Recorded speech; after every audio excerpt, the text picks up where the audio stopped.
The goddess of darkness, Sylvia, slowly parted her bright red lips. Suddenly, beams of red light flew out of her mouth. Those red lights were none other than blood-red battle flags. Chapter 601 3,000 Blood Flags. There are 3,000 blood-red battle flags. Each blood-red battle banner is a top-tier main artifact. When combined, they form a supreme artifact. At the same time, it corresponds to the 3,000 floors of the Aya. It can be said that this set of war banner artifacts was specifically created to target the Tower of Eternity, and its sole purpose is to seal the power of the Tower of Eternity. It lacks offensive capabilities. Its power is weaker than that of ordinary main artifacts. However, the power used to seal the Tower of Eternity is more effective than any other supreme artifact. As for when it was created, it was after the Lord of Holy Light left the divine realm of the Lord. Back then, the Lord of Holy Light suddenly stripped himself of his divinity and vanished from the divine realm of the Lord. In order to find the Lord of Holy Light, the angel race tried many methods. One of them was to seize the Tower of Eternity from the Titans. With the power of a divine artifact, we summoned the Lord of Holy Light. At that time, Astia, Victoria, and Quinnissa, the three 18-winged archangels, had not yet fallen. With the help of Angelia and others, Astia consumed countless rare divine artifacts from the universe to finally forge the Crimson Banner set. Among them were even the corpses of many demon lords, and even a supreme demon ancestor.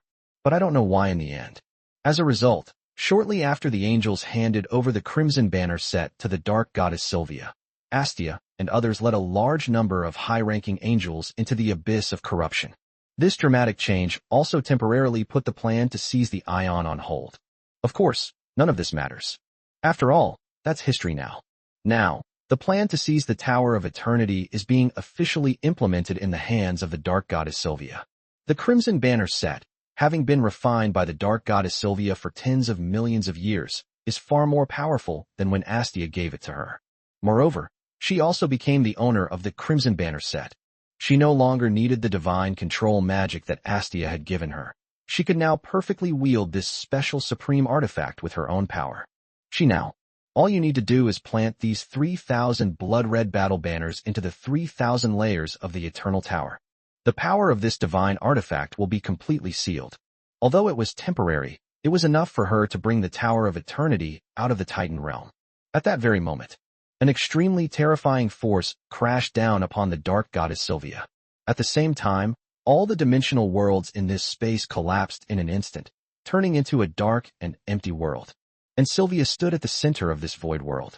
All around, there was vast divine power, countless fragments of space-time, and countless primordial forces of loss.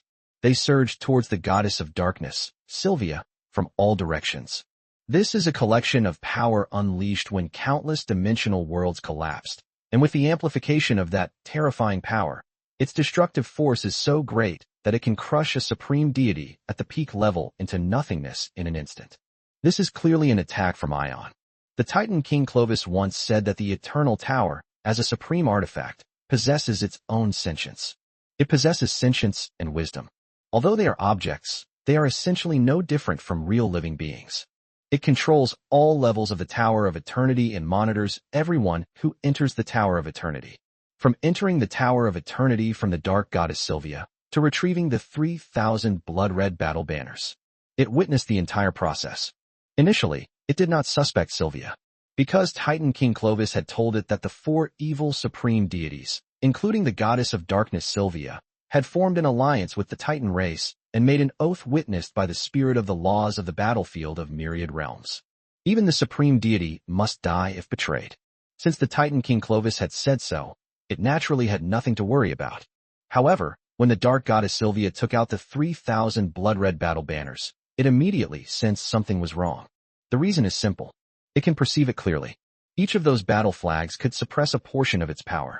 Once combined and formed into a chain, it would be enough to completely seal its power in a short period of time.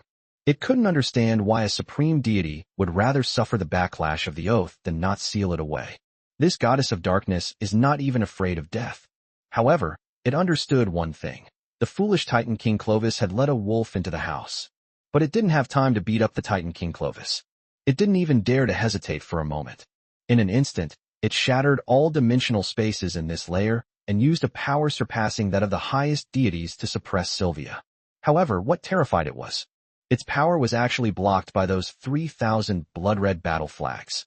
Chapter 602. Damn it. Who sent you? Yes, all power was shut out by those 3,000 blood-red battle flags. Its power to shatter countless dimensional spaces, as well as its own terrifying might, were all blocked by the 3,000 blood-red battle banners, preventing it from suppressing the dark goddess Sylvia in the center. The Ion is its lair. Here, it can be said to be invincible. Even the Titan King Clovis was no match for its power. It can even suppress multiple supreme deities that have entered its body at the same time. Back in the depths of the void, Titan King Clovis relied on the Tower of Eternity. As long as he was certain that the Lord of Light did not possess the power of his peak, he would use the Tower of Eternity to suppress the angels and all the supreme deities of the Holy and Light factions.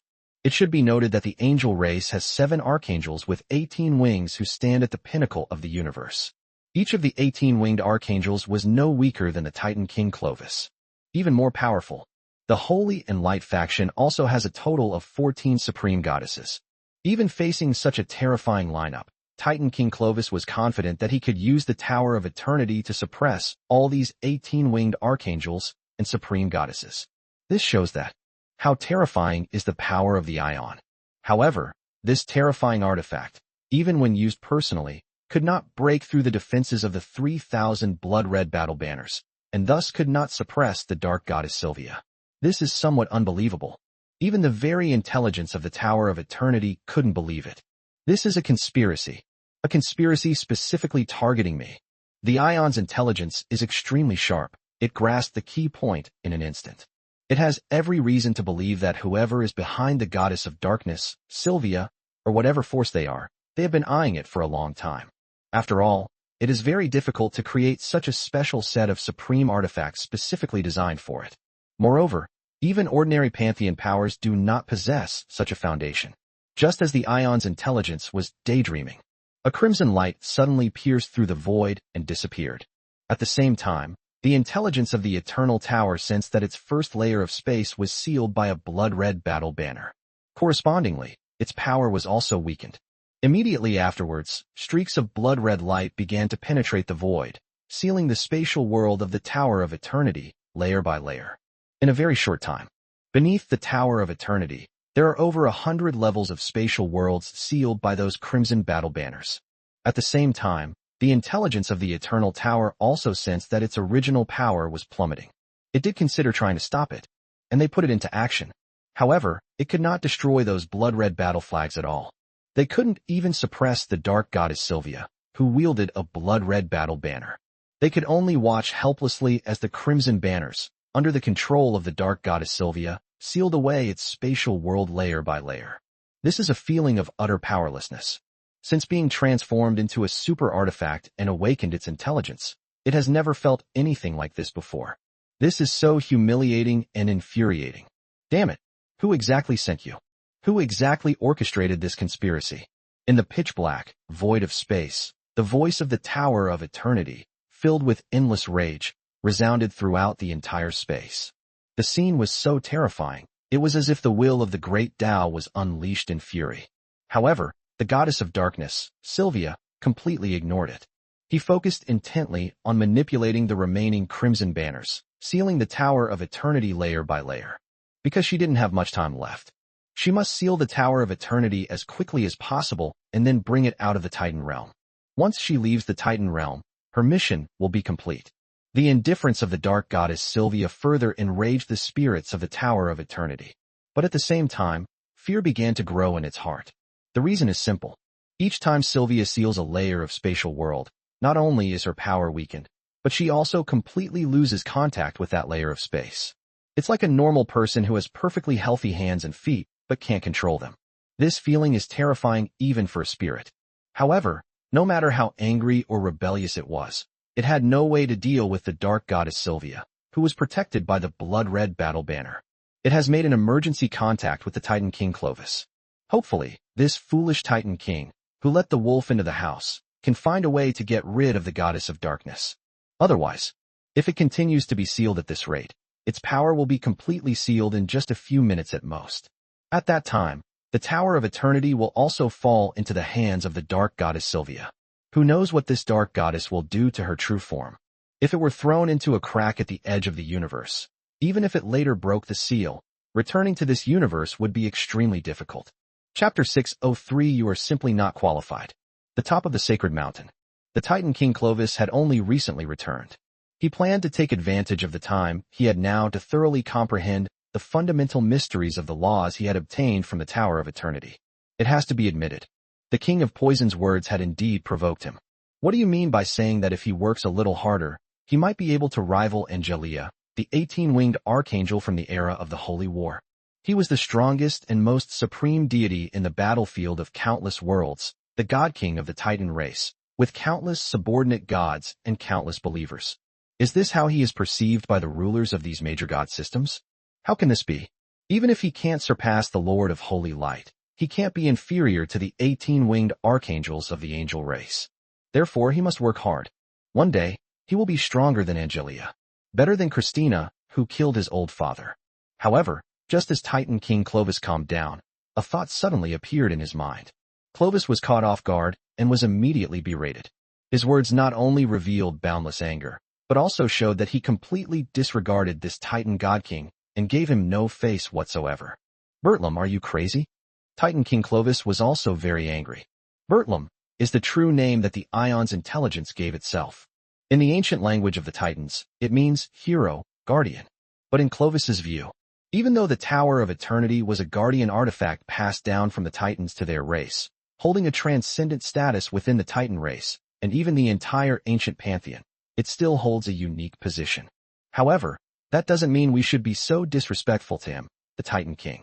If word gets out, how will he rule the Titan realm? How to command the entire ancient pantheon? You must give me a reasonable explanation. A reasonable explanation? The Aeon's intelligence roared in fury. You foolish Titan, you actually lured the enemy, the schemer, into my true form. Now, she is sealing my true form, and I have no way to stop her. If you don't find a way to solve this problem, I will soon no longer belong to your Titan race. What?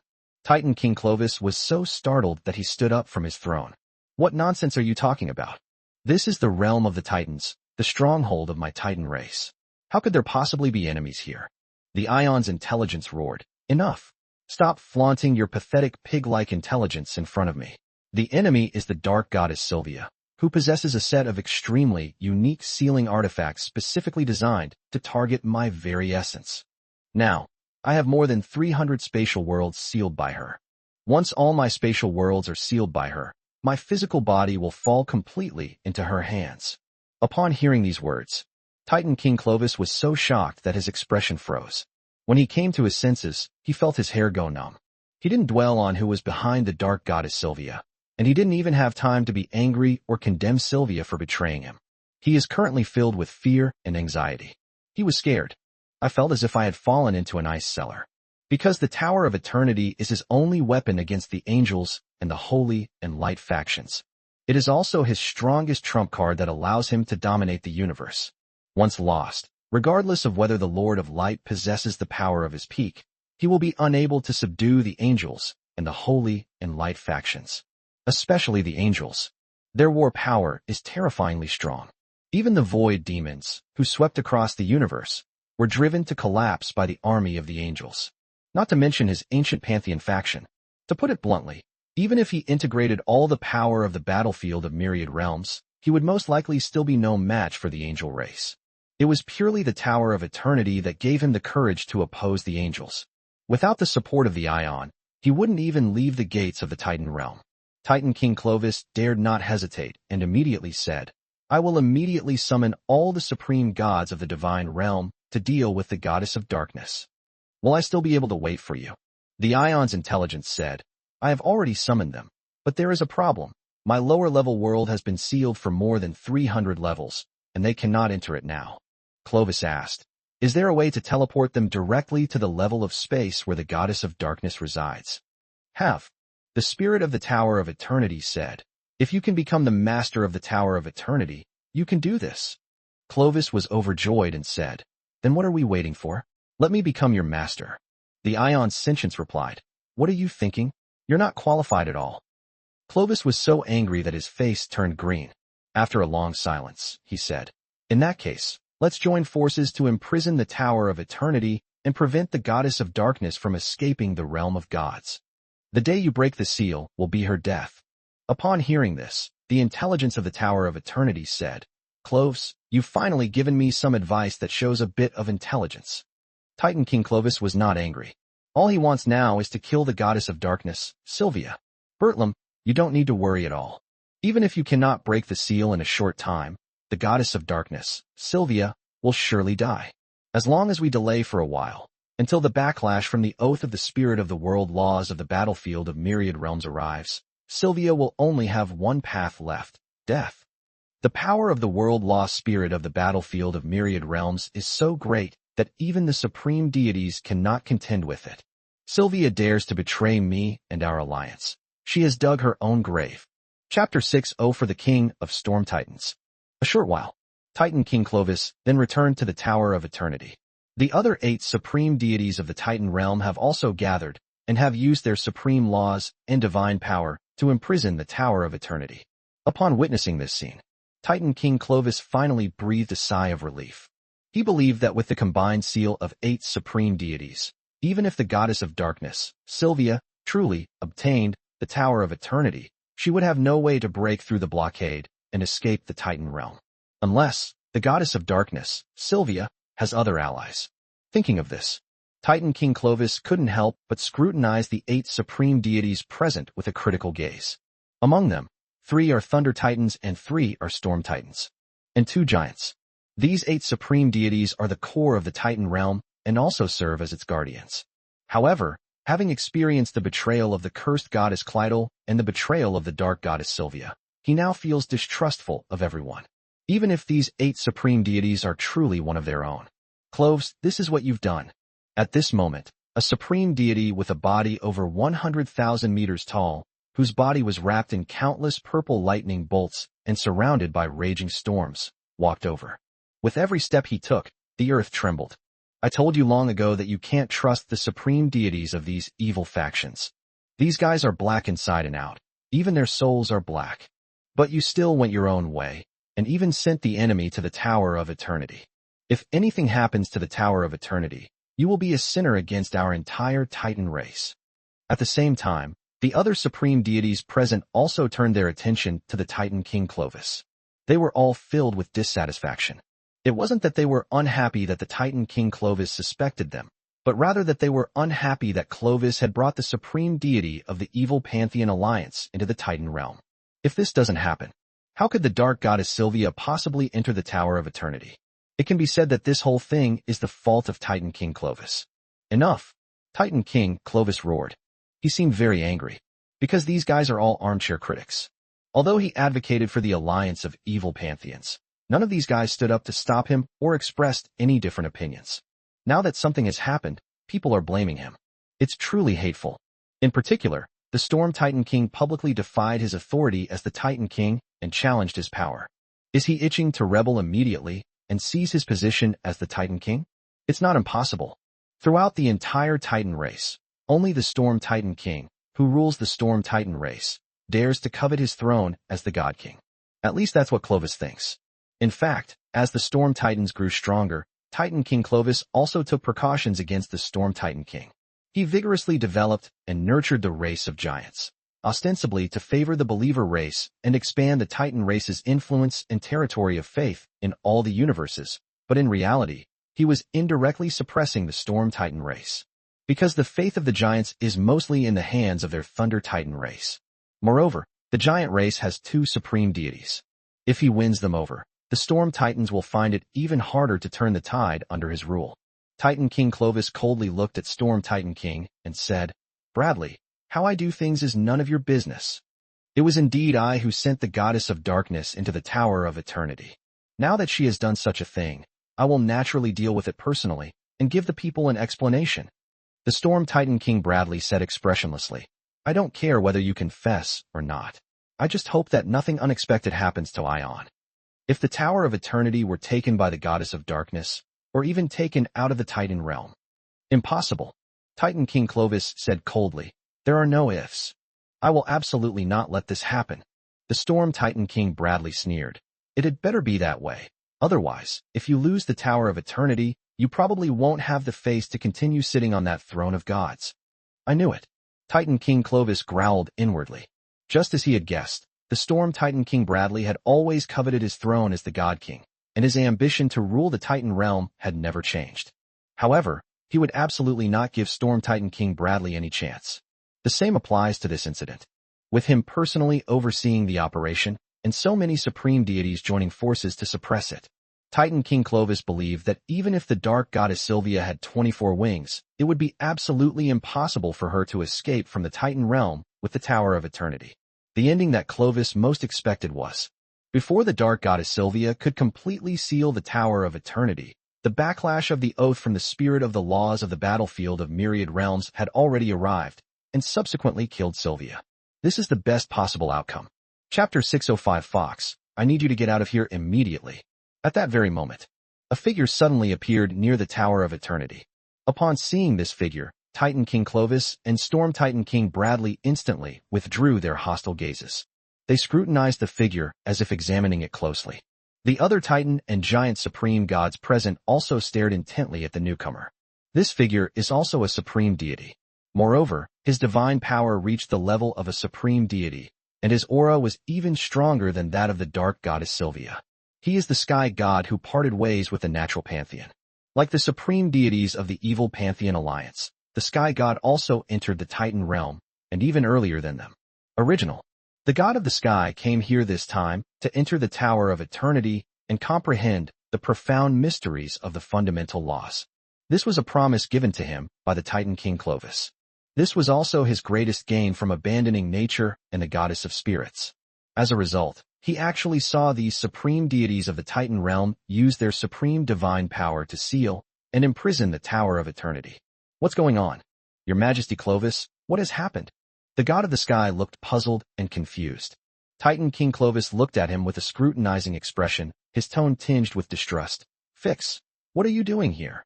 Of course, it's to enter the Tower of Eternity and participate in the profound mysteries of the laws. The sky god, Fox, said, Your Majesty Clovis, this is what you promised. As long as I am ready, I can enter the Tower of Eternity at any time. At any time? The Storm Titan King sneered. He then looked at Titan King Clovis with a slightly angry gaze. It should be noted that even the strongest members of the Storm Titan race do not have the authority to enter the Tower of Eternity for secluded cultivation at any time. Although the sky god Fox is a supreme deity, he is still an outsider. The treatment they received was even better than that of the Storm Titans. This angered Bradley, the ruler of the Storm Titans. Although he had always known that Titan King Clovis was trying to suppress their Storm Titan race, such unfair treatment still made him feel very uncomfortable. Especially, once this information is sent out, his Storm Titans are definitely going to cause chaos. They might even rally together and incite him to rebel against the Titan King Clovis. After all, it has always been the Thunder Titans who have ruled over the Titan race and the forces of the ancient pantheon. Countless years have passed, and it's time for the Storm Titans to take their place. I never knew that our Titan God King would be so generous as to allow outsiders to enter and leave our clan's heirloom artifacts. Upon hearing this, the god of the sky frowned. What does outsider mean? Although he joined the ancient pantheon, strictly speaking, he sided with the Titan King Clovis and the entire Titan race. The reason he couldn't directly join the Titans was simply because he didn't possess the identity of a Titan or a giant. Could it be that the great Prince Clovis would go back on his word? Previously, he addressed Titan King Clovis as Your Majesty. Now it has been directly changed to Your Highness. It revealed obvious dissatisfaction. Titan King Clovis, not wanting Sky God Fox to misunderstand, said, Don't take Bradley's words seriously.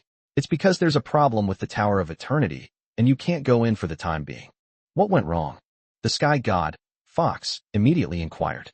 Titan King Clovis said with intense hatred, Dark Goddess Sylvia is a spy. She betrayed me and the alliance of evil gods. At this moment, she is attempting to seize the Tower of Eternity. Fox, to avoid any unnecessary misunderstandings, I need you to stay away from this place. I will let you know after I have dealt with the Goddess of Darkness, Sylvia. Take over the Tower of Eternity. The Sky God Fox was instantly dumbfounded. He parted ways with the supreme goddesses of the nature pantheon in order to enter the Tower of Eternity to cultivate, hoping to break through his own limitations and obtain even greater divine power. Moreover, he also knew a piece of information. That is, Ion has always been in a state of being unclaimed. Throughout history, the Titan race has never produced a powerful individual capable of mastering the 3,000 laws and 1,000 supreme laws, thus making it impossible for them to truly control the Tower of Eternity. If he can do it, could he become the master of the Tower of Eternity as a foreigner? He really wanted to give it a try. What did he hear? The goddess of darkness, Sylvia, is plotting to seize the Tower of Eternity. This is absolutely ridiculous. If Sylvia actually succeeds, wouldn't he have wasted all his time? Moreover, this has offended the natural pantheon and may even incur the hostility of the holy and light factions, which would be a huge loss. Fox, I need you to get out of here immediately. At this moment, Titan King Clovis repeated the same sentence. His tone was much harsher than before.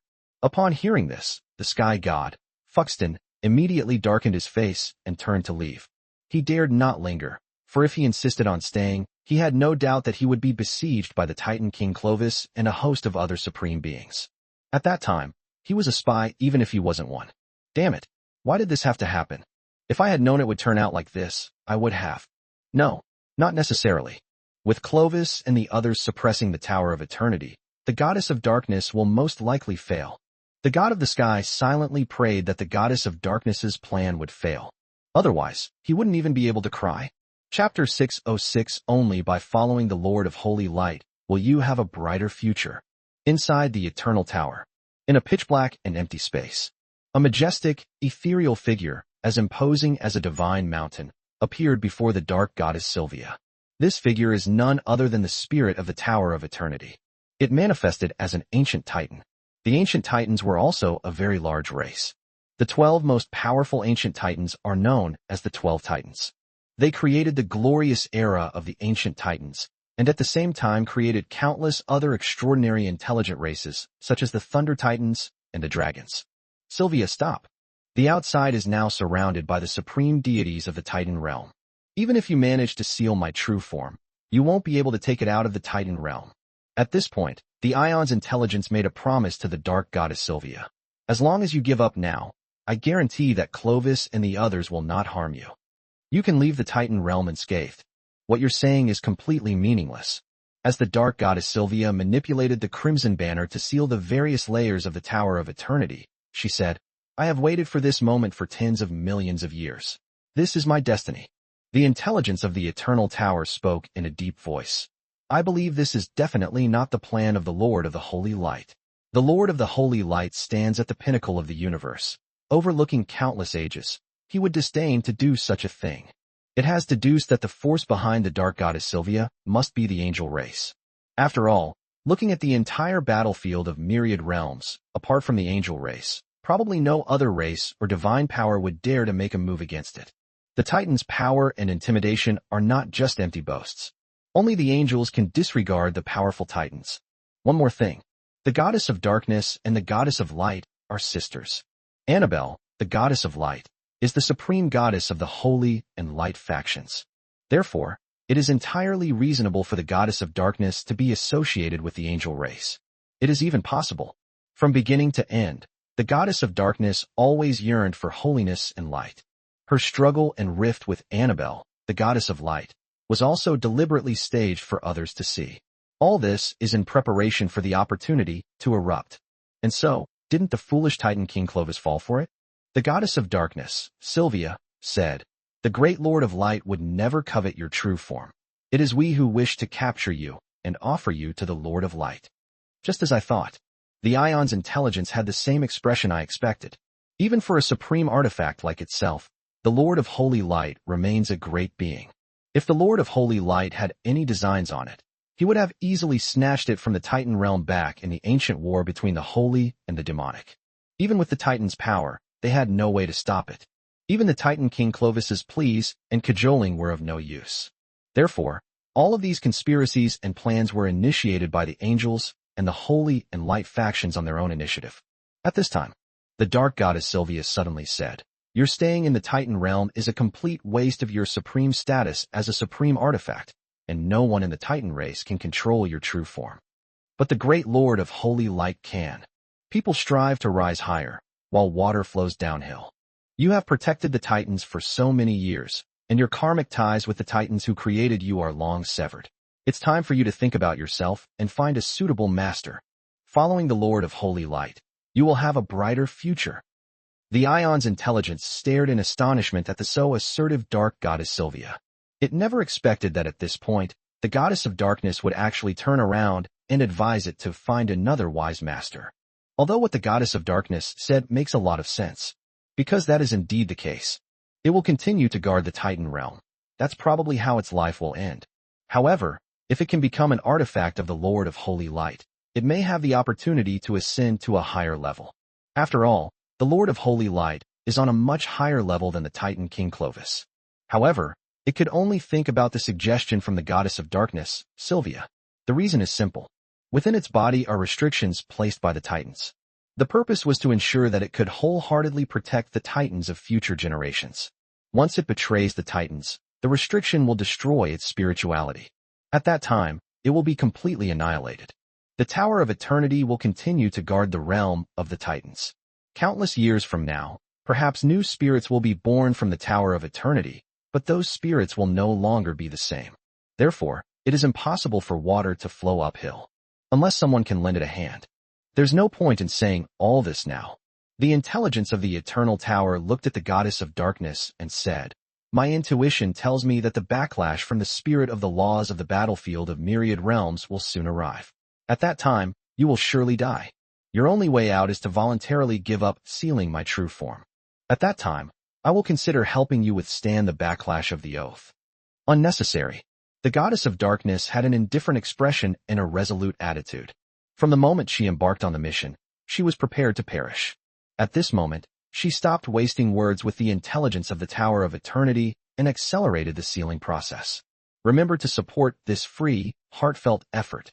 Chapter 607, a stunning scene. Not long after, the goddess of darkness, Sylvia, has already been sealed in the more than 1,000 levels of the Ion. Not only the intelligence of the Tower of Eternity is directly affected, but also the Lich Lord, the Venom King, and the Spider Goddess within this part of the world. The Lich Lord climbed the highest among them. It has entered the space of the 1,900th floor. I am currently meditating on the fundamental mysteries of the laws released by the Aeon. The result was very sudden. All the fundamental mysteries of the laws vanished. This directly caused the Lich Lord to awaken from his meditation. What's going on? The Lich King looked astonished. I don't understand why this accident happened.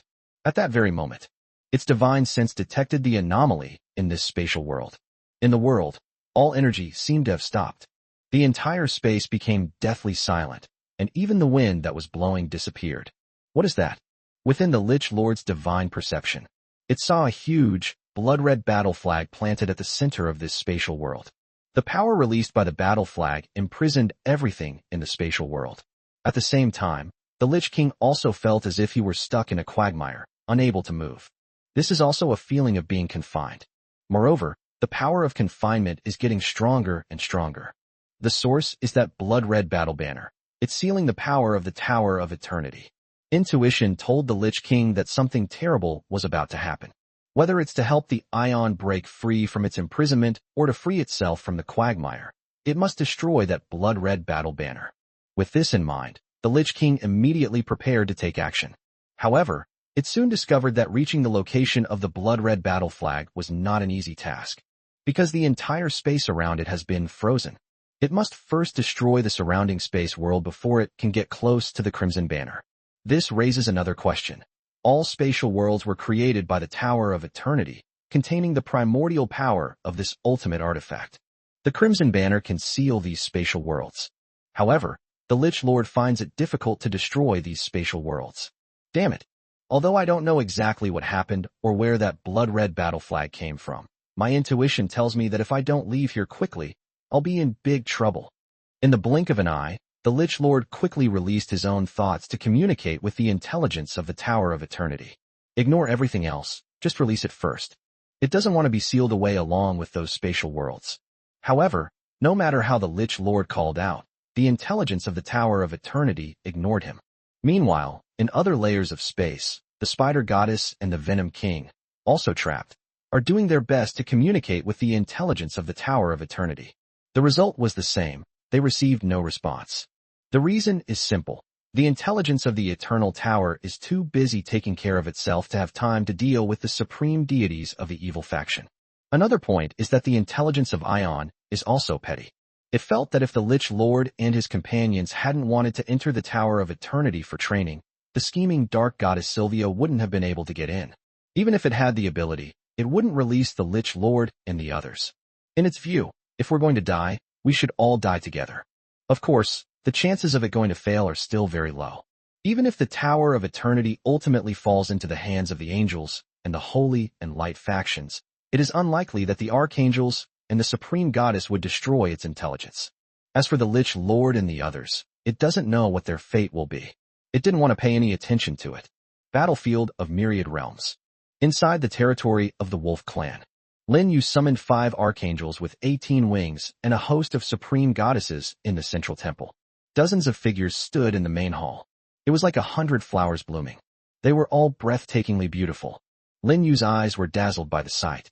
He even secretly thought that if he could communicate with all the dozens of goddesses present, plus the 5 18-winged archangels, he might be able to immediately grasp the profound mysteries of the 3,000 laws of great perfection. The trinity of the goddess of curses, the goddess of fate, and the goddess of fortune also arrived. Among them, the laws of cause and effect and the laws of creation, which are mastered by the goddess of curse and the goddess of fortune respectively, are among the most profound and ultimate laws. If Lin Yu could discuss and exchange ideas with them, mastering it would be a piece of cake. The only drawback is, among the goddesses stood Gladstone, the supreme deity of the Beast Clan in his beast form. Its presence is like a stain. This makes the beautiful scene less perfect. At this moment, Gladstone, with a look of reverence on its face, had no idea that it should be thankful that the great Lord of Light did not have obsessive-compulsive disorder, otherwise it would have made it stay outside the temple at all costs. Praise be to you, great Lord of Holy Light. May the holy light endure. May the Lord be eternal. 5 archangels with 18 wings stepped forward first. They bowed to Lin Yu, who sat on the throne in the temple, with utmost respect and fervor. At this moment, they were both excited and thrilled. After all, after tens of millions of years, they finally met their creator. Chapter 608 The Creator's Aesthetic View. But, while feeling excited and thrilled, there was obvious astonishment in the eyes of the 5 18-winged archangels. Even the fallen archangel Quinnissa, as imposing as a titan and exuding an aura of tyranny, was no exception. The root cause. Angelia and Victoria followed the Lord of Holy Light into the temple. They could actually sense the aura of the Lord of Holy Light emanating from the two of them. This is unbelievable. It should be noted that the former Lord of Holy Light was a creation of the universe. He is not interested in anything except transcending the great Tao. It wouldn't be an exaggeration to describe it as having no desires or wants. As a result, Angelia and Victoria were now emanating the aura of the Lord of Holy Light, which made the 18-winged archangels and even the supreme goddesses present feel incredible, especially for the several 18-winged archangels. This changed their perception. After his return, the Lord of Holy Light seemed to have become a completely different person. No longer cold-hearted, no longer rigid in their thinking. Moreover, it seems there is an intention to pass on the bloodline to future generations.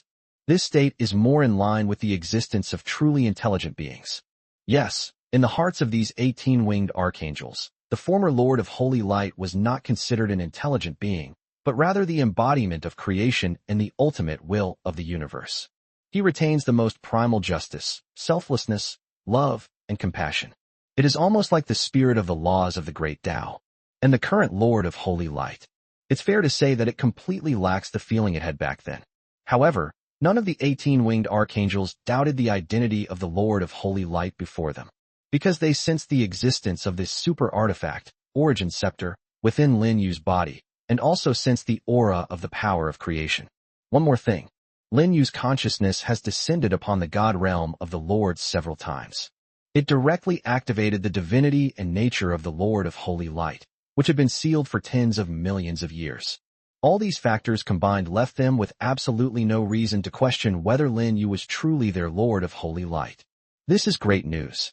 The 18-winged fallen archangel Astia transmitted her voice to Quinnissa, saying, "The Creator's new state and his favor toward Victoria can guarantee the eternal development of our fallen angel faction." "That's absolutely right." Quinnissa nodded subtly. Then he added, "If you and I could also serve the Supreme Creator, the future of our fallen angels would be even more secure." Upon hearing this, Astia couldn't help but glance at Quinlissa's extremely muscular figure. His whole body was covered in muscles like a coiled dragon. Its aura was violent and filled with endless killing intent. If it weren't for the 18 angel wings on her back, she would look almost identical to a titan. "What kind of look is that?" Quinnissa replied telepathically, somewhat displeased. "I sense you have a problem with my angelic body." "It's not that I have any objections," Astia said. "I have also observed these past few days and discovered that the Creator has several attendants. Among them are angels, elves, dragons, and even humans. Although their status is very low, they have all received special favor from the Creator. Moreover, without exception, their appearance, figure, and other aspects are very much in line with the aesthetic standards of normal humans." "So what?" "So," Astia said, "Quinnissa, my dear sister, with your angelic body, it's unlikely you'll receive the Creator's favor. Why don't you try changing it? The aesthetic sense of angels and humans is actually not that different. You can tell just by looking at an angel. Angels with such a robust physique as Quinnissa are extremely rare to find in the realm of the gods. Holy, beautiful, and noble are all synonyms for angels. Angels who are not good-looking may not even have the chance to be born from the angel reincarnation pool." Quinnissa, the fallen archangel with 18 wings, transformed into her current form after her fall, in pursuit of ultimate power. She was just as charming before. Quinnissa remained silent for a long time. Finally, she gritted her teeth and said to Astia, "Perhaps even the Supreme Creator might like my type. I want to persevere a little longer." "Astia, Christina, Quinnissa." On the throne, Lin Yu asked, "Have the armies of your two camps completed their assembly?" Just now, all the 18-winged archangels introduced themselves. This gave Lin Yu a clearer understanding of their authority. In the camp of the holy angels, Angelia is in charge of everything, big and small, in the divine realm of the Lord. Christina and Margaret lead the Orthodox angelic army. Among them, Margaret supervises special angels. Banasta is primarily responsible for the construction and development of buildings such as the Divine Palace, the City of Angels, and the Angel Reincarnation Pool. In the Fallen Angels faction, Victoria is in charge of the Fallen Angels army. Quinnissa commands an army of hellish giants, a fleet of hellish warships, and more. As for Astia, she preferred to do research. In general, these 7 18-winged archangels, whether holy or fallen, each have their own specific duties. Among the angels, there has never been a power struggle. Chapter 609, What If I Get Rejected? Reporting to my lord. The army has been fully assembled in the divine realm. Christina and Quinnissa said in unison, "As you wish, they are ready to enter the battlefield of all worlds at any time." "Very good." Lin Yu nodded and said, "Once the dark goddess Sylvia's plan succeeds, and she seizes the Tower of Eternity, she will send the angel army to the battlefield of myriad realms." "Yes, your majesty, great lord of light, supreme creator." The two 18-winged archangels respectfully accepted the order. At this moment, the goddess of sunlight, radiant with divine light, stepped forward and respectfully bowed to Lin Yu, saying, "Great lord of holy light, our army of gods from the holy and light faction has also been mobilized. To date, the army has captured more than 200 small and medium-sized divine realms. They subjugated a large number of pantheon forces. If nothing unexpected happens, our army should be able to storm into the chaotic god realm in 3 more days.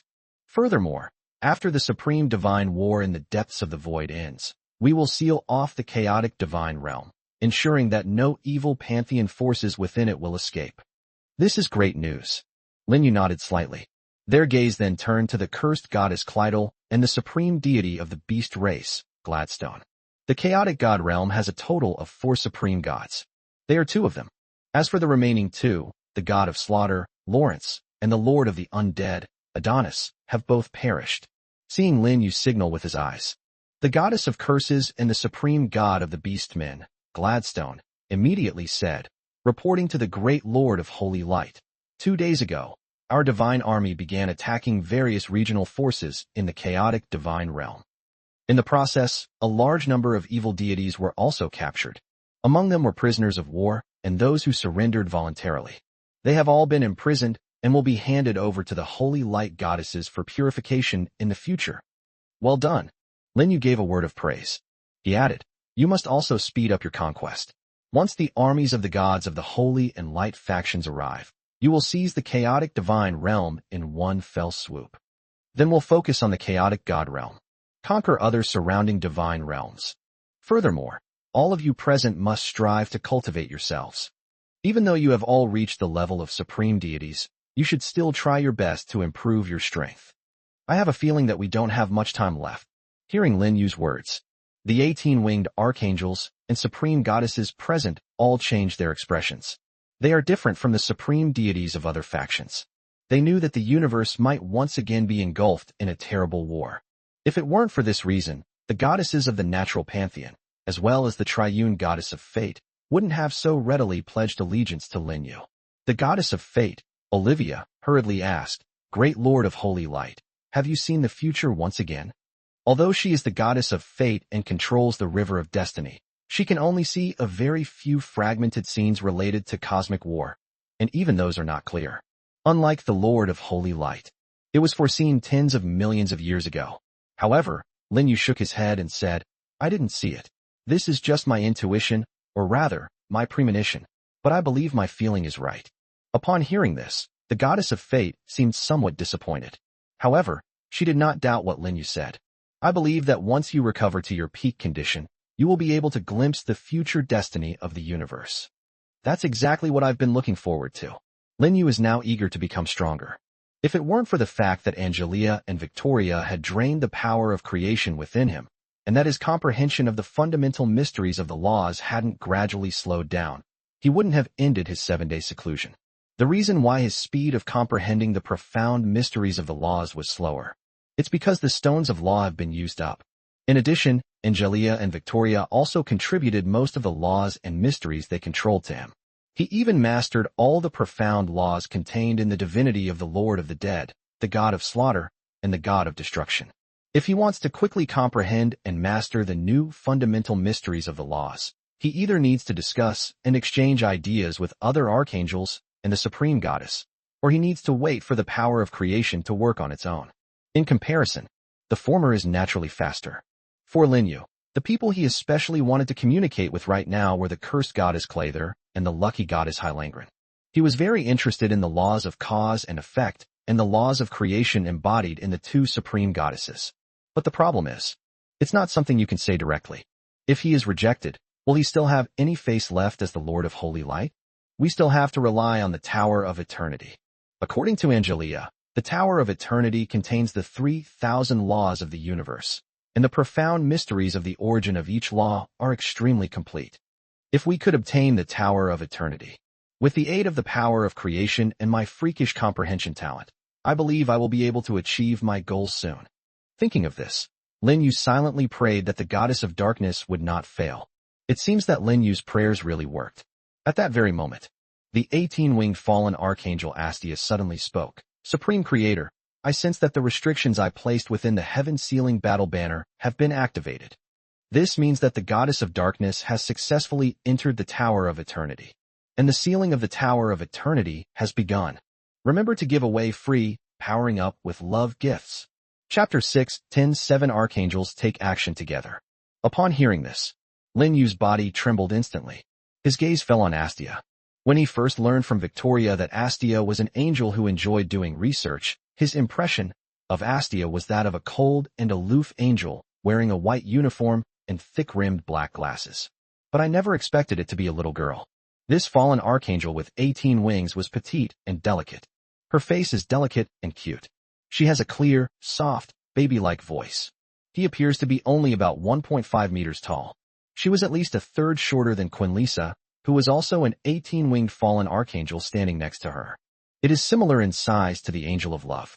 The only thing that could prove her terrifying status was probably the 18 fallen angel wings on her back that emitted a bloody light.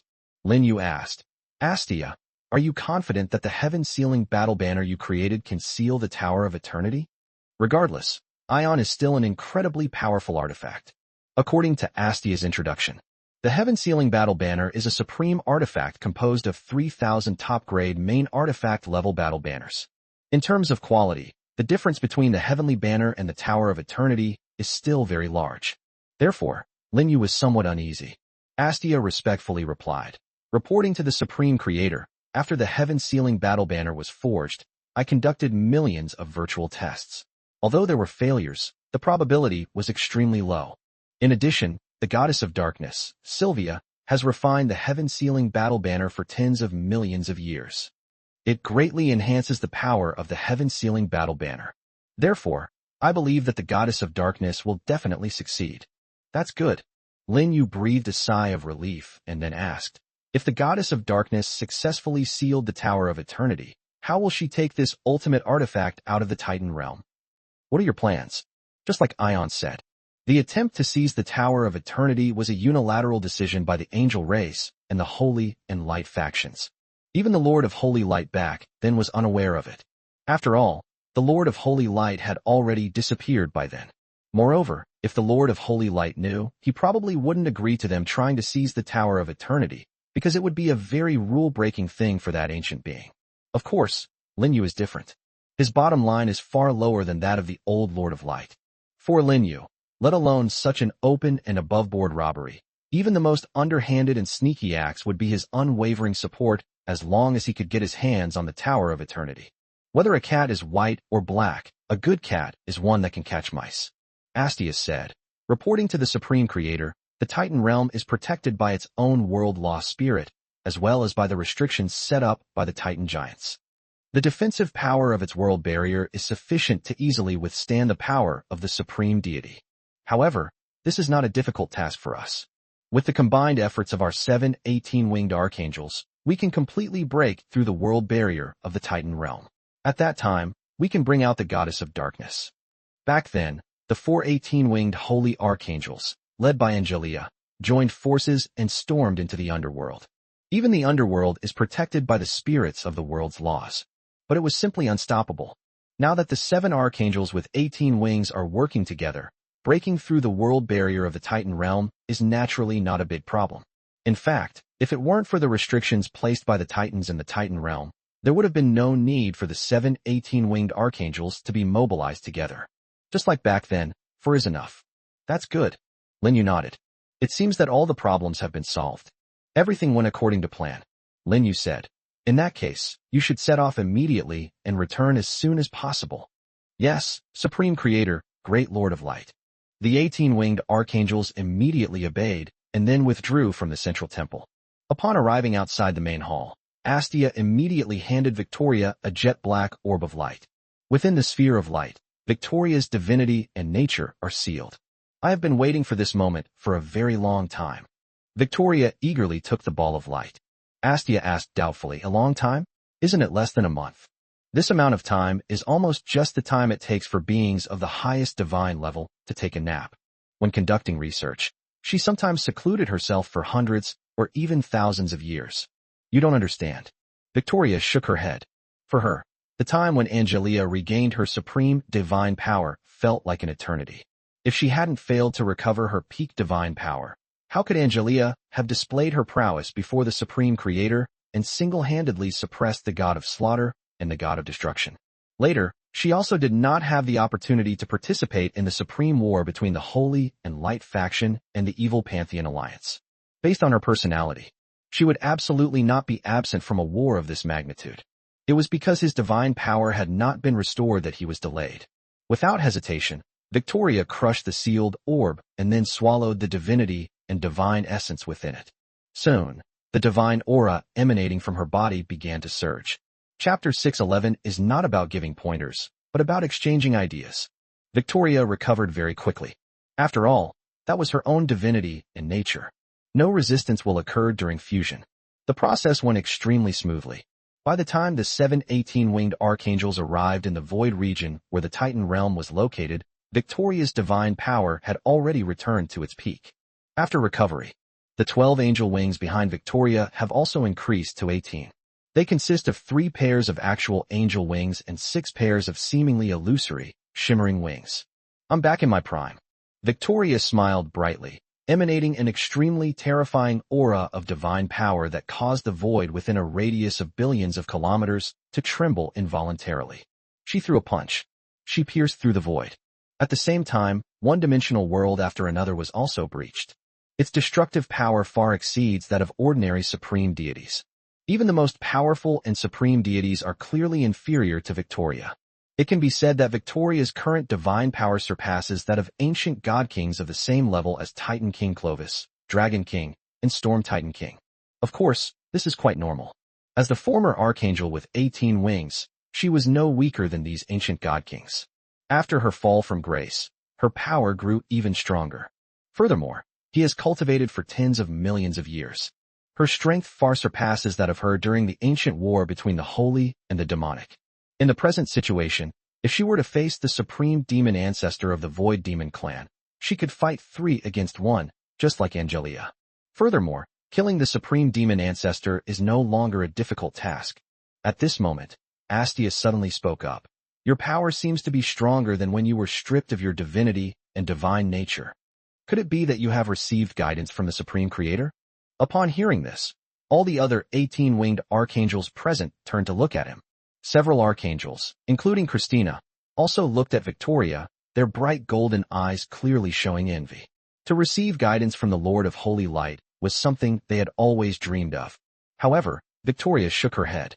She explained, it's not about giving instructions, it's about communication. Communicate. The 18-winged archangels all wore expressions of confusion. However, Angelia is not included. Angelia is very familiar with the word communication. Good. Victoria didn't hide it either. He explained the specific methods of communication to Astia, Quinnissa, and others. Upon hearing this, the 18-winged archangels immediately wore strange expressions. I never thought this would work. So that's how it is. Astia said excitedly. No wonder you and my elder sister both have the aura of the Supreme Creator.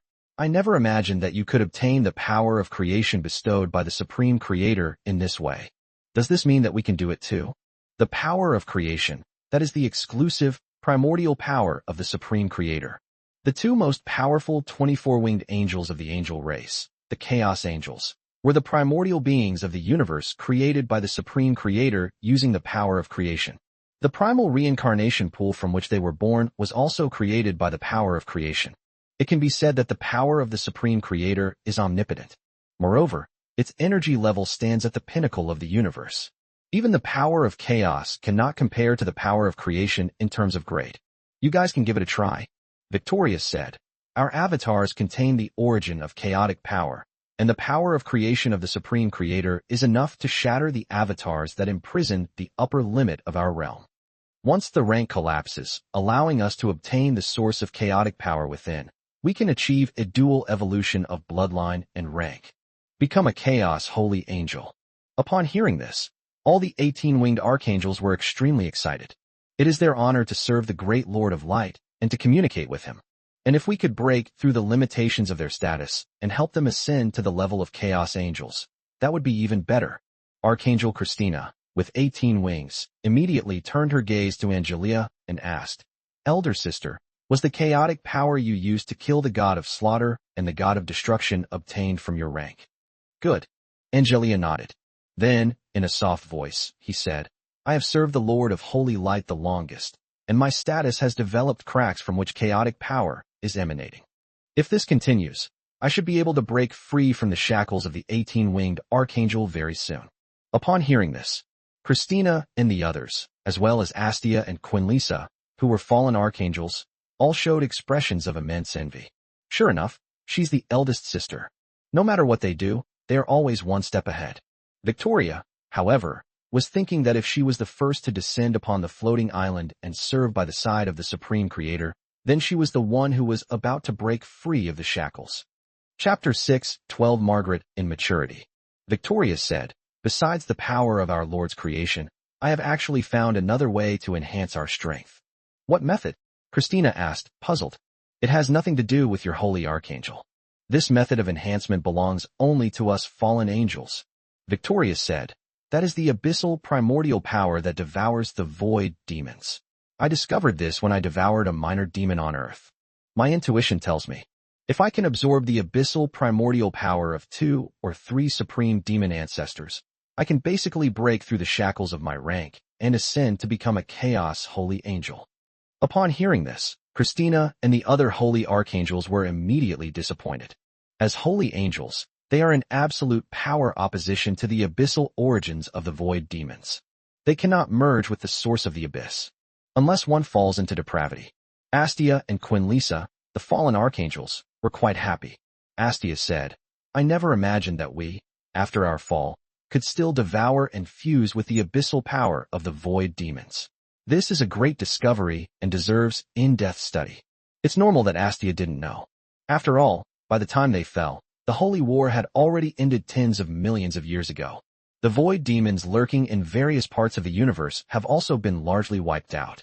Most importantly, they spent their entire lives in hell after their fall, unable to find any source of power from the abyss to devour.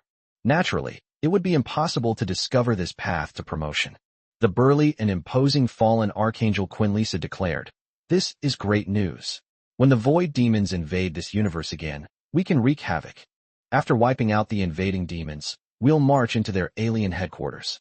It seems that in the universe of the void demons, there must be an inexhaustible source of abyssal power for us to devour.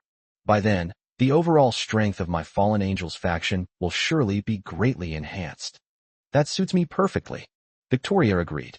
Like Quinnissa, she was an extreme warmonger.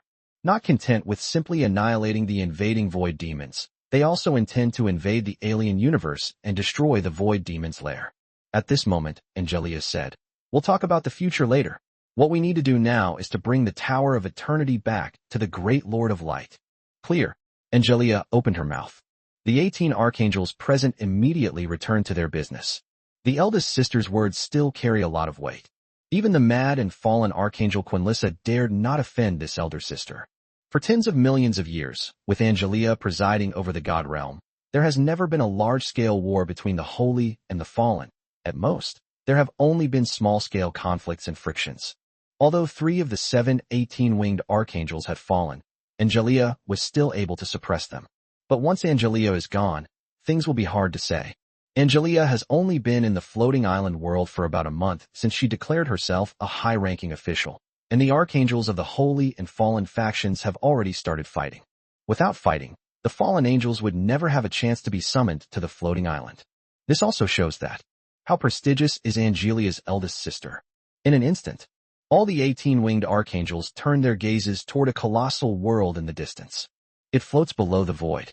It was done openly and legitimately, unlike the God King of Slaughter's kingdom, which is hidden in a void rift.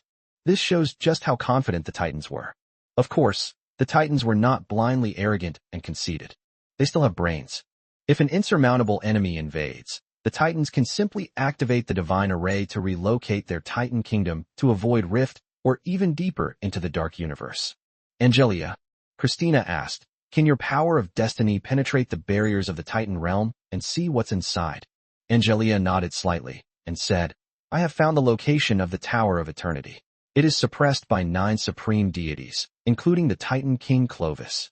I did not see the Goddess of Darkness or the Lich Lord. They're all clearly inside the Tower of Eternity." Quinnissa said, "Clovis is quite clever. He knew to suppress the Tower of Eternity immediately."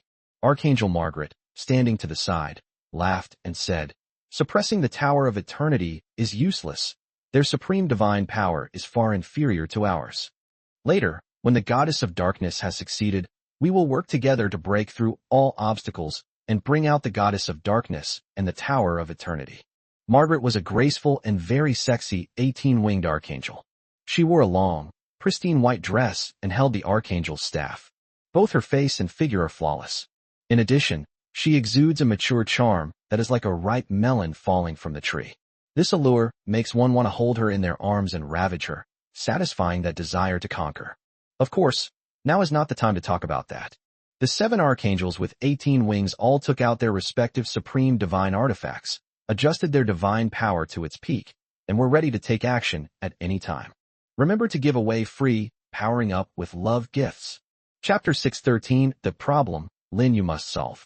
At the same time, in the territory of the Wolf God clan, after the 7 18-winged archangels left, Lin Yu's gaze then fell upon the goddess of fate, the goddess of luck, and the goddess of curses. He looked at the three goddesses, each with a distinct style, again and again. It's like I can never get enough of looking at it. It would be hard for anyone to imagine that these three goddesses are actually the same person. Only when the expressions of the other supreme goddesses in the hall became somewhat strange did Lin Yu cough and withdraw his extremely aggressive gaze. At that very moment, the goddess of fate, Olivia, spoke. Great Lord of the Holy Light, once you obtain the Titan's ultimate artifact, the Tower of Eternity, I believe you will easily master the 3,000 laws of the world. Lin Yu nodded slightly. He hoped it would be so. The Tower of Eternity embodies the 3,000 laws of the great perfection. For him, whose goal is to master the 3,000 laws, this is extremely important. You could even say that Ion suits him perfectly. It's as if the ancient Titans knew he would walk the path of perfect law in the future, so they tailored it for him. But it's just a temporary arrangement to place him in the Titan realm. All I can say is, if Titan King Clovis knew what Lin Yu was thinking right now, he'd probably vomit blood. He cursed loudly, calling them shameless. After all, the Tower of Eternity is the most precious artifact of their Titan race. The ancient Titan race, led by the 12 Titans, built the Tower of Eternity to protect and pass on the Titan bloodline to future generations. What does it have to do with the Lord of Holy Light? It's shameless to try and force this connection. Lin Yu seemed to think that such a thought was too shameless, so he quickly stopped thinking about it. But no matter what, Ion is a good fit for him, that's a fact. If he truly masters the 3,000 laws of perfection and becomes the master of the Eternal Tower, then he can definitely make the Eternal Tower shine with unprecedented brilliance. The power it unleashed even surpassed that of the Tower of Eternity when it was in the hands of the Titans. I look forward to that day, Lin Yu said. During my previous seclusion, I seemed to see a huge ancient portal slowly opening, behind which countless evil creatures were gathering. What if this is not an illusion, but real? Then I must advance to a higher level before that portal is fully opened. The goddess of fate, Olivia, quickly said, I pray for you. I pray for you. May you achieve your goal and protect all the good beings in this universe from the ravages of war. Olivia knew that when Lin Yu said, to advance to a higher level, he meant transcendence. Truly transcending the universe. This realm surpasses even the Holy Light Lord at his peak. However, transcending this is clearly a very difficult thing. Otherwise, the Lord of Holy Light from tens of millions of years ago would not have suddenly disappeared from the battlefield of myriad realms, only to be reborn as a mortal human tens of millions of years later. All of these events undertaken by the Lord of Holy Light are efforts to achieve transcendence. That's exactly what I wanted. Lin Yu nodded. Here, the goddess of fate seemed to have made a decision. She gritted her teeth and said, if we can help the great Lord of Holy Light in the realm of laws, the three of us are willing to do anything. Lin Yu glanced at the goddess of fate in surprise. He hadn't expected that the goddess of fate, Olivia, would actually bring up the matter of exchanging the profound mysteries of the laws. This was beyond his expectations. He even suspected that perhaps his extremely aggressive gaze had been caught by the goddess of fate, Olivia, who then glimpsed his lecherous inner world. Thinking of this, Lin Yu suddenly felt a little embarrassed.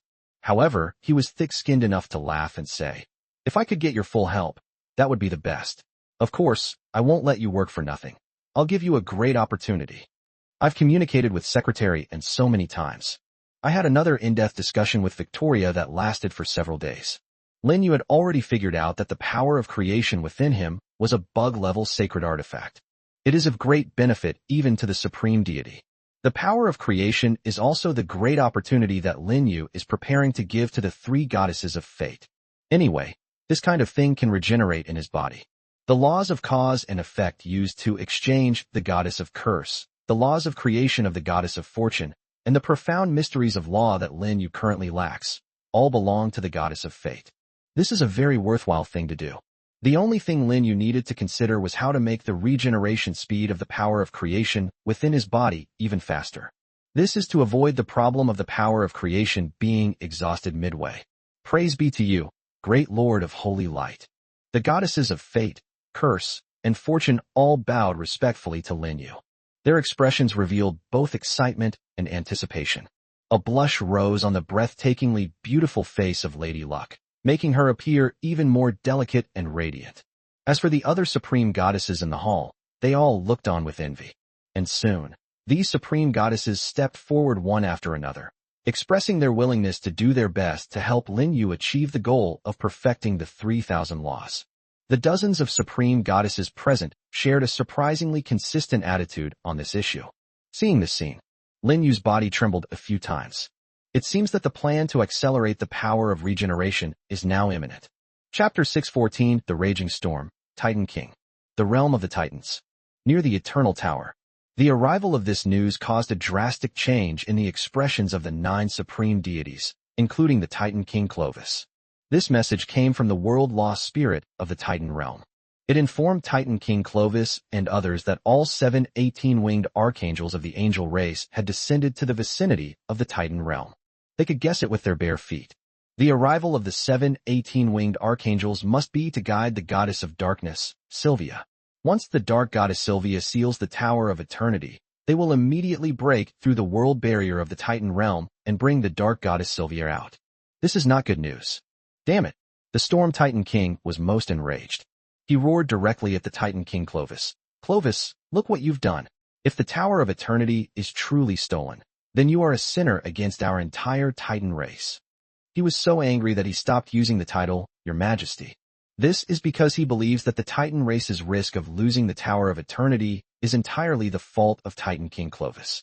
Originally, the defenses of the Titan realm could be described as impregnable and indestructible. With the protection of the spirit of world laws and the will of the Titans, plus the power of the super artifact, Tower of Eternity, guarding it.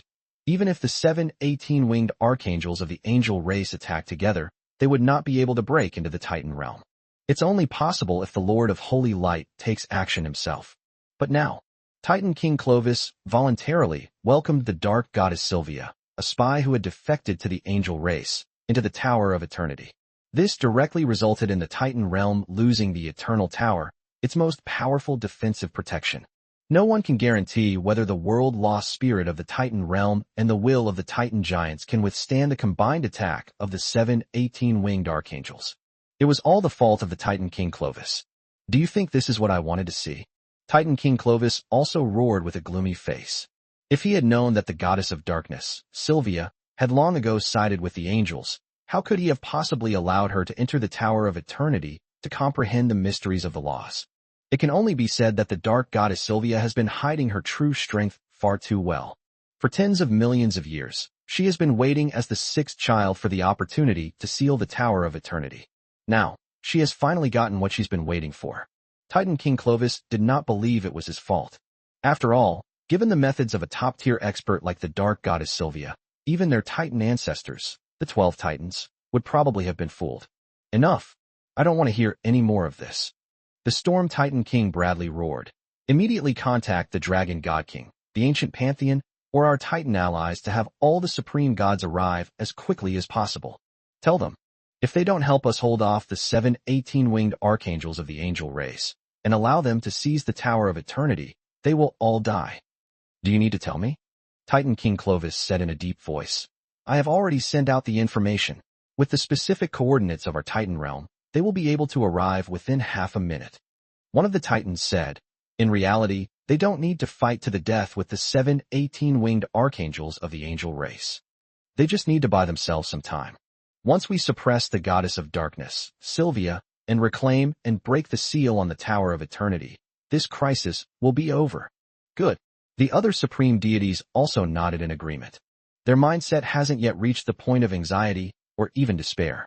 Because they have 9 supreme deities working together, suppressing a dark goddess like Sylvia is an easy task, and it won't take long at all. Even if it's just a delay of 10 breaths, that's enough. The Storm Titan King Bradley said coldly. Never be too optimistic when facing the angels, because no one knows how many trump cards they have up their sleeves. Upon hearing this, the supreme deities of the Titan realm present immediately became serious. The angel race has existed for a longer period than the Titan race. In other words, the angel race already existed when the 12 Titans ruled the battlefield of all worlds and countless extraordinary worlds in the universe. However, at that time, the angels did not appear in the sight of all living beings in the world, until the ancient Titans disappeared. After a very long time, the angels finally descended into the real universe. Previously, angels should have lived in the legendary realm of angels. Therefore, the statement that no one knows exactly how many trump cards the angels have up their sleeves is absolutely justified. Those forces that underestimated the angels often paid the heaviest price. For example, the void demons who invaded this universe back then. Chapter 6:15 In my eyes, your dragon race has no face whatsoever. Don't worry, no one will underestimate the angel race. Titan King Clovis nodded in agreement. Upon hearing his words, Storm Titan King Bradley was so angry that he wanted to retort. But at this moment, the light of the ion suddenly began to dim rapidly. The aura of divine power emanating from it was also dissipating at a visible speed. The Storm Titan King Bradley roared. The Tower of Eternity is nearing complete sealing. Prepare to suppress the goddess of darkness, Sylvia. A supreme Titan deity quickly looked at Titan King Clovis and asked, Your Majesty, have the Dragon Kings and the others arrived? We've arrived. While staring intently at the Eternal Tower, which was beginning to shrink, Titan King Clovis said, Currently, more than 20 supreme deities have arrived and are confronting Angelia and a group of 18 winged archangels in the void outside the divine realm. Only 20-odd people have arrived. The supreme deities of the Titan realm present all had a bad feeling. Given the speed at which the supreme deities traverse the void, it can be said that a single thought can cover billions of kilometers. With clear coordinates, the supreme deity can easily reach the Titan realm in a short time. However now, only a dozen or so supreme deities arrived. This is not good news. After all, at the previous High Council led by Titan King Clovis, more than 40 high gods gathered even though neither the Titans nor the dragons attended. However, nowadays, including the supreme deities of the dragon race, the total number of supreme deities appearing in the outside world is only a little over 20. The difference in numbers is too large. If nothing unexpected happens, those supreme deities who have not yet appeared are definitely not still on their way. They are either hiding in another void, watching the unfolding events, or perhaps they were afraid of the 18-winged archangels of the angel race and simply didn't come.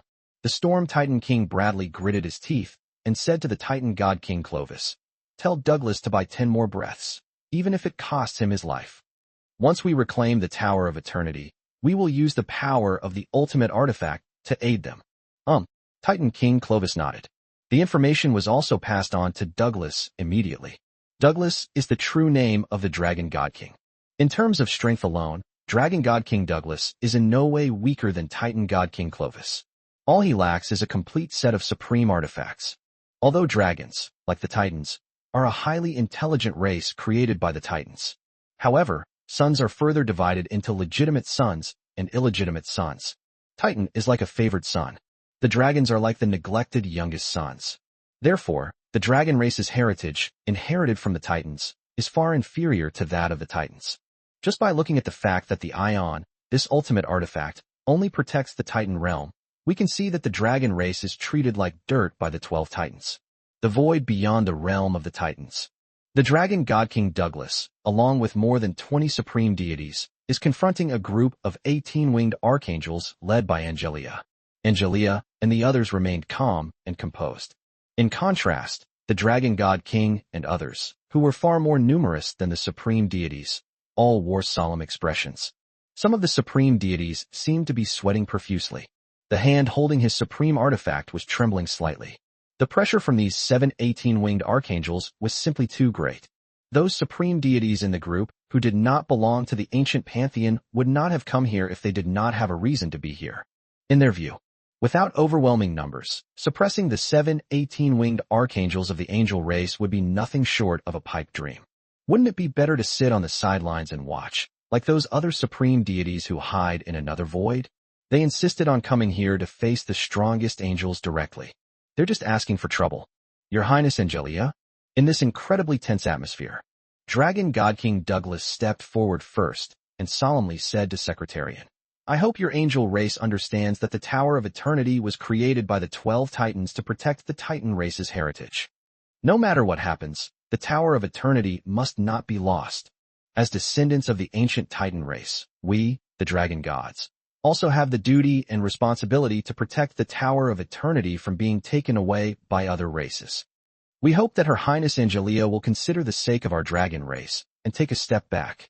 As for the goddess of darkness, Sylvia, Clovis will release her later. The Lich King and the others can also be handed over to your highness for disposal.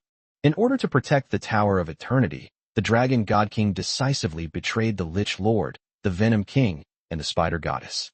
This proposal was not communicated to Titan King Clovis beforehand. But in this situation, Clovis had no choice but to agree. However, Angelia remained indifferent in the face of such sincerity. She wore a crown and held a scepter. The 18 angel wings behind him all radiated dazzling divine light. Her demeanor exudes nobility, elegance, and aloofness. Your dragon race has no standing in my eyes. As she spoke, Angelia waved the scepter in her hand. A massive void rift suddenly appeared in the distance. Immediately afterwards, one after another, incredibly massive cities of angels flew out from the void rifts. The city of holy angels? See these colossal cities of angels. The dragon god King Douglas and the others immediately changed their expressions. It was as disgusting as swallowing a fly. Remember to give away free, powering up with love gifts. Chapter 6:16 City of Holy Angels. As is widely known, City of Angels is the exclusive weapon of war for the angel race. The war power of each City of Angels is extremely terrifying. Long before the Holy War began, the City of Angels had already established a formidable reputation throughout the universe. Later, it displayed even more brilliant glory on the battlefield of the Holy War. Any intelligent race that knows of the existence of angels will never forget the invincible angel army. Wherever the army of angels is, the City of Angels will surely be found. The City of Angels, besides possessing unparalleled military strength, is also a powerful tool for the angelic army to traverse various extraordinary worlds in the universe. Any City of Angels allows for cross-dimensional travel. In those days, the angelic army descended from the heavens, riding through cities of angels, conquering countless extraordinary worlds, and establishing vast territories of faith in the boundless galaxy. Generally speaking, the City of Angels is divided into 3 levels: small, medium, and large. The rulers of the small City of Angels are 12-winged angels. The ruler of the medium-sized angel city is a 14-winged angel. The ruler of the great angel city is the 16-winged archangel. Among them, the small angel city and the medium angel city are the standard weapons used by the angel army to conquer the extraordinary world. Only when encountering some extremely powerful extraordinary worlds will the angelic army deploy the large angelic city under the command of the 16-winged archangel. But, whether it's a small, medium, or large angel city, all of them can be mass-produced. Among the angels, there is another type called angel city that cannot be mass-produced. That is the City of Holy Angels. The City of Holy Angels is one of only 7 cities in the entire angel race. They belong to 7 archangels with 18 wings and are their exclusive divine cities. Each of the cities of holy angels is a collection of countless divine artifacts from the universe, employs a large number of high-level angelic craftsmen, and takes millions of years to build. Hundreds of millions of years ago, there were many divine objects in the universe. Because there were very few gods at that time, many naturally generated extraordinary worlds remained undeveloped. Even so, the angel race endured great hardship and went through a very difficult period in order to build the 7 cities of holy angels. In this day and age, countless extraordinary worlds were exploited and plundered. Many of these mythical creatures have become extinct. As things stand now, replicating the process of building 7 more cities of holy angels is practically impossible. Of course, none of this matters. The important thing is that all you need to know is that the City of Holy Angels is the strongest weapon of war for the angel race. Its power was so great that it could kill the supreme deity. At this moment, accompanied by a torn rift in the void, one after another, majestic and enormous cities of holy angels flew out from the cracks. They stretched for hundreds of millions of kilometers. The city walls were so high that even the gods felt they were insurmountable. When they flew out of the void rift, even the dragon god King Douglas and other supreme deities felt a terrifying pressure. They were so shaken that their hearts stopped beating involuntarily. That's absolutely terrifying. Even their supreme divine bodies, towering at tens of thousands of meters or even millions of meters, would feel incredibly small when faced with these cities of holy angels. To put it more intuitively, the sun, which orbits the blue planet, is not even as large as a single brick of the City of Holy Angels. This demonstrates just how astonishing the scale of the city of holy angels is. In addition, each of the cities of holy angels is home to a large, well-organized army of angels, the weakest of whom has reached the level of 6 wings. A 6-winged adult angel is at the level of a god. In other words, all the angels who descended with these 7 cities of holy angels were gods. No one knows the exact number. All that could be seen was a vast ocean formed by armies of angels. Vast and boundless. It is worth mentioning that among the 7 cities of holy angels that descended, 4 were pure white, while the remaining 3 were pitch black, with blood-red light emanating from them. It is obvious. Those 3 pitch-black cities of holy angels belong to 3 18-winged archangels of the fallen angel faction. After entering hell along with the 3 fallen archangels with 18 wings, these 3 cities of holy angels also fell. There is another different place.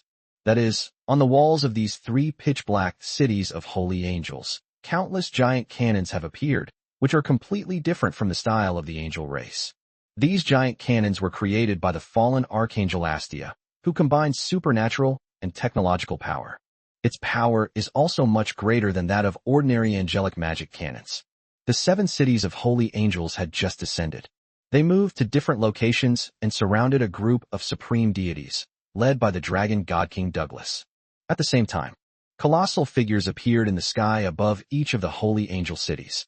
Chapter 6 17 Angels, Not a Kind Race. These colossal figures appear both ethereal and illusory. It has a faint, semi-solid feel to it. Overall, they are purely formed from divine power. The divine power it consumes comes from the divine stone veins stored in the city of holy angels. Yes, it is the divine stone mine. Not a single divine stone. Even in the battlefield of myriad realms, divine stones are a relatively scarce strategic resource. They can restore the divine power consumed by gods, and even help gods break through realms. However, collecting the divine stone is not an easy task. Because the divine stones are formed from the primordial power of the spirit of the world's laws, they are scattered all over the world in the form of mineral veins, but their quantity is extremely rare. Basically, the discovery of every vein of divine stone will trigger a large-scale divine war. However, the angels are different. Throughout the entire battlefield of myriad realms, no other faction can compare to the wealth of the angel race. In ancient times, when the angel race swept across the universe, they plundered countless divine objects from numerous extraordinary worlds, including a large number of divine stone veins. One more thing. The realm of angels also has its own spirit of world laws. Its birth date is older than the world law spirits of the Titan realm and the Dragon realm. The world law spirit, second only to the battlefield of myriad realms. This level of world law spirit can generate a large number of divine stone veins. These divine stone veins were naturally all collected and stored by the angel clan. Over the years, the angel race has accumulated an unbelievable amount of divine stone mines, enough to supply the city of holy angels and the rest of the angelic army without any pressure. Furthermore, these colossal figures formed from divine power. They exist in relation to the city of holy angels. Their appearance corresponds to the 18-winged archangels who control these cities of holy angels. On another level, they are essentially the incarnations of the 7 18-winged archangels, controlled by the will of the 18-winged archangel. Each of the angel clans' angel cities is equipped with a large number of powerful war weapons such as magic cannons, as well as the most powerful means of attack. The strongest attack method of the city of holy angels is these colossal figures. They possess power comparable to that of supreme deities. The dragon god king, Douglas, had a gloomy face. He didn't expect that Angelia and the others wouldn't waste any time talking to them or give them a chance to stall for time, and would summon the city of holy angels immediately. In fact, the city of holy angels rarely appears in the battlefield of all realms. Some of the most powerful deities had never even seen them. The simultaneous arrival of all 7 cities of holy angels is a once-in-a-lifetime event, occurring only during the era of the holy war against demons. In that cosmic war, the angels also went all out. During that battle, the dragon god King Bradley had the privilege of witnessing the 7 cities of holy angels bombarding the void demon army together, a sight that deeply shocked him. Even after tens of millions of years, he still remembers it vividly and has never forgotten it. Therefore, when these 7 cities of holy angels had just flown out of the void rift, he immediately revealed their identities. This is a huge problem. With the power of these 7 holy cities suppressing them, I'm afraid it will be very difficult for us to restrain Angelia and the others. Are you still thinking about this question now? A supreme deity said in a trembling voice, 7 archangels with 18 wings, plus 7 holy cities. If we're not careful, we'll all perish here. That's not necessarily true. Another supreme deity, who resembled an ancient demonic ape, said, although we are at a disadvantage in terms of strength, as long as we can successfully buy time and allow His Majesty the Titan King Clovis to regain control of the Tower of Eternity, victory will be ours. Protected by the mighty power of the Tower of Eternity. Even with the addition of these 7 cities of holy angels, Angelia and the others probably still won't be able to do anything to us. All I can say is that this is the most beautiful fantasy. A supreme deity said with a solemn expression, if anything goes wrong, we could be wiped out on the spot. None of these 18-winged archangels are kind. All the supreme deities remained silent. It wasn't just these 18-winged archangels who were ruthless.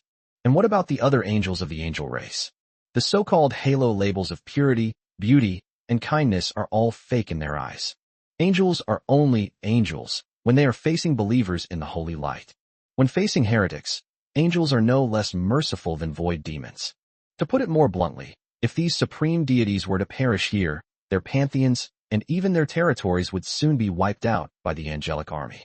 Didn't you see that deep in the void, behind that colossal black hole, a vast army of angels was already gathering and waiting for orders?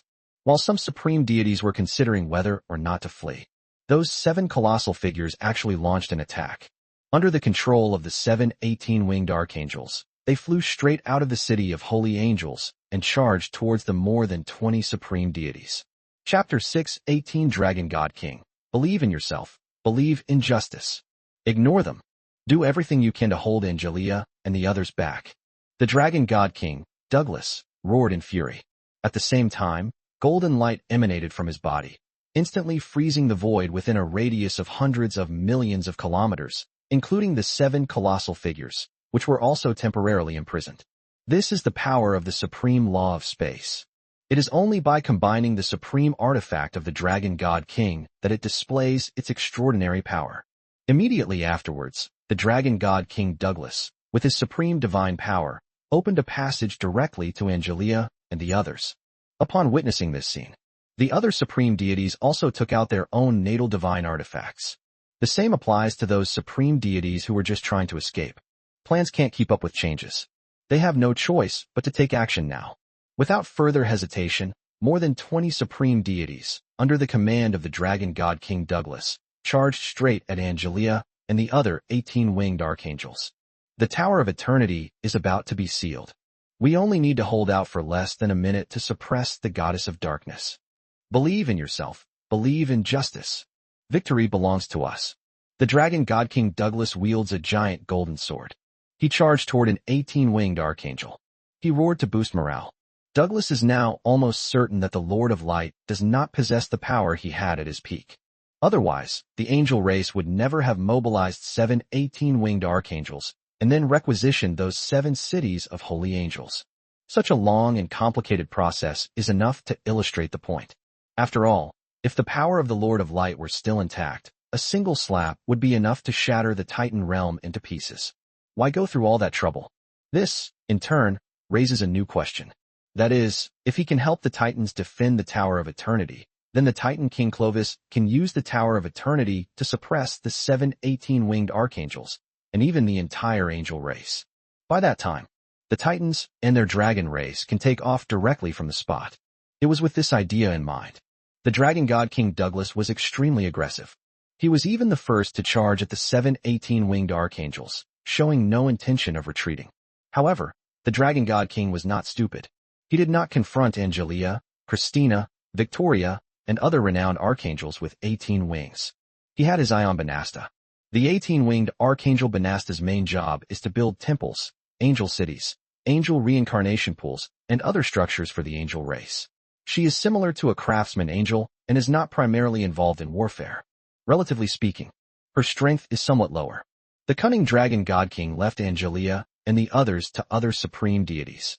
However, Despite the ambitious plans of the dragon god King Douglas, reality did not go as he wished.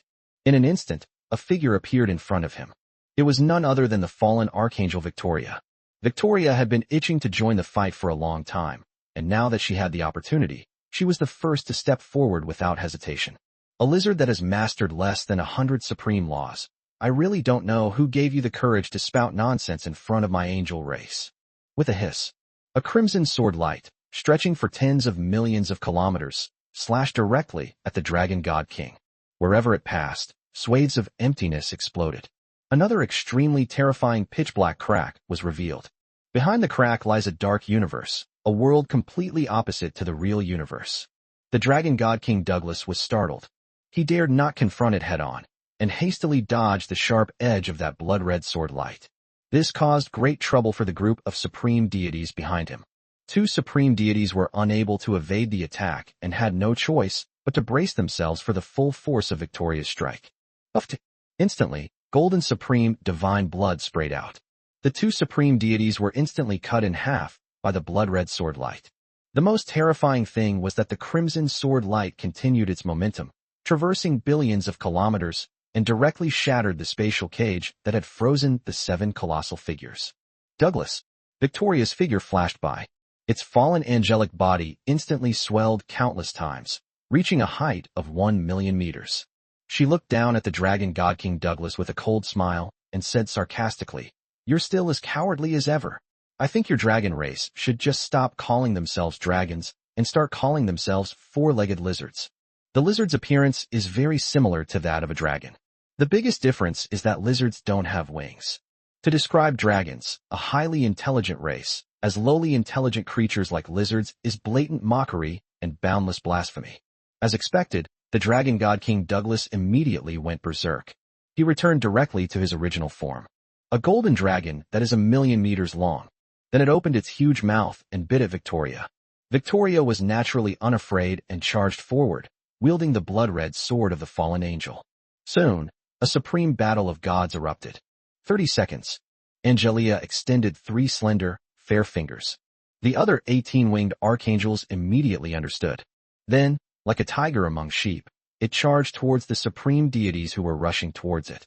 At the same time, the 7 colossal figures descended upon the battlefield, surrounding the supreme deities. A moment later, a shrill scream rang out. The 2 supreme deities who had been cut in two by Victoria's sword had reassembled their divine bodies, but they were quickly destroyed in the battle again, extremely unlucky. At the same time, in an unknown void, a figure slowly emerged, muttering to himself, "It's almost time. Remember to donate your free, powered by love donations. Love you all." Chapter 619. Stop fighting, I surrender. Under the dim void. Chaotic oscillation, space-time collapse. Countless dark cracks appeared on the battlefield. That was a void abyss cleaved open by supreme power, leading directly to the deepest dark universe. Between the void and the dark universe, countless dimensional worlds were destroyed by the supreme deities on the battlefield, and countless lives were annihilated at that moment. This is just the aftermath of the battle. Or rather, it is the overflow of supreme power. It was not directly attacked at all. If it were a direct attack, even more void and dimensional worlds would be destroyed. Dimensional worlds are derivatives of the real universe. Some of them appear between reality and the void, while others are behind the void and at the boundary with the dark universe. Most of the dimensional worlds are desolate and lifeless. However, there are also many dimensional worlds inhabited by real, intelligent beings. In fact, the location of the floating island of Myriad Realms is within the dimensional world. The vast majority of troops summoned by Lord-class professionals are also summoned from dimensional worlds. That's why the floating islands of the Myriad Realms cannot be seen in the real world. Various countries on Earth have dispatched numerous spacecraft to outer regions, but none have been able to find the floating islands. Stop! Suddenly, a furious roar erupted across the battlefield. That was a supreme deity whose divine body reached over 1.5 million meters in height, and whose entire body seemed to be made of metal. Strangely, his head was a giant fireball, like a star radiating brilliant light. He comes from a very rare race in the universe, a metallic life form, whose specialty is defense, and whose supreme law of cultivation is also defense and strength. Although this supreme deity's divine power has not reached its peak, its actual combat strength is not much less than that of a peak supreme deity.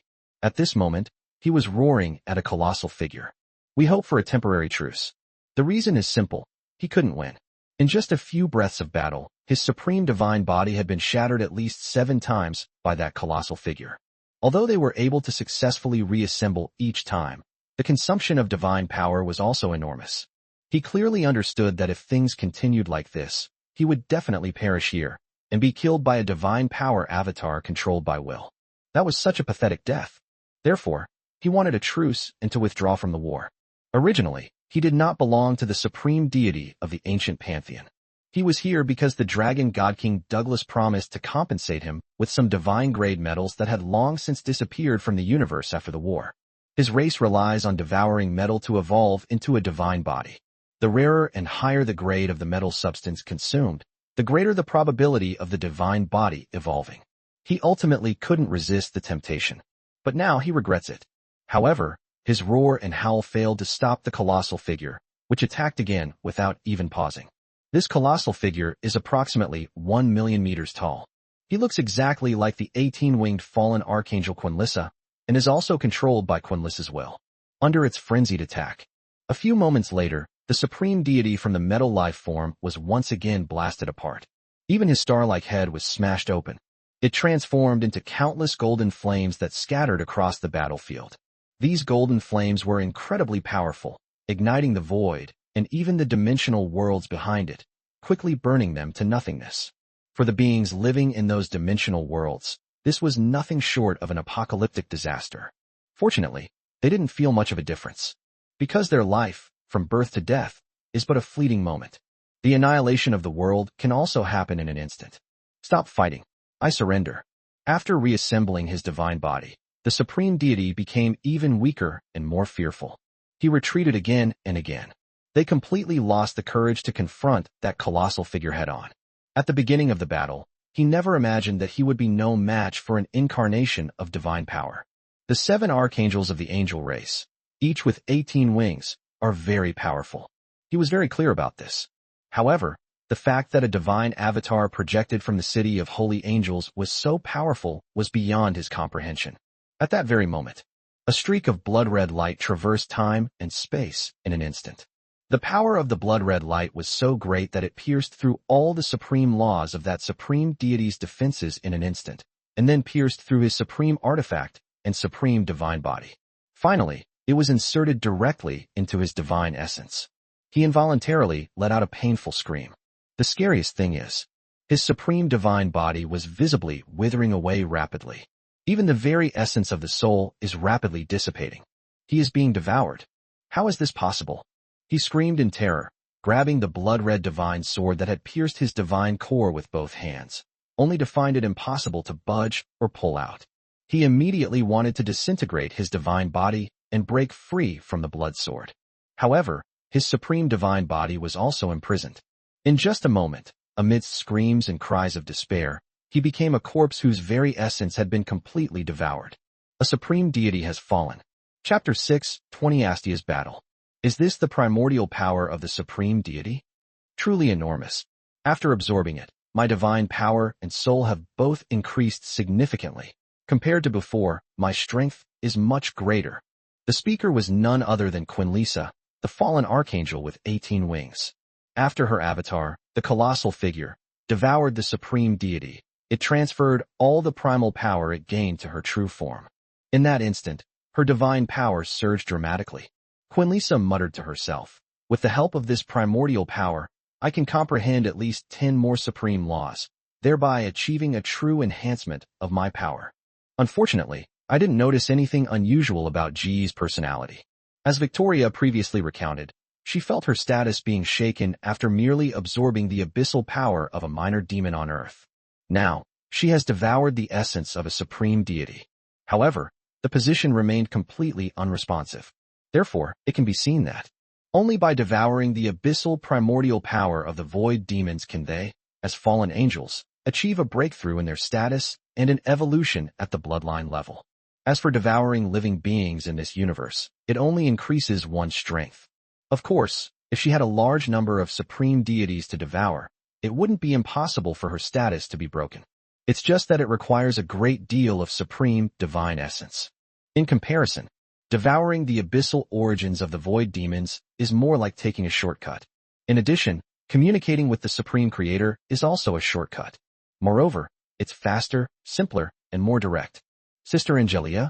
On the other side, Astia, who resembled a dark-style little girl, looked at Secretary and standing outside the battlefield and asked, Quinnissa has killed a supreme deity. Should we completely eliminate her? Gods are very difficult to kill completely. This is common knowledge. Especially for supreme deities, it is virtually impossible to completely kill them without special means or sufficiently powerful strength. Take, for example, the supreme deity who was just killed. He has only been killed in his physical form. The incarnation system was completely unaffected. He can also use his avatar to achieve a different kind of resurrection and rebirth. Just like the supreme deity of the evil god alliance, the king of poison. Astia called upon Angelia because Angelia possessed a special means to completely annihilate the supreme deities, using the power of the supreme laws of fate to sever their true spirits residing in the river of fate. Once Angelia takes action, that supreme deity will have no chance of being resurrected or reborn. Even all traces of him will disappear from this universe. His people, believers, and other beings associated with him, unless they possess power at the level of an ultimate expert, will simply forget him and never remember that he even existed. This is what happens when your destiny is severed. No need. However, Secretarian shook her head. It seems they are not planning to wipe them out completely, or perhaps they have other plans. Seeing this, Astia didn't say anything more, focused on the battle with the opponent. As can be seen, Astia's fighting style is significantly different from that of the other 18 winged archangels. Even the fallen angel armor she wore was unique in style. It incorporates a style that blends technological civilization. After entering combat mode, Astia's fallen angel armor transformed into a humanoid mech, protecting every part of her body and extending several rows of cannons from her shoulders. The 18 fallen angel wings behind her were also covered by mecha. They transformed into metal mechanical wings. It is entirely black and gold in color. It exudes a cold, metallic luster. Her wings were not only covered with numerous cannon muzzles, but the metal feathers were also extremely sharp. Let alone the void. It can even cut through the divine body of a supreme deity. Just then, Astia suddenly unfurled the metal fallen angel wings on her back, and then beams of blood-red light shot out from the cannons that lined the edges of the wings. These blood-red lights are formed by the combination of supreme deities and the most advanced technological energy. Its power is unbelievably strong. The supreme deity who fought against Astia came from the realm of the dragon gods. Its true form is a diamond dragon with a body length exceeding 1.2 million meters. As is well known, the diamond dragon's defense is astonishing, surpassing most other dragons of the same level. Moreover, this diamond dragon has reached the level of a supreme deity. He has cultivated for countless millennia. Its diamond dragon body had long been refined to an extremely terrifying level, making it virtually indestructible. Even if the largest star in the universe were to explode at close range, it wouldn't be able to damage a single scale of its dragon scale. However, when the dense, blood-red light struck the diamond dragon, it was as if it had struck a block of tofu, easily piercing through its supreme dragon body. Immediately afterwards, another black aurora appeared. They spun wildly around that supreme deity, and soon, the black aurora turned into a black storm. In just a moment, the diamond dragon, at the level of a supreme deity, was pulverized amidst screams of agony. When the storm stopped, Astia's petite, lowly-like figure then appeared. At this moment, the metallic fallen angel wings behind her were already stained with golden dragon blood. Chapter 6:21 The backlash has arrived. After successfully killing the enemy, Astia also completely devoured the divine body and soul essence of the supreme, god-level diamond dragon. However, she did preserve her divinity and divine nature.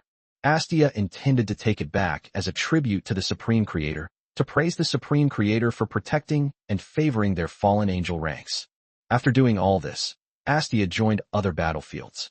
As of now, 5 supreme deities have already fallen on the battlefield. 2 of them were killed by the colossal figures projected by the city of holy angels. The other 3 died at the hands of the 18-winged archangel. This was a devastating blow to the supreme deities on the battlefield.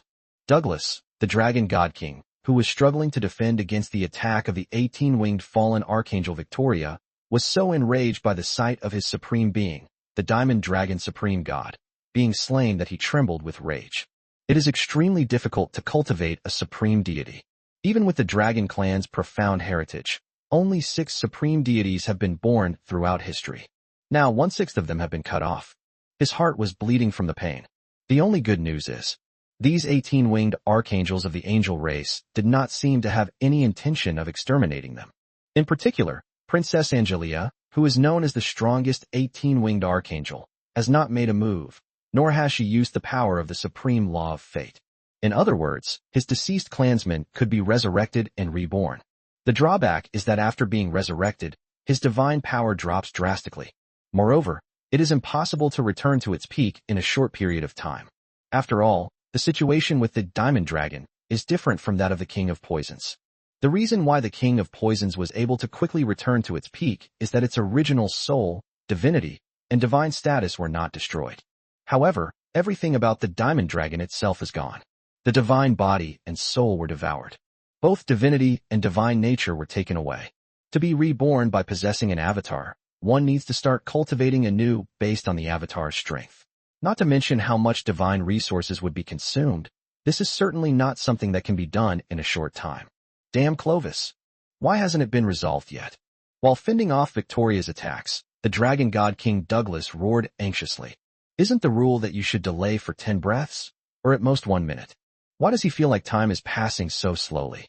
At this moment, in the realm of the Titans, the dark goddess Sylvia has emerged from the Tower of Eternity.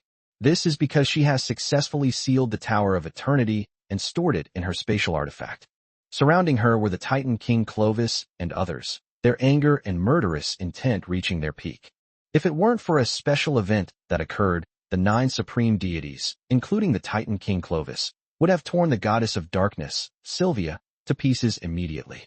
This special event is the backlash from the oath. The backlash occurred at the same time that the Ion was sealed. It was personally overseen by the spirit of the world's laws in the battlefield of myriad realms.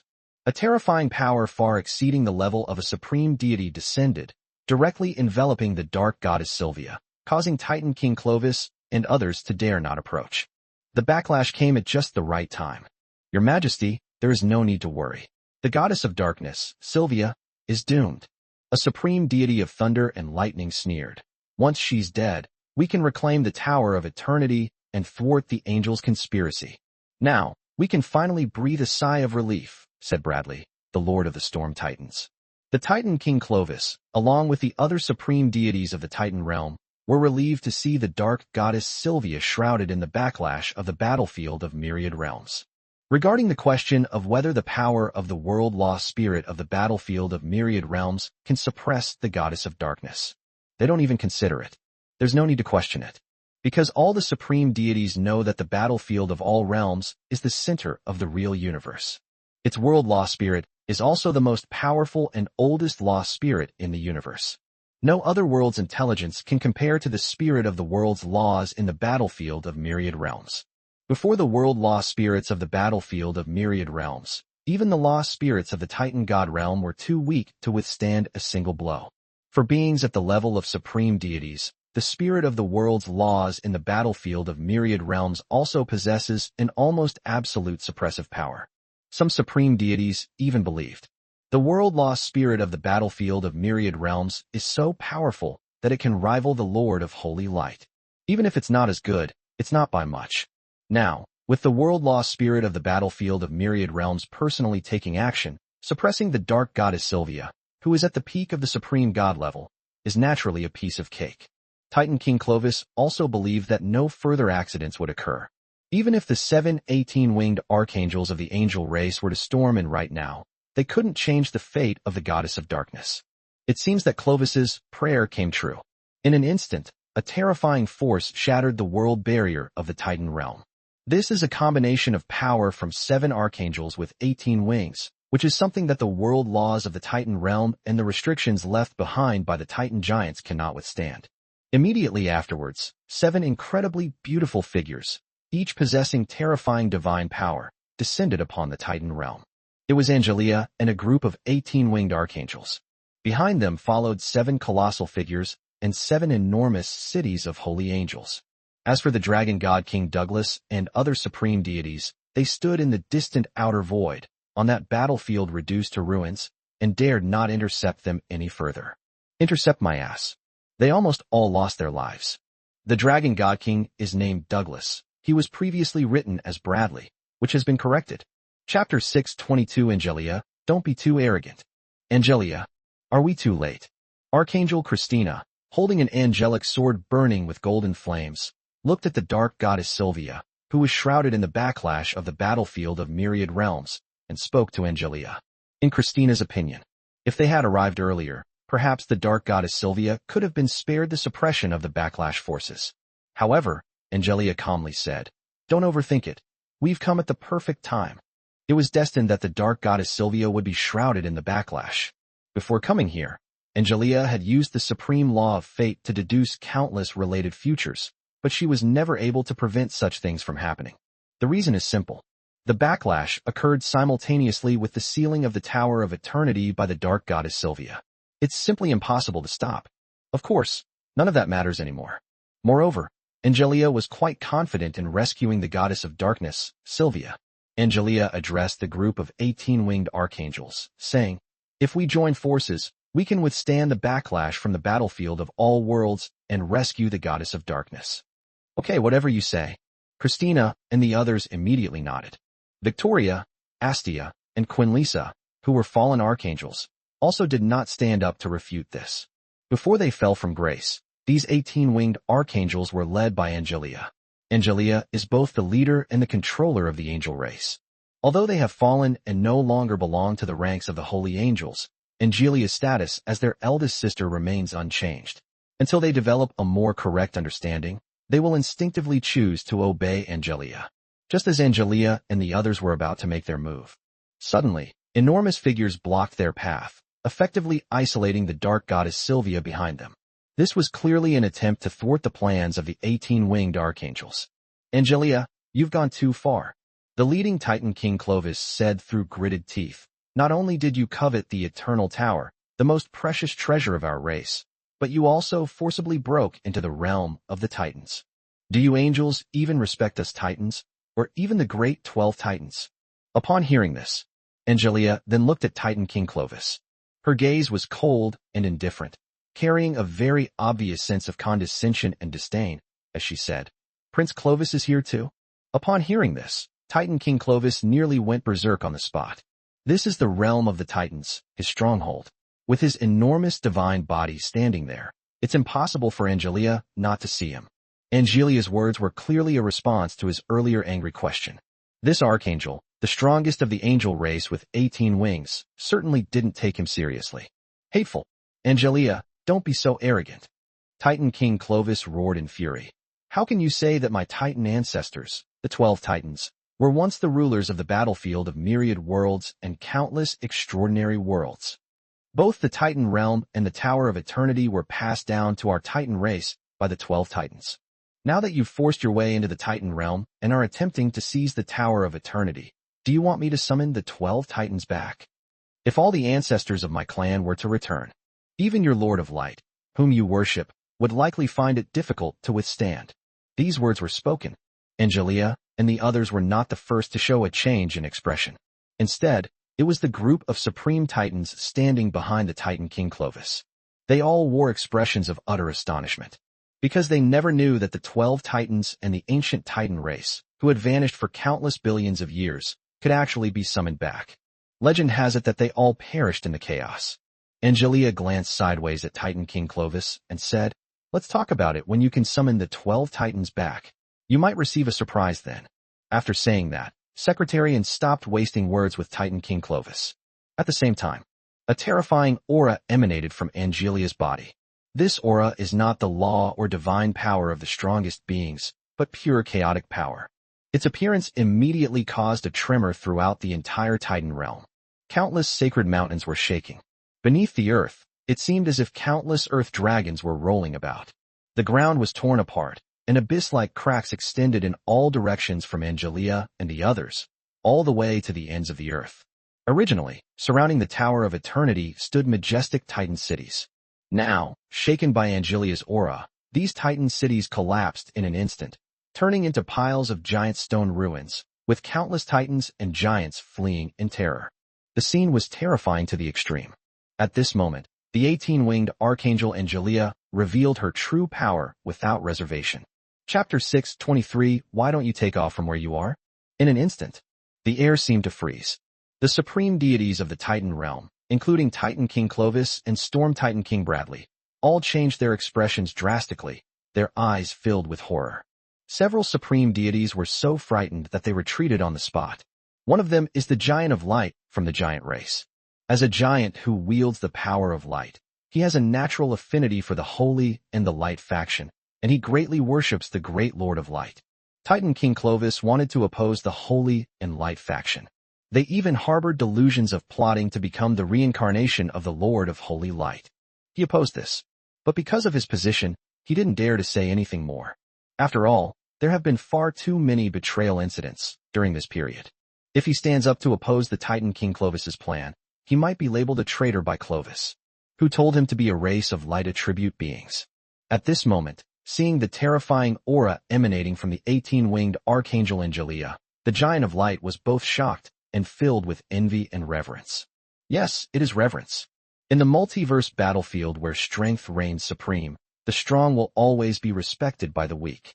Not to mention, this Giant of Light is a practitioner of the laws and divine power of the Light faction.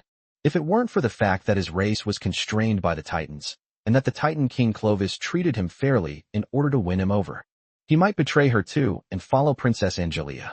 How can he be so strong? Titan King Clovis sensed the divine aura emanating from Angelia, and his expression immediately twisted in pain. He only realized it now. Angelia had actually been hiding her true strength on the battlefields where she fought against the god of slaughter and the god of destruction. Judging from the power Angelia has displayed so far, even the two incredibly powerful supreme deities, the god of slaughter and the god of destruction, would probably not last more than 2 rounds against her. That's incredibly powerful. This level of power has completely surpassed the level of the supreme deity. Even Titan King Clovis had a strange feeling that Angelia was now almost at the level of the spirit of the world laws of the battlefield of myriad realms.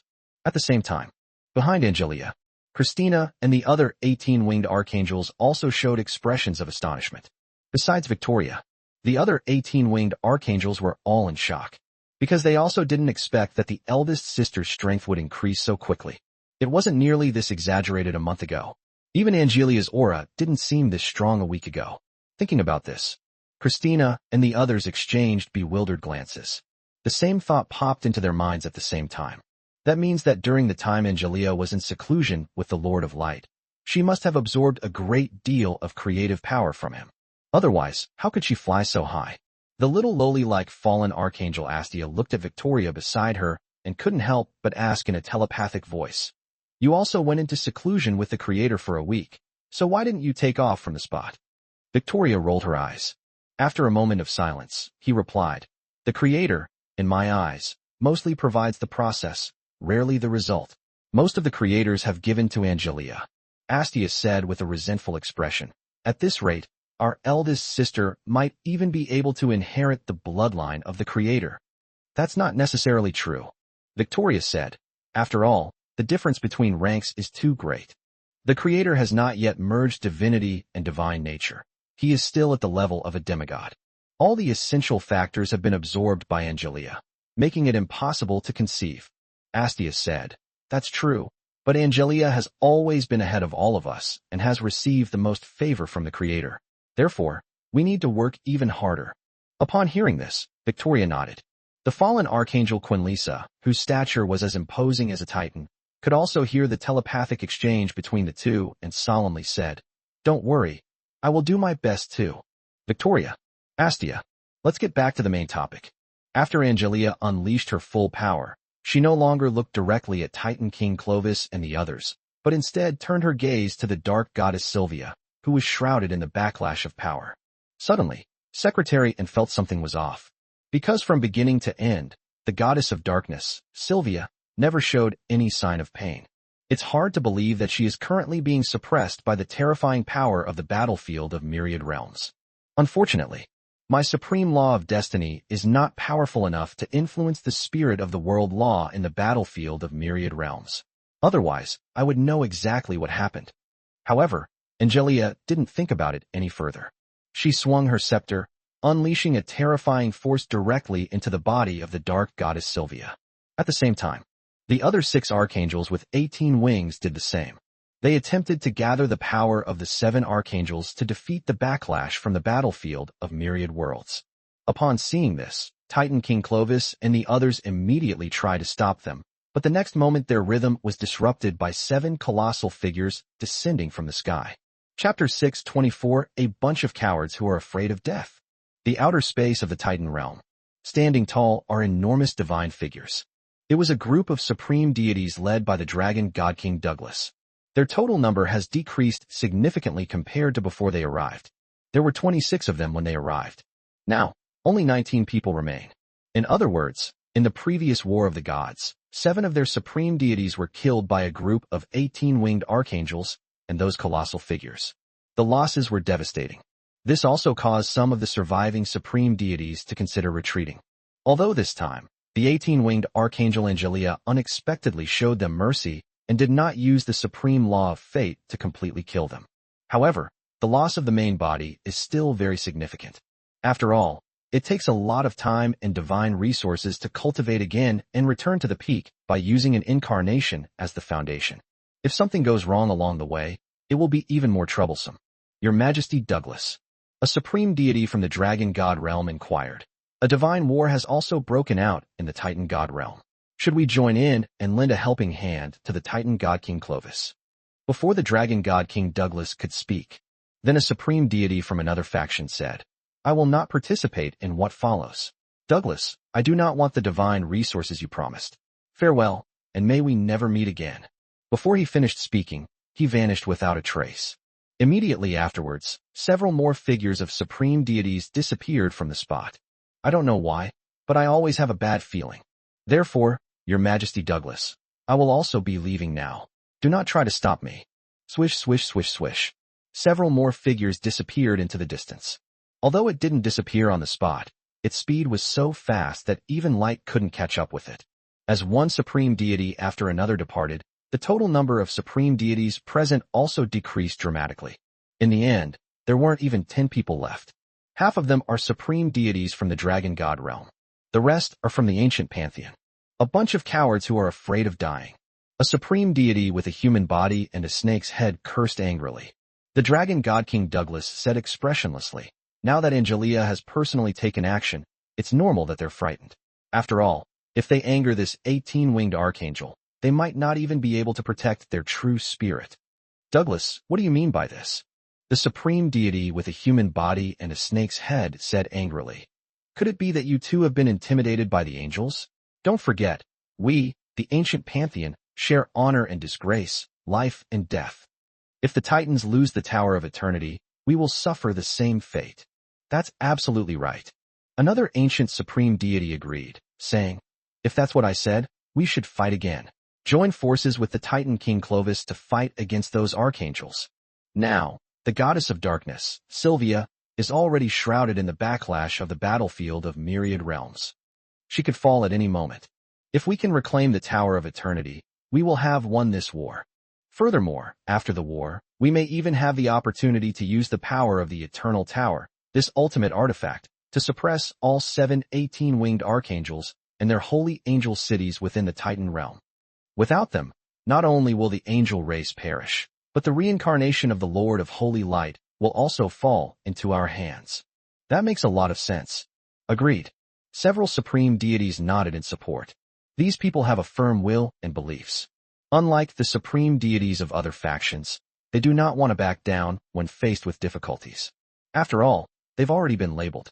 If the Titans are wiped out, their fate won't be any better. Take the Dragon God realm as an example. They've always been on the same side as the Titans. The dragons, who also inherit the bloodline of the Titans, can be considered brothers with the Titans. If the angels wiped out the Titans, they certainly wouldn't let the dragons off the hook either. Your Majesty Douglas, please tell us what to do. Seeing all the supreme deities looking at him anxiously, the Dragon God King Douglas rubbed his forehead and said, "In my opinion, we should observe for a while before making a decision. Wait and see. Wait and see what?" The ancient supreme deity with a human body and a snake's head exclaimed in shock and anger. "If we continue to watch, the Titan realm will be reduced to ruins by those archangels." Dragon God King Douglas glanced at him sideways and said, "Even if the Titan realm is reduced to ruins, what does it have to do with you? That's the Titan's stronghold." The ancient supreme deity. Dragon God King Douglas said, "Listen to me. Observe cautiously first. It won't hurt to suffer any losses." The ancient supreme deity sneered. "Victoria was right after all. You've always been a cowardly and timid person. You always want to back down when faced with difficulties. I really don't know how you obtained your supreme divine position." The Dragon God King, Douglas, had a gloomy face but remained silent. Because he was genuinely terrified. In the previous War of the Gods, his Dragon Clan God realm had already lost a supreme deity. In addition, 2 other supreme deities were severely injured and are still coughing up blood. Of course, the most important person is himself. His opponent in the previous battle was the 18-winged fallen archangel Victoria. During the battle, his supreme divine body was shattered at least 3 times. Each time, his fear of death deepened. If Angelia hadn't suddenly ordered a truce and entered the Titan realm, he might have actually died at Victoria's hands. He is now hesitant to participate in the war. In addition, he always felt that something was wrong with the situation. Especially the dark goddess Sylvia, who is shrouded in the backlash, should have been severely injured even if she hadn't died. So why is there still no sign of her? He even suspected that the spirit of the world's laws in the battlefield of myriad realms was deceiving the Titan race. Of course, he only suspected it, not dared to be sure. After all, if his guess is correct, then the problem would be huge. Chapter 625 One Hammer, One Punch. Anyway, these supreme deities gathered in the outer worlds ultimately did not enter the Titan realm to participate in the war. Without the order from the Dragon God King Douglas, the supreme deities of the dragon pantheon naturally dared not act rashly. With the dragons not taking action, the remaining supreme deities from the ancient pantheon also lacked the courage to shoulder the responsibility. Even the most radical, serpent-headed supreme deity was no exception. Of course, the most important reason. Or perhaps it's because their faction suffered heavy losses in the Battle of the Gods just now. A War of the Gods, in which a total of 7 supreme gods died. One of them came from the Dragon God realm, and the other 2 came from other factions. The remaining 4 were all ancient supreme deities like them. It should be noted that there were only 8 supreme gods in their ancient pantheon, and now they have been cut in half. With such a terrifying casualty rate, who could possibly endure it? Now we can only pray that the goddess of darkness, Sylvia, dies smoothly from the backlash of the battlefield of myriad realms, and that nothing else goes wrong during that time. An ancient supreme deity sighed. Upon hearing this, the Dragon God King Douglas said, "If the dark goddess Sylvia dies successfully, we will make our move. If she doesn't, then we will retreat." The supreme deity with a human body and a snake's head sneered. The fact that Sylvia is not dead means that the Tower of Eternity will fall into the hands of those 18-winged archangels. Without the Tower of Eternity as a support, the Titans are not far from their doom. And once the Titan realm is destroyed, do you think we can still escape? Dragon God King Douglas said, "If that's the case, then we can only bow our heads to reality. As the saying goes, if we can't resist, we can only silently accept it." I knew you wanted to surrender. Upon hearing this, the supreme deity with a human body and a snake's head immediately cursed angrily. "Who are you insulting?" Dragon God King Douglas glanced at him sideways and said, "Watch your mouth. I may not be able to defeat the 18-winged archangel of the angel race, but do you think I can't defeat you?" The supreme deity, with a human body and a snake's head, was so angry that he convulsed. But he quickly and obediently switched off his verbal sparring mode. With the divine power of the Dragon God King Douglas, defeating him would be absolutely no problem. "Angelia, you've gone too far." While the 7 colossal figures were being held back by the Titan supreme deities, Titan King Clovis charged towards Angelia first. His weapon was a giant purple gold hammer. Its entire body was wrapped in thick golden lightning bolts. The power of thunder is terrifying, enough to easily annihilate any peak-level main god.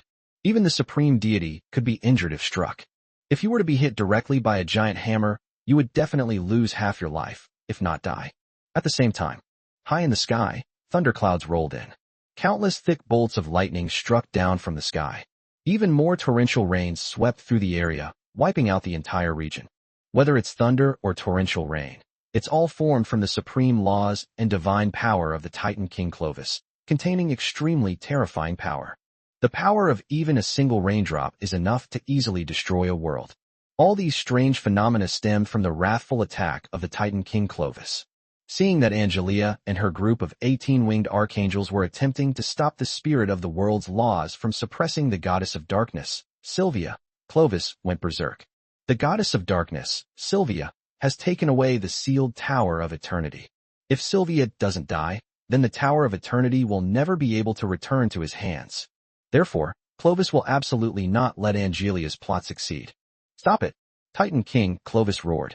He swung the amethyst hammer with all his might, and then smashed it down on Angelia. At this moment, Angelia's expression was somewhat strange. A look of surprise appeared in his eyes. She seemed to have discovered something unexpected. She only regained her senses when the immense divine power of the Titan King Clovis descended from the sky, shaking her soul and mind. Angelia clenched her right fist. Without hesitation, it slammed into the massive amethyst warhammer. A loud bang was heard. The fist and the hammer collided, producing a sound like a thunderclap. At the same time, countless supreme laws and supreme divine powers exploded into fragments, which then spread in all directions from the center of Titan King Clovis and Angelia. These fragments swept across an area of hundreds of millions of kilometers in an instant, like a tsunami. Wherever it goes, space and time collapse. Countless majestic sacred mountains have vanished. Titan cities, countless titans, giants, and other godlike beings were reduced to ashes in an instant. In this one incident alone, the Titan realm lost billions of gods and thousands of times more mortal intelligent beings. For them, this was a completely undeserved disaster. But what can they do when they live in a world ruled by supernatural powers? When gods fight, mortals suffer. That's what I'm talking about. Chapter 626 The Supreme Artifact Destroyed by a Single Punch. Before the aftershocks of the collision had even subsided, a massive figure soared into the sky. That was none other than the Titan King Clovis, whose supreme divine body was over 1,000,000 meters tall. Angelia remained unmoved, standing still.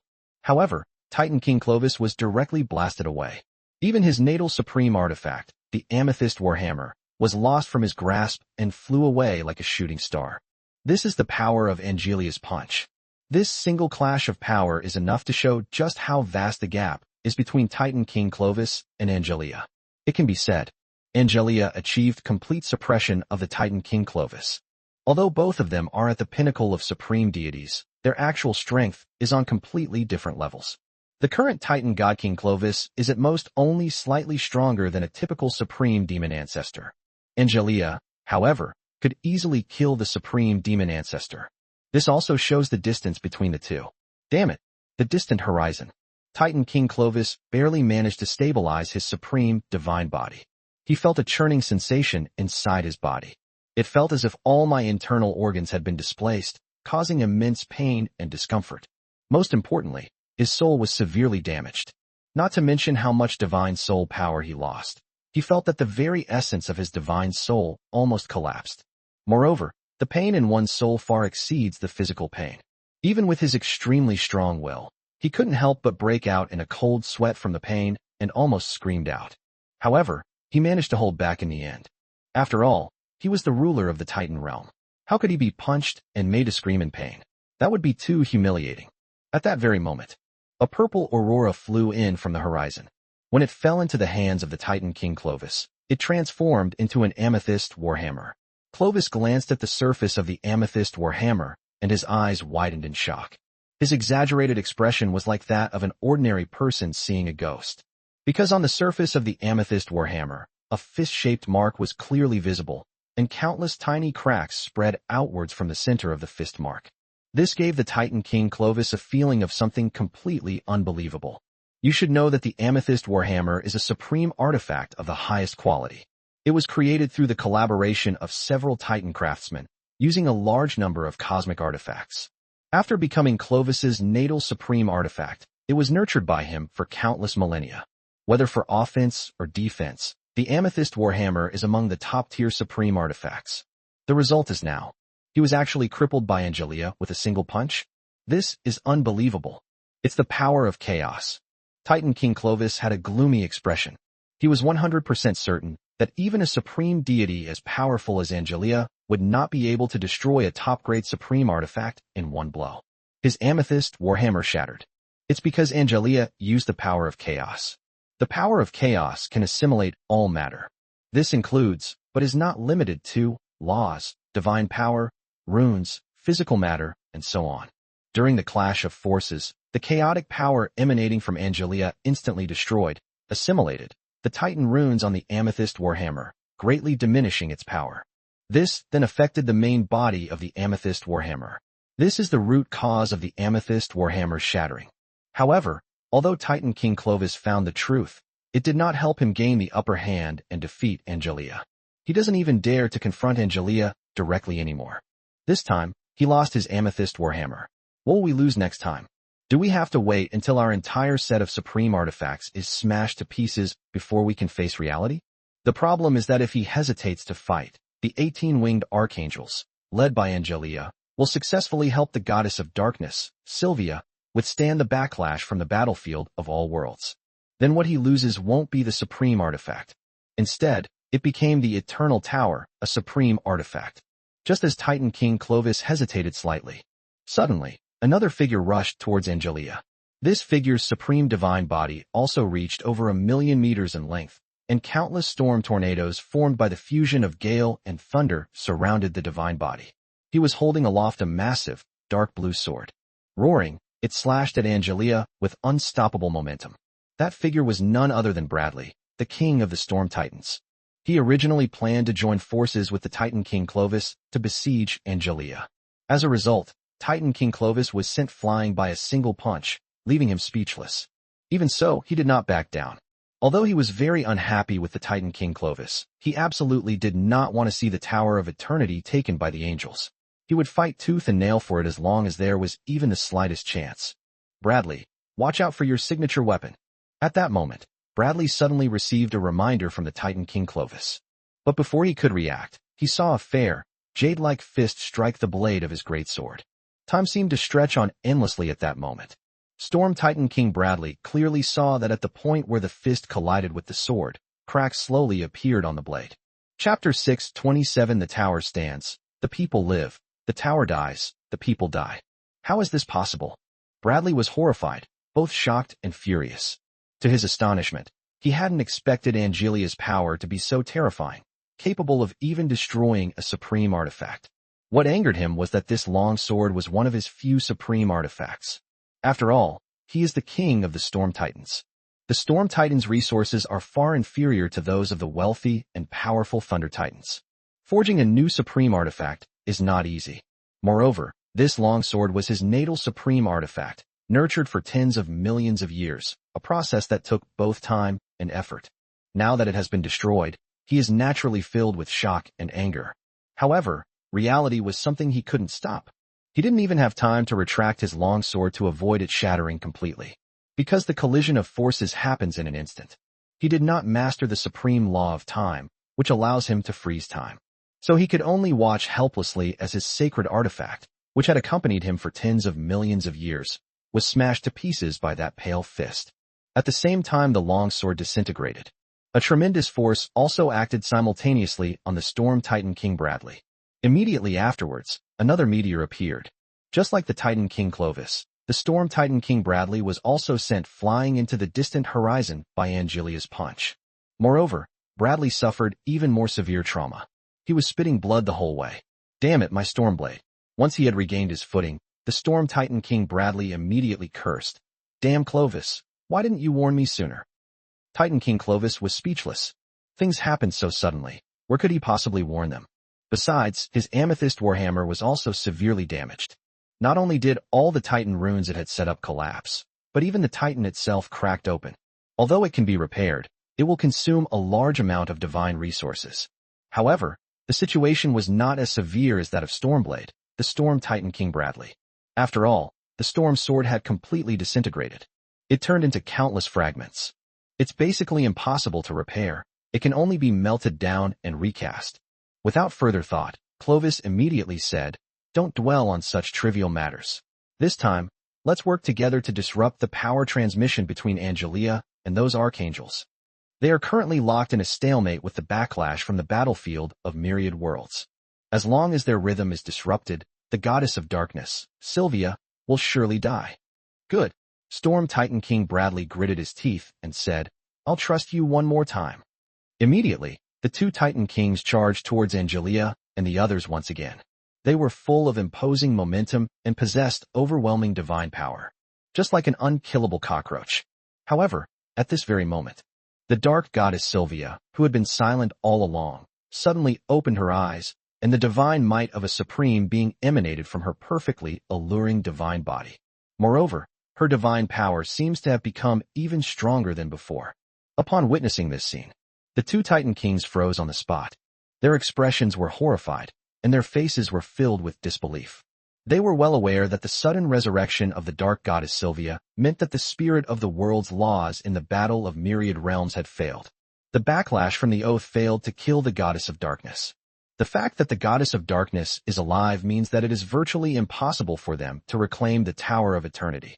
After all, they were no match for the 7 18-winged archangels of the angel race. Their attempt to reclaim the Tower of Eternity was also driven by the hope that they could use its power to suppress Angelia and her allies. The saying goes, the tower exists as long as the people live, the tower dies, and the people die. Without the Tower of Eternity, the Titans would be unable to contend with the powerful angels. It's over. The Titan King Clovis's expression became blank. It was as if he had lost his soul. His companion, the Storm Titan King Bradley, also wore a look of despair and fear for the future. But soon, I don't know what he was thinking. Deep within his golden pupils, which were filled with endless storms, a faint hint of joy appeared. However, no one saw this hint of joy. This is impossible. Titan King Clovis roared as if in a state of collapse. The world-lost spirit of the battlefield of myriad realms possesses such powerful primordial force that no supreme deity can withstand it. You can't possibly defeat them so quickly. This can't be real. Clovis appeared to be insane. And with it, a vast and terrifying supreme law and supreme divine power were released from his body, directly causing the heavens and earth to collapse and all living beings within a radius of hundreds of millions of miles to perish. Even the Storm Titan King Bradley, who was standing not far away, was attacked indiscriminately, further aggravating his injuries. On the other hand, the War of Gods was also forced to end. 7 colossal figures vanished into thin air. The supreme deities of the Titan realm were left standing on the battlefield, stunned and speechless. Did they ultimately lose the Tower of Eternity? Remember to give away free, powering up with love gifts. Chapter 628 What's the point of resisting? Just surrender. At this moment, all the supreme deities of the Titan realm were frozen in place. They are unbelievable. They put in so much effort, and some even suffered serious injuries in the battle against the 7 colossal figures, all to buy time for Titan King Clovis and Storm Titan King Bradley. In the end, however, they still lost the Tower of Eternity. This outcome was completely unexpected for them. When they first learned that the dark goddess Sylvia had betrayed her oath and attempted to seal the Tower of Eternity, they still had enough confidence to take it back. After all, this is their Titan home base. Moreover, the spirit of the world's laws in the battlefield of myriad realms will also stand on their side, helping them to suppress the dark goddess Sylvia under the pretext of oaths of punishment. Everyone believed, whenever the backlash of the oath strikes, the dark goddess Sylvia is doomed. This was the same thought held by Titan King Clovis and Storm Titan King Bradley. But why did it end like this? They don't understand. It's incomprehensible why the spirit of the world laws of the battlefield of myriad realms, who has always been able to easily suppress any supreme deity, would fail in punishing the dark goddess Sylvia. If it weren't for the fact that the world-lost spirit of the battlefield of myriad realms has always been fair and just, and does not favor any side, then they were starting to suspect that the spirit of the laws of this world was also the 6th one. It has nothing to do with the spirit of the world laws of the battlefield of myriad realms. It must be because Angelia's chaotic power is too strong. Furthermore, with the assistance of 6 18-winged archangels at their peak strength, they were able to withstand the power of the world-lost spirit of the multiverse battlefield. The backlash of the oath is like undergoing a tribulation. It won't be endless. As long as the backlash can be withstood head-on, The power of the world-lost spirit of the battlefield of myriad realms will retreat. When I forcibly shook the river of fate and resurrected one of my subordinate gods, I also suffered a backlash from the power of the river of fate. After withstanding 3 waves of backlash attacks, the river of fate acknowledged my act of resurrection. I absolutely cannot believe that the spirit of the world's laws in the battlefield of myriad realms is secretly helping the angel race plot against our eternal tower. That makes sense, but I don't believe it either. The supreme deities of the Titan realm were whispering. They instinctively didn't want to involve the spirit of the world's laws in the battlefield of myriad realms with the angel race. We are trying our best to find a reasonable explanation for the defeat in the battle of the myriad realms. The reason is simple. If the spirit of the world's laws in the battlefield of myriad realms is on the same side as the angel race, then why would they resist? They might as well just surrender. And it's not just the Titan race. All the pantheons and divine realms in the entire battlefield of myriad worlds can now surrender, one way or another. Now that the Tower of Eternity has been taken, we're in big trouble. A supreme deity from the Storm Titan spoke with a somber expression. His expression revealed deep dissatisfaction and resentment.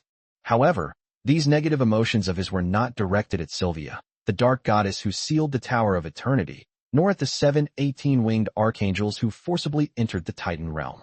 It was aimed at the Titan King Clovis. Because, if it weren't for Titan King Clovis guiding several supreme deities of the evil Pantheon Alliance into the Titan realm and opening the Tower of Eternity to them, the rest of the events will never happen. Without the dark goddess Sylvia acting as an inside agent and sealing the power of the Tower of Eternity, the 7 18-winged archangels, led by Angelia, couldn't even enter the Titan realm. In other words, the root cause of the theft of Ion lies with the Titan King Clovis. This Titan King is a sinner to his entire Titan race. This wasn't just the opinion of the supreme deity of the Storm Titan race. The other supreme deities present also placed the blame on Titan King Clovis. The same applies to the supreme deities of the Thunder Titan race. They all resented the Titan King Clovis. At this moment, the supreme deity from the race of Giants of Light coughed up a mouthful of divine blood before saying, "Without the Tower of Eternity, how can we withstand the onslaught of the angels? The army of angels has already gathered behind that supermassive black hole. Perhaps soon, a vast and boundless army of angels will invade the battlefield of all worlds. What will we use to defend ourselves then?" Oh, a supreme deity, the Thunder Titan, sneered and said, "The angels are sweeping across the battlefields of all realms. Isn't this exactly the scene you wanted to see? Don't frame me. Although my race is an intelligent race with the attribute of light, we have absolutely no relation to the angel race or the holy and light factions. In the distant ancient times, my race of Giants of Light has always been loyal to and worshipped the great Titan. If the Titans are determined to fight the angels to the death, then my race will surely step onto the battlefield as well." The supreme deity from the race of Giants of Light spoke with righteous indignation. After saying that, he coughed violently a few more times and coughed up a mouthful of golden divine blood. Chapter 6:29 The Lord said, "The treasures shall belong to the virtuous." That would be best. The supreme deity of the Thunder Titan race said coldly. Although the supreme deity of the Giants of Light had given his all in the battle against those colossal figures, and had even been injured, he was still alive. However, he still couldn't completely trust this guy. The root cause, the alignment of the Giants of Light race, is far too sensitive. Especially now that the Tower of Eternity has been successfully seized by the Goddess of Darkness, Sylvia, and the Angel race. It's hard to guarantee that the Giants of Light won't betray them if they see the situation turning against them. So he gave this supreme deity of the race of Giants of Light a warning in advance.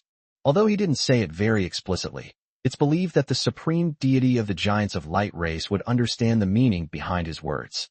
The stronghold of the Giants of Light is also in the Titan realm.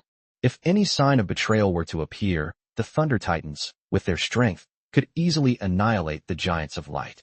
Even wiping out all giant races wouldn't be difficult. Looking at the indifferent expression of the Thunder Titan, the supreme deity. The supreme deity of the Giants of Light race didn't say much either. He continued to cough up blood. There wasn't much expression on his face. It's impossible to guess what he's thinking. Just as no one knew that at this moment, when the Storm Titan King Bradley saw the Tower of Eternity being taken away, a hint of joy, unnoticed by anyone, welled up deep within him. "Angelia, Titan King Clovis, seeing Angelia protecting the dark goddess Sylvia behind her, immediately said angrily, "In the ancient holy demon era, our two races were staunch allies. The great Lord of Holy Light has also given me guidance on my spiritual practice. But now, you are forcibly seizing my race's artifact, the Tower of Eternity, not only destroying the alliance and friendship, but also making the races of the universe view your angel race." Upon hearing this, Angelia glanced sideways at Titan King Clovis. For tens of millions of years, your Titan race has only been fighting for power and profit in the battlefield of all worlds, but you have not made any progress. Placing the Tower of Eternity here is a waste of its meaning and value. Only my lord can truly unleash the brilliance of this divine artifact. Clovis, you should be grateful that our Lord is merciful and loving, and has shown compassion for the difficult development of your Titan race. Otherwise, I would have razed the entire Titan realm to the ground. Titan King Clovis was immediately shaken.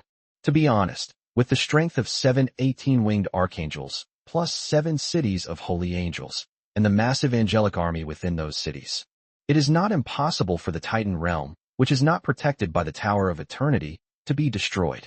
Moreover, the passage from the angelic realm to the battlefield of myriad realms has been forcibly opened.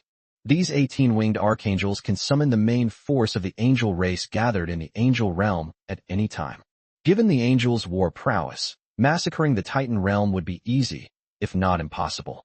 Titan King Clovis quickly added, "The great Lord of Light is fair, selfless, merciful, and compassionate. I believe that seizing the Tower of Eternity was absolutely not His Majesty's intention." Angelia said calmly, "The Lord said that the treasure shall belong to the virtuous." Upon hearing this, Titan King Clovis's face turned ashen. What utter nonsense about the virtuous owning the treasures. If you're going to rob someone, just rob them. Why bother with all this nonsense? At this moment, Titan King Clovis suddenly thought of a problem. The current Lord of Light is not the Lord of Light back then. Even the Lord of Holy Light back then probably wouldn't have done something like this. After all, if it were a matter of robbery, it would have happened tens of millions of years ago. Why wait until now? At that time, the Titans were utterly powerless against the supreme power of the Lord of Light.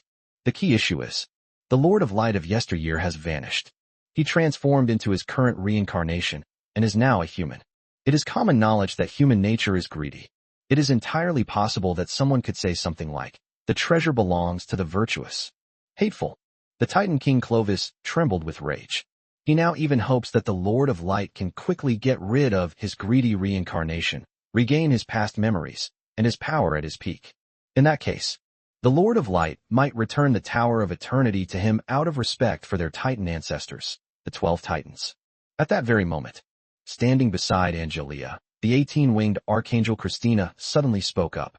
"Clovis, the Tower of Eternity has fallen into our hands. Are you prepared to take it back? If you don't take it, then we're leaving." Upon hearing this, Titan King Clovis turned green with rage. This is absolutely outrageous. Chapter 630. Your dream is wonderful. In the end, even the Titan King Clovis couldn't muster the courage to snatch the Tower of Eternity back from the 18-winged archangels. The other supreme deities of the Titan realm present did not react in the slightest. They've been beaten into submission. The 7 colossal figures projected from the city of holy angels were simply controlled by the will of the 7 18-winged archangels, and they were almost no match for them. Where would they get the strength to fight against the true forms of the 7 18-winged archangels? If they fight to the death, they really might die. Even the notoriously short-tempered Storm Titan King Bradley remained silent at this moment. For Bradley, the most important thing now is no longer reclaiming the Tower of Eternity, but how to get the Titan King Clovis to relinquish his rule over the realm of the gods. Yes, Bradley wants to become the new Titan King. He had been eyeing the throne of the Titan King for quite some time. There was no opportunity before. Now, due to the failed actions of Titan King Clovis, the Titan race has lost its most precious artifact, the Tower of Eternity. This is an unforgivable crime and disgrace. This is also the best opportunity for him to seize the throne of the Titan God King. That's why a hint of joy welled up inside him. Losing the Tower of Eternity in exchange for the throne of the Titans seems to be a win-win situation for him. After all, before this, the Ion itself was not under his control. Furthermore, due to the Titan King Clovis's fear of him, the members of his Storm Titan clan were also restricted from entering the Tower of Eternity. Therefore, The loss of the Tower of Eternity is not an unacceptable thing, at least for the Storm Titans. It doesn't matter if we can't take back the Tower of Eternity. As long as I can become the new Titan God King, I'll be satisfied no matter what. Storm Titan King Bradley muttered to himself. He also knew that there was another prerequisite. That is, the angels will not exterminate and annihilate the entire Titan race.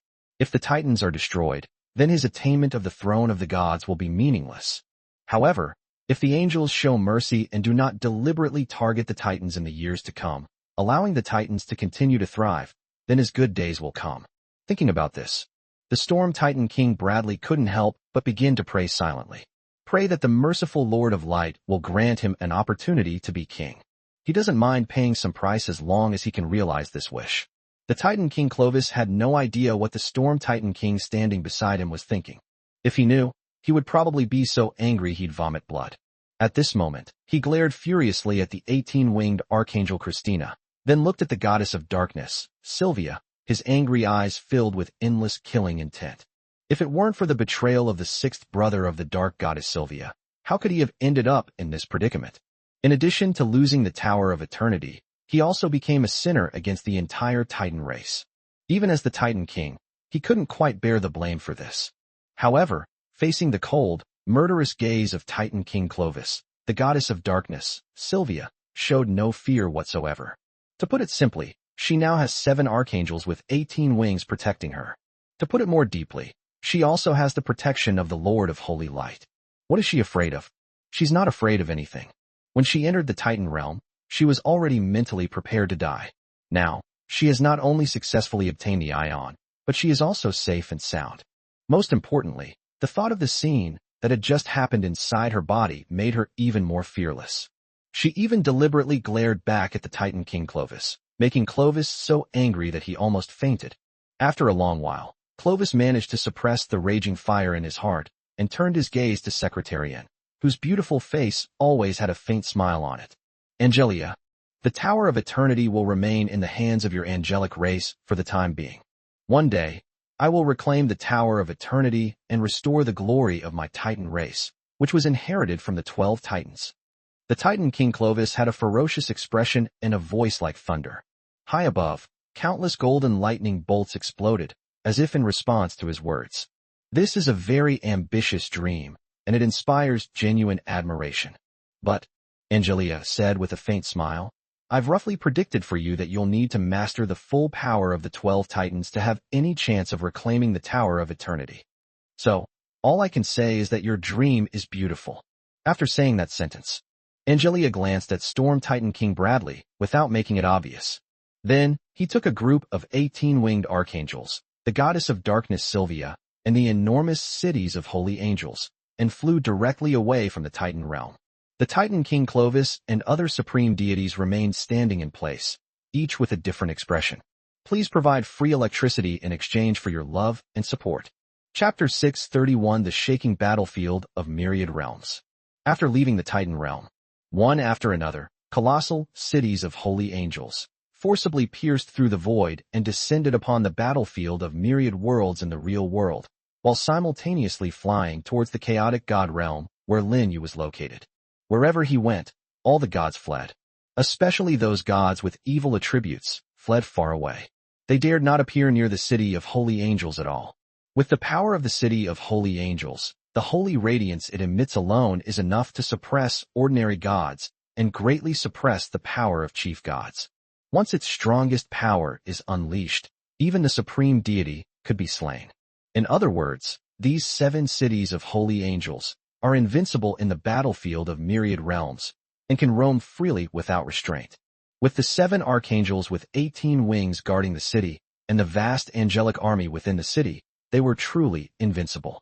And with the arrival of the 7 cities of holy angels, and news of the events that occurred in the Titan realm spread, the billions of gods in the battlefield of myriad worlds also clearly recognized that a new era belonging to the angel race had arrived. Just as tens of millions of years ago, the gods and countless intelligent races of the battlefield of myriad worlds will once again be shrouded in the shadow of the angelic army. Countless gods are worried about their future fate, but some gods rejoiced at this. When the 7 cities of holy angels descended, The entire holy light divine realm was filled with jubilation. Countless gods and believers from the holy and light factions knelt on the ground, praying with utmost devotion and fervor to their revered Lord of Light. Tens of millions of years later, they ushered in a glorious era in which holy light enveloped all worlds. This excited and thrilled them. I can already see the angelic army covering all the divine realms of the battlefield of myriad worlds. The holy light has appeared, and darkness will surely end. In this era, our holy and light faction will surely sweep across the universe under the command of the angels, spreading the faith of the great Lord of Light throughout the entire real universe. Only the holy light can rule the universe and save all worlds. Praise be to the great Lord of Light. May the holy light endure. May the Lord be eternal. These are the prayers of countless holy gods and believers.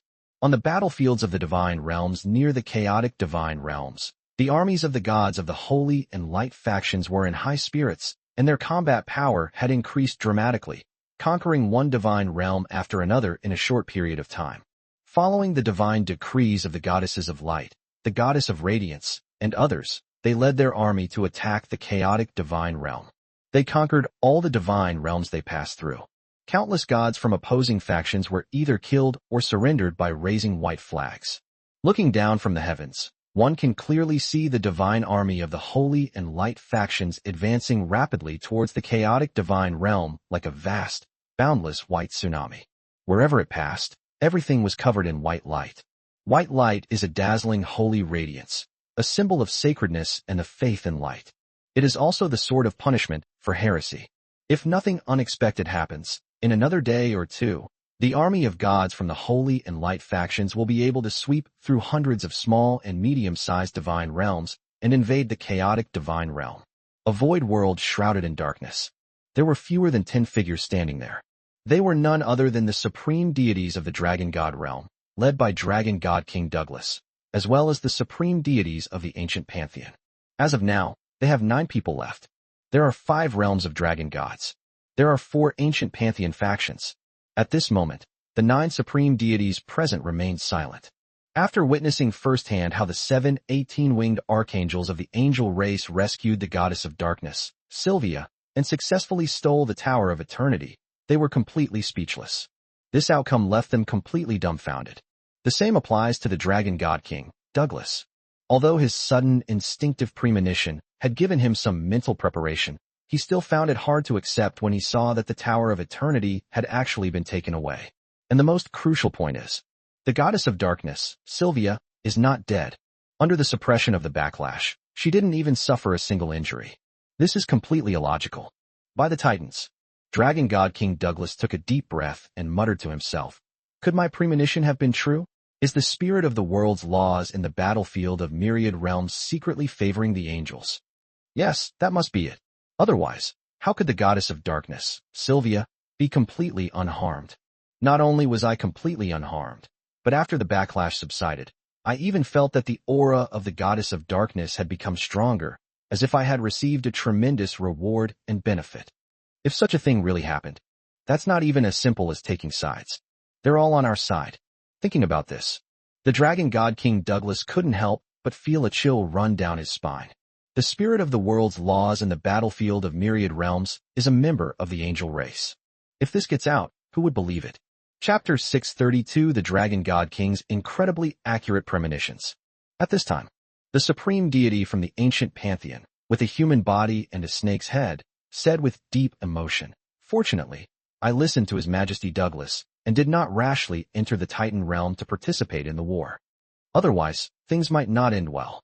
Judging from what just happened, the 7 18-winged archangels of the angel race clearly showed mercy to the Titans.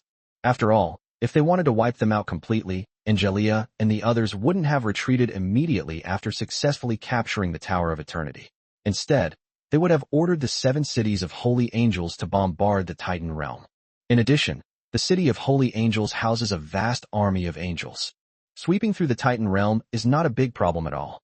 Furthermore, once all 7 18-winged archangels make their move, along with the dark goddess Sylvia and those 7 colossal figures comparable to supreme deities, it was also enough to suppress all the strongest beings in the Titan realm.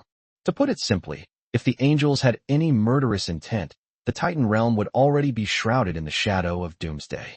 Therefore, it is obvious that whatever their purpose or plan, the 7 18-winged archangels ultimately spared the Titans. However, if they suddenly get involved, help the Titan King Clovis and other supreme deities of the Titan realm to fight against the 7 18-winged archangels of the angel race. The situation might be different then. If you anger these archangels, they might just kill you. That would be tantamount to adding fuel to the fire and making things worse. Therefore, he was glad that he had listened to the advice of the dragon god King Douglas and had not rashly entered the Titan realm. The other supreme deities present shared the same thought. They all felt a sense of relief, as if they had just escaped death and returned to the real world alive. The dragon god King Douglas glanced sideways at the ancient supreme deity with a human body and a snake's head, and sneered. Now you know to believe me? What did you say before? The ancient supreme deity with a human body and a snake's head stiffened slightly. Then it returned to normal. As the supreme deity of ancient times, he had a thick skin. He changed the subject, saying, Your Majesty Douglas, what do you think we should do now?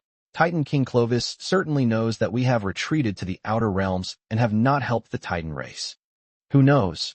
He might even blame us for the loss of the Tower of Eternity. If that's really the case, then we're truly being wronged. Upon hearing this, the dragon god King Douglas also felt that it made sense. The Titan King Clovis is currently in a state of extreme rage and is capable of doing anything insane. You never know, even a passing dog might get slapped. Therefore, he definitely cannot appear in front of Clovis now. The dragon god King Douglas still harbored some fear of this supreme god king who ruled over the Titans. After all, he had always played the role of a younger brother before. In terms of strength, he was slightly inferior to Clovis, the Titan king who possessed a complete set of supreme artifacts. Let's retreat. Dragon god King Douglas said, Do not contact Titan god King Clovis for the time being. We will appear after he has calmed down. Furthermore, the first thing you should do after you return is to assemble the army of God and believers. Even if it's not to wage war against the angels, we must do our utmost to defend our divine realm. The era belonging to the angels has arrived. Moreover, I have a hunch that the sudden return of the angels is not simply for conquering the battlefield of myriad worlds. There must be a great secret hidden behind it. It has to be admitted. Although the dragon god King Douglas was described as cowardly as a mouse by the 18-winged fallen archangel Victoria, his premonitions were strangely accurate. Could this be an innate talent of the dragon race? No. The supreme deities of the ancient pantheon all nodded in agreement. They didn't care about any hidden secrets behind it. All they wanted now was to return to their divine realm. They felt completely unsafe outside. Without the slightest hesitation, all the supreme deities vanished into the void. After glancing at the distant Titan realm, the dragon god King Douglas did not hesitate and led several of the dragon clan's supreme deities back to the dragon clan's realm. In the previous War of the Gods, their dragon god realm lost a supreme deity. Under normal circumstances, he's definitely going to get compensation from the Titan King Clovis. But this is a special case. Titan King Clovis was furious about losing the Eternal Tower, a powerful artifact. If he went to collect compensation, he would be walking right into Clovis's trap. Therefore, the losses can only be borne by the dragon god realm itself, the realm of the Titans. All the eyes of the supreme gods fell upon the Titan King Clovis. Every gaze was filled with all sorts of negative emotions. This greatly displeased the Titan King Clovis, who coldly said, What kind of looks are those? Do you want me to bear this shame alone? Or are you planning a rebellion? This last sentence was spoken to Bradley, the Lord of the Storm Titans. Chapter 6:33 Rebellion. Rebellion? How could that be? The Storm Titan King Bradley solemnly declared, The Storm Titans are never loyal to the so-called Titan God King, but to the will of the Titan Titans. We follow the guidance of the Titans and unite the entire Titan race. It is for the purpose of inheriting the glory of the Titans and perpetuating the bloodline of my Titan race. What do you want to do? Titan King Clovis's face was grim. He stared intently at the Storm Titan King, his golden eyes filled with rage and murderous intent. The meaning of the Storm Titan King is very straightforward. Even if he seized the throne of the God King, it does not count as a rebellion, because the Storm Titan King has never been loyal to him. Without pledging allegiance, there is no rebellion. At most, it's just that the Emperor's throne rotates among different people, and this year it's my turn. Clovis, said Bradley, the Titan King of Storms. Because of you, our Titan race lost the Eternal Tower, the ultimate artifact. You must take responsibility for this. Good. Standing beside Bradley, one of the Storm Titan High Gods echoed. The Tower of Eternity is the most precious treasure of our Titan race, of great significance. Even if you are the ruler of the Titan realm, your mistakes cannot be ignored. You need to repent and judge yourself. Only then can you answer to the billions of people of our Titan race. What audacity! Titan King Clovis laughed angrily. It seems you really intend to rebel today, actually trying to make me relinquish my throne as Titan King. Although not explicitly stated, the Storm Titan King and the Storm Titan Supreme Deity clearly meant the same thing. Clovis, said Bradley, the Lord of the Storm Titans. Do you still think you're qualified to rule the Titan realm? You lost the ion. Even if you occupy the throne of the God King, I'm afraid no one will believe in you anymore. Even the high-ranking members of your Thunder Titan clan are the same. Furthermore, the giant races of the Titan realm will also regard you as a disgrace to the Titan race. You must pay a sufficiently high price for your mistakes to quell the wrath of the gods. Upon hearing Bradley's words, the supreme deities of the Thunder Titan race, standing behind Titan King Clovis, all had different expressions. Although they didn't want to see Clovis lose his rule over the Titan realm, the turmoil within the Titan race wouldn't subside unless Clovis paid a price. To put it more deeply, in case the 12 Titans return in the future, how can they explain this to the creators who made them the Titans? Therefore, the Titan King Clovis's self-punishment was absolutely necessary. On the other side, two supreme deities from the giant race also expressed their stance, silently standing behind the Storm Titan King Bradley. They also believed that Clovis was no longer fit to rule the Titan realm. Aside from Clovis, the most qualified candidate to become the new Titan King in the entire Titan realm is Bradley, the King of the Storm Titans. This fellow has lineage, status, and power. Damn it! How dare you betray me? Titan King Clovis glared furiously at the two supreme gods of the giant race. Before this, all the giant races in the divine realm were loyal to him. He also paid a heavy price to win over the giant race. He never imagined that these two supreme deities who ruled over the giant race would betray him and stand against him, just like the Storm Titan King Bradley. This infuriated him to the extreme. Previously, with the support of the giant race, he was able to firmly suppress the Storm Titans. If the giant race chooses to support the Storm Titans, then he and his Thunder Titans will no longer be able to gain an absolute advantage. Not to mention, he now seems to have lost absolute control over his Thunder Titans. This directly indicates that his throne as the God King has begun to crumble. The supreme deity from the race of giants of light spoke up. Your Majesty Clovis, although I am not qualified to criticize the supreme authority of the Titan God King, as the strongest being in the Titan realm, I still want to tell you that you are no longer suitable to rule the realm of gods. Gasped. Titan King Clovis gritted his teeth and said, for the sake of the countless giant followers in the divine realm, I will allow you to take back those words. Your Majesty, please stop being so persistent. The giant of light, Gast, shook his head. Actually, stepping back from the spotlight has its advantages for you. You can focus on self-cultivation and strengthen yourself. Hasn't your Majesty always wanted to defeat the 18-winged archangel Christina and avenge the old God King? The lust for power will only lead you to eternal damnation, making it impossible for you to rise to any higher level. Clovis was just about to speak. A thunderous titan, a supreme deity, suddenly sighed and offered words of advice. Your Majesty, the divine realm cannot afford any more turmoil. Civil war is unacceptable. We need unity. Yes, Your Majesty. Take a step back, and the world will be a better place. Several other supreme deities of the Thunder Titan race also offered their advice. I witnessed this scene. The Titan King Clovis was so angry he felt like he was going to vomit blood. What does it mean to take a step back and see a broader horizon? If he backs down now, he'll have nothing left. Clovis remained silent for a long time before asking telepathically, isn't there any other way? The supreme deities of the Thunder Titan race exchanged glances. Then, he replied telepathically, unless Your Majesty can reclaim the Tower of Eternity, you can only abdicate temporarily. You can wait for a better opportunity in the future, and then try to regain control of the divine realm. Chapter 630, for you're quite generous.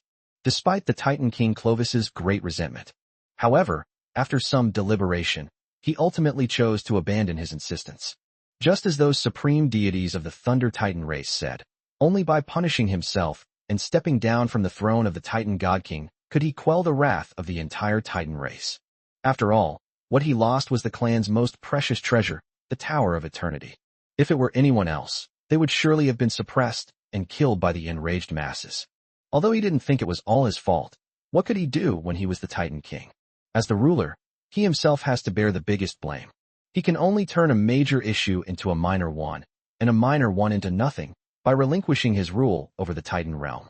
Once all the turmoil has subsided, and the Titans have gradually forgotten the shame and losses he brought to their race, he can then find another opportunity to stand up with absolute power and reclaim the throne of the God King that belongs to him.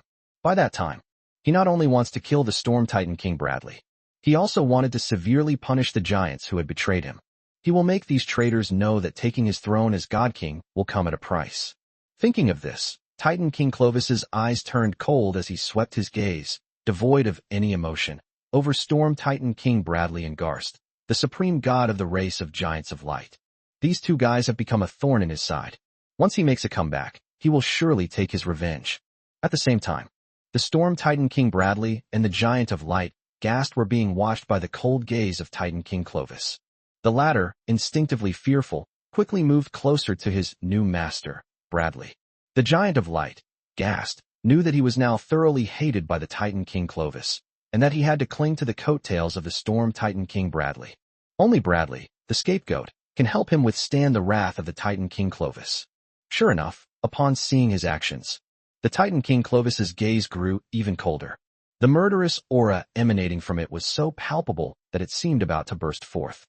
However, this murderous aura was not directed at him, but at Storm Titan King Bradley. In other words, he successfully drew hatred towards Bradley, which was good news for him. Compared to the Giant of Light, Gast, the Storm Titan King Bradley was not afraid of Clovis at all. If we disregard external objects like supreme artifacts, he is confident that he can fight the Titan King Clovis for 500 rounds based solely on the supreme laws and supreme divine power he possesses. Although the Titan King Clovis has a more profound foundation, he also possessed more supreme laws than him. But don't forget, he's the Storm Titan.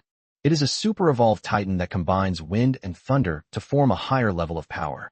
His disadvantage compared to the Titan King Clovis was simply that he lacked the number of supreme artifacts, and that they were of lower quality. However, these are minor issues. When he becomes the new Titan King of the Titan realm and controls all the divine resources of the realm, he can summon all the Titan craftsmen to create a set of supreme artifacts tailored to his needs. At that time, he will become even more powerful than the Titan King Clovis. Clovis, the Storm Titan King Bradley said solemnly, "Once I succeed to the throne of the Titan God King, I will permanently open the Thunder Spirit Sanctuary for you, where you can cultivate in seclusion. I eagerly anticipate your ability to grasp the deeper essence of thunder and achieve a breakthrough in your status. As long as you succeed, even if you don't ask, I will voluntarily return the throne of the God King to you. You're quite generous." Titan King Clovis sneered. His tone was clearly sarcastic. The reason is simple. If he can grasp the deeper essence of thunder and break through his own level, then he can directly rival the Titans of the ancient times. In the long ancient times, the ancient Titan race only produced 12 Titans. After the ancient Titans disappeared, countless billions of years passed, but not a single Titan was born. This is evident. How difficult it is to break through to become a Titan. Therefore, while the promise made by Storm Titan King Bradley may seem generous, it is actually meaningless. After all, if he could ascend to the Titanic, would he still need the Storm Titan King Bradley to relinquish his throne to him? With just a glance, the Storm Titan King Bradley would obediently roll off his throne. "Clovis," said Bradley, the Titan King of Storms, solemnly, "I want you to understand that everything I've done is for the legacy and glory of the Titan race. Whether it is or not, we'll find out later." Titan King Clovis had a cold expression. As soon as he finished speaking, a golden mark resembling lightning flew out from between his eyebrows and entered the body of Storm Titan King Bradley. "From now on, you are the ruler of the Titan realm. I'd like to see how you plan to revive the Titan race." Chapter 635. You can go in peace. While obtaining the Thunder Mark, the Storm Titan King Bradley then sensed the connection between himself and the Titan realm, the spirit of world loss. He can directly mobilize the power of the Titan God realm's world law spirit. Although not all, only a part. But even a portion of it was enough to help him suppress some of the restless voices. In addition, he sensed countless threads of faith and the believers connected to these threads worshipped the ruler of the Titan realm, the Supreme Titan King. Now, Clovis has transferred the authority of the Titan King to him. These believers naturally belong to him. Compared to before, the power of faith he acquires will increase by hundreds of times. In addition, with the help of the Thunder Mark, he also sensed a large number of extraordinary worlds, all of which were branch bases directly under the Titan God realm. Now, they are also under his control. At this moment, Bradley inexplicably felt a sense of control and supremacy, as if the entire universe had submitted to him. His deep-seated desire for power was also greatly satisfied. This feeling is absolutely amazing. No wonder the Titan King Clovis looked so unwilling and reluctant. If it weren't for the immense sin of losing the Eternal Tower, which Clovis also felt was becoming unbearable, he would never have relinquished the throne of the God King. A dream that I've held on to for hundreds of millions of years has finally come true. An irrepressible smile appeared on the face of Bradley, the Titan King of Storms. If the atmosphere weren't so inappropriate, he would have burst out laughing. It wasn't until much later that Bradley stopped laughing. With a solemn expression, he said to Titan King Clovis, "Clovis, you just need to watch me operate. I have found a way to revive my Titan race. Even without the ultimate artifact, the Tower of Eternity, under my leadership, our Titan race can still endure forever. We will never become dust in the annals of history like some ancient races." Upon hearing this, Titan King Clovis frowned slightly. Bradley has just become the new Titan King, and he already has a way to revitalize the Titan race. Is that true? He seemed a little skeptical. After all, the power of the angel race has now descended upon the battlefield of all realms. This era, like tens of millions of years ago, will belong to the angels and the Holy and Light faction. If things went according to his plan, he would choose to gather all the gods and believers to defend the Titan realm and prevent the angels from further coveting it. As for revitalizing the Titan race, how is that even possible? At least until the angels leave the battlefield of all worlds, it will be difficult for the Titans to hold their heads high and roam freely across the universe as they did before. After much thought, Titan King Clovis still couldn't figure out what Bradley's specific actions were. In the end, he began to suspect that Bradley was just bragging. "It's good that you have confidence," Titan God King Clovis sneered, then said, "I will be in seclusion at the Thunder Spirit Holy Land for the time being, so don't bother me unless it's something extremely important. Now that you are the Supreme God King of the Titan realm, all affairs of the Titan realm will be entrusted to you." Excellent. The Storm Titan King Bradley couldn't be happier. Go in peace. Upon hearing this, Titan King Clovis almost suffered internal injuries from suffocating. He doesn't want to say a word right now. It simply disappears on the spot. He vaguely heard several supreme deities of the Thunder Titan race calling to him in unison, but he ignored them and went straight to the Thunder Spirit Holy Land. Foolish Bradley. I'd like to see how you deal with the angels who have returned in force. Do you really think the position of Titan King is so easy to hold? This way. After Clovis left, the newly appointed ruler of the Titan realm, Storm Titan King Bradley, bluntly told several supreme deities of the Thunder Titan race, "I am not like Clovis. I will not fear your Thunder Titan race as much as he fears our Storm Titan race. In my eyes, whether it's the Storm Titan or the Thunder Titan, they are all blood relatives of the same origin. The same applies to the giant race. The Titan realm's desire to become more prosperous and powerful lies not in winning over or suppressing one side, but in the unity of all the divine races, developing and growing together. Given the current special circumstances, I have decided to utilize the reserves of the divine realm to improve the treatment of all races. This will allow all gods and believers to cultivate and enhance their strength without any worries. Our goal is, even in this new era, we, the Titans, will also stand at the pinnacle of the battlefield of all realms." Chapter 636 Daydreaming About Good Things. The supreme deities of the Titan realm present all looked at each other in bewilderment. In this new era of the return of the angels, isn't it a pipe dream for the Titans to still stand at the pinnacle of the multiverse battlefield? Although the Lord of Light has been reincarnated, he no longer possesses the power he had at his peak. But even the 7 18-winged archangels of the angel race were not something the Titan race could contend with. Weren't those supreme gods from the dragon god realm and the ancient god system so killed that they didn't even dare to enter the Titan god realm to lend them a hand? In addition, there is Titan King Clovis. Even when faced with repeated provocations from the 18-winged archangel Christina, he dared not respond directly. Ultimately, Angelia and the others brazenly took the Eternal Tower, a super artifact belonging to their Titan race, out of the Titan realm. The situation has deteriorated to this extent, yet Bradley still wants to stand at the pinnacle of the battlefield of all realms. This made them suspect that the newly appointed Storm Titan King was a braggart. A supreme deity of the Thunder Titan race asked in bewilderment, "Your Majesty, have you truly found a way to restrain the angel race?" "You're just dreaming." Storm Titan King Bradley glanced at him sideways, and then said, "If we want to suppress the angel race, it's only possible if all 12 Titan ancestors of our Titan race return. What I mean is, even if the angels sweep across the battlefield of all realms, I will do my utmost to ensure that our Titan race remains unaffected and does not disappear into the annals of history. You don't need to worry about matters concerning the angel race. I'll handle it." Upon hearing these words, several supreme deities of the Thunder Titan race immediately said in unison, "Then we will trouble your Majesty the God King."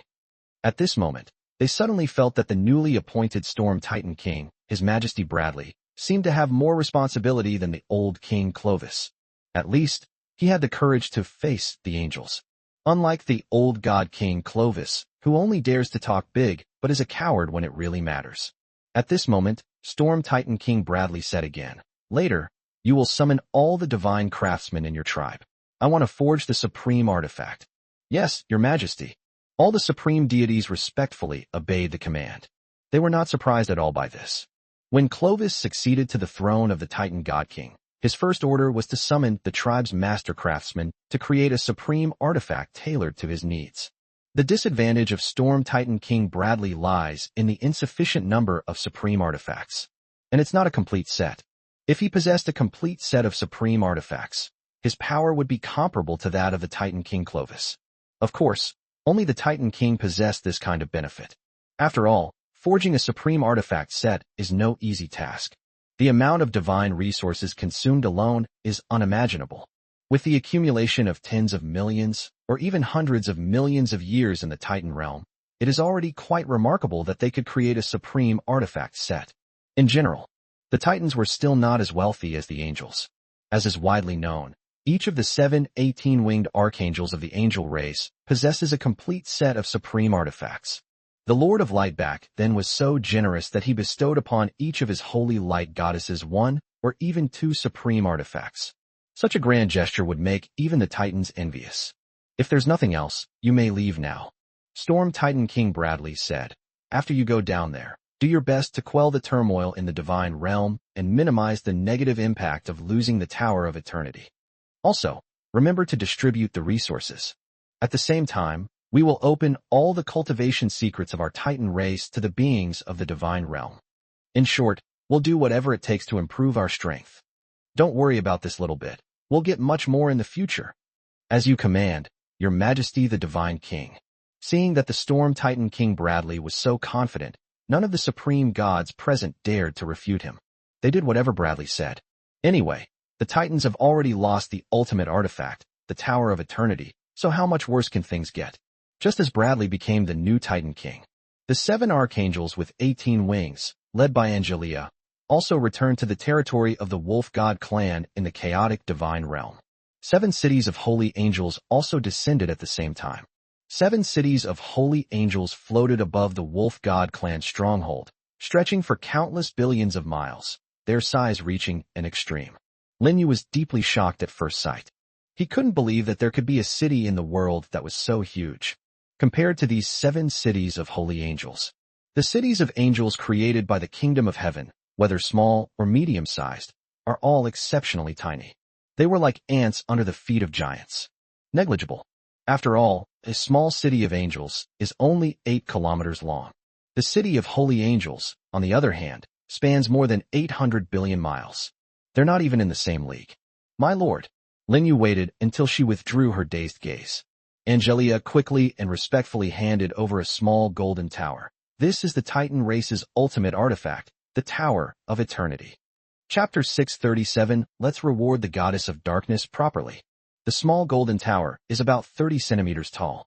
It is made entirely of gold, radiating a golden glow. The tower has 9 stories. Each layer releases a different aura of law.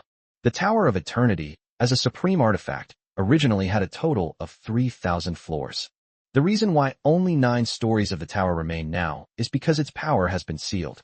With only 9 stories remaining, the Eternal Tower's power was only comparable to a top-grade semi-divine artifact. It had no effect on the 18-winged archangels present, and even Lin Yu, a late-stage demigod, could ignore it. Restoring Ion to its full appearance is also quite simple. Just break its seal. You did a great job. Lin Yu's face was full of a bright smile. After all, this is an incredible artifact. Its grade is even higher than that of the Supreme Artifact. During this period, his 18-winged archangels and the Supreme Goddesses of the Holy and Light factions also killed a considerable number of Supreme deities. I acquired many Supreme artifacts. For example, the ultimate divine weapons of the God of Slaughter and the God of Destruction, the God of Slaughter sword and the God of Destruction sword. These supreme artifacts have been concentrated in the hands of the 18-winged archangel Angelia. Later, Angelia will join forces with the other 6 18-winged archangels to purify all those supreme artifacts, and then hand them over to Lin Yu either as a reward or to keep them. However, the only super artifact obtained was the Ion. Compared to supreme artifacts, super artifacts are much more difficult to forge. It could even be said that no force is now capable of creating such a powerful artifact. The Titans won't do. The angel race is also out of the question. To create a supreme artifact, the creator must first possess power surpassing that of the highest deity. These are the basic requirements. Then come all sorts of rare, divine materials of cosmic origin. Without power surpassing the level of a supreme deity, even if all the materials were gathered, it would be impossible to forge it. In the current battlefield of myriad realms, there is only one being who possesses power surpassing that of the supreme deities, and that is the spirit of the world laws of the battlefield of myriad realms. Other beings are at most supreme deities at the pinnacle. Even a terrifyingly powerful figure like Angelia, who could easily kill a peak supreme deity, did not break through the limits of a supreme deity in terms of rank. Therefore, equipment of this level, such as super artifacts, is almost impossible to reproduce in this era. Lin Yu's ability to obtain the super artifact, the Eternal Tower, can be described as extremely lucky. Especially you, Sylvia. Lin Yu turned his gaze to the dark goddess, Sylvia. The 7 archangels with 18 wings all stood in the hall. 3 people are on the left, and 3 people are on the right. Angelia stood beside Lin Yu. As for the goddess of darkness, Sylvia, she knelt in the main hall. Her forehead was pressed against the floor of the main hall. A head of long, smooth, jet-black hair slid down her shoulders. It perfectly accentuated her figure with its golden ratio proportions, and her S-shaped curves were full of endless charm, especially her perfectly shaped peach-shaped buttocks. Even Lin Yu, who was used to seeing angels, elves, and goddesses. At this moment, I couldn't help but take a few more glances. Lin Yu said, "You deserve a lot of credit for the success of this plan to seize the Eternal Tower. Just tell me what you want, and even if I can't do it now, I will fulfill your request in the future." Sylvia truly deserves the credit. If she hadn't sealed the power of the Tower of Eternity and destroyed the Titan Realm's defense system, even the 7 18-winged archangels working together wouldn't have been able to break through. It's even less likely that you'll obtain the Ion. Therefore, Lin Yu felt he should reward this goddess of darkness. Hearing Lin Yu's words, the 7 archangels with 18 wings immediately cast envious glances at the goddess of darkness, Sylvia. To receive such a promise from the Lord of Holy Light is a great honor, even for archangels with 18 wings. At this moment, the dark goddess Sylvia, kneeling in the hall, was also so excited that her delicate body trembled. She quickly said, "Great Lord of Holy Light, Sylvia dares not ask for your reward. For years, I have prayed to hear your divine voice again. Now that my wish has been fulfilled, I am already very satisfied." "Really, you don't want anything at all?" Lin Yu glanced at the small golden pagoda in his hand and said, "This is a once-in-a-lifetime opportunity, so you need to think it through." Upon hearing this, the goddess of darkness, Sylvia, fell silent. But she spoke again very quickly, saying, "Great Lord of Holy Light, my greatest dream is to serve by your side forever." As early as tens of millions of years ago, the goddess of darkness, Sylvia, wanted to say just that. However, the Lord of Light at that time did not give her this opportunity. Because the old Lord of Holy Light is rigid, indifferent, and devoid of emotion, much like the laws of nature. Not to mention her, even the 18-winged archangels of the angel race could not serve by the side of the old Lord of Light, and it was even difficult to see their faces. But the situation is different now. The incarnation of the Lord of Holy Light is human. It has emotions and desires. Compared to the old Lord of Holy Light, Lin Yu is more like a living, breathing person. Therefore, the goddess of darkness, Sylvia, made this request. She knew this was her best chance. If you missed this opportunity, you might never find another shop like this again. Chapter 638 Billions of Years Ago. This wish is too simple. Looking at the alluring curves of the dark goddess Sylvia, Lin Yu couldn't help but say, "You can think about it again. Change your wish, like I'll grant you 1 or 2 supreme artifacts." More than 10 supreme artifacts were seized during this period. It would be perfectly acceptable to take 1 or 2 items from them and give them to Sylvia as a reward. Lin Yu felt no reluctance whatsoever. In any case, those supreme artifacts will be bestowed upon the supreme goddess below sooner or later. Is it any different to bestow it upon whom? Upon hearing this, the dark goddess Sylvia shook her head vigorously, like a rattle drum. "Great Lord of Holy Light, I want nothing but to serve by your side." Sylvia didn't consider herself a fool. She knew perfectly well that compared to serving the Lord of Holy Light, she would be at a disadvantage no matter how many supreme artifacts she was given.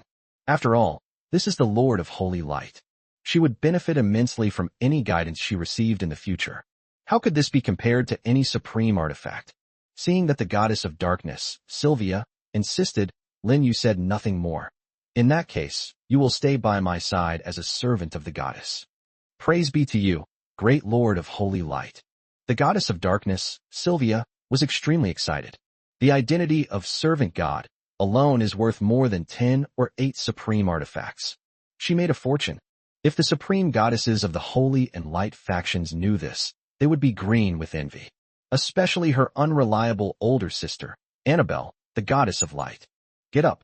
Lin Yu raised his hand towards the dark goddess Sylvia. After Sylvia stood up, he turned to Secretary Angelia and asked, "Angelia, how does this divine artifact recognize its master?" Angelia respectfully replied, "My lord, under normal circumstances, the method of recognizing a master for a super artifact should be the same as that for a supreme artifact. Use the soul blood as a mark to establish a connection with it. However, I have never bound myself to a super artifact, so I cannot be sure. You can summon the spirit of the Tower of Eternity and question it yourself." "That's not a bad idea." Lin Yu immediately released his divine consciousness, which surged into the golden pagoda in his hand. A moment later, a phantom slowly appeared in front of Lin Yu. It was a very large and imposing figure. Like a titan. In fact, the form manifested by the intelligence of the Tower of Eternity is modeled after the titans, belonging to the ancient titan race. The ancient titans and the later titans have obvious differences in appearance. The biggest difference is that the Thunder Titans of later generations are wrapped in purple lightning, as if no one knows that their Thunder Titan race is the darling of the origin of the Thunder Law. The same goes for Storm Titan. When it descends, it is often accompanied by the manifestation of storms. In contrast, the ancient Titans were much more simple and unpretentious. Unlike the Thunder Titan and Storm Titan, it's not flashy. "Greetings to the great Lord of Light." Upon its appearance, the intelligence of the Eternal Tower bowed respectfully to Lin Yu and said, "After billions of years, I have finally seen your true form again. It is my honor." "Billions of years?" Lin Yu showed a hint of surprise. "Yes, your majesty, Lord of the Holy Light." The Aeon Tower's intelligence spoke with exceptional respect.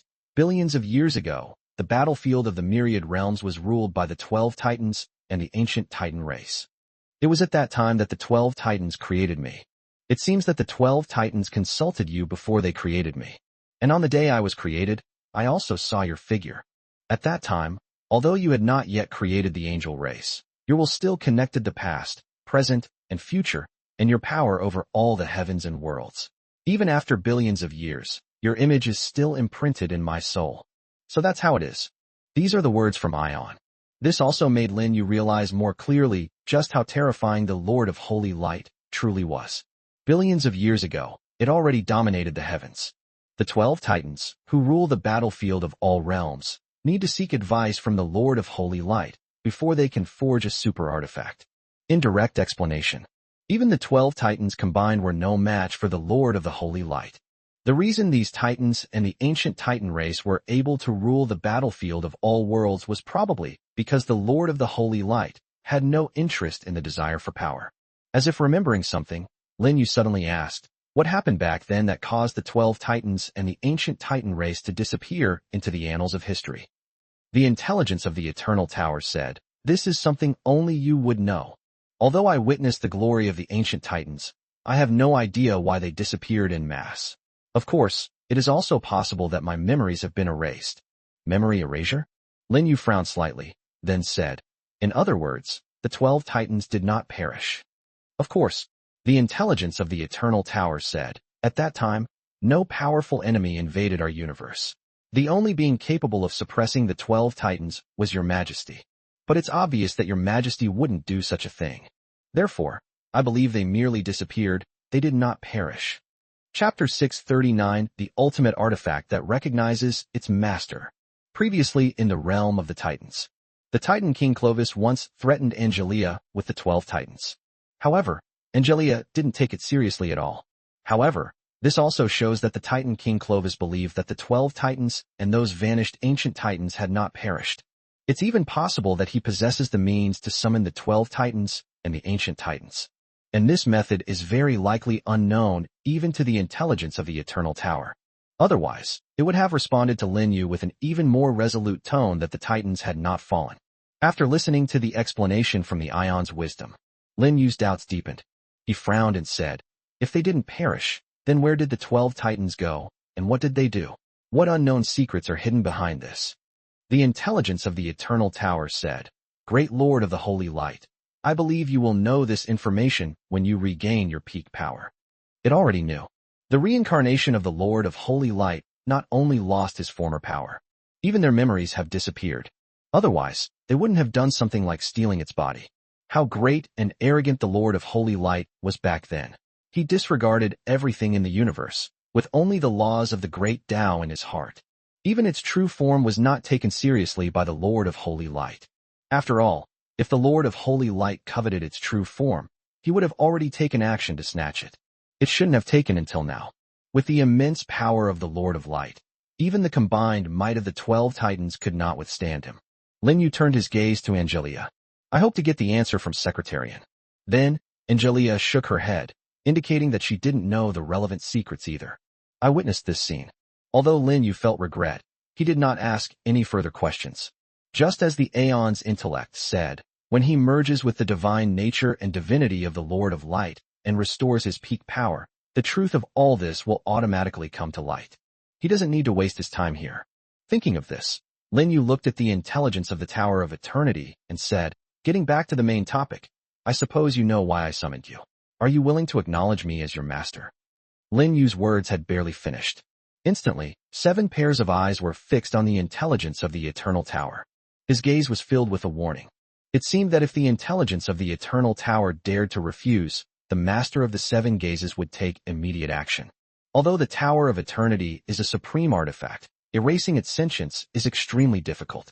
However, with the combined efforts of the 7 18-winged archangels, sealing it for millions of years would be no problem at all. As it stands now, it also has 3,000 heaven-sealing battle flags inserted inside its body. This set of sealing artifacts, specifically designed to seal it, combined with the divine power of 7 18-winged archangels, is enough to prevent it from causing any significant trouble. However, on the other hand, even without the warning from the 7 18-winged archangels, the intelligence of the Eternal Tower would not refuse. Having protected the Titans for so many years, it was time for it to make plans for itself. If it had stayed in the Titan realm, it might not have had many thoughts. After all, it was an artifact and equipment, and didn't have much ambition. Even if it remains unchanged for 1 billion years, it can stay there. But now, the situation is different. It has been stolen and taken out of the Titan realm. Its fate has changed. Most importantly, this person is the great Lord of Holy Light, which gives it absolutely no reason to refuse. It also aspires to become the Lord of Light's signature artifact, just like the Scepter of Origin, and to overlook the universe under the Lord of Light's divine radiance. It used to be a lazy, unambitious fish. Now, it is a salted fish with dreams and aspirations. To be able to serve His Holiness the Lord of Holy Light, and to serve His Holiness would be an honor for me as a supreme artifact. I believe that even the Titans who forged me would be very happy to know that I will serve His Holiness. The spirit of the Eternal Tower spoke respectfully. This is good news. Lin Yu's handsome face was adorned with an incredibly radiant smile. He hadn't expected things to go so smoothly. Without any unexpected events, he easily gained the allegiance of the super artifact, Eternal Tower. If this news were to reach the Titan realm, the Titan King Clovis would probably be furious. Lin Yu is currently unaware that the ruler of the Titan realm has become the Storm Titan King, Bradley. As for Clovis, he went to the Thunder Spirit Holy Land for secluded cultivation. At this moment, the intelligence of the Eternal Tower suddenly said, "Great Lord of Holy Light, there is something you need to know. Even if I acknowledge you as my master, if you want to truly control my true form, you must comprehend the 3,000 laws of the universe. This is a necessary condition." "I know that," Lin Yu nodded. Secretary and had already told him the relevant information. The rest was much easier. The spirit of the Eternal Tower transformed into a golden light and entered Lin Yu's brow. Then, a pagoda-shaped golden mark appeared on Lin Yu's forehead. Finally, there's that small golden tower, the very essence of the Tower of Eternity. It also shrank to an extreme point and entered Lin Yu's body. Thus, Lin Yu became the master of the Eternal Tower. This was also the dream that the Titan King Clovis pursued throughout his life, but never managed to realize. Because Ion said he wasn't qualified. Remember to support this free, heartfelt effort. Chapter 640 The Ion Gets a Beating. When I successfully took control of Ion, Lin Yu clearly sensed that profound mysteries of laws were emerging from the Tower of Eternity, merging into his body and even his soul. This also accelerated his comprehension of the relevant laws and mysteries by hundreds or thousands of times. Even without going into seclusion to cultivate, he would soon be able to master the complete mysteries of the laws. However, not many profound laws and mysteries have emerged. This is because Ion is still sealed. Lin Yu tried to break the seal, but found that he couldn't shake the 3,000 heaven-sealing battle banners at all, even when he used the existing power of the Eternal Tower. Therefore, this problem can only be solved by the goddess of darkness, Sylvia. Without hesitation, Lin Yu immediately removed the Tower of Eternity from his body. The dark goddess Sylvia understood immediately and unleashed a set of profound spells, breaking the sealing array of the heaven-sealing battle banner. The next moment, countless streaks of blood-red light flew out from the Tower of Eternity. Every streak of blood is a battle flag. When all 3,000 battle banners were retrieved by the dark goddess Sylvia, the ultimate artifact, the Tower of Eternity, reappeared in the world in its prime. Its size has increased to several meters. The tower has also been restored to 3,000 stories. This is because the Tower of Eternity deliberately shrunk its size. If it were to unleash its true form, it would be able to pierce the clouds and reach the highest heavens. At the same time, the Wolf God clan's stronghold will be crushed into ruins. With a thought, Lin Yu controlled the Tower of Eternity to shrink into a beam of aurora and enter his body. After entering the body, the Tower of Eternity went straight to Lin Yu's sea of consciousness. That is where Lin Yu's soul resides. There, it can be nourished by Lin Yu's soul power. In the future, when Lin Yu's soul advances in rank and breaks through to a higher level, it will also receive benefits simultaneously. Most importantly, after being nurtured by Lin Yu's soul for a certain period of time, it can be promoted to become Lin Yu's natal super artifact, thus forming a closer connection with Lin Yu. However, while dreams may be grand, reality is often harsh. Although the Tower of Eternity successfully entered Lin Yu's sea of consciousness, before it could even get close to Lin Yu's soul, a beam of white light suddenly struck, directly knocking the Tower of Eternity away. What kind of entity is Ion? That's one of the most powerful artifacts in the universe. It has roamed the universe for billions of years and has never encountered anything like this before. For a moment, even the intelligence of the Tower of Eternity was somewhat bewildered. After realizing what was happening, it was also furious and immediately transformed into a golden light to entangle and fight with the white light. After countless collisions, the Tower of Eternity was once again no match for the terrifying power of the white light and was sent flying. This time, it was forcefully blasted out of Lin Yu's sea of consciousness. Hateful. The intelligence of the Eternal Tower was both shocked and enraged. The next moment, it decisively went to Lin Yu's magic vortex. Since it can't win, it has no choice but to give in. However, it was still somewhat unwilling to give up. It planned to challenge the white light only after it had become stronger, and ultimately sit as the victor in Lin Yu's sea of consciousness, receiving nourishment from Lin Yu's soul. Isn't it a super artifact naturally formed in the chaotic world? How tyrannical. When I return, I'll make you pay. The Ion's intelligence suffered its first setback and couldn't help but curse.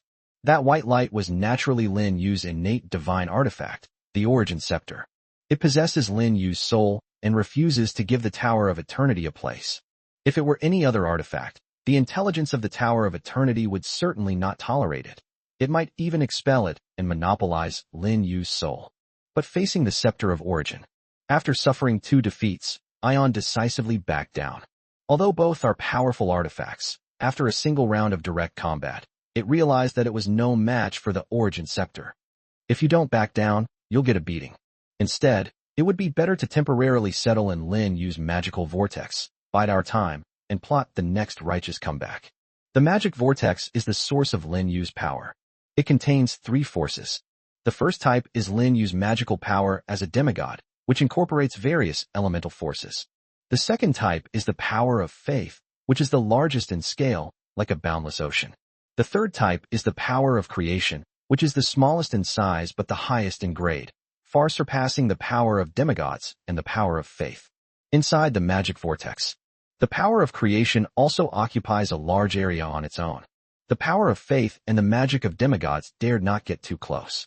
Just as the Scepter of Origin bullies the Tower of Eternity, they are also bullied and suppressed by the power of creation and dare not be presumptuous in the slightest.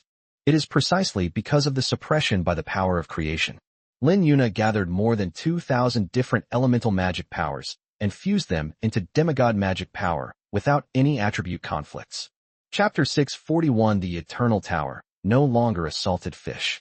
And with the arrival of the ultimate artifact, the Tower of Eternity, Lin Yu's magic vortex became even more stable. It could even be said that even without the suppression of the power of creation, the more than 2,000 different elemental magics in the magic vortex would no longer conflict. The reason is simple. Ion itself possesses the ability to regulate the elements of the laws. The 3,000 laws and mysteries of the universe converge in the Tower of Eternity, which includes not only the laws of the true gods and the laws of the main gods, but also laws of the highest level. Even the supreme laws of different attributes and factions are controlled by the Tower of Eternity. How dare mere elemental magic resist? Ion is a discerning player. Upon entering the vortex of magic, it completely ignored Lin Yu's demigod power and the vast, ocean-like power of faith, and immediately descended upon the vicinity of the power of creation. Because Lin Yu's cultivation level was too low, the amount of creation power within his body was too small. Even the Tower of Eternity dares not directly merge its main body into it. Instead, it stayed near the power of creation, slowly absorbing the substances that flowed out from it. This substance is extremely beneficial even to a super artifact like it. The power of creation is the exclusive power of the Lord of Holy Light. It is said that the power of creation originated from the chaotic era and only appeared when the universe was first created. This leads to the conclusion. There are only 2 reasons why the Lord of Holy Light is able to control the power of creation. Or, as legend has it, the universe was created by the Lord of Holy Light, who naturally holds the power of creation. Or perhaps, the Lord of Holy Light was born along with the chaos universe. He gained the power of creation when the universe opened up on its own. Regardless of the reason, the Lord of the Holy Light can be said to be the most ancient being in the universe, without exception. Even the 12 titans of the ancient Titan race cannot compare to the Lord of the Holy Light. It is truly my honor to become a supreme artifact of the Lord of Holy Light and serve him. It's also a great opportunity for me to reach new heights. The intelligence of the Eternal Tower looked at the source of creation power gathering in the distance, which resembled a small pool, and its expression revealed excitement and agitation. It does not aspire to be like the Lord of Holy Light, mastering the origin of the power of creation. It only needs to be nurtured by the power of creation, and one day in the future, it may break the shackles of the super artifact and be promoted to a true artifact of the universe. The true artifact of the universe is a cosmic-level piece of equipment. Both in terms of power and grade, it surpasses the ultimate artifact. Legend has it that the power of a true cosmic artifact is so vast that it is equivalent to the total power of an entire universe. This demonstrates just how powerful the cosmic artifacts are. Unfortunately, the true artifacts of the universe are merely legendary objects, or even figments of the imagination of living beings, because the true artifacts of the universe have never appeared in this universe. Of course, this is quite normal. Super artifacts are extremely rare, let alone cosmic artifacts of an even higher level. This level of artifact cannot be created or possessed by anyone other than the ruler of the universe. If we say, in this universe, which artifact has the best chance of being promoted to a true artifact of the universe? It must be the Origin Scepter. Compared to the Scepter of Origin, I am indeed somewhat lacking. After all, that guy was born from chaos, naturally formed by the power of the universe. As for me, I was created by the 12 titans. One is a treasure bestowed by nature, and the other is a treasure bestowed by nature. There are definitely differences. However, this does not mean I have no chance to surpass the Origin Scepter. As long as I keep up with the Lord of Holy Light and continue to receive nourishment from the source of the power of creation, I might suddenly advance one day. Who can truly understand fate? The Ion's intellect is an optimist. Even though it had just been brutally beaten by the Origin Scepter a minute ago, and had been mercilessly expelled from Lin Yu's Sea of Consciousness, it was only angry for a short while. Now, it's not angry anymore. On the contrary, they are full of drive. Surpassing the Origin Scepter and giving this arrogant and conceited natural super artifact a good beating has become its new goal. If successful, it might evolve directly into a true cosmic artifact. Let you gloat for a while. When my power surpasses yours, I will also banish you from the Holy Light Lord's Sea of Consciousness. At that time, I will replace you and become the Holy Light Lord's destined super artifact. In fact, your destined artifact is not unique. A deity can possess multiple divine artifacts. The only requirement is that it needs to be nurtured with the essence of the soul for a long time in order to evolve into a natal artifact. The problem facing the Tower of Eternity now is that it can't even enter Lin Yu's Sea of Consciousness, let alone accept the domineering Origin Scepter nurtured by Lin Yu's soul origin. Naturally, it could not become Lin Yu's destined artifact. This also gives it more determination and conviction to overthrow the tyranny of the Origin Scepter. As a super artifact, it doesn't want to be a junior forever. One day it will turn things around. Chapter 642. Launching an attack on the underworld? My lord, how are you feeling? Seeing Lin Yu absorb the unsealed Tower of Eternity into his body, the 18-winged archangel Angelia hurriedly asked with concern. Very nice. Lin Yu had a big smile on her face. He also saw the battle that appeared in his Sea of Consciousness. He witnessed firsthand how the Origin Scepter, after its eruption, kicked the Tower of Eternity out of his Sea of Consciousness. This surprised him greatly. I never imagined the power of the Origin Scepter was so strong. Even among super artifacts, there are differences in power. The power of the Scepter of Origin clearly surpasses that of the Tower of Eternity. As expected of the Holy Light Lord's natal artifact, it's awesome. It's a pity there's only one. Lin Yu had already inquired with Angelia and learned that the Lord of Holy Light only had one piece of equipment, which was the Origin Scepter. In fact, with the power of the Lord of Holy Light, creating a super artifact would not be a difficult task. After all, even the 12 titans were created. Why can't the Lord of Holy Light do the same? It could even be said that at the height of the Lord of Holy Light's power, he was able to directly use the power of creation to create super artifacts. It's not that he couldn't do it, but that he was unwilling. This ancient being looked down on the super artifact it had created. Only the Origin Scepter, a primordial divine artifact born from the chaotic world, could catch the eye of the Lord of Holy Light. Unfortunately, innate super artifacts are extremely rare. Over countless years, the Lord of Holy Light has only found one, Origin Scepter. Lin Yu suppressed his wild thoughts. He smiled at Angelia and said, I can feel that the Tower of Eternity is already releasing the mysteries of its fundamental laws and merging into my body. Even without going into seclusion to meditate, I can quickly grasp the profound mysteries of the laws. Barring any unforeseen circumstances, I will soon be able to achieve the great perfection of the 3,000 laws, thereby advancing to the true God realm. Congratulations, my lord. Congratulations, my lord. Angelia quickly offered her congratulations. The other 18-winged archangels in the hall were also excited. They were already eagerly anticipating seeing the great Lord of Light regain his peak power. Lin Yu nodded and said, the Eternal Tower is a treasure for cultivation. It's not just useful to me, but it's of great help to all of you. Once I have successfully mastered the 3,000 laws, I will find a place to put them away. This is for you to enter, cultivate, and participate in the profound mysteries of the laws.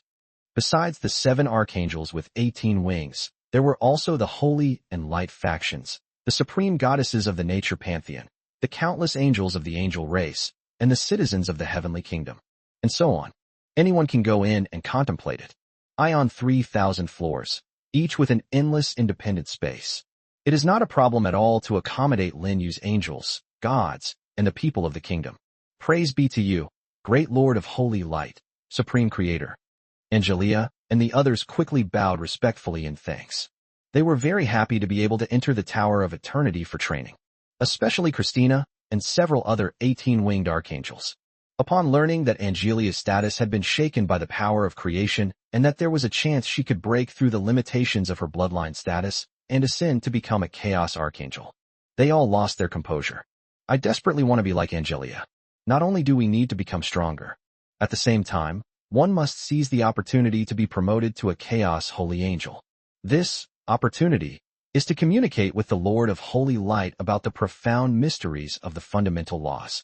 However, if such an opportunity is not available for the time being, then entering the Tower of Eternity to cultivate is also a very good option for them.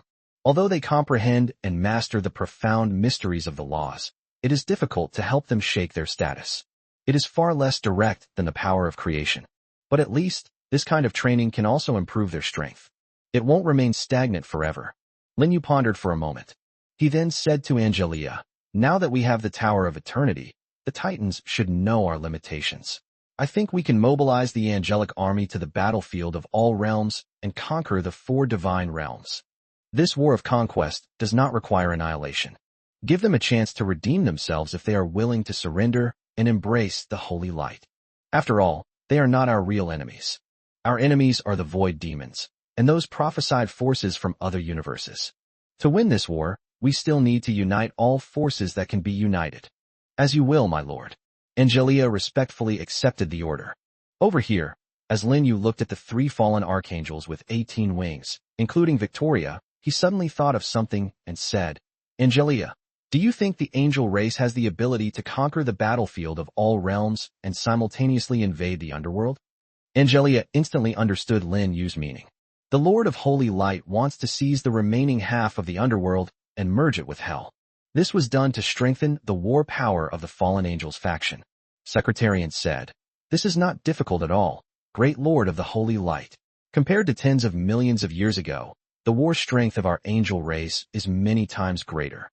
Once we deal with the Underworld Emperor and the world-lost spirit of the underworld, the remaining underworld true gods and death gods are nothing to worry about and can be easily dealt with. After Angelia finished speaking, Quinnissa, the fallen archangel with 18 wings, volunteered for the mission. Holding a blood-red sword of fallen angels, her imposing figure knelt on one knee in the hall, her fighting spirit blazing as she declared, Supreme Creator, I request that the task of attacking the underworld be entrusted to our fallen angel faction. Our millions of warriors will never let you down. Chapter 643 The Evil Supreme Gods, Gaining Freedom. After the 18-winged fallen archangel Quinnissa stepped forward, Victoria and Astia also knelt on one knee in the hall, pleading with the Supreme Creator to entrust the task of attacking the underworld to their fallen angel faction. The 3 fallen archangels each have a different appearance. A tall and imposing figure. A tall and sexy woman. She is petite and delicate. Not only in appearance, but the 3 fallen archangels also have distinctly different personalities. Quinnissa is impulsive and easily angered. He was like a powder keg, ready to explode at any moment. Victoria is relatively calmer. Although she is still very straightforward, she knows how to assess the situation. As for Astia, she was extremely introverted. He remained in a very calm state throughout. At the same time, she is also the strategist of the fallen angels, skilled at devising plans. At this moment, the 3 18-winged fallen archangels were in complete agreement, because the mission of attacking the underworld was more suitable for their fallen angel faction to complete. The various forces in the battlefield of myriad realms can be dealt with by the Holy Angel clan. When encountering heretics who would rather die than surrender, the Holy Angels can not only send them on their way, but also use their faith magic to purify their souls. This aligns perfectly with the Supreme Creator's strategic approach to the forces on the battlefield of all realms. If it were the fallen angels, they wouldn't be able to do it. All they could do was kill. They cannot spread faith to the Supreme Creator like holy angels. Their method of warfare is more suited to the underworld. After all, the beings in the underworld are mostly inanimate objects, making it difficult for them to spread the faith of the holy light. The way to conquer them is to annihilate them or forcibly enslave them. Ruling hell for so many years, their fallen angel faction had long since mastered various methods of controlling those underworld gods and monsters. It wouldn't be an exaggeration to say that this is their specialty. The 3 fallen archangels with 18 wings volunteered, which was exactly what Lin Yu wanted to do. He had originally planned to send an army of fallen angels to attack the underworld. The only concern is whether the fallen angels can successfully conquer the underworld. The reason why the angels were able to conquer the underworld was because 4 archangels with 18 wings, led by Angelia, personally took action and also mobilized a large army of holy angels. In comparison, the fallen angels' army is certainly smaller than the holy angels' army. After all, fallen angels are only a small part of the angel race. It's less than 1/10,000th of the total. This war cannot be lost, otherwise the losses will outweigh the gains. Lin Yu addressed the 3 fallen archangels with 18 wings. Victoria respectfully said, "Creator, please rest assured that although the size of my fallen angel army is not comparable to that of the holy angels, it still has a massive number of super hell soldiers, hell monsters, and hell warships. We are confident that we will conquer the underworld." Having confidence is a good thing. Lin Yu nodded. After a moment's thought, he said, "To ensure the mission succeeds, I plan to send the army of gods from the evil pantheon to lend you a hand. After entering the underworld, you will command the army of the evil god alliance." Upon hearing this, the 3 fallen archangels exchanged a glance. Without much hesitation, they quickly said in unison, "We obey your will, the supreme creator." Lin Yu nodded in satisfaction. Immediately, his thoughts connected with the Tower of Eternity within his body. A moment later, 3 beams of light flew out from between Lin Yu's eyebrows and transformed into 3 evil supreme deities exuding a terrifying aura when they landed on the main hall. It was the Lich King, the Spider Goddess, and the Venom King. When the Dark Goddess Sylvia sealed the Tower of Eternity in the Titan realm, she also sealed these 3 evil supreme deities along with it. Although Sylvia just broke the seal on the ion. However, without Lin Yu's permission, the 3 of them could not get out either, and thus became Lin Yu's prisoners. Lin Yu showed no mercy to these 3 evil supreme deities, directly using the power of the Tower of Eternity to place divine rune restrictions within their souls. The purpose of the divine rune restriction is to control the 3 of them. If they do anything that displeases Lin Yu, he can use the Tower of Eternity to instantly annihilate their souls by activating the divine rune restrictions. One thing is very scary. That is, this divine rune restriction will not disappear with the annihilation of their souls. Instead, it will continue to attach itself to their thoughts. In this situation, they cannot even achieve resurrection and rebirth through avatars. Because as soon as their will is revived, the soul of their new divine bodies will also be destroyed by the divine rune restriction. In other words, if they don't want to completely perish. Therefore, their future fate will always be in Lin Yu's hands. Unless Lin Yu dies someday. Or perhaps he lost the ion, a powerful artifact. Only then did they have the opportunity to regain their freedom. But it is clear that this is almost impossible. Chapter 644. From this moment on, I, the Spider Goddess. What do the 3 of you have to say? Lin Yu sat upright on the throne in the temple. He looked down with detached eyes at the 3 evil supreme deities standing in the main hall. To the uninformed, this scene would be an absolutely unbelievable thing. After all, Lin Yu was merely a demigod. Even the lowest-ranking lower-level godhood has not been formed. The Lich Lord, the Spider Goddess, and the Venom King stand at the pinnacle of the universe, commanding hundreds of millions of subordinate gods and ruling over countless extraordinary worlds. The difference in quality is too great. But reality is just that strange. With his demigod status, Lin Yu is able to look down upon the 3 Lich Lords. That's fate. Even when faced with Lin Yu's condescending gaze, the 3 Lich Lords dared not show the slightest anger or dissatisfaction, their expressions as obedient as could be. The reason is simple, they are also afraid of dying. Not to mention that Lin Yu controlled their lives and fates. The 7 18-winged archangels standing in the main hall alone were enough to make their hearts tremble. He was being watched by the 7 18-winged archangels of the angel race. Even if they had the greatest courage, they wouldn't dare to act recklessly.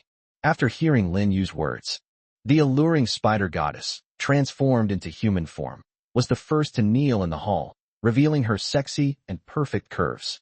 She said with utmost respect, "From this moment forward, I, the spider goddess Sabalos, will pledge my life to the great Lord of Light, until the end of time." They've already voted? The Lich King and the King of Poisons dared not be negligent. They all knelt down and expressed their loyalty to Lin Yu. Very good. Lin Yu nodded in satisfaction. The next moment, 3 golden beams flew out from between Lin Yu's eyebrows and instantly entered the bodies of the 3 Lich Lords. From then on, these 3 supreme deities of the evil Pantheon Alliance also became Lin Yu's subordinate gods. Like the supreme goddesses of the natural pantheon, they will dedicate half of every bit of faith power they gain to Lin Yu. This is the treatment one receives from a god of faith.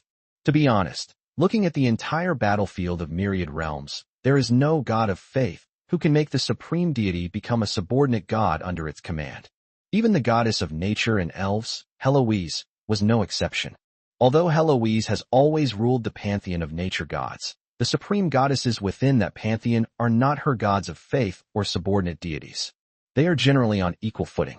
In special circumstances, Heloise takes the lead. But a divine relationship never existed. Otherwise, the god of the sky wouldn't have so easily betrayed the pantheon of nature and even moved his pantheon's forces to the Titan realm. If the god of the sky is Heloise's subordinate god, how could he have such audacity? Lin Yu has taken in the supreme goddess of the natural pantheon, as well as these evil supreme deities, as his subordinate gods, which is quite impressive.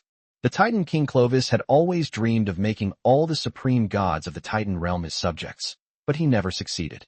It can only be said that the differences between people are still very large. Lin Yu said, "The 3 of you, along with the goddess of darkness Sylvia, the goddess of curse Claytel, and the supreme god of the beastmen Gladstone, will lead your pantheon and join the fallen angel army to attack the underworld. Once you enter the underworld, you must obey the orders of the 3 fallen archangels in all matters. No disobedience is permitted. As you will, great Lord of Holy Light." The 3 Lich Lords, along with the dark goddess Sylvia who was also in the hall, all respectfully obeyed the order.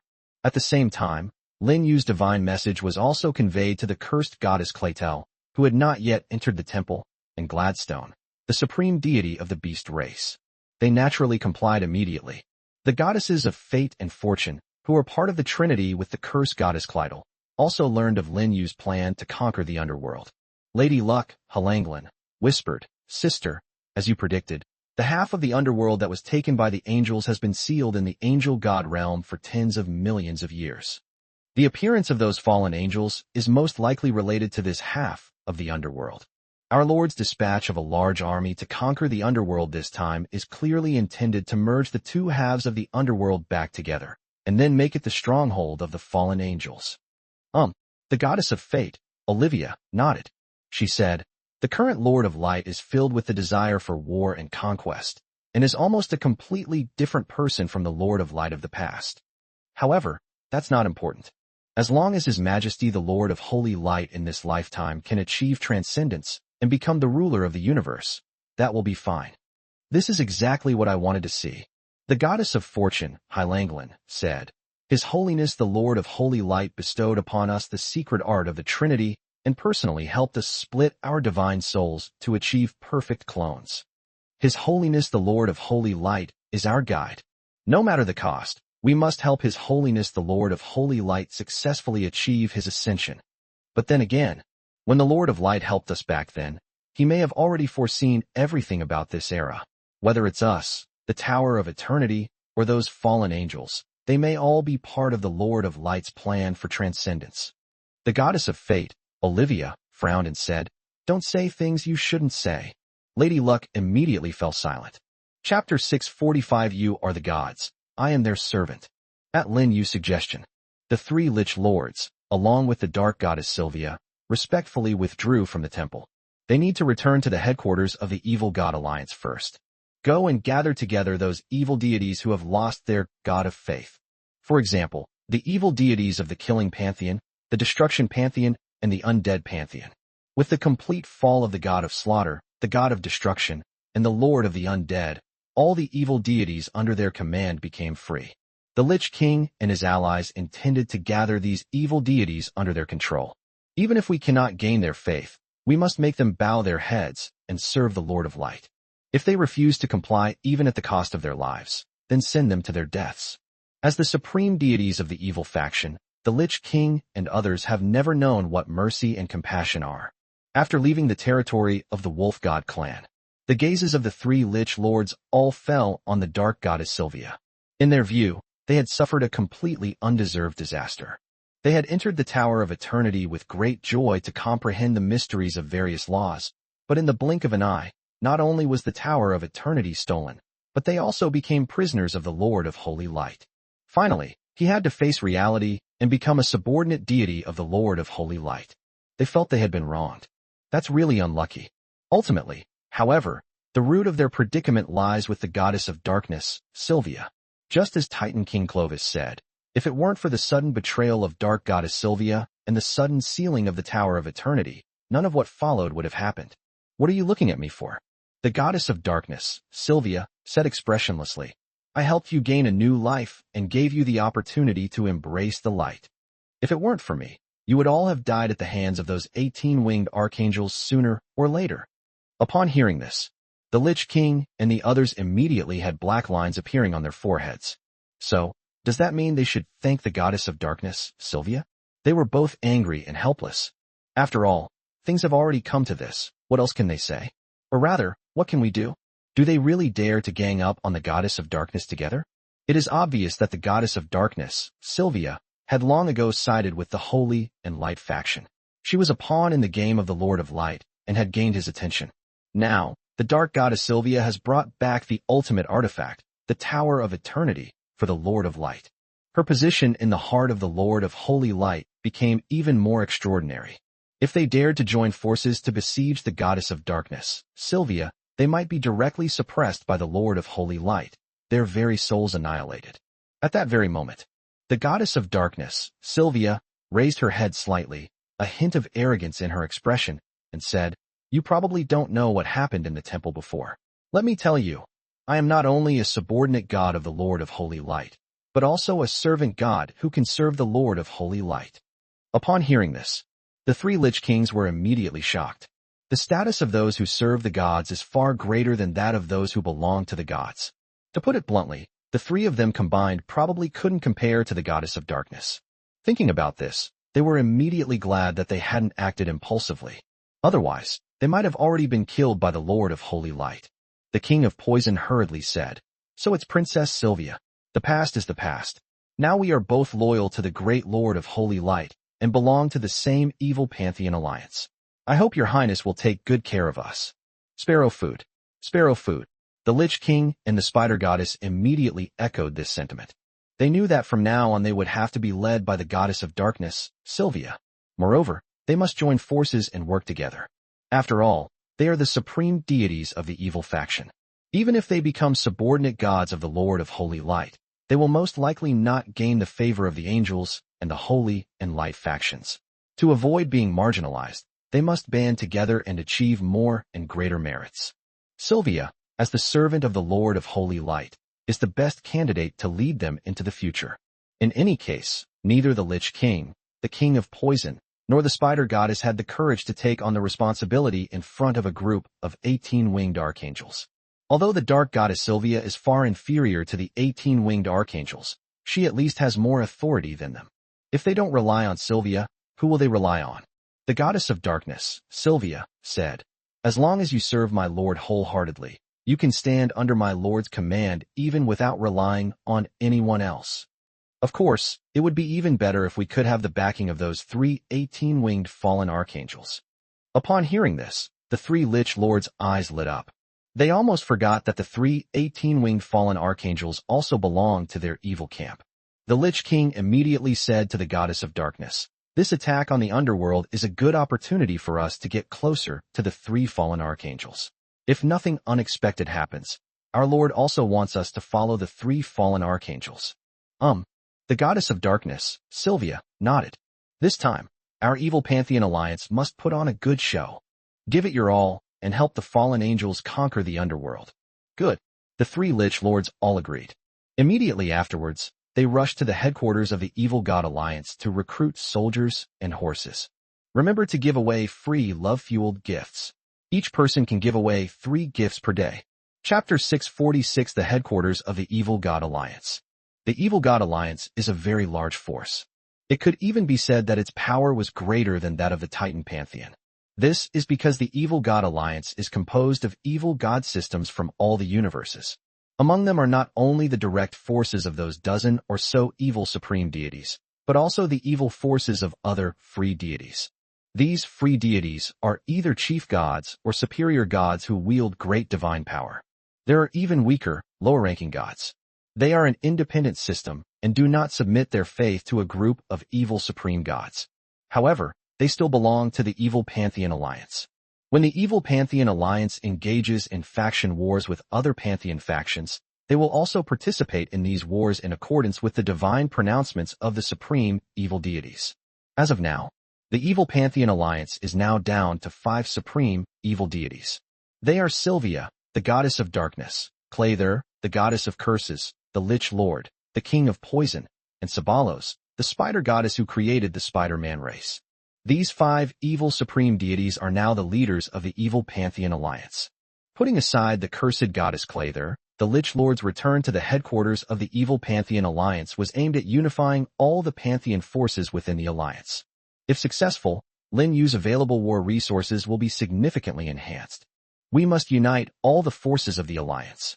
And we must make it very clear to them that our Evil Pantheon Alliance will pledge allegiance to the Great Lord of Light and obey the commands of the 3 18-winged fallen archangels.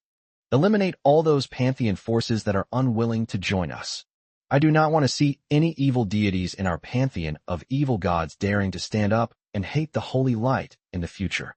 Hearing the words of the goddess of darkness, Sylvia, the Lich King, and the others all nodded in agreement. They have now all become subordinate gods under the Lord of Holy Light. If any evil deity opposes the Holy and Light faction, or even starts a divine war, how would the Great Lord of Light view them? Does this mean they harbor ulterior motives, or that you feel they are incompetent and unable to manage their subordinates effectively? Regardless of their attitude, they will suffer the consequences. Therefore, they must completely subjugate the entire Evil Pantheon Alliance this time. This ensures that there is only one voice within the entire alliance. Soon, the Lich King and his entourage entered the headquarters of the Evil Pantheon Alliance. This is a vast and boundless realm of gods. It was created by the divine realm of an evil supreme deity who fell in ancient times, and its rulers are these evil supreme deities. Looking around, the realm of gods is filled with all sorts of colossal cities. In addition, there were countless mountains of corpses and seas of blood. Even in the heavens above, countless islands of white bones float. It's so obvious at a glance that this world belongs to the evil camp. The entire divine realm is divided into 13 major regions, each ruled by one of the 13 supreme deities of the Evil Pantheon Alliance. Of course, that was in the past. Now, the dark goddess Sylvia and the Lich Lord, among others, plan to merge the 13 regions into one, eliminating the distinction between divine factions. This would allow them to better control the entire evil faction. The dark goddess Sylvia said to the Lich Lord and the others, "Open the hyperdimensional portal, sound the horn of war, and summon all the god-level evil beings from all the universes. Tell them, anyone who refuses the call to war is an enemy of our entire Evil Pantheon Alliance. No matter who he is, no matter where he is hiding, even if he escapes to the edge of the universe, the Alliance will find him and kill him." He paused slightly. The goddess of darkness, Sylvia, continued, "Time waits for no one. We must resolve the Alliance matter as quickly as possible and then dispatch a large army to join the 3 fallen archangels. This attack on the underworld is also the starting point for the rise of our Evil Pantheon Alliance.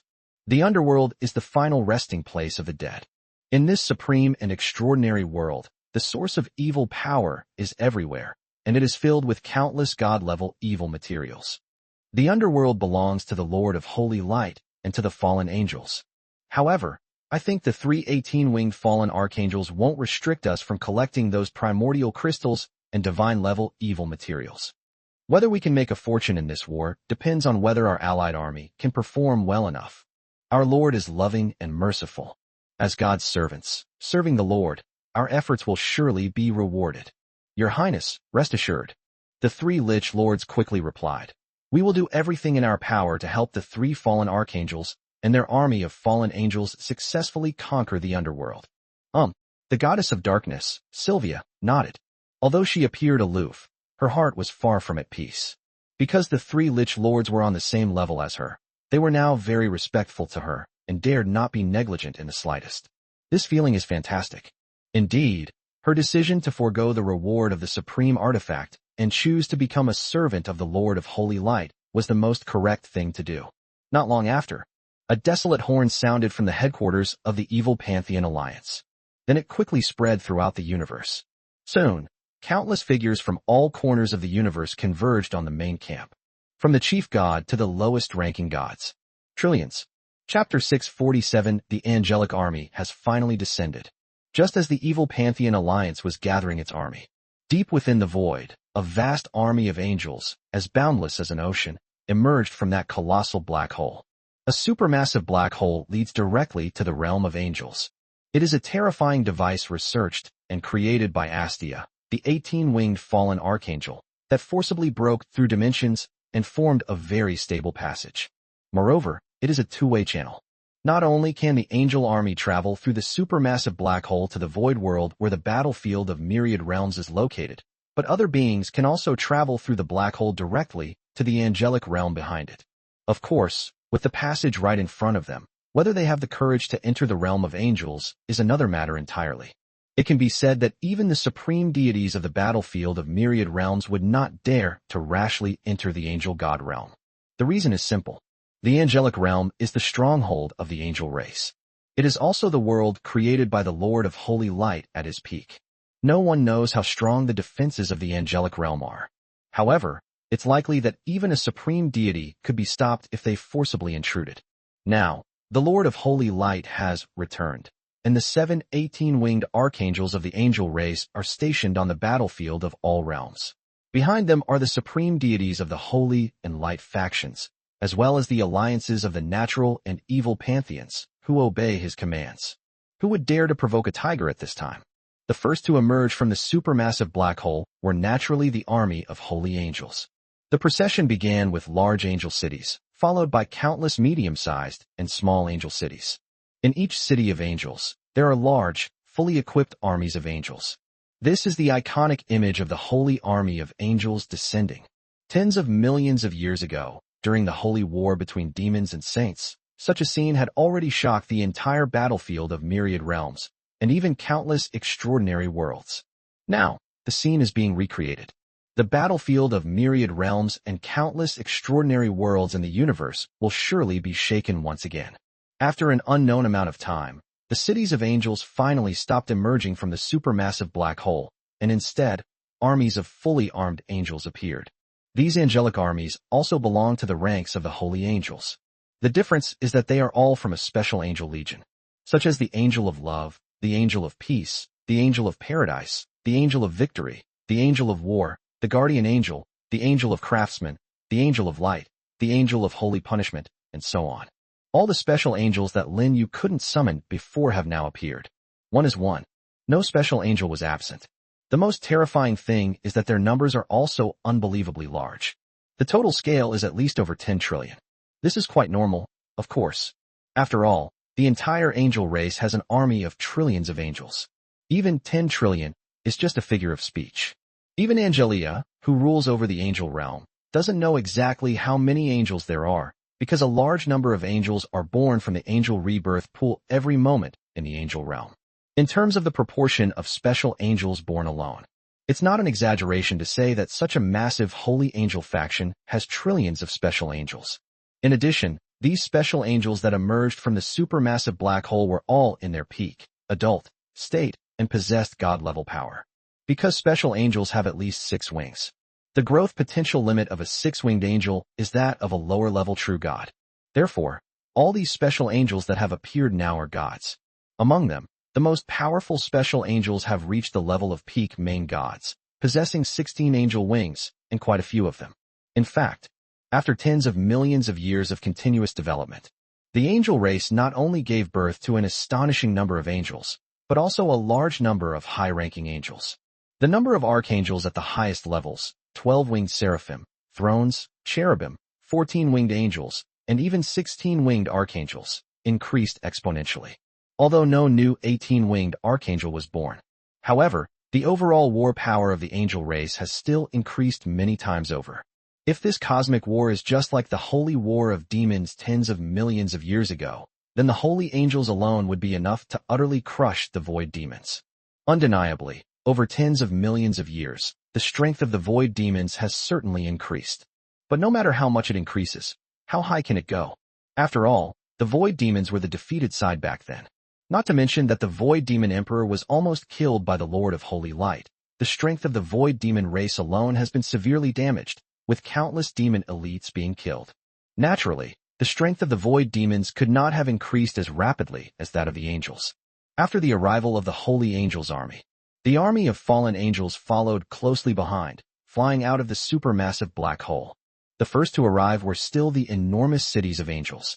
The difference is that these angel cities have been transformed by fallen angels, turning them entirely blood red and exuding an extremely evil aura. Following that were countless super hell soldiers, hell monsters, and hell warships of all sizes. The scene was absolutely breathtaking. Chapter 648. The word brutal is insufficient to describe the angel race. What are those things? A fallen angel magnified 100, 1,000, or even 10,000 times. How come I've never seen one like this before? You talk as if you've ever seen a fallen angel before. In another void, towering figures gathered. Each figure exuded the terrifying aura of a supreme deity. They are supreme deities from other factions. For some time now, they have been staying near the supermassive black hole, hoping to glimpse the angelic realm behind it.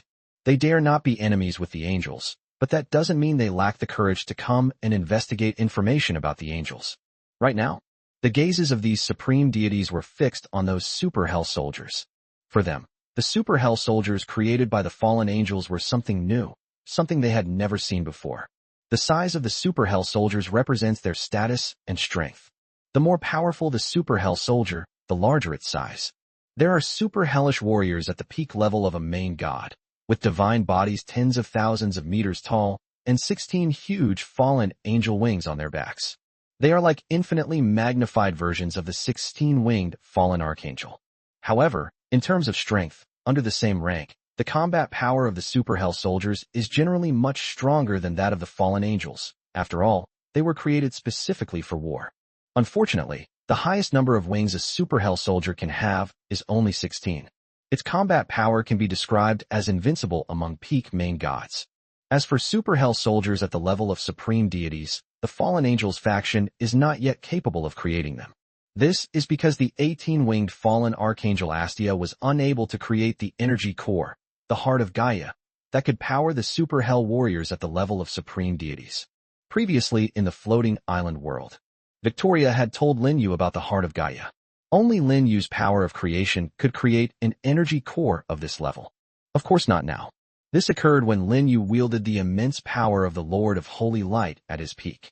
At his peak, the Lord of Light was able to create even more powerful chaos angels, so creating the heart of Gaia, a supreme deity, would naturally be no problem for him. And once you have the heart of Gaia, then the fallen angel faction can create super hell soldiers comparable to the supreme gods. Are those interstellar warships? When did the angel race start using technology? That's not just a simple interstellar warship. It's a product of combining extraordinary power and technological prowess. Its combat capabilities far surpass those of interstellar warships in the orthodox sense of a technologically advanced civilization. Fallen angels are different from holy angels. They have clearly embarked on another path of cultivation. I only care where those underworld monsters came from. Aren't they creatures of the underworld? How did they end up with those fallen angels? Could it be that the underworld and the angels have joined forces? Joined forces? A supreme deity scoffed and said, "Given the arrogance of the angels, do you really think they would join forces with the underworld? Those evil creatures from the land of the dead are lucky if they aren't wiped out by the angels." A supreme deity countered, but it is clear that they have not been eliminated. Killing and enslaving are basically the same thing. At that very moment, another supreme deity, engulfed in black flames, spoke up. "I seem to know something about those underworld monsters. Many years ago, I went to the underworld, but they discovered that the fundamental laws governing the underworld had been drastically reduced. After some investigation, I learned that tens of millions of years ago, shortly after the end of the Holy War, the angel race had already launched a large-scale invasion of the underworld. The archangels with 18 wings, led by Angelia, even cleaved the underworld in two. They forcibly sealed away half of the underworld and took it with them. If nothing unexpected happens, those netherworld behemoths are from the half of the netherworld that was taken away. They were once the most intelligent and advanced race in the netherworld, but now they have become pets enslaved by those fallen angels. It can only be said that the angels are the most evil race in the universe. Without exception, upon hearing these words, the supreme deities present were all greatly alarmed. They never imagined that the angels would be so cruel, splitting the underworld in two. It's important to know that the underworld is one of the most unique and extraordinary worlds in the universe. It is connected to almost every world in the universe. Whenever a living being dies, its soul is summoned by the underworld. Barring unforeseen circumstances, the underworld is the final destination for the deceased. If something goes wrong in the underworld, it could affect countless worlds in the universe, potentially causing chaos in the entire cosmic order. It is entirely conceivable. Without the underworld, what would the universe be like if those dead ravaged it? Therefore, to avoid such a thing from happening, even the great Tao of the universe pays special attention to the underworld, and even protects the underworld from problems. But this is a world so important to the real universe. It was actually cut in two by the angels.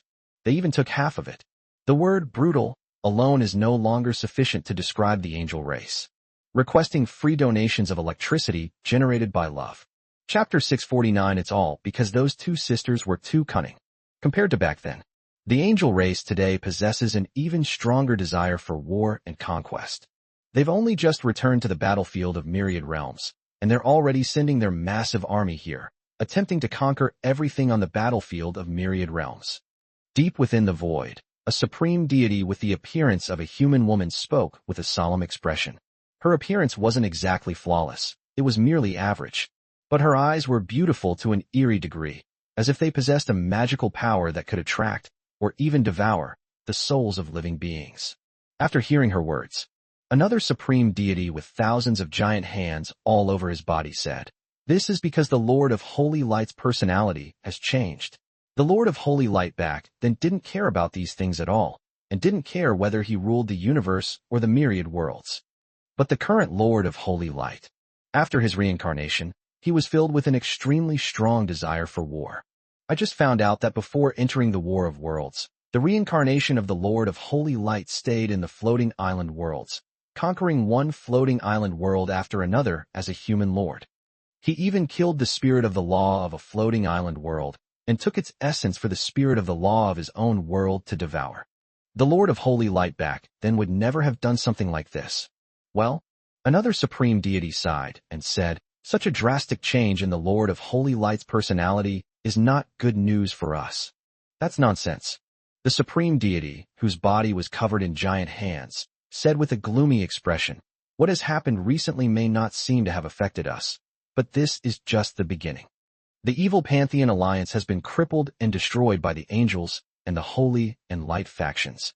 Even the Titans and the ancient Pantheon were affected. I just received news that the 7 18-winged archangels of the angel race joined forces to invade the Titan realm. In the process, they not only killed many supreme gods from the ancient Pantheon and the Dragon Pantheon, but also stole the Titan race's ultimate artifact, the Tower of Eternity." "How is this possible?" a supreme deity exclaimed in surprise. "Isn't the Eternal Tower, the supreme artifact, a clan treasure passed down from the 12 Titan giants to the Titan race? With it guarding it, how could the 18-winged archangel of the angel race have so easily stormed into the Titan realm?" "The root cause is that Titan King Clovis was far too foolish." The supreme deity, whose body was covered with giant hands, said, "In order to bring the evil Pantheon alliance under his control, he enthusiastically invited those evil supreme deities into the Titan realm and opened the Tower of Eternity for them. As a result, we fell right into the trap set by the angels and the Holy and Light faction. The goddess of darkness, Sylvia, has always stood on the side of the angels. After entering the Tower of Eternity, she used some astonishing means to successfully seal the power of the Tower of Eternity. That is why the 7 18-winged archangels of the angel race were able to advance unimpeded and break into the Titan realm. The Titans have suffered tremendous losses. They were no match for the angels to begin with. and now that they no longer have the supreme artifact, the Tower of Eternity, to rely on, they are even less of a match for that mighty angel army. After hearing this, all the supreme deities present were speechless. They never imagined that such a supreme artifact, at the pinnacle of the universe, would be so easily stolen, leaving them with a sense of utter disbelief. It's important to know that the vast majority of them had never even seen what the ion looked like. Now look what happened. It's been snatched away by someone else. Clovis is really stupid. How could he possibly have the face to face the billions of titans in the Titan realm who are loyal to him and worship him? If it were me, I would be so ashamed that I would abdicate the throne of the Titan King. The clan's most precious treasure has fallen into the hands of others so easily. It was indeed too careless of them. It's not entirely Clovis's fault. A supreme deity shook his head and said, "Who could have imagined that the goddess of darkness, Sylvia, would be hiding her abilities so deeply? You have to know that tens of millions of years ago, before the holy war of demons even began, she was already at odds with the holy and light factions. Over the years, the Dark Pantheon and the Light Pantheon have waged countless divine wars. Thousands upon thousands of extraordinary worlds have been destroyed. The fallen gods and believers are as numerous as the stars in the sky. Even we outsiders wouldn't doubt that the goddess of darkness, Sylvia, and the goddess of light, Annabelle, are putting on an act. After all, what opera has been performed for tens of millions of years? All I can say is that these two sisters are incredibly cunning. As for Clovis, he was just incredibly unlucky. It's quite possible that he was already being targeted by these two sisters, or rather, the angels, tens of millions of years ago. They've been putting on this show for so many years just to steal his Tower of Eternity. Chapter 650. This is a harbinger of war. Upon hearing this, all the supreme deities couldn't help but shiver. The mere thought of something that had been calculated over tens of millions of years sent chills down their spines. Although gods possess eternal life, a conspiracy planned over tens of millions of years is still quite insidious, especially considering the countless lives sacrificed to ensure its success. Try to put yourself in their shoes. If they were the Titan King Clovis, they would probably fall for it too. A supreme deity said, "I have just received news that the Titan realm, the Dragon realm, and the stronghold of the ancient pantheon have all been placed under lockdown. They probably won't reappear on the battlefield of myriad worlds anytime soon. This is tantamount to bowing down to the angels." Another supreme deity said with a grim expression, "Without the Titans and the ancient pantheon standing in front of us, how can we possibly withstand the onslaught of the angels? Are we to surrender without a fight? Perhaps. This is the only way to save your life." The supreme deity, who appeared as a human woman, rubbed her forehead and said, "The Lord of Holy Light and the angel race have only been back on the battlefield of myriad realms for less than 10 days. Just think about how many supreme deities have already fallen. Let's not talk about the ancient pantheon factions. The 18-winged archangel Angelia showed them mercy and did not use the sword of destiny to kill them completely. The evil pantheon alliance is miserable enough. A total of 8 supreme deities fell, all of whom were severed from their destiny. Those whose true spirits have been extinguished cannot be resurrected even if they wish. That's too ruthless. To be honest, I don't want to end up like them. If I were to face a life or death situation, or if I were powerless to resist, I would choose to surrender and embrace the holy light. Compared to eternal annihilation, becoming a subordinate god of the Lord of the Holy Light is not an unacceptable thing." Upon hearing this, all the supreme deities present fell silent. No one stood up to refute it. For example, mocking the female supreme deity for her weakness and fear of death, because they themselves are pretty much the same. These supreme deities cultivated for countless millennia to realize their dream of standing at the pinnacle of the universe. They could get whatever they wanted, so why would anyone rush to their death? A supreme deity sighed and said, "Let's take it one step at a time. If there is really no other choice, then just surrender." The Lord of Holy Light is a great being of the universe level. At his peak, he looked down on the entire universe. It is not a disgrace to bow one's head to such a being. It's even possible. Becoming a subordinate deity of the Lord of Holy Light will also open doors to higher realms for us. After all, we've reached the end. Only a great being like the Lord of Holy Light has the ability to guide us on a new path. Sparrows are eating it. A supreme deity nodded in agreement. At that very moment, the supreme deity, whose body was covered in giant hands, suddenly changed his expression, his face filled with astonishment, and said, Something big is about to happen. What happened? All the supreme deities turned their gazes toward them. The supreme deity with giant hands said, I have received reliable intelligence that the evil Pantheon Alliance is assembling a divine army. The war horns have resounded throughout the universe, and countless evil gods have received the summons. Hundreds of millions of gods have gathered at the headquarters of the evil Pantheon Alliance. This is a harbinger of war. Go to war? Go to war? What kind of war? One of the supreme deities exclaimed in surprise. Could it be that the higher-ups of the evil Pantheon Alliance can no longer accept the previous losses and have become so deranged as to prepare for a final battle with the angel race? No. The supreme deity, covered in giant hands, said with a solemn expression, the ones who sounded the war horn are the dark goddess, the lich lord, and several other evil supreme deities. The goddess of darkness, Sylvia, is a follower of the Lord of Holy Light. The lich lord and others were implicated and imprisoned in the Tower of Eternity. Their reappearance in the world now, one can imagine what that means. They submitted to the angels and became the servants of the Lord of Light. A supreme deity interrupted. That's inevitable. The supreme deity covered in giant hands nodded and said, in other words, the current evil Pantheon Alliance is now a force backed by the Lord of Holy Light and the angel race. Their gathering of a divine army is clearly intended to help the angel race conquer the entire battlefield of myriad realms. The situation we are facing, is even more severe now. The supreme deities kept gasping for breath. The return of the angels was already a major headache for them. Now, in the blink of an eye, not only have their elder brother Titans and the ancient Pantheon been severely damaged, but the angels have also subdued the alliance of the nature Pantheon and the evil Pantheon. It's important to understand that both the natural Pantheon and the evil Pantheon Alliance are superpowers in the battlefield of myriad realms. In addition, there is a holy and light faction. The war power wielded by the angel race is even more terrifying. Thinking about this, even as supreme deities, they all seem to lack the courage to rebel. The angel race, plus 3 superpowers. How the hell can we beat them? Chapter 651. Why don't we just surrender? Taking the divine realm as an example. The battlefield of myriad realms contains tens of thousands of divine realms of varying sizes. However, only 9 of them are considered to be large divine realms. The holy and light factions occupy the holy light divine realm. A realm of nature, is ruled by a group of supreme deities, headed by the goddess of nature and spirits.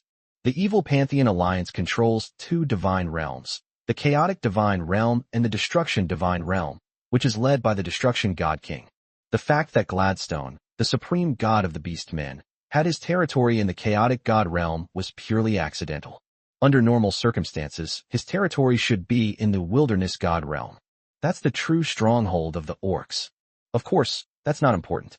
Importantly, after subjugating the alliance of the nature Pantheon and the evil Pantheon, the angel race effectively ruled the holy light divine realm, nature divine realm, chaos divine realm, and destruction divine realm. Although there are still rebels in these 4 divine realms, they are certainly only a minority. Sending a large army to clear it out will suffice. In conclusion, it is a foregone conclusion that the angel race will rule the 4 divine realms. 4 of the 9 divine realms were ruled by the angel race. How terrifying is that? Throughout the entire battlefield of myriad realms, only one race rules over 2 large divine domains, the Titans. The angel race, however, occupies 4 of them.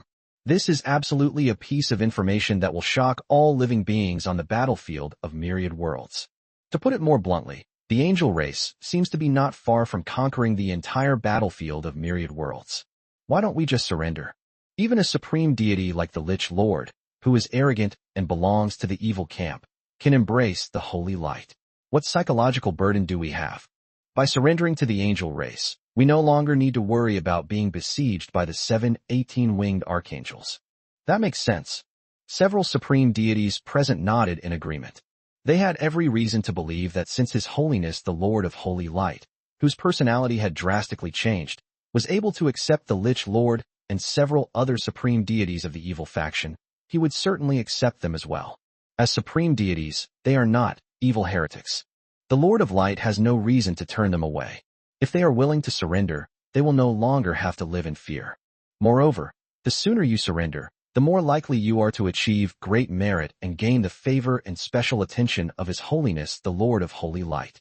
Once the Lord of Holy Light recovers to his peak power, even a casual instruction from him will greatly benefit them. Thinking of this, all the supreme deities began to be tempted. The more they pondered it, the more they felt that the benefits of surrendering far outweighed the drawbacks. If you don't surrender, you'll be in trouble sooner or later. Just then, the supreme deity covered in giant hands suddenly spoke, saying, "New information has arrived. The goddess of darkness and the Lich Lord are carrying out a great purge of the evil Pantheon alliance. It's the same information I received before. They have already pledged allegiance to the Holy Light and become the subordinate gods of the Lord of the Holy Light.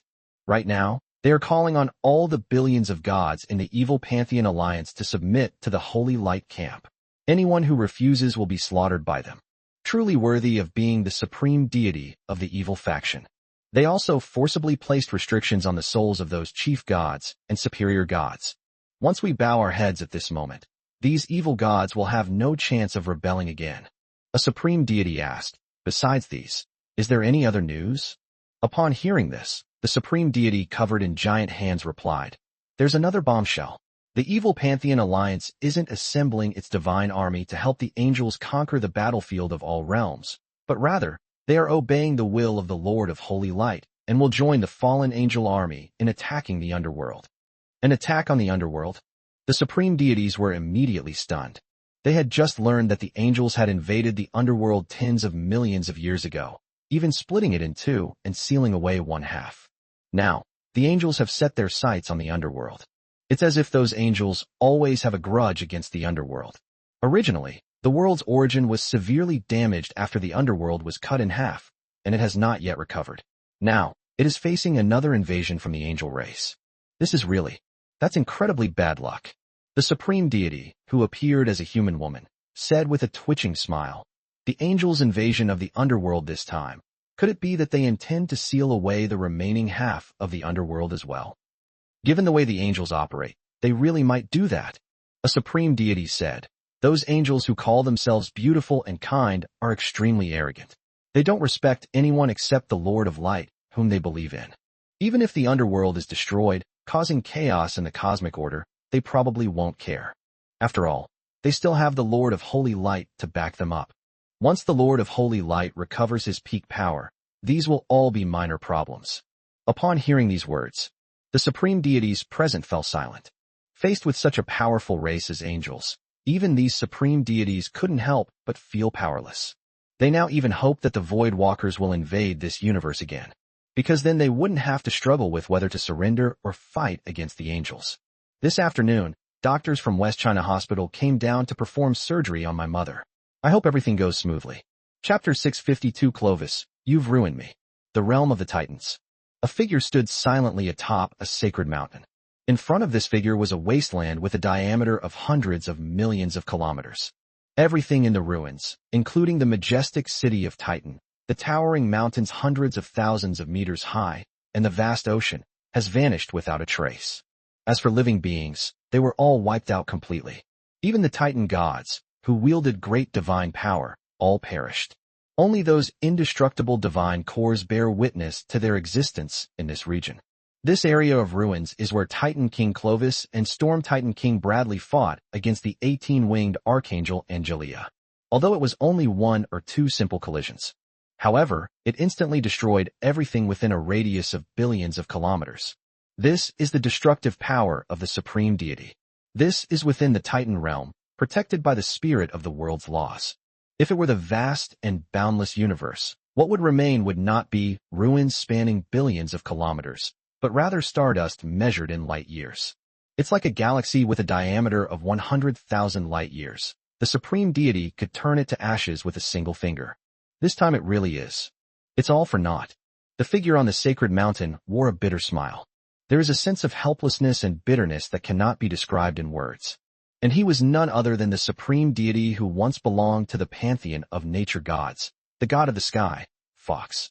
He initially rejected the suggestion of Heloise, the goddess of nature and spirits, and refused to join the ranks of holiness and light to become a subordinate deity of the Lord of Holy Light.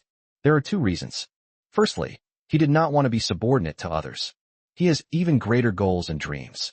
Secondly, the Titan King Clovis promised him that he would open the Tower of Eternity for him. As long as he pledges allegiance to the Titan Pantheon, he can enter the Tower of Eternity at any time to comprehend the mysteries of the supreme laws. But what was the result? He hasn't even had a chance to enter the Tower of Eternity yet. The 7 archangels of the angel race, each with 18 wings, forcibly entered the Titan realm and stole the Tower of Eternity. Where can he go to seek justice?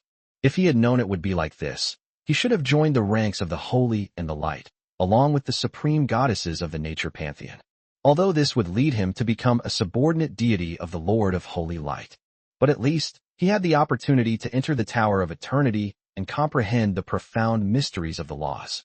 Now, he can't even return to the pantheon, let alone enter the Tower of Eternity. After all, in the eyes of Heloise, the goddess of nature and elves, he must already be seen as a traitor. If he dares to return to the realm of nature now, he will most likely be regarded as an intruder. The supreme goddesses, led by the goddess of nature and spirits, might just kill him outright. Clovis, you've ruined me. The sky god, Fox, muttered through gritted teeth. He placed all the blame on the Titan King Clovis. He felt that if it weren't for the Titan King Clovis's repeated attempts to entice him and offer him various benefits over the years, he wouldn't have so readily broken away from the pantheon of nature gods. If he hadn't broken away from the natural pantheon, he wouldn't be facing his current troubles. Clover wronged me so badly. He deserves his current fate. The thought that Clovis had lost his identity as the Titan God King and was being confined in the Thunder Spirit Holy Land made Sky God Fox feel much better. For him, the more tragic the fate of the Titan King Clovis, the worse it became. The greater the comfort he receives. The angels should not attack the Titans anytime soon. After all, if they wanted to wipe out the Titans, they would have already summoned the angelic army to take action when those 7 18-winged archangels were still around. In other words, the Titan realm is currently very safe. I can choose to cultivate here and observe the changing situation on the battlefield of myriad realms. The sky god Fox felt that his plan was very feasible, but for some reason, he had a bad feeling. He felt uneasy, as if some ominous thing was about to happen to him. It must be my imagination. After all, this is Titan. However, at this very moment, before the sky god Fox could finish speaking, suddenly, a series of terrifying figures descended upon the vicinity of this sacred mountain. These figures are all over 1,000,000 meters tall. That is their supreme, divine body. There were 5 figures in total. 3 of them are storm titans. The other 2 are from the giant race, the giant of light and the frost giant. They are all supreme deities standing at the pinnacle of the battlefield of myriad realms. What's going on? This sudden event startled the sky god, Fox. He instinctively took out his supreme artifact and held it tightly in his hand. But my heart was filled with confusion, because he had no idea what was happening or why these supreme deities from the Titan realm were surrounding him. Do you think he's like the dark goddess Sylvia, a scheming sixth brother? If that's the case, then he's really been wronged. Chapter 653 Princess Angelia makes a promise to me. Bradley, what do you mean by this? The sky god Fox turned his gaze directly to the Storm Titan King Bradley. He was of course aware that after the Titan King Clovis abdicated, the Storm Titan King Bradley succeeded him. After all, the spirit of the world's laws had already transmitted the relevant information to all living beings in the Titan realm. The 5-person team that surrounded him was led by Storm Titan King Bradley. Don't be nervous, Fox. I just want you to sit down and have a proper chat, said Storm Titan King Bradley calmly. Shall we sit down and have a chat? The sky god Fox did not lower his guard. He glanced at the massive hammer crackling with countless bolts of lightning in Bradley's hand and said, "If it's just a chat, why did you bring a weapon?" Bradley's ultimate artifact, the Storm Sword, was destroyed by Angelia with a single punch in the previous battle. This lightning hammer is also a supreme artifact. Bradley just found it in the Titan's treasury. Although it wasn't his destined artifact, it had reached the level of a supreme artifact, so he could still use it temporarily. Before Storm Titan King Bradley could speak, the sky god Fox continued, "I have long since pledged allegiance to your Titan race, as evidenced by an oath, and the Titan King Clovis can also attest to it. I am definitely not like the goddess of darkness, Sylvia." Pledge. The supreme deity of the frost giant sneered. He was entirely blue, adorned with sparkling gems. "It looks exceptionally dazzling," he said. Before entering the Tower of Eternity, the goddess of darkness, Sylvia, also made an oath witnessed by the spirit of the laws of the battlefield of myriad realms, But what was the result? The sky god, Fox, was speechless. In this day and age, can't we even trust oaths anymore? As if he had thought of something, the sky god Fox quickly said, "My entire pantheon has been moved to the Titan realm.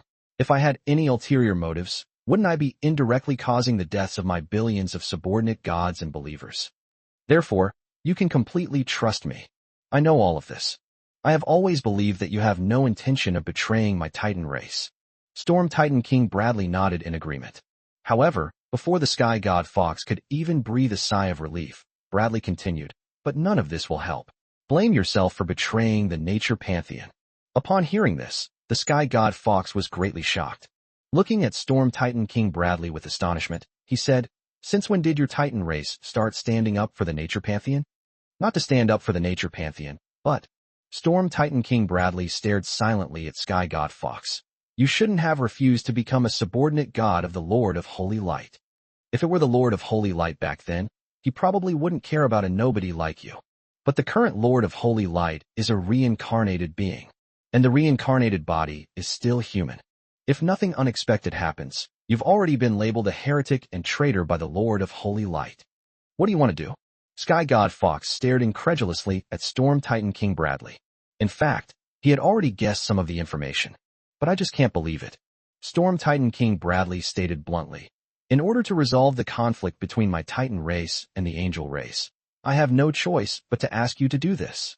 When you reach His Holiness the Lord of Holy Light, remember to put in a good word for my Titan race." "Damn it," the Sky God, Fox, blurted out a curse. This newly appointed Storm Titan God King actually wanted to capture him and hand him over to the Lord of Holy Light. This completely shattered his worldview and understanding. "Bradley, you are His Majesty the Titan King, with the purest blood of the 12 Titans flowing through your veins. How could you do such a thing? Aren't you afraid of being ridiculed by your people, your followers, and even by all living beings in the universe? History is always written by the victors," the Storm Titan King Bradley said indifferently. "Once my Titan race successfully boards the great ship piloted by the Lord of Light, in the new cosmic age, my Titan race will be the victors." "How could you do this?" the Sky God, Fox, angrily retorted. "Once you pledge allegiance to the Lord of Light and bow your head to the angels, how will you face your creator, the 12 Titans? You must know, they were powerful beings who ruled over the universe for a very long period of time." These words were spoken. The 2 Storm Titans and the 2 supreme gods of the giant race present all turned their gazes towards Storm Titan King Bradley. They were initially incredulous when they learned of Bradley's idea. It's even unacceptable. But the problem is, they cannot resist Bradley's divine will. Bradley remained as calm as ever. "You're right. I indeed cannot face the 12 Titans who created my Titan race. But before the Lord of the Holy Light, even the 12 Titans must respectfully address him as Your Majesty. The 18-winged archangel Angelia had already made that promise to me. As long as our Titan race is willing to submit and offer our faith to the Lord of the Holy Light, then everything will remain the same. What my Titan race looks like now, and what it will look like in the future. So, Fox, do you understand?" Chapter 654. I angered them, so I suppressed them all. Upon hearing these words, not only was the Sky God Fox incredulous, the 2 Storm Titan Supreme Gods present, as well as the 2 Supreme Gods from the giant race, all stared at Storm Titan God King Bradley with astonished expressions. Because they didn't know when Storm Titan King Bradley had actually colluded with the angels. He even received a promise from the 18-winged archangel Angelia. For the Titans, this act is tantamount to betrayal, selling out the interests of the entire tribe. The Storm Titan King Bradley paid no attention to the astonished looks on their faces. He has now ascended to the throne of the Titan King, and it is virtually impossible to make him step down.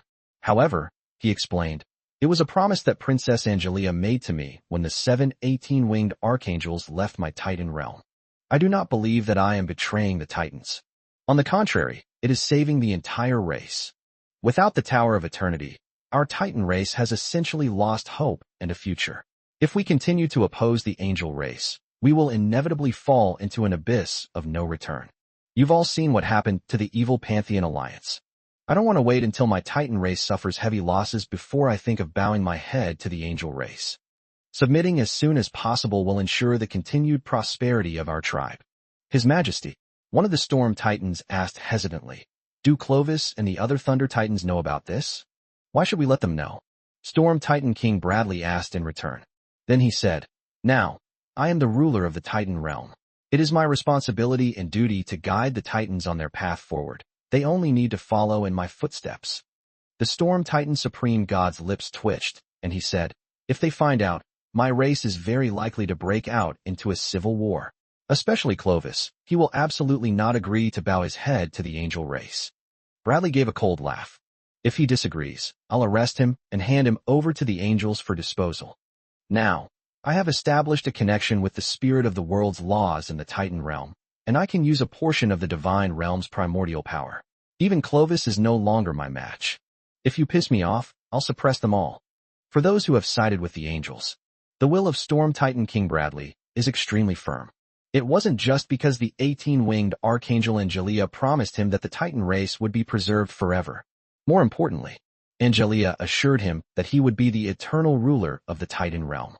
As long as he remains under the rule of the angels, no one can take away his throne as the Titan King. Even if the Titan King Clovis makes a comeback or even luckily breaks through to the realm of the Supreme God, his throne as God King will remain as stable as a mountain. He's had enough of being the king of the Storm Titans. He dreamed of becoming the ruler of the Titan realm. Now that his dream has come true, how could he bear to give it up? In Bradley's view, the angels are his current backers. As long as the angel race exists and has the support of the Lord of Light, he is not afraid of being punished even if the 12 Titans and the ancient Titans return. Just like he said before, the power of the 12 Titans was still inferior to that of the Lord of Light. Upon hearing Bradley's words, the 2 Storm Titans and the 2 giants present all had twitching expressions. They discovered that Bradley's personality had become incredibly arrogant since he became the ruler of the Titan realm. Back when he was the king of the Storm Titans, he wasn't exactly careful with his words, but he was certainly very cautious in his actions and would never dare to offend the Titan King Clovis. Now, he has become the Titan King. They completely disregarded Clovis and even the entire Thunder Titan race. The arrogance index has increased by more than tenfold. However, even so, they did not oppose the position of Storm Titan King Bradley. The reason is simple. Bradley's backer is the angels. Their backer was Bradley. Whatever Bradley wants to do, they just need to follow along. Anyway, even if the sky falls, this Storm Titan God King will hold it up for them. So what are they afraid of? Meanwhile, the Sky God Fox also recovered from his shock. His first reaction was to run away. He didn't want to be captured by Bradley and handed over to the angels, because if he did that, he would die a terrible death. However, he seemed to have no chance of escaping at all.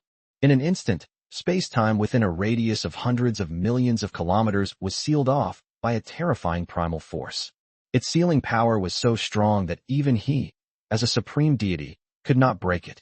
This is the world-lost spirit of the Titan realm taking action. The world-lost spirit of the Titan realm also possesses power at the level of a supreme deity, and its origin is more than 10,000 times greater. While it could not suppress the 7 18-winged archangels, it had no problem suppressing the Sky God Fox. Chapter 6:55 My words are the evidence. Damn it, Bradley, you traitor to the Titans. Are you going to betray even the glory bestowed upon you by the 12 Titans? As the Sky God Fox roared, he wielded a divine sword and frantically slashed at the sealed space-time around him, attempting to escape his fate of being suppressed. Don't try anything funny. Storm Titan King Bradley said coldly. I sealed this area with a secret technique long before I descended. Your voice, and even your divine consciousness, cannot be transmitted at all. Nobody knew you would be suppressed here. Even if people notice, they'll just think you're a treacherous alien. After all, I am now the Titan King. My words are the evidence. Upon hearing this, the Sky God, Fuxton, was furious. He now regrets joining the Titan Pantheon even more. The useless Titan King Clovis lost the super artifact, Eternal Tower, and his own throne, and now he faces suppression. He was absolutely furious with Clovis. If he had known it would be like this, he should have gone to join the holy and light camp with the goddess of nature and spirits, Heloise. Becoming a subordinate deity of the Lord of Holy Light, though it means losing freedom and his dream of climbing to even greater heights. But it's better than being treated as a traitor and escorted before the Lord of Light. Both went to meet the Lord of Holy Light, but one voluntarily surrendered while the other was captured, resulting in completely different treatment and outcomes. Bradley. The angels are the most cunning and the most adept at bewitching people. especially the 18-winged archangel Angelia, whose reputation for cunning was known to the gods as early as the Holy War era. You absolutely mustn't let her fool you. Seeing that there was nowhere to escape, the sky god Fox could only continue to persuade him, making a last-ditch effort. However, how could the unwavering will of Storm Titan King Bradley be shaken by a few words from sky god Fox? No need to waste any more words.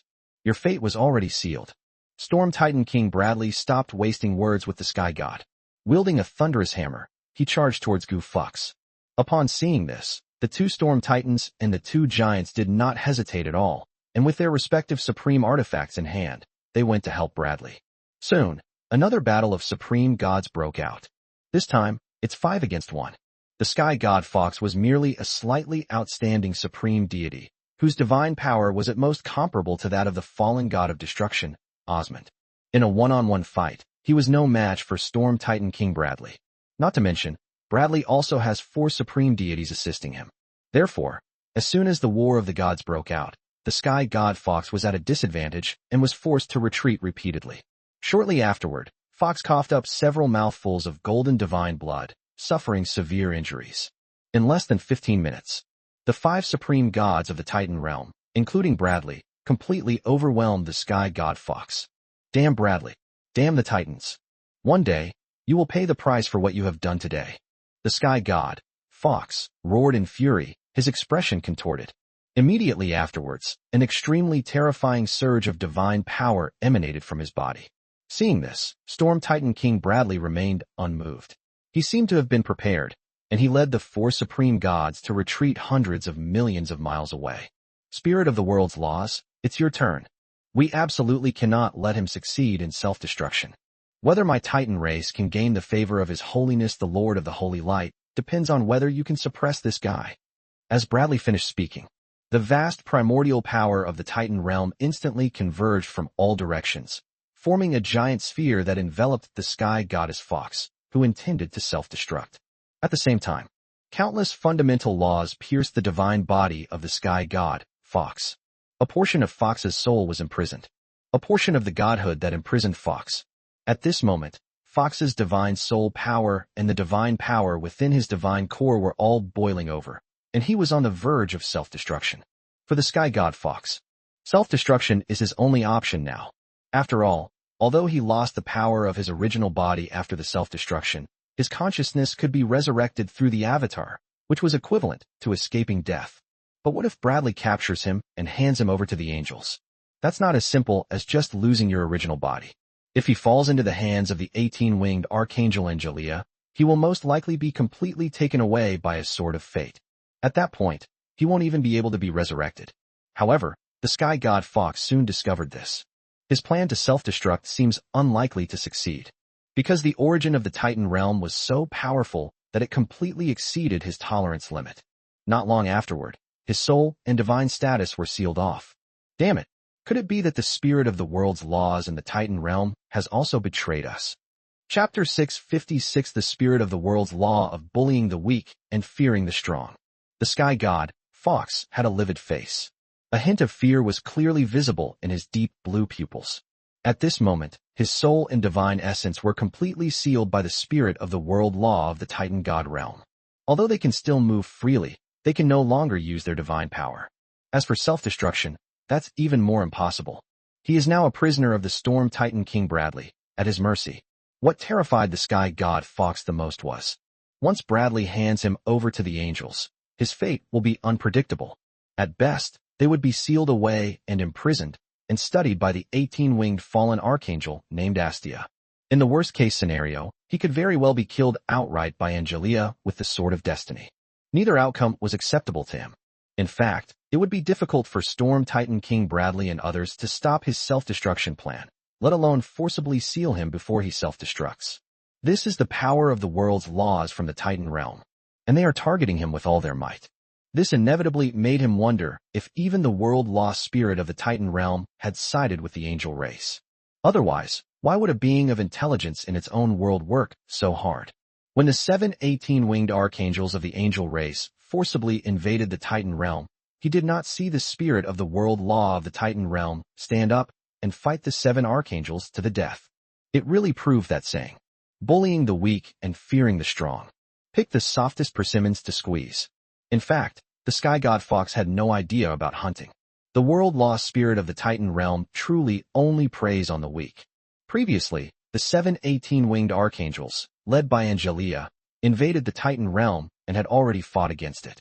Its fundamental power was no match for the power of the 7 18-winged archangels. Even the will of the Titans that it activated, as well as the ancient Titan restrictions, were completely broken by the 7 18-winged archangels. Angelia and her companions easily stormed into the Titan realm. With such a precedent, how could the spirit of the world's laws in the Titan realm dare to help Titan King Clovis and others oppose the 7 18-winged archangels in subsequent conflicts? Tens of millions of years ago, when the angel race swept across the universe, they purified the intelligence of countless extraordinary worlds. Everyone knows about this. Although the world-lost spirits of the Titan realm are equally rigid, they are not stupid. It also knows who it can offend, who should not be offended. Compared to the 7 powerful and terrifying archangels with 18 wings, the sky god Fox was a soft persimmon that could be easily manipulated by him. It was happy to help the Storm Titan King Bradley suppress and seal the sky god Fox and hand him over to the angels in exchange for friendship. Why do this? It's because it doesn't want to see a repeat of the incident where 7 18-winged archangels stormed the Titan realm. After all, if something like this happens again, it's hard to guarantee that the 7 18-winged archangels will continue to show it mercy. If Angelia and the others go berserk, kill it. Wouldn't all of its billions of years of arduous cultivation be destroyed in an instant? It also wants to advance to the level of the world-lost spirit of the battlefield of myriad realms. When the world-lost spirit of the battlefield of myriad realms descended upon the Titan god realm, although it failed to suppress the dark goddess Sylvia, its terrifying intensity of consciousness still filled it with awe and worship. Compared to the spirit of the world's laws in the battlefield of myriad realms, it is still very young. I don't want it to die prematurely. Inside the origin-sealed orb, sky god Fox glared at Storm Titan King Bradley with a twisted expression, roaring, "Bradley, I curse your wish to never come true. I pray that the mighty 12 Titans will return to the Titan realm and personally erase the shame you have brought upon the Titan race. Bradley, I curse you. Sooner or later you will regret what you've done and pay a price that will leave you in despair. Curse me." Storm Titan King Bradley sneered. "You think you're the curse goddess Clither? Besides, even if you, like Clither, possess the supreme law of cause and effect, your curses are useless against me. I will eventually embrace the holy light, and all curses will be purified." Upon hearing this, the sky god Fox immediately spat out a mouthful of golden divine blood. He was angry, but also because he had just suffered a severe injury. His soul, divine status, and even his divinity were completely sealed, and his injuries could not be healed in a short time. He didn't waste any more words with the sky god Fox. Bradley then prepared to put the sealed orb away. But at that moment, 3 towering figures, each exuding a terrifying aura, suddenly appeared hundreds of millions of kilometers away. They are the 3 supreme deities of the Thunder Titans. Their bodies were wrapped in countless thick purple lightning bolts, making them look even more awe-inspiring than the legendary descent of the Thunder God. Chapter 657 The glory of the Titans has long been lost. The Thunder Titans have 4 supreme deities. Titan King Clovis is currently in seclusion at the Thunder Spirit Sanctuary. The remaining 3 supreme deities of thunder descended together. Upon their arrival, their gazes immediately fell upon the sky god, Fox, who was imprisoned within the sealing sphere, and they were momentarily surprised. "Your Majesty Bradley, could you please lift the restrictions and let us in?" One of them spoke in a voice as loud as rolling thunder. The entire area, spanning billions of kilometers, was shrouded in the secret techniques of Storm Titan King Bradley, and further bound by the primal power of the Titan God realm, making it extremely difficult for them to enter. If you insist on forcibly breaking in, that's fine too. But that was clearly disrespectful to Storm Titan King Bradley. The Titans are currently in a very special period. They dare not fall out with Bradley again, otherwise their Thunder Titans will be implicated. "Come in." Storm Titan King Bradley casually dispelled the arcane spell. At the same time, the primordial power of the Titan realm also receded and returned to the world. Only the sphere of seal that imprisons the sky god Fox remains unbreakable. "Your Majesty, what has happened?" A supreme deity of thunder asked in bewilderment, and then said, "Fox has already pledged allegiance to our Titan race, So why does your majesty imprison and seal him away? Storm Titan King Bradley said coldly. Are you questioning me? I wouldn't dare. The supreme deity of thunder quickly shook his head and explained. I am simply puzzled by your majesty's sudden imprisonment of the sky god, Fox. Before Bradley could speak, the sky god Fox inside the sealed sphere roared. Bradley wants to capture me and hand me over to the angels in exchange for the favor of the Lord of Light. He has long since sided with those angels and abandoned the faith of your Titan race. Upon hearing this, the three supreme deities of the Thunder Titans were so frightened that they took several steps back. He stared at Storm Titan King Bradley with a horrified and incredulous expression. Their newly appointed God King has actually sided with the angels. This is absolutely unbelievable. If this is true, wouldn't they have put a traitor and a mole on the throne of the Titan King? If word gets out, all living beings in the universe will laugh at them. Your Majesty the God King. Is what Fox said true? The three supreme deities of the Thunder Titan race asked in unison. In their voices, the respect that should have been given to Storm Titan King Bradley had completely vanished. It is obvious. They believed what the Sky God Fox said. After all, a supreme deity would not tell such an easily debunked lie. Storm Titan King Bradley said calmly. So what if it is, and so what if it isn't? A supreme deity of thunder gritted his teeth and said, If your majesty truly bows your head to the angels, then you are a sinner to my race. You have betrayed the glory passed down to us by our ancestors. Bradley said, The honor of my Titan race has been lost by Clovis. The supreme deity of thunder said, Even so, the fighting spirit that our ancestors bestowed upon us in our blood should not be carelessly discarded by your majesty. The era of the Holy War. Faced with the terrifying void demons, countless of our people fell on the battlefield. However, not a single member of the tribe has ever retreated. The battlefield is the glorious home of our Titan race. Even when faced with dire circumstances, we must forge ahead. This is the most precious thing that our ancestors passed down to our Titan race, not the so-called Tower of Eternity. Yeah, Bradley said with a sneer. If no one backs down, what about those dark titans who betrayed their race? For a moment, the supreme deity of thunder was speechless. Dark Titan has always been a mark of shame for the Titan race. The Titan King Clovis has issued divine decrees more than once, forbidding anyone from mentioning the Dark Titans who have been seduced by the power of the Abyss. But now, Bradley has brought up the family scandal. Another supreme deity of thunder said in a deep voice, No matter what, your majesty should not side with the angels. After all, this is destroying our people's faith in the 12 Titans. Faith can be changed. But once the tribe is wiped out, there will be nothing left. The Storm Titan King Bradley, not wanting to waste any more time, said directly, I have already made a pact with the 18-winged archangel Angelia. As long as you surrender, the angel race will no longer bring the flames of war to my Titan realm. Both the Storm Titans and the Giants will obey my will. As for your Thunder Titan race, whether you obey or not is your own business, and you will bear the consequences yourselves. Upon hearing this, the expressions of the three supreme thunder gods all turned extremely ugly. Those who surrender are sinners. If they don't surrender, the entire Thunder Titan race may be wiped out. What the hell do we do? At this moment, they couldn't help but think of the Titan King Clovis again. It's all Clovis's fault. If he hadn't lost the Tower of Eternity, they wouldn't be in this predicament now. Chapter 658, I don't care if they live or die. Wait, don't go. Get me out of here quickly. I'm one of our own. Inside the sealed sphere, the sky god Fox screamed in terror. It turned out that the three supreme deities from the Thunder Titan race had left the area after a moment of silence following the words of Storm Titan King Bradley. What do they care about the life or death of the sky god Fox? Even knowing that Storm Titan King Bradley was preparing to lead the Storm Titans and the Giants to join the Angels, they would never turn against Bradley for the sake of a sky god. After all, Bradley is now the ruler of the Titan realm.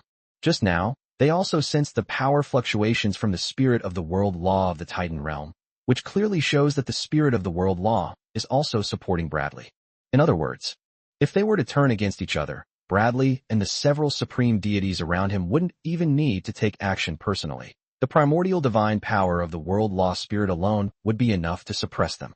In the realm of the Titans, faced with the all-encompassing spirit of world law, these Titans had little power to resist. Even if they are all supreme gods, it is the same, because their divine power is connected to the origin of the Titan realm. The spirit of the world's laws endowed them with inexhaustible divine power in the Titan realm, as well as amplification of their talents in the field of cultivation, but at the same time, it also restricted their power. Bradley could directly have the spirit of the world's laws suppress them. They feel the same way Bradley did back then. Back then, Bradley, as the king of the Storm Titans, dared not defy the Titan King Clovis in the slightest, and was extremely cautious in his actions. They now dare not defy Bradley, who has already ascended to the throne of God. Therefore, they had no interest in caring about the life or death of the sky god, Fox. They needed to hurry back and summon the high-ranking members of the Thunder Titans to discuss how to deal with the betrayal of the Storm Titan King Bradley. Whether to surrender or continue to be enemies of the angels. There needs to be a set of rules. No one will come to save you. Give up. Blame it on your own choice that went wrong. With a wave of his right hand, Storm Titan King Bradley put away the sealing orb. As for the sky god Fox, the last image he left in the Titan realm was one of utter despair. He knew he was doomed. At this moment, a Storm Titan supreme deity said, "Your Majesty, if we side with the angels, what will happen to the Dragon Pantheon and the Ancient Pantheon? Why should I care whether they live or die?" Storm Titan King Bradley sneered. What were those 7 18-winged archangels doing when they invaded my Titan realm? They were just standing in the outer void watching the show. It would be better if all these guys were dead. In that case, my Titan race can go and take over their faith territory. The Storm Titan Supreme God's face twitched as he said, "Whether it's the Dragon Pantheon or the Ancient Pantheon, they are all our staunch allies. To help us, they even had several supreme deities fall in the outer void. The reason they dared not enter the Titan realm was because they suffered heavy losses and were no match for the terrifying power of the 7 18-winged archangels." In his view, it is perfectly understandable that the Dragon Pantheon and the Ancient Pantheon factions are watching the show from the sidelines. Moreover, those 7 18-winged archangels have gone berserk. It's actually a good thing that the supreme deities of the Dragon and Ancient Pantheons didn't enter the Titan realm. If entering this place provokes the 18-winged archangels to reignite their murderous intent, even more supreme deities will fall, and it might even implicate the Titan race. His Majesty, I believe that if we can bring the Dragon Pantheon and the Ancient Pantheon together to pledge allegiance to the Lord of Holy Light, then the Lord of Holy Light will surely favor us even more. You have a point. Storm Titan King Bradley nodded in agreement. He then said, "Send several Titan gods to the Dragon Pantheon and the Ancient Pantheon respectively, and to put it bluntly, explain to them what we want to do. The message has been conveyed. Their choice is their own business. Your Majesty is wise." Several supreme deities bowed and offered their praise. Bradley continued, "Go and prepare yourselves, and make sure all your people are on our side. Once the Thunder Titans have made their final decision, I will take you to see the Lord of the Holy Light." "Yes, Your Majesty the God King." The supreme deities immediately withdrew respectfully. After they had all left, Storm Titan King Bradley sighed inwardly and muttered to himself, "If I hadn't had no other choice, why would I have willingly bowed my head to others? Your idea is dangerous." Just then, a figure suddenly appeared. Bradley turned his head warily and immediately saw that the figure was in a strange, illusory state. "Holy Spirit." He immediately greeted her with respect in his expression. This illusory figure, which Bradley referred to as the Holy Spirit, was none other than the spirit of the world's laws in the Titan realm. Its existence predates that of the Titans, because the Titan realm was created before the Titan race was created by the 12 Titans. It was once the stronghold of the 12 Titans and the ancient Titan race. Chapter 659, The Gate of Chaos. Facing the spirit of the world's laws in the realm of Titans. Even the once arrogant Storm Titan King Bradley, who no longer suppressed his wild nature, dared not be disrespectful. Because the spirit of the world laws is the true master of the world. To become a Titan God King, one must obtain the approval of the spirit of world laws. Just like when Lin Yu ascended to the position of Island Lord. It was the spirit of the world's laws of the floating island, 014965, that bestowed upon him the identity of Island Lord. Previously, when Titan King Clovis handed the Thunder Mark to Bradley, if the spirit of world laws had objected, Bradley would not have become the Storm Titan King he is today. Therefore, Bradley was extremely respectful to the spirits of the world laws of the Titan realm. Bradley quickly replied, "Holy Spirit, please don't misunderstand. I had no other intentions. Since I've chosen to pledge allegiance to the angels, my resolve is unwavering." Only you know what you're thinking. The spirit of world laws said, I just want to tell you that I have just made contact with the 12 titans, and the gate of chaos they guard is under terrible attack. This means that another enemy from another universe is about to invade our universe. What? Storm Titan King Bradley was immediately alarmed. The two pieces of information revealed in the words of the spirit of world laws greatly surprised him. Firstly, the 12 titans who created their race have not actually perished and have been guarding the so-called Gate of Chaos for many years. He didn't know what the Gate of Chaos was. I've never seen it before, but he knew that this door must be very important, as it protected the safety of this universe. Secondly, it means that another cosmic war is about to begin. Bradley hurriedly asked, Holy Spirit, is the Void Demon clan about to return? The spirit of world laws shook its head and said, I don't know. The 12 titans didn't reveal much information to me. They only told me that this cosmic war will be even more brutal than the Holy War. I speculate. The alien forces that invaded our universe this time may not be just the Void Demons. There are other powerful forces in other universes. He paused for a moment. The spirit of world laws continued. Back then, the Void Demons actually entered our universe through a chance-appearing cosmic rift. After the war ended, the Lord of Holy Light repaired this great cosmic rift. The real gateway to our universe is actually the Gate of Chaos, guarded by the 12 titans. Once the Gate of Chaos is opened or shattered, forces from other universes will be able to easily invade our universe. Oh my God! Bradley took a deep breath. A look of horror appeared on his resolute face, which was as if it had been carved by a knife and axe. Tens of millions of years ago, the Void Demon's invasion brought immense damage to their universe. Countless lives were devoured, and countless extraordinary worlds were destroyed. If the angels hadn't joined the war, the outcome of the Holy War is still unknown. Even if we manage to win, this universe will definitely be destroyed and crippled. They are angels who turned the tide. This brought them a glorious victory in the war between the holy and the demonic. Although the Titans also killed a huge number of Void Demons in the war, the angels were the absolute main force on the battlefield, which is undeniable. Back then, a single Void Demon nearly destroyed the entire universe. Now, in addition to the Void Demons, forces from other universes are also invading. What the hell do we do? He has only just ascended to the throne of the Titan King. To my dismay, I received such terrible news. Bradley was heartbroken. He rubbed his forehead and said with a wry smile, So, the Holy Spirit warned me not to have any other thoughts, and to follow in the footsteps of the Lord of Holy Light and the angel race, right? Good. The spirit of world laws said, The Lord of Holy Light is the greatest being in our universe, and the hope for the salvation of all. Not only the Titans, but all races in the universe have a chance to survive this cosmic calamity only by following the Lord of the Holy Light. This is also a message that the 12 Titans asked me to convey to you. Logically speaking, the Thunder Titans are the true line of the gods. Even if Clovis loses the Tower of Eternity, his position as God King will not be shaken, nor will it be taken away by you, the Storm Titan. The reason I approve of you is because I think you are more obedient than Clovis. Because of the old God King, Clovis is destined to be unable to get along with the angels, especially the 18-winged archangel Christina, whom he regards as an enemy. But you're different. Compared to Clovis, you are a promising talent. So, do you understand now? I see, Bradley said solemnly. I will certainly obey the will of the Titans, heed the Holy Spirit's reminder, and closely follow His Holiness the Lord of Light. Everything for the continuation of the Titan bloodline. Chapter 660, So the Lord of Holy Light, is this awesome?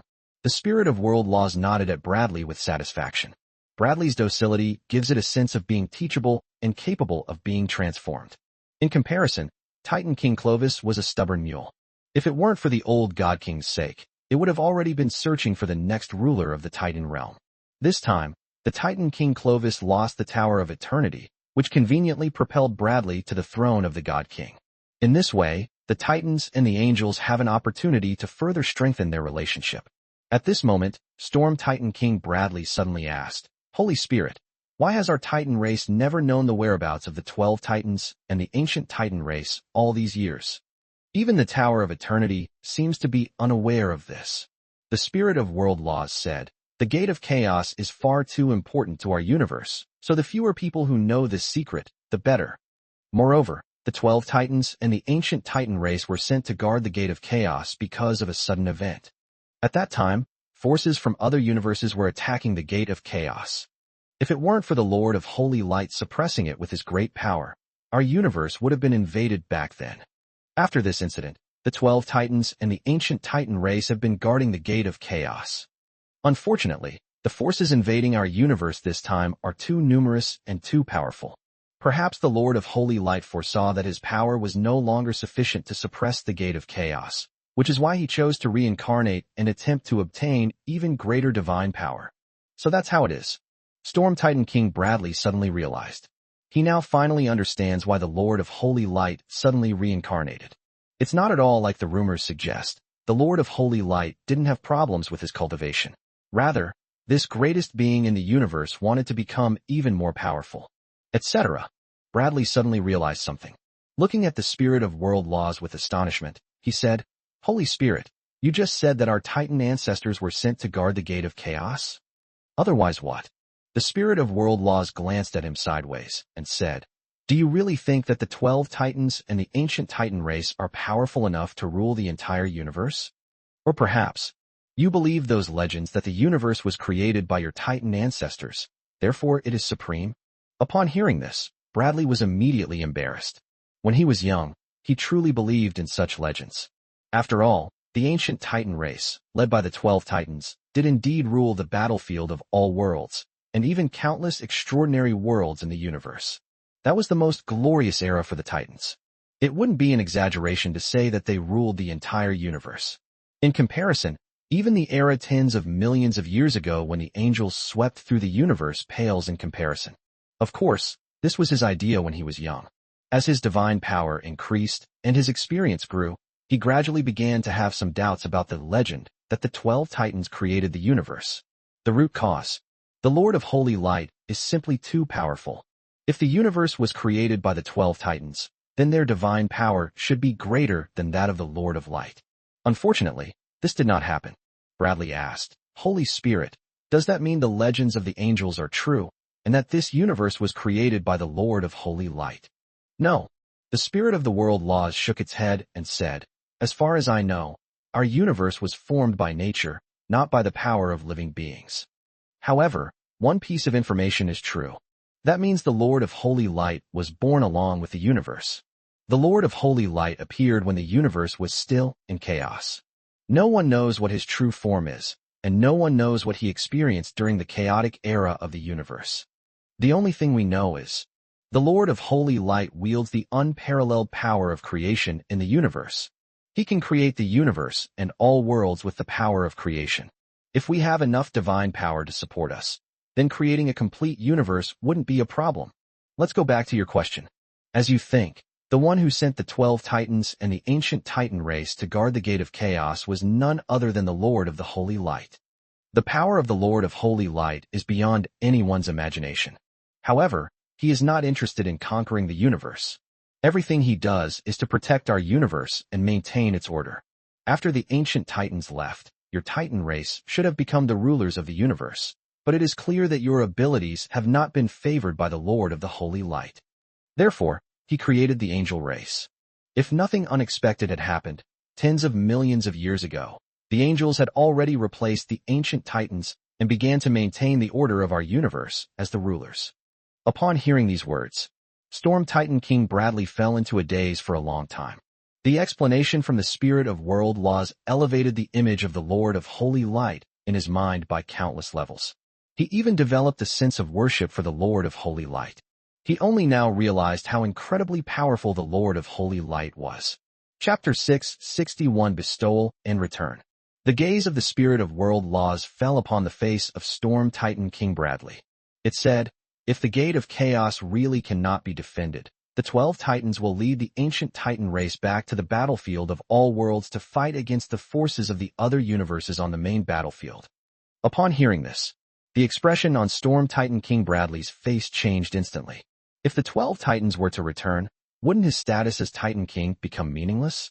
After all, by that time, the Titans would definitely listen to the 12 Titans. The same applies to their Storm Titan race. Because the 12 Titans were the creators of all Titans, and even the race of giants. Just as all the elves in the universe worship their mother goddess, the goddess of nature and elves, Heloise. Of course, the fallen, dark elves are not included. Even if the 12 titans were not interested in the power of the Titan King, he also worried that the 12 titans would focus more attention on the Thunder Titans. The reason is simple. The Thunder Titans are the true titans who inherit the legitimate bloodline of the 12 titans. They, the Storm Titans, are merely a branch of the Titan race. It is not orthodox in terms of bloodline. Here, the spirit of world laws seemed to see the worry in the heart of Storm Titan King Bradley, and said, "You don't need to worry that your power will be taken away by the 12 titans. They rule over the ancient titans.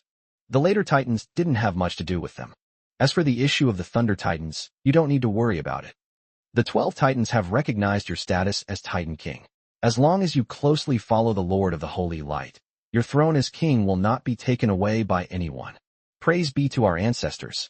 Bradley was immediately overjoyed. Hearing these words from the spirit of the world's laws, he finally breathed a sigh of relief. He secretly made up his mind. From now on, we must obey the will of the Lord of Holy Light. If the Lord of Light tells him to go east, he will never go west. Although it may be difficult for him to become a Holy Spirit-level believer of the Lord of Light like an angel, he will certainly submit his devout faith to the Lord of Light. At the same time, he will make all his people, as well as those giants, believe in the Lord of Light, to contribute to the transcendence of the Lord of Holy Light. At that very moment, the world-law spirit of the Titan realm took out a dazzling orb of light and handed it to Storm Titan King Bradley, saying, "This contains all the profound mysteries of the laws I have mastered, as well as a portion of the world's origin. Take this and give it to His Holiness the Lord of Holy Light. With this, and with the help of the Tower of Eternity, His Majesty the Lord of Holy Light can master the 3,000 laws even faster." Good. Bradley quickly took the ball of light. The moment he got his hands on the orb of light, he sensed the vast origin of the world it contained, as well as a series of incredibly powerful and terrifying laws and mysteries. Intuition told him, if he were to refine this ball of light into his body, he has a very high probability of breaking through his rank and advancing to the level of the 12 titans. For Bradley, the allure of this orb of light even surpassed that of the super artifact, Eternal Tower. After all, the ion is ultimately just an external thing. A deity's own divine power and status are fundamental. However, Bradley didn't think much of it. He immediately dismissed his greed and other bad thoughts and quickly put the orb of light into his own spatial artifact. In Bradley's view, the allure of the sphere of light was great, but ultimately, his own life was more important. Even if he took the orb of light, or even used its power to reach the level of the 12 titans, what use would it be? The war in the universe is about to begin. Even those titans might not have survived the calamity. What makes him think he can survive, or even save the universe? Furthermore, if he did such a thing, even if the world-law spirit of the Titan realm couldn't suppress him, the 12 Titan giants would still kill him. Because this is something offered as tribute to the Lord of Holy Light. He has no right to covet it. The spirit of world laws glanced at Bradley and nodded in satisfaction once more. Then he said, "You must work hard. When His Holiness the Lord of Light recovers, or even masters power beyond his peak, He may bestow the Tower of Eternity back upon your Titan race. At that time, you will be the glory of the Titans. No one can shake your position as the Titan King anymore." To grant it again? Bradley stared at the spirit of world laws in astonishment. The Tower of Eternity is a supreme artifact crafted by the 12 Titans using countless divine materials. It is the most precious treasure of their race. Shouldn't it be the Lord of Light who returns the Tower of Eternity to the Titans? How can you use the word bestow? The spirit of world laws glanced at him sideways and said, "The Tower of Eternity was built by the 12 Titans at the advice of the Lord of Light." So you understand? Understood. Bradley's perception collapsed once again, but the awe in his eyes was even more intense. Chapter 662 Lin Yu's Sharing. Battlefield of Myriad Realms. The stronghold of the Wolf God clan. Lin Yu was unaware of the series of events that had occurred in the Titan God realm, and even less aware that the spirit of the world's laws in the Titan God realm had prepared a generous gift for him. After issuing the order to the 3 18-winged fallen archangels to attack the underworld, he left the central temple with Angelia. He returned to his secluded chamber in the backyard of the temple, and it summoned the 10-winged archangel Elena, the holy maiden of light Tiffany, the angel of love Sherry, the ancient great elf Doris, the silver dragon princess, the nature elf Queen Grace, and the archangel of power Yetta, among others. In addition, there are Big Lolita Sitting and Immortal Flower Bower. These are all his team. Among them, the archangel Yetta and Josie had been by his side since he first arrived in the floating island world, and had made great contributions. Now that he has obtained the ultimate artifact, the Tower of Eternity, he naturally wants to share it with his closest friends and family as soon as possible. After everyone had arrived, Lin Yu then opened the Tower of Eternity to them. Let them enter the tower to cultivate. The Tower of Eternity not only contains the complete 3,000 laws, but also provides cultivators with a talent amplification aura, making it easier and faster for them to comprehend the mysteries of those laws. Take the Titan King Clovis for example. With his own talent, he would not have been able to comprehend more than 100 different supreme laws without the help of the Tower of Eternity. It should be understood that the supreme law is the profound law of the supreme deity level. Each of these profound mysteries is extremely mysterious. Furthermore, the divine power of the supreme deity increases significantly with each supreme law that is comprehended and mastered. However, understanding and mastering it is not an easy task. Even for the 7 18-winged archangels, it was extremely difficult. Angelia, the eldest sister, has only mastered a little over 150 supreme laws after so many years of cultivation. Only a few dozen more than the Titan God King Clovis. Relatively speaking, the laws and mysteries of the main god level and ordinary true god level are much simpler. With the help of Ion, comprehending these kinds of profound laws will be much easier. Lin Yu summoned the 10-winged archangel Elena, the holy maiden of light Tiffany, and others with the intention of having them enter the tower to comprehend the profound mysteries of the laws and rapidly enhance their divine power and divine status. Of course, this was before they entered the tower to cultivate. Lin Yu took the initiative to discuss the profound meaning of the laws with them first. This can help them achieve an even more amazing growth rate in a short period of time. 3 days passed in the blink of an eye. After Elena, Tiffany, Doris, and the other women entered the Tower of Eternity one by one, Lin Yu finally breathed a sigh of relief and quickly left the secluded room under the expectant gaze of Secretarian. Exchanging ideas about the profound principles of laws is also a very tiring thing. However, Lin Yu also gained a lot. In just 3 days, he mastered more than 200 different types of laws and mysteries. The path to the great perfection of the 3,000 laws is not far off.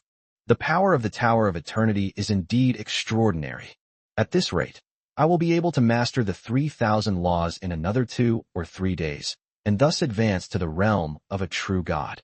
Once I become an immortal god, I will continue to use the power of the Tower of Eternity to elevate the 3,000 laws to the level of a main god, or even the level of a supreme deity. It seems like there's still a long way to go. But there's a saying that's very true. Everything is difficult at the beginning. With the help of the Tower of Eternity, and with my power of creation, raising my level of the 3,000 laws should not be difficult for me. Barring any unforeseen circumstances. Once all 3,000 of my laws have advanced to the level of supreme deities, I will be able to transcend and rise above the great Tao of the universe. In this process, I can also look for other ways to speed up my improvement. Lin Yu's goal is to complete the transcendence plan before the cosmic catastrophe arrives. Lin Yu is also full of confidence and expectations for the future. The angels, the holy and light faction, the nature pantheon, and even the evil pantheon alliance that has come to him. Countless gods, countless believers, and countless beings trust and protect him. He has no reason to transcend failure. No matter how tired he is or how much he has to pay, he must succeed in transcending this. We absolutely cannot let those who believe in him down. However, it seems, we have been in the battlefield of myriad realms for more than half a month now. I wonder what the current situation is like in the floating island world. Lin Yu suddenly wanted to go back to floating island 014965 to see the Paradise Kingdom he had built with his own hands, and to see the army of angels he had summoned with gold coins. I don't know why. Compared to a grand stage like the battlefield of myriad realms, he preferred the mortal world of floating islands. Standing to the side, Angelia said, "My lord, rest assured, Legion Commander Mia, 12-winged seraphim, will definitely handle the matter you have entrusted to her perfectly. Besides, I just contacted Mia yesterday. To date, the angel army led by her has conquered 9 floating island worlds. Countless native intelligent races have submitted. The Blue Star professionals who descended upon those floating island worlds all lowered their heads. I believe that soon, all 14 floating island worlds connected to Earth will be under the control of the Paradise Kingdom. Chapter 663. Damn it. How did you get in? That's good news. Back when he was on floating island 014965, Lin Yu set a goal to conquer all 14 floating island worlds connected to Earth. It then devoured its origin and merged into a large floating island world. Now that this goal is about to be achieved, he is naturally in a good mood. Lin Yu said to Angelia, "Have the spirit of the world's laws on the floating island send over the newly acquired fundamental mysteries of the laws. This will help me master and strengthen the 3,000 laws more quickly." "Yes, my lord." Angelia immediately sent out a thought. Directly access the floating island world 014965. Secretary and has now been restored to the rank of archangel with 18 wings. His divine power far surpasses that of his peak period. Sending thoughts to the floating island world is a trivial matter for her, something she can easily handle. In fact, Lin Yu could also do that, directly transmitting the decree to the spirit of the laws of the floating island world, since he has the identity of the island lord and is bound to the spirit of the laws of the floating island world.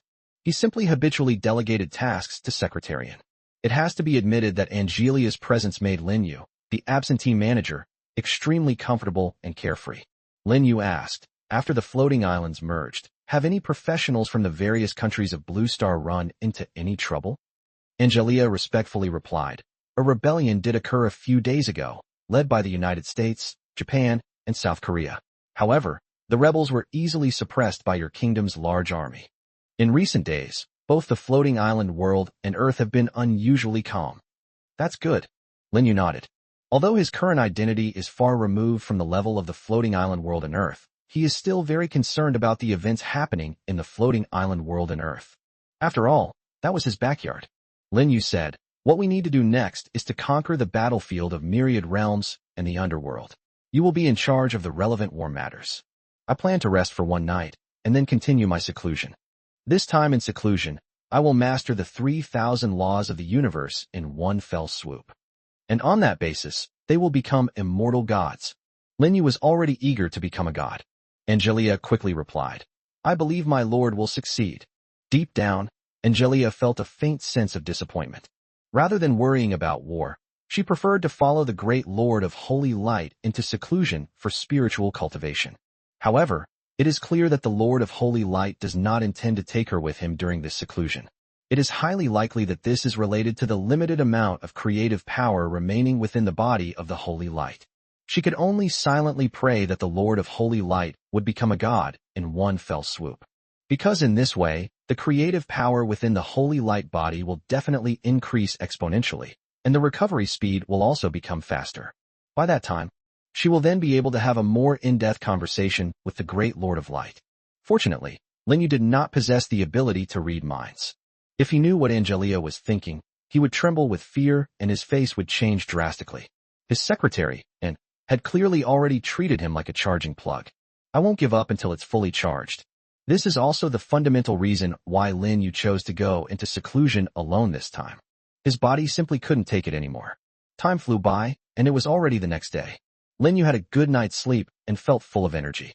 The only drawback is that the power of creation within the body recovers too slowly. However, that's not important. After having breakfast at Angelia's service, Lin Yu went directly to the secluded meditation room in the backyard of the central temple and took out the super artifact, the Tower of Eternity. With a thought, he entered the Tower of Eternity. Moreover, it leads directly to the 3,000th floor of the Tower of Eternity. As the master of the Tower of Eternity, Lin Yu does not need to go through any so-called trials or master the 3,000 laws to reach the highest level. He can do it directly. If Clovis knew about this, the former Titan King would probably be filled with envy and jealousy. The divine power originating from this space is as vast as an ocean. Even if the supreme deity were to devour it with all its might, it would be difficult to completely devour it. Furthermore, the profound mysteries of the laws are absolutely perfect. Moreover, it contains all the mysteries of the 3,000 laws, allowing me to fully comprehend them. As he muttered to himself, a huge and imposing figure appeared in front of Lin Yu. It is a projection of the consciousness of the Tower of Eternity. "Great Lord of Holy Light, what are your orders?" I will be going into seclusion here. I entrust the task of protecting you to you. You must help me master the 3,000 laws and reach the level of a true god. As you will, my great master. The Ion's intelligent expression bowed solemnly. When Lin Yu sat down cross-legged and entered a meditative state, it respectfully retreated to a distance, focusing all its attention on Lin Yu. I don't know how much time has passed. Another figure quietly appeared in this space. It did not disturb Lin Yu, who was comprehending the profound meaning of the law. This startled the intelligence of the Eternal Tower, and it almost swore. Who are you? It's you. Damn it. How did you get in? Remember to give away free, powering up with love gifts. Chapter 664. My name is Adi. Looking across the battlefield of countless worlds, and even the entire universe, there are very few beings capable of frightening the very intelligence of the Ion, a supreme artifact. They are extremely rare. Even when faced with beings like the 12 Titans, the intelligence of the Tower of Eternity would not have reacted with such shock, or even resorted to profanity.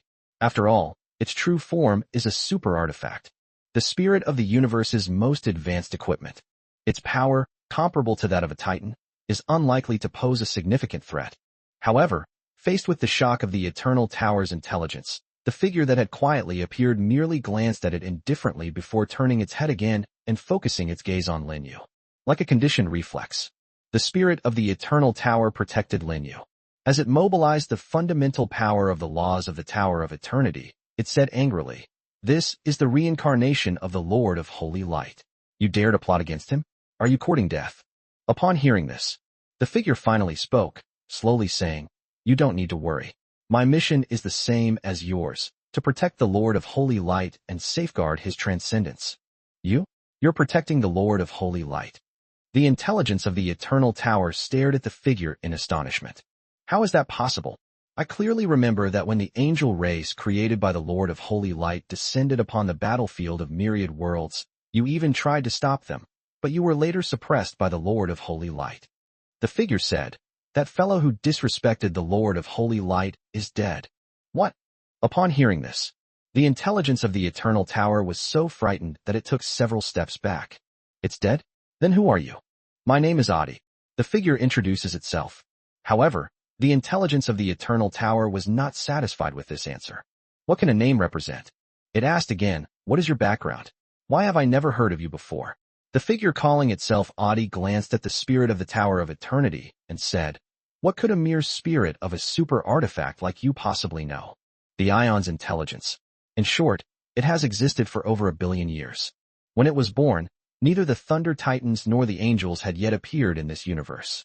Even compared to the 7 18-winged archangels of the angel race, it is considered a very ancient existence. However now, it is actually called a tiny super artifact spirit. This gave it a sense of being looked down upon. I really wanted to suddenly lash out and suppress this guy in front of me. It's one thing to forcibly intrude into its main body, but to not even take it seriously. How could its fiery temper possibly tolerate that? However, after holding his breath for a long time, ultimately, the intelligence of the Ion chose to swallow its anger. The reason is simple. It wasn't confident it could suppress the guy in front of it.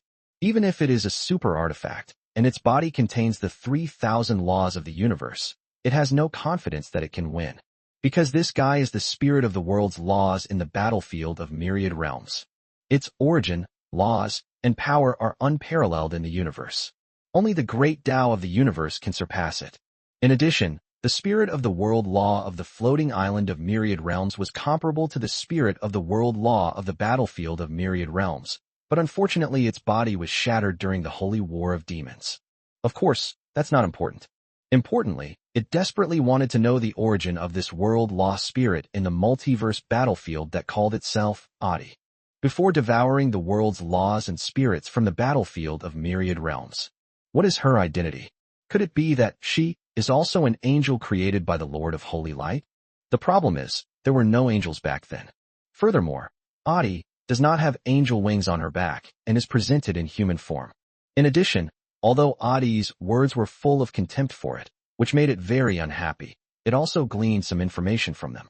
That is that Adi, which was created much earlier. It might be traced back to the time when the 12 Titans were born. As is widely known, the 12 Titans were beings born from a primordial chaos after the formation of the universe. They are considered the oldest intelligent race in the universe, second only to the Lord of Light. At that very moment, Adi took out a dazzling ball of light from her body. The orb of light was dazzling, emanating an aura that terrified even the intellect of the Tower of Eternity. Soon, under the control of Adi, the ball of light slowly drifted toward Lin Yu, who was closing his eyes to comprehend the profound meaning of the laws. Upon witnessing this scene, the intelligence of the Eternal Tower immediately stepped forward to stop them. They mobilized their primal power to intercept the light sphere. First, explain yourself, what is this? Before it completely trusted Adi, it dared not let Adi do anything to the Lord of Holy Light. After all, the Lord of Holy Light is its master now. Upon seeing this, Adi frowned slightly. Then he fixed his gaze on the intelligence of the Tower of Eternity. Her eyes were a pure gold color. The golden pupils seemed to hold images of the birth and destruction of the universe, which was very awe-inspiring. Chapter 665 The Fundamental Laws of the Universe. The intelligence of the Tower of Eternity met Adi's gaze without flinching. On the issue of the Lord of Holy Light, it will absolutely not back down an inch. Much later, Adi suddenly spoke up, saying, "You should be glad that His Holiness the Lord of Holy Light is currently in seclusion." Upon hearing this, the intelligence of the Eternal Tower secretly breathed a sigh of relief, then sneered and said, "Even in the outside world, do you think I'm really afraid of you?" From the perspective of the Ion's intelligence, whether or not they can win is another matter entirely. But you absolutely cannot lose in verbal combat. Otherwise, it would be a disgrace to the Lord of Holy Light. As for Adi, she clearly didn't want to engage in verbal sparring with the Aeon's intelligence. She shifted her gaze to the dazzling sphere of light floating in midair and said, "This is the fundamental law of the universe, one of the most precious things in the entire universe. It was born from chaos. It is the origin of all things, and also the destination of all things. Your power can only help His Holiness the Lord of Holy Light master the 3,000 laws. But to merge the 3,000 laws and achieve the unity of the Great Tao, you still need to rely on the fundamental laws of the Great Tao of the universe." Upon hearing this explanation, then he looked at that dazzling and radiant ball of light. The intelligence of the Eternal Tower gasped in shock. Its eyes widened. He looked completely bewildered, as if he had never seen anything like it before. This is the fundamental law of the universe. How is that possible? Isn't this supreme treasure in the hands of the Great Tao of the universe? Logically speaking, no human or living being could collect such a thing. It is rarer and more precious than any divine object in the universe. As it spoke, it had unknowingly retreated to the side, and it dissipated its original power. Within the sphere of light, it indeed sensed an extremely profound aura of the Great Tao, and it believed that Adi had not deceived it. This thing is extremely useful for the Holy Light Lord's plan for transcendence. Adi was controlling the light sphere to merge into Lin Yu's body. Meanwhile, as if murmuring, he said, "Ever since I replaced that guy as the world-lost spirit of the battlefield of myriad realms, I have been collecting the fundamental power of the laws of the Great Tao of the universe through the connection between the battlefield of myriad realms and the Great Tao of the universe. There's another guy just like that. The mission is also to collect the fundamental laws of the universe. Unfortunately, that guy was too careless. During the Holy War, he tried to steal the origin of the Great Tao laws of the Abyss universe through that cosmic rift. Although they successfully stole a portion, they also paid a heavy price. His consciousness was forcibly shattered by the Great Tao of the Abyss universe, and his body was also destroyed. So arrogant, the intelligence of the Eternal Tower was stunned into silence. Let alone stealing the origin of the Great Tao laws of the Abyss universe. Even collecting the origin of the Great Tao laws of this universe is something it wouldn't even dare to dream of. This is because the power of the Great Tao of the universe is infinite. Before the Great Tao of the universe, even as a supreme artifact, it is utterly vulnerable. With the power of the Great Tao of the universe, destroying its intelligence would be an easy task. Therefore, even knowing that the fundamental laws of the universe are supreme treasures, and even for a super artifact like itself, treasures that defy fate, it dared not covet them. But what did it hear now? Something it never dared to imagine. Someone not only did, but succeeded. Although the other guy paid a huge price, his success in stealing the origin of the Abyss universe is still quite impressive, crass. For all living beings in this universe, this is an even greater achievement. After all, If the fundamental principles of the Great Tao are damaged, the entire universe will be greatly affected. The Void Demons suffered a major defeat in the first battle, and then a portion of their cosmic origin was plundered, which was absolutely adding insult to injury. Tens of millions of years have passed, and it's questionable whether the Void Demon race has even recovered its racial strength, let alone improved it. From the perspective of the Ion's intelligence, this is fantastic news. After all, another cosmic war is about to begin. The weaker the Void Demons are, the less pressure this universe will face. This way, under the control of Adi, the ball of light has successfully integrated into Lin Yu's body and entered his consciousness. As soon as it arrived near Lin Yu's soul, Lin Yu's natal artifact, the Origin Scepter, seemed to come back to life and put away the ball of light. At the same time, a mysterious power emanated from the Scepter of Origin. It gradually seeped into Lin Yu's soul. It was visible to the naked eye that Lin Yu's soul was growing rapidly. Although its realm has not changed and there is no sign of a breakthrough, its strength, quality, and other aspects are growing rapidly, and it can even be said that it is undergoing earth-shattering changes.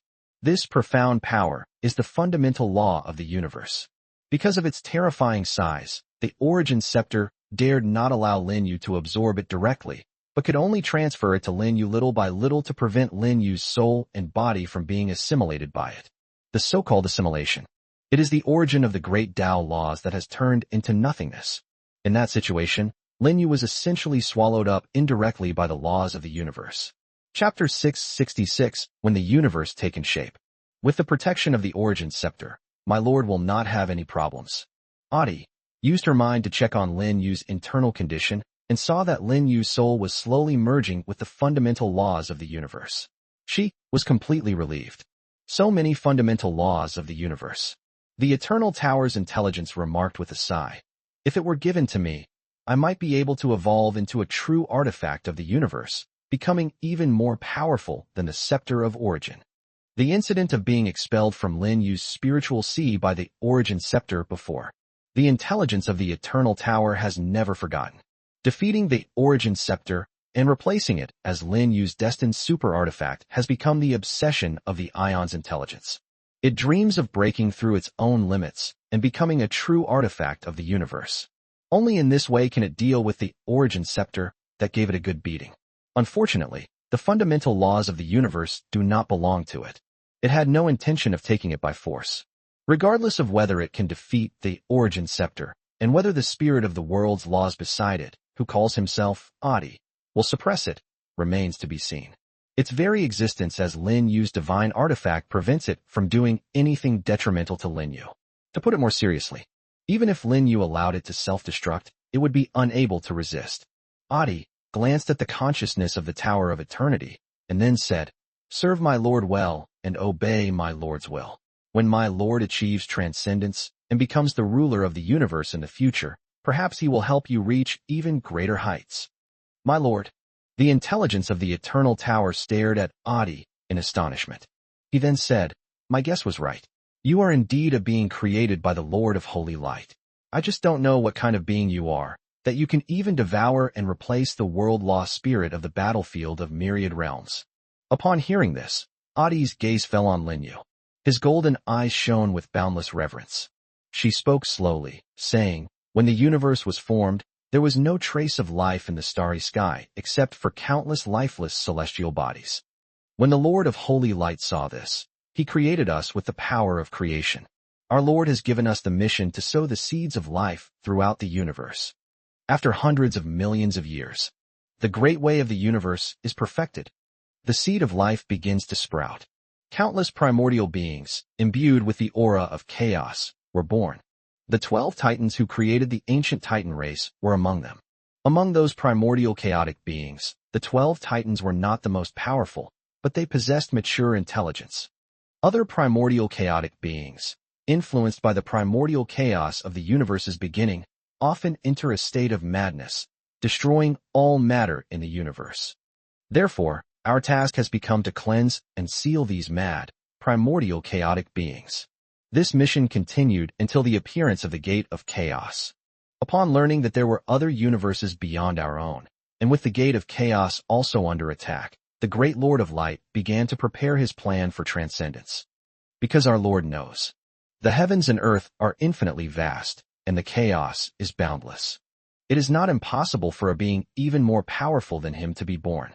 To prevent our universe from being invaded or even destroyed by forces from another universe, my Lord needs to become stronger.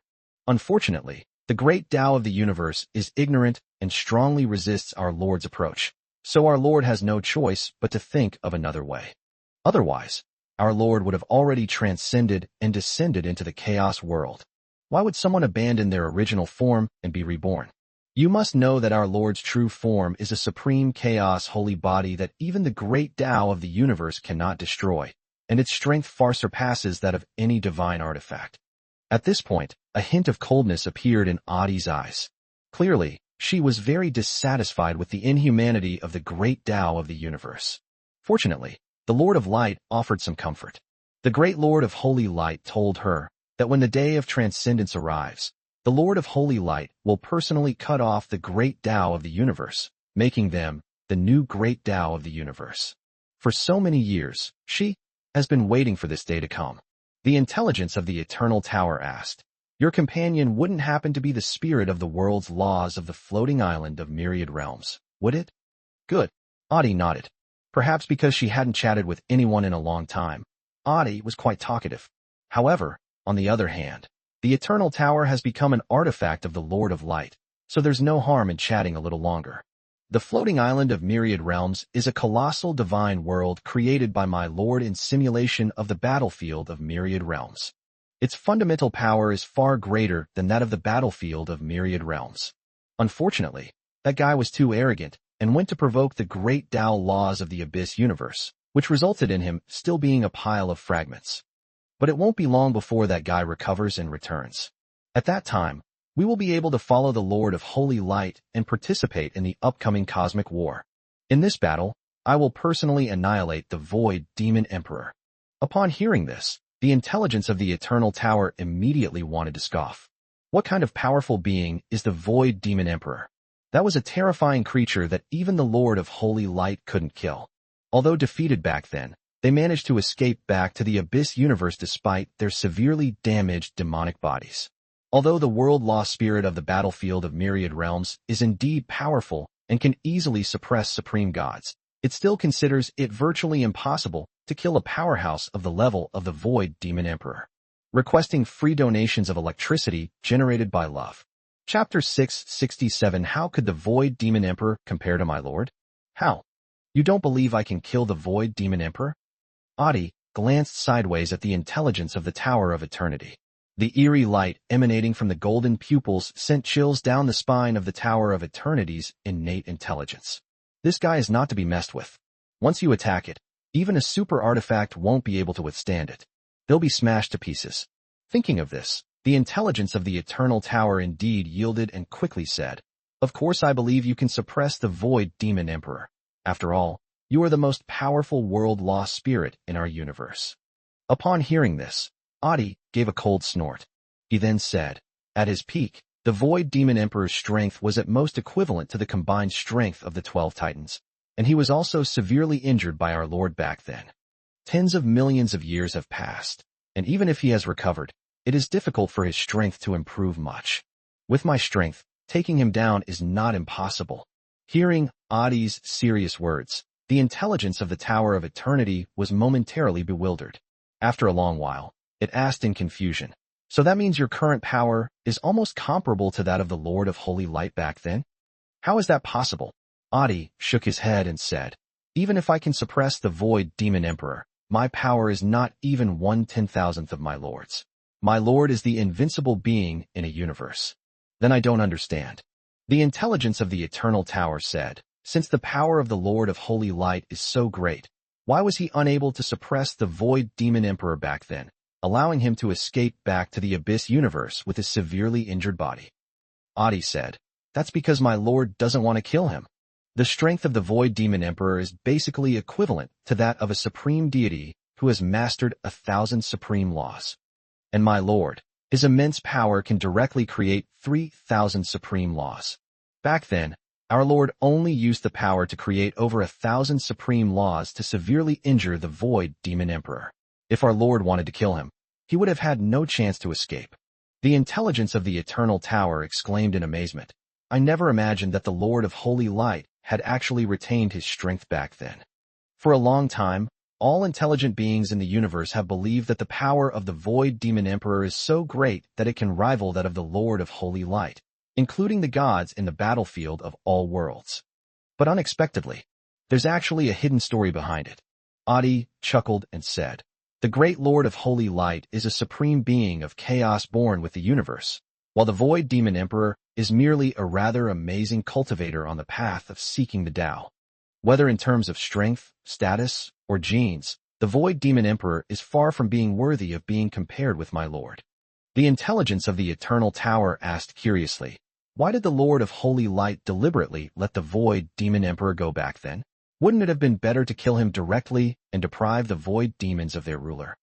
Adi said, beings at the level of the Void Demon Emperor are not enough to threaten the great Lord of Holy Light. Whether he lives or dies, it will have no impact on our Lord. The reason our Lord spared him was simply to use his eyes to see the world beyond the universe.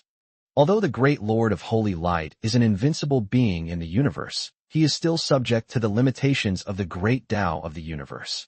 If he wants to leave the universe, he can only step into the realm of transcendence. Unfortunately, our Lord did not transcend back then. Therefore, I deliberately let the Void Demon Emperor go, so that he could become the eyes through which my Lord peers into the outer universe. So that's how it is. The Aeon's intelligence suddenly realized the truth. Adi's words made it feel as if it had discovered a whole new world. It felt like my understanding of the world had been refreshed. And then what? The intelligence of the Eternal Tower quickly asked again. Later, Adi fell silent. Yes, what happened next? The intelligence of the Eternal Tower asked. What did the Lord of Holy Light see in the outer universe? Adi shook her head and said, I don't know what my Lord saw in the outer universe. I only know that not long after, my Lord saw me for the last time and gave me his true form before choosing to reincarnate. Upon hearing this, the Eternal Tower's intelligence changed its expression. His expression also became very serious. Even a fool could tell that something terrifying must be lurking in the outer universe. Otherwise, the Lord of Holy Light would not have chosen to reincarnate so cleanly and decisively. After all, reincarnation comes at a huge price. The physical body, divinity, and all the divine power accumulated throughout one's life must be discarded. Even memories must be sealed away. Only in this way can the most perfect reincarnation and rebirth be achieved. However, this method of cultivation is a tremendous test for any living being, and the price to pay is also very high. Moreover, if a problem occurs at any stage, not only will all previous efforts be wasted, but the individual may also face utter ruin. It can only be said that the sudden reincarnation of the Lord of Holy Light was both planned and felt like being forced into a corner. Chapter 668. Are you trying to get rid of me? The intelligence of the Eternal Tower took a deep breath and said, I pray that the Lord of Light's plan for transcendence will be successfully realized, and that he will then protect the countless beings in this universe. Upon hearing this, Adi also silently offered a prayer. Despite her absolute faith in the great Lord of Light, she was still somewhat apprehensive. After all, this is beyond the universe. Its difficulty level is far higher than that of an ordinary being successfully cultivating to the realm of a supreme deity. The success rate of this kind of thing for other people is almost zero. Only the Lord of Holy Light, this great being born with the universe, could possibly achieve this. After the prayer ended, Adi then cursed the great way of the universe once more. If it weren't for the limitations and lack of cooperation of the great Tao of the universe, how could her creator have risked reincarnation? If the great Tao of the universe could fully cooperate with the Lord of Holy Light, the Lord of Holy Light might have already transcended and stood at the pinnacle of the outer universe chaos world. This rigid guy. Wasn't the purpose of her creator's transcendence to protect this universe and the origin of the universe's great Tao from being plundered by forces from other universes? The result, however, was so heartless. Not only did they not help, they also imposed numerous restrictions. That's absolutely damn good. Sooner or later, we'll have to cut it off. Adi thought viciously. The Abyss's intelligence looked at Adi and asked, Have you also been waiting here for His Holiness the Lord of Light to finish his seclusion? Adi glanced at it. Are you trying to get rid of me? How is that possible? That's absolutely not true. The Ion's intelligence decisively shook its head. The creature before us, which has devoured the spirit of the world's laws from the battlefield of myriad realms, is even more dangerous than the super artifact, Origin Scepter. It would rather be beaten up by the Origin Scepter again than offend this guy. I bet you wouldn't dare.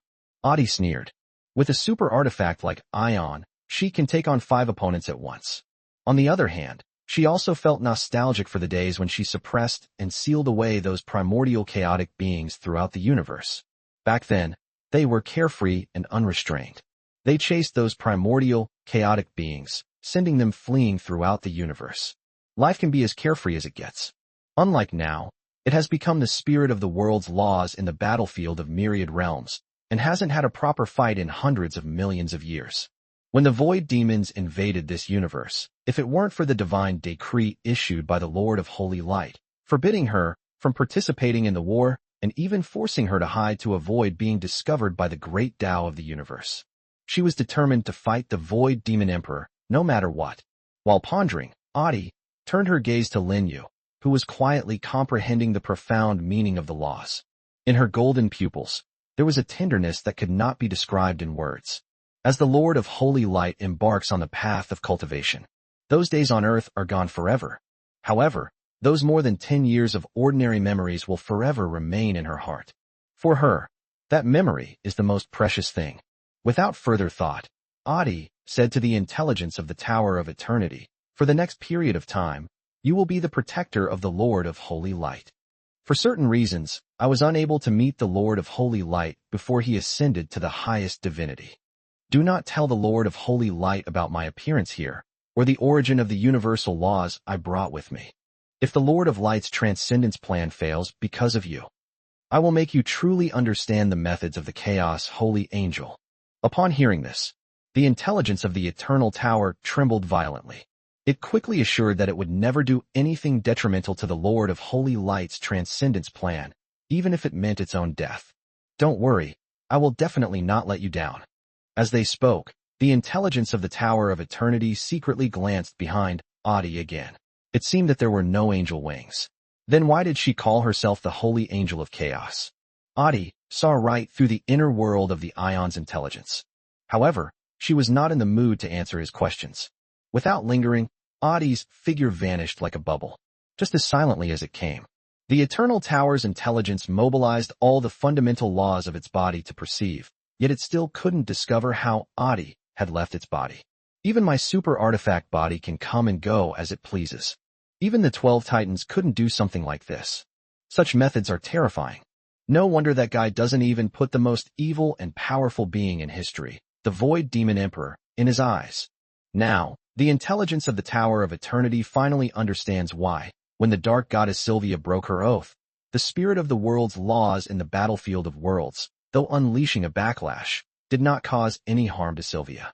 The goddess of darkness, Sylvia, is a follower of the Lord of Light. Adi is the Chaos Holy Angel created by the Lord of Holy Light. In other words, they are one of us. How could people on the same side fight each other? Just put on a show, that's enough. Chapter 669 Another Chaotic Holy Angel. The appearance of Adi was unknown to everyone except the intelligence of the Tower of Eternity, including the 18-winged archangels stationed at the Wolf God clan's stronghold and the supreme goddesses. After leaving the Eternal Tower, Adi's figure instantly traversed the boundless void. They entered an unknown dimensional world. In this vast and boundless dimensional world, 7 enormous, floating island worlds float in the air, surrounded by numerous smaller floating island fragments. Under the influence of a terrifying force, the 7 floating island worlds, along with countless fragments, are rapidly merging together. In a few more days, the main world of the floating island will be able to merge into one. At that time, that guy's consciousness will be fully restored, and his strength will return to its peak. It could even become more powerful. After all, no matter what, that guy successfully plundered a portion of the great Tao origin of the Abyss universe. Although those fundamental principles were prepared for His Holiness the Lord of Holy Light to transcend, that guy also passively absorbed some of them during the process of plundering. To the spirit of the world's laws, the fundamental principles of the universe are a valuable thing. As she muttered to herself, a hint of envy crept into Adi's expression. But soon, that glimmer of envy vanished just like that. If it were her, She would also have to think twice about exchanging tens of millions of years of disintegration and consciousness dormancy for a bit of the fundamental laws of the universe. Moreover, she has been protecting the Lord of Holy Light all these years. They even take care of the young Lord of Holy Light on earth. This honor alone is something that no fundamental law of the great Tao can compare to. When the Lord of Holy Light successfully transcends, he will surely bestow great rewards upon her. In comparison, her reward was much greater. I don't know how much time has passed. The fragments of the floating islands in this dimensional world have finally all merged together. The aura of primordial laws it emitted was terrifying beyond measure, causing the entire dimensional world to tremble, as if it could not bear the weight of its origin. As Adi guessed, the merged floating island of Myriad Realms possesses a more immense primordial power than the battlefield of Myriad Realms. In addition, its area is also much larger. As for this floating island world before us, its area is so vast that even a true god who possesses great divine power would need tens of thousands of years to traverse it. Even the battlefield of Myriad Realms doesn't have this scale. At that very moment, a figure suddenly appeared in front of Adi. This figure, like Adi, is presented in an illusory state. It is formed from the primordial energy of the world. What's different is that behind this figure are enormous angel wings. Each angel wing carries the supreme laws and mysteries of different attributes. The colors are even more dazzling and vibrant. As for the number of angel wings, there are a full 12 pairs. This is a 24-winged chaos angel. Adi. The figure greeted Adi and then asked, "How long have I been asleep?" Adi glanced at the 24 angel wings behind her and said, "About 50 million years." Upon hearing this, the figure visibly breathed a sigh of relief. A radiant smile spread across her beautiful face as she said, "Only 50 million years? That's not a long time. Compared to the long years she has lived through, 50 million years is indeed not a long time." The figure asked again, "Where is my lord?" Adi said, "Our Lord has been reincarnated and reborn to complete his plan of transcendence." The smile on the figure's face froze instantly, and he said in astonishment, "Reincarnation? How could this be? What exactly happened during my years of silence?" Adi said calmly, "Only the reincarnation of our Lord and the attack on the Gate of Chaos are major events. Everything else is trivial. You should be glad you woke up now. Any later, and you might have missed the upcoming cosmic war." Upon hearing this, the figure's expression turned angry. Their golden pupils also radiated a strong killing intent. Are the void demons about to descend again? Those worms from the stinking ditch are truly incorrigible. Adi shook his head and said, "This time, it wasn't just the void demons who invaded our universe, but also enemies from other universes. That's why our Lord chose to reincarnate and start anew." The figure said coldly, "Whoever dares to invade my Lord's universe, I will kill them all. It was my carelessness back then that led to this severe setback. This time, I will never give the void demons and the abyss universe any chance again." The words had just fallen. The figure's brows suddenly furrowed again, and he muttered to himself, "Adi, what's going on? It's like I'm missing a part of my memory. Is there still a part of my body that hasn't been integrated?" She turned to look at her own terrifyingly large floating island. They soon discovered a small gap in the center of the body. "No wonder I felt something was off. It turns out that a part of my core consciousness was missing. But why can't I sense its presence?" Standing to the side, Adi explained, "That part of the floating island is on Earth. Also, I've hidden something on Earth. You don't need to rush to recall it. Blue Star. A mortal world in which my Lord was reincarnated." "All right." The figure asked, "What are you hiding? It's so mysterious." Adi said, "My Lord's true form. Please provide free electricity in exchange for your love and support." Chapter 670, An Irresistible Black Dog. My Lord's true form. The figure stared at Adi in astonishment. His expression then darkened, and he said, "In order to achieve transcendence, my Lord even abandoned his physical form. The price he paid was too high. And it's not just the physical body." Adi said, "Our Lord also sealed his divinity and nature, including all his memories of his life, within the realm of the angels. In all these years, our Lord has lived on earth as a true mortal. The order on earth is relatively peaceful, and nothing major has happened to my Lord. It was after setting foot on the floating island. Our Lord is always in a very dangerous situation. Fortunately, the 18-winged archangel Angelia of the angel race sensed our Lord's presence in time and descended to his side. Otherwise, if anything had happened, the consequences would have been unimaginable. The figure looked over, frowned, and said, "With you here, besides the great Tao of the universe, who can threaten my lord?" In her view, their strength was already unparalleled in the universe. Even the primordial chaotic beings born in the chaotic era are merely prey to them. Not to mention those supreme deities who claim to stand at the pinnacle of the universe. Looking at the entire universe, the only thing that could threaten the two of them was the great Tao of the universe. There were no other living beings. Adi rubbed his forehead and said, "I'm just worried about the great Tao of the universe.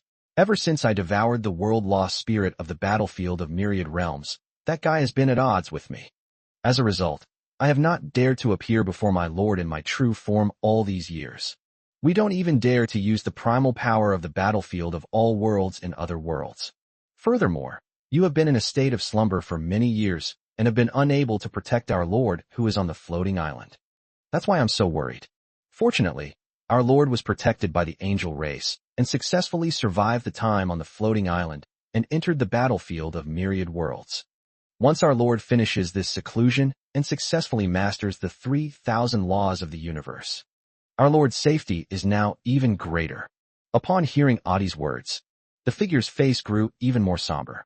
She said coldly, "The great Tao of the universe is really giving it too much face by targeting us like this. It has even forgotten that if our Lord hadn't created us and sent us to hunt down those primordial chaotic beings throughout the universe, how could its core Tao have been perfected so quickly? If it weren't for our Lord's diligent protection of this universe for countless billions of years, other forces from different universes have already invaded. Does it think it can escape once this universe is conquered? Take the void demons, for example. If we had been defeated back then and the void demons had occupied this universe, its great Tao origin would have been devoured by the great Tao of the abyss universe. We are clearly protecting it, but it is always against us. This is a big, ungrateful black dog. We'll have to kill it sooner or later." The figure's expression was vicious, and its golden pupils were filled with murderous intent. Adi nodded in agreement, saying, "If we have the chance in the future, we really should eliminate the great Tao of the universe. This kind of Tao law without spirit will only bring trouble to our Lord. What if we were to become the spiritual beings of the universe? My Lord, it will be very convenient for you to do anything you wish." "You're right." The figure agreed, but then added, "But once we become the intelligence of the great Tao of the universe and merge with its origin, we will be eternally confined to this universe." "What does that matter?" Adi smiled and said, "This universe is our Lord's stronghold. Guarding it here is the same as guarding our Lord. If our Lord conquers other universes, we can also devour their Tao origins and become even stronger. I believe that once we reach a certain level of strength, even the intelligence of the great Tao of the universe can break free from the universe and enter the vast ocean of chaos." Upon hearing this, the figure's golden pupils suddenly lit up. During the great war between the holy and the demonic realms, she was severely injured because she tried to steal the great Tao origin of the abyss universe, resulting in the accidental disintegration of both her body and her original form. If she and Adi could become the spiritual beings of the cosmic path, furthermore, the great Lord of Light successfully transcended, it would be no difficult for them to devour the entire great Tao origin of the abyss universe. Moreover, just as Adi said, their power will also become stronger after they devour the great Tao origin of the abyss universe. This is a war in the universe. If the victorious side can win the war and invade the enemy's universe, the entire universe of the victorious side will benefit greatly. Whether it is the origin of the great Tao or all the spirits of the universe, they will all receive a rich reward. But if we lose, then the entire universe will also lose. That's why the figures are so angry, saying that if it weren't for their master protecting this universe for countless years, this universe would have been destroyed long ago. As a result, when their holy light lord wanted to transcend, however, the great Tao of the universe stepped forward to obstruct it. It really does seem a bit ungrateful. Chapter 671 Blue Star is a very special world. We'll talk about the great Tao of the universe later. The figure looked at Adi with a puzzled expression and asked, "I'm very curious. Why did you hide my lord's true form on Blue Star?" Logically speaking, my lord's true form is so important that even if it's not sealed in the angel god realm, it should be hidden in the origin of your world. How can Blue Star, a small mortal world, bear the immense power of my lord's true form? Upon hearing this, Adi shook her head. What do you mean by shaking your head? The figure was even more puzzled. Adi explained, when my lord descended upon the battlefield of myriad worlds, in addition to informing me of the plan for reincarnation, he also entrusted his true form to me. What does my lord mean? After he left, his true form was sealed in the floating island world. This news somehow leaked out, and many supreme deities in the battlefield of myriad realms now know about it. Although they don't know what I've hidden in the floating island world, they believe it must be an unparalleled treasure. Even after tens of millions of years, many supreme deities have never given up the search. The figure sneered. My lord's true form is the chaos sacred body, naturally a supreme treasure. Those bastards dared to covet my lord's true form. I'll kill them sooner or later. Adi glanced at her, with a hint of helplessness. Don't be so murderous. My lord has repeatedly warned you to always remain calm, but you have never been able to change your ways. It can't be changed. The figure smiled and said, this is the personality that my lord bestowed upon me. Adi was speechless. She then continued, tens of millions of years have passed. After my master successfully reincarnated, I took my master's original body out of the floating island world and hid it on Blue Star. This was not my own decision. It was my lord's instruction to me before he left. My lord once instructed me to keep his true form sealed in the world in which he was born. But even now, I still don't understand why. However, one thing is certain. Blue Star is a very special world. I have verified that the star system where Blue Star is located seems to be isolated from the regulatory scope of the great Tao of the universe.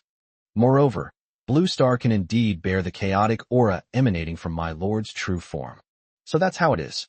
The figure thought for a moment, then said, it seems that our Lord's birth on earth was not random, but rather part of our Lord's transcendence plan.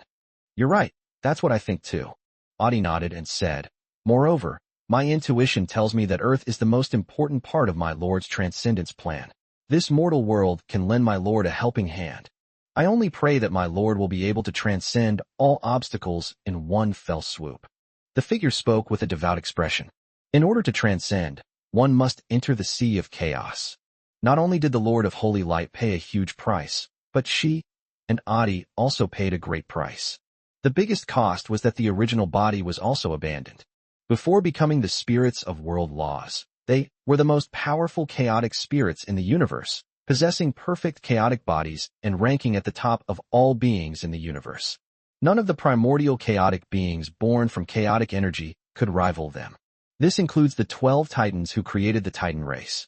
If it weren't for the 12 Titans' mature wisdom and the Lord of Light's mercy towards the Titans, they would have wiped them out countless billions of years ago. Later, the Gate of Chaos was attacked. The great Lord of Light has seen the crisis in the outer universe. Preparations for the Transcendence plan have begun, and the two of them, under the command of the Lord of Holy Light, abandoned their chaotic forms. A world-lost spirit that was created into a floating island of countless worlds. The other devoured the battlefield of myriad realms and also became a spirit of world laws. You should know that they are 24-winged chaos angels. However, their true forms have now become the battlefield of myriad realms and the floating island of myriad realms. Their original chaos holy angel forms, on the other hand, have remained sealed away.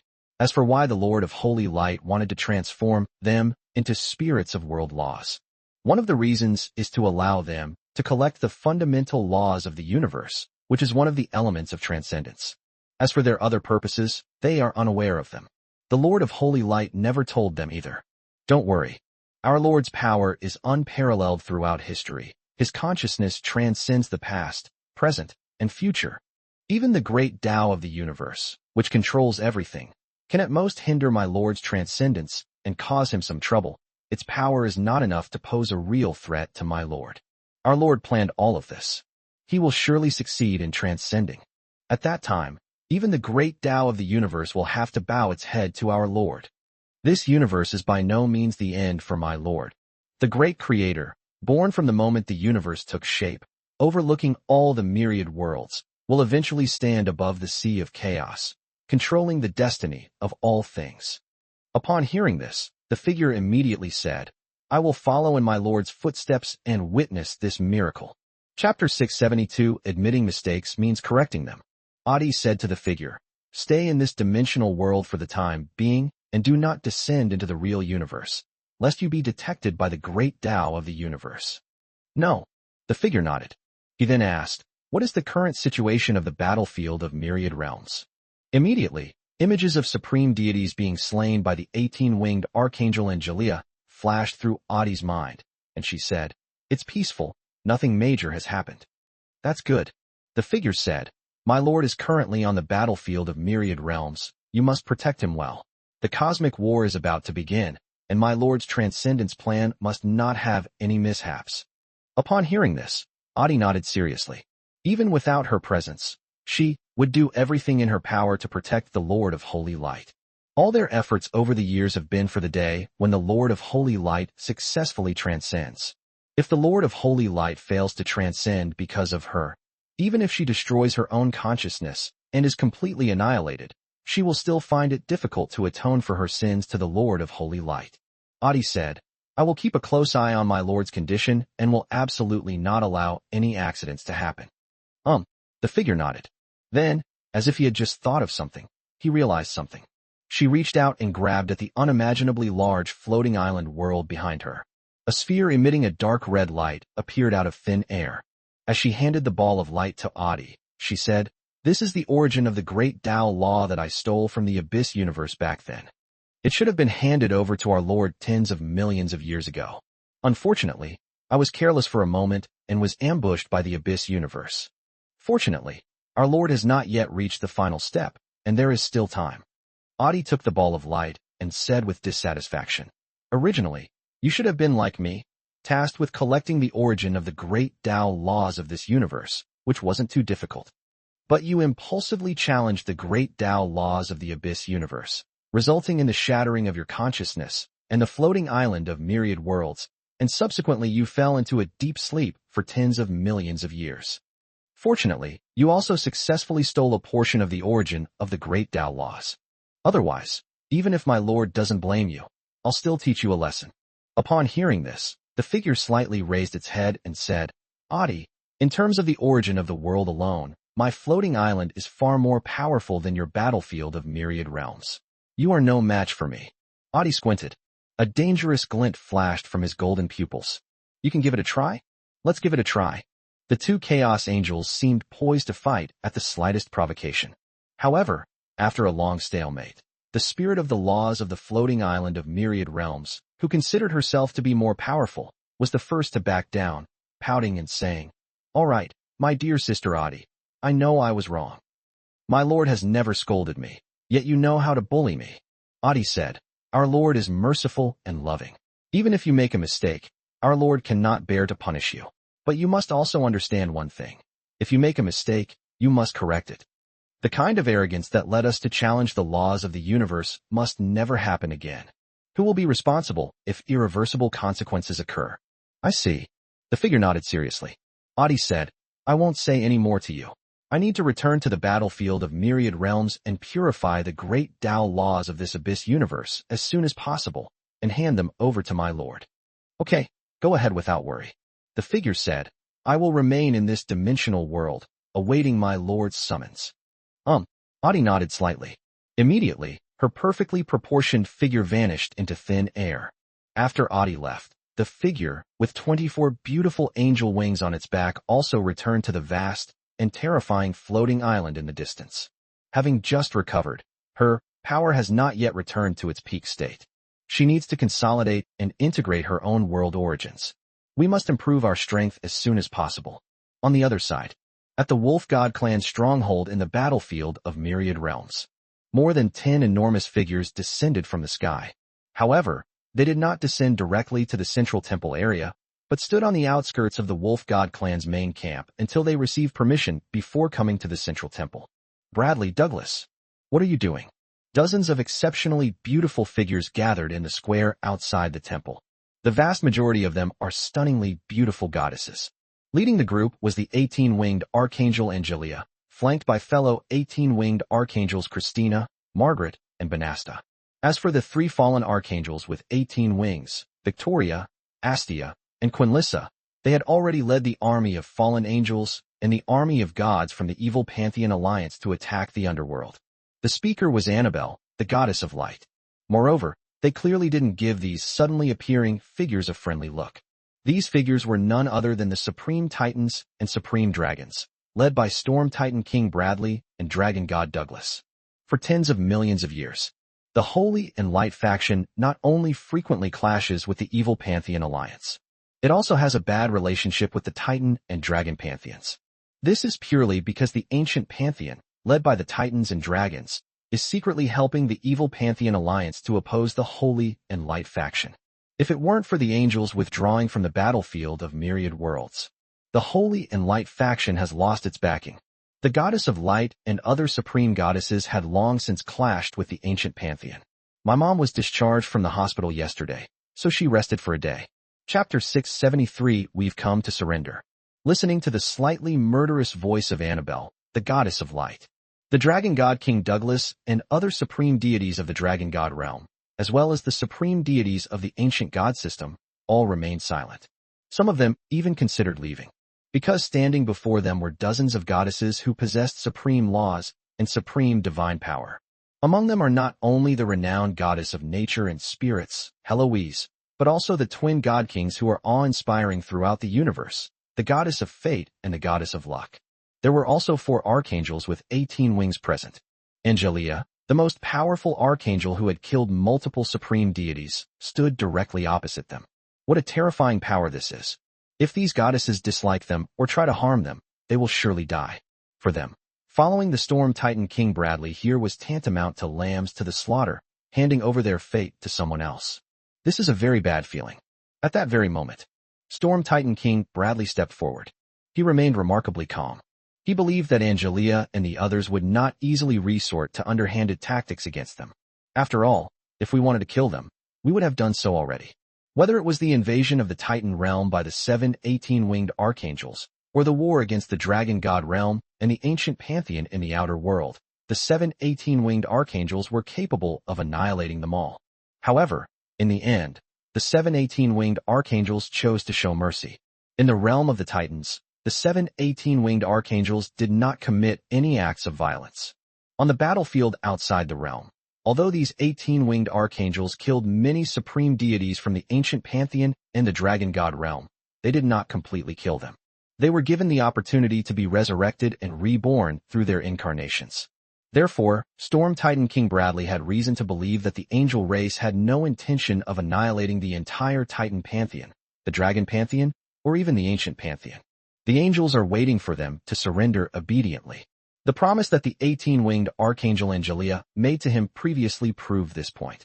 Without hesitation, Storm Titan King Bradley immediately turned his gaze to Angelia and said solemnly, "Your Highness Angelia, we have come to pay homage to the great Lord of the Holy Light.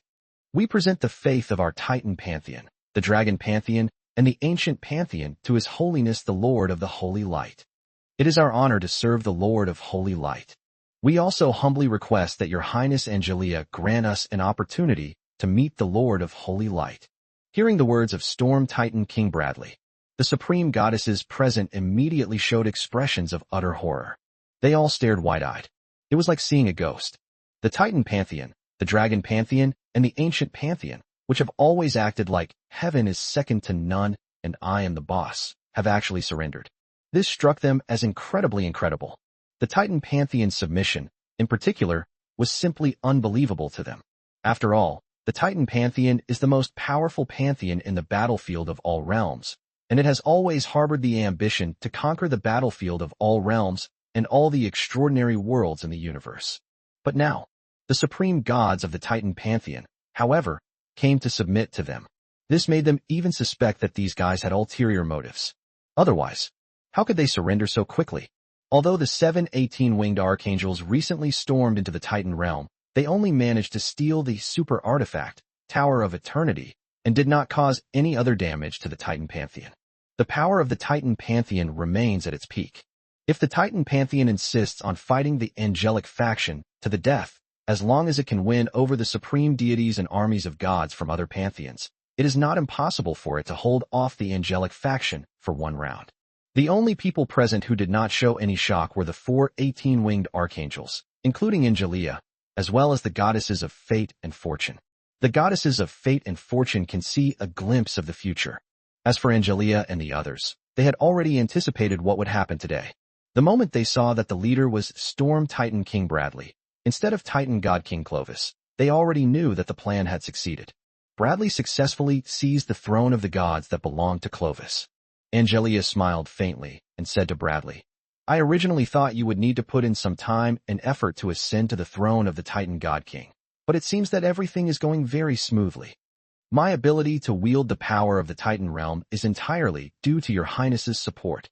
Bradley appeared very sincere and said, Now I only hope that your Highness will keep your promise, so that we may embrace the holy light and receive the protection of His Majesty the Lord of the Holy Light. Angelia glanced at him with a hint of surprise. Is this newly appointed Storm Titan God King so eager to become a subordinate god of their Holy Light Lord? This attitude surprised her somewhat. Chapter 674 How did you do that? Angelia originally thought. After Bradley ascends to the throne of the Titan King, he will surely enjoy the wonderful feeling of supreme power before considering the pros and cons. This time frame shouldn't be too short. But to my surprise, Bradley arrived so quickly. They even brought along a host of supreme deities from the dragon god realm and the ancient pantheon. The fact that they rushed over to surrender so readily surprised even Angelia, the 18-winged archangel who controlled the supreme laws of destiny. After all, I cannot compare to the omniscient and omnipotent Lord of the Holy Light, so it is normal for some things to be beyond my expectations. Angelia didn't think much of it.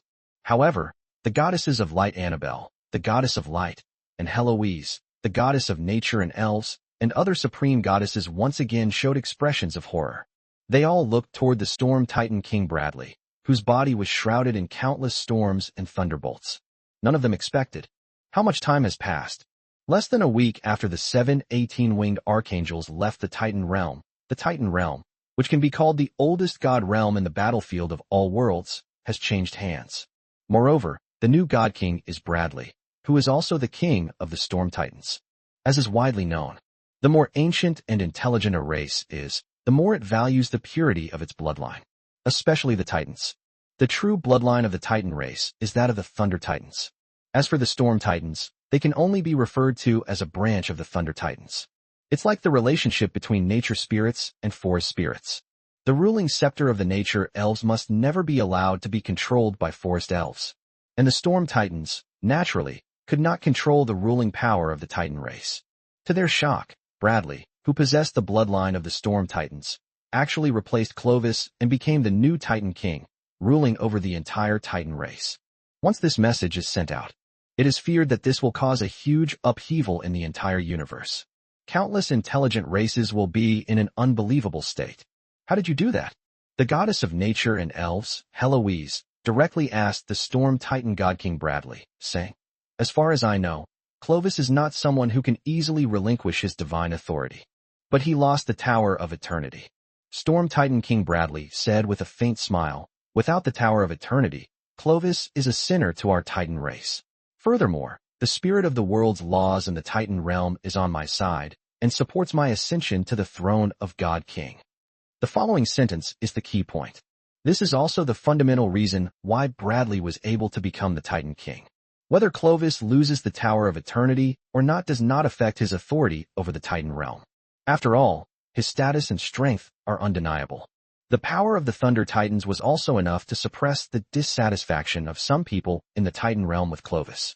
Those people only dare to talk about terms like sinner in private. The root cause. The world-lost spirit of the Titan realm no longer supports Clovis. Forced by this, he had no choice but to relinquish control of the Titan realm. Furthermore, after Bradley ascended to the throne of the Titan King, the spirit of world laws spread its will throughout the entire Titan realm, directly suppressing all discontent. Backed by the spirit of the world's laws, the disadvantage of Bradley's impure bloodline also disappeared. Heloise and the other goddesses present immediately understood the key point. The only thing that puzzled them was why the world-lost spirit of the Titan realm had suddenly switched its support to Storm Titan King Bradley. Bradley offered no explanation for this. Could he say that the spirit of the world's laws in the Titan realm received a divine oracle from the 12 Titans? Could he say that the 12 Titans, the creators of their Titan race, had sent down a divine decree instructing him to obey and serve the great Lord of Light? Could he say that the 12 Titans, who were said to be comparable to the Lord of Light in legend, also had to obey the Lord of Light's orders and guard the so-called Gate of Chaos. Could he say that the super artifact, Tower of Eternity, which their Titan race reveres as their most precious treasure, was actually created by the 12 Titan giants in accordance with the will of the Lord of Light, tailor-made for him? Of course not. He should keep this information to himself. Where is Clovis now? He is currently in seclusion in a forbidden area called the Thunder Spirit Holy Land in my Titan God realm. This is great news. Annabelle, the goddess of light, and the others immediately broke into bright smiles. He then looked at the several supreme deities of the Thunder Titan race standing behind the Storm Titan King Bradley. Bradley has now gathered all the supreme deities of the Titan realm. Clovis, the former Titan King, was now all alone. This made them very happy. Over the years, Clovis has been too domineering, suppressing their holy and light factions in every way. They're naturally happy to have ended up like this. Chapter 675, either we don't give anything, or everyone has to give something. Our Lord is currently in seclusion for spiritual practice. You may stay at the temple to the side and wait for our Lord to emerge from seclusion. At this moment, Angelia spoke to Storm Titan King Bradley and the others. Upon hearing this, Bradley immediately felt a pang of regret. He had hoped to meet the great Lord of Light as soon as possible and present the faith of his people to avoid any complications along the way. Ever since he learned that even their Titan ancestors, the 12 Titans, had to defer to the Lord of Light, he had no other thoughts. He just wanted to get on the Lord of Light's giant ship as soon as possible. Once on board, his position as the Titan King will become even more secure. By then, even if the Titan King Clovis is unwilling to accept defeat and wants to rebel against him, it will pose no threat to him. But since Angelia had said that, there was nothing he could do.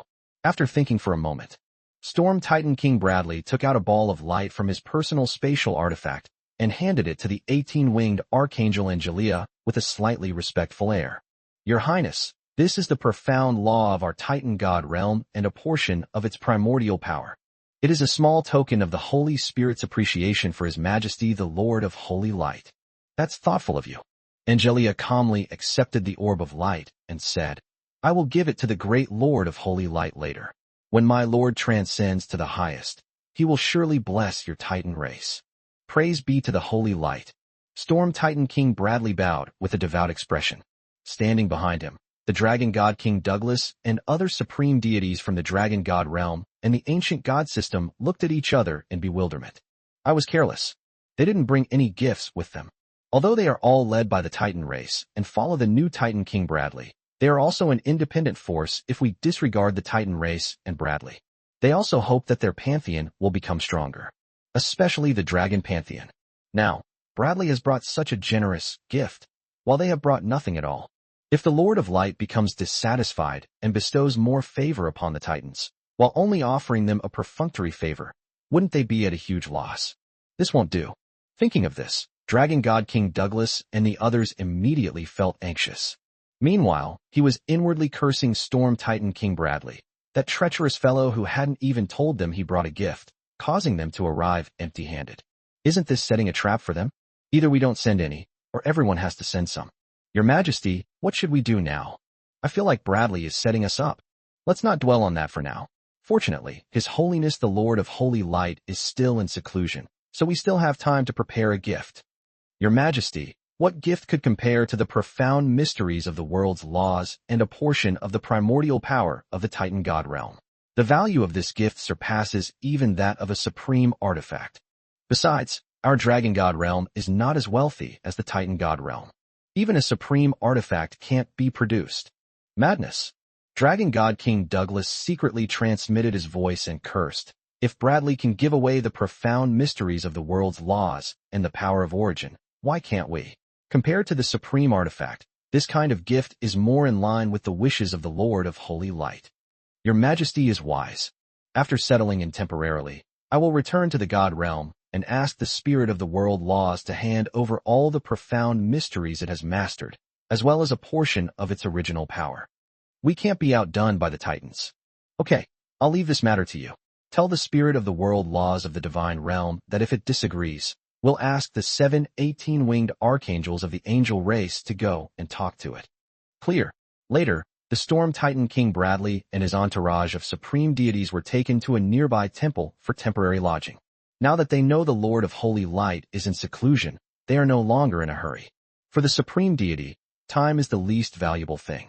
Even if the Lord of Holy Light goes into seclusion for 10,000 years, they can wait.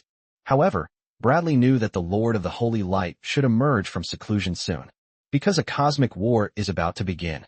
From the tone of Holy Spirit, he sensed a hidden meaning.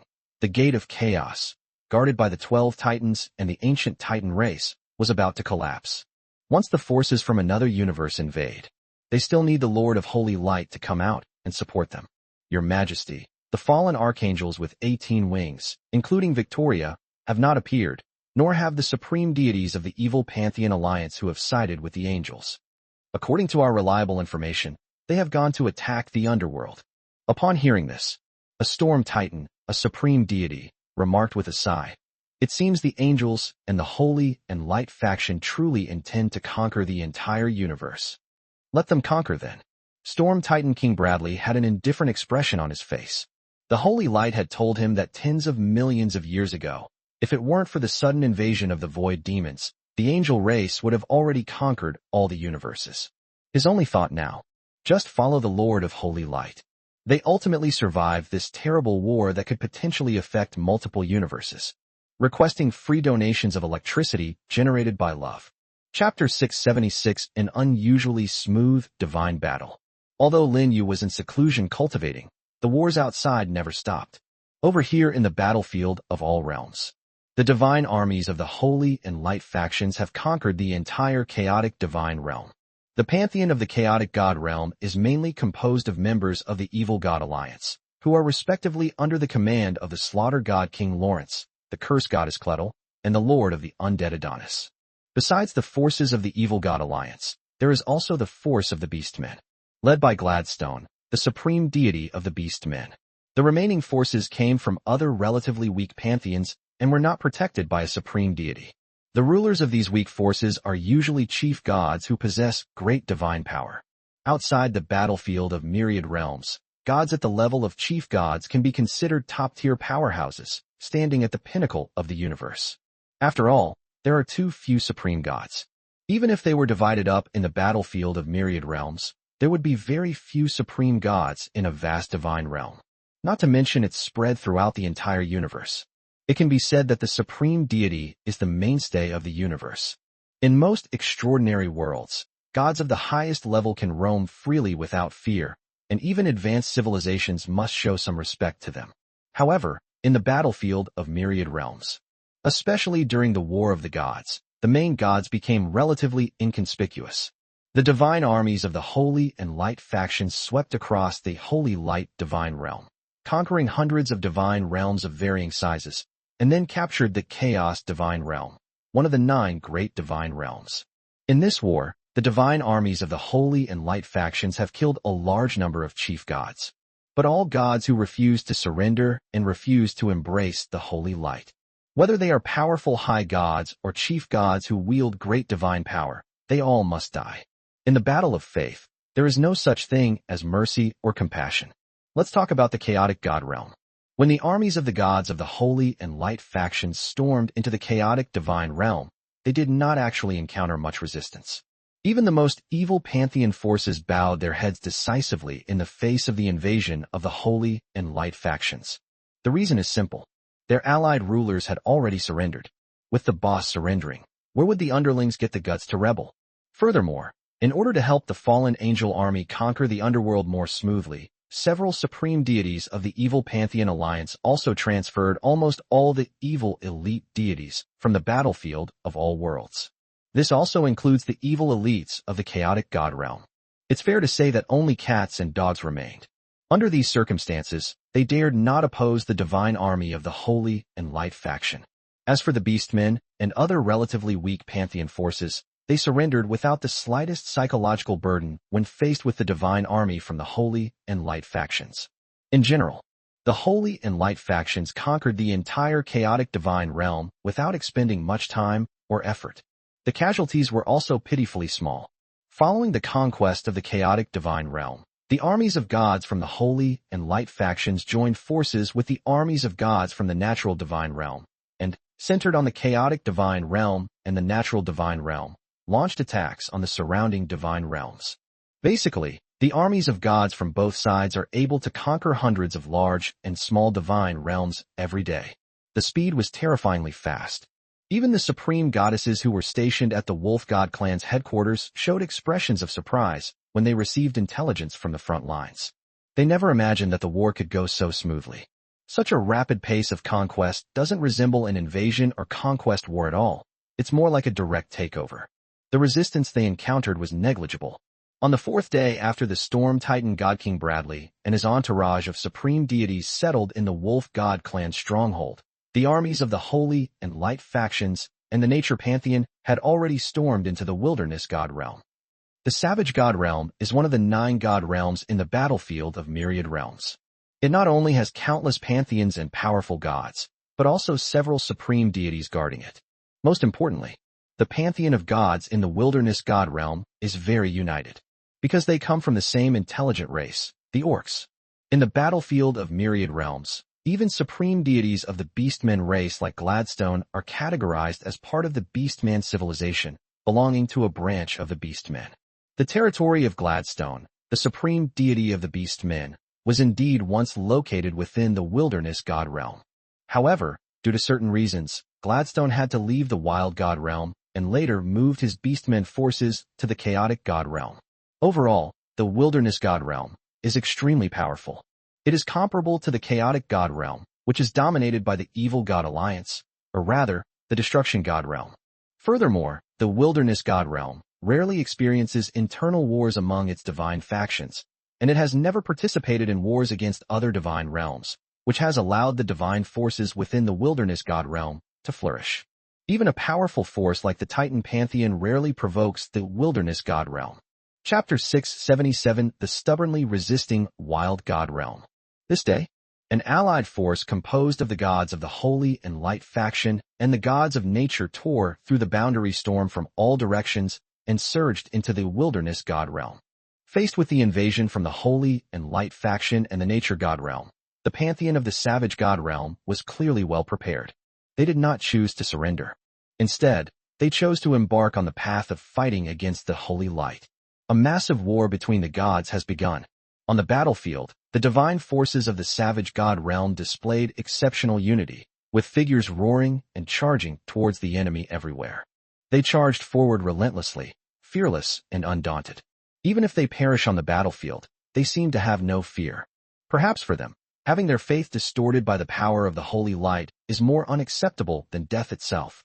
In comparison, the gods of the Evil Pantheon Alliance are highly accepted, since the Lich Lord, the Dark Goddess Sylvia, the Spider Goddess Sabalos, and other supreme deities cleansed the Evil Pantheon Alliance from their headquarters.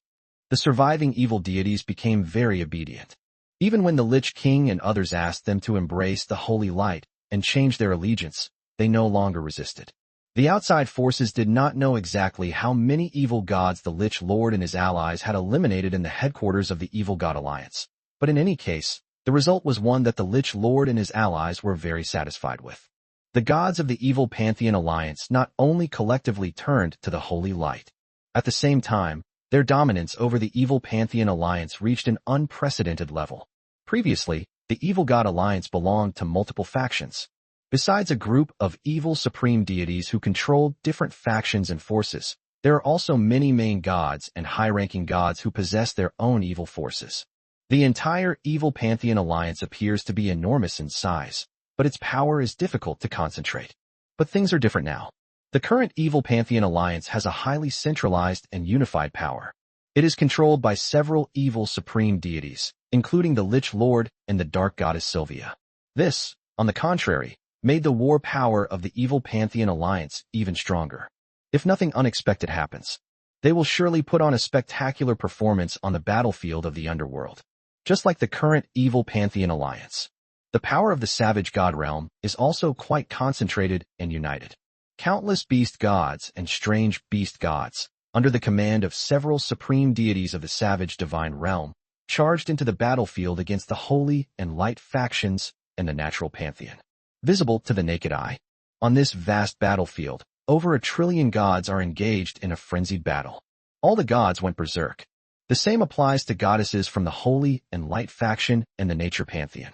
Holy Light is the most evil faith in the universe. No one can enslave us beastmen, not even the Lord of Holy Light. The savage divine realm is our beast race's territory. You damned Holy Light believers, get out of here. On the battlefield, countless beast gods and strange beast gods roared and howled. Looking across the entire battlefield, towering, straight pillars stood everywhere. Each towering pillar is engraved with divine runes unique to the beast race. This is the totem pillar of the orcs. Other items include totem war drums, totem horns, and so on. The purpose of these artifacts is to bestow various divine auras upon the beast god armies and alien beast armies on the battlefield, making them more courageous and fearless. Among them, the most crucial one is the totem pillar. Their existence is not merely due to the addition of various divine halos, because they are themselves nodes of the divine array. The divine array, constructed from countless totem pillars, almost completely enveloped the entire savage divine realm, and its power was terrifying to the extreme. Each time the power of the divine array erupts, it instantly kills a massive number of enemies. So far in the battle, most of the gods who have fallen on the battlefield from the Holy and Light factions and the Nature pantheon were killed by this heavenly totem divine array. The Holy Light deities and Nature deities who died at the hands of the beastmen and alien beastmen armies were actually a minority. In terms of total casualties, the Holy and Light faction and the Nature pantheon also lost more gods. This is the advantage that the Orc faction has in occupying the main battlefield. However, even so, they could not deter the armies of the gods of the Holy and Light faction and the Natural pantheon. On the contrary, inspired by the power of their faith, they fought with increasing ferocity. Because they firmly believed that even if they sacrificed themselves on the battlefield, the Holy Light would redeem them. And just as this war reached its climax, countless beautiful and holy figures descended from the sky like a torrent. Accompanying these figures were terrifying beams of light, like a dense net. These beams of light traversed an infinitely vast distance in an instant, striking the heavenly totem divine array directly and causing it to tremble incessantly. And this happened after only a few rounds of attacks. The heavenly totem divine array was shattered. Countless towering pillars that pierced the clouds collapsed at this moment. From the highest heavens, a vast army of angels, as boundless as the ocean, descended. Chapter 678. There's always someone stronger than the strongest. Dense thunderclaps frequently echoed across the sky above the wild god realm. That was the roar of the magic cannons mounted on the cities of angels. Looking around, with the collapse of the heavenly totem divine array, countless cities of angels, large and small, fell from the sky like shooting stars. They gathered above the desolate divine realm, tearing through countless clouds, like brilliant stars illuminating the dark night sky. Accompanying the army of the city of angels were countless dazzling beams of magical energy cannons, which intertwined to form a dense net that nearly enveloped the entire savage god realm. All that could be heard was a series of deafening roars. The whole world trembled along with it. Immediately afterwards, countless mushroom clouds of varying sizes appeared on the battlefield below, located in the desolate divine realm. In an instant, countless lives were reduced to ashes. After several rounds of bombardment, the armies of gods from various forces in the wilderness divine realm suffered heavy losses, with countless gods falling and even some once-renowned powerhouses perishing. The power of the great angel city is enough to threaten the supreme god who wields great divine power. In other words, the chariot of the 7 18-winged archangels, the city of holy angels, did not descend upon this battlefield. Otherwise, even the supreme deities would have found it difficult to withstand. Previously, on the extraterritorial battlefield near the Titan realm, the supreme deities of the dragon god realm and the ancient god system have already personally experienced the power of the 7 cities of holy angels. While countless cities of angels were bombarding the battlefield of the wild god realm, powerful gods from the orc and alien races also appeared, attempting to interfere with the bombardment plan of the Angel City army. But clearly, they did not succeed. They all fell victim to the most powerful attacks of those great angel cities. Like the city of holy angels, the strongest attack of the city of large angels is also to project colossal figures. These colossal figures are all archangels with 16 angel wings. The 16-winged archangels are all powerful beings at the peak of the main god level. The colossal figures they controlled also possessed god-level combat power. With them guarding it, it is generally very difficult for the enemy to destroy the large angel city, let alone destroy large swathes of angel city troops. After the attack by the angel city army ended, a vast army of angels, as mighty as a boundless ocean, also stormed into the battlefield below. The appearance of the angel army dealt an even more fatal blow to the already severely damaged Orcish alliance. The orcs are an intelligent race with an astonishing ability to reproduce. The same applies to the alien beast race, a large population base and a strong innate bloodline. Furthermore, since the end of the Holy War tens of millions of years ago, the beast race has been developing peacefully in the wild god realm, rarely participating in wars between god realms, and very few gods have fallen. This resulted in a very large number of gods among the orcs. Now, with the addition of the alien beast gods, demons becoming gods, its scale has become even more astonishing. It can be said that, regardless of which divine realm power it faces in the battlefield of myriad realms, the Beastman army that rules the savage divine realm has an almost absolute advantage in size. The fact that even the combined forces of the Holy and Light faction and the Nature Pantheon, two super divine realms, failed to capture the Wilderness divine realm in the first instance, and instead suffered even greater losses of deities, speaks volumes. However, there's a point to be made. There are always higher heavens and more capable people. There's always someone stronger than the strongest. In the battlefield of myriad realms, the Beastman's army, which had a numerical advantage, now faces the angels as their enemy, and that advantage vanishes instantly. Because the army of angels is much larger. Whether it's the number of ordinary gods or the number of powerful gods, the angel army far exceeds the Orcish allied forces, and that's before the Orcish allied forces were bombarded. It is easy to imagine what kind of blow such an army of angels would inflict on the Orcish allied forces when they descended onto the battlefield. All I can say is, shortly after the Angelic army descended upon the battlefield, the Orcish allied forces collapsed. The main reason is that the angel army's war power is simply too terrifying. Even with the aura of various totem artifacts, the beast gods and alien beast race deities on the battlefield were quickly killed until their beliefs collapsed. Allied troops around them fell in droves. Looking around, all that could be seen on the battlefield were comrades and allies wailing and being slaughtered. The enemies, on the other hand, were all like ruthless killing machines. In the face of such a war, who wouldn't be afraid? A secondary reason is that the angelic army lacks martial ethics. Upon arriving on the battlefield, the divine-level angels immediately wave their staffs, unleashing resurrection spells to revive their allies from the Holy and Light factions and the Nature Pantheon who had fallen on the battlefield. The angels' resurrection magic is unparalleled in the universe. As long as the soul is not completely annihilated, the angels' resurrection magic can take effect. Therefore, as the battlefield was enveloped by a dense array of resurrection magic lights, countless figures appeared out of thin air in an instant. Seeing this scene, the morale of the Orcish allied forces collapsed immediately. Chapter 679. Do you want to die? Damn it. This is blatant bullying of the weak. Even the angelic army has joined the war. How can we possibly win such a war? In a void, otherworldly space, several figures gathered together.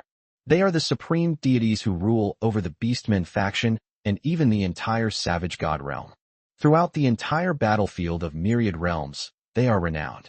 However, they are now somewhat exasperated and unable to suppress their indignation, simply because the angels have joined the war. Moreover, it's an exceptionally standard combat mode. Before entering the battlefield, the angels used countless angel cities to bombard the battlefield. First, eliminate a massive number of enemies and destroy their camp, dealing a heavy blow to the enemy's morale. Then came the vast army of angels, as boundless as the ocean, as they stormed in. Eradicate all heresy. This combat mode, though seemingly simple and brutal, is highly effective. Especially for the angel race, it is virtually invincible. Tens of millions of years later, the supreme deities of the primordial realm witnessed the splendor of the angelic army once again. The only upsetting thing is, the angelic army's target was the territory they ruled. If it were any other divine realm, or even a different divine realm, they would be happy to watch the show. But it's terrible when this happens to them. There's no way. Even without the participation of the angelic army, we would still have a chance to repel the Holy and Light faction and the divine legions of the Nature Pantheon. After all, this is our home ground. We still have many trump cards up our sleeves that we haven't used yet. Even if we can't wipe out the invaders, we can still defend the wilderness divine realm. But now, at this point, the supreme deities of the orc faction all had grim expressions. Given the current state of the war, it is utterly impossible for the army of the savage god realm under their rule to win this war. After all, they are far from being powerful enough to defeat the angel army. Angels are, by their very nature, sacred beings. They are perfect intelligent beings created by the Lord of Holy Light. High-ranking angels, at the same level, are in no way inferior to orthodox Thunder Titans in combat power, and may even be stronger. Compared to their orc race, the individual combat power of the angels is even more terrifying. Furthermore, the angel army is far larger than the army of gods in the savage god realm. Their individual combat effectiveness is inferior. Their scale also prevents them from gaining an advantage. The weapons of war they created were no match for the angel city of the angel clan. How can such a war be won? To put it bluntly, let alone their single desolate divine realm. Even if all the surrounding hundreds of large and small divine realms were combined, they would still be unable to withstand the attack of the angelic army. For the Orcish god army and the alien beast god army on the battlefield, the outcome of this war was already predetermined. It's simply a question of when it will end. However, it seems, whether it is the angel race, the holy and light faction, or the nature pantheon, none of them have a supreme deity-level powerhouse participating in the war. If we join in now, using the supreme laws and supreme divine power, one can instantly kill countless angels. It's not impossible for us to help the savage god realm win this battle. The supreme deity is equivalent to a nuclear weapon on the battlefield of mortals. Once activated, it's capable of dominating everything in the world.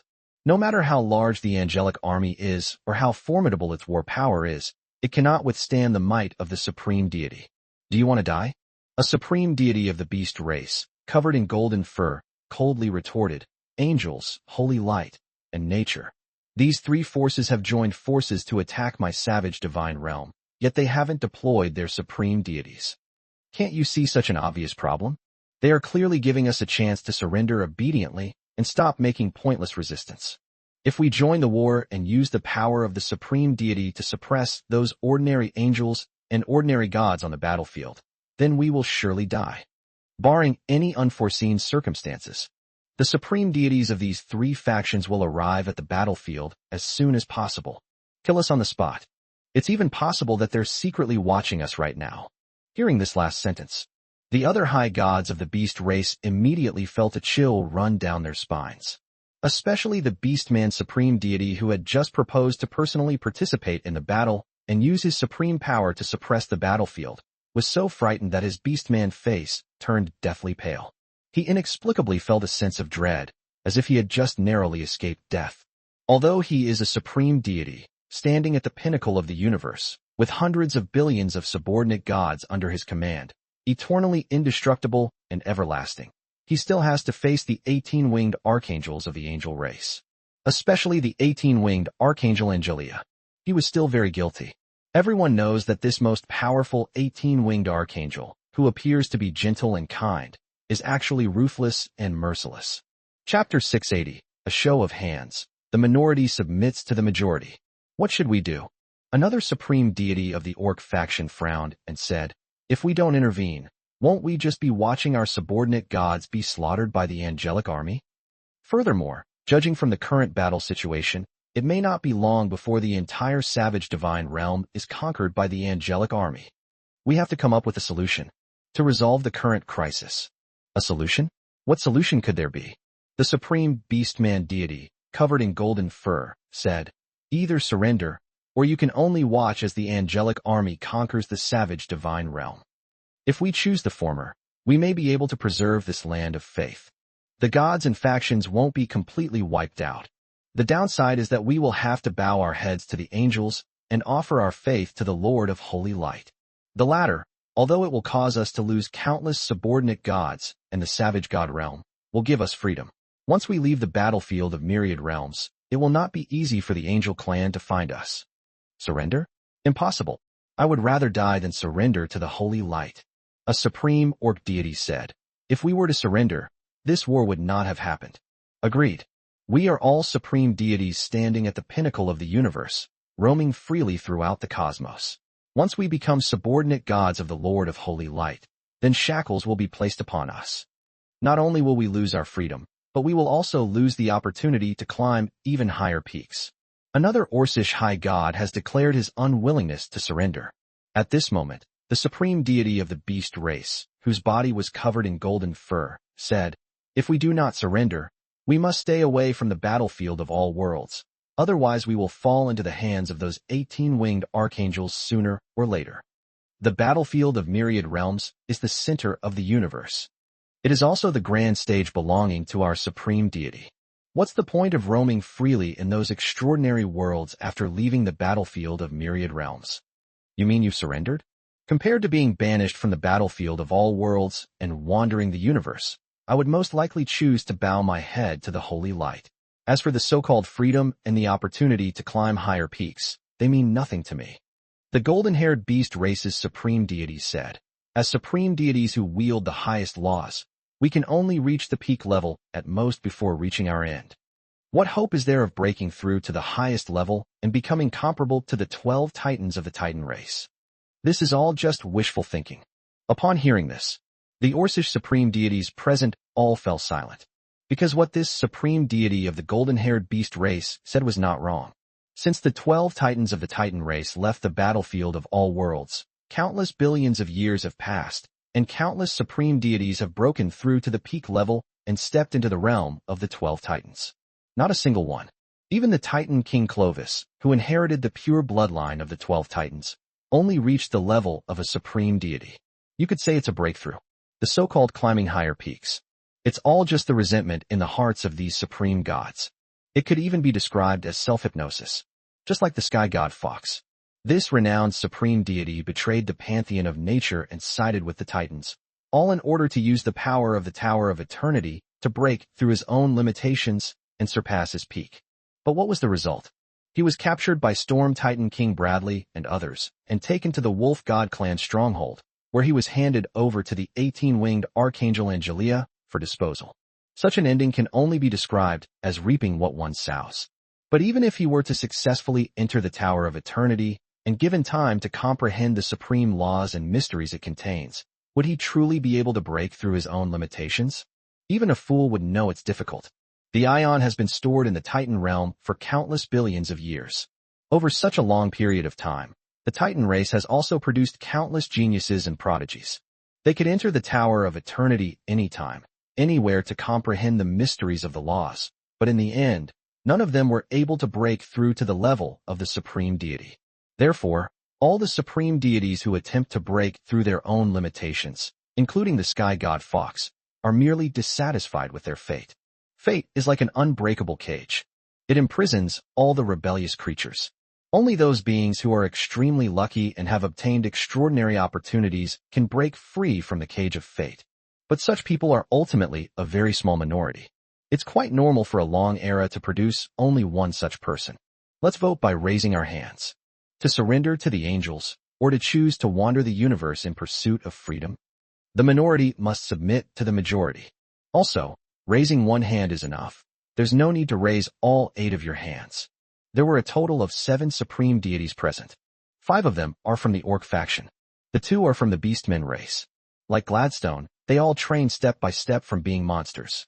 The vote by show of hands was quickly completed. Each of the supreme deities present gave their opinion. Chapter 681. The farther the better. The vote was 4-3. The 4 supreme deities chose to abandon the wilderness god realm, leading their core forces away from the battlefield of myriad realms, heading towards freedom. The 3 supreme deities chose to surrender to the angels and become subordinate gods of the Lord of Holy Light. Among them was the supreme deity of the beast race, whose entire body was covered in golden fur. Upon seeing the voting results, he did not lose his composure. Instead, he seemed relieved. In that case, let's leave quickly. Take whatever we can and leave the battlefield of myriad realms as quickly as possible. Furthermore, do not use supreme power to interfere in this war, so as not to alarm the 18-winged archangels of the angel race. Although 3 fallen archangels have led their armies to attack the underworld, there are still 4 holy archangels stationed on the battlefield of all worlds. Once we provoke them, we're afraid it will be difficult to escape unscathed. No. A supreme deity nodded in agreement. Just then, another supreme deity who appeared to be from the Khajiit race suddenly spoke up. Since the vote has decided not to bow down to the angel race, why don't we go and form an alliance with the Titan race? As far as I know, not long ago, 7 archangels of the angel race with 18 wings joined forces to invade the Titan realm. During the process, they also killed several supreme deities from the dragon pantheon and the ancient pantheon, demonstrating an extremely powerful and terrifying divine strength. Of course, that's not the key point. The key issue is that after those 18-winged archangels broke into the Titan realm, they seem to have forcibly stolen the Titan race's most precious treasure, the Tower of Eternity. This gives me every reason to believe that the Titans, the Dragon Pantheon, and the Ancient Pantheon all hate the angels. We must fight the angels to the death. If we can form an alliance with the Titans, we can use their power to help us fight against the angels. Forget it. I doubt that the Titans have the guts to oppose the angels anymore. A supreme deity shook his head and said, not only were their divine base camp forcibly invaded, but their clan's most precious treasure was also stolen. Most importantly, we don't yet have the ability to stop it. If it were him, he probably wouldn't dare to oppose the angels again. It's not that I don't hate them, but that I don't have the courage. If I were to suffer like that again, wouldn't I be doubly injured? The universe is vast and boundless, but where can we go? When the angels conquer the entire universe in the future, we will still not be able to escape our fate. Let's talk about the future later. Follow the vote results, evacuate from the battlefield of myriad worlds first, and then discuss the aftermath. That's the only way. All the supreme deities nodded in agreement. And very quickly, they packed up their divine realm. Furthermore, they used their supreme power to forcibly relocate their core divine legion from the desolate divine realm. As for the other believers and other pantheon forces, they ignored them. They were worried that they would alert several 18-winged archangels of the angel race, who would then come to intercept them, preventing them from even leaving the battlefield of myriad worlds. In addition, the terrifying number of orcs and alien beastmen were also left behind by them. This is something you really can't take with you. After all, at this moment, the Orcish faction has already launched a full-scale war against the Holy and Light faction led by the angels, as well as the army of gods from the nature pantheon. It was already risky of them to withdraw their core divine legions from the battlefield. It's simply impossible to bring along the entire beast race and alien beast race. Even the high-ranking members and powerful individuals of the beastmen and alien beastmen, as well as those with amazing talents, were all abandoned by them. However, they didn't feel any reluctance about it. The reason is simple. The breeding grounds of the beastmen and alien beastmen have long since spread to all corners of the universe. In most extraordinary worlds, one can see the presence of beastmen and alien beastmen. This gave them the capital to rebuild their power. If their base of influence in the battlefield of myriad realms is gone, they can simply establish another base of influence in other worlds, or even directly within their own divine realm. They have absolutely no need to be sentimental. Not long after, the 7 supreme gods of the beast race, along with their core subordinate god legions, successfully withdrew from the battlefield of myriad realms through the void world. Looking at the vast and boundless starry world outside, they suddenly felt a sense of exhilaration, as if they were fish swimming freely in the vast ocean. Although the battlefield of myriad realms is the center of the universe, the world outside is even more vast. All they need to do is find a secret base to hide in, and they can live a carefree life for tens of millions of years, or even longer. I suddenly feel a bit sorry for the Titans. Since the 12 Titans began to rule the universe, both the ancient Titans and the later Titans have always had their main base on the battlefield of the myriad worlds. Faced with a threat from the angels, they were unable to leave as decisively as we were. Titan King Clovis is probably living in a state of constant anxiety right now. This is truly awful. I want to say goodbye to a good friend in the Titan realm, and I hope they can hold on. Let's just leave it at that. Don't make things worse. Requesting free donations of electricity generated by love. Chapter 682, 2 pieces of news. Upon hearing this, the supreme deity of the beast race also thought it made sense. He immediately gave up trying to contact his supreme friend from the Titan realm. Immediately afterwards, the 7 supreme gods of the beast race, along with their packed divine realm, once again departed, attempting to get as far away from the battlefield of myriad realms as possible. The angel race has launched a massive invasion of the battlefield of myriad worlds. 7 renowned archangels with 18 wings, and even the reincarnation of the Lord of Holy Light, have all gathered here. The closer they get to the battlefield of myriad realms, the easier it is for them to be discovered. Now that they have decided to refuse to surrender to the angels and embrace the light of freedom, they must make thorough preparations for their upcoming journey of wandering. Otherwise, once captured by the angels, then wouldn't they have wasted their time? Most importantly, they have abandoned the wilderness god realm as their base of power. The beastmen, the alien beastmen, and the hundreds of billions of gods and countless people there were all abandoned by them. If nothing unexpected happens, when the angels conquer the desolate divine realm, the beastmen and alien beastmen will surely suffer heavy losses and be severely weakened. The surviving orcs and alien beastmen will inevitably all become believers in the holy light. These losses are the price they paid for their attempt to embrace freedom. To put it bluntly, it would be fine if they managed to escape, but if they were caught and brought back, all their losses would be for nothing. And if they choose to surrender now, these losses will then be minimized. The beastmen and alien beastmen of the savage god realm will still be their believers. In conclusion, now that they have escaped the battlefield of myriad worlds, they have no choice but to continue down this path to the very end. However, just a few days after the supreme gods of the beast race left the battlefield of myriad realms, they suddenly received two messages. The message came from the desperate prayers of their followers whom they had abandoned in the desolate realm of gods. One of the reports was that the savage divine realm had been completely conquered by the army of gods from the holy and light faction and nature pantheon, led by the angel clan. In the end, we still couldn't protect the desolate divine realm. Just as I expected, it would be a miracle if the angels had joined the war and managed to defend the desolate divine realm.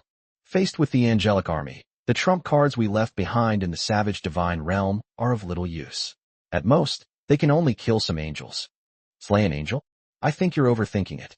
When the Lord of Holy Light created the angel race, he endowed the angels with an indestructible angelic heart, the hardness of which is comparable to the divine essence of a god. Even if angels are killed, as long as their angelic hearts are put into the angelic reincarnation pool, they will be quickly resurrected, only with a slight decrease in strength. In addition, angels also possess the heaven-defying resurrection magic. It can resurrect fallen beings. So, even if you kill angels on the battlefield, or even those followers of the holy light, as long as the angelic army is the final victor in the war, they can achieve a perfect victory by resurrecting all those fallen beings. Angels, these sacred beings, are truly too extraordinary. According to the laws of the universe, such beings are simply impossible to exist, as they are individually powerful, indestructible, and numerous. The one who defies the heavens is not an angel, but the Lord of Holy Light. An ancient powerhouse once said that even the great Tao of the universe was powerless against the Lord of Holy Light. At his peak, the Lord of Holy Light truly roamed the universe, invincible in the world. Upon hearing this, all the supreme deities of the beast race present sighed. Their escape from the battlefield of myriad worlds was also because they feared this terrifying being who had once suppressed the myriad worlds of the universe. The 7 18-winged archangels who ruled over the angel race were no match for them. Once the Lord of Light recovers to his peak power, they will be completely trapped, with nowhere to turn. The battlefield of myriad realms is a place we can never return to. It's pointless to talk about this now. Even if we want to regret it, it's too late. Although I possess the supreme law of time and can reverse time, I am not powerful enough to defy time in the battlefield of myriad worlds. Brothers, I just received an even more astonishing message. What news could be more worthy of our attention than the angels conquering the desolate divine realm? Upon hearing this, the supreme deity suddenly took a deep breath and said, "The Titan Pantheon, the Dragon Pantheon, and the Ancient Pantheon have all pledged allegiance to the angel race. The newly appointed Titan God King Bradley, Dragon God King Douglas, and all the other supreme deities have embraced the holy light and become subordinate gods of the Lord of the Holy Light." With their surrender, the angel race has already occupied 8 of the 9 divine realms: the chaos divine realm, the savage divine realm, the holy light divine realm, the nature divine realm, the destruction divine realm, the titan divine realm, the storm divine realm, and the dragon divine realm. Of the 9 divine realms, only the 7 seas divine realm remains unconquered by the angel race. Chapter 683 Unbelievable, Unbelievable. These words were spoken. All the supreme deities of the beast race present stared wide-eyed. The look of horror in his eyes was just like that of an ordinary person seeing a ghost. The Titan Pantheon, the Dragon Pantheon, and the Ancient Pantheon have all surrendered to the angel race. This is absolutely ridiculous. The Ancient Pantheon faction is fine, though. Those so-called ancient beings and supreme deities were actually the weak ones left over from ancient times. The powerful ancient beings were inexplicably killed long ago. No one knows who killed those powerful individuals. However, many people speculate that it was the Lord of Holy Light who slew the ancient evil spirit. Of course, that's not important. Importantly, the surviving ancient creatures did not have a very strong presence. Even if they allied with the Titan Pantheon and the Dragon Pantheon, they would mainly be in a subordinate role. Whether or not they sided with the angel race would not be enough to shock the supreme deities present. What truly shocked them? It is the submission of the Titan Pantheon and the Dragon Pantheon. It's important to know that the Titans and Dragons are descended from the ancient Titans. They are a highly intelligent race created by the 12 Titans. For countless billions of years, the Titans and the Dragons have stood at the pinnacle of the universe. Even the later appearance of the angel race did not erase the eternal radiance emanating from the Titans and the Dragons. As for the Titans, they inherited the will of the 12 Titans. The glory of the Titans lies in sacrificing themselves on the battlefield. No power can make the supreme and noble Titan bow his head. Even if the universe is destroyed, the Titan's glorious will never be extinguished. And so on. These are the creeds of the Titan race. Every Titan is proud of this. But what did they hear now? The supreme and noble Titan race has actually surrendered to the angel race. The newly appointed Titan King Bradley led all the supreme deities of the Titan realm to embrace the Holy Light, becoming subordinate gods of the Lord of the Holy Light. This news completely shattered their preconceived notions. It feels like something out of a fantasy. By the way, isn't Clovis the God King of the Titan race? How did it become Bradley? By bloodline, Bradley, as a Storm Titan, is not qualified to wield the ruling power of the Titan race. That's not something we need to worry about. All we need to know is that Bradley is now the new Titan King, and he led the entire Titan race to surrender to the angels. That's enough. Unbelievable, unbelievable. If the 12 Titans were still alive and knew this news, they would probably be furious. They might even return to the battlefield of all worlds. Even if they can't destroy the angels, they would wipe out the Titans. To the 12 Titans, the Titans of today are a disgrace. The 12 Titans were once incredibly noble and powerful. Commanding the ancient Titan race, they not only ruled the battlefield of myriad worlds, but also conquered countless extraordinary worlds in the universe. But the Titans of later generations became vassals of other races. This is both a disgrace and a tragedy. What's there to be sad about? The Orcish supreme deity, covered in golden fur, shook his head and said, "If the void demons hadn't invaded our universe back then, perhaps the angels would have conquered everything tens of millions of years ago." The Lord of Holy Light at that time was the strongest being in the universe. Suppress all worlds in the universe. Even the Titan King Clovis had to address the Lord of the Holy Light as Your Majesty, and the Titan race wouldn't have waited until now to surrender. As he spoke, the eyes of this supreme beastman deity with golden fur shone brightly. At this moment, he made no attempt to hide his reverence for the Lord of Holy Light. He was also one of the 3 supreme orc gods who voted to surrender to the angels. Unfortunately, the vote was 4-3. One vote was all it took for him to end up wandering the universe with this group of guys. We should be grateful. At this moment, another supreme deity of the beast race said, "Fortunately, we didn't contact the Titans when we left the battlefield of myriad realms. Otherwise, we wouldn't have been able to leave the battlefield of myriad realms at all." Upon hearing this, the supreme deities present all twitched at the corners of their mouths. They should indeed be thankful. But then again, who would have thought that even the Titans couldn't withstand the baptism of the Holy Light? Let's go. Let's not go to those extraordinary worlds either. The angelic race swept across the various divine realms of the multiverse battlefield, with intelligent races such as Titans, dragons, elves, and giants all submitting to their cause. Even the evil Pantheon Alliance became their pawns. It can be said that the entire universe is filled with the eyes and ears of the angel race. No matter which extraordinary world we go to, the angels will receive the news very quickly. In this situation, only the desolate frontiers of the universe can be our final resting place. It is said that the ancient Titans were not completely wiped out, but instead went to the edge of the universe. Although the probability is very low, we might just get lucky and run into them. At that time, we can tell them about the series of events that took place in the battlefield of myriad realms. Then what are we waiting for? Let's go. The supreme deities of the beast race no longer hesitated. The towering figure vanished instantly beneath the dim starry sky. They went to the 12 titans for comfort. Chapter 684 7 Seas Divine Realm, Supreme Venerable. On this side of the battlefield of myriad realms. With the submission of the Titan Pantheon, the Dragon Pantheon, and the Ancient Pantheon. Countless powerful Titan legions, Dragon legions, and even ancient creature legions set off from the Titan God Realm, Dragon God Realm, Storm God Realm, and other God Realms. They launched an attack on the divine realms that had not yet planted the banner of holy light. At the same time, after the Wild God Realm was conquered, the Beastmen and alien Beastmen who had pledged allegiance to the holy light regrouped their armies. Guided by the will of the angels, they began to attack the surrounding large, medium, and small divine realms. It can be said that the entire battlefield of myriad realms. War is raging everywhere except in the seven seas. As the war continued, the banners of the Holy Light faction spread everywhere. They were quickly planted in one divine realm after another. It is believed that before long, the entire battlefield of myriad realms will be enveloped in the glory of the Holy Light banner. At this very moment, the seven seas divine realm, the only one yet to be affected by the war, is trembling with fear as it hears news of one divine power after another surrendering and one divine realm after another being conquered. The entire seven seas divine realm was shrouded in a dark cloud. Let alone ordinary gods and intelligent races, even the supreme gods who rule the seven seas divine realm are feeling extremely disheartened. How long has it been since the Lord of Holy Light returned to the battlefield of all realms? It seems like it's only been a month.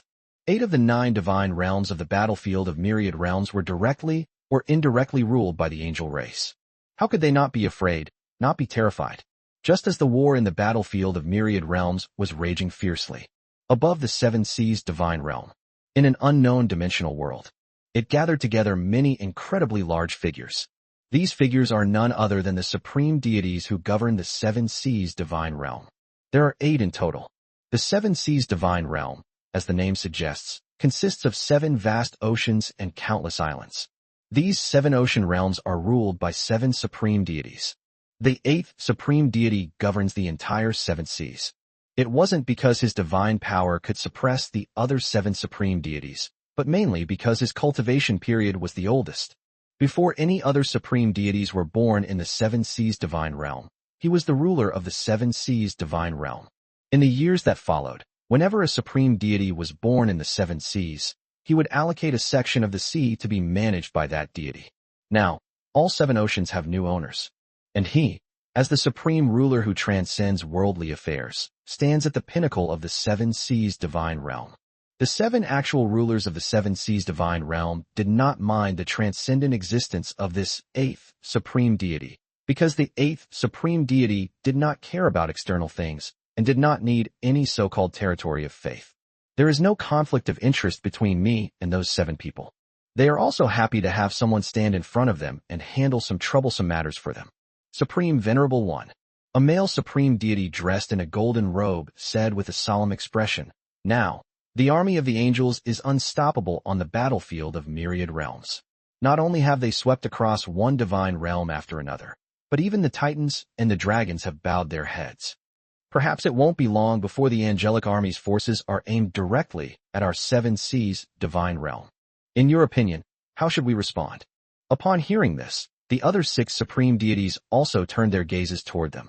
The supreme being they were watching was not in human form, but a tortoise-like beast of unimaginable size.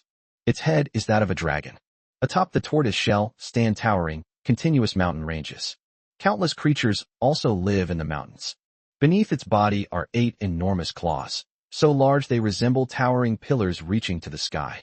Its tail is even more peculiar, a series of winding, twisting snake tails that look extremely eerie. Under the watchful eyes of the 7 supreme deities, the colossal tortoise beast known as the Supreme Venerable slowly spoke, saying, "In my opinion, you should all surrender." Its sound was dull, like a war drum. It seems to be able to arouse in living beings a desire for war and slaughter. However, its words left the 7 supreme deities present speechless. Surrender? Is this the advice the supreme being gave them?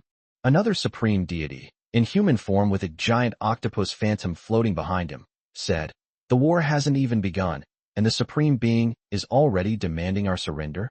You are an ancient being who was born in the era of chaos, able to stand shoulder to shoulder with the 12 Titans, the creators of the Titan race. When you ruled the 7 seas, the angel race had not yet been created by the Lord of Holy Light. I'm afraid of dying." The colossal tortoise beast spoke again. Upon hearing this, the 7 supreme deities exchanged bewildered glances. Such a cowardly remark, spoken so casually by the Supreme Being, left them feeling as if their understanding of the world had been shattered. Before the 7 supreme deities could speak, the colossal tortoise continued, "You still have a chance to surrender, but I can only think about how to save my life. My whole life has been spent in escape and hiding, and I don't want you to end up like me. Please donate free love-powered gifts. You can donate up to 3 times in a row." Chapter 685. Who is hunting you down? How could this be? All the supreme rulers of the 7 seas divine realms stared in astonishment at the colossal turtle beast. The Supreme Being, in their eyes, is a chaotic being. The Supreme Being was born in the chaotic era, shortly after the formation of the universe. It has witnessed the solitude and prosperity of the universe. It also witnessed the glorious years when the 12 Titans commanded the ancient Titan race to rule over all the worlds in the universe. According to the Supreme Venerable One's own account, back when the 12 Titans ruled over the various extraordinary worlds of the universe and the battlefield of myriad realms, it guarded the 7 seas domains and was the supreme ruler of the ocean region. Even the 12 Titans couldn't do anything about it. It did not lead the ancient Titan race to seize its territory.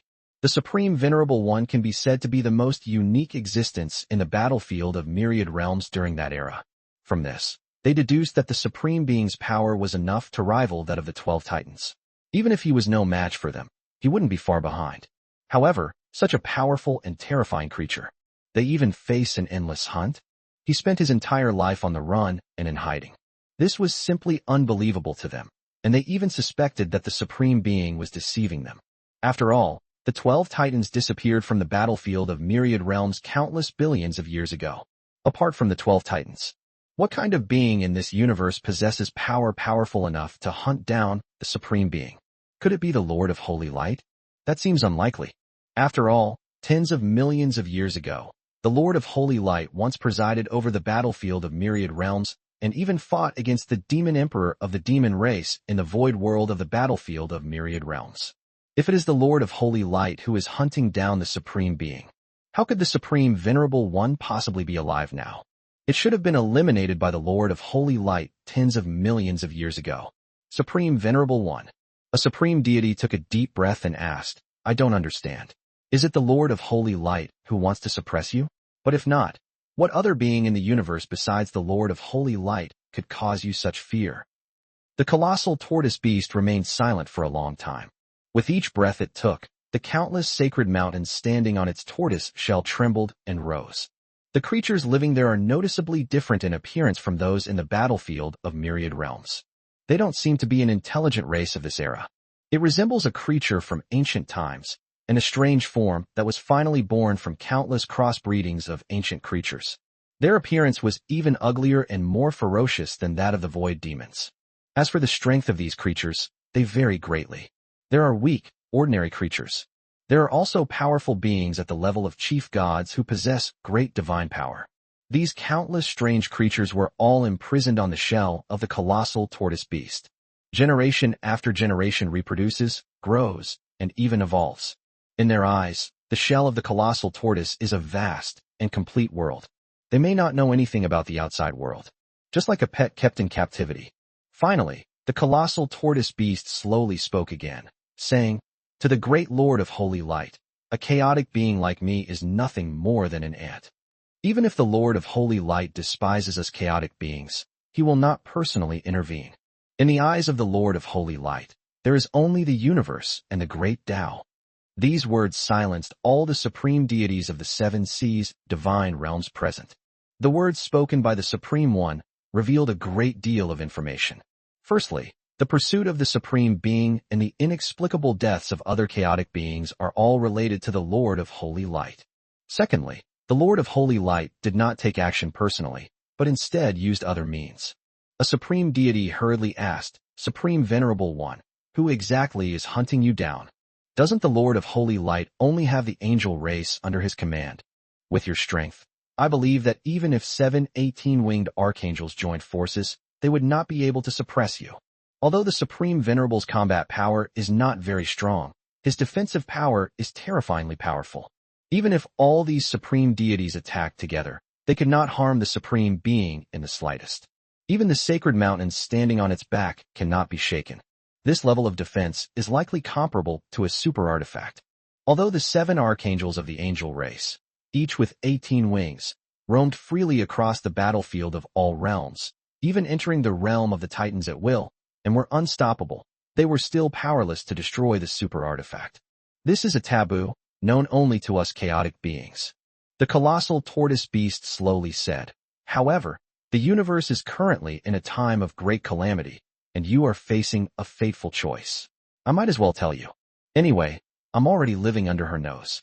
Whether she lives or dies is entirely up to her. Upon hearing this, the expressions of all the supreme deities immediately became solemn. They all listened attentively. Chapter 686 Eternal and Unbreakable, Shrewd and Cunning. Just as the supreme deities of the 7 seas divine realm held their breath, preparing to listen to forbidden secrets, the colossal tortoise beast, the main character, fell silent once again. Even her eyes were closed. It wasn't until the supreme deities present grew impatient and quickly reminded the colossal tortoise beast that it slowly opened its eyes. They speculated that the supreme being's silence was either a form of communication or a sign that he was sleeping. The latter is the most likely. After all, for the last few million years, their supreme being has been sleeping and slumbering. It was only recently, when the Lord of Holy Light returned to the battlefield of all realms, that the Supreme Venerable was able to awaken. Supreme Venerable One, please tell us quickly. What's the rush? The colossal tortoise slowly turned its head and glanced sideways at the impatient supreme deity. Then, speaking slowly, he said, "In the beginning of heaven and earth, the Lord of Holy Light was born, living as long as the heavens and eternally. Countless years later, the universe gradually took shape, and the laws of the great Tao gradually became perfect. Finally, new beings emerged from the primordial chaos, and these are us, the primordial beings, also known as the chaotic beings. However, we primordial beings are affected by the chaotic energy, which sometimes causes our souls to tremble and our minds to go mad, and then destroys everything in the universe. It was also around that time. The Lord of Holy Light, using the power of creation and the origin of chaotic power, created 2 incomparably terrifying chaotic beings. One of them is named Adi, and the other is named Lin Yu. Their true forms are all 24-winged angels, also known as Chaos Holy Angels. Upon hearing this, the supreme deities of the 7 seas divine realm present trembled violently, their expressions filled with horror. A 24-winged angel? Are you kidding me? If the 18-winged archangels of the angel race are already so powerful, how powerful must the 24-winged angels be? Wouldn't they be able to kill us, the supreme deities, as easily as crushing an ant? What do you think? The colossal tortoise beast said, "The mission of these 2 chaos angels is to hunt down chaos beings like us who have fallen into a state of madness. Over countless years, countless chaotic beings have died at their hands. If I hadn't often used sleep and my innate secret techniques to cover up the chaotic aura on my body, I might have been killed by those 2 long ago. Things have only gotten a little better in recent years. They had other tasks, so they let me go for the time being." As if suddenly realizing something, a supreme deity said, "No wonder you've been sleeping so soundly all these years." The colossal tortoise beast said, "I've simply given up. I don't want to run anymore. Whether I live or die is up to fate. I don't want to make any more pointless struggles. Even if they kill me now, I'll accept it." Upon hearing this, the supreme deities present were at a loss for words. They always believed that the Supreme Venerable was a transcendent being in the battlefield of myriad realms, and that even the spirit of the world's laws in the battlefield of myriad realms could not do anything to the Supreme Venerable. But no one expected that the Supreme Venerable One's fate would be so tragic. He spent his entire life on the run and in hiding. Now that they don't want to run away anymore, it's because they've given up and are ready to give up. However, they did not know. The colossal tortoise beast did not intentionally refuse to escape. It was forced to do so, because it couldn't escape even if it wanted to.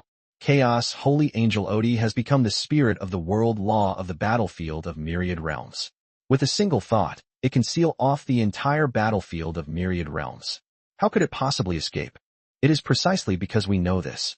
Only the colossal tortoise beasts exhibit a nonchalant attitude towards life and death, as if they don't care what happens. Supreme Venerable One. A supreme deity asked, according to your account, we supreme deities are like ants before the chaos holy angels. Is it possible that there is a higher realm above the supreme deities? No. The colossal tortoise beast slowly shook its head and said, the supreme deity is the highest realm under the laws of the universe, including the Lord of Holy Light, who is also a supreme deity. The strength lies in how many supreme laws of divine power one can wield. Lord of Holy Light, the strongest being in the universe. With the power of creation, one can wield the 3,000 supreme laws. At this point, the colossal tortoise suddenly let out a cold laugh. His voice was filled with a mocking tone. That void demon emperor, does he really think he can contend with the great Lord of Holy Light? That's a joke. A being from another universe, born later, did not even comprehend the mysteries of chaos. He was merely exceptionally talented and mastered fewer than 1,000 supreme laws. If the Lord of Holy Light truly wanted to suppress him, he could kill him with a single finger.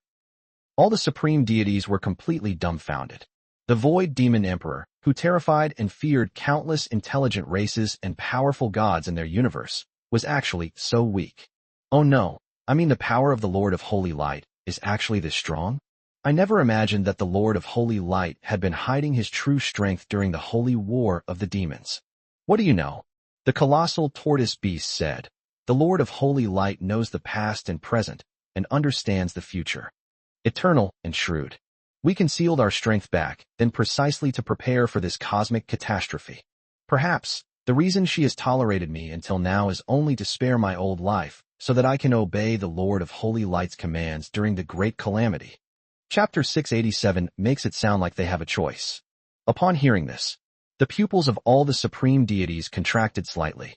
They clearly understood that the supreme being spoke of referred to one of the chaos angels. This chaos angel has also been keeping a close eye on the seven seas divine realm. Keep an eye on this old tortoise. A supreme deity asked, Supreme Venerable One, since the Lord of Holy Light can create 24-winged chaos angels, why is the most powerful angel among the angels only an 18-winged archangel? The 20-winged angels and 22-winged angels, who fall between the chaos angels and the 18-winged archangels, seem to not exist. The colossal tortoise beast thought for a moment and explained, when the Lord of Holy Light created the angel race, the laws of the great Tao of the universe had already been fully perfected. Perhaps it is what limits the creative power of the Lord of Light. Of course, there may be other reasons as well. As for the reason, only the Lord of Holy Light himself knows. Upon hearing this, the supreme deity did not continue asking questions. Another supreme female deity, whose true form was human and who resembled an ethereal fairy, asked, if there are 20-winged angels and 22-winged angels, then what level of power do they possess? That's why I asked this question. It was because she thought of the 18-winged archangel Angelia.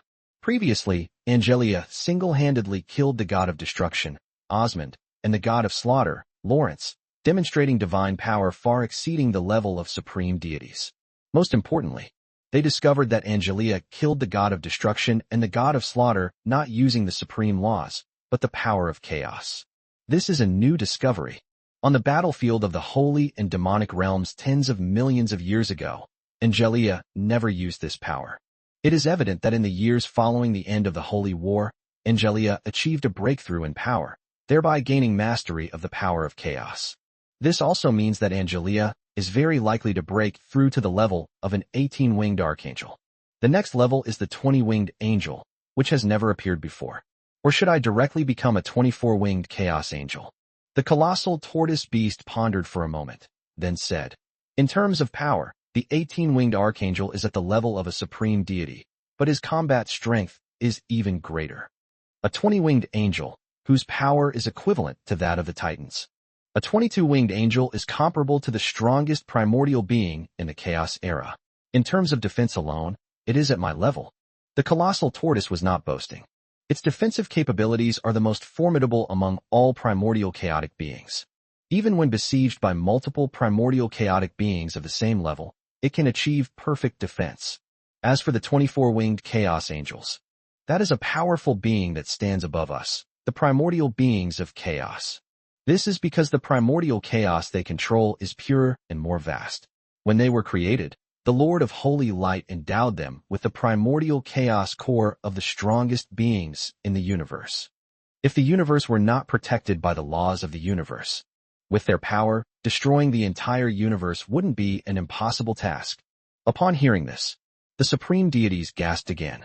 This comparison made them realize even more clearly just how terrifying the power of those two 24-winged chaos angels truly was. Compared to the chaos angel, the 12 titans, who were once so powerful that they conquered all the universes and ruled the battlefields of all worlds, were still 2 levels below the chaos angels in terms of power. No wonder that when the 12 titans suppressed the battlefield of all realms, even the supreme being, whom they couldn't defeat together, was terrified of the chaos angel. Apathetic and resigned attitude. A supreme deity cautiously inquired. As you said, one of the chaos angels is watching you. Where is the other chaos angel? Upon hearing this, the colossal tortoise beast immediately gave the supreme deity a displeased sidelong glance. It thought this supreme deity was a bit foolish. I can't even leave the battlefield of myriad realms. How would I know where the other chaos holy angel is? The supreme deity was speechless. The colossal tortoise ignored him and addressed the assembled supreme deities. I have said what I should say, and I have also told you what I shouldn't have said.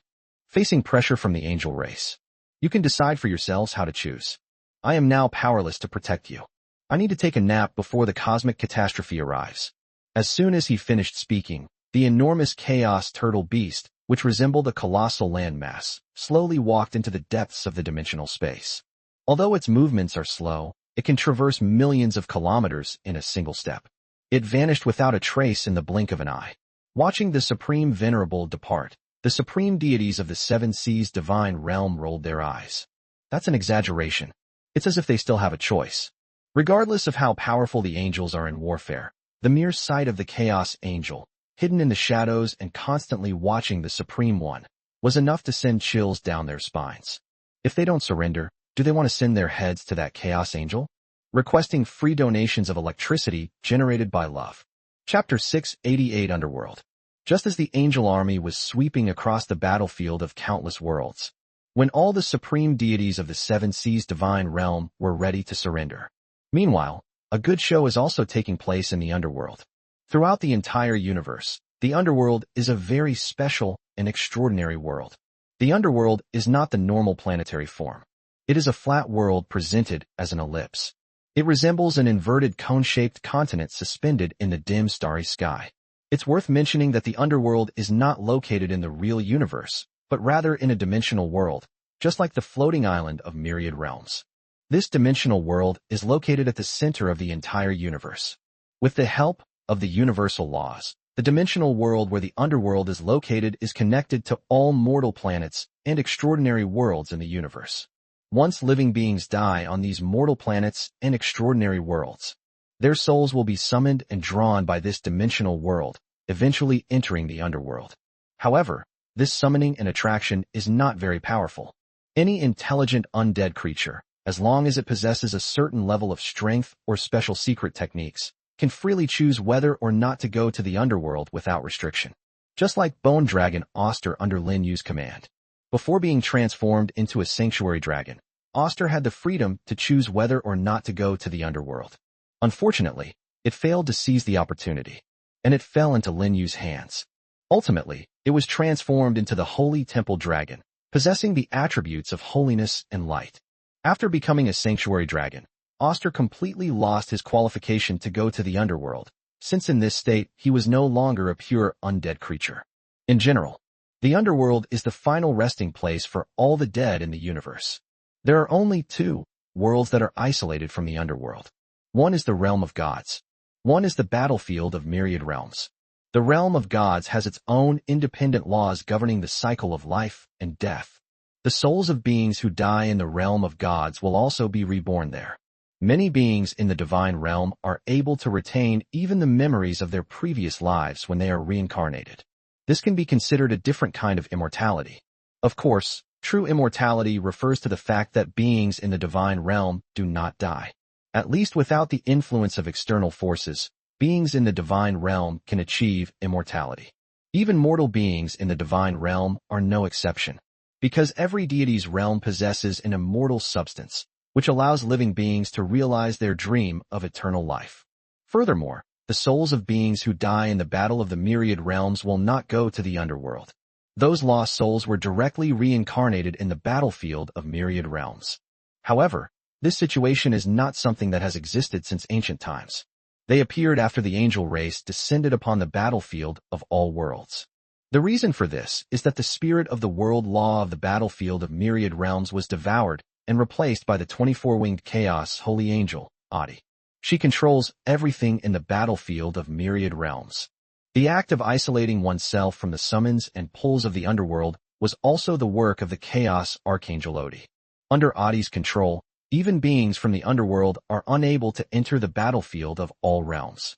This is precisely why a series of events occurred where the Grim Reaper of the underworld used the floating islands of the myriad worlds and other extraordinary worlds as transit points to smuggle himself into the battlefield of the myriad worlds, establish teleportation channels, and attempt to transport the underworld army. The rock golem that was summoned to the floating island of 014965 by the Lich King was sent to the mortal realm with this mission. Unfortunately, it was also unlucky. I met Lin Yu's angel. On any other floating island, it might have already successfully entered the battlefield of all realms and established a teleportation channel connecting to the underworld after helping the Lich King fulfill his summoning wish. To this day, the rock demon is still in an underground space beneath the Bone Temple. They used the altars built with it to secretly absorb the primordial power of the underworld. Victoria originally intended to use the stolen primal power of the underworld to cultivate and create more super hell soldiers. As it turns out, plans can't keep up with changes. Lin Yu's angel army had long since conquered 014965 floating island and arrived at the battlefield of myriad realms. If nothing unexpected happens, after regaining her peak divine power, the 18-winged fallen archangel Victoria had already forgotten about that little demigod-level rock demon. This is quite normal, of course. After all, even Lin Yu had forgotten about that rock demon. His goal has shifted from conquering the floating island world to transcending the cosmic path. How could he possibly still remember a tiny rock demon? Right now, two massive armies are gathering in the outer reaches of the underworld. One force is an army of fallen angels, led by the 18-winged fallen archangels Victoria, Astia, and Quinnissa. One is an army of gods from the evil Pantheon Alliance, led by the Lich Lord, the goddess of curses Clovis, the goddess of darkness Sylvia, and the venomous king, the spider goddess Sabalos. In terms of sheer numbers, the army of fallen angels looks far more impressive than the army of gods from the evil Pantheon Alliance. It not only has countless powerful high-ranking fallen angels, but also a large number of super hell soldiers, underworld monsters, and hell warships with explosive combat power, let alone the creatures in the underworld. Even the gods of the evil pantheon who were traveling with them felt a chill run down their spines. Chapter 689 The Old Underworld Emperor appears. The underworld is really only half left. The supreme deities of the evil Pantheon Alliance sat atop their majestic thrones, gazing upon the netherworld continent suspended beneath the distant starry sky. In their minds, the underworld is a flat, oval-shaped world. It can be compared to a big pie. Now this pie is cut in half. Only half of it remained. As for the other half, they have vanished without a trace. All the evil supreme gods gasped, unable to imagine what terrifying power the 4 18-winged holy archangels, led by Angelia, had used to split the underworld in two. Whether they can actually do it is another matter. Whether or not one dares to do it is a big question. After all, the underworld is governed by the laws of the universe. At the same time, the existence of the underworld also affects the order of all realms in the universe. Without the underworld, all the mortal planets and extraordinary worlds in the universe would descend into chaos. The laws of the universe would naturally not allow such a thing to happen. Therefore, throughout history, virtually no supreme deity or powerful pantheon has ever dared to covet the underworld. This includes the 12 titans who once conquered all the worlds and the ancient titan race. The 12 titans conquered the battlefield of all realms, but they never thought of conquering the underworld. This is what makes the underworld so special in the universe. However, The angels seem to have never taken the laws of the universe seriously. Not long ago, they cut away half of the underworld, and now they have their eyes on the remaining half. Thinking about this, all the evil supreme deities present twitched at the corners of their mouths. None of them could speak. They could hardly imagine how they would feel if they were the rulers of the underworld, the king of the underworld. They probably even contemplate suicide, and to die in humiliation. The underworld emperor, renowned throughout the universe, couldn't even defend his own stronghold, which was repeatedly raided. Wouldn't he be so ashamed and indignant that he hanged himself? I just don't know this time. Are the fallen archangels also planning to take the remaining half of the underworld with them? If we take it away, will it cause a backlash from the laws of the universe? The spider goddess, Sabalos, said with some concern. She wasn't worried about whether the army could conquer the underworld. She was only worried about whether other problems would arise after the underworld was conquered. What if the underworld were to disappear? This caused the souls of the dead in all the universe to lose their home. The entire universe will be thrown into chaos. The cursed goddess Clither said indifferently, "Don't worry about that. The three archangels have their own plans." Upon hearing this, the spider goddess Sabalos said no more. Anyway, if something goes wrong, there will be an 18-winged archangel of the angel race to protect them. If the archangels cannot hold out, there is still the Lord of Light. In short, these supreme deities, who are divine beings, don't need to worry about such things. At that very moment, the increasingly beautiful dark goddess Sylvia looked towards the underworld and said, "The army of the Grim Reapers and the army of the true gods in the underworld have begun to assemble." Even those undead at the demigod level infused all their own profound laws into the world's fundamental laws of the underworld. It seems the people of the underworld are prepared to defend to the death. It's nothing but a futile struggle. This is what the cursed goddess Clovis said. With the war power of the fallen angels' army, plus the divine army of their evil pantheon alliance, conquering the underworld would be easy, if not effortless. Even if something unexpected happens along the way, they can call for reinforcements. In the chaotic divine realm of the battlefield of myriad worlds, they have dozens of supreme goddesses as their support team. While the army surrounded the underworld, these evil supreme gods had already set up a teleportation channel that led directly to the wolf god clan's stronghold in the chaotic god realm. Dozens of supreme goddesses, plus several holy archangels with 18 wings. It can be teleported at any time. What can the underworld use to defend itself? Even if the king of the underworld and the grim reapers of the underworld fought with all their might, they still couldn't hold out. The Lich King said, "Now we await the war orders from the three fallen archangels." All the evil supreme gods nodded. Both they and the evil gods they commanded were fully prepared to storm the underworld, awaiting only the order from the fallen archangels. But at that moment, a towering figure appeared out of nowhere near the world barrier of the underworld. It was an old man wearing a black and gold robe. He exuded an extremely powerful supreme divine might. This old man is none other than the ruler of the underworld emperor. However, what descended was not his true form, but only a projection. He was clearly worried that he might not be able to return. As soon as he arrived, the old Hades emperor turned his gaze to the three 18-winged fallen archangels and the army of fallen angels behind them. In a sudden instant, his pupils contracted slightly. Because within the ranks of the fallen angels, he saw countless death gods, underworld gods, and powerful underworld monsters who should have belonged to the underworld. The evil angel race. They not only stole half of his underworld, he even tamed those grim reapers who were originally loyal to him. This is stealing his job and ruining his livelihood. Chapter 690, This is outrageous. This is outrageous. The old Hades stared coldly at Victoria and the other two, and said, "Victoria, what exactly does your angel race want?" Tens of millions of years ago, Angelia led an army of angels to invade my underworld, causing enormous damage to it. Now, the three of you have also come here. Do you really think the underworld is easy to bully? The old emperor of the underworld had not interacted with the 7 18-winged archangels of the angel race many times. But at least I know 7 archangels.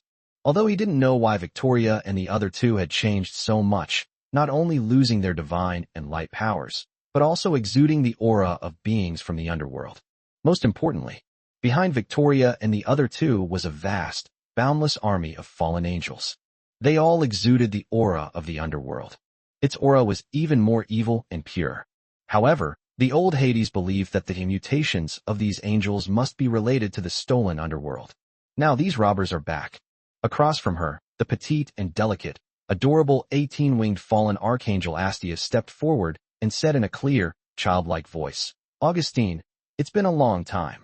I remember the first time we met was 100 million years ago. At that time, the Supreme Creator sent us to the underworld to collect the world's essence. You looked exactly the same back then as you do now. 100 million years have passed, and you seem to have made no progress at all. If I were Lolita, I might have already nurtured a new Hades emperor. Lolita, the spirit of the laws governing the underworld." Upon hearing Astia's words, the old Hades emperor was so angry that his chest ached. As a long-established supreme deity and the king of the underworld who has ruled the underworld for countless billions of years, his emotions should not easily be out of control. The problem is that Astia hit him where it hurt. Because Lolita, the spirit of the laws of the underworld, often said that he was useless as the supreme ruler of the underworld, yet he could not protect the underworld. If there weren't no suitable candidates, he would have been replaced long ago. Tell me, how could such words not hurt him? Now, Astia mocked him for not making any progress even after 100 million years, and he was instantly filled with anger and resentment. He was already a supreme deity at the peak level. How much further could he possibly improve? Furthermore, is it his fault that he couldn't protect the underworld? Led by Angelia, for archangels with 18 wings led countless cities of angels, and an army of trillions of angels into the underworld. Who can hold this position? Therefore, he never considered it his fault. However, everyone felt that the misfortune in the underworld was his fault. Further words are pointless. Hades Augustine glared menacingly at Astia and the other two fallen archangels, saying, "Whatever your purpose in coming here, I, Hades Augustine, will not allow you to have your way. If you attempt to invade my underworld, you'll be in for a rude awakening. Unless you can step over my dead body. How could I possibly accept that?" The speaker was Victoria, the fallen archangel with 18 wings. As she spoke, she reached out and grabbed at the void in front of her, directly pulling out a fallen angel divine sword burning with black flames. Upon witnessing this scene, the emperor of the underworld, Augustine, reacted instantly with a change in expression.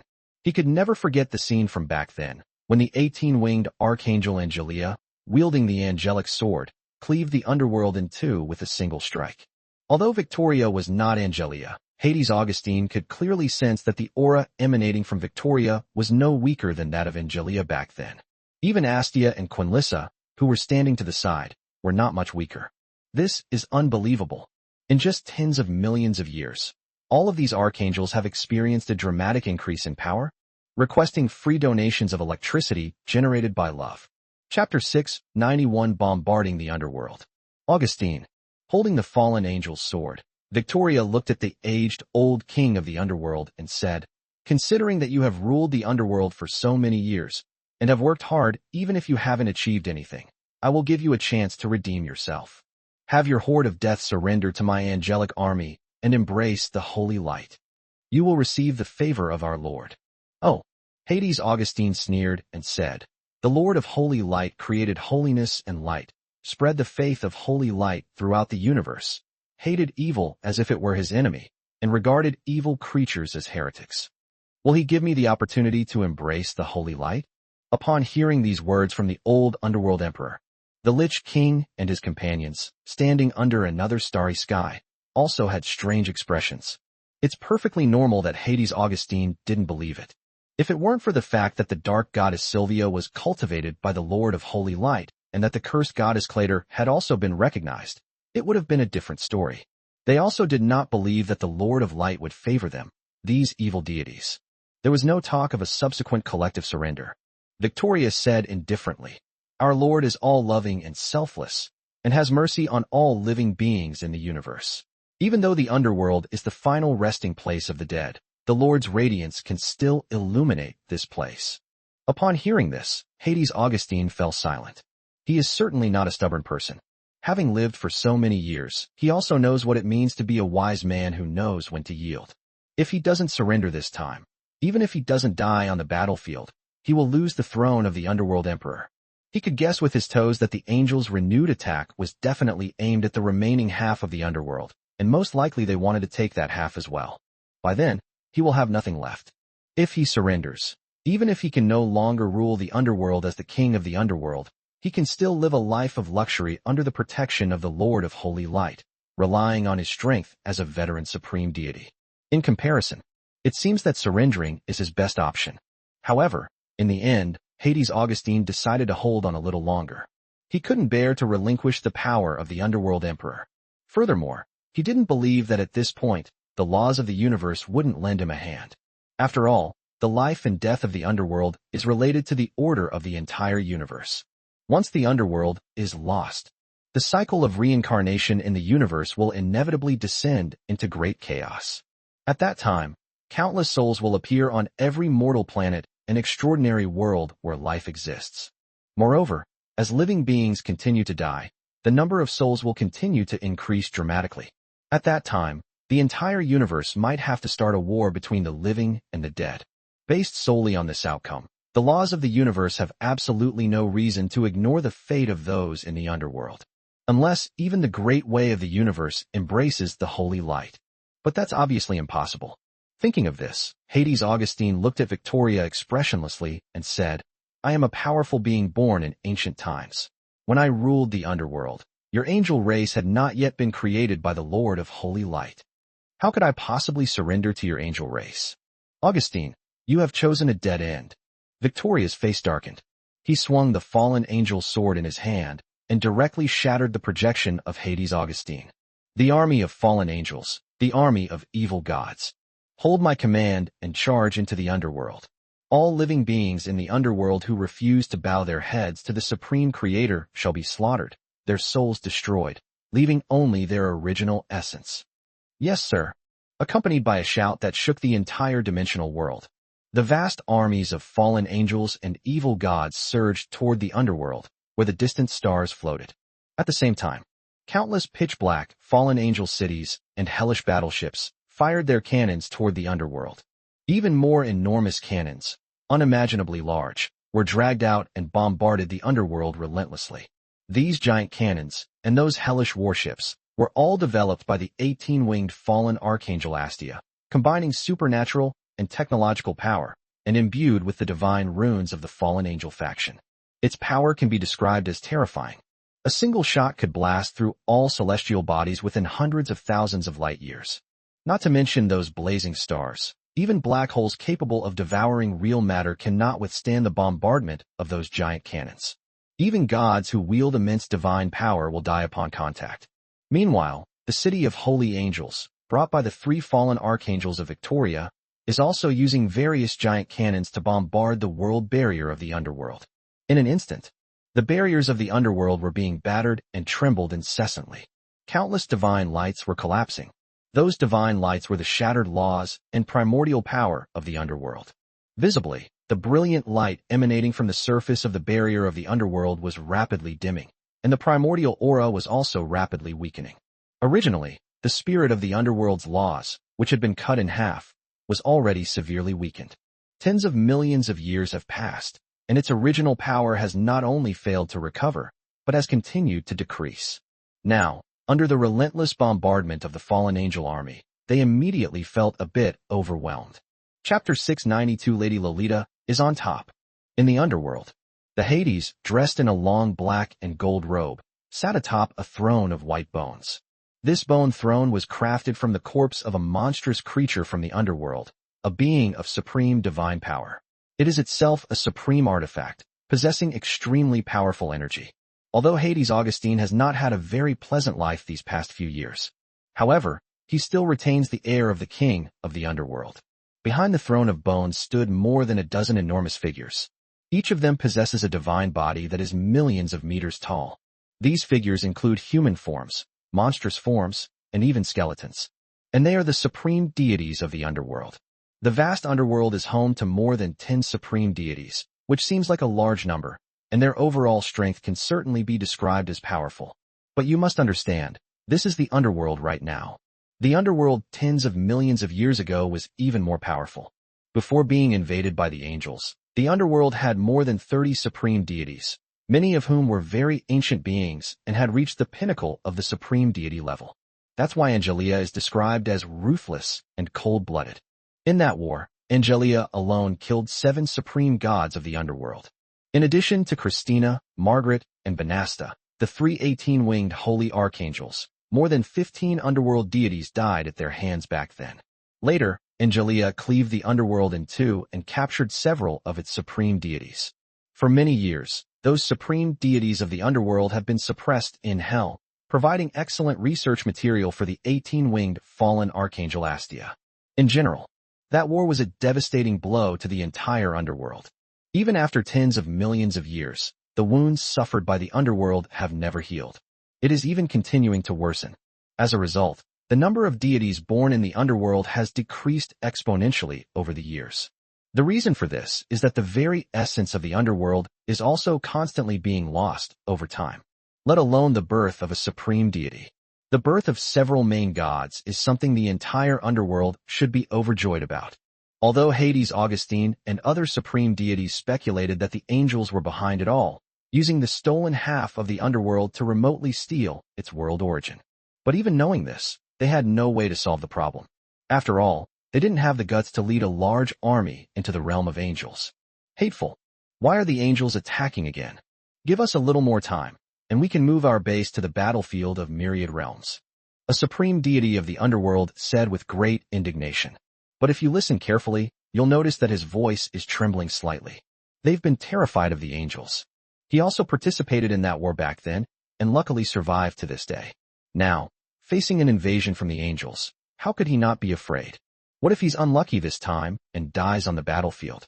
The only thing that made him feel fortunate was that the fearsome 18-winged archangel Angelia did not descend, otherwise he might not even have had the courage to step onto the battlefield. Angelia holds the supreme law of destiny. His signature sword of destiny can cleave the laws of the world above and slay the gods of all realms below. Anyone struck by Angelia's sword of destiny will have their true spirit, which resides in the river of destiny, annihilated along with them.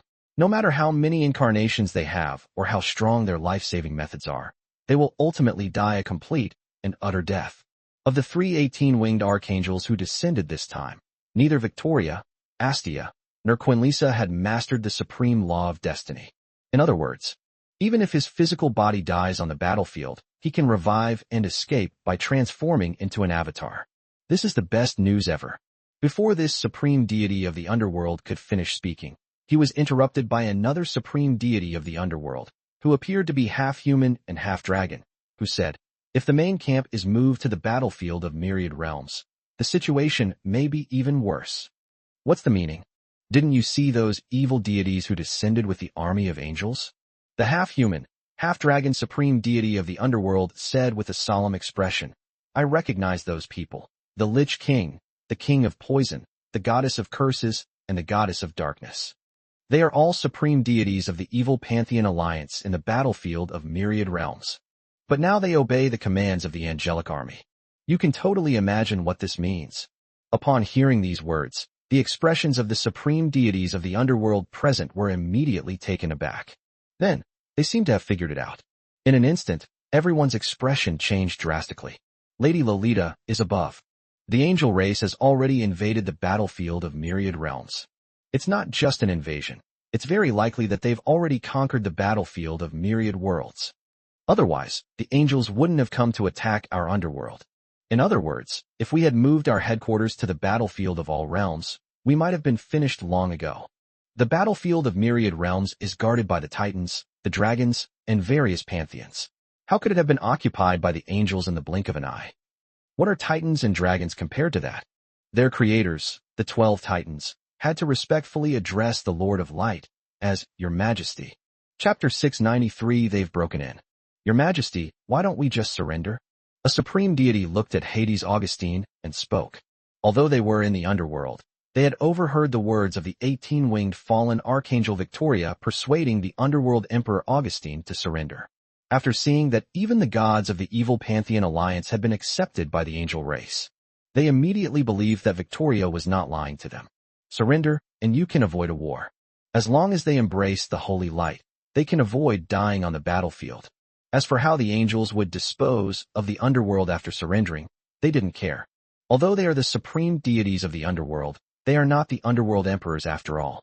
Even if the underworld is completely occupied by the angel race, they will not lose anything. At worst, I'll just leave the underworld. They directly transferred their faction to the battlefield of Myriad Realms. In any case, the battlefield of Myriad Realms has already been occupied by the angel race. Their relocation there will not provoke any resistance from other pantheon powers. After all, the battlefield of all realms is ruled by the angel race. Surrender? What are you talking about, surrendering? Only cowards would choose to surrender to brutal invaders. Hades Augustine rejected the proposal from the supreme god of the underworld without hesitation. However, in order to appease the supreme deities present, as well as the enormous army of the underworld that had gathered behind them, the underworld emperor Augustine said in a gentler tone, "Rest assured, no matter how strong the angels are, they cannot take away the underworld. The laws of the universe will absolutely not allow such a thing to happen." Lady Lolita is also constantly communicating with the laws of the universe, requesting their protection. Once the mighty power of the universal laws descends, it will be the end of the angel army. Your Majesty, what if the laws of the universe don't apply to our underworld? A supreme deity inquired cautiously. Hades Augustine replied expressionlessly, "What else can we do? Just surrender." Upon hearing this, the supreme deities of the underworld present all had twitching lips. At the same time, their feelings are now more complicated. They both hoped that the laws of the universe would intervene to suppress the angel army, and that the laws of the universe would abandon the underworld so that they could follow the angel race. Their mindset is wavering. One reason is that they don't want to lose their freedom. In the underworld, they are the supreme deities standing at the top, and they don't need to worry too much about what they do. Once they bow their heads to the angels, they will not only lose their freedom, but they will also have to submit their faith to the Lord of Holy Light as if they were gods. On the other hand, they wanted to follow the angels because the underworld was on the verge of collapse. For tens of millions of years, the world's original essence has been constantly being lost. If things continue like this, the underworld will collapse sooner or later. Their reasons for relocating to the battlefield of Myriad Realms were twofold. First, to obtain the world's essence from the battlefield of Myriad Realms through war and replenish the underworld. And second, to establish themselves in the battlefield of Myriad Realms and not return unless special circumstances arise. After all, the underworld is becoming increasingly unsuitable for the development of power. Over tens of millions of years, the underworld has seen the birth of few new supreme deities, let alone gods at the level of chief gods. The devastating impact on the laws of the world, the loss of its origin. This makes cultivation in the underworld increasingly difficult. They've wanted to leave this godforsaken place for a long time. So, they are in a dilemma now. They wanted to surrender, yet they didn't want to surrender. However, regardless of what these supreme deities of the underworld think, what is destined to happen will happen eventually. After only 2 short hours, the underworld's world barrier held off the angelic army's attack. A cry of pain suddenly resounded in the consciousness of all living beings in the underworld. They all know. That voice came from their Lady Lolita. Tens of millions of years ago, the army of angels attacked the underworld, and it took them 3 whole days to break through the world's defenses. This time, it only took 2 hours. It wasn't because the angel army's war strength had increased significantly. It was mainly because their Lady Lolita had been severely stabbed by the angels back then. He lost half of his body, half of his laws, and half of his origin. This resulted in a significant reduction in the power of Lolita, the spirit of the laws of the underworld. They've broken in. A supreme deity uttered a low, solemn cry. Looking out, the world barrier that shrouded the underworld above the 9 heavens crumbled like glass, turning into countless large and small translucent fragments that dissipated between heaven and earth. Almost at the same time, the armies of fallen angels and evil gods transformed into 2 torrents that surged into the underworld. Above the 2 armies were countless fallen angels and hellish warships, surging into the underworld while firing cannons at its land. It was an indiscriminate bombardment. In the rear, rows and rows of giant cannons were also bombarding the area. In an instant, the roar and explosions resounded throughout the entire underworld, requesting free donations of electricity generated by love. Chapter 694 Clash of Armies. Countless dazzling beams of energy converged into a dense net, covering the entire underworld. It was accompanied by a series of booming sounds like thunder. Instantly, a massive number of undead creatures turned to ashes. The sheer bombardment from the city of angels, the hell ships, and those terrifying cannons inflicted massive casualties on the underworld army. Undead are undead creatures, but it is not immortal in the legal sense. It can only be said that the undead are very difficult to kill. However, when the difference in power reaches a certain level, even these undead creatures will perish. The terrifying energy bombardment annihilated the souls of many undead and underworld creatures, so how could they possibly be resurrected? However, their original spiritual power was preserved. Some returned to the world. Some were scattered across the battlefield. These scattered soul essences on the battlefield, whether devoured by undead creatures or absorbed by fallen angels, can enhance their strength. Especially the fallen angels. They have long since evolved into the innate ability to forcibly break through their rank by devouring the power of the soul's origin. This innate ability is something even holy angels do not possess. Immediately afterwards, several more rounds of artillery fire came down. The army of the underworld suffered another heavy blow. There were even more dead undead and underworld creatures. However, the army of the underworld was not yet on the verge of collapse. Even after enduring several rounds of bombardment and losing a massive number of undead and underworld creatures, the underworld army still appeared to be vast and endless, like a boundless ocean. Of course, this is quite normal. After all, this is the underworld. The number of beings in the underworld far exceeds anyone's imagination. To put it bluntly, even if the fallen angels bombarded the underworld for days and nights, it would be difficult to wipe out all the creatures of the underworld. To completely eradicate the creatures of the underworld, the holy angel army must arrive. Cover the underworld with a purifying spell. It severed the very foundation of existence for beings in the underworld. At that time, the underworld may become a true death zone, a place where even ghosts do not exist.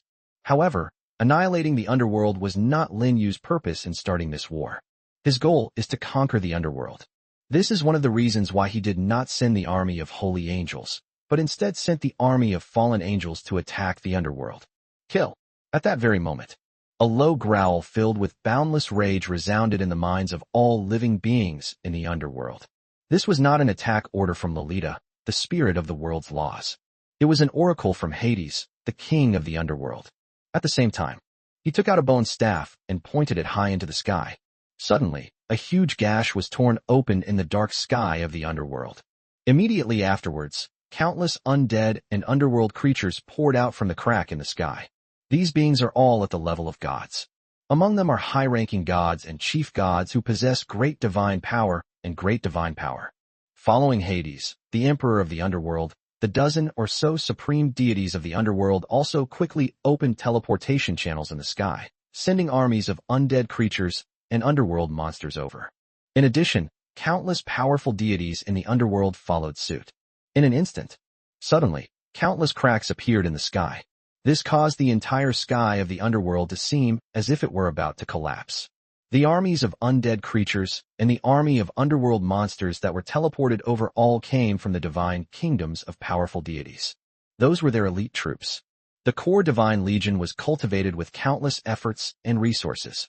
It won't be used unless absolutely necessary. Now, facing the invasion of a powerful enemy, they are prepared to go all out. Of course, the reason they were able to summon their elite troops from the divine realm to the underworld was because Lolita, the spirit of the underworld's laws, had given them a back door. Without Lolita's consent, it would be difficult for the beings of their divine realm to descend directly into the underworld. With the addition of countless divine armies, the total size of the underworld army has also increased dramatically. It was even larger than the total scale before several rounds of bombardment. Faced with this situation, the fallen angel army did not hesitate at all. Under the command of the 3 18-winged fallen archangels, they transformed into dense streams of blood-red light and charged towards the underworld army. The accompanying army of evil gods did not hesitate for a moment. They followed closely behind the army of fallen angels.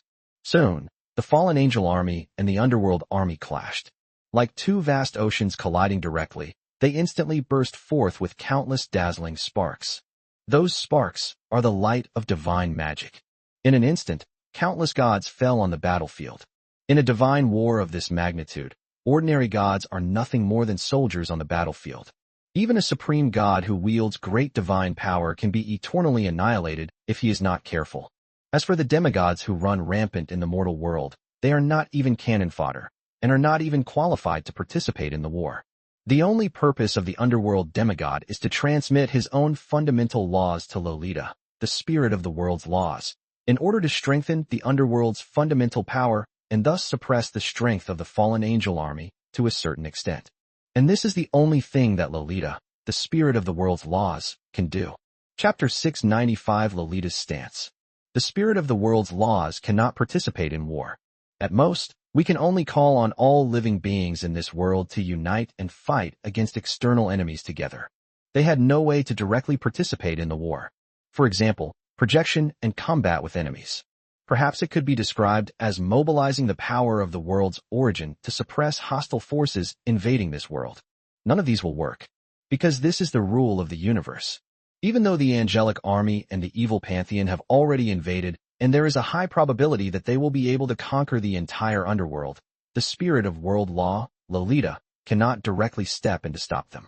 The spirit of the world's laws governs the will of the entire world. However, there is no way to control living beings. No matter who rules this world, the spirit of the world's laws cannot interfere. That's the rule. As the spirit of the world's laws in the underworld, Lolita's birth was extremely ancient, comparable to the battlefield of countless worlds. Compared to the laws of ordinary extraordinary worlds, the maximum she can do is to use the power of the origin to suppress the fallen angel army and the evil pantheon army to a certain extent. She couldn't do anything even more outrageous. Just like when the 18-winged archangel Angelia cleaved the underworld in two with a single sword strike and forcibly plundered half of her origin and laws, she could only watch helplessly. The only condition under which the spirit of world laws is not restricted and is allowed to intervene or to directly participate in war is when it encounters an invasion by forces from another universe. When facing enemies from another universe, the spirit of the world's laws can personally participate in the battle to protect the fundamental laws of the universe from being plundered. This is also the power and obligation that the laws of the universe bestow upon the spirit of the world's laws. But it is obvious. Both the fallen angel army and the evil pantheon alliance are forces from this universe. This is a war within this universe. The powers and obligations granted to the spirit of world laws by the laws of the universe cannot be used in this situation. Therefore, after Lolita rallied all the beings in the underworld to unite and, to some extent, intimidated the fallen angel army, all she could do was pray that Hades, the king of the underworld, would not disappoint her again. In reality, no matter who rules the underworld, her identity as the spirit of the laws of the underworld will not change. The reason she sided with Hades Augustine was, one reason is that Hades Augustine is relatively obedient.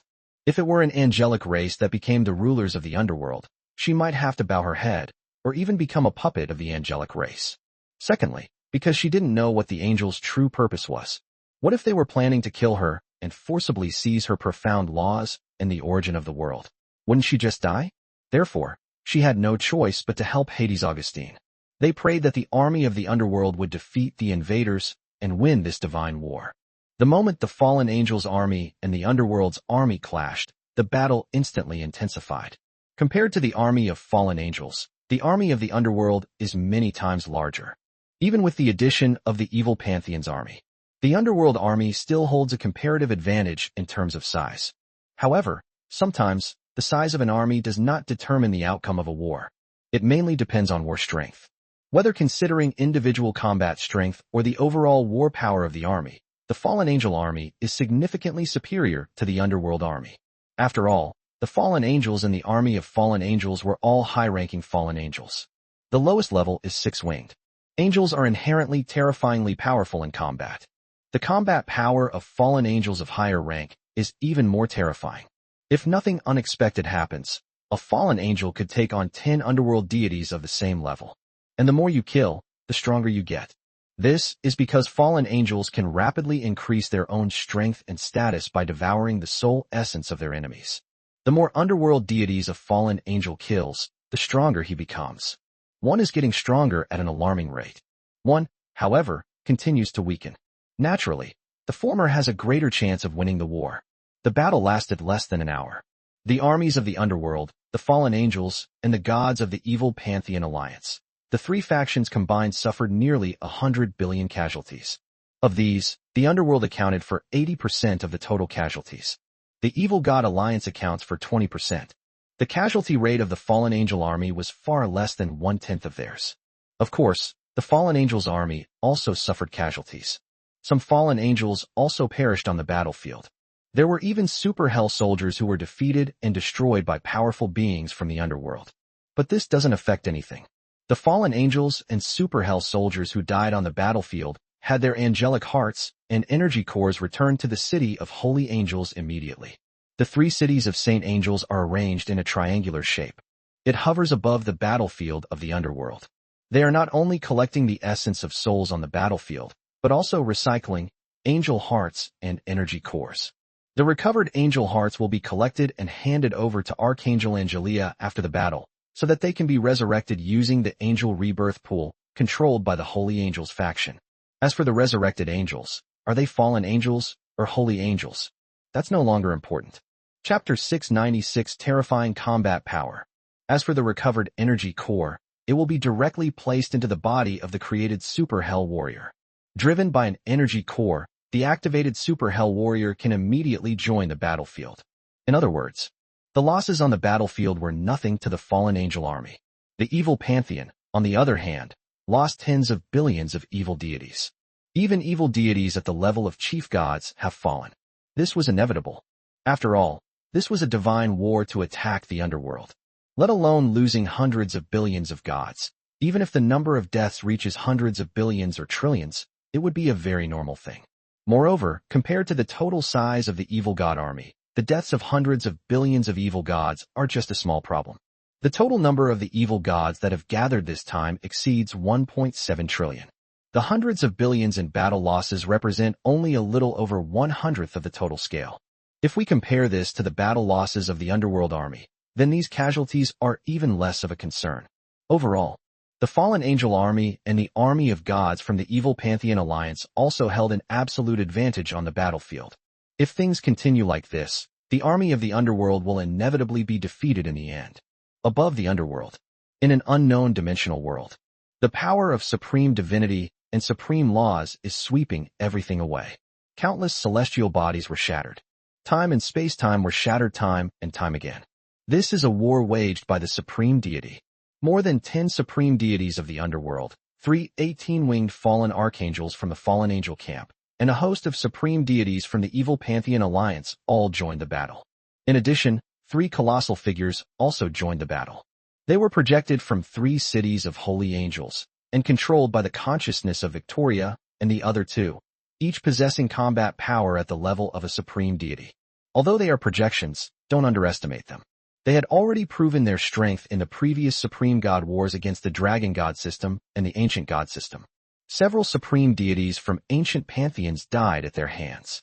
The 3 Victorias, along with 3 colossal figures, the Lich Lord, the cursed goddess Clovis, and others, comprise 11 supreme deities. The supreme deities of the underworld, including Hades Augustine, number only 16. 11 to 16. They appear to be outnumbered. However, the 2 sides are not evenly matched in terms of combat strength. To put it bluntly, the 3 fallen archangels with 18 wings, Victoria, Astia, and Quinnissa, alone were enough to sweep away the supreme deities of the underworld. Sure enough, not long after the battle began, then a shrill scream echoed throughout the entire dimensional world.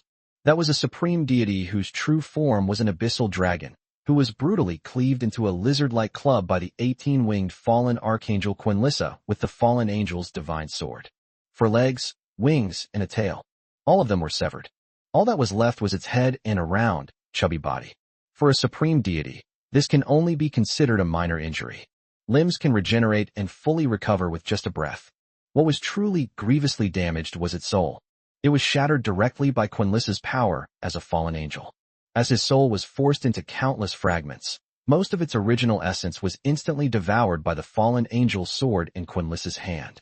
The divine essence of the supreme deity is truly one of the most delicious things in the world, Quinnissa said, as if sighing. Her expression revealed a sense of comfort that defies description. Conversely, the abyssal dragon that had most of its divine soul essence devoured was in a rather miserable state. The piercing wails not only shook the entire dimensional world, but also terrified the supreme deities of the underworld who were on the battlefield. These archangels of the angel race are terrifyingly powerful in combat. They had only been fighting for a short time when one of their comrades was captured.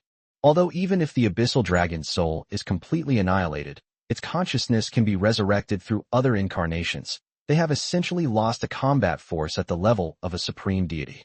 The pressure will only increase. There was even less hope of winning this battle. Your Majesty, the Underworld Emperor, a supreme deity of the underworld, speaking anxiously to the Underworld Emperor Augustine, said, "The enemy has already invaded our underworld in full force. Why haven't the laws of the universe intervened yet? Does it mean it will wait until we're all dead before it helps us? Or perhaps, it never intended to protect our underworld?" "Yes, Your Majesty, the Underworld Emperor," another supreme deity of the underworld said urgently. "If this continues, even if we don't want to surrender, we will have no choice but to surrender." Although their battlefield was in the dimensional world, they were also very familiar with the situation in the underworld. They clearly understood that even if all the forces of the underworld united, along with the divine army they had summoned, they would still be no match for the fallen angels and the evil Pantheon alliance. The banner of victory in the war was never in their hands from the very beginning. The only thing they can rely on is the law of the universe. Faced with a group of anxious underworld deities, Hades Augustine could only grit his teeth and say, "Don't rush. Wait a little longer." Requesting free donations of electricity generated by love. Chapter 697. Hang in there a little longer.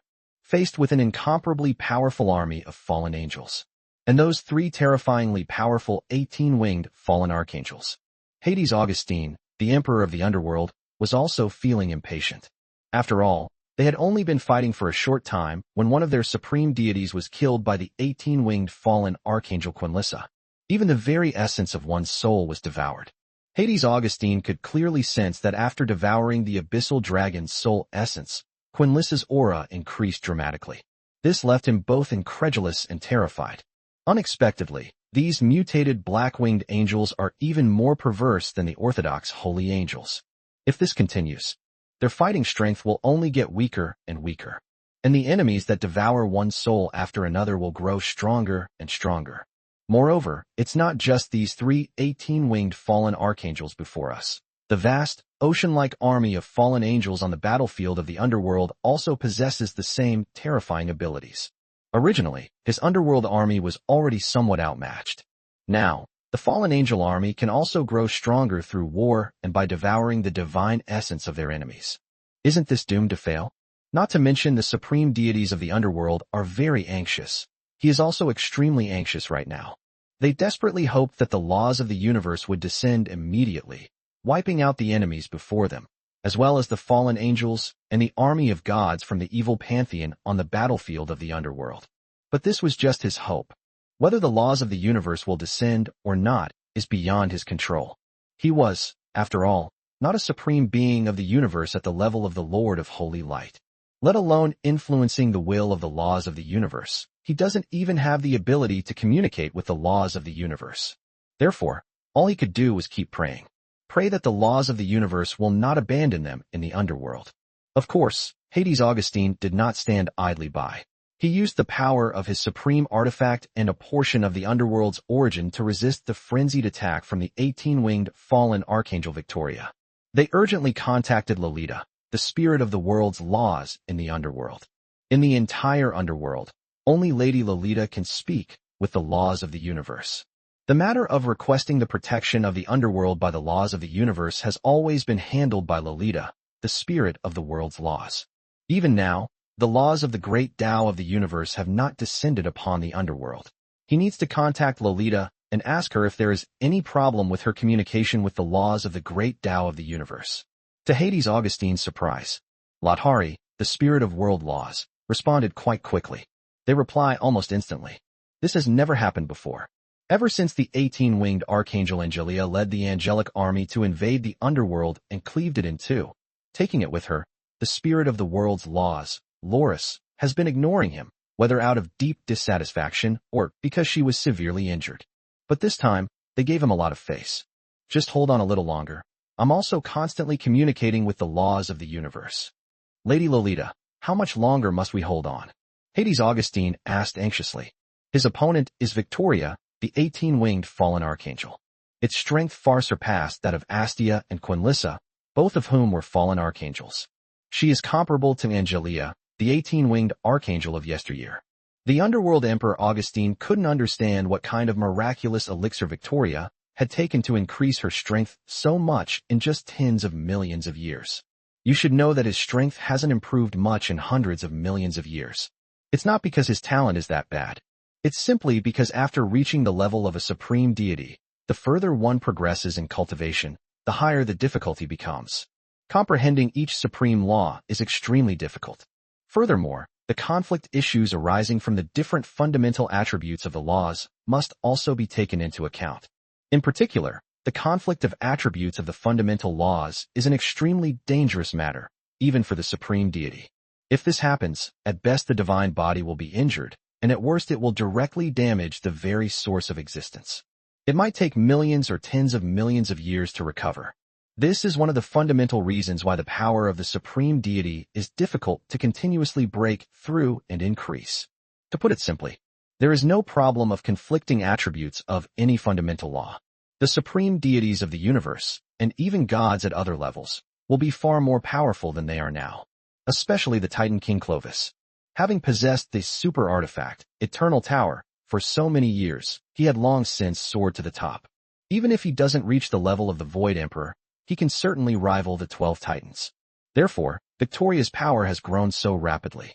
This left Augustine, the king of the underworld, completely baffled, unable to understand why. Chapter 698 The Horrified Hades Augustine. Could it be that his strength increased so dramatically by killing a large number of supreme deities and devouring their divine soul essence? But the problem is, even if all the supreme deities in the universe were added together, there wouldn't be many. Furthermore, I have never heard of a large number of supreme deities being massacred at any given time. Barring any unforeseen circumstances, Victoria's sudden increase in strength must have other reasons. Hades Augustine thought to himself, feeling a mixture of envy and jealousy. If he could obtain that method, his power, which had not progressed for hundreds of millions of years, would surely achieve a great leap forward, and it would be no problem for him to rival the 18-winged archangel Angelia. After all, his cultivation level was undeniable. Looking across the entire universe, it seems that apart from the Lord of Holy Light and a very few hidden primordial chaotic beings, no other being has cultivated for as long as him. To put it bluntly, when he took control of the underworld, the angel race had not yet been created by the Lord of Light.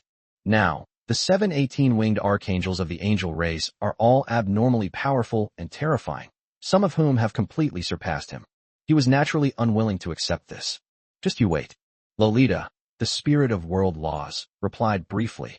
The will of the great laws of the universe has long been aware of the angel's invasion of my underworld and has made its own decision. This kind of answer is as good as saying nothing at all. There was absolutely no way to calm down the anxious Hades Augustine. It is even less able to solve the current predicament facing the underworld. Augustine now wanted to know when the laws of the universe would finally intervene. Or rather, whether or not they will take action. If you're not going to take action, tell him as soon as possible. He can simply raise the white flag and surrender. Hades Augustine stated bluntly, Lady Lolita, both my supreme deities and the army on the underworld battlefield are on the verge of collapse. Hang in there a little longer. The spirit of world laws, Lolita, gave the same reply. This also enraged Hades Augustine. If he persists any longer, he might die at the hands of the 18-winged fallen archangel Victoria. Must we wait until he is killed before the laws of the universe lend a helping hand? Wouldn't he have suffered a huge loss? He has no intention of using an incarnation to be resurrected. After all, that would cause his divine power to be in a very low state for a period of time, perhaps even less than that of an ordinary supreme deity. By that time, whether he can retain his position as the underworld emperor is a question. Don't be fooled by the fact that the supreme deities of the underworld are completely loyal to him and follow his will in everything they do. That's because he possesses immense divine power. Once his strength plummets, those guys will definitely turn on him. They seized his throne as the king of the underworld. At that very moment, a terrifying, supreme power swept in. With a look of horror on the face of Hades Augustine, the powerful defense he had created with the origin of the laws of the underworld, plus his own supreme law shield, were torn apart. Then it crashed into his supreme, divine body. Hades Augustine's expression immediately changed. and then he spat out a mouthful of golden blood. That's incredible.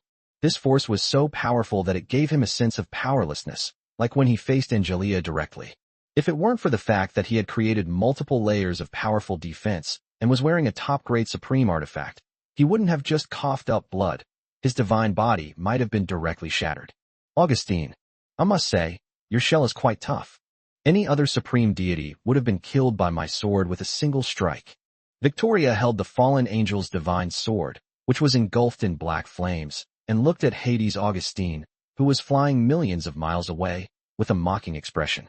Listening to Victoria's sarcastic remarks, Hades Augustine, however, felt no anger whatsoever. All that remained was terror and horror. He stared at Victoria in disbelief, exclaiming, "The aura of chaos. How could there be the aura of chaos within your divine power? That is the exclusive power of primordial chaotic beings." Although Hades Augustine was not a being born in the chaos era, he was still an ancient being who had come into contact with traces left over from the chaos era. For example, the 12 Titans. They are the primordial chaotic beings who possess the power of chaos. Having met the 12 Titans, he naturally knew what the power of chaos was. Although the power of chaos did not actually appear in Victoria's divine power, it was still imbued with the aura of chaos. This also means that Victoria is not far from mastering the power of chaos. But the problem is, how can future generations of beings master the power of chaos? Even as a supreme deity from an ancient era, the closest to the chaotic age, he had not grasped the mysteries of the chaotic power. How did Victoria manage to do it? Thinking about this, Hades Augustine was once again lost in confusion. Chapter 699, The Ever-Tilting Balance of Victory. Victoria did not stop and charged at Hades Augustine once again. She had no interest in explaining to Hades Augustine why her divine power contained the aura of chaotic energy. Could this be a gift from the Supreme Creator? However, compared to Angelia, she is still far inferior. She had only just touched upon the aura of chaos and had not truly mastered the power of chaos. Otherwise, that attack just now could not only shatter the divine body of Hades Augustine, but also directly destroy the supreme artifact he was wearing. The assimilative power of chaotic energy is something even supreme artifacts cannot resist. Angelia's progress is much faster than hers.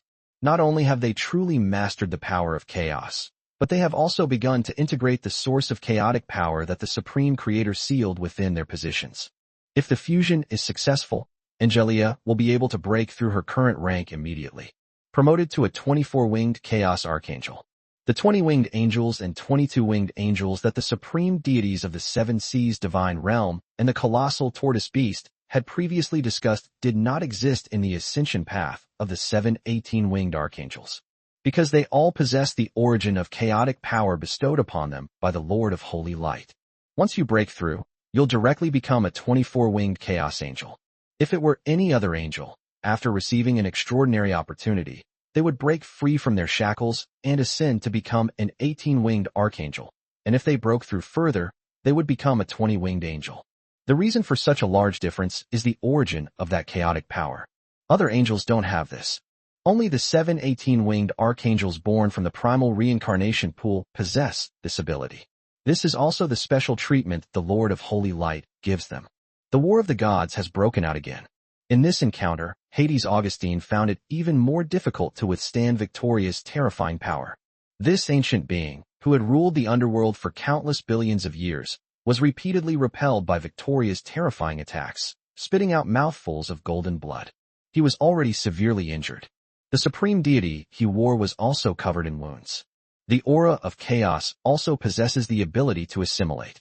It's just not as strong as the power of chaos. As it was repeatedly struck, the layers of chaotic energy were slowly assimilating the supreme artifact on the body of Underworld Augustine. Even the Underworld Emperor's scepter in his hand was affected. Regardless of when these two supreme artifacts will be assimilated to the point of being unusable, the mere fact that their power is weakened and their divine runes are obliterated due to the continuous assimilation is enough to make Hades Augustine feel extremely uncomfortable. After all, the supreme artifact was also one of his means of defending against enemies. The damage to his two supreme artifacts, one for offense and one for defense, naturally had a significant impact on his combat power. His strength is visibly diminishing. On the contrary, Victoria became more and more courageous in the face of adversity. Before arriving in the underworld, she planned to kill Hades Augustine, the king of the underworld, and take his divinity, his divine nature, and all the wealth that belonged to Hades Augustine back to the Supreme Creator as spoils of war. The Supreme Creator entrusted her with such an important task. She certainly couldn't let the Creator down. Otherwise, how could she repay the Supreme Creator for the many favors he has bestowed upon her? The most important point is, she wanted to elevate her status in the eyes of the Supreme Creator. At the very least, Angelia shouldn't receive the benefits in every exchange of laws. When will she be able to touch the source of the chaotic power? The war raged on relentlessly. Compared to the supreme war between the gods in the dimensional world, the war in the underworld is far more brutal. Every moment, countless gods fall. The entire underworld was already a scene of carnage, with rivers of blood flowing freely. The ground was littered with the corpses of gods. It is complete. There were also remains so shattered that their species were unrecognizable. As for the divine essences scattered across the battlefield, they were like countless stars adorning the Milky Way, dazzling and radiant. Despite the countless gods falling on the battlefield, neither the army of the underworld nor the army of the evil Pantheon Alliance showed any intention of retreating. The gods from each faction fought one after another. It's as if they don't even know how to write the word death. As for the fallen angel army, they were utterly invincible. One after another, fully equipped legions of fallen angels pierced the core of the underworld army like sharp arrows. Wherever it went, the gods of the underworld fell in droves. The terrifying war power it displayed chilled the hearts of the undead gods, and none dared to withstand the frontal charge of the fallen angel army. What terrified them the most was, the fallen angels on the battlefield not only fought with increasing ferocity, but their strength was also rapidly improving. This is because the fallen angels were killing while simultaneously devouring the divine souls scattered across the battlefield. This thing is also of great benefit to the spirits of the dead. It can make them stronger. The problem is, they simply can't get their hands on any of them. All the divine essences became spoils of war for the fallen angel army, and excellent resources to enhance their strength. Requesting free donations of electricity generated by love. Chapter 700 The Aura of the Great Tao of the Universe. Just as the war in the underworld was raging, the battlefield of myriad realms, the stronghold of the wolf god clan. Inside the super artifact, Eternal Tower, located in the secluded training room. Lin Yu, who had been in a state of enlightenment, gradually began to exude an extremely profound aura. This aura was not only mysterious and unpredictable, but also possessed an extremely terrifying pressure. Even the intelligence of the Tower of Eternity was affected, and a feeling called fear instinctively welled up from the depths of its heart. This is the aura of the great Tao of the universe. The Aeon's sentience, manifested as a phantom of a titan, has always been by Lin Yu's side. With the appearance of this mysterious aura, it was also forced to retreat to a very far place. I dare not get too close. It actually wanted to leave immediately because this feeling made it feel very uncomfortable, as if an unshakable mountain was pressing down on its heart at all times. It's so difficult for it to even catch its breath. However, its mission is to protect Lin Yu. Whenever Lin Yu encounters any problems in his cultivation, he has to rely on it for help. It has mobilized all its fundamental laws and divine power, ready to infuse them into Lin Yu's body to lend him a helping hand. So, despite its current panic and increased pressure, it hasn't truly distanced itself from Lin Yu. The great Lord of Holy Light has successfully mastered the 3,000 laws of the universe. The next step is to ignite the divine fire, condense the divine essence, and become an immortal god. Of course, this step is not important. The important thing is, after gathering the 3,000 laws of the universe, it was actually able to generate the aura of the great Tao. I didn't even know about this. Looking at the aura of the great Tao of the universe emanating from Lin Yu, the intelligence of the Eternal Tower felt somewhat incredulous. The reason is simple. Its core, the Tower of Eternity, also contains the 3,000 laws of the universe. Moreover, it possesses not only the 3,000 laws at the level of true gods, but also the 3,000 laws at the level of chief gods and supreme deities. The 12 titans paid a huge price to infuse the essence of the 3,000 supreme divine laws into their bodies. It even suspects that at that time, the Lord of Light also provided assistance to the 12 titans.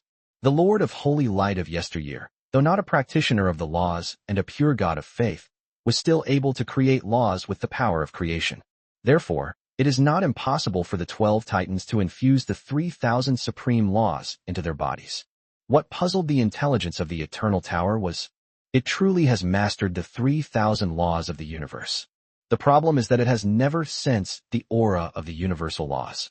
There has been no evolution of such a thing.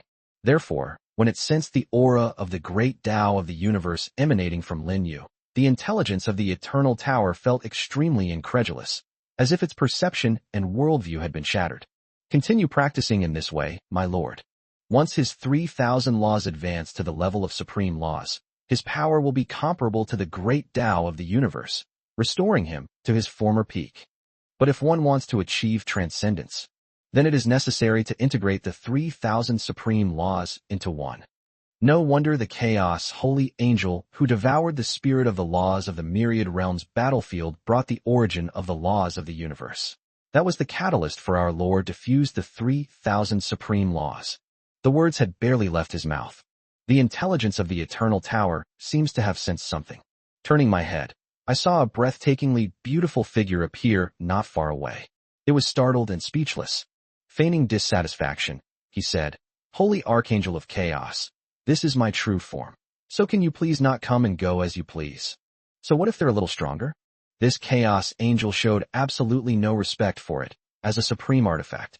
Back in the Titan realm, a single glance from it was enough to instill fear in the Titan King Clovis and all the Titan deities, making them dare not offend its majesty. But ever since I came to the Lord of Holy Light, it felt as if its status had been lowered considerably. Not only was it repeatedly beaten by the Origin Scepter, which is also a super artifact, but now this Chaos Holy Angel is showing it no respect at all, making it feel very frustrated. Chaos Archangel Adi glanced at it sideways and said, "Come say that to me again when you evolve into a true artifact of the universe." The Ion's intelligence was directly silenced.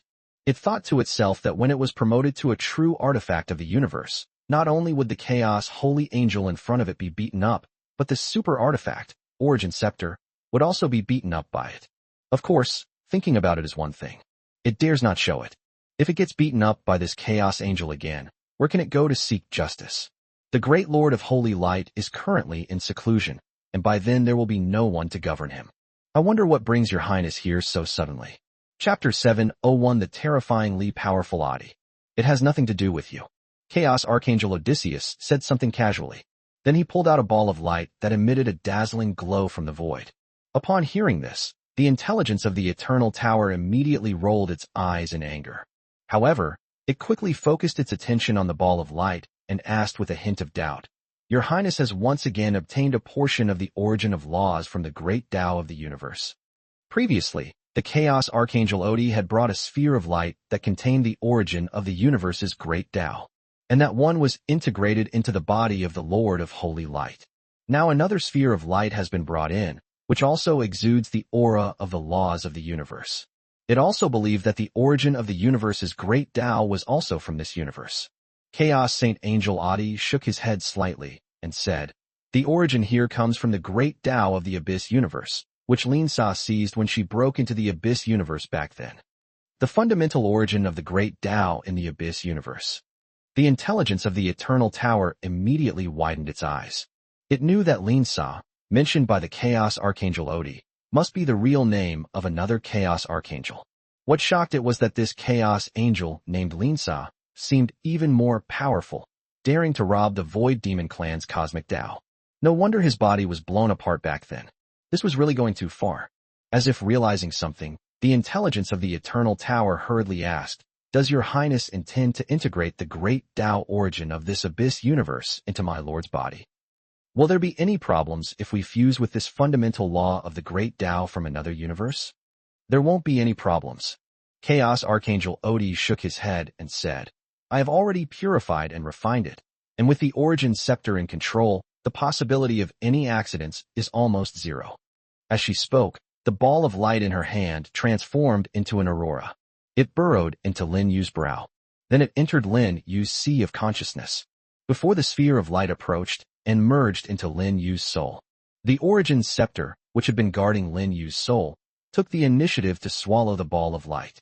Then it gradually released the primordial essence of the universe it contained, starting from merging into Lin Yu's soul, and spreading to every part of Lin Yu's body. The origin of the universe is an invaluable treasure for all living beings.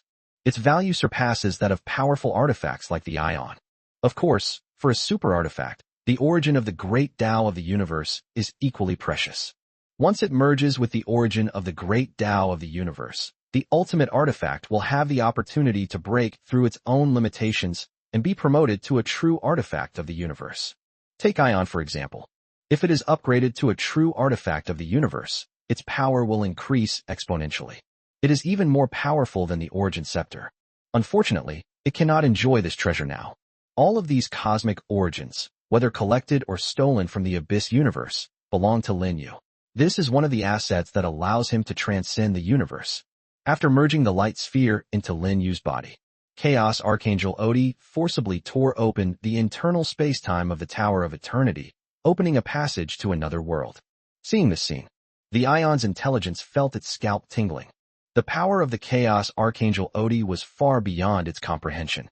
After all, this is its own physical space. It tore apart without warning, completely ignoring its super artifact defense. If this guy wanted to beat me up, I probably wouldn't be able to withstand even one move. Even the Origin Scepter isn't this awesome. The intelligence of the Eternal Tower thought to itself. Then it looked at the world beyond the passage and exclaimed in astonishment. Such a vast divine realm, filled with an extremely dense source of sacred and luminous power. Is this the legendary realm of angels? Good. Chaos Saint Angel Adi nodded and said, the angelic realm is a colossal world created by my Lord himself. It's a pity that it didn't give birth to a world-lost spirit. Otherwise, its power would be even greater than the battlefield of myriad realms. How could that be? The intelligence of the Eternal Tower asked in bewilderment. The angelic realm was born a very ancient time ago, and I sense that its fundamental laws are quite perfect. Logically speaking, it should have given birth to a spirit of law long ago. Chaos Saint Angel Adi said, the spirituality of the angelic realm is used to nourish the angel rebirth pools. Within the angelic realm, there are numerous rebirth pools, capable of giving birth to a vast number of angels every day. And the souls of these newborn angels originate from the spirituality of the angelic realm. So that's how it is. The intelligence of the Eternal Tower came to its senses. He then said with a sigh, to exchange the world-lost spirit of a colossal divine realm for the prosperity and strength of the angel race, I don't know if it's a loss or a gain. The advantages naturally outweigh the disadvantages. Chaos Archangel Odi said calmly. After all, looking at the entire universe, what force can threaten the divine realm guarded by the great Lord of Holy Light? The intelligence of the Eternal Tower, upon careful consideration, also found it to make sense. Chapter 702, A Vast Faith. As the passageway opened, a holy white torrent surged forth from the realm of angels. We entered the Tower of Eternity through the passage. With a wave of his right hand, the Chaos Archangel Odysseus conjured a dazzling sphere of light that absorbed the holy white torrent. Is this the power of faith stored in the realm of angels? The intellect of the Eternal Tower inquired. As Chaos Archangel Odi controlled the sphere of light to absorb the torrent, he explained, for tens of millions of years, the faith that the angel race has contributed to our Lord has been enshrined in statues of gods. The Ion's intelligence nodded. The faith of the Lord of Holy Light, from the angels and countless other believers, could not be gathered upon him after his reincarnation. It is quite normal for it to be carried by its idol. Furthermore, what the Aeon's intelligence is unaware of is that the divine essence left behind by the Lord of Light in the realm of angels also absorbs a portion of the faith power from believers. The power of faith residing in idols is only one part of it. When Lin Yu goes to the angelic realm and merges with the Holy Light Lord's divine status, he can gather all the power of faith into his body and achieve a transformation in his faith level. Chaos Archangel Odi said, these powers of faith can help our Lord ascend to a higher status when he becomes a god. The intelligence of the Eternal Tower turned its gaze toward that torrent. He said with a sigh, such immense power of faith might just allow our Lord to ascend directly to the level of a supreme deity, at least in terms of faith. More or less. Chaos Saint Angel Odi nodded slightly. Until a long time later. Finally, no more faith power emerged from the passage. Chaos Holy Angel Odi also merged the orbs of light that sealed those powers of faith into Lin Yu's body. As usual, the orb of light was taken away by the super artifact, Origin Scepter. When Lin Yu ignites the divine fire of faith later, the scepter of origin will release the power of faith from the sphere of light, allowing Lin Yu's divine status to soar to the heavens. After doing all this, Chaos Archangel Odi had just said to the intelligence of the Eternal Tower, "The rest is up to you." Upon hearing this, the intelligence of the Eternal Tower was secretly delighted. It desperately wanted this terrifyingly powerful Chaos Angel to leave its body. However, despite its thoughts, it still said, "The Lord of Holy Light is about to ignite the divine fire. Aren't you here to witness my Lord's rebirth?" The rebirth mentioned by the Ion's intelligence does not refer to Lin Yu's return to the realm of gods. It's a completely new beginning. The former Lord of Holy Light was a god of pure faith. Throughout the entire universe, there are very few gods of pure faith like the Lord of Holy Light. Take, for example, the Titan King Clovis, the Lich Lord, the goddess of curse Clydel, the goddess of light Annabelle, and other supreme deities. None of them can be considered pure gods of faith, because in their pursuit of faith, they also cultivate the profound mysteries of the law. However, their achievements in the field of laws are not particularly significant. The Lord of Holy Light, however, focused on the path of faith and has already reached its end.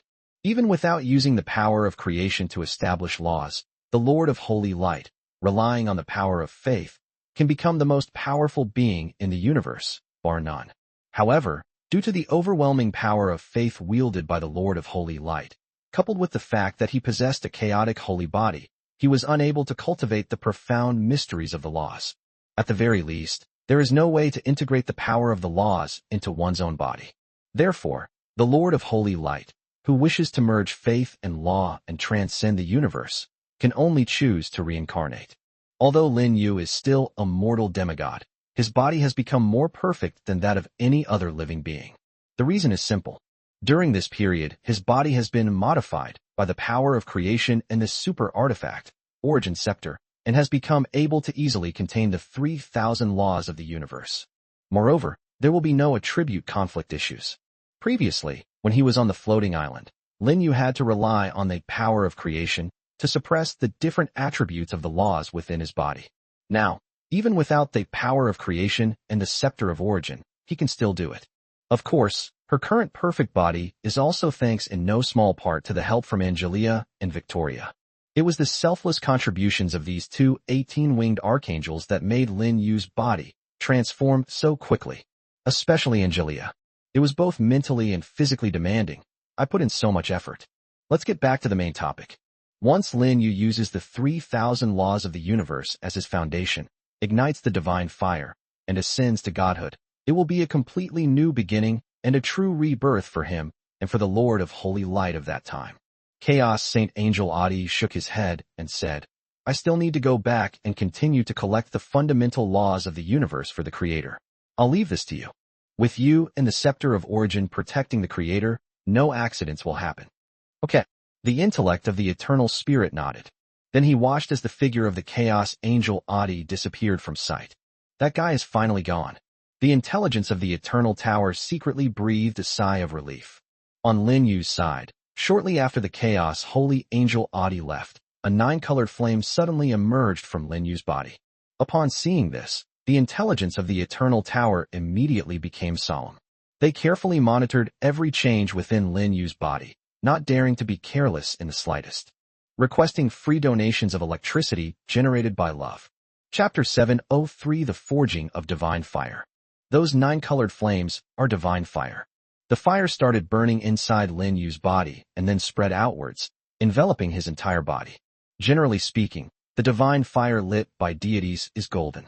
Only demigods who have mastered the mysteries of many different attribute laws can ignite divine fire that displays other colors. However, such demigods are very rare.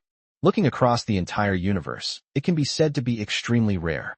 After all, very few beings at the demigod level are able to master multiple different types of laws and mysteries. Talent is secondary. The key issue is the inability to resolve the conflict of attributes in the profound mysteries of the laws. Even if you have passed the previous levels and successfully mastered various laws and mysteries, the burning of laws and mysteries of different attributes will unleash even more powerful energy in an instant during the process of igniting the divine fire. This increases the likelihood of attribute conflicts. It is also more dangerous. At best, One will suffer severe injuries and fail to condense a divine essence. In severe cases, they would be burned to ashes by the divine fire. It can be said that Lin Yu's ability to ignite the 3,000 laws of the universe in one go and make the divine fire appear as a dazzling 9-colored phenomenon is unique in the entire universe. A moment later, the dazzling 9-colored divine fire had completely enveloped Lin Yu's body. This powerful and terrifying divine fire was burning Lin Yu's body from the inside out. It's like smelting metal. The function of the divine fire is roughly to burn away impurities and improve the quality of Lin Yu's body. It sounds simple, but the process is quite painful. The pain of being burned by flames can be described as penetrating to the bone marrow. Such descriptions are too simplistic. Even Lin Yu's entire skeleton could not escape the fate of being forged time and time again. In the early stages, when the divine fire was forging his muscles, blood, and cells, Lin Yu was able to grit his teeth and persevere, using his strong will to resist the unbearable pain. However, in the middle stage, when the divine fire began to melt his bones, Lin Yu could no longer hold on. His willpower was all that helped him persevere to this point. The end result was that he fainted from wave after wave of excruciating pain. Fainting during the process of igniting the divine fire is also a very dangerous thing, as it can easily cause the divine fire to go out of control and burn the person to ashes. However, Lin Yu doesn't need to worry about this issue, because the moment he fainted, his body was taken over by the super artifact, Origin Scepter, inside him.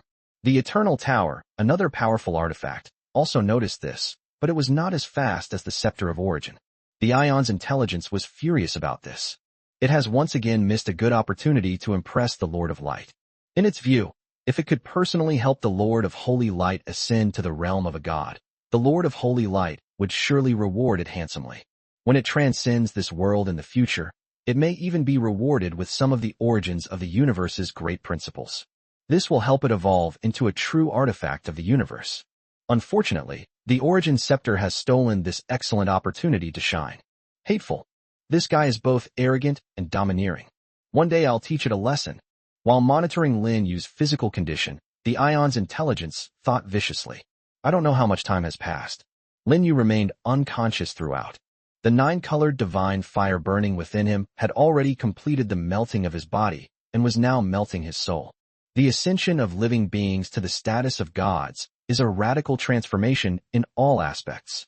Not only does the body evolve into a divine body, but the soul also transforms into a divine soul. Then, a divine essence is formed and divinity is born. In this way, living beings can be considered to have successfully stepped into the realm of gods and become immortal. Furthermore, during this process, the profound laws and mysteries that beings at the demigod level grasp will also advance to the laws of true gods as the divine fire continues to burn and refine them. Divine body, divine soul, divine personality, divine nature, the laws of the true God, and divine power. This is the structure of the gods. The pain of forging the soul is greater than the forging of bones and marrow. The good news is that Lin Yu has not yet regained consciousness. Therefore, you can't feel it. In reality, it wasn't that Lin Yu lacked willpower or couldn't bear the pain. It was simply because the pain was so intense. It far surpasses the process by which an ordinary demigod ignites a divine fire. After all, Lin Yu had ignited 3,000 laws of the universe at once, and his divine body had been refined time and time again. Under such repeated torture, let alone Lin Yu, a mere mortal, even a supreme god wielding great divine power might faint from the pain. Therefore, it is entirely understandable that he fainted from the pain. I don't know how much time has passed. Lin Yu's soul was also forged and transformed. So far, his body and soul both underwent evolution, ascending to become what is known as an eternal and indestructible divine body and soul. The next step is to condense divine essence and give birth to divinity. If successful, Lin Yu would truly become an immortal god. Chapter 704 Finally Becoming a God. Under the control of the supreme artifact, the Scepter of Origin. The 3,000 laws of the universe within Lin Yu's body, which had already advanced to the level of a true god, also converged together. Initially, they formed a colossal vortex. As the colossal vortex began to rotate, its speed increased rapidly. Its size is also shrinking rapidly. Gradually, an aura of divine power began to emerge. As time passed, the divine power it generated became increasingly concentrated. Finally, the first drop of divine power was condensed. That was a drop of 9-colored divine power. Like the most dazzling water droplet in the world, it radiates an incomparably bright and dazzling brilliance. Then came the second drop, the third drop. More and more divine power was condensed, until the vortex stops rotating. The divine power condensed from the 3,000 laws of the universe also exceeded 10 million drops. Tens of millions of drops of divine power. That's an incredibly terrifying number. Generally speaking, even a demigod with amazing talent and mastery of various attribute laws and mysteries can only condense a divine power of no more than 100,000 drops after successfully ascending to the status of a true god. Lin Yu's divine power directly exceeded 10 million, a multiple of hundreds of times. The difference is enormous. Furthermore, to a certain extent, the quantity of divine power can also reflect the status of a deity. Lin Yu has not yet condensed his divine spark, so it is impossible to know exactly what level his status has reached, but it is obvious that it must far exceed the level of an ordinary true god. With the appearance of tens of millions of drops of divine power, the 3,000 laws of the universe also disappeared. But it didn't truly disappear. Rather, it was absorbed into every drop of divine power. In other words, once Lin Yu makes a move in the future, every drop of divine power he consumes will be equivalent to directly using one of the 3,000 laws of the universe. It must have been incredibly powerful. It wouldn't be an exaggeration to say that they could destroy the world at any time. Of course, that's not important. Under the control of this super artifact, Origin Scepter, the tens of millions of drops of 9-colored divine power also began to merge with each other. The process was completely painless and went by exceptionally smoothly. When all the divine power was combined into one, a 9-colored crystal appeared. The brilliance it emits is even more dazzling than the stars in the universe. At the same time, the divine power it exudes is also incredibly strong. It also carries the aura of the great Tao of the universe. This aura alone was enough to put immense pressure on the supreme deity, making it impossible for them to even conceive of resistance. After all, who dares to challenge the might of the great Tao of the universe? And this 9-colored crystal is Lin Yu's divine essence. As the divine spark was successfully formed, streams of divinity were also born and merged into Lin Yu's divine body and soul. It can be sensed that within Lin Yu's divinity, the aura of the great Tao of the universe is even more intense. It's as if it were directly derived from the origin of the great Tao of the universe. In addition to the aura of the great Tao of the universe, an immortal substance is constantly being born within his divinity, merging into every part of Lin Yu's body.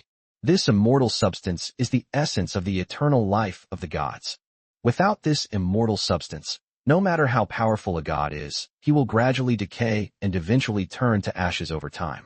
Back then, death god Barkvis's body was buried on the 014965 floating island for tens of millions of years, but there was no sign of decay at all. It was as fresh as if he had just died. It is precisely because within the body of death, Barkvis, that divinity has not vanished. It is also an immortal substance born of divinity, which has been protecting its corpse. And this is what is known as eternity. Immortality is eternal life. At that very moment, Lin Yu's soul suddenly jolted. His consciousness returned instantly. He quickly checked his physical condition and was stunned for a while. He clearly remembered that he ignited the divine fire, burning the 3,000 laws of the universe within his body, and then not long after, he fainted from the pain. Now that I'm awake, he became a god. Lin Yu immediately traced the memories of her body. It was soon discovered that throughout his unconsciousness, the super artifact, Origin Scepter, had been controlling his body, helping him to become a god. As expected of my ultimate weapon, it's awesome. Although it did not develop a complete intelligence like the Tower of Eternity, it is more useful than the Tower of Eternity. By now, Lin Yu also knows. The Scepter of Origin is no ordinary super artifact. Although there are very few super artifacts in the universe, there may only be two, the Scepter of Origin and the Tower of Eternity. However, the power of the Origin Scepter surpasses that of the Tower of Eternity. Because the Scepter of Origin is a gift from the universe. It was born in the early days of the world. It is an innate super artifact that the Lord of Holy Light found in the chaos during his travels in the chaotic era. The Tower of Eternity, on the other hand, was built entirely by human labor. Regardless of its grade, the Origin Scepter is far superior to the Tower of Eternity in essence, and has a better chance of being promoted to a true artifact of the universe. Chapter 705 Igniting the Flame of Faith. Next, Lin Yu checked his own divine status. The dazzling nine-colored light was so bright that it almost blinded him. Most importantly, his divine status actually reached the level of a peak main god. The 3,000 laws of the universe contained within it have all been upgraded to god-level laws. Compared to the laws of the true god, the laws of a supreme god are many times more powerful. Furthermore, the paths to ascension for the supreme deity of laws and beliefs are different. For a true god of laws to advance to a main god, they must comprehend and master the profound mysteries of the laws at the main god level, and then convert all the divine power within their body into main god-level divine power before they can advance. To ascend to the status of a chief god, one does not need to comprehend the mysteries of the laws. All that is required is to possess a complete pantheon. It possesses 3 pantheons and is in the early stages of a main god. It possesses 6 pantheons and is a mid-stage main god. He possesses 9 pantheons and is a late-stage chief god. Having 12 pantheons makes one a peak-level god. This time, Lin Yu ascended to godhood by following the path of laws and igniting the 3,000 laws of the universe. Therefore, without considering the pantheon, when his 3,000 laws evolved into the laws of the main god, his status directly reached the level of the main god. And he is at the peak of the main god realm. After all 3,000 of his laws had reached the level of a main god. If that's the case, then it's really unreasonable that their rank wouldn't even reach the level of a peak main god. A one-time promotion to a peak-level main god. All 3,000 laws have broken through and evolved. This is also thanks to the help of the super artifact, the Scepter of Origin. When Lin Yu was tracing his body's memories, he discovered, during his secluded cultivation, 3 orbs of light entered his sea of consciousness and were absorbed by the Origin Scepter. 2 of these 3 orbs of light carry the primordial power that seems to be the great Tao of the universe, while the other carries the power of faith that is vast to the extreme. Although he ignored the outside world, it is impossible to know where these 3 orbs of light came from. However, the Origin Scepter also infused 2 of its core components, representing the fundamental power of the universe, into his body. This is the key to his 3,000 laws being able to directly advance to the laws of a main god. And even now, the Origin Scepter is still continuously fusing the primordial power of the universe from those 2 orbs of light into my body. I can feel that my 3,000 laws are improving rapidly at all times. Perhaps it won't take long. Then the laws will be elevated to supreme laws. At that time, my status will also break through, and I will become a supreme deity. Compared to the path of faith, the path of spiritual practice is more difficult and fraught with thorns. But for Lin Yu, it seemed unbelievably simple. The road ahead of him had already been paved by others. All he needs to do is sprint forward. Moreover, Lin Yu also knew that the one paving the way for him was that old guy, the Lord of Holy Light, and all of this was part of his transcendence plan. One way or another, everything is in the pursuit of transcending the universe. Lin Yu took a deep breath. His thoughts swept over the 9-colored divine spark and then landed on the faith power stored within his body. Under Lin Yu's control, those forces of faith also began to burn. A moment later, the blazing divine fire once again filled Lin Yu's body and covered his entire body. The divine fire that appeared this time was pure gold. As the golden divine fire burned fiercely, intense pain struck again. It still started with the body, and then moved on to Lin Yu's soul, which was repeatedly forged and refined. The difference this time was that Lin Yu did not faint directly. He forced himself to hold it in.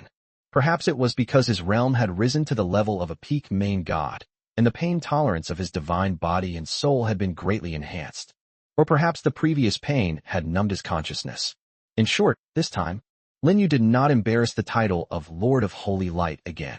At the same time, the super artifact, Origin Scepter, also completely unsealed the orb that carried the power of the angel race's faith. He infused Lin Yu's body with immense faith. Let that golden divine fire burn even more fiercely. As the pain intensified, Lin Yu also felt his divine body and soul being gradually strengthened. Although it is far from enough to help him break through to the level of a supreme deity, if this strengthening continues, a breakthrough is only a matter of time. It all depends on how much faith power comes from the angels.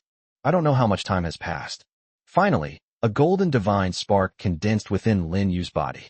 It contains the pure power of faith, a power unmixed with any laws. In other words, Lin Yu now possesses two divine attributes. One principle, one belief. It is worth mentioning. Even though the divine status of faith had taken shape, the divine fire surrounding Lin Yu had not been extinguished. On the contrary, it burned even more fiercely.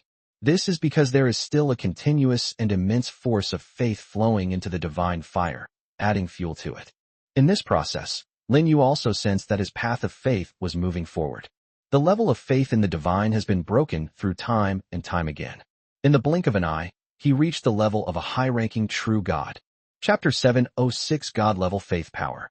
The highest-ranking true gods wield immense divine power. Even in the so-called center of the universe, the battlefield of myriad realms, a high-ranking true god can be considered a powerful being. After all, the number of supreme deities is so small. The chief gods who govern each pantheon are great beings who rarely participate directly in worldly affairs and seldom appear in public. The vast majority of the main gods are always in seclusion. The hope is to break through to the level of the supreme deity. Leaving aside the supreme deities and chief gods, the higher gods are generally the strong beings who walk among mortals. Regardless of the pantheon or the realm of gods, the higher gods belong to the middle class. Today, Lin Yu's faith in the divine has also reached this level. However, this was only a brief stay. As the immense power of faith continued to burn, Lin Yu's divine status of faith was still breaking through. One thing must be admitted. These powers of faith from the angel race are not only enormous in size, but also extremely pure, belonging to the highest quality of faith power. This is because every angel is a believer at the level of the Holy Spirit. Believers in the Holy Spirit represent the highest level of faith. What devout believers, fanatical believers? None of them can compare to believers at the level of the Holy Spirit. The faith power contributed by believers of the Holy Spirit naturally far surpasses that of believers of other levels in both quantity and quality. Furthermore, when the same amount of faith power is burned, the energy released by the faith power contributed by the Holy Spirit believers is far greater than that of believers of other levels.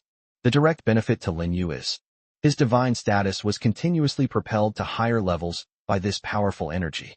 Only a moment passed. Lin Yu's faith has already broken through the level of a peak high god and stepped into the level of a main god. At the same time, the faith power in his divine core also evolved into faith power at the level of a main god, and the amount of divine power increased many times over again. When I had just stepped into the realm of deities, lower-level true gods, Lin Yu's faith power is only about 30,000 drops. With each breakthrough in his divine status, until now reaching the realm of a main god, Lin Yu's divine power of faith has surged to over 100 million drops. Its quantity is about 10 times greater than the divine power of the laws contained in Lin Yu's divine core. It should be noted that Lin Yu is currently only in the early stages of believing in the main god. However, his divine status based on laws has already reached the peak of a main god. Although his rank is lower, he possesses a greater quantity of divine power. The root cause is that the power of faith from the angel race is too immense. The faith power that the natural pantheon provided to Lin Yu was far inferior. Therefore, it also provided Lin Yu with a huge amount of divine power of faith. Another reason is that Lin Yu's divine power of laws has been refined to the extreme, with each drop of divine power containing the 3,000 laws of the universe. Although the quantity was only tens of millions of drops, its power was far beyond what his current faith power could match. It could even be said that the power of the two divine forces is not even in the same league.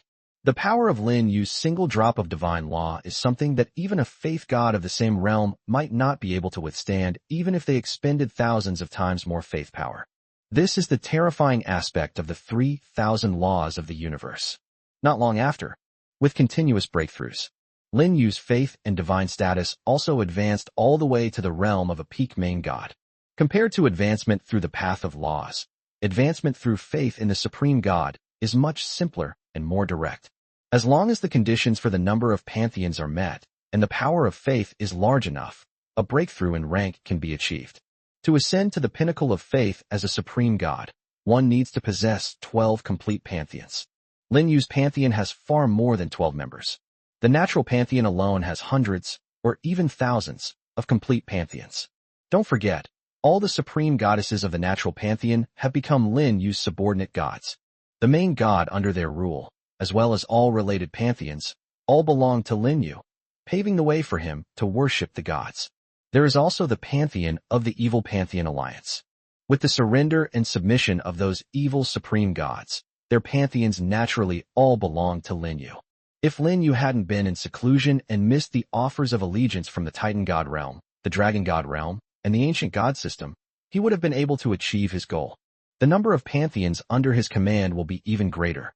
Therefore, the limitation on the number of pantheons is not a problem for Lin Yu at all. As for the power of faith, then that's no longer a problem. Therefore, Lin Yu's faith in the divine order easily broke through to the level of a peak main god. Next comes the realm of the supreme deity.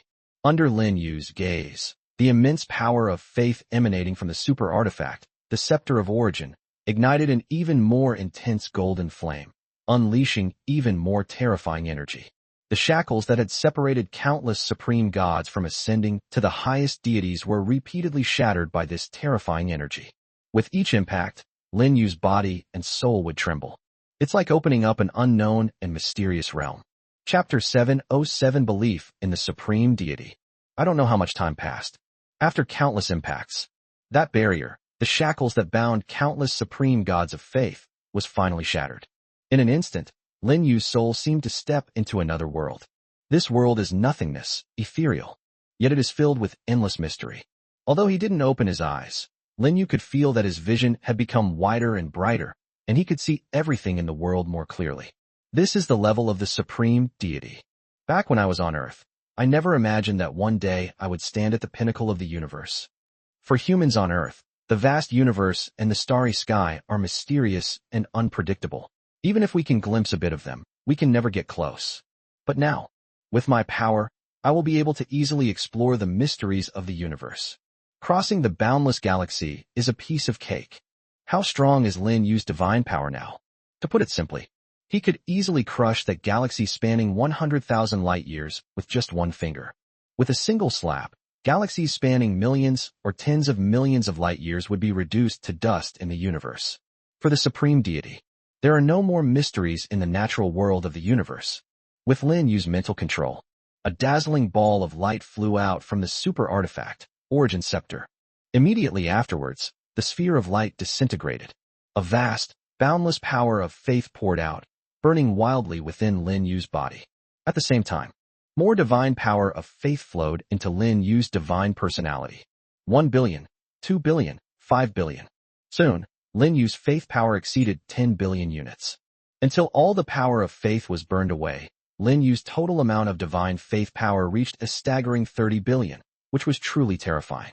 Regarding faith in divine power, I should have already reached the level of a supreme deity. It's difficult to go any further. Unless I return to the angelic realm and merge with the divine essence left behind by the Lord of Holy Light, I can directly break through and reach the level of the Lord of Holy Light. However, Lin Yu is not considering this issue for the time being. Even if he were to merge with the divine nature and divinity of the Lord of Holy Light, he would have to wait until his own divine nature of laws reached the level of a supreme deity before doing so, in order to avoid being influenced by the memories of the Lord of Holy Light, and thus losing his current nature. My strength is roughly equivalent to that of a peak supreme deity.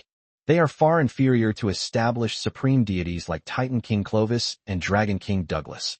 It might not even be comparable to the fallen God King of Slaughter and God King of Destruction. After all, these guys are all practicing the mysteries of the supreme laws on their path of faith.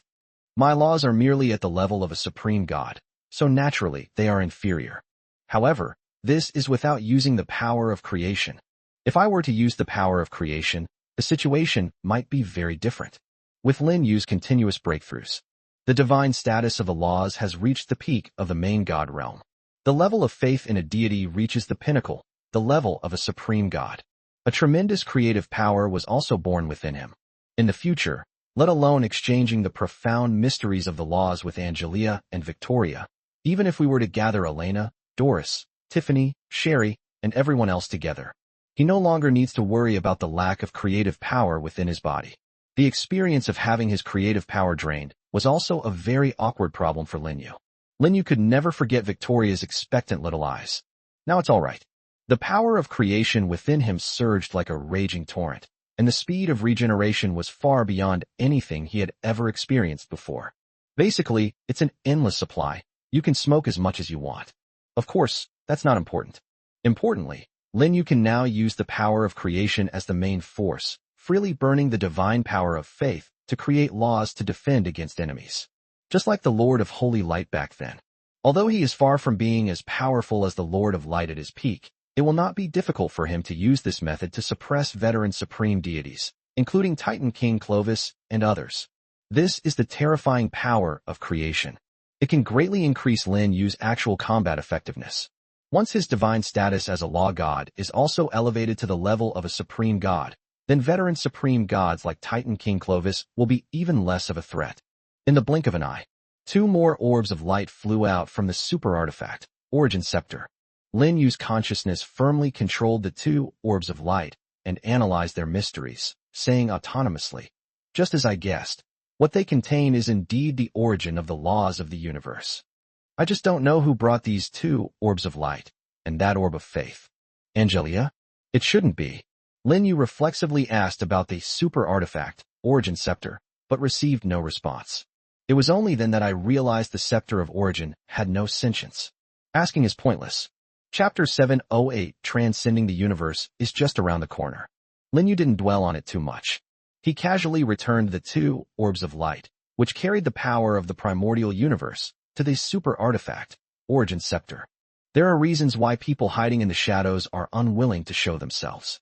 At Lin Yu's point, there's no longer any need to get to the bottom of everything.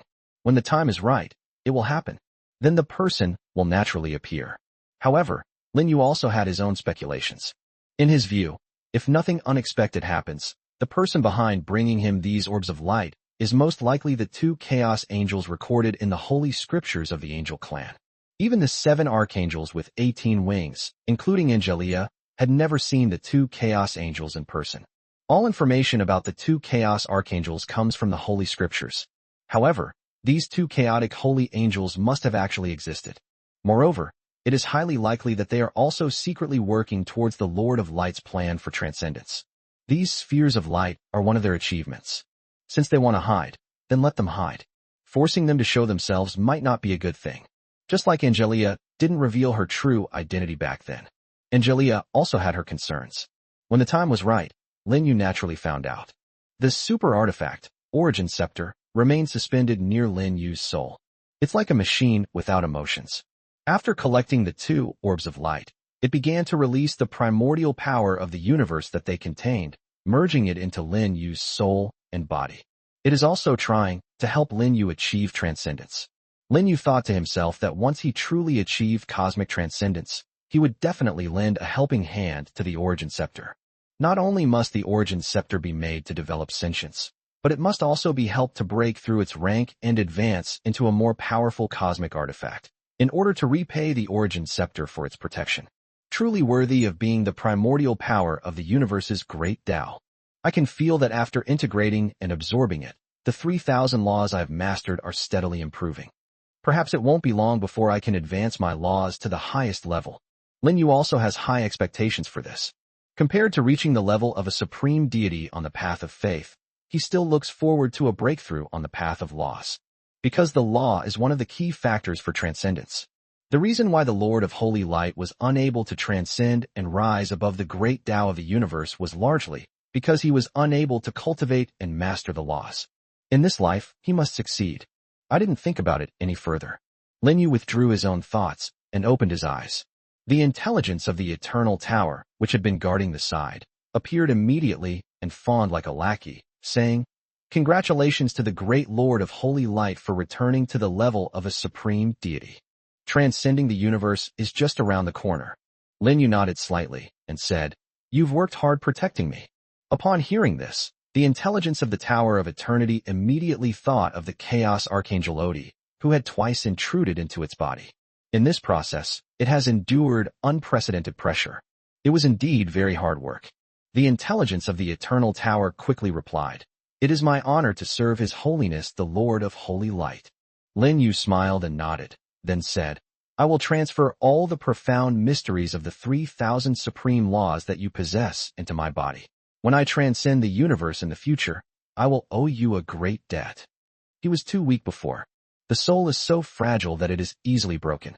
let alone containing the profound mysteries of the 3,000 supreme laws. He couldn't even contain the profound mysteries of laws at the level of a main god. Forcing acceptance will only lead to the collapse of the soul. Even with the protection of the super artifact, Origin Scepter, it won't completely collapse, but it will still suffer severe damage. But things are different now. After being tempered and refined by the divine fire of laws and the divine fire of faith, Lin Yu's soul has undergone a tremendous transformation, becoming even stronger than the soul of a supreme deity at the same level. Bearing the 3,000 supreme laws is naturally not a big problem. As you wish. The intelligence of the Eternal Tower did not hesitate at all. He immediately infused all the profound mysteries of the 3,000 supreme laws into Lin Yu's soul. The entire process took several days. After everything was completed, even Lin Yu felt mentally exhausted, as if he hadn't slept for 7 days and 7 nights. But in the end, he is a supreme deity. In the blink of an eye, Lin Yu had recovered. His energy and spirit were at their peak. With the complete version of the 3,000 supreme laws and mysteries, plus the origin of the universal laws contained in those 2 spheres of light, my law advancement speed will become even faster. At this moment, Lin Yu felt as if everything was perfect. He only needs to wait for the 3,000 laws to be broken through one after another, and he can easily reach the peak level of the Lord of Holy Light. This was even before he had merged with the divine personality and divinity of the Lord of Holy Light. If they merge, he will be even more awesome. To truly surpass the Lord of Holy Light. Requesting free donations of electricity generated by love. Chapter 709 Emerging from Seclusion. Before leaving the Tower of Eternity, Lin Yu went to visit the 12-winged cherubim Elena, the Saintess of Light Tiffany, the ancient archetype Doris, the nature elf Queen Grace, and others who were in seclusion within the tower. Lin Yu clearly noticed it. After this period of seclusion, all the women have made great progress. Some people have come to understand and master more than a dozen different types of true god laws. For example, the 12-winged cherubim Elena and the big lowly sitting. Lin Yu wasn't surprised by Elena's rapid growth. After all, her rank had risen to the level of the 12 cherubim, stepping into the realm of the upper 3 angels. Even among the angels, she would be considered a legion commander. Lin Yu was quite surprised by the growth of the little girl, Sea-Tongue.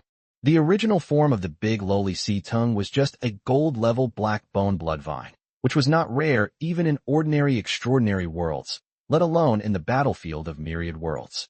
At least it's better than the immortal flower, Bower. But strangely, the big lowly Sea-Tongue was able to evolve all the way. It continued until the immortal flower surpassed the past.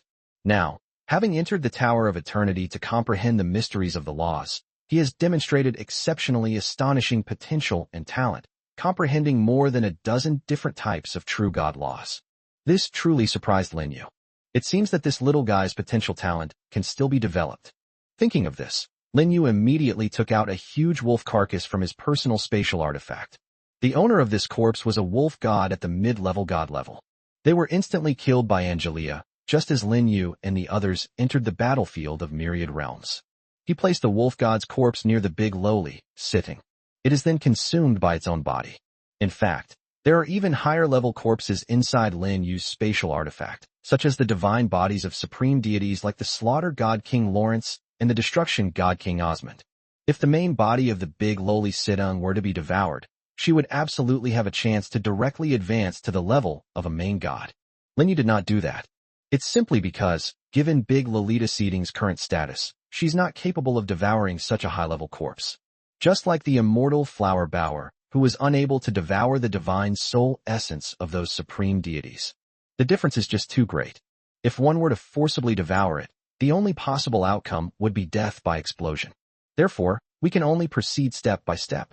After touring the dimensional worlds where the women were in seclusion one by one, Lin Yu had just left Ion. As soon as Lin Yu returned to his secluded training room, he sensed powerful yet unfamiliar auras emanating from the Wolf God clan stronghold. The aura that Lin Yu regarded as powerful must have belonged to a supreme deity. For Lin Yu now, even a supreme being, at the level of a god, has become a tiny ant. Even without using the power of creation or the divine power of faith at the level of a supreme deity, Lin Yu could instantly kill any main god in the world with just his divine spark of law. No matter how extraordinary a god's talent and combat power are, they are no match for Lin Yu. After all, No matter how heaven-defying, could it defy the 3,000 divine-level laws and mysteries that Lin Yu has mastered? Have people come from the Titan realm and the Dragon realm? In addition, there seemed to be supreme deities from the ancient pantheon. In the blink of an eye, Lin Yu had already deduced the purpose of these supreme deities coming to the Wolf God clan stronghold. Negotiations are definitely not something that can be done for the sake of negotiation. If it were a negotiation, they wouldn't be able to wait for Lin Yu to come out of seclusion. Angelia and her group of 18 winged archangels, along with dozens of supreme goddesses, had already suppressed them. Therefore, the only purpose of these supreme deities could be to surrender. This is somewhat unexpected. Even in Lin Yu's view, the alliance of the Titan pantheon, the Dragon pantheon, and the ancient pantheon is the most powerful pantheon in the battlefield of myriad realms. Before the angels descended, no pantheon in the battlefield of all realms can challenge the Titan pantheon alliance's position there. None of the holy and light factions, the nature pantheon, or even the evil pantheon alliance possessed such power. Yet this powerful alliance of pantheons surrendered before the angelic army even formally declared war on them. This really surprised Lin Yu. If he were the ruler of the Titans, he probably wouldn't have surrendered so quickly. It can only be said that these veteran supreme god kings understand the proverb well. Those who know when to yield are the heroes. While I was pondering this, an elegant and breathtakingly beautiful figure appeared before Lin Yu. It was Lin Yu's secretary and, "Congratulations on your emergence from seclusion, my lord." Angelia bowed to Lin Yu with great excitement, especially when she sensed the aura of a supreme deity emanating from Lin Yu. Her golden eyes lit up, shining as brightly as the stars in the sky. Lin Yu nodded slightly. He then skillfully took Secretary An's soft, delicate hand and asked, "How has the war progressed while I was in seclusion?" Chapter 710 Current Status of the Battlefield of Myriad Realms. Hearing Lin Yu's question, Angelia immediately replied, "My lord, under the command of my holy angel army, the armies of gods of the holy and light factions, as well as the armies of gods of the nature pantheon, have swept across thousands of divine realms. In addition, the Titan pantheon and the Dragon pantheon have also dispatched armies of gods to participate in the war. Although somewhat unexpected, the Titan pantheon, the Dragon pantheon, and the ancient pantheon have indeed surrendered to us. Now, the supreme deities of these three forces have all arrived at the Wolf God clan stronghold. We await your summons." Lin Yu nodded and said, "It seems we haven't seen Titan King Clovis." Angelia explained, "The current ruler of the Titan realm is Bradley, the former Storm Titan King. As for the Titan King Clovis, he is in seclusion in a forbidden area of the Titan realm, cultivating in seclusion." So-called seclusion for spiritual practice is actually similar to house arrest. Without the permission of the new Storm Titan King Bradley and the spirit of the world laws of the Titan realm, Clovis will likely be unable to leave the Titan realm. Without the interference of the Titan King Clovis, the other gods in the Titan pantheon are quite pragmatic. Lin Yu said with a smile, "If the Titan King Clovis does not abdicate his throne, the Titan pantheon will likely never bow down to the angels. It's even less likely that they would bring the Dragon pantheon and the ancient pantheon to join them.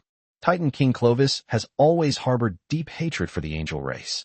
Based on the reason, it was because his father, the previous Titan God King, died at the hands of the 18-winged archangel Christina. The hatred for the murderer of one's father is irreconcilable. Naturally, the Titan King Clovis would not choose the path of surrender. Compared to Clovis, the new Storm Titan King Bradley is much smarter. The moment he ascended the throne of God, Bradley raised the white flag to the angels. Now, its true form has appeared at the Wolf God clan stronghold. The purpose was to become Lin Yu's subordinate deity. This decisive attitude impressed Lin Yu. My lord is right. Throughout the entire Titan realm, apart from Titan King Clovis, basically no one wants to be an enemy of our angel race. Because they know very well that they are no match for my angel race. Their military strength is inferior. Their only reliance, the super artifact, Eternal Tower, was stolen by 7 18-winged archangels led by Angelia. What will the Titans have left to resist? As for the Dragon Pantheon and the Ancient Pantheon factions, there are none at all. The divine war that broke out in the outer world of the Titan realm was enough to sound an alarm for the higher-ups of the Dragon God system and the Ancient God system. If they resist, it might not just be a few supreme gods who die. Instead, the divine realm was destroyed and the races were wiped out. This is not impossible. The angels have always been ruthless in dealing with heretics who refuse to bow their heads to the holy light. Lin Yu said. With the surrender of forces such as the Titan Pantheon and the Dragon Pantheon, the angel army is probably invincible on the battlefield of all worlds. Yes, Angelia said. Those pantheons that had previously remained neutral, or those led by the Titan Pantheon, lost all will to resist after learning of the Titan Pantheon's surrender. Wherever my angelic army enters a divine realm, the forces of that realm will surrender without resistance, with almost no hesitation. This includes the supreme deities who reside in certain powerful divine realms. In addition, the Seven Seas divine realm has also surrendered. The 7 supreme deities of the Seven Seas divine realm unanimously express their willingness to obey your will and follow the footsteps of my angelic army in war, all for the sake of gaining your favor. This is great news. Lin Yu's smile grew even brighter. The Seven Seas divine realm is one of the 9 divine realms in the battlefield of myriad realms. It possesses a vast and boundless divine territory, countless gods, and immense power. But this super divine realm didn't even put up a struggle, choosing to surrender directly, just like the Titan Pantheon. One thing must be admitted. Lin Yu's conquest of the battlefield of myriad worlds has been far too smooth. Aside from fighting several battles with the supreme deities of the evil Pantheon Alliance, the 7 18-winged archangels also stormed the Titan realm once more. After that, it was a sweeping victory. This speed of attack is even faster than when Lin Yu captured 014965 Floating Island. It also seems to be easier. Lin Yu originally thought that after arriving at the battlefield of myriad realms, he would most likely have to keep a low profile for a while, at least not offending superpowers like the Titan Pantheon. But I never expected it to turn out like this. At this moment, Angelia suddenly said, "My lord, according to the intelligence we have obtained, there is a powerful being hidden in the Seven Seas divine realm that is a remnant of the Chaos era. Its power is at least comparable to that of the Titans." Chapter 711, The Excited Secretarian. A chaotic being comparable to the Titans? Lin Yu's face showed a look of utter astonishment. Angelia's words were completely unexpected to him. It's unbelievable that such powerful beings exist in the battlefield of myriad realms. Yes, my lord, Angelia respectfully said. This chaotic creature is a chaotic dragon turtle, and its true name is currently unknown. It is said to have existed since the time when the 12 Titans ruled the battlefield of all worlds. It has been slumbering in the Seven Seas divine realm. It was also this that created the glory of the Seven Seas divine realm. All the supreme deities of the Seven Seas divine realm have received its guidance. The surrender of the Seven Seas divine realm to our angel race was also at the behest of this chaos dragon turtle. Lin Yu frowned and asked, "What is the purpose of such a powerful and ancient being hiding in the Seven Seas divine realm?" Angelia shook her head and said, "We don't know that yet. But what we do know is that it has great respect for you, and may even have seen you in the past." The you of the past, that secretary and mention naturally refers to the Lord of Holy Light at his peak. At his peak, the Lord of Holy Light suppressed all realms of the universe. It is the strongest being in the universe. Even the Chaos Dragon Turtle had to bow its head before the Lord of Holy Light at his peak. In terms of age alone, the Chaos Dragon Turtle cannot compare to the Lord of Holy Light. After all, it was a creature from the chaotic era. The Lord of Holy Light, on the other hand, was born before the Chaos era, when the universe had taken shape. The chaotic era was billions of years before the formation of the universe. Therefore, it is perfectly normal for the Chaos Turtle, as Angelia claims, to have such reverence for the Lord of Light. Throughout the entire universe, no living being dared to disrespect the Lord of Holy Light at his peak. Even the great avenue of the universe must be weighed and weighed.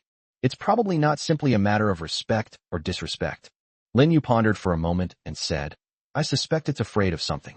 "Of course, I'm not referring to me," Angelia asked, puzzled. "My lord, besides yourself, what other power could make such a powerful being fear you?" "Too many," Lin Yu said. "For example, the world-lost spirit of the battlefield of myriad realms, and also the 2 chaos holy angels of the angel clan." "The Chaos Archangel." Angelia let out a soft cry. Lin Yu nodded and said, "If I'm not mistaken, the Chaos Dragon Turtle must be wary of the Chaos Holy Angel. This reminds me of the 3 orbs of light that appeared out of nowhere before, and the fundamental laws of the universe contained within it." Lin Yu is now almost certain that the person who is silently helping him is the Chaos Holy Angel, and that he is hiding in the battlefield of myriad realms. It's even possible that both chaos angels are on the battlefield of myriad realms. I ask you, is that chaos dragon turtle afraid? Angelia took a deep breath and said, although the two chaos archangels are also angels created by your majesty, they have never appeared in our angelic realm. Even we 7 archangels with 18 wings have never seen them. We can only glean some information about the chaos angels from the Holy Scriptures and your Book of Creation. Even to our angel race, these two chaos angels are very distant and mysterious beings. But unexpectedly, they are so close to us. I just don't know when we'll be able to see their true faces. Lin Yu said with a smile. They will naturally appear when the time is right. There's no need to rush. In addition, as he spoke, Lin Yu's gaze fell on Secretary N's perfectly proportioned figure, and then swept over the 18 radiant angel wings on her back. The chaotic aura emanating from you is becoming increasingly intense. It came close to the source of chaotic power sealed within the rank. Lin Yu smiled and said to Angelia, if you work a little harder in the future, you can try to break through the shackles of your rank. Once you succeed, you will also step into the realm of the chaos holy angel. When we have some free time, we need to have a proper talk. Praise be to you, great Lord. Angelia was also very excited when she heard Lin Yu's words. Furthermore, she is no longer afraid of draining all the creative power from Lin Yu's body in one go. Compared to his previous demigod days, Lin Yu is now countless times stronger. The creative power within his body was like a surging torrent, giving him a feeling of inexhaustible abundance. She can absorb it to her heart's content, until she shattered her dimensional avatar and merged with the source of chaotic power it contained. She ascended to the status of a chaos archangel. Lin Yu nodded slightly. He then asked, how is the battle going in the underworld? Angelia replied, it's almost over. 2 days ago, the army of gods of the underworld was defeated by our allied forces, and countless gods of death and true gods of the underworld fell on the battlefield. The rest have basically bowed their heads to our army. On the battlefield of the supreme gods, the underworld was also completely defeated.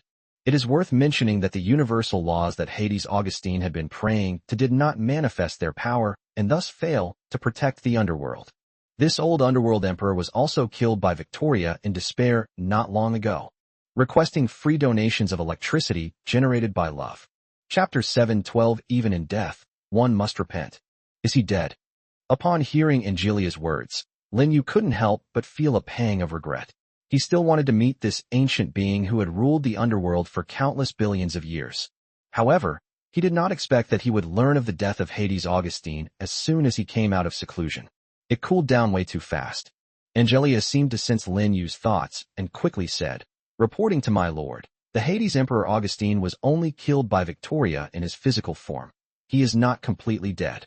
A veteran cosmic supreme being like Augustine naturally possesses countless methods of resurrection, and Victoria does not possess the power to destroy its true spirit. Therefore, the consciousness of Hades Augustine is still alive. If nothing unexpected happens, he has already been resurrected and reborn through his avatar in the underworld or some other extraordinary world. He paused slightly. Angelia continued, if my lord wishes to summon him, I can directly use the power of the supreme laws of fate to lock onto the avatar of Hades Augustine and convey your will. Lin Yu nodded slightly and said, then summon him. Let him obediently go to the underworld and wait. If he still refuses to bow his head to me, then destroy his true spirit and make him disappear completely from the real universe.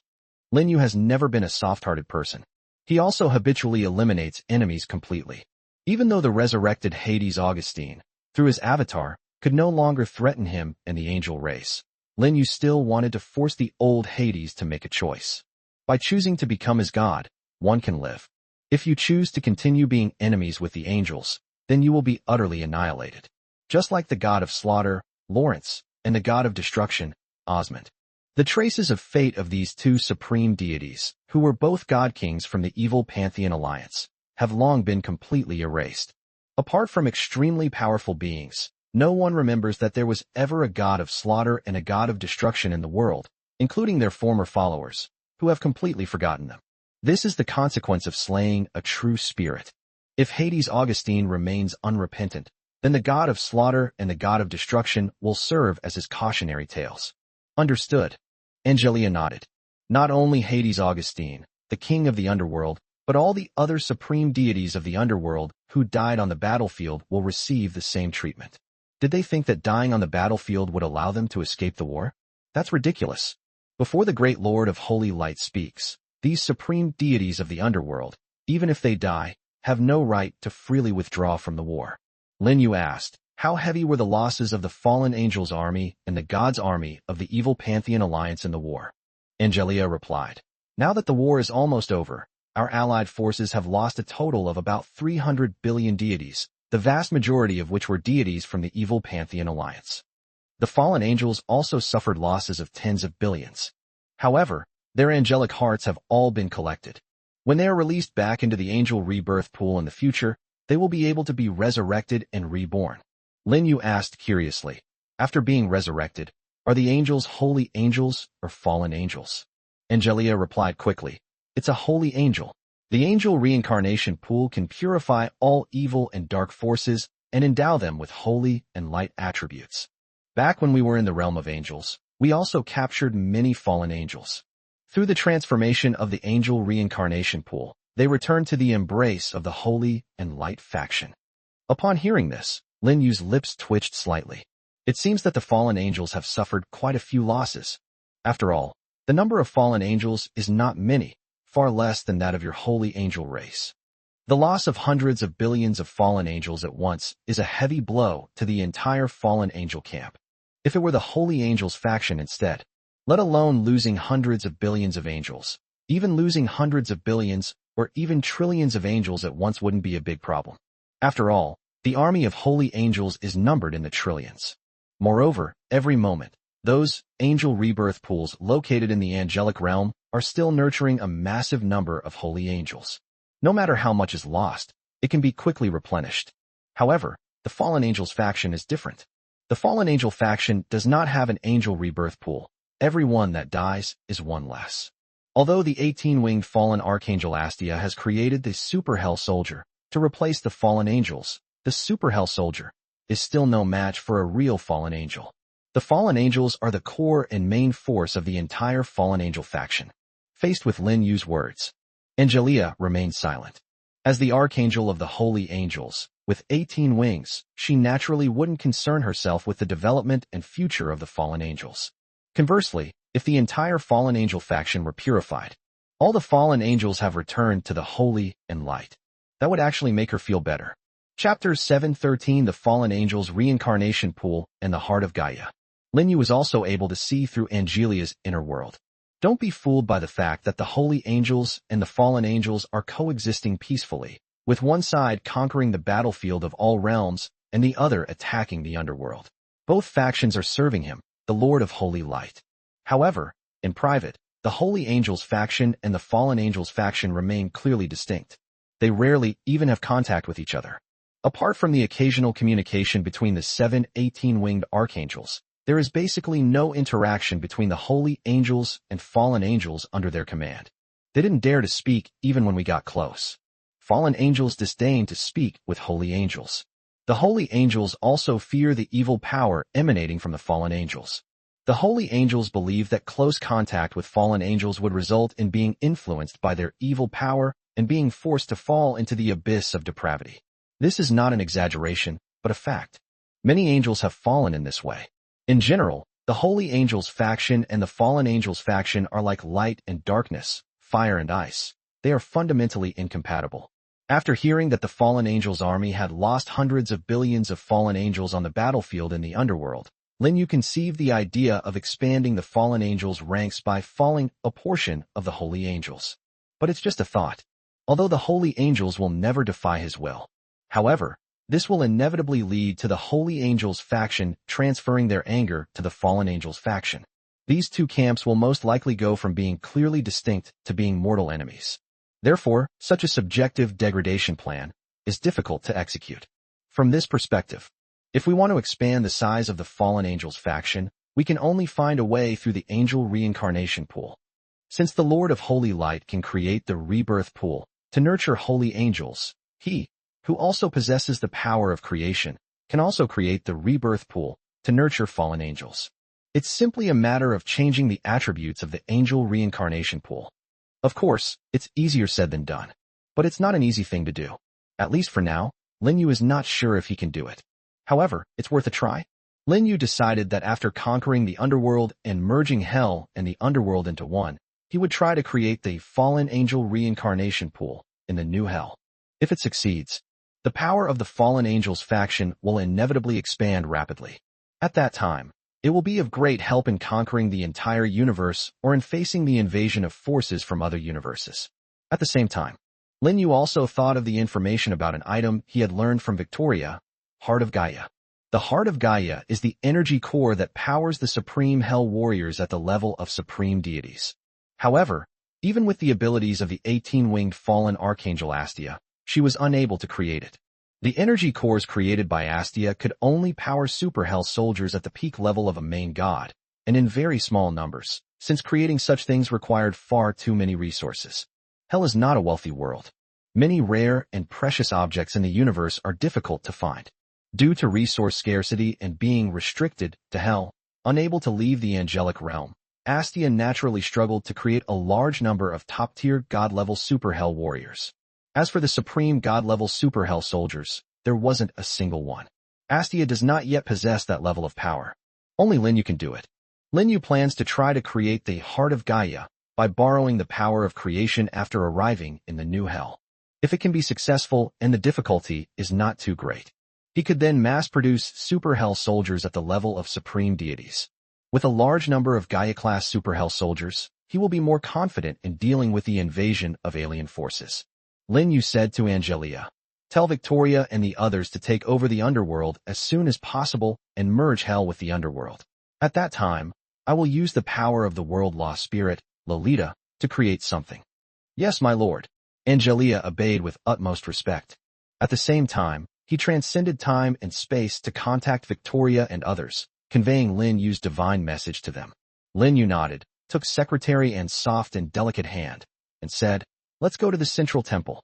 There we will summon the supreme deities of the Titan Pantheon, the Dragon Pantheon, and the Ancient Pantheon." "I obey your will, my lord." Immediately, the two slender figures vanished from the spot. When they reappeared, they had already arrived at the central temple of the Wolf God clan. Since Lin Yu arrived at the Wolf God clan's headquarters, this central temple has become a forbidden zone for the Wolf God clan and Lin Yu's exclusive temple. As for the ruler of the Wolf God clan, the Golden Moon Wolf King, he hasn't shown his face in a long time. During this time, it stayed in its secluded room, never venturing out. His Majesty the Wolf King was also quite helpless. You can encounter a supreme deity as soon as you step outside, so powerful that you can kill it with a single glance. How could it not be afraid? Chapter 714. Luckily, I surrendered quickly. Inside a palace of the Wolf God clan, more than 10 figures gathered together. Leading the group were none other than Storm Titan God King Bradley and Dragon God King Douglas. The other figures are supreme deities from the Titan Pantheon, the Dragon Pantheon, and the Ancient Pantheon. The Dragon God King Douglas wore a long golden robe and exuded an extremely terrifying dragon aura. Throughout the entire universe, he can be considered the most powerful dragon. It wouldn't be wrong to even call him the progenitor of dragons. However, at this moment, the Dragon God King frowned deeply. His eyes were filled with endless shock. Douglas said to Storm Titan King Bradley, "I just received news that the underworld has been overrun by the army of fallen angels and the army of gods from the evil Pantheon Alliance. Based on the intelligence received, in this war, at least trillions of gods in the underworld perished." Trillion? Upon hearing this number, whether it was Storm Titan King Bradley or the other supreme deities present, they all gasped in shock. They were astonished that the underworld had so many gods.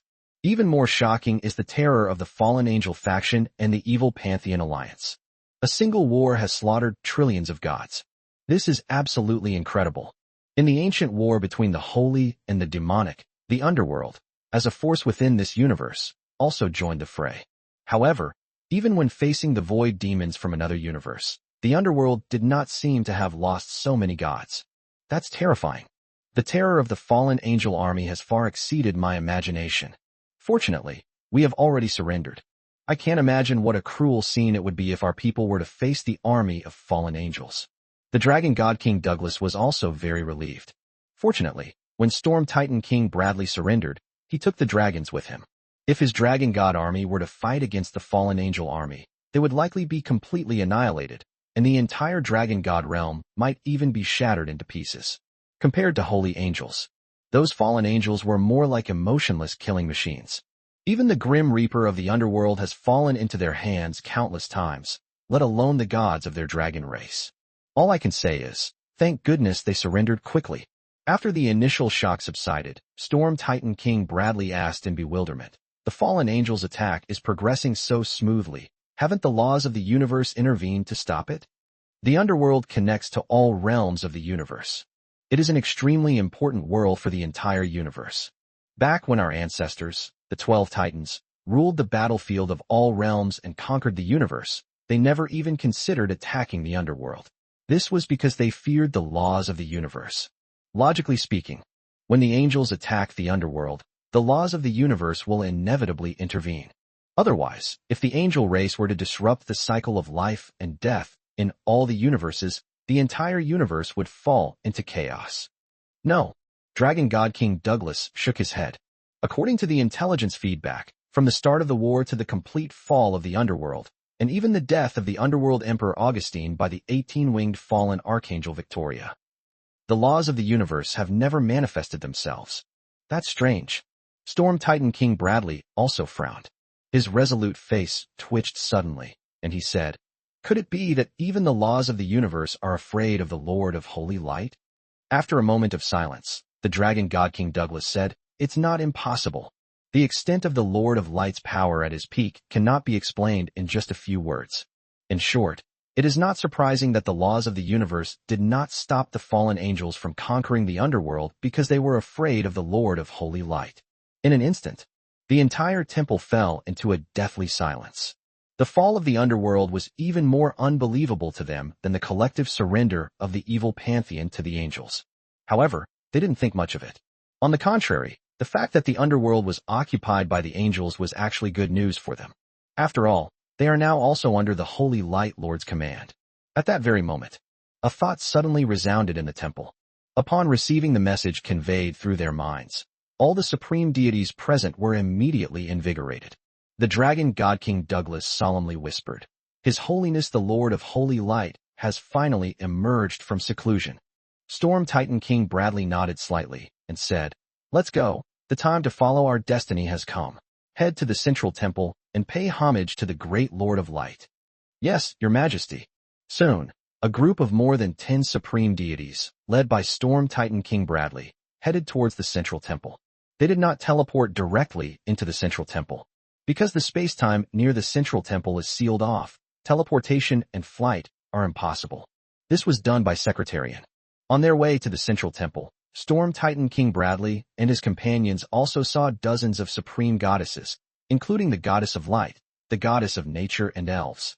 In addition, there are the 7 rulers of the 7 seas divine realms, and more than 20 supreme deities belonging to the neutral faction in the battlefield of myriad realms. These powerful individuals also came as a group to surrender, requesting free donations of electricity generated by love. Chapter 715, A Terrifying Lineup. Several supreme deities of the 7 seas also saw Storm Titan King Bradley, Dragon King Douglas, and others. However, the two sides did not approach each other to talk. They simply nodded to each other, which was considered a greeting. As for the 20-odd supreme deities from the neutral faction, they didn't even bother to nod or greet the Storm Titan King Bradley and the others. Don't be fooled by the fact that they belong to the neutral faction of the battlefield of myriad realms. In reality, the relationship with the Titan Pantheon, the Dragon Pantheon, and the Ancient Pantheon is not harmonious. This is because the Titan Alliance's behavior on the battlefield of all realms is too domineering. However, while suppressing the Holy and Light factions, as well as the Nature Pantheon, they will also occasionally give a warning to the neutral faction. However, the neutral faction is an extremely loose alliance of forces. This resulted in them having dozens of supreme deities, and some neutral supreme deities who have not yet appeared, but they dared not oppose the Titan Pantheon alliance. If only they could unite like the Holy and Light faction, or rather, the alliance of evil gods. Even the Titan alliance would probably not dare to easily take action against them. But no matter what, it is a fact that the relationship between the neutral faction and the Titan alliance is not harmonious. Furthermore, they were determined that after siding with the angels and becoming the subordinate gods of the Lord of Holy Light, they must truly unite. Not only can they no longer be suppressed by the Titan Alliance. Moreover, it must display its dazzling light under the blessing of the Lord of Holy Light. In this way, their future path will be smooth. It would be even better if they could get the attention of the Lord of Holy Light and receive some guidance. Of course, this will have to wait until the Lord of Holy Light regains his peak power. The current Lord of Holy Light is only in his reincarnation and is far from being able to guide them. At least, that's what they think. Not long after, one after another, processions composed of supreme deities entered the central temple. The Golden Moon Wolf King also emerged from his secluded chamber. It received news that His Holiness the Lord of Holy Light had emerged from seclusion, and thus wished to pay homage to the great Lord of Holy Light to see if it could receive any rewards. Let's not even talk about elevating its divine status. Simply helping it increase the strength of the Wolf God clan was enough to make it overjoyed. After all, the Lord of Holy Light and the 7 18-winged archangels of the angel race will not stay in its territory forever. Perhaps after some time, the Lord of Holy Light will lead his army of angels back to the legendary angel realm. Once the Lord of Light and the army of angels have left, its Wolf God clan will then return to its previous state. If it can help its tribe increase its strength, it will no longer be afraid of its previous enemies. But then again, the Holy and Light faction has conquered the entire chaotic god realm.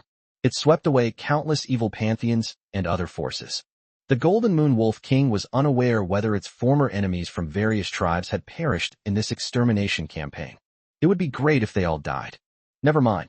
Watching those terrifying figures enter the central temple, the Golden Moon Wolf King, convulsing, abandoned his plan to meet the Lord of Holy Light. That's absolutely terrifying. Nearly 100 figures, all of whom were supreme deities who possessed supreme laws. How could a mere god-level beast have the audacity to intervene in this situation? It's likely that those converging gazes alone would be enough to shatter its very soul. Thinking of this, the Golden Moon Wolf King immediately turned around and left with a group of high-ranking members of the Wolf God clan. It felt that it would be safer to go back to its secluded cultivation. Previously, when Lin Yu was in seclusion, the central temple had already been rebuilt by several archangels with 18 wings. The whole thing became more magnificent and splendid. Above the central temple, four incredibly large cities of holy angels float, making the central temple appear even more majestic. And then endless divine light emanated from the central temple. It gives people a sense of sacredness and inviolability. Inside the temple, Lin Yu sat high on the divine throne, looking down at the main hall below. Nearly 100 figures stood in the main hall. They are all supreme deities.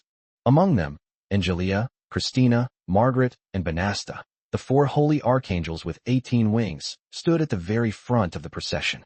Standing behind her were the twin god kings, Olivia, the goddess of fate, and Helanglin, the goddess of fortune.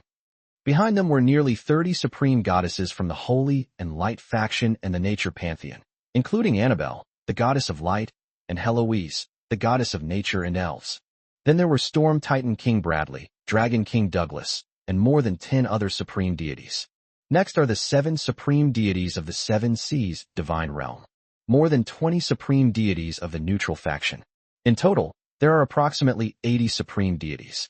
Such a luxurious lineup, once it gets out, will definitely shock the entire universe. Chapter 716 Unprecedented and Unparalleled. Right now, inside the main hall, all of the nearly 80 supreme deities turned their gazes toward Lin Yu, who sat on his throne. Their expressions were solemn, revealing their reverence for the Lord of Light. At the same time, a look of shock appeared in his eyes. Especially those from the Storm Titan pantheon, including Bradley, as well as the supreme deities from the 7 seas and those neutral factions, all looked on with horror and disbelief. Because they discovered that Lin Yu was actually emanating the aura of a supreme deity. It's important to know that Lin Yu was only a demigod before he went into seclusion.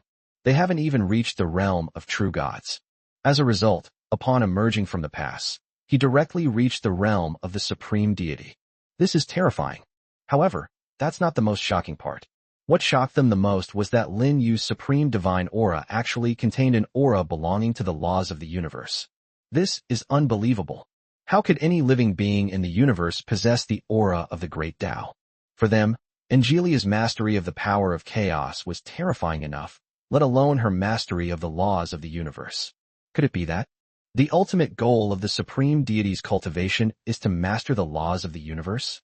Or is it to directly replace the laws of the universe, become the master of the universe, and dominate the entire universe?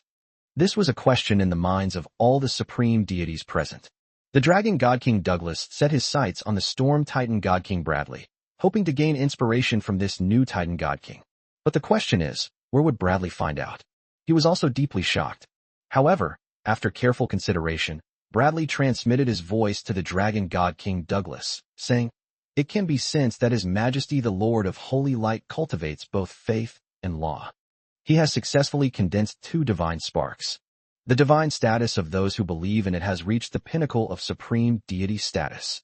As for the godhood of laws, it has not yet reached the level of a supreme deity. The important thing is, I sense the aura of the 3,000 laws of the universe in the Lord of Holy Light, and the aura of each law has reached the level of a main god. That aura of the great Tao of the universe is very likely from the divine spark of law within His Majesty the Lord of Holy Light." "You mean?" The Dragon God King Douglas exclaimed in astonishment. "Mastering the 3,000 laws of the universe allows one to break through the direction of the great Tao of the universe with the power of the laws." Storm Titan King Bradley glanced sideways at the Dragon King. "Most likely. However, the way you're talking makes it sound like mastering the 3,000 laws of the universe is very simple. How is that possible?" Dragon God King Douglas immediately shook his head. He absolutely did not mean that. Looking across the entire universe, besides the Lord of Holy Light, who else can master the 3,000 laws of the universe? Even the 12 Titans, who conquered all the universes back then, were far from reaching this level. The combined combat power of the 12 Titans is roughly comparable to that of the Void Emperor. The Void Demon Emperor only possessed about 1,000 supreme laws.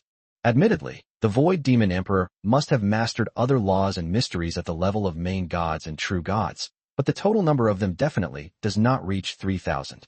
Because this is something that human power cannot accomplish.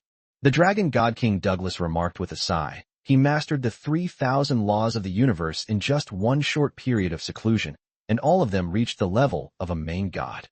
As expected of the Lord of Holy Light, his achievements are unprecedented and will likely remain so for generations to come. Upon hearing this, Storm Titan King Bradley nodded in agreement. Indeed, it is unparalleled.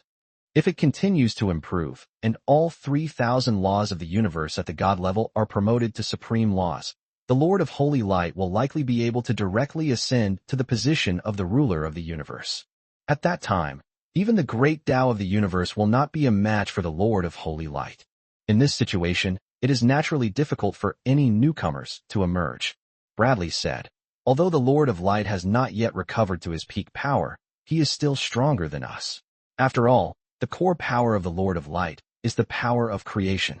Driven by the power of creation, burning with the divine power of faith, the power of the Lord of Holy Light will instantly surge, surpassing everything." Thinking about this, Bradley, the new ruler of the Titan realm, increasingly felt that surrendering at the first opportunity was an exceptionally wise decision. When the Lord of Light dispatches his army of angels to attack his Titan realm, it was too late to say anything then.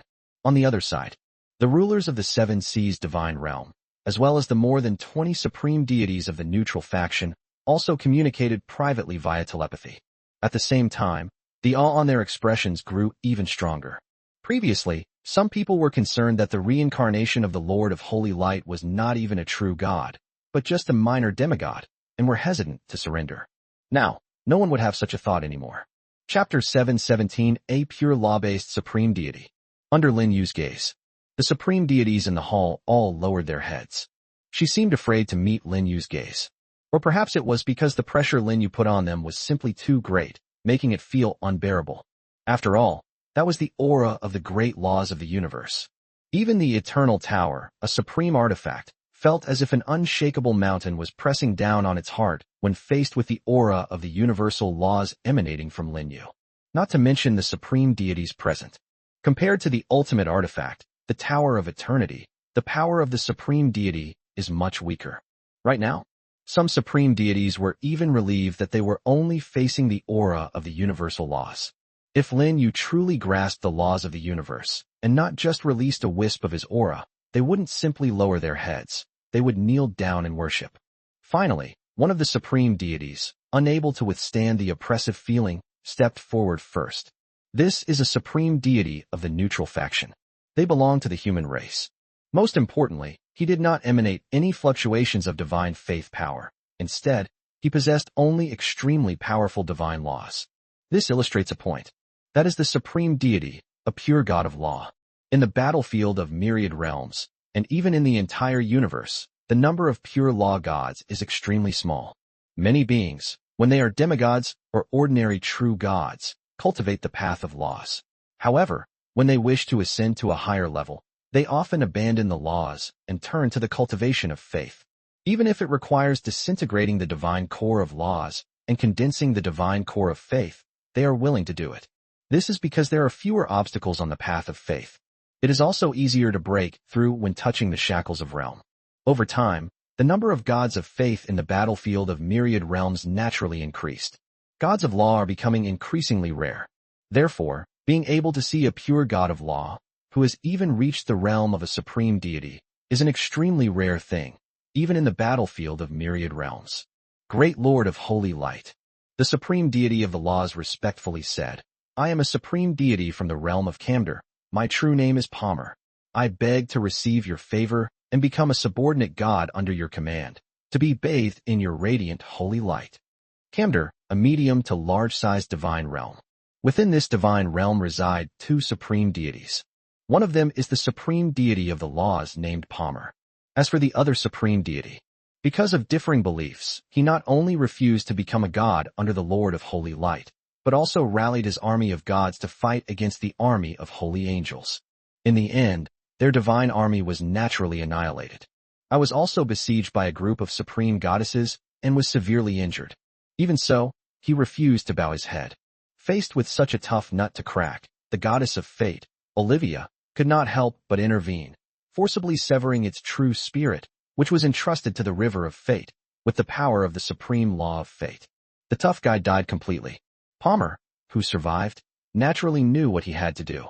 Just as the Holy Angels' army was about to annihilate the realm of Camder, Palmer rallied all the forces and races of the realm to surrender to the Holy Angels' army, thus averting a great calamity. Palmer, I accept your faith. You will become my believer, belonging to God. The realm of Camder, and the power of your people, will be protected by the holy light. As he spoke, a beam of divine light flew out from Lin Yu's fingertips. It swiftly drilled into the brow of the supreme deity of laws, Palmer, and then directly reached his soul, rapidly forming a seed of faith.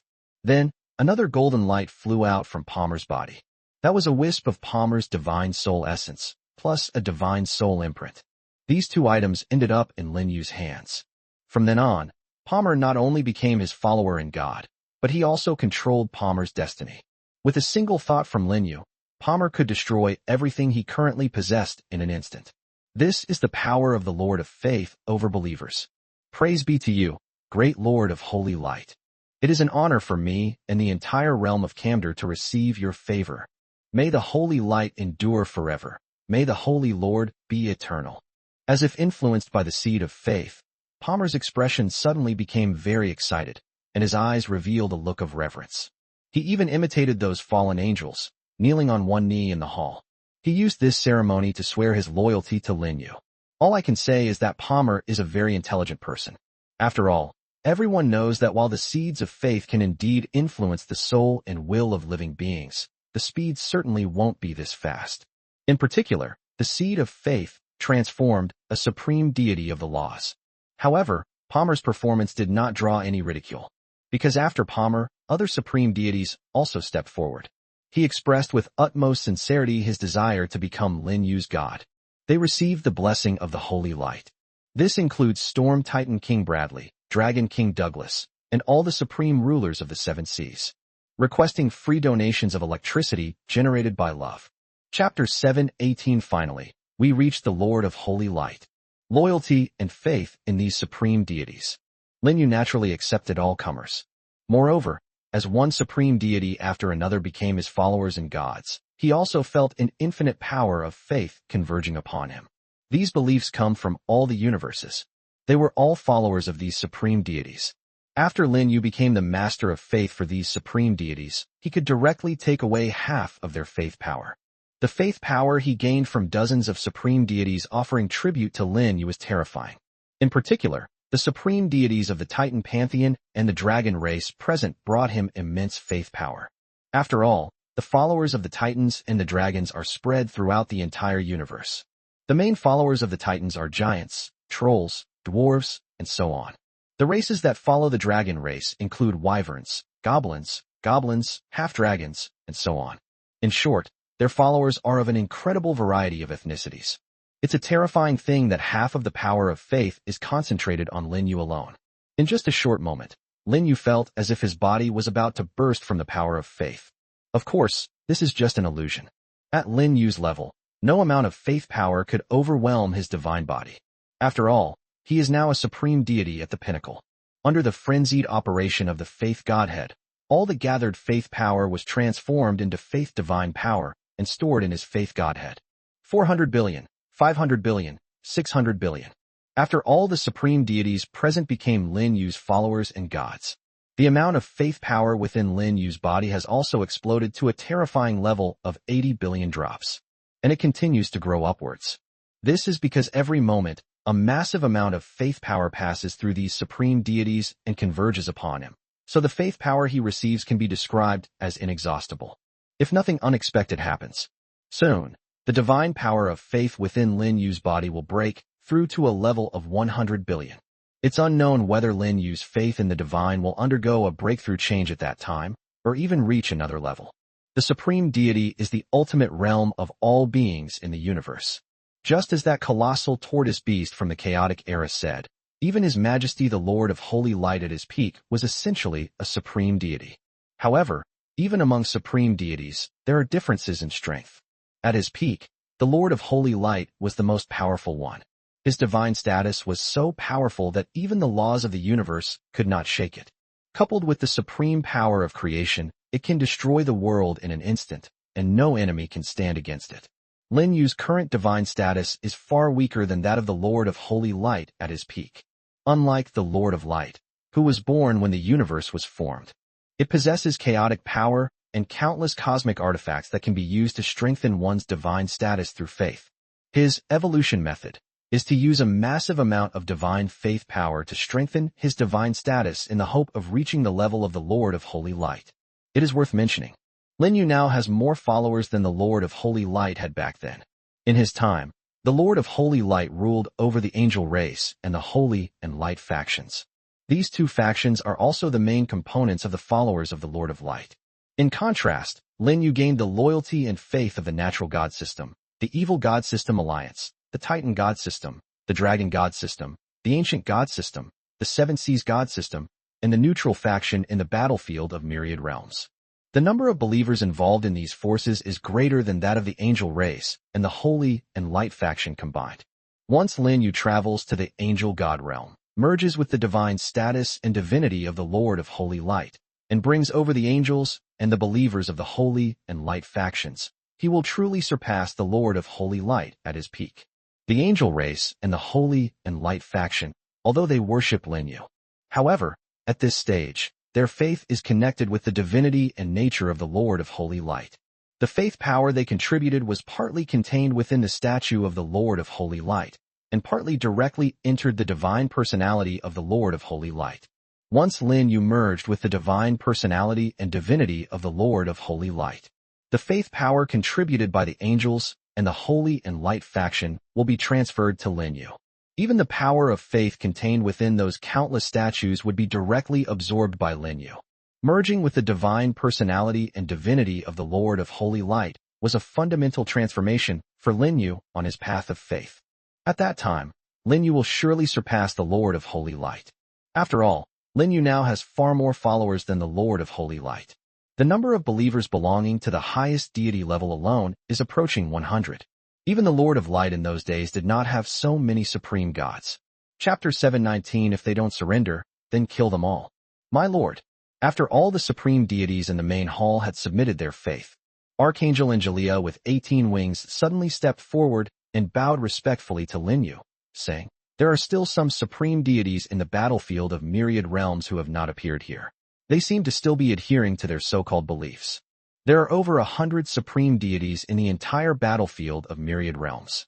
As of now, there are still about 30 supreme deities from different factions who have not surrendered. Of course, this does not include the Beastmen faction and the supreme deities of the alien Beastmen, who have already left the battlefield of myriad worlds. These supreme deities completely abandoned their stronghold, the savage god realm, and countless races of believers, and ventured to the far reaches of the universe. Currently, they are searching for traces of the 12 Titans and the ancient Titan race on the edge of the universe. They attempted to use the power of the 12 Titans and the ancient Titan race to fight against Lin Yu and the angel race. This is also because they are not well informed.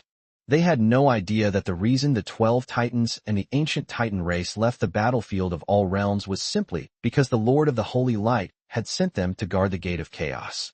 If they knew, they certainly wouldn't have such thoughts. After all, it's understandable that the supreme deities of these beastmen and alien beastmen didn't find the 12 Titans and the ancient Titan race. If they find it, it's like a lamb entering a tiger's den or walking right into the line of fire.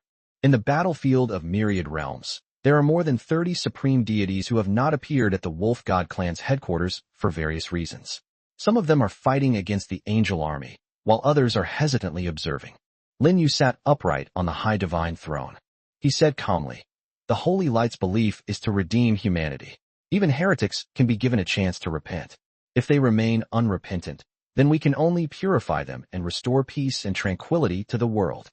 Accomplished by your will, merciful Lord." Angelia respectfully accepted the order. The meaning of the Lord of Holy Light is very clear. Those guys, it's fine if they surrender. If they don't surrender, then we'll wipe them all out. We cannot let a few bad apples ruin the unity of the multiverse battlefield. Lin Yu turned his gaze to the Storm Titan God King Bradley, the Dragon God King Douglas, and dozens of other believers and subordinate gods, and said, "You will also participate in the upcoming war. Whether it's conquering battlefields across countless worlds or taking over those extraordinary worlds in the universe, your divine army must also contribute.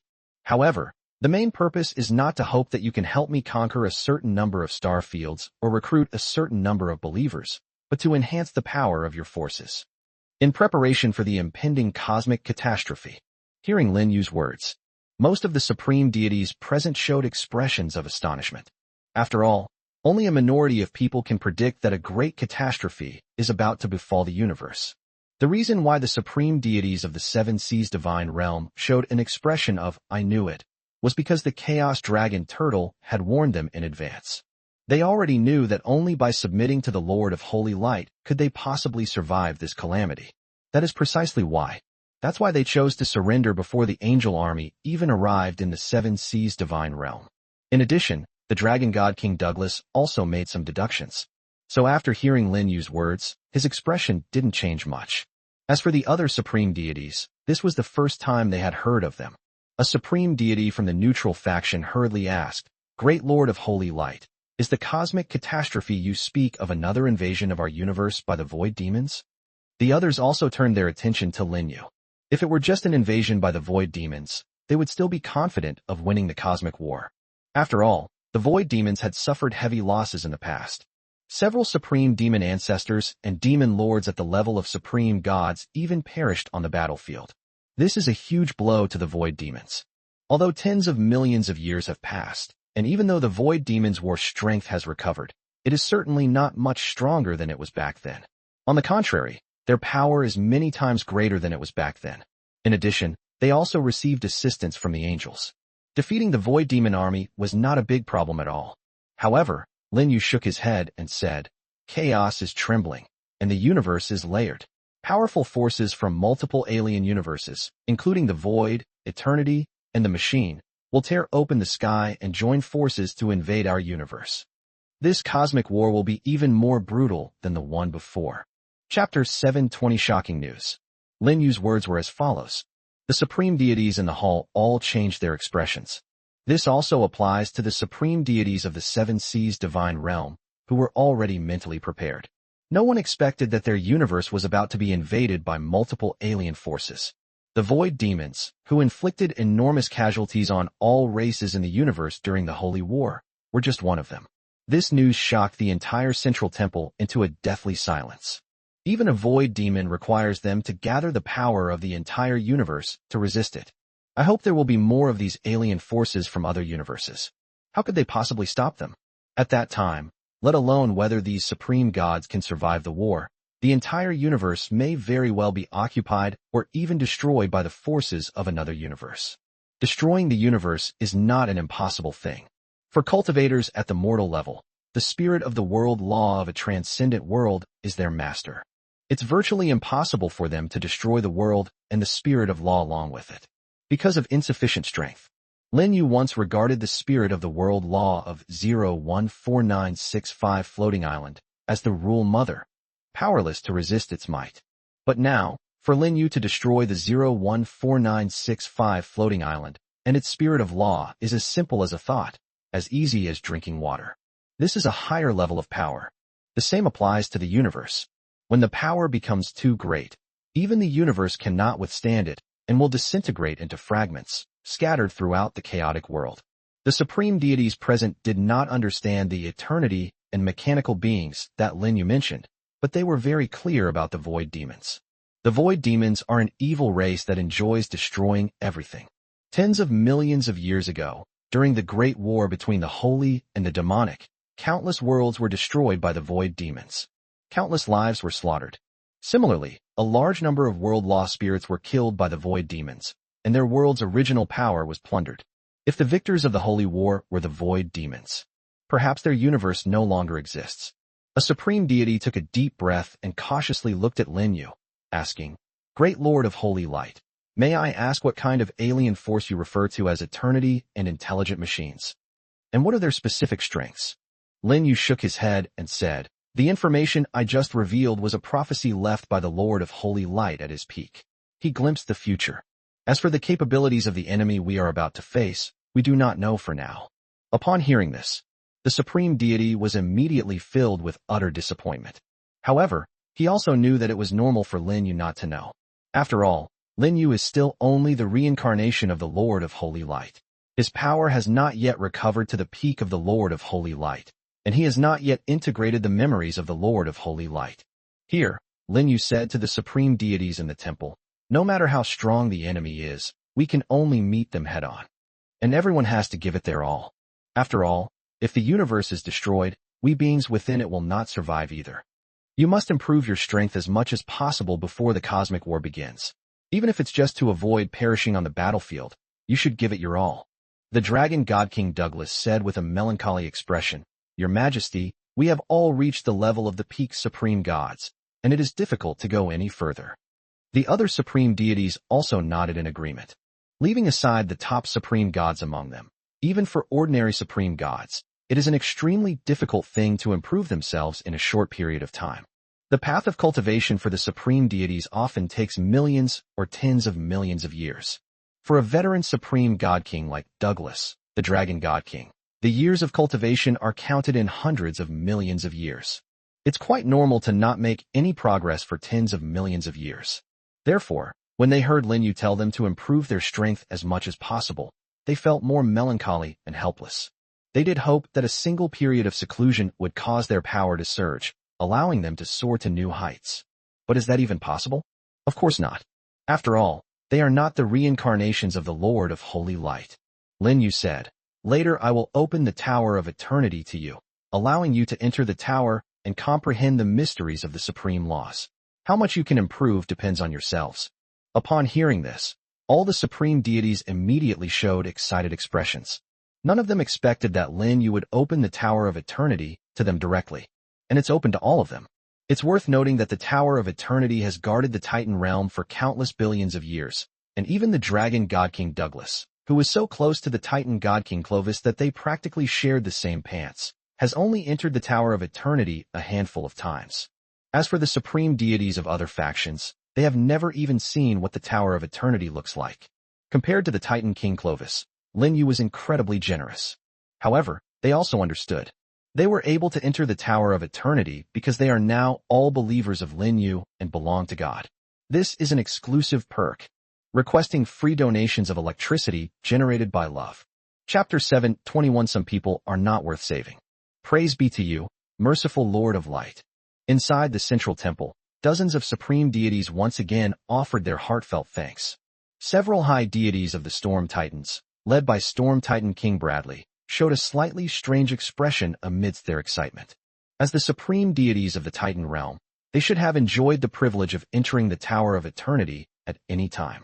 However, due to the malicious suppression of the Storm Titans by the Titan King Clovis, not only them, but also other powerful members of the Storm Titans were unable to enter the Tower of Eternity for cultivation.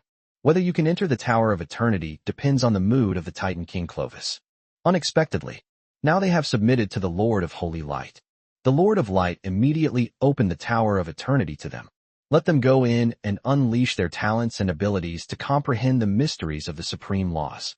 This was nothing short of the difference between the treatment they received from the Titan King Clovis. It was like comparing heaven and earth, like clouds and mud.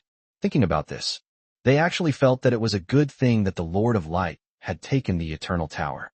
Of course, it wasn't just these few supreme deities of the Storm Titan race. The other supreme deities present also felt that the Lord of Light had done a brilliant job in seizing the Tower of Eternity. After all, if we didn't come here, they also did not have the opportunity to enter the Tower of Eternity for training. Once you have finished dealing with your respective affairs, you can enter the Tower of Eternity. After saying that, Lin Yu waved his hand at the supreme deities in the hall. If there is nothing else, you may leave.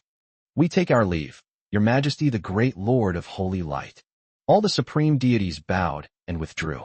However, the Storm Titan King Bradley and other supreme deities of the Titan realm remained. When Lin Yu turned his gaze towards it, Storm Titan King Bradley quickly took out a ball of light and said, Great Lord of the Holy Light, we have captured the traitor of the nature pantheon, the blasphemer of the Holy Light, the Sky God Fox. It is hereby sealed and handed over to you for your judgment. Within the sphere of light stood a human figure dressed in a long, azure robe. It was none other than the Sky God, Fox. He was angrily cursing Storm Titan King Bradley and the entire Titan race. He was clearly tempted by the Titan King Clovis, which led him to betray the natural pantheon and join the Titan pantheon. Now, however, they have been betrayed by the Titans. They not only captured and sealed him away, but also handed him over to the Lord of Holy Light. How could he possibly be in a good mood? If his gaze could kill a supreme deity, then Storm Titan King Bradley and the other supreme deities of the Titan realm behind him would probably be dead countless times over. On the other side, the supreme goddesses of the natural pantheon standing in the main hall also turned their gaze to Fox, the god of the sky, within the sphere of light. The goddesses of nature and spirits, Heloise, the goddess of the ocean, the goddess of flames, the goddess of aurora, and so on, all wore complex expressions. The sky god, Fox, was originally an ally of theirs. They made many outstanding contributions to the development of the natural pantheon. The splendor of the natural god realm also owes a debt to the sky god, Fox. Now, this once proud god of the sky has become a prisoner, sealed away. If the sky god Fox hadn't sided with the Titans, but instead joined them in seeking refuge with the Lord of Light, none of this would have happened today. This is how choices determine destiny. Having fallen to this state, the sky god Fox has no one to blame but himself for making the wrong choice. Bradley, you did a great job. With a wave of his right hand, Lin Yu sent the orb of light that sealed the sky god Fox into his hand. He then said to Storm Titan King Bradley, although the core essence of the Holy Light is to redeem humanity, some people are not worthy of being redeemed. Upon hearing this, the Storm Titan King Bradley's divine body trembled instantly. He glanced at Lin Yu with a surprised expression. They immediately lowered their heads and respectfully said, We obey your will, Great Lord of the Holy Light. No matter how the heavens and earth turn, or how the sun and moon change, our Titan race will always be your most loyal believer race. Go down. Lin Yu nodded calmly. Storm Titan King Bradley then led a group of supreme Titan deities out of the central temple. They left the Wolf God clan's stronghold directly, and they headed towards the Titan realm, located deep within the void. Finally, just as they were about to arrive at the Titan realm, a supreme deity spoke up, saying, Your Majesty, I have a feeling that His Holiness the Lord of Holy Light is implying something. Storm Titan King Bradley remained silent for a moment. Then he said, That's your imagination. Let's go. Let's go straight to the Thunder Spirit Holy Land. The supreme deity asked in confusion, What are you going to the Thunder Spirit Holy Land for? That's Clovis's training ground, and you've already designated it as a forbidden zone. Storm Titan King Bradley said, going to the Thunder Spirit Sanctuary is naturally about taking down Clovis. The Supreme Deities of the Titan Realm. Chapter 7:22 Generous Gift. My lord, Archangel Christina with 18 wings said, with the strength of Storm Titan King Bradley and others, it would not be difficult to suppress Clovis. But it would be quite difficult to completely kill Clovis. Lin Yu said calmly, if Bradley can get the help of the Titan God Realm's world law spirit, killing Clovis will not be a problem. Our lord is wise. Angelia respectfully said, the spirit of the world's laws in the Titan realm has completely abandoned Clovis. Once Bradley brings your will to the Titan realm, it will surely provide him with some assistance. As they were talking, Secretary and then informed Lin Yu about the gift Bradley had brought. This gift is a portion of the world's origin, along with all the profound mysteries of the laws that the Titan God realm has mastered, offered to Lin Yu by the spirit of the world's laws. This reveals which side the spirit of the world's laws in the Titan realm is on. In addition, there was more than one gift. Essentially, all the supreme deities brought their reverence for the Lord of Light, or perhaps the origin of the world, or it could be a rare and precious divine resource, and so on. When the Dragon God King Douglas first arrived at the Wolf God clan stronghold, he did not bring any gifts. But once he learned that Bradley had brought a generous gift, he couldn't remain calm. Hurry back to the Dragon God realm, and make the spirit of the world's laws in the Dragon God realm also cut itself in half, contributing a portion of the world's origin as a gift to the great Lord of Holy Light. At first, the spirit of the world's laws in the Dragon God realm disagreed. After all, the origin of the world is its foundation. The damage caused by severing itself is extremely great. However, when the Dragon God King Douglas brought up the angel race and told them about the 7 18-winged archangels joining forces to invade the Titan realm, the spirit of the world's laws in the Dragon God realm decisively and generously slashed itself. In terms of size, the world origin it offered to Lin Yu was more than the world origin given by the spirit of the world laws of the Titan God realm. This shows just how vicious that strike was. Of course, these are all digressions. While talking about the spirit of the laws of the Titan God realm, Angelia took out the gifts that the various supreme gods had prepared for Lin Yu and handed them to him. Dozens of orbs of light appeared in front of Lin Yu. The gifts inside each sphere of light are extremely valuable. These things, when gathered together, would be the envy of even the highest deities. The mere fact that those two stars, each carrying the world's origin and the profound laws of the Titan God realm and Dragon God realm, respectively, was enough to drive those supreme deities mad enough to punch their brains out.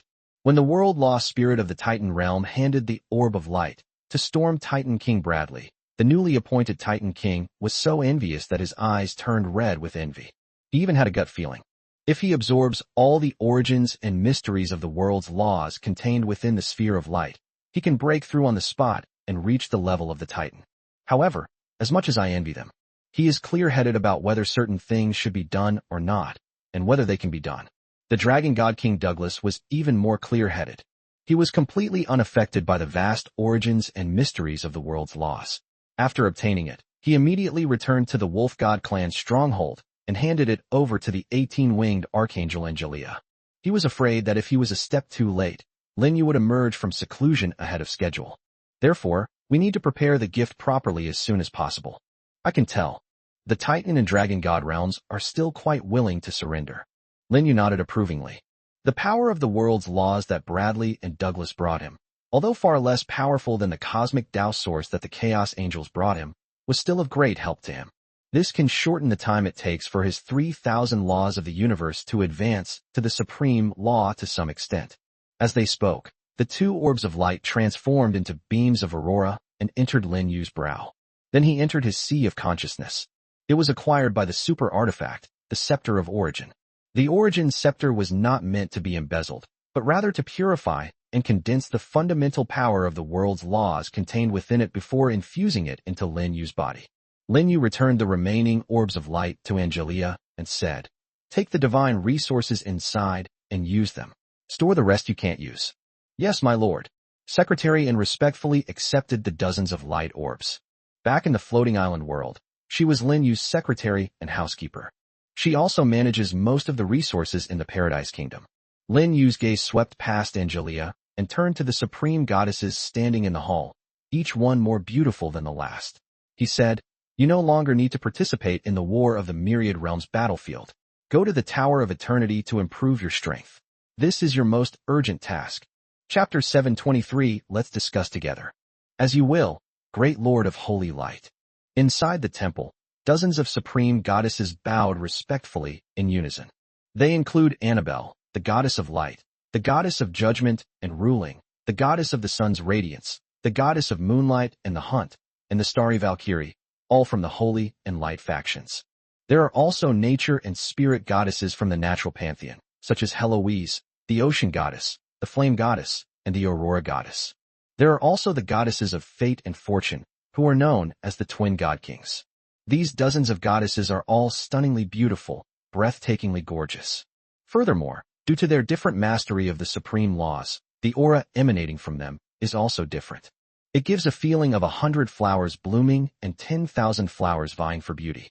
At least whenever Lin Yu saw these dozens of supreme goddesses gathered together, the smile on his face would become uncontrollably bright. Of course, he definitely didn't have any other intentions. It's simply a pleasant appreciation of beautiful things. Lin Yu said to the assembled supreme goddesses, after entering the eternal tower, "You must all strive to cultivate diligently.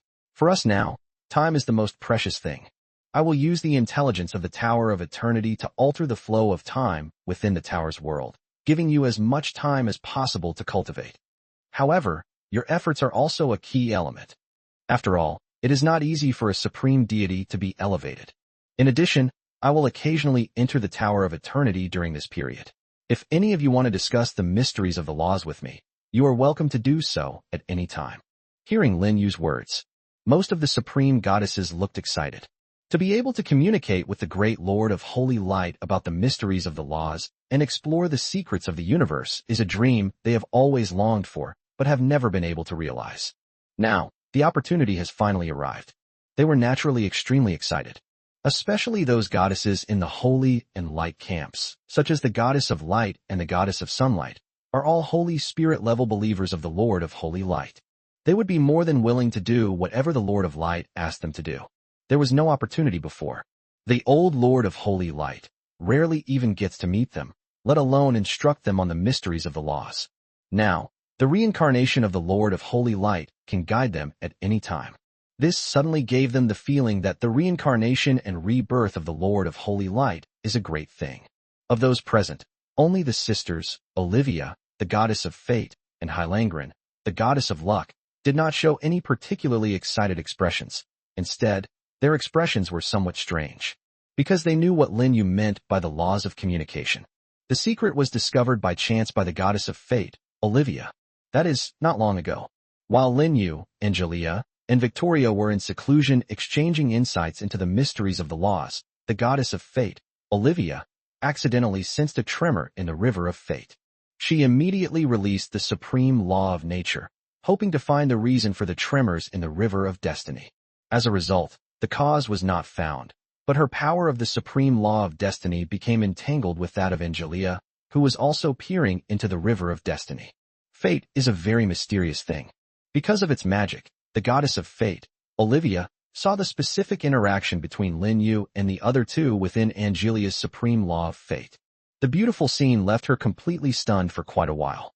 It was only the call from the goddess of fortune, Hylangren, that jolted her awake from her dream. I couldn't help but sigh.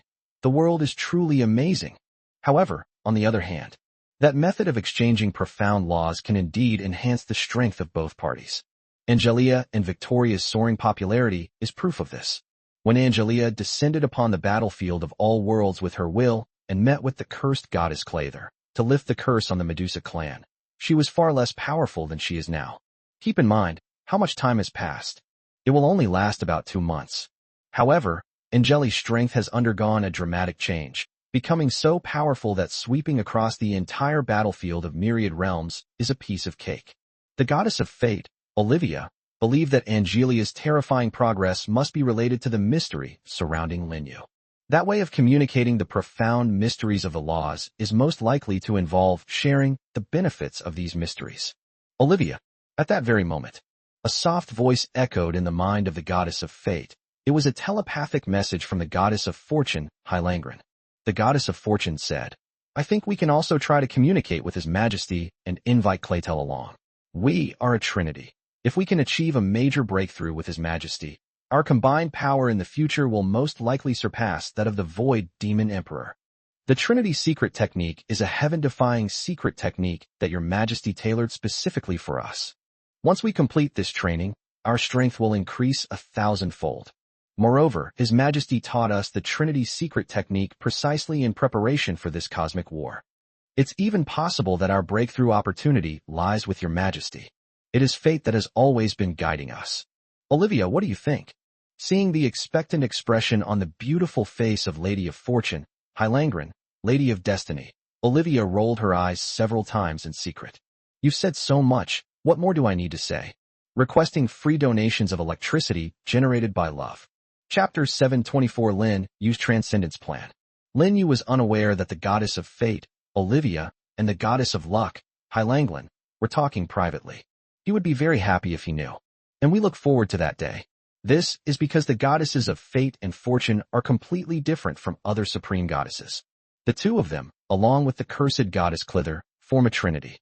It is both three people and one person. In Lin Yu's view, if he could exchange the profound meanings of the laws with these three, it would be a very wonderful experience, and it would be worth trying. Of course, that's not important. At Lin Yu's signal, dozens of supreme goddesses also withdrew from the temple. They need to make preparations before entering the Tower of Eternity for secluded cultivation. Soon, only Lin Yu, along with Angelia, Christina, Margaret, and Banasta, the 4 18-winged archangels, remained in the hall. Seeing that there were no outsiders around, Archangel Christina, with an 18-winged expression, said respectfully to Lin Yu, "Great Lord of Holy Light, recently, the divine essence and divinity you left in the divine realm have been actively revived multiple times. They have clearly sensed your presence and are waiting to merge with you." Christina cannot control the will of the Lord of Holy Light. She herself is very clear about this. Therefore, she was just indirectly reminding Lin Yu not to forget these two most important things. No rush. Lin Yu nodded slightly, remembering the expression. It won't be too late to merge them once my law godhood reaches the level of a supreme deity. For Lin Yu himself, it is not yet time to merge with the old Holy Light Lord's divinity and nature. After all, the forces from another universe haven't invaded yet. The battlefield of myriad worlds is about to be conquered by the army of angels and his divine army of believers. In the entire universe, apart from the laws of the universe, there is no other power that can threaten him. Why should he be in such a hurry? Remember, haste makes waste. If, due to insufficient preparation, he were to merge with the divine essence and divinity of the old Lord of Holy Light, resulting in everything he currently possesses being replaced by the old Lord of Holy Light, wouldn't he suffer a huge loss?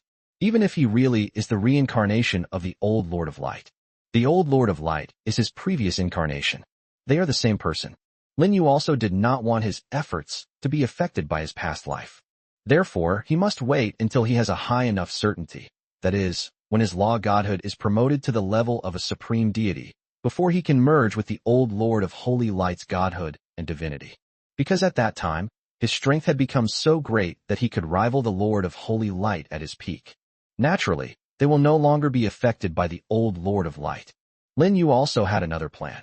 He was considering whether he could use the divinity and divine nature of the old Holy Light Lord to help him break through the shackles of the great Tao of the universe and thus achieve transcendence.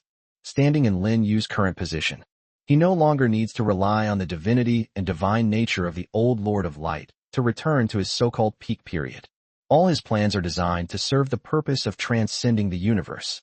In Lin Yu's eyes, the old Holy Light Lord's divinity and divine nature were a unique treasure in the universe, containing boundless supreme energy.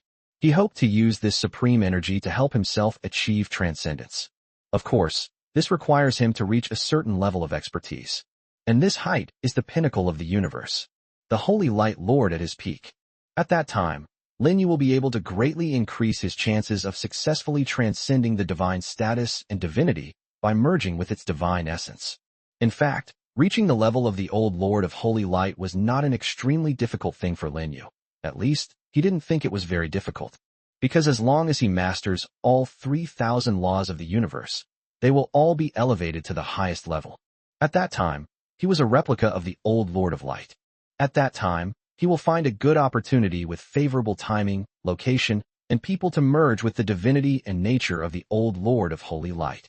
Who knows, it might just suddenly break free and transcend. Upon careful consideration, Lin Yu felt that her plan was absolutely perfect. This way, after hearing Lin Yu's words, Archangel Christina, with her 18 wings, couldn't help but feel a little disappointed. Margaret and Benesta, both archangels with 18 wings, stood to the side, their golden eyes also revealing a hint of disappointment. The reason is simple. The angels are eager to welcome the great Lord of Holy Light back to the divine realm of the Lord. With the Lord of Holy Light overseeing them, the angel race has a backbone and the motivation to move forward. In addition, the faith of their angel race is currently bound to the divinity and divine nature of the Lord of Holy Light at his peak. Only when Lin Yu merges with the divinity and divine nature will the faith be transferred to Lin Yu. Therefore, they all hope that Lin Yu can return as soon as possible. Chapter 725 Angelia's Inner World. I know when I will return to the angelic realm. Lin Yu looked at Christina, Margaret, and Benasta, the 3 archangels with 18 wings, and said, "What you need to do next is to take command of the angelic army and conquer the battlefield of all worlds. I also hope you can resolve the issue of those 30-odd supreme deities as soon as possible. As you will, great Lord of Holy Light." Seeing that Lin Yu had already made up his mind, Christina and the other 2 did not dare to say anything more. At Lin Yu's signal, they then left the central temple. Once outside, the expression on the beautiful face of the 18-winged Archangel Christina suddenly turned grim. She said to Margaret and Benasta, "By the divine decree of my Lord, all heretics who refuse to bow their heads shall be purified. The fallen angel army, led by Victoria and others, has conquered the underworld. Our holy angel army is much larger and stronger in war, yet we haven't conquered the battlefield of myriad realms yet. How can this be? Therefore, we should eliminate all obstacles as quickly and decisively as possible." Understood. Margaret and Benasta nodded. At the same time, the expressions on their faces turned cold. His body exuded a terrifyingly powerful killing intent. A moment later, the 3 18-winged archangels each rode their respective cities of holy angels and disappeared into the horizon. It is foreseeable that Christina's 3 18-winged archangels will personally take action, which will surely stir up a bloodbath on the battlefield of all worlds. My lord, inside the temple, only Lin Yu and Angelia remained. Angelia whispered to Lin Yu, "Christina and the others are just anxious because our angelic faith hasn't been officially bound to you yet. Please don't blame them." "Why should I blame them?" Lin Yu said with a smile. "Like them, I also look forward to merging that divine essence with divinity as soon as possible, but some things can't be rushed." Angelia remained silent for a moment. Then he said, "My lord, you don't need to worry about anything. That divine essence and divinity originally belonged to you. After the fusion, you will still be who you are now." From Angelia's perspective, Lin Yu and the old Lord of Holy Light are the same person. No matter how things change, it's still Lin Yu herself. However, from Lin Yu's perspective, this problem is quite serious. The life of the old Lord of Light spanned countless billions of years, as ancient as the universe itself. Lin Yu's life was less than 20 years. Once the memories of the old Lord of Light were integrated into his soul, his entire life's memories were like a ripple in the ocean, vanishing in an instant. By that time, he is still himself, but he is no longer himself. There is a high probability that he will become like the old Lord of Light, cold, rigid, and emotionless, only pursuing the path to transcendence and indifferent to everything else. Lin Yu even had reason to suspect. Everything before him was a tool prepared by that old man, the Lord of Holy Light, for transcending the universe. This includes the 2 Chaos Angels, and even the entire angel race. Even the 7 18-winged archangels are merely tools in the eyes of the Lord of Holy Light. Once they have no further use, they can be discarded at will. Lin Yu doesn't want to become that kind of person. Call him superficial or short-sighted. But he insists that if a person loses these external things, or even basic emotions, then even if he successfully transcends them, it becomes meaningless. He pondered for a moment. Lin Yu also shared his thoughts with Angelia. After hearing this, Angelia was stunned and stood there in a daze. It was only after a long time that he spoke, saying, "So, it was because of us that you gave up your plan to immediately go to the God realm and merge with the God realm and divinity." Lin Yu remained silent for a moment. Then, smiling, he said to Angelia. Do you also wish for me to go back to how I used to be? Upon hearing this, Angelia's moist lips parted slightly, but she remained silent for a long time. No matter how you answer this question, it will be wrong. To speak of hope is to express dissatisfaction with the holy light Lord before us. To say that one does not wish for it would be to show disrespect to that great being who once dominated the universe. This left Angelia completely at a loss for how to respond to Lin Yu. He fell silent for a moment. Lin Yu smiled and said, That must have been a bit difficult for you, but I suddenly really want to know what the answer is in your heart. As he spoke, Lin Yu flicked out a golden light that directly entered Angelia's body. Then it entered Angelia's sea of consciousness. It is very difficult to force one into the sea of consciousness of a supreme deity, let alone a powerful being of Angelia's caliber. Even if a dozen or so peak supreme deities joined forces, they would probably not be able to break through the defenses of her sea of consciousness. However, Secretarian's mind was completely unguarded against Lin Yu. Therefore, Lin Yu easily entered Angelia's soul and peered into her inner world. A moment later, the golden light withdrew. A bright smile appeared on Lin Yu's face. Sure enough, all the hard work and dedication during this period finally paid off. Chapter 726 Even if I have to give up everything, I will never give up on you. In Angelia's inner world, Lin Yu got the answer he wanted. The archangel with 18 wings, who was the first to follow him and had the closest relationship with him, also did not want to see Lin Yu become the Lord of Holy Light of yesteryear. The root cause is a personality issue. The old Lord of Light's personality was like that of an emotionless machine, devoid even of basic emotions. It's not much different from the laws of the universe. The only thing the old Lord of Light pursued was transcendence. Everything he did was in preparation for his own transcendence. No matter who it is, anyone who dares to obstruct the old Lord of Holy Light from transcending the great Tao will only face death. Even the angels he created and the Holy and Light factions he forged are no exception. For the old Lord of Light, nothing was more important than transcendence. In the face of transcendence, everything can be given up. In Angelia's inner world, there was only faith and awe for this ancient and great being, nothing more. In comparison, Secretarian's feelings for Lin Yu were far more complex than anyone could imagine. Deep within her inner world, Lin Yu even saw Secretarian's desire to bear him a child and carry on his bloodline. This surprised Lin Yu for a moment. He never expected that Angela, the archangel with 18 wings, would have such thoughts. After all, although angels have all the functions, they are born from the angel reincarnation pool. Up to now, it seems there has never been a case of an angel giving birth to a child of another race. From Lin Yu's perspective, Angelia's idea directly broke the traditional understanding of the angel race. After all, she could have been conceived in the angel reincarnation pool, but she chose to give birth herself. My perception and worldview have been shattered. However, when Lin Yu thought of the ancient archetype Doris, who had always wanted to inherit his bloodline, and the dark elf Queen Nadia, he no longer found it strange. After all, those dark elves weren't created through reproduction. Instead, they were born from the dark elf mother trees. If dark elves can have such thoughts, then why can't angels?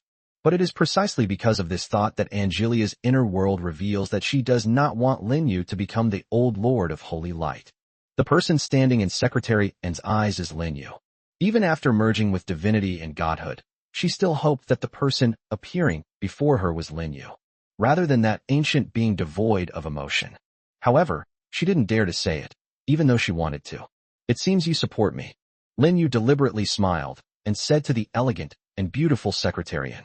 Angelia knew that Lin Yu had seen through her inner world. Almost instinctively, he lowered his head and whispered, You are the great Lord of Holy Light, the God of my faith. Whatever your decision, I will obey your will. And it's not just me. All the angels are loyal to you and believe in you. Lin Yu then took Secretarian's soft little hand, pulled her into his arms, and whispered in her ear, Even if I have to give up everything, I will never give up on you. If one day my consciousness becomes rigid, cold, and devoid of emotion, you must do whatever it takes to wake me up, because I don't like that version of myself. Hearing Lin Yu's words, Angelia's body trembled violently. She raised her breathtakingly beautiful face, looking at Lin Yu with a horrified expression mixed with a hint of fear. Lord, Lin Yu simply lowered his head. They interrupted Angelia before she could say what she was about to say. At the same time, the two figures also disappeared. The underworld. The smoke of war is gradually clearing. In this interdimensional war of gods, the underworld faction suffered a complete defeat. Almost all the supreme deities were killed. Most of the main gods have perished. Countless ordinary true gods and death gods perished in battle. It can be said that this battle of the gods directly caused heavy losses to the underworld faction, even wiping out their last reserves. In particular, the supreme gods, chief gods, and powerful gods summoned their own legions to the battlefield to fight against the invasion of the fallen angel army and the evil god army. Now, they've lost everything. How could we not suffer heavy losses? However, there is also some very good news for the underworld faction. That is, the fallen angels did not exterminate them. Tens of millions of years ago, when the 18-winged archangel Angelia led her army of holy angels to invade the underworld, she used the power of the supreme law of fate to annihilate the true spirits of countless underworld deities, killing them completely. Although within the ranks of fallen angels and evil gods, there are many who possess the laws of fate, can communicate with the river of destiny, and annihilate true spirits. However, Victoria did not issue such an order. In other words, many lucky and powerful underworld deities can also be resurrected and reborn through their backup plans. The reason Victoria and the others didn't exterminate them was because they planned to take over all the forces of the underworld, increasing their strength to compete with the holy angels in the future. Requesting free donations of electricity generated by love. Chapter 727 Brilliant Achievements. The Inner World of the Underworld. In an unknown void dimension, a group of figures stood there, their auras terrifyingly powerful. The surrounding battlefield was littered with broken corpses, but even in their mutilated state, they still exuded a terrifying aura of supreme power. And those figures standing firm on the battlefield. Among them are the supreme deities from the fallen angel camp, Victoria, Astia, and Quinnissa, 3 fallen archangels with 18 wings. In addition, there are 3 supergiant incarnations projected from the fallen holy angel city. Apart from them, the remaining figures were supreme deities from the evil god alliance. They are the Lich Lord, the Venom Lord, the goddess of curses Clovis, the goddess of darkness Sylvia, and the spider goddess Sabalos. Of course, there is also Gladstone, the supreme deity of the beastmen. He also joined the war. Moreover, his performance was quite dazzling, as he personally killed a supreme deity of the underworld faction. As for the broken corpses scattered on the battlefield, they naturally belong to the supreme deities of the underworld. After a war, all of the more than 10 supreme deities of the underworld were killed. Even the old underworld emperor Augustine perished. However, only their physical bodies perished. Victoria and the others did not eradicate them completely, such as severing their consciousness and the true spirits entrusted to the river of fate. While still conscious, these supreme deities of the underworld can easily achieve resurrection and rebirth through their avatars.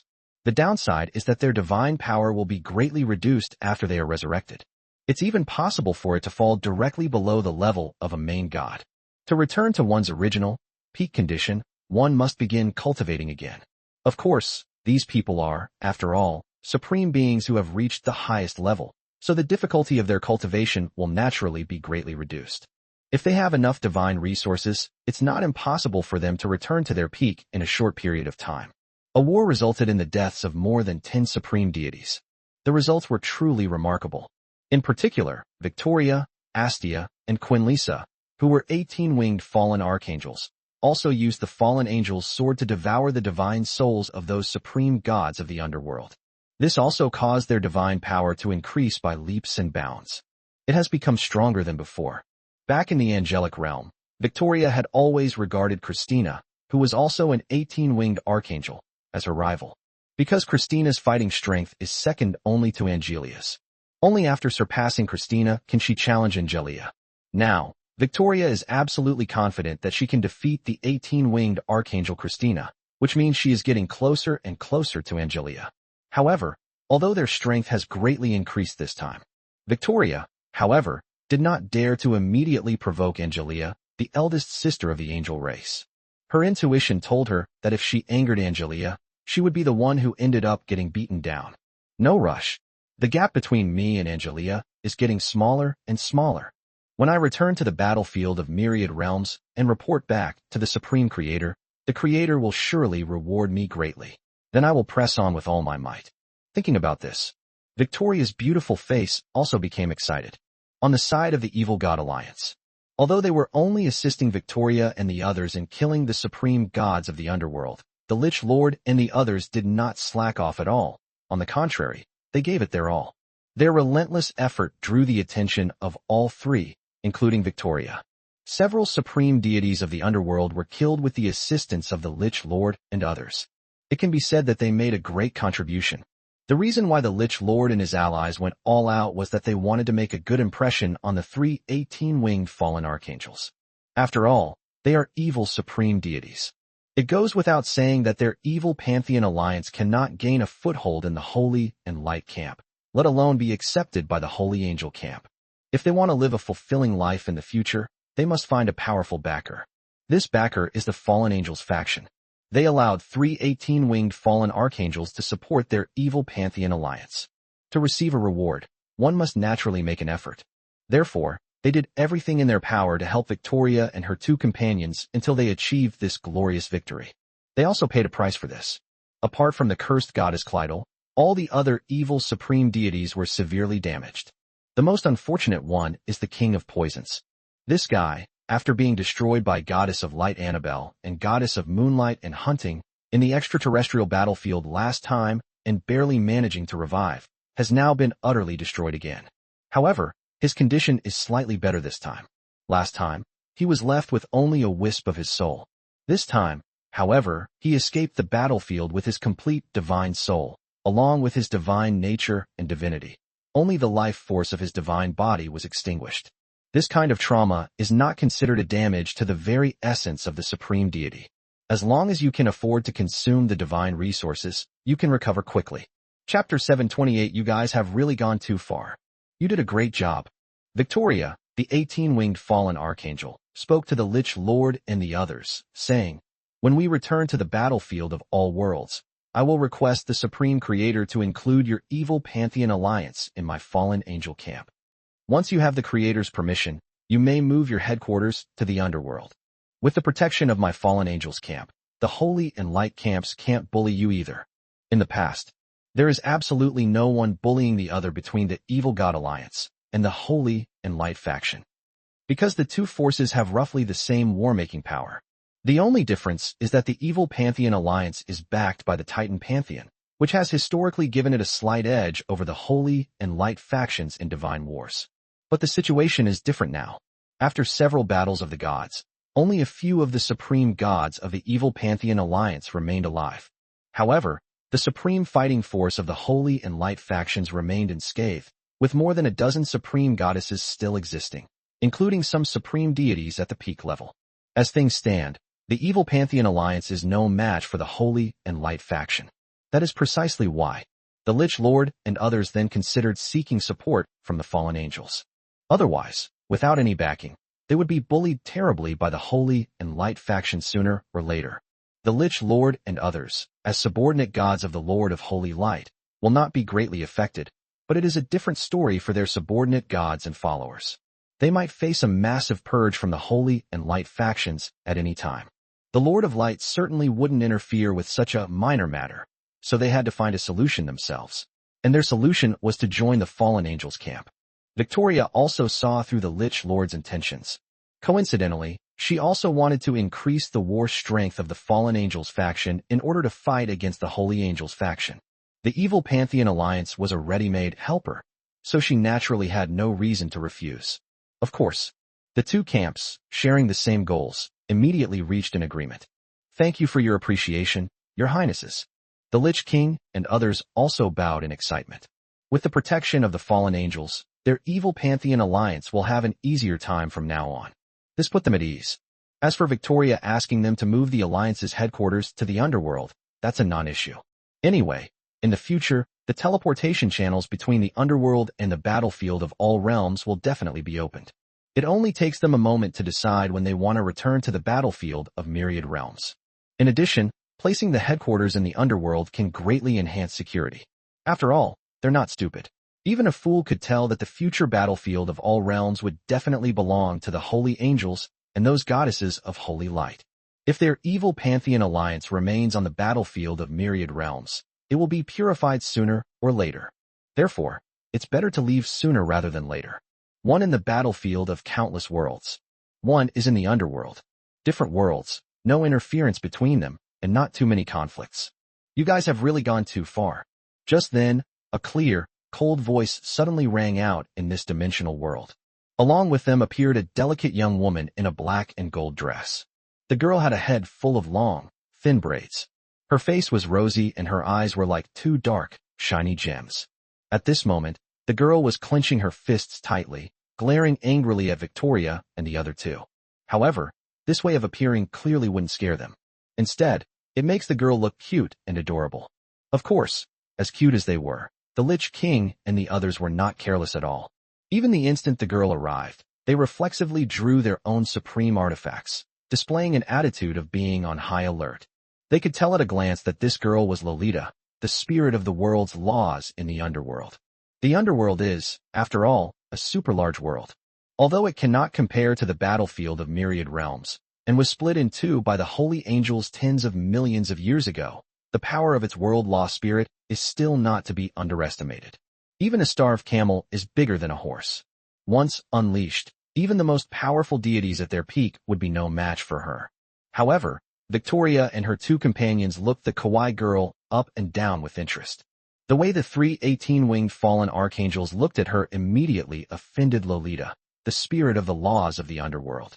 She glared at the three and said, "Although I don't know why the laws of the universe didn't issue a decree and watched you conquer the underworld, if you intend to steal the remaining half of my body and disrupt the cycle of the universe as you did last time, the laws of the universe will definitely not forgive you. Even if you have His Holiness the Lord of Light backing you up, it's the same." Chapter 729, Who told you we were going to steal the other half of the underworld? What is Lolita, the spirit of the laws of the underworld, most afraid of? It wasn't the underworld that was conquered. It wasn't that Hades Augustine and the dozen or so supreme deities were all killed. Her greatest fear was that the remaining half of her body would be taken away by the fallen angels. The underworld, as one of the most unique and extraordinary worlds in the universe, is located in an unknown dimensional void, and is bound to this dimensional void. The laws of the universe have endowed this dimensional void with the ability to connect with all other worlds. The souls of beings who die in various worlds of the universe are summoned and come to this dimensional void through this connection. Then, the lucky souls will be reborn in the underworld. The reason it's described as a lucky soul, it's because there are just too many worlds in the universe. The number of living beings among them is countless. And the number of living beings dying every moment is terrifying. The angel race has an army of angels numbering in the trillions, which seems enormous and terrifying, but compared to the total number of living beings in the universe, trillions is just a very small number. If so many souls were to descend upon the underworld, no matter how vast the underworld's territory, it would be unable to contain them. Therefore, the function of this dimensional void becomes apparent. When countless souls gather in this dimensional void, it will select some complete, powerful, and excellent souls and open the true gates of the underworld for these souls. These souls are the lucky souls. As for the weak and remnant souls that were not chosen, they will transform into cosmic energy and return to the origin of the laws of the universe, thereby helping the laws of the universe to give birth to new life in various worlds. This is one of the secrets of the cosmic cycle. Based on the above information, it can be seen that the underworld is like a backyard created by the laws of the universe specifically to cultivate countless powerful dead. Of course, that's not important. Importantly, the underworld is bound to this dimensional void. Once she leaves this dimensional void, it's uncertain whether the underworld will collapse directly, but Lolita, as the spirit of the underworld's laws, will definitely suffer severe damage. It's even possible that it will be completely wiped out. After all, she also has a close connection with this dimensional void world. Lolita doesn't want to die. Therefore, after discovering that Hades and the Hades army were unable to defend the underworld and that it had been conquered by fallen angels, she had no choice but to step forward despite her predicament. As the spirit of the world's laws, she has no way to directly suppress living beings within the universe, unless there is a vow binding them. For example, the dark goddess Sylvia once swore an oath with the spirit of the world's laws of the battlefield of myriad realms as witness, expressing her willingness to form a defensive alliance with the Titans. As a result, Sylvia betrayed the Titans in the blink of an eye. In this situation, the spirit of the world's laws in the battlefield of myriad realms can use its origin to directly obliterate the goddess of darkness, Sylvia. The reason they didn't do that was simply because the spirit of the world's laws in the battlefield of myriad realms was one of their own. As for Victoria and the other two, they naturally do not have any so-called oaths or shackles with the underworld. Therefore, Lolita had no way to deal with them. She could only use her power to threaten and warn Victoria and the other two in an angry tone, telling them not to covet the rest of her body, or the entire angel race would be in big trouble. Who told you we were going to steal the other half of the underworld? Facing Lolita, the spirit of the underworld's laws who stared with large, jewel-like black eyes, Astia, the equally petite and exquisitely cute 18-winged fallen archangel, spoke. Aren't you going to rob it? Lolita was stunned upon hearing this. The angry expression froze on her rosy little face. Astia smiled faintly. We're conquering, not robbing. We'll even bring hell here later, your other half of your body, to merge with you again. At that time, you will once again be a complete spirit of the world's laws. Upon hearing this, Lolita was instantly thrilled. She never expected such a good thing to happen. If she had known beforehand that the angels would return her other half, why would she have resisted? She would have simply opened the world barrier and welcomed the fallen angel army in. As for whether Astia would deceive her, this kind of problem doesn't need to be considered at all. After all, it is now the underworld that has been defeated, and utterly defeated at that. Astia had no reason to lie to her. Lolita did not hesitate and immediately said to Astia, since your angel race is so sincere, then I, as the spirit of the world's laws, will grant you the authority to become the rulers of the underworld. To bestow. Victoria chimed in from the side. Looking expressionlessly at the exquisitely beautiful Lolita, he said, you probably don't understand the situation. Before, Augustine and you ruled the underworld, and he was subordinate to you. Now, it is our fallen angel faction that rules the underworld. Lolita asked in a daze, what about me? Victoria said, of course my fallen angels faction is the priority. Chapter 730 Lolita, in despair. Listening to Victoria's resolute words. Lolita, the adorable spirit of the laws of the underworld, was instantly so angry that her heart ached. In her opinion, this fallen archangel with 18 wings was far too arrogant. An attitude of taking it all for granted. You must know, she is the spirit of the world's laws in the underworld. As we all know, the spirit of the world's laws is the manager of a world. Just like the universal laws govern all the worlds. Under the rule of the great Tao of the universe, no living being in the myriad realms dares to defy the heavens.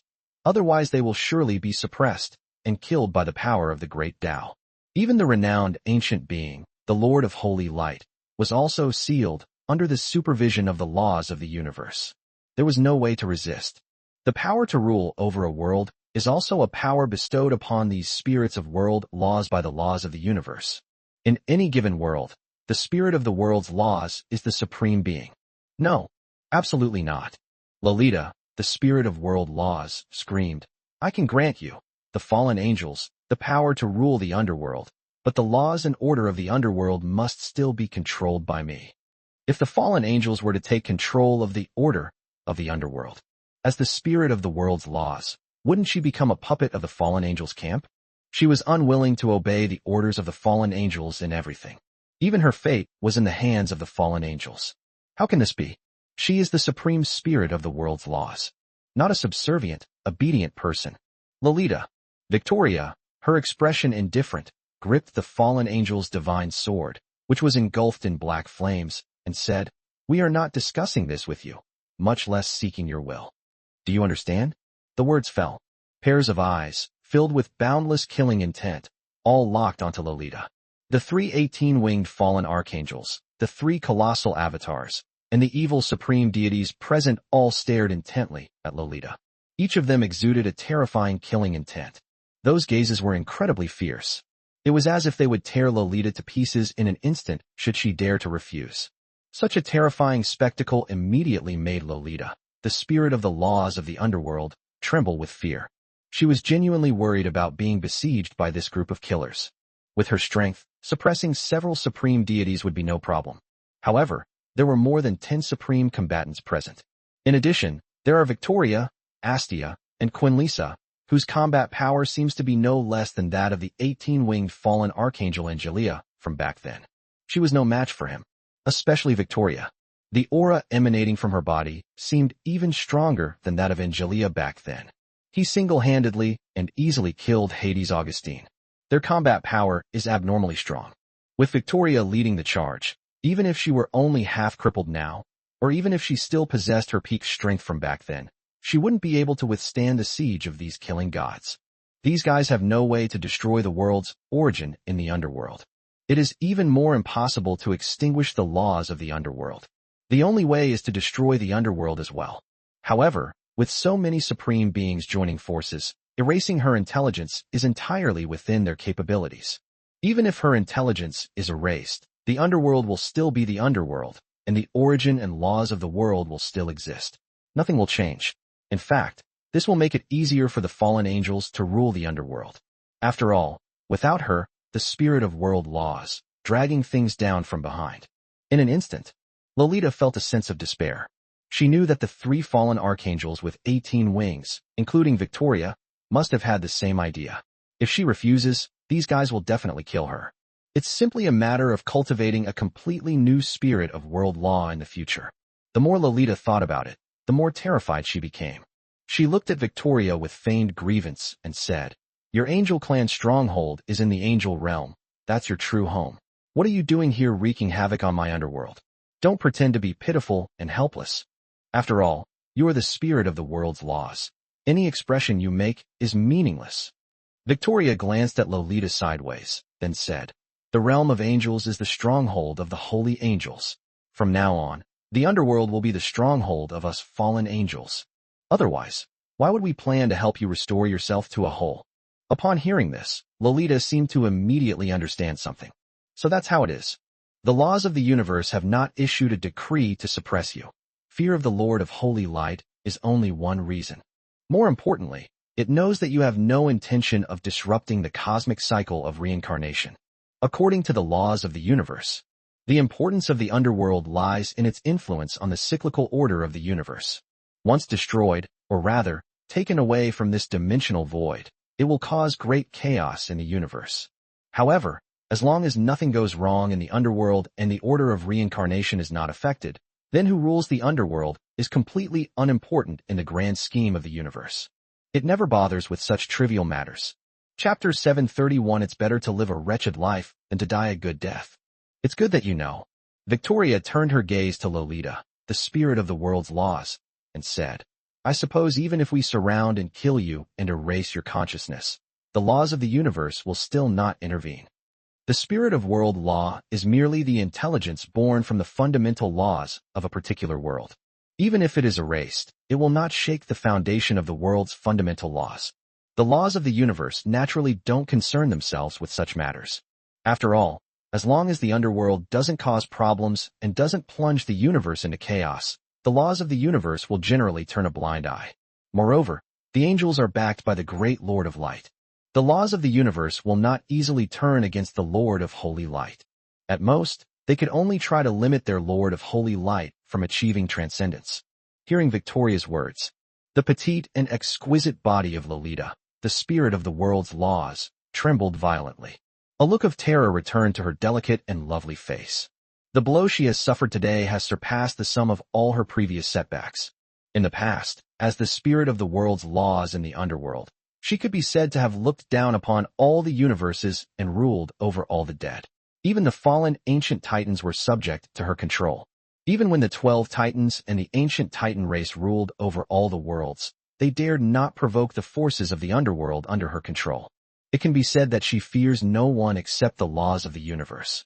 However, the appearance of the angels cast a shadow over her heart. The arrogant and domineering angel race not only cleaved her body in 2 tens of millions of years ago, causing her severe injuries, but now they want to take her remaining half of her body with them. It's absolutely despicable. However, despite her anger, she was powerless to resist. Our strength is no match for others. Those who refuse to bow their heads will die. What can she do? Blame it on the laws of the universe. The laws of the universe are her creators, granting her the power and responsibility to manage the underworld. Over the years, she has worked diligently and without complaint, never making a mistake. As a result, when she faced danger, the laws of the universe simply abandoned her and did not care about her life or death. This left her feeling both desperate and resentful. "What's your decision?" Victoria spoke, her expression seemingly a little impatient. She can't wait to merge hell and the underworld into one. The reborn underworld will become the stronghold of their fallen angel faction. She couldn't wait to start building a new home for their fallen angel faction and didn't want to waste her time on a spirit of world law. Lolita said with a bitter expression, "Do I even have a choice?" "Good to know." Victoria nodded. He then reached out his hand to Lolita, the spirit of the world's laws. Lolita did not hesitate and immediately handed over her spiritual core.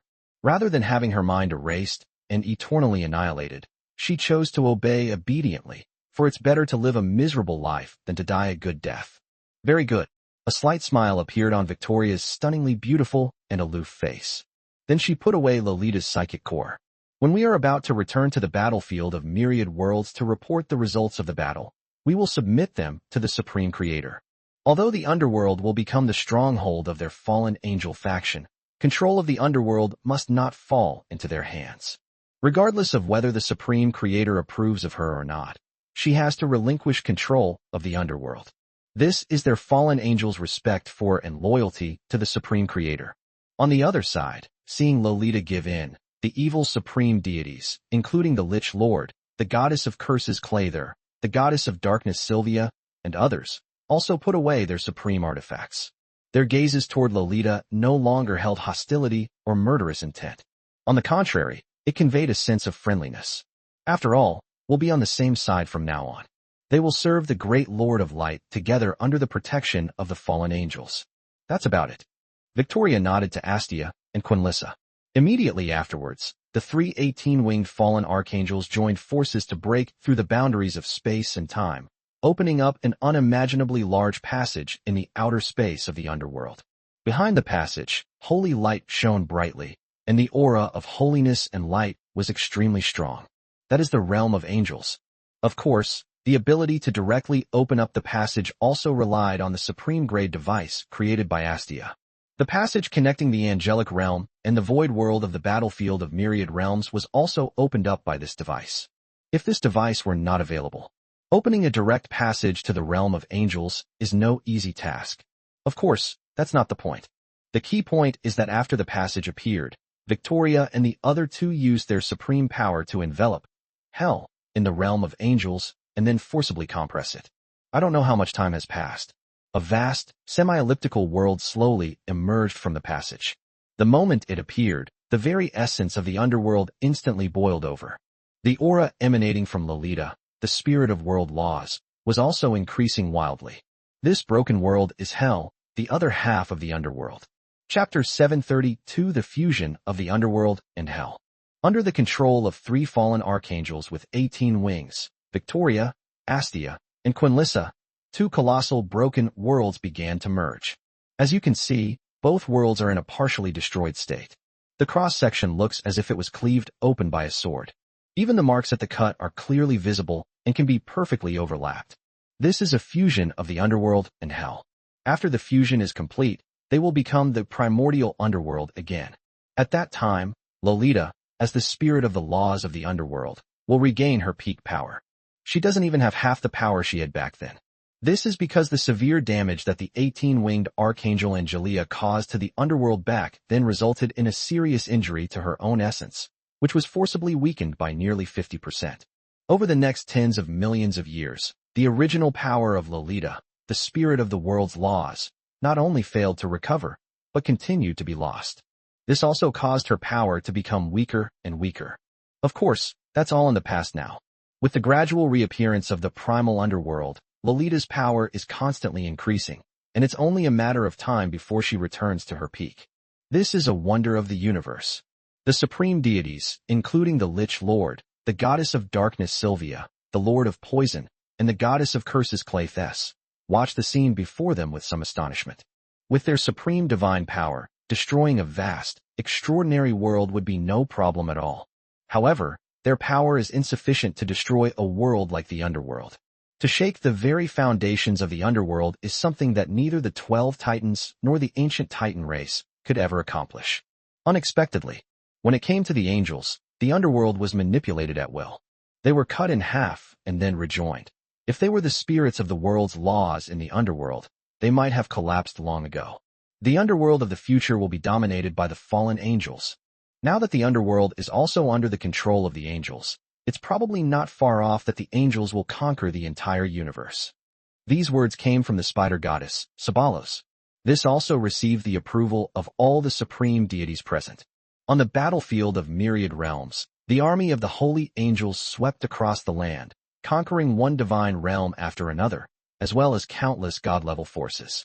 They also received news that shortly after they left, the ancient pantheon, led by the Titans, bowed down to the angels and the great Lord of Light. The mysterious and unpredictable Seven Seas divine realm also raised the white flag. Thus, the 9 divine realms of the battlefield of myriad realms have been completely swept away and ruled by the angel race. The next step is simply to clean up the remaining small and medium-sized divine realms. This job is obviously a piece of cake for the Holy Angels faction, whose power has been growing rapidly. It could even be said that even without using the army of the Holy Angels, simply commanding the various pantheons that had surrendered would be enough to wipe out the remaining divine realms.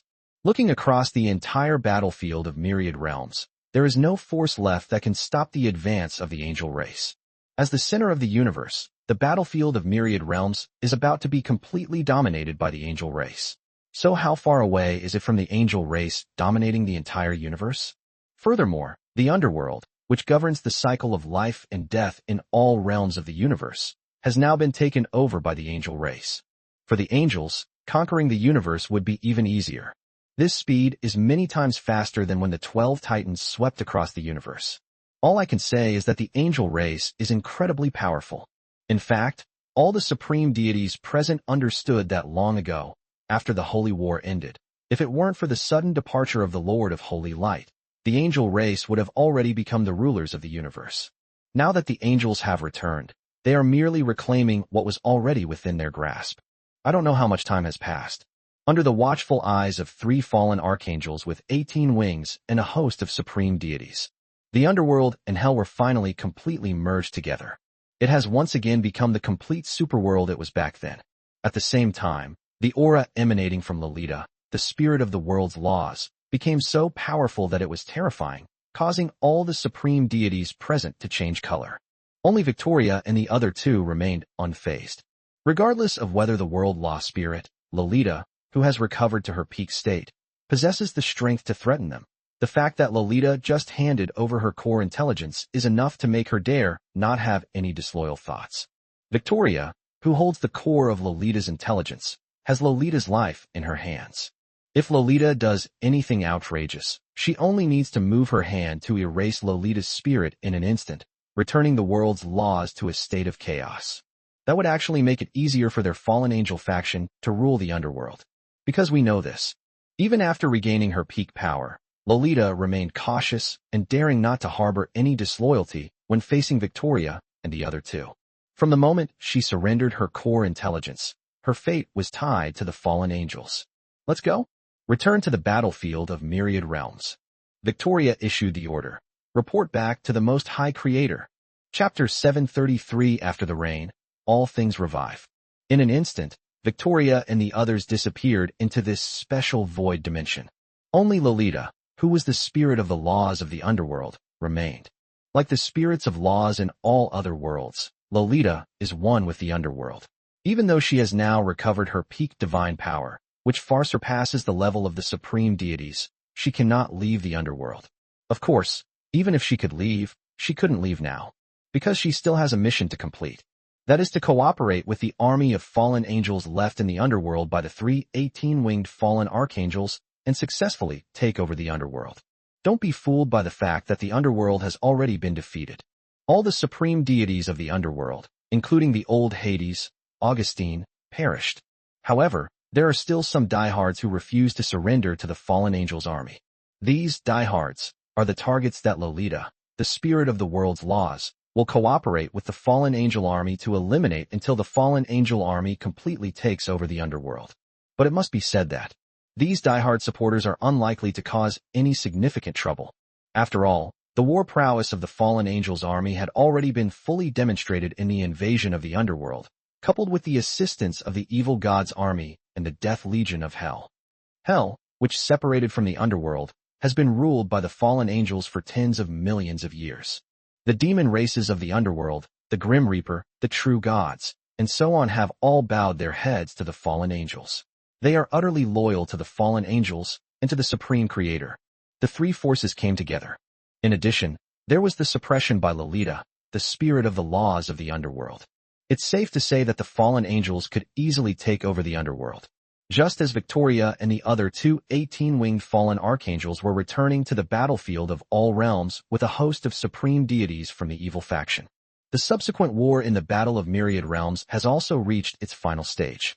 The enemy forces that the Holy Angels' army finished off were some of the more stubborn neutral forces in the Battle of the Myriad Realms. The rulers of these neutral forces are a group of supreme deities who have not yet bowed their heads to Lin Yu. There are approximately 30 people in total. They seem incredibly powerful, but in reality, they're just average. After all, their opponents are the angel race, as well as super forces in the multiverse battlefield, including the Titan Pantheon, the Seven Seas Pantheon, the Nature Pantheon, and the Light Pantheon. The total number of supreme deities in these superpowers is close to 100, if not quite. Not to mention that this final battle was personally led by 3 holy archangels with 18 wings, Christina, Margaret, and Banasta. In addition, there are 3 cities of holy angels, and the mighty army of the Sky City. These neutral forces that are trying to prolong their existence have even less hope. Faced with this war, they only have 2 choices. One is to embrace the holy light and bow their heads to the great Lord of the holy light, and the other is to be purified by the holy light. In the last day or two, the 9 heavens above the battlefield of Myriad Realms have repeatedly witnessed terrifying battles between supreme gods. One after another, the stubborn supreme deities fell to the divine swords of the 3 18-winged holy archangels. Countless heretics were strangled. As for exactly how many supreme deities have fallen, apart from powerful gods who were able to observe the battle, few people knew about it. All they knew was that the sky above the battlefield of Myriad Realms was shrouded in crimson rain of blood, and as far as the eye could see, everything was a blood-red expanse. Even the earth, lakes, and seas were stained red. The vast battlefield was littered with the mangled corpses of gods. The brilliant divine essences were like stars in the sky, scattered all over the ground. This was an exceptionally brutal war. The 3 18-winged holy archangels showed no mercy in dealing with heretics.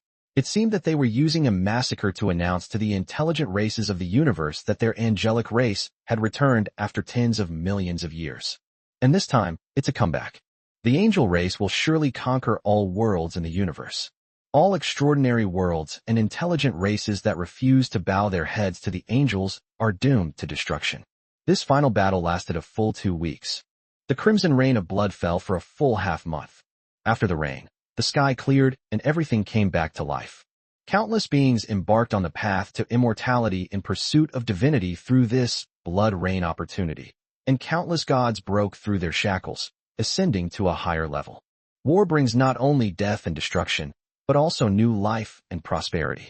However, this mostly refers to the victors. The saying, "the winner controls everything, and the strong get stronger," applies here. The Supreme Creator has conquered the battlefield of all worlds. Next comes the new cosmic war. A stunningly beautiful figure stood at the heart of the battlefield of Myriad Realms, her gaze sweeping over the entire world, where all living beings and all wars were under her watchful eye. She is the spirit of the world's laws in the battlefield of Myriad Realms, Adi. As a 24-winged chaos angel created by the Supreme Creator, she had been looking forward to this war for a long time. Chapter 734 Master, What's Wrong? Battlefield of Myriad Realms. The stronghold of the Wolf God clan. In the backyard of the central temple, Lin Yu was exchanging the mysteries of the supreme laws with the 18-winged archangel Angelia. Also present were Yetta, Elena, the ancient archangel Doris, and the holy maiden of light Tiffany, among others. With Lin Yu's selfless help, the divine power within the women also increased dramatically in a short period of time. Furthermore, Lin Yu slowed down the flow of time with this super artifact, Eternal Tower, giving the women more time to improve themselves. Of course, during this process, they inevitably had deeper exchanges with Lin Yu. The women were quite happy about this. After all, compared to cultivating on their own and comprehending the mysteries of the laws, their rate of improvement is far slower than communicating with Lin Yu. A single conversation with Lin Yu is essentially equivalent to the gains from multiple long periods of seclusion for them. This made all the women lose interest in going into seclusion to cultivate. As for Lin Yu, the protagonist, although he was tired, he also gained a lot. Especially when communicating with Angelia, his mastery of the profound mysteries of the laws was constantly improving. He has mastered all 3,000 laws and mysteries of the universe, and they all reach the level of the main god. His current divine status is that of a peak main god. As for his divine position, he has already reached the level of a supreme deity. Moreover, his divine power is far greater than that of ancient deities such as Storm Titan King Bradley and Dragon King Douglas. This is because he now has an overwhelming number of followers. Countless gods in the battlefield of myriad realms have become his followers. More than 100 supreme deities became his subordinate gods. Under the command of those supreme deities, there are countless chief gods, true gods, and so on, and the faith of all these deities is connected with Lin Yu. Every moment, the divine power of faith within him was increasing dramatically. In terms of the number of believers alone, even the former Lord of Holy Light cannot compare to him. Today, his position of faith stands at the pinnacle of the battlefield of all realms, and no supreme deity is his match. Of course, Angelia is not included. His secretary has already touched upon the profound origins of the power of chaos. Perhaps it won't be long before she achieves a breakthrough in rank and ascends to become a 24-winged chaos archangel. Angelia is now incredibly powerful. Unless Lin Yu can achieve a qualitative breakthrough, his divine power may indeed be inferior to Angelia's. Furthermore, let's discuss the legal position.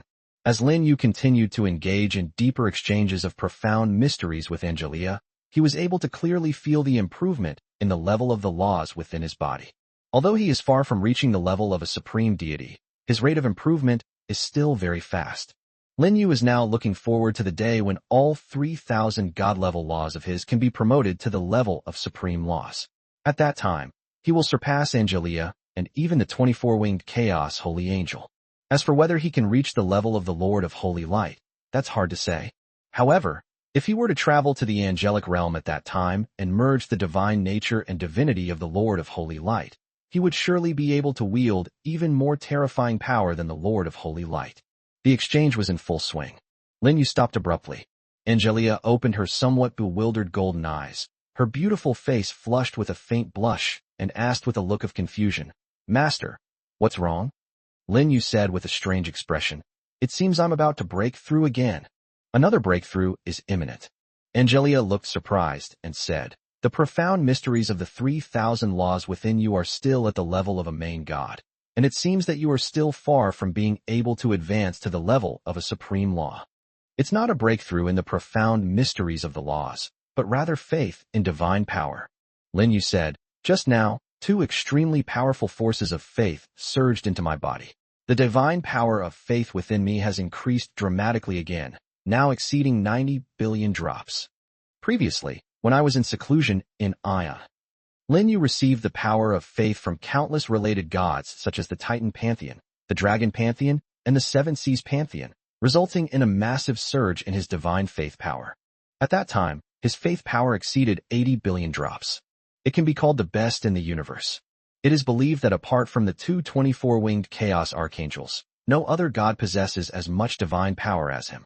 Now his faith in the divine power has surged once again. Moreover, the rate of increase is terrifying. Angelia thought for a moment and said, "It seems that Christina and the others have conquered the supreme gods of the neutral factions and ruled over the neutral pantheons of the various divine realms." "Good." Lin Yu nodded. He then added, "Victoria and the others in the underworld also completed their mission. They not only made a huge number of underworld gods and death gods my followers, but also subdued the spirit of the underworld's world law, Lolita. It was precisely because of the efforts of these 6 18-winged archangels that the divine power of faith within me surged." As he spoke, the amount of divine faith power within Lin Yu's body directly exceeded 100 billion drops. Almost simultaneously, his religious affiliation also underwent a transformation. It burst forth with an incomparably dazzling aurora. Chapter 735 Angelia, what's going on? This aurora was absolutely dazzling. Moreover, it is completely golden yellow, without any other colors mixed in, making it extremely pure. At the same time, it also reflected the divine essence of Lin Yu's faith into gold, making it look as if it were made of pure gold. In comparison, Lin Yu's divine nature is multicolored. It is composed of various colors. It's like the most beautiful colored crystal in the world. This is because Lin Yu's law godhead contains the primordial power of the 3,000 laws of the universe, and the color of each law's primordial power is different. For example, the origin of the law of blaze is fiery red. The origin of the frost law is pale blue. The essence of the thunder law is purple. The divine spark of laws, formed from the convergence of the 3,000 fundamental laws, also resulted in the multifaceted nature of this divine spark. It's different if you believe in a deity. There is only one power within the divine authority of faith, and that is the power of faith. The materialized divine power of faith is gold, which exudes a sense of nobility.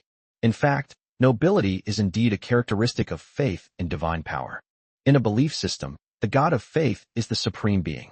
Regardless of the God's power, in the hearts of believers, their God is supreme. Lin Yu's belief system. It is the largest universe in the entire universe. Even if that old guy, the Lord of Holy Light, were to reborn, his belief system would still be far inferior to that of Lin Yu now. The faith system of the Lord of Holy Light only includes the angel race, as well as the Holy and Light factions. In contrast, Lin Yu's belief system encompasses all races in the world. His belief system encompasses the natural pantheon, the Titan pantheon, the Seven Seas pantheon, and even the evil pantheon alliance and the underworld pantheon. His number of followers is in the trillions. It is far beyond what the angels and the Holy Light faction can compare to. It is precisely because of this that the amount of divine faith power within Lin Yu's body was able to exceed 100 billion drops, achieving a feat that even the old Lord of Holy Light had failed to reach. Of course, this is just faith in divine power. In this respect, Lin Yu is superior to the old Lord of Holy Light. In terms of strength, he was far from being a match for the old Lord of Holy Light. This is because faith is only one of the power systems of the old Lord of Light, and it can even be said to be a power that is not very important. The core power of the old Lord of Light originates from creation and chaos. This is his trump card that allows him to stand at the pinnacle of the universe. Although Lin Yu also possesses the power of creation, he is still far from reaching the level of the old Lord of Holy Light. As for the origin of chaotic power, he has not yet come into contact with it. Therefore, in terms of strength, he is still weaker than the old Lord of Holy Light. However, Lin Yu didn't care about this. The reason is simple. He is not far from truly being on par with the old Lord of Light.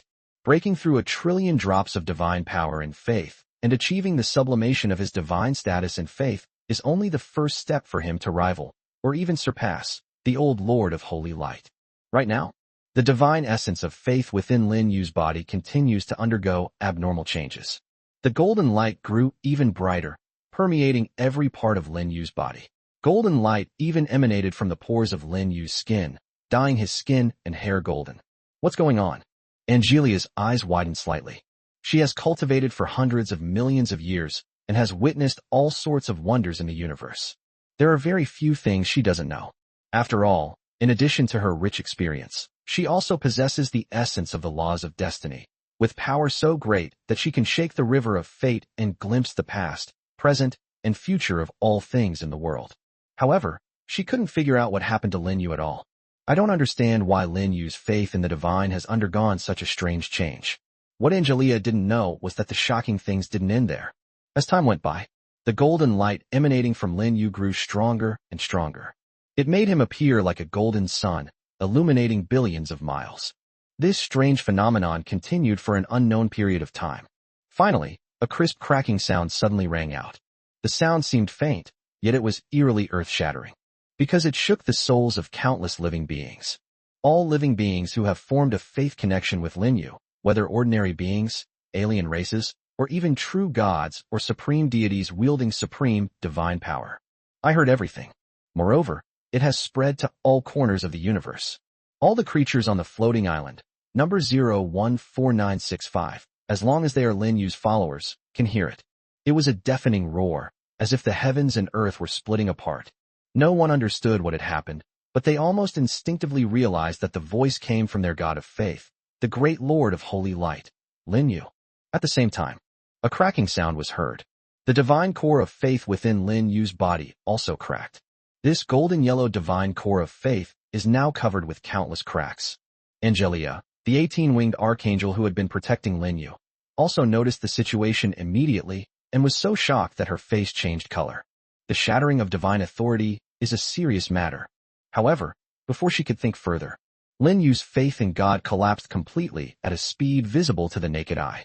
At the heart of the collapse, a small golden tree had appeared out of nowhere. Chapter 736. This is simply invincible. What's this? A tree? Angelia's stunning face was filled with astonishment. She had been closely monitoring the situation within the body of the holy light, so she discovered the anomaly in the faith's divine status immediately. After disintegrating, it actually turned into a small golden tree. Even she, the archangel with 18 wings who has ruled the angelic realm for hundreds of millions of years, has never seen anything like this. And it's unheard of. As is widely known, divinity is the core of a deity. Whether they are ordinary true gods or supreme deities, they all possess a core divine spark within their bodies. Even the old Lord of Holy Light possessed a divine status, which resided in the angelic realm, awaiting fusion with the reincarnated body of the Lord of Holy Light. She had never heard of any true god whose divine essence could turn into a tree.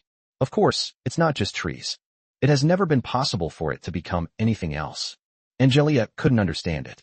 In the end, he could only concentrate his divine sense to observe the small tree that emitted a dazzling golden light.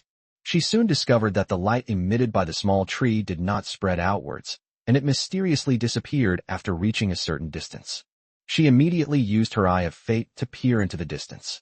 They eventually realized that the light had not truly disappeared, but had pierced through the inner space of the Lord of Holy Light. It is connected to all the universes in an extremely mysterious way. At the end of every ray of light, there is a believer of the Lord of Holy Light. The light, formed by the convergence of countless rays of light, connected all believers in the Holy Light with the great Lord of the Holy Light. The faith power contributed by these countless believers was directly gathered into the Lord of Holy Light through those countless mysterious rays of light. This is what Angelia has glimpsed so far with her eye of fate.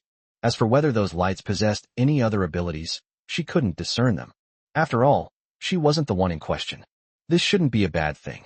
The transformation of the divine essence into a sapling can only be described as a strange evolution that occurred after our Lord's divine essence reached a higher level. I believe this evolution will only benefit our Lord and not harm him. This is Angelia's silent prayer. On the other side, Lin Yu was also sensing the changes within himself. He paid particular attention to the small golden tree. How could he have experienced something that even his chief secretary, Angelia, had never seen? Looking at the golden, glowing sapling, Lin Yu suddenly felt as if he were seeing a ghost, finding it utterly unbelievable. But soon, he didn't try to guess why his faith in the divine would undergo such a transformation. Instead, we focus on the golden sapling itself. A moment later, Lin Yu made a surprising discovery. When he attached his divine consciousness to the golden sapling, his consciousness instantly traversed the endless void and saw the entire universe. To be more precise, he saw the universe and all its realms. This includes the floating island 014965 located in an unknown void. Wherever his followers are, the world is under the influence of his consciousness. In addition, he can share the vision of each believer and even glimpse their inner world. Trillions upon trillions of believers are all under his gaze. This is an incredibly amazing and awe-inspiring thing. This is something that Lin Yu could never have done before. Because the vast majority of these believers are not his direct followers, but simply have established a connection of faith and destiny with him. Their god of worship remains other gods. For example, those titans. Going back further, they worshipped the 12 titans of ancient times. To put it more simply, their loyalty is to the storm titan King Bradley, and they have no direct faith relationship with him, the Lord of the Holy Light. It was because Storm Titan King Bradley became Lin Yu's subordinate god that he was able to receive the faith power contributed by these titans, and only half of it. Therefore, before this, he could not use his status as the god of faith to influence these titan believers. But things are different now. Through this golden sapling, he forged a deeper spiritual connection with these titan believers, as well as with other believers of God. He could see everything about these believers. It's not just as simple as spying. It seems I can still use their power. As he muttered to himself, Lin Yu turned his gaze to the Titan realm. The entire realm of gods, encompassing billions of titans, was under the influence of his consciousness. Immediately afterward, a thought struck him. In an instant, all the titans in the Titan realm contributed a portion of their divine power under his control, and this divine power was instantly transferred into Lin Yu's body under the guidance of billions of rays of light. This directly led to a surge in the divine power within Lin Yu's body.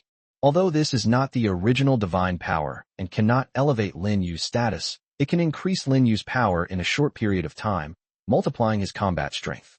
This is simply unbeatable. Lin Yu herself found it hard to believe after the experiment was successful. Chapter 737, The Terrified Titans. With the help of this little golden tree, I can actually use the power of believers. Lin Yu gasped. Such a terrifying thing was hard for him to believe. However, sensing the surging Titan power within him, he had no choice but to believe it. The only drawback is that the divine power drawn from believers cannot enhance his original power, but can only strengthen his combat ability. To put it simply, he can use it in battle. However, it cannot be used to elevate one's rank. This is the only regret. However, Lin Yu quickly cheered up again. Even if it only enhances combat power, it's already incredibly impressive. What more could you ask for? After all, he now has trillions upon trillions of followers. He didn't even know the exact number. In any case, they were scattered throughout the universe. It can be said that throughout the entire universe, 90% of those who are professionals within a belief system are either direct or indirect believers of the same person. Just look at the battlefield of myriad realms. The battlefield of myriad realms is the center of the universe. This place is home to the most numerous and powerful gods in the universe. Now, almost every single one of the gods in the battlefield of myriad realms who is still alive has been gathered into his belief system. These deities are like large trees. Tree branches represent their pantheon of faith. The leaves on the branches represent the extraordinary world within the universe. Through their own pantheon of faith, they have gathered countless believers in these extraordinary worlds. As they became subordinate gods under Lin Yu, their followers indirectly became Lin Yu's followers as well. Even if they did not believe in the holy light, they still established a faith connection with Lin Yu. As long as there is a connection of faith, Lin Yu is able to mobilize the power of these believers. Trillions of believers. If all their power were concentrated on Lin Yu, how powerful would his combat strength be? Let alone whether the supreme deity could withstand his attack, he would dare to punch the old lord of holy light in his prime. Mobilize the power of believers. Angelia was also shocked by what Lin Yu said. In fact, it is not unbelievable that a god of faith can mobilize the power of believers. Some deities who have practiced special divine arts can also do this. These kinds of gods of worship mostly belong to the evil pantheon alliance. Furthermore, the higher the believer's level of faith, the more power the god of faith, who possesses this special divine art, can mobilize, but the side effects are also very serious. At best, the very essence of believers is damaged. In severe cases, the believer may die. This is a very evil divine spell. She hadn't expected that the small golden tree within the holy light body also possessed such an ability. Angelia asked, "My lord, you just said that you extracted the power of countless Titan gods from the Titan realm. Have they experienced any side effects?" Upon hearing this, Lin Yu's consciousness instantly swept across the entire Titan god realm. He immediately discovered that the Titans whose power he had just drained had all recovered.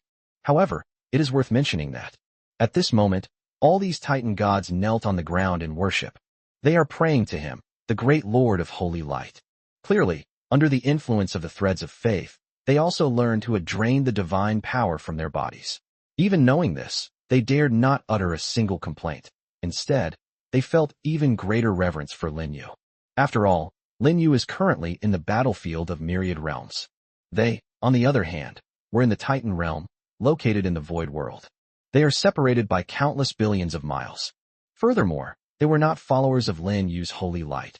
Only the Storm Titan King Bradley, whom they served, was Lin Yu's personal god.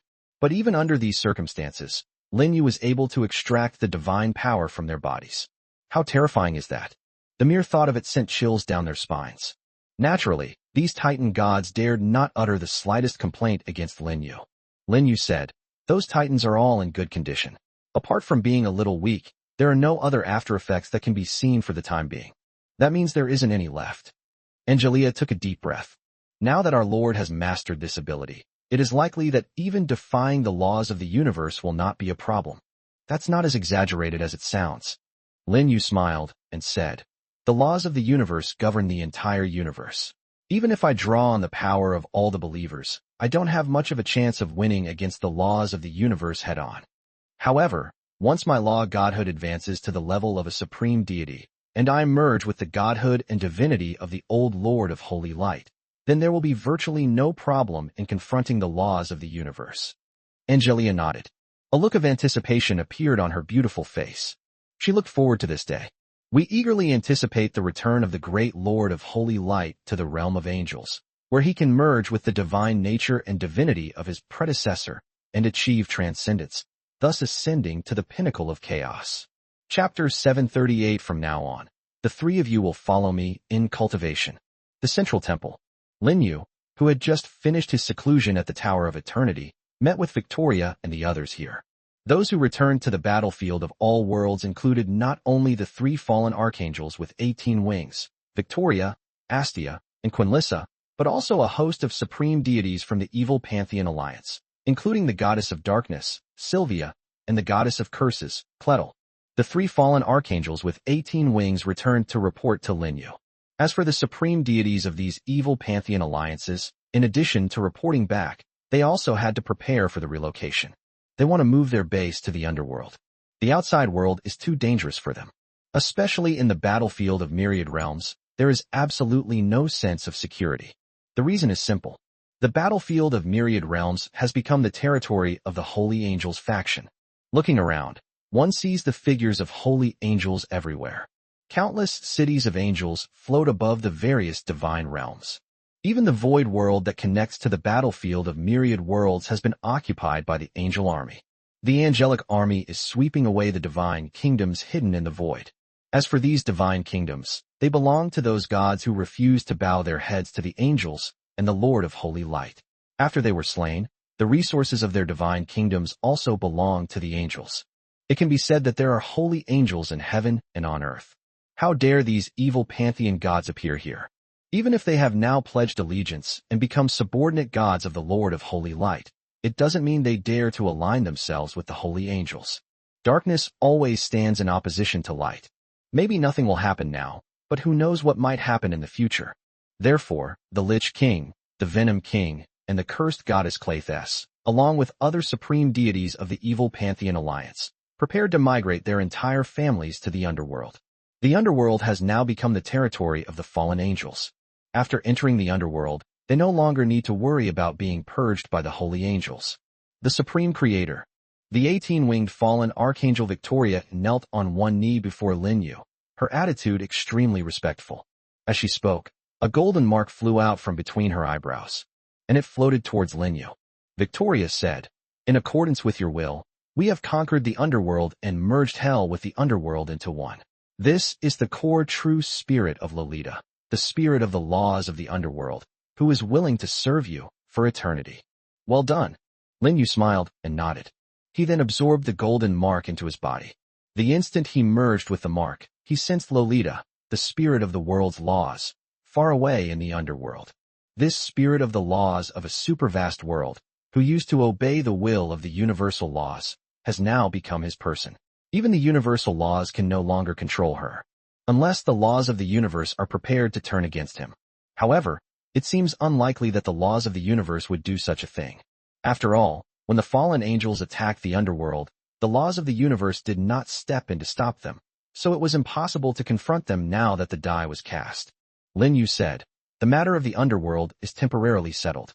What you need to do next is to cultivate and improve your divine power while sending the fallen angel army and the Hell Legion to conquer the extraordinary worlds in the universe. Of course, this will not be a long war. I will have the divine army of the battlefield of myriad worlds help you, and the Holy Angels faction will also join the battle. I need you to plant the banner of faith in the holy light in every corner of the universe in the shortest possible time. I want all intelligent beings in the universe to become my believers." With the golden sapling that could draw power from believers, Lin Yu became even more determined to spread his belief system. After all, he was about to face an unprecedented cosmic war. The opponents are no longer just the void demons. There is also a high probability of the emergence of Omnix and Eternity. He must make his divine power as strong as possible. I believe that the laws of the universe will not stand in his way on this issue. After all, to stop him would be to go against the fundamental laws of the universe and oneself.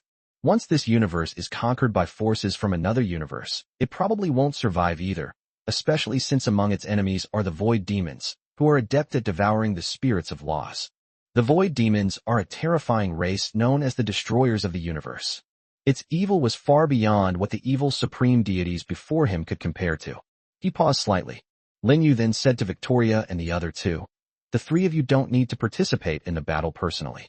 After issuing the war missions, come with me to the Tower of Eternity to cultivate. I will personally help you improve your strength." "Praise be to you, the Most High Creator." Victoria, Astia, and Quinnissa were immediately thrilled. The Lich Lord, the goddess of curses Claytel, and others standing to the side were extremely envious. Chapter 739, Why not just ask the Lord of Holy Light for help? From the speed at which the 18-winged archangel Angelia progressed, they could tell how great the benefits of training with the Lord of Holy Light were. The Lich Lord, the Venom King, and other supreme deities of the evil Pantheon Alliance also wanted to cultivate alongside the Lord of Light. But they knew that this was not a dream they could achieve simply by thinking about it.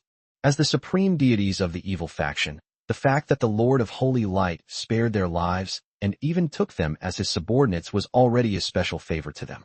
Do you still wish to receive guidance from the Lord of Holy Light? This would be impossible without exceptional merit. The cursed goddess Claytel, who was standing nearby, shared the same thoughts as the Lich Lord and the others.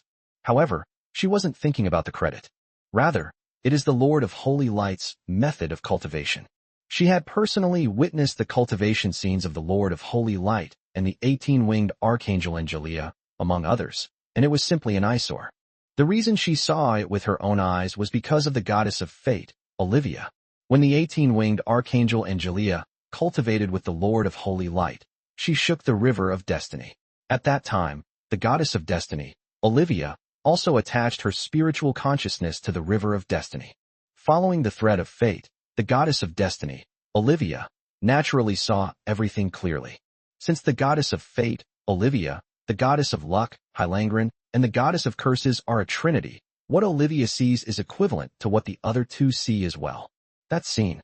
It left the three supreme goddesses in awe.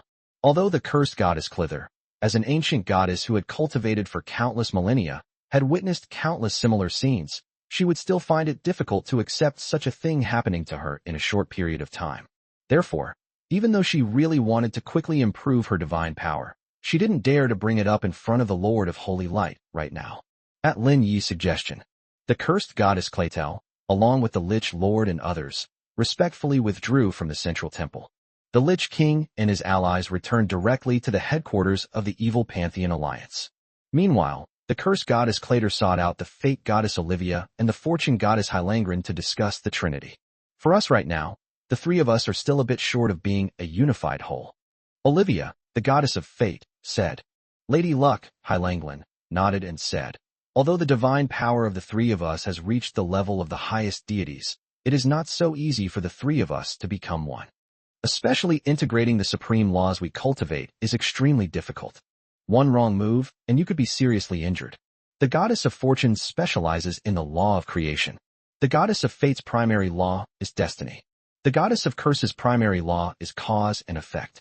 Creation, destiny, and cause and effect are all top-level laws, on the same level as the laws of space and time. The idea of integrating these three top-level laws is naturally not an easy thing. After all, they are not the lords of holy light. There is no creative power within him capable of suppressing the 3,000 laws of the universe. The cursed goddess Clyther frowned and said, what should we do? I have a premonition that a cosmic war is coming soon, and we can only become stronger by uniting the three of us. If we succeed, we may even break through the divine power of the supreme deity, comparable to the Chaos Angel. Others may not know of the existence of the Chaos Angels, but the three of them do. After all, even the Trinity divine art they practiced was bestowed upon them by the old Lord of Holy Light, so they knew many secrets about the angel race. At that very moment, the goddess of fate, Olivia, said, it's not impossible for the three of us to become one. Upon hearing this, the goddess of curse and the goddess of fortune immediately turned their gazes toward them, looking at the goddess of fate, Olivia, with expectant expressions. The goddess of fate, Olivia, said with a smile, why don't we just ask the Lord of Holy Light for help? Upon hearing this, The goddess of curses and the goddess of fortune were immediately embarrassed.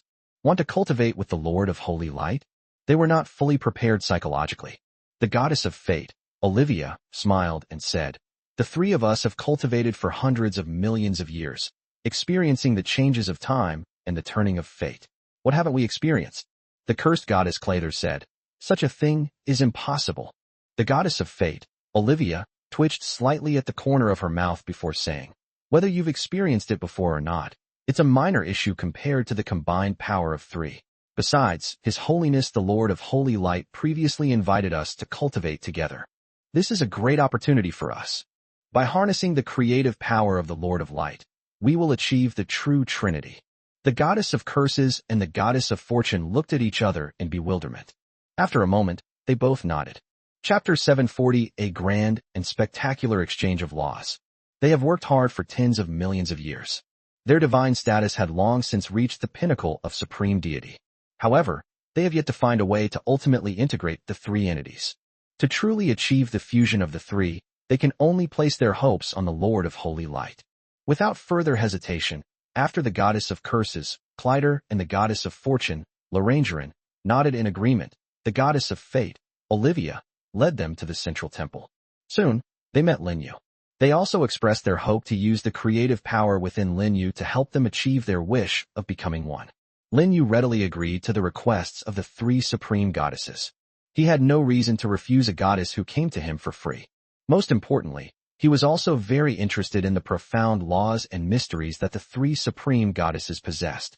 Despite having the help of the primordial power of the universe sent by the Chaos Angel, he successfully mastered the 3,000 laws of the universe, including creation, cause and effect, and destiny, which were controlled by the three supreme goddesses. But whether it's fate, cause and effect, or the laws of destiny he had already comprehended, it has always been at the level of the supreme god. Of the 3,000 laws of the universe that he currently possesses, none have yet reached the level of the supreme law. He believed that if he could communicate with the goddess of curses, the goddess of fortune, and the goddess of destiny about the mysteries of the laws, his three laws would be able to ascend to the highest level. Most of the 3,000 laws of the universe are ordinary laws. There are only a few top-tier rules. Once he has mastered these top-tier laws, it will be easy for the other ordinary laws to break through to the level of supreme laws. Lin Yu is also an impatient person. He immediately took the goddess of fortune, Hylangren, the goddess of curses, Clyder, and the goddess of fate, Olivia, into the super artifact, the Tower of Eternity. He altered the flow of time within Ion. Even if 100 or 1,000 years have passed inside, it is only a very short time to the outside world. Of course, Lin Yu and the others have truly lived through so many years. If it were an ordinary human, they would simply grow old and die inside the Tower of Eternity. 1,000 years later, even the bones may have decayed. But Lin Yu and the others are different. They are all immortal beings. Let alone 1,000 years. Even if it takes 10 million years, they will not perish in the river of time. It looks the same when you go in as it does when you come out. Besides the three, including the goddess of fate, Olivia, Lin Yu also brought 7 18-winged archangels of the angel race into the Tower of Eternity, including 3 fallen 18-winged archangels. Other characters include Ayada, Josie, Elena, Asuna, and others.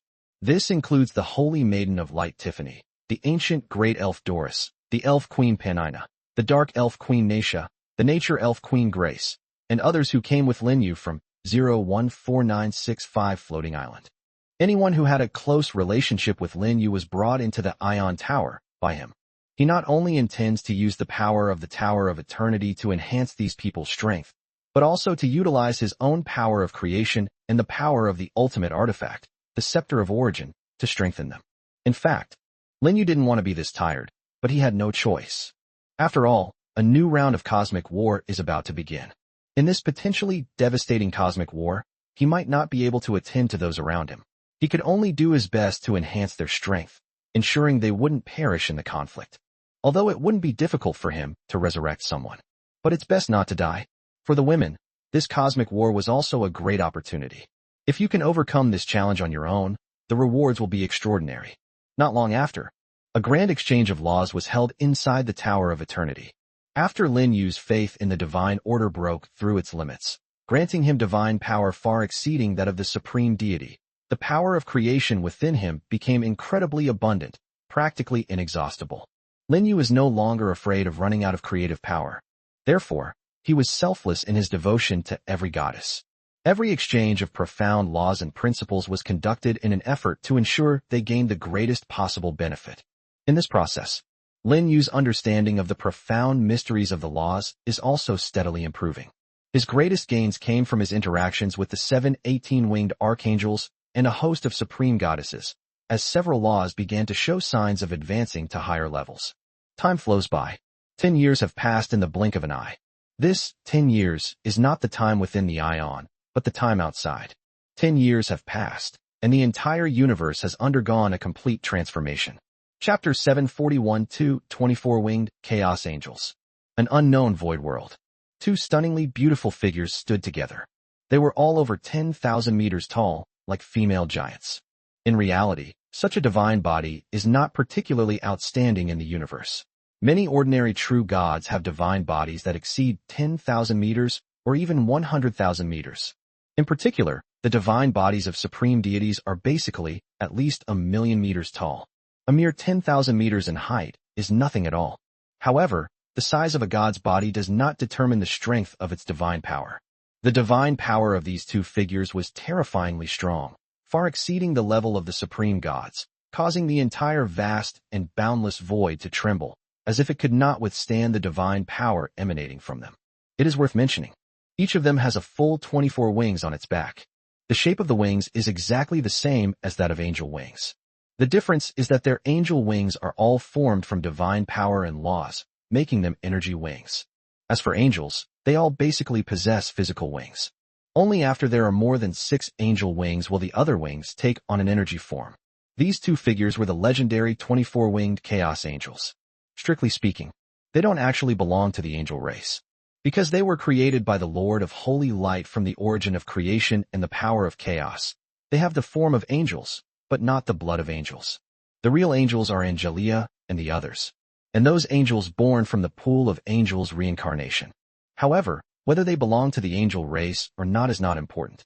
In any case, they are just like the angel race, and the person they are loyal to and believe in is the Lord of Holy Light, which is enough. Adi, my original body has basically been fused. One of the figures said, now all that's missing is that floating island near Blue Star.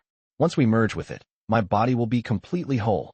There are a total of 14 floating island worlds that are connected to Earth. 10 years have passed. These 14 floating islands had long been conquered by the army of the Heavenly Kingdom and completely merged into one, becoming a brand new floating island world. To this day, all the native intelligent races of this floating island world have come to believe in the Holy Light. Those intelligent races that refuse to believe in the Holy Light have been wiped out by the army of the Heavenly Kingdom. Angels are never benevolent beings, especially when dealing with heretics. Angels have always been known for their extreme ways. Those who do not believe in their Lord are doomed to die. Moreover, besides the army of holy angels, the Heavenly Kingdom also has an army of fallen angels whose primary duty is war and slaughter. Fallen angels, when they kill, know no mercy. Of course, no matter how cruel the process may be, the ending was still happy. There is no longer any war in the world of floating islands. All intelligent beings live peacefully under the rule of the Heavenly Kingdom. 10 years have passed, and their population has expanded at an unprecedented rate. The population is growing faster than it was before the war. This is because before the Paradise Kingdom conquered the various floating island worlds, the native intelligent races of those floating island worlds were also waging war among themselves. Paradise Kingdom was a bit violent and ruthless, but at least it brought the war to a complete end. Without war, those native intelligent races naturally prospered and developed. As for the various countries on Earth, their professionals are much the same as those of the native intelligent races. They either die on the battlefield or join the embrace of the Paradise Kingdom. As for Earth's home planet, it was not attacked by the Paradise Kingdom. That place was a pure land that Lin Yu had specially designated. No matter how fierce the war on the floating islands was, the army of the Heavenly Kingdom showed no intention of invading Earth. The development of Earth remains in the hands of those nations.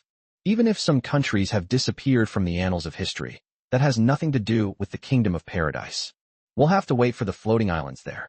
The 24-winged chaos archangel Odi said, my Lord's divine body is still on Earth.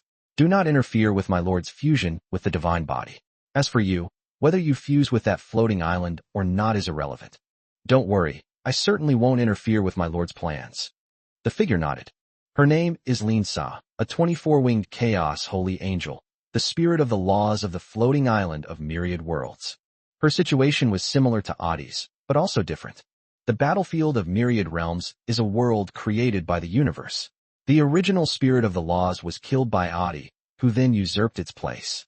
The floating island of myriad realms is a superworld created by the Lord of Holy Light using the battlefield of myriad realms as a template, and she easily became its law spirit. Both are spirits of law. One was stolen, the other was from their own property. Lin Yu suddenly said with a solemn expression, I have recently sensed the instability of the laws of the universe. The gate of chaos, guarded by the 12 titans and the ancient titan race, is probably about to collapse. Chapter 742, A Force of Universe Scale. In this chaotic world, countless universes float. A part of the universe is still in its infancy. Another part of the universe is still in a wild state. Even if life has been born there, the number is small, and their consciousness is still vague. Only a few universes have given rise to truly powerful civilizations. Once these powerful civilizations find the gate of chaos, they can leave their universe. It is worth mentioning. Every universe has a portal to a world of chaos. This portal is the gate of chaos. Opening the gate of chaos allows beings from all over the universe to freely enter and exit the chaotic world. However, at the same time, civilizations from other universes can also invade through the gate of chaos.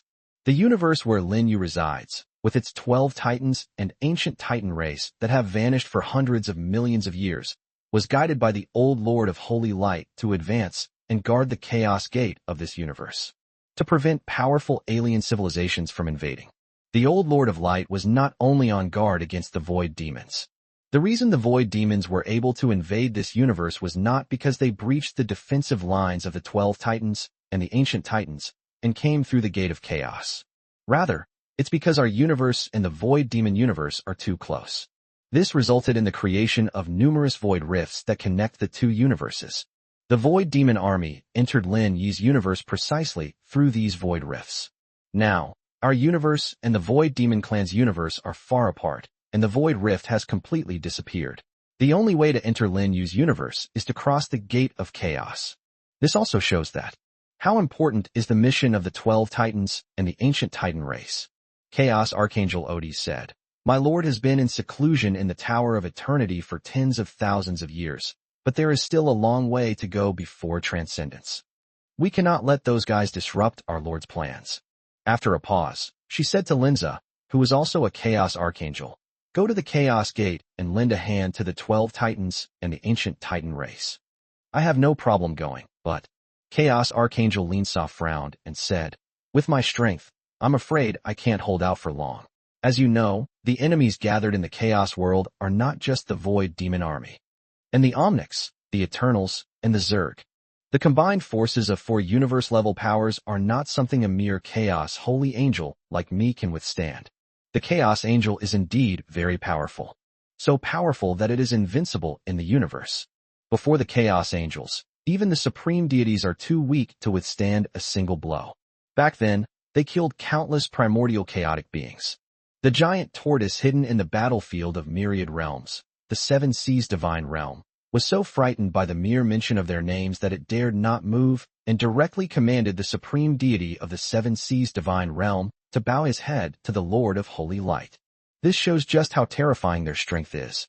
But no matter how strong they are, they have not transcended it. He hasn't even reached the level of the old Lord of Light. It would be completely impossible for her to withstand the attacks of 4 cosmic-level forces on her own. Chaos Angel Adi glanced at Lin Yu sideways. Where did your ruthlessness go when you stormed into the Void Demon Clan's universe? You've been asleep for tens of millions of years, and you've even lost your courage. I may be impulsive, but I'm not stupid. Chaos Archangel Lindy thought for a moment and said, To help my lord transcend, I am willing to give everything, including my true spirit. However, I do not wish for my lord's plan to be ruined because I cannot guard the gate of chaos. Don't worry, Chaos Saint Angel Odie said. It's not like I'm asking you to stay there indefinitely. As long as you hold out until my lord merges with the divine essence and divinity sealed in the angelic realm, you can come back. The 12 titans and the ancient titan race can also be withdrawn, because by then, there will be no need to continue guarding the gate of chaos. Chaos Archangel Lin Yu hurriedly asked, "When will my lord merge with divinity and divine nature?" Adi said, "It should be soon. Compared to before his seclusion, our lord's strength has increased significantly, and he is not far from advancing to the realm of a supreme deity through the 3,000 laws. I will inform you as soon as my lord merges his divinity with his divine nature." Good. Now, Chaos Angel Lin Yu was completely relieved. Then he said viciously, "In this cosmic war, we will not only completely annihilate the void demons, but also destroy their home planet. The other participating cosmic forces won't survive either." Chaos Archangel Adi rubbed her glistening forehead and said, "Stop talking nonsense and get going. All right, let's go." As soon as she finished speaking, Lin Yu vanished into thin air. Chapter 743 My Lord has finally emerged. After the Chaos Angel Lin Yu left, Adi stood there for a long time. Her gaze remained fixed on the vast world suspended in the distant void, which was the true form of Chaos Holy Angel Lin Yu, the myriad realms floating island. Currently, apart from the floating islands located near Earth, the floating islands of all the universes have been merged into one. That is, the vast world she is seeing now. Its area is almost comparable to that of the battlefield of myriad realms. As the spirit of the world's laws of the floating island of myriad realms, the strength of Chaos Holy Angel Lin Yu is naturally not much different from hers, and she can guard the gate of chaos for a period of time without any problem. If something unexpected happens along the way, she can go and provide support. In short, the gate of chaos must not be broken before the Lord of Holy Light goes to the angelic realm to merge with divinity and divine nature. Otherwise, the trouble will be enormous. And this was the divine message that the Lord of Holy Light conveyed to her back then. The power of the old Lord of Light is unparalleled throughout history. Consciousness traverses the long river of time and space, enabling us to see the past and the distant future. What is happening now is all within the old Lord of Light's expectations. But the future is ultimately uncertain. Just like all things in the world are connected by countless threads of fate, each line of fate represents a different future. Any unexpected event along the way could potentially change one's fate and future. Therefore, no one can be 100% certain about the future. Even the old Lord of Light is the same. Therefore, she could only do her best to follow the old Lord of Light's plan and let the future extend along the predetermined line of fate. Our only hope is that nothing unexpected happens. Chaos Angel Adi silently prayed. Then her figure vanished into thin air in this void. When she reappeared, she had already returned to the battlefield of myriad worlds. Upon her return, the immense primal power of the myriad realms battlefield converged upon her, and she herself merged with the myriad realms battlefield into one. In the battlefield of myriad realms, she is the ruler. Even the most powerful supreme deities, and even the 7 archangels with 18 wings, were no match for her. Here, she is invincible. Of course, she is invincible under the Lord of Holy Light. The one who truly rules over everything is the great Lord of Holy Light, and Adi, as the Holy Angel of Chaos, is very clear about this. Soon, her gaze traversed endless time and space, landing on the territory of the Wolf God clan in the Chaos God realm. Then I saw the magnificent Central Temple. Just like 10 years ago, the Central Temple remains unchanged. Since entering this Central Temple 10 years ago, the Lord of Holy Light has never come out again, remaining in seclusion for further study and exchange. I wonder when my Lord will end his seclusion. Adi muttered to himself. She could see the fates of all the other beings in the battlefield of myriad realms, but she could not see any information about the Lord of Holy Light, because the Lord of Light is of a higher rank than her. Even in the long river of fate, there is no true spirit belonging to the Lord of Holy Light. This is because the power of the river of destiny is insufficient to bear the terrifyingly powerful true spirit of the Lord of Holy Light. Even the laws of the universe would find it difficult to bear. In other words, in this universe, no power can cause the Lord of Holy Light to fall completely. Even the fundamental laws of the universe won't work.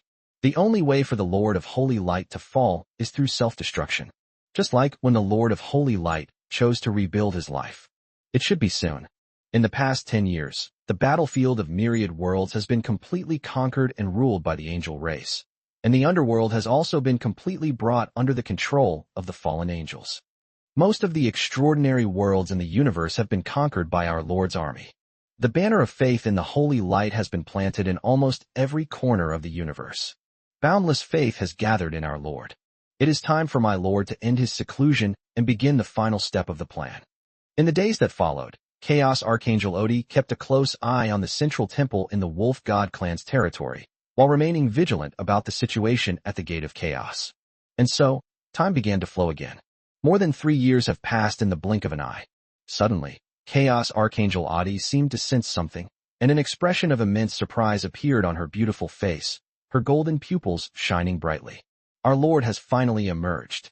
She looked up and saw an incomparably handsome figure appear out of thin air in the main hall of the central temple. Who else could this figure be but Lin Yu? Besides Lin Yu, the 7 18-winged archangels of the angel race, as well as the 3 sisters of the goddesses of fate, curse, and luck, also appeared. A dense mass of stunningly beautiful figures appeared simultaneously in the main hall. Chapter 744, A Group of Chaotic Holy Angels. The magnificent temple was filled with stunningly beautiful figures. Densely packed, countless. Among them were angels, elves, and humans. All of them were figures that Lin Yu was familiar with. Moreover, compared to 10 years ago, the divine power emanating from them has also seen an astonishing increase. Some have even risen to the level of supreme deities. For example, Elena, Carol, Sylvia, Vivian, and others. Before entering the Ion for seclusion, Elena was a 12-winged cherubim, Carol was a 10-winged artisan, Vivian was a 12-winged throne, and Sylvia was a 12-winged fallen angel. Now, they have emerged from seclusion within the Ion. All the angels were promoted to the rank of 16-winged archangels. The leap from a 12-winged angel to a 16-winged archangel is terrifying. In the realm of angels, the vast majority of angels, after tens of millions of years of arduous cultivation, have failed to advance to the level of a 16-winged archangel, but they all achieved it. In addition, their divine status reached the level of supreme deities. They possess the supreme laws. Compared to before their seclusion, their divine power has increased by more than 100,000 times. The main reason for this is that they receive the creative power of the Lord of Light, and the flow of time within the Tower of Eternity was altered. 10 years have passed in the outside world. 10,000 years have passed inside the Tower of Eternity. More than 10,000 years, how much creative power must have been involved?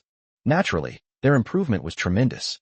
In addition, there are the Holy Maiden of Light Tiffany, the ancient Great Elf Doris, the Queen of Nature Elves Grace, and the angels Yetta, Josie, Helen, and so on.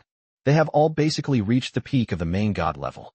Some even reached the realm of the supreme deities. With Lin Yu's power of creation, it would be very difficult to improve even if it were slower. However, they were not the ones who improved the most. Instead, they were the 7 18-winged archangels of the angel race, as well as the goddess of fate, Olivia, the goddess of luck, Hylangren, and the goddess of curses, Clydel. First, there's fate, luck, and the cursed 3 sisters. They may still appear to be in the position of supreme deities, but in reality, their divine power is 1,000 times stronger than before. They have already surpassed all the supreme deities. The reason is simple. Through Lin Yu's selfless dedication, the 3 goddesses of fate, luck, and curse successfully achieved a trinity, completing the fusion of their divine bodies, souls, and divine status. Even though there are still 3 of them now. However, if they wish, they can immediately merge into one and experience a surge in divine power. To describe their divine power level in detail. That is, after merging, their divine power is no less than that of the Chaos Holy Angels before they transformed into the spirit of world laws. It's equivalent to the initial state of the Chaos Angel. This improvement is also quite terrifying. Thanks to the Trinity Arcane personally created by the old Lord of Light, a brand new path to advancement has been opened for the 3 sisters of fate, luck, and curse. The 3 of them combined are now capable of sweeping across the entire battlefield of myriad realms. The giant tortoise of the 7 seas divine realm, a primordial chaotic being that has lived since the chaos era, is no longer a match for them. This is the result of their communication with Lin Yu for over 10,000 years. Finally, there are the 7 archangels with 18 wings. Angelia, Christina, Margaret, Banasta, and the 3 fallen archangels with 18 wings, Victoria, Astia, and Quinnissa. The 7 of them received the most favor from the Lord of Holy Light. Lin Yu dedicated almost half of his creative power to so many goddesses. It's important to understand that this is the accumulation of over 10,000 years. The power of creation is so vast that it could almost be gathered into a boundless ocean. Having received so much creative power, the 7 18-winged archangels naturally experienced astonishing improvements. Of course, to be precise, they are no longer 18-winged archangels, but 24-winged angels. The 7 18-winged archangels have all advanced to the level of chaos holy angels, and their combat power is even more exaggerated than that of the 3 fates. After all, they received the most. It is worth mentioning that Angelia and the others were all born from the first primordial reincarnation pool, and the origin of chaotic power is sealed within their bodies. 10 years ago, with Lin Yu's help, Angelia had already touched the source of chaos sealed within. Even the seal began to crack.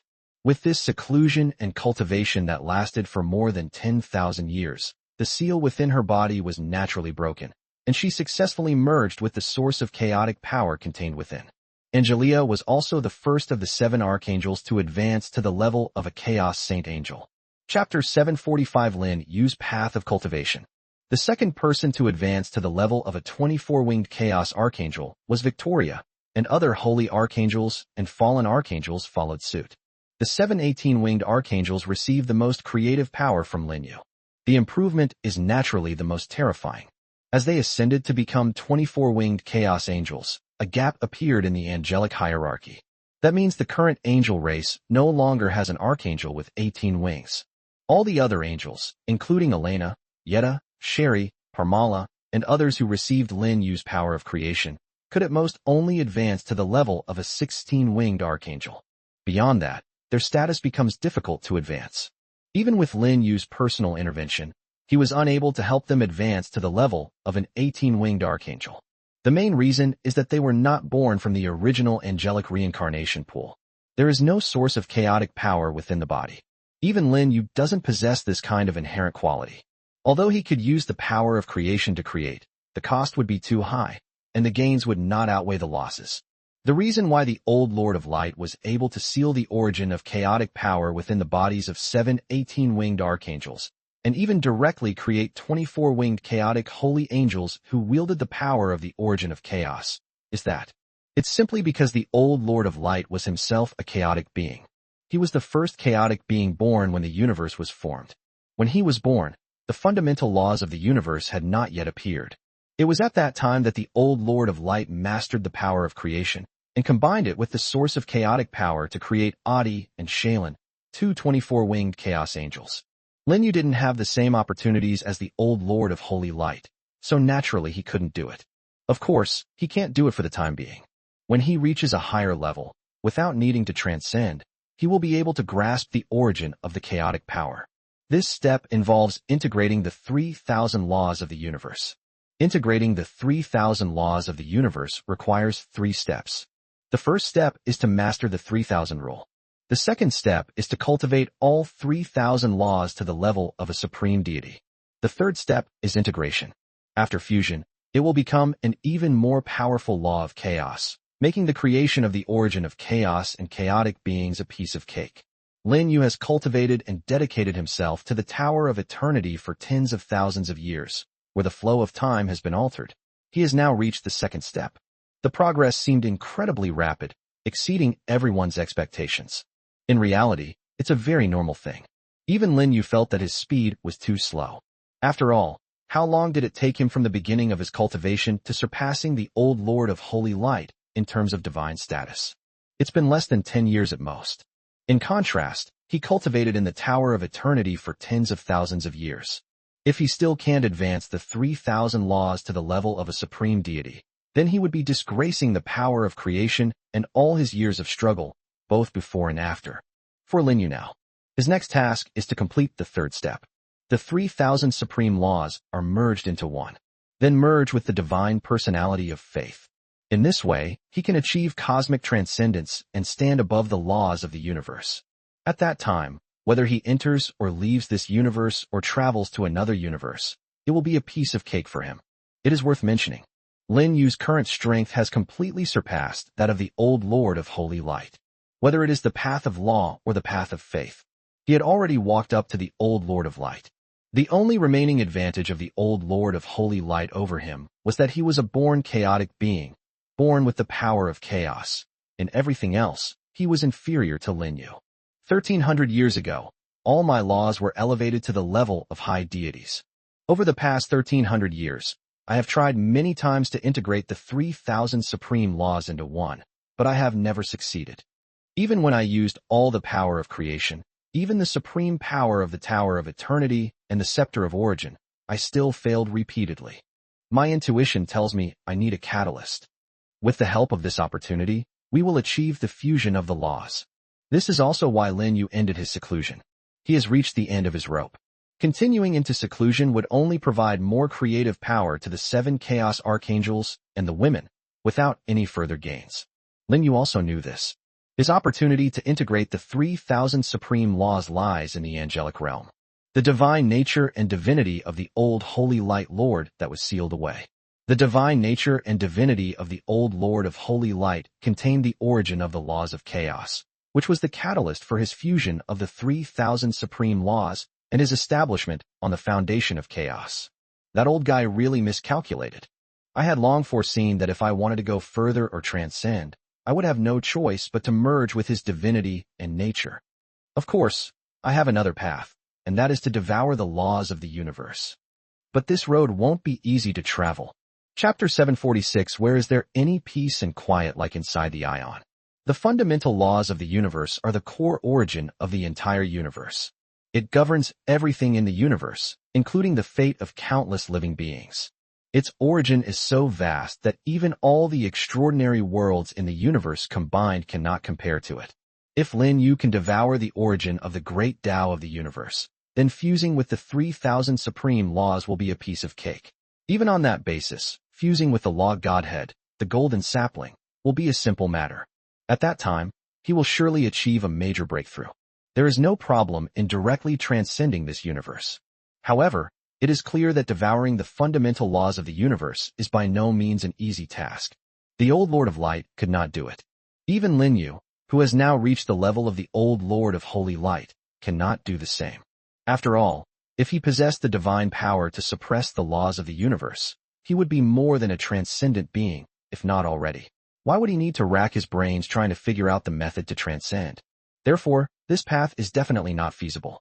He can only go to the angelic realm, merge with the divine nature and divinity of the old Lord of Holy Light, and then merge the 3,000 supreme laws within his body into higher-level chaotic laws, thereby mastering the origin of chaos. By that time, only 3 powers will remain in his body. One is the power of chaos. The second is the power of creation. Thirdly, the power of faith. It seems that back then, the old Lord of Holy Light also possessed chaos, creation, and faith, but apart from the power of creation, Lin Yu's power of chaos and power of faith are fundamentally different from those of the old Lord of Holy Light. First and foremost is the power of faith. The faith of the old Lord of Light comes only from the angels and the holy and light factions. Lin Yu's power of faith comes from countless intelligent races across the universe, and is countless times more vast and pure than the old Lord of Light's sea of faith. Furthermore, the divine essence of faith within Lin Yu's body underwent a transformation as a result. It turned into a small golden tree. The golden tree inside his body was like the legendary mother tree of the universe, with each branch connecting to a star field and each leaf representing a world. Leaving aside the fundamental laws of the universe. With this little golden tree by his side, Lin Yu seems more like the master of the universe.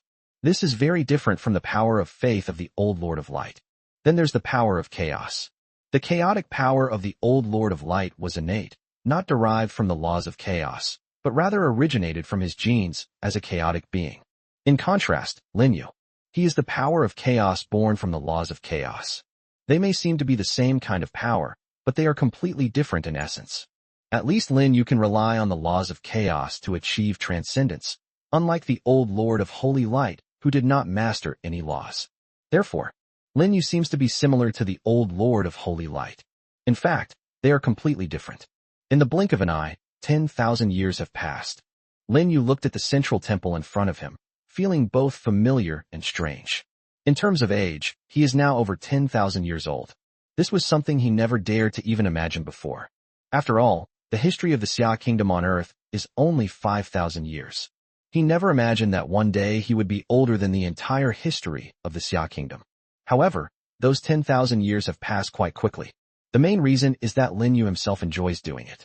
He was either in seclusion cultivating or exchanging profound insights about the laws with different goddesses. It was a truly satisfying experience, like savoring a delicious meal. If it weren't for the fact that his cultivation could no longer progress, we need to find a new breakthrough. He will continue to stay in the Eternal Tower. Compared to the fighting and killing outside, what could be more peaceful and tranquil than staying in the Ion and exchanging insights into the mysteries of the laws with a group of goddesses? However, this is time within the Tower of Eternity. Only 10 years have passed in the outside world. 10 years is nothing to Lin Yu. There will be no more talk of long. Angelia said softly, "My lord, I have received news that in the past 10 years, the armies of my angels and the armies of the gods of the various pantheons have swept across almost all the extraordinary worlds in the universe. Your faith in the holy light has spread to every corner of the universe. Darkness can no longer contend with light." Lin Yu nodded. He was all too aware of the glorious achievements of the angelic and divine armies. Because over the years, the golden sapling inside him has also been growing. This means that he has more and more faiths. Lin Yu turned to look at his secretary and, at this moment, Secretary N was wearing a pure white dress, with her long golden hair flowing behind her head, and 24 dazzling and colorful energy wings on her back. She was extremely beautiful. Even though I've already communicated with Angelia countless times inside Ion, Lin Yu still felt a sense of great interest. Simply because my secretary is just too beautiful. That kind of temperament, which combines maturity, nobility, intellect, elegance and so on, is something that even Lin Yu now finds hard to resist. Chapter 747, The Laborers Guarding the Gate of Chaos. The main reason is that I just came out of customs. Otherwise, Lin Yu might have to drag his secretary into the Ion again for another 1,000 or 10,000 years of private conversations. The 24-winged Chaos Archangel is the limit defined for the angel race by the Old Lord of Light. However, in Lin Yu's view, every living being has the potential to transcend its limits. As long as he works hard enough and puts in enough creative power, it's not impossible to train Angelia into an even more powerful and higher-ranking angel. Of course, he doesn't have that ability yet. Now, as a 24-winged Chaos Archangel, Angelia has reached the pinnacle of this universe. She has even mastered the primal power of chaos, something Lin Yu does not possess. Take Angelia as an example. If she wants to go further, first, one needs to transform into a true chaotic body, not simply possess the power of the origin of chaos. Second, grasp the fundamental laws of chaos. In this way, her strength can become even greater. There will be no problem in entering the chaotic world and fighting against the supreme beings of other universes in the future. Now, Angelia needs to cultivate on her own. The other 6 Chaos Angels, including Victoria, Astia, and Christina, are the same. They can only figure out their own paths. When Lin Yu merges with the 3,000 laws of the universe and evolves into the Chaos Origin Law, he could then help the 7 Chaos Angels reach a higher level. Lin Yu said, "Let the armies of angels and gods continue to conquer civilizations in the universe, and let the faith in the holy light spread further until it completely envelopes the entire universe." Over the course of these 10 years, the armies of angels and gods primarily conquer the extraordinary worlds in the universe. There are many more ordinary life-bearing planets, technological civilizations, and even other civilizations in the universe that have not yet been conquered. These worlds also need the spread of the holy light faith. As the Lord of Holy Light, Lin Yu naturally wouldn't mind having too many followers. On the contrary, for him now, the more believers the better. Even the faith of ordinary people is of great importance to him, because faith can strengthen the golden sapling within him, making it stronger until it becomes a towering giant tree. In this way, his future fusion with the golden sapling and the divine spark of law, and his pursuit of transcendence, will be much smoother. To transcend this universe and roam freely in the chaotic world, it's not an easy thing. He must make thorough preparations in all aspects. Moreover, success is the only option. Failure is not permitted. After all, the enemy's strength is terrifying. Having emerged from seclusion at the Tower of Eternity, Lin Yu's divine power had increased dramatically, and he was now able to sense the existence of the Gate of Chaos. They even saw the 12 Titans diligently guarding the Gate of Chaos, as well as the ancient Titan race.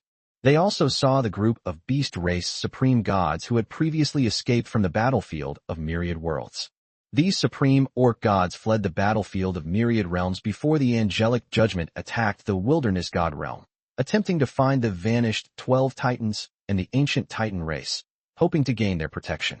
They believed that the ancient titans, led by the 12 titans, had swept across the universe and were the previous rulers of the cosmos.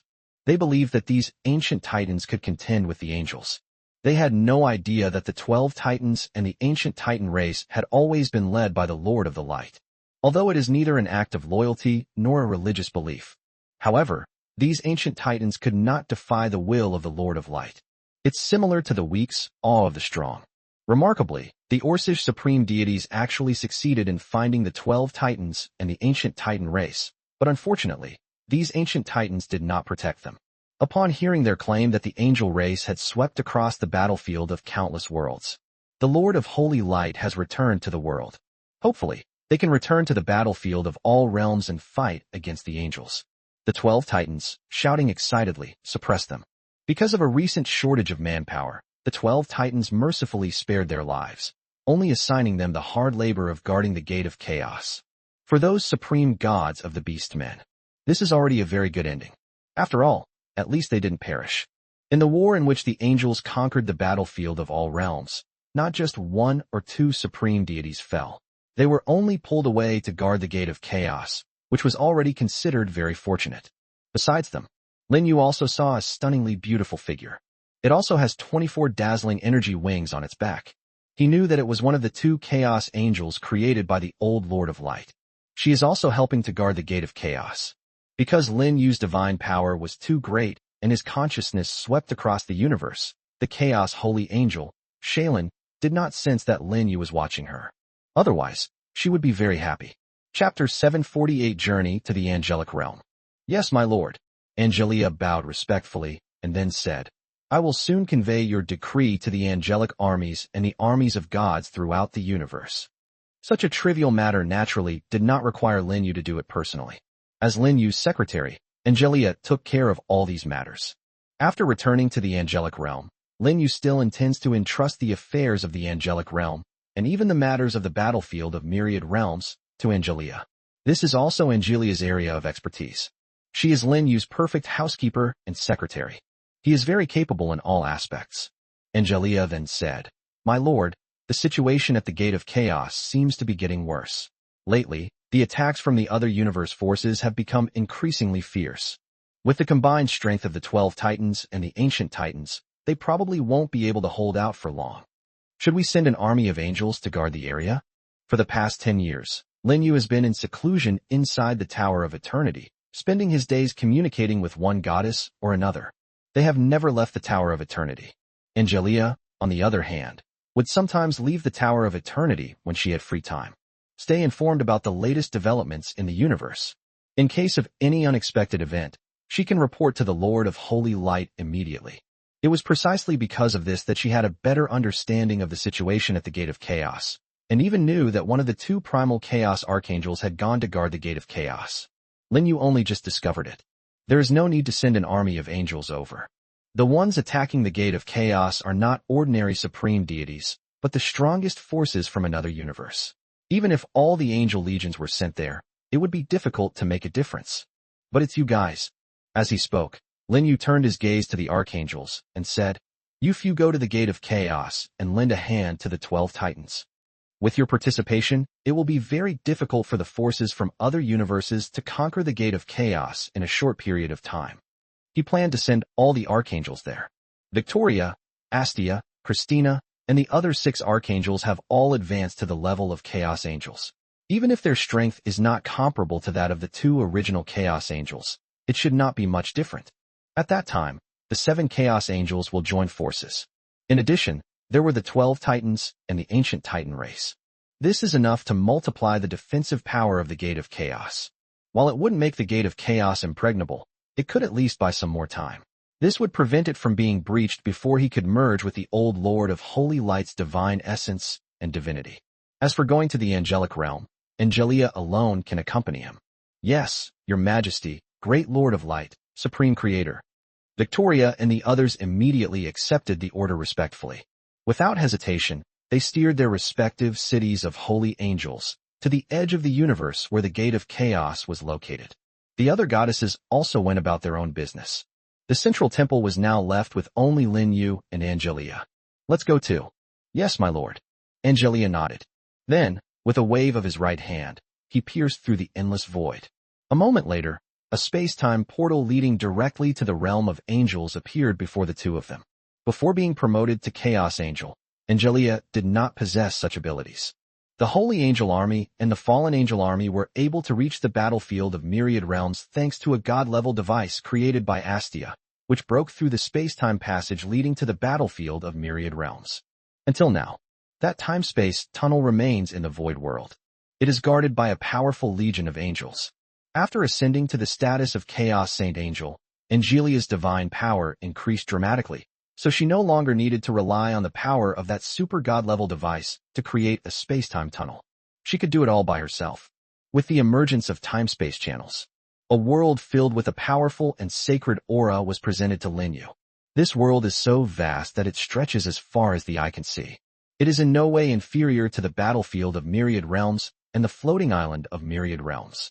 The only thing it cannot compare to is the world's fundamental power and fundamental laws. This is because the primordial power and primordial laws of the angelic god realm are supplied to the countless angel rebirth pools.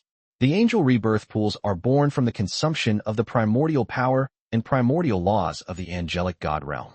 Otherwise, given the vastness and antiquity of the angelic realm. Furthermore, with the spiritual nurturing of the angel race, it would not be difficult at all to cultivate a spirit that could rival the spirit of the laws of the myriad world's battlefield. Then, Lin Yu and Angelia entered the angelic realm one after the other. Chapter 749, The Shaking Angelic Realm. As soon as they entered the realm of angels, Lin Yu felt an extremely powerful and sacred energy rushing towards him, as vast as a boundless ocean. At the same time, this sacred energy also contains an incomparably powerful aura of primordial laws. The realm of angels also has its own fundamental laws. It just lacks intelligence. Because the primordial laws and spirituality of the angelic realm were used to supply the angel rebirth pool to nurture angels, they could not give birth to complete spiritual intelligence. Of course, that's not important. After entering the realm of angels, Lin Yu also saw countless cities of angels. These cities of angels vary in size. The largest city of angels, second only in size to the holy city of angels, which is ruled by several archangels. In addition, within all the cities of angels, there are countless pools of angel rebirth, each continuously nurturing newborn angels. Lin Yu had previously used the angel rebirth pool to nurture angels in the floating island world. However, that was not a true gestation. It can only be described as a summoning. The angels that Lin Yu summoned in the floating island world were actually all from the angel god realm. Some are newborn angels, such as Aita, Josie, and so on. Some are veteran angels, such as the fallen angel Gladys and the craftswoman Carol. Among them, the most unique are Angelia and Victoria. They were also veteran angels summoned by Lin Yu. And he's an archangel. However, initially, due to various reasons, they were unable to reveal their identities to Lin Yu. Lin Yu only found out much later. The reincarnation pool in the angelic realm is the true cradle of angels. The process is quite simple. It absorbs the primordial laws and spirituality of the angelic realm to nurture the angel's soul, and then uses the primordial power to nurture the angel's body and heart. When the three are combined, they form a complete angel. Every moment, countless angels are born. The supreme deities of the battlefield of myriad realms all know that the angel race possesses an army of trillions of angels, which is actually data from tens of millions of years ago. Tens of millions of years later, there are even more angels among the angel race. Even Angelia, the chief steward of the angelic realm, didn't know exactly how many angels there were, only vaguely stating that it was in the trillions. It is precisely because there are countless angels. It was only in a short span of 10 years that the armies of angels and gods were able to conquer countless extraordinary worlds in the universe. Without the massive legions of the angels, it would have taken at least 1,000 years for the armies of the gods to reach this level. All I can say is that the angel race is very strong. It was so powerful that it far exceeded the imagination of the gods of all realms. At that very moment, countless fanatical voices resounded throughout the angelic realm. The angels sense the presence of the Lord of Holy Light. They are praying to the Lord of Holy Light.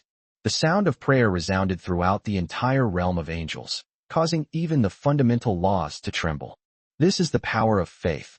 Lin Yu also sensed the prayers of countless angels, but he was not yet able to absorb the power of faith that the angels offered him, because he was not yet the true Lord of Holy Light. The faith of the angels is connected to the divinity and nature of the old Lord of Light. Before merging with divinity and divine nature, he was still a substitute for the old Lord of Light. They can only perceive faith, but cannot accept it. The angel race is even more magnificent than I imagined. Lin Yu's heartfelt sentiment. He has also visited the realm of angels several times. However, he had always descended using his divine sense before. Now that his true form had entered the angelic realm, he finally saw its entirety. The boundless divine domain, the vast primordial energy, and the countless cities and angels all filled him with awe. It truly gives you the feeling that you only realize how vast the world is after seeing it with your own eyes. Angelia, standing to the side, said solemnly, "The glory of the angel race rests on our Lord. With you here, angels have faith and a future." This is true. Not long after the old Lord of Light disappeared, a large number of angels chose to fall. Even 3 of the 18-winged archangels have fallen. They were not betraying, but rather seeking to gain greater power through corruption in order to find the whereabouts of the old Lord of Light. This is evident. How important the Lord of Light is to the angel race. Now, the old Lord of Light has passed away, and the new Lord of Light has returned to the realm of angels. The angelic realm was naturally shaken and in an uproar. For the angels, there is never a concept of an old Lord of Light and a new Lord of Light. In their hearts, the Lord of Holy Light is the only one. No matter what form the Lord of Holy Light takes in his reincarnation, he is still their God of faith. Hearing Angelia's words, Lin Yu nodded as well. He had naturally witnessed the angels' faith and loyalty to him. Let's go. It's time to get down to business. Chapter 750 Divinity and Divinity in the Temple. Without Angelia's guidance, Lin Yu traversed the boundless void and arrived at the core area of the angel god realm. This is the center of the entire angel race. Countless cities of angels are located there. Most of them are large angel cities, each with the ability to traverse space and attack other worlds. Their war power is also terrifyingly strong, second only to the holy angel cities of a few archangels. Moreover, within these large angel cities, there are countless angel reincarnation pools. Every moment, these angel rebirth pools are also nurturing newborn angels. It can be said that as long as the angelic realm is not destroyed and the fundamental laws of the world continue to generate spirituality, new angels of the angel race will be born in an endless stream. Perhaps in the future, the angel race will even surpass the human race in size.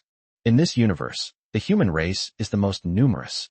Humans exist on almost every inhabited planet or extraordinary world. Humans is a general term. It's not just humans like Lin Yu who can be called human. Many other races with human-like forms, or with human genes and bloodlines, are also included in the human race. Just like the elf race, there are not only nature elves, but also flower elves, forest elves, dragon elves, elemental elves, and so on. These also belong to the elf race. If the angel race could surpass the human race in size, even without Lin Yu, the angel race's dominance over the universe will remain unshaken. Of course, the angel race still has a very long way to go before it can surpass the human race in terms of scale. It would be very difficult to realize this dream in less than hundreds of millions of years. Moreover, we need to continuously build more and more angel reincarnation pools. Only in this way is it possible. At the heart of the angel race's core region stands a majestic and incomparable divine mountain. This sacred mountain soars into the clouds. It's unbelievably big. This sacred mountain is a forbidden area for the entire angel race. Apart from the 7 archangels, no other angels are allowed to enter without permission, not even the 16-winged archangels who command large angelic legions. At the summit of the sacred mountain, there is also a magnificent temple. The temple gathers the faith power of the entire angel race, radiating an incomparably holy and dazzling light, just like an eternal sun shining on the entire angel realm. Every day, a huge number of angels gather around the sacred mountain. They prayed with fervent devotion to the temple atop the sacred mountain. For angels, a race of pure faith, devout prayer is also a form of spiritual practice, and it can even accelerate the rate at which their strength increases. Most importantly, Every angel is a believer at the level of the Holy Spirit. In the hierarchy of faiths, the Holy Spirit is the highest level. Therefore, they are able to reap great rewards from every sincere prayer they offer. In addition, the angels gathered around the sacred mountain to pray in order to express their loyalty and faith in the Lord of Light. All the angels knew that the temple on the summit of the sacred mountain was the palace of the Lord of Light. Tens of millions of years ago, even before the Lord of Holy Light left the realm of angels, he had descended upon the temple many times. Even though the Lord of Light has been gone for tens of millions of years, the angels have not forgotten that the temple is the source of their faith. This is Lin Yu's first time descending into the angel god realm in his true form. The reason he was able to arrive here without Angelia's guidance was because the divine nature and divinity of the Lord of Holy Light, sealed within the temple, were calling him. When he first entered the realm of angels, he sensed this summoning power. He could clearly sense the jubilation of divinity and godhood, like a son seeing his father, wanting to throw himself into his arms without hesitation. Unfortunately, it is sealed by the Lord of Holy Light. They are subject to restrictions. However, that's not important. Lin Yu had already traversed the void and descended into the temple. He only needs to break the seal to unlock divinity and godhood. For him now, this is a very simple thing. To put it bluntly, even if the old Lord of Holy Light at his peak appeared before him, he probably wouldn't be a match for him, let alone a mere seal. Inside the magnificent temple, a dazzling divine essence floated in midair. Floating beside it was an object made of countless golden threads, which sometimes turned into a rope, sometimes into a crystal, and sometimes into the shape of an old man. This is the divinity of the Lord of Holy Light. And that old man was none other than the Lord of Holy Light from back then. Upon seeing the old man, Angelia involuntarily lowered her head, showing her reverence for the Lord of Holy Light. Good. As expected of the old Lord of Holy Light's divine status and divinity, his power is unimaginable. Lin Yu had a bright smile on her face. Chapter 751 The Divinity and Divinity of the Old Lord of Holy Light. Lin Yu could clearly sense just how powerful the divine essence and divinity contained within the Lord of Holy Light were. The power within it is truly vast and boundless.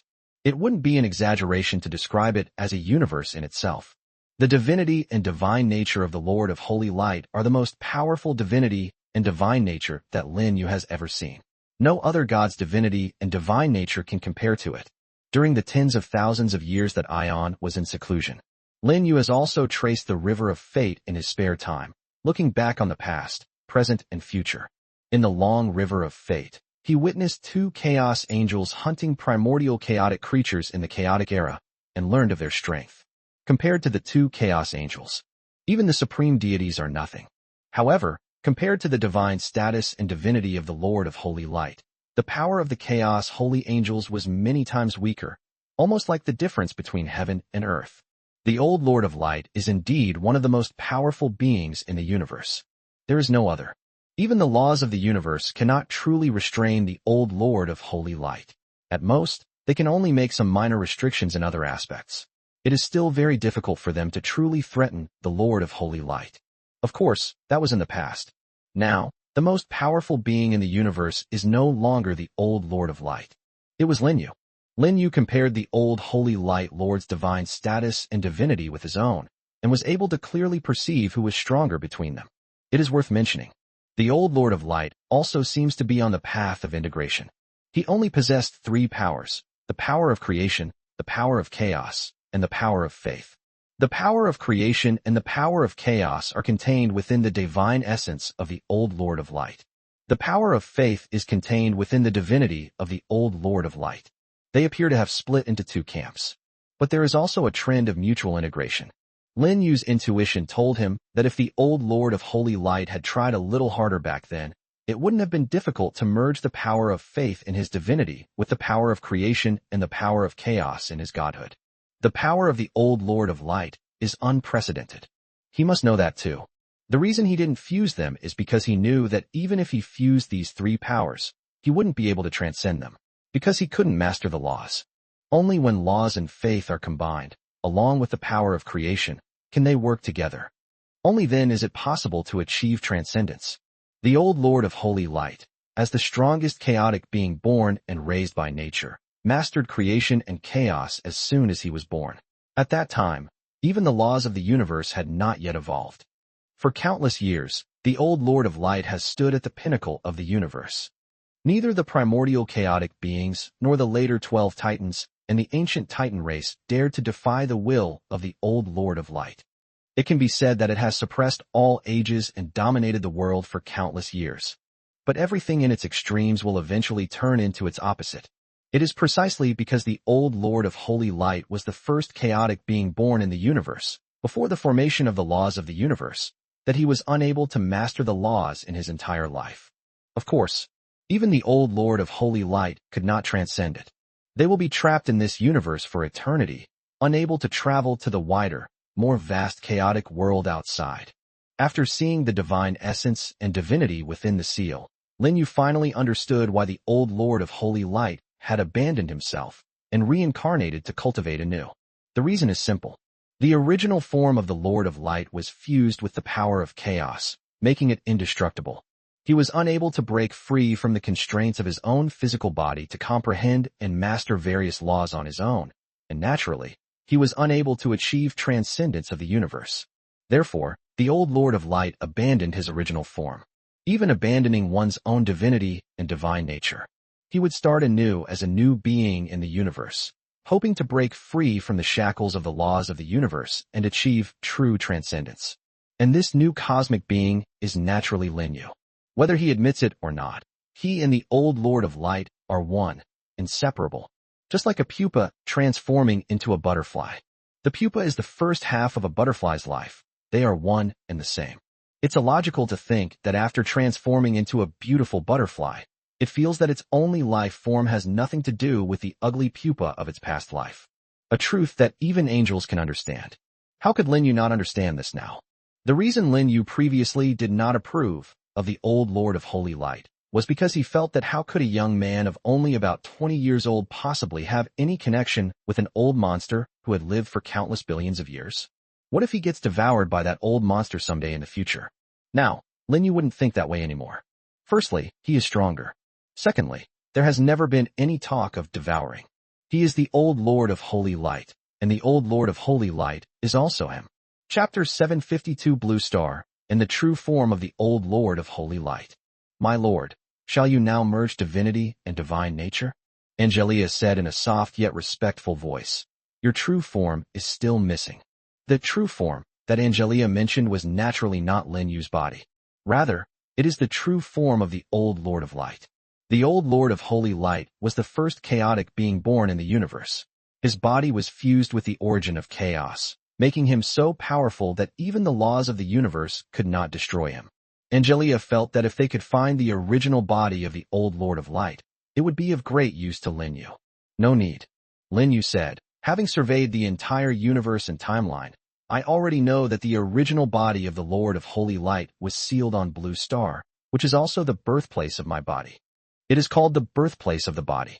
It's because Lin Yu isn't a native human from Earth. He comes from Earth, a parallel world from the blue planet. His soul merged with Lin Yu's body, becoming who he is now. Moreover, Lin Yu now knows that his current body was created by the old Lord of Holy Light, and that he is an orphan on Blue Star. The mother, who cared for him until he reached adulthood and then mysteriously disappeared, was actually Adi, one of the two Chaos Angels. Two chaotic holy angels, one named Adi and the other named Shaylin. Shaylin's true form is a floating island of countless worlds. Since participating in the last cosmic war and having her main body shattered, the Chaos Archangel Shaylin has been in a deep slumber until recently, when she was revived due to the fusion of the myriad floating islands. Adi's true form is the battlefield of myriad worlds. This Chaos Angel has been protecting the old Lord of Light for tens of millions of years. After the old Lord of Holy Light chose to reincarnate and cultivate the world, the Chaos Holy Angel Odi began to protect Lin Yu, who was the newly reborn Lord of Holy Light. The role she plays is Lin Yu's mother in the Blue Star world. When the floating island of myriad realms descended into the void where the Blue Star world is located, connecting with the Blue Star and ushering in the extraordinary era, the Chaos Saint Angel Odi knew that her mission had been completed. So she left Lin Yu's side quietly. They returned to the battlefield of countless worlds. Moreover, she didn't keep an eye on Lin Yu, not because she felt the mission was complete, but because she was worried about being discovered by the laws of the universe. Once the laws of the universe knew that Lin Yu was the reborn Lord of Holy Light, they would understand. They might do something underhanded behind your back. The fundamental reason is that the laws of the universe do not want to see the Lord of Holy Light transcend, stand on its head, and become its master. And that is precisely the reason. This made the floating island of myriad realms a place for Lin Yu to train and cultivate. This is the territory of the chaos archangel Shaolin. Even though she has fallen into a deep sleep, the power of the laws of the universe can hardly penetrate it. After entering the battlefield of myriad worlds, it was once again the territory of the chaos holy angel Odi. Therefore, even now, the laws of the universe have not found a way to target Lin Yu, which ultimately led him to this point. This is mainly because Lin Yu's promotion speed is just too fast. It was so fast that even the fundamental laws of the universe probably didn't anticipate it. Although the laws of the universe govern the universe, they cannot control the fate of the Lord of Holy Light, so they can only watch helplessly as Lin Yu soars into the sky. Lin Yu is now beyond the control of the great Tao of the universe. His strength is comparable to that of the old Lord of Holy Light, surpassing even his predecessor. Even the old Lord of Holy Light couldn't restrict the laws of the universe, let alone him. Therefore, it doesn't matter if Lin Yu's identity is exposed now. In general, the old Lord of Holy Light had done everything in his power to protect his new life, and Lin Yu had not disappointed him. Blue Star. Angelia was somewhat taken aback. She has been to Earth. I never expected that the chaos body of the old Lord of Light was also there. No wonder Victoria told her that when she was on Earth, she had used the consciousness of an 18-winged archangel, but failed to shake Earth. It wasn't because Earth lacked world laws, but because the original body of the old Lord of Light was protecting it. There is also the Lord of Holy Light. No wonder his cultivation speed increased dramatically when he was on Earth. This is also because the original form of the old Lord of Holy Light is protecting the new Lord of Holy Light. She felt guilty for not being able to connect the two things at the time. Lin Yu said with a smile, "No need to overthink it. It's fortunate that we didn't discover the true form of the old Holy Light Lord back then. Otherwise the laws of the universe would have descended long ago." Upon hearing this, Angelia also felt that it made sense. Lin Yu didn't say anything more. With just a gentle wave of his right hand, the old Lord of Holy Light's divine status and divine seal crumbled. In an instant, the divine essence and divinity transformed into two golden rays, which entered Lin Yu's brow one after the other. Chapter 753 Fusion. Just like swallows returning to their nests, without the slightest hesitation or pause. The moment the seal was broken, the old Lord of Holy Light's divine essence and divinity eagerly entered Lin Yu's body. First, the divine spark, after entering Lin Yu's body, directly bypassed Lin Yu's faith divine spark, which had turned into a golden tree, and arrived near Lin Yu's law divine spark. The divine status of the old Lord of Holy Light was not subject to any laws. There is no single law. Even the most ordinary laws are the same. It possesses only the origin of chaotic power and the power of creation. Its purpose is also very clear: to merge with Lin Yu's divine spark of law, which is something that the old Lord of Holy Light pursued for the first half of his life, but never managed to obtain. If the old Lord of Holy Light had been able to grasp the origin of the laws back then, it's highly likely that there won't be a Lin Yu from Blue Star. Lin Yu himself will not travel from Earth to this place. He will continue to be an insignificant mortal. As for the old Lord of Holy Light, he may have already transcended, becoming a cosmic lord standing atop the very laws of the universe. He has long since realized his dream, roaming freely in the chaotic world. Unfortunately, there are no what-ifs in life. Even with the immense divine power of the old Lord of Light, there was no way to turn if into reality. Therefore, Lin Yu appeared on the path of the old Lord of Holy Light in his second half of life. Inside Lin Yu's body, two divine cores, each carrying immense divine power, are approaching each other. Lin Yu originally thought there would be no rejection, but reality slapped him in the face. The powers of the two divine entities are clashing, showing no signs of merging. To be more precise, it was Lin Yu's own divine nature that was rejecting the divine nature of the old Holy Light Lord, believing that the old Holy Light Lord's divine nature was trying to seize the territory that belonged to it, so it refused to merge. Godhood naturally lacks intelligence. This is because the forces are not compatible. In particular, the source of chaotic power contained within the old Holy Light Lord's divine core is difficult for Lin Yu's divine core to accept on its own, because the level of the source of chaotic power is too high. incomparable to the 3,000 laws of the universe. The 3,000 laws within Lin Yu's divine core are currently huddling together for warmth. Together, we will fight against the source of chaotic power within the divine core of the old Lord of Light. They do not want to be devoured by the source of chaotic power. Of course, such things cannot be decided by their will.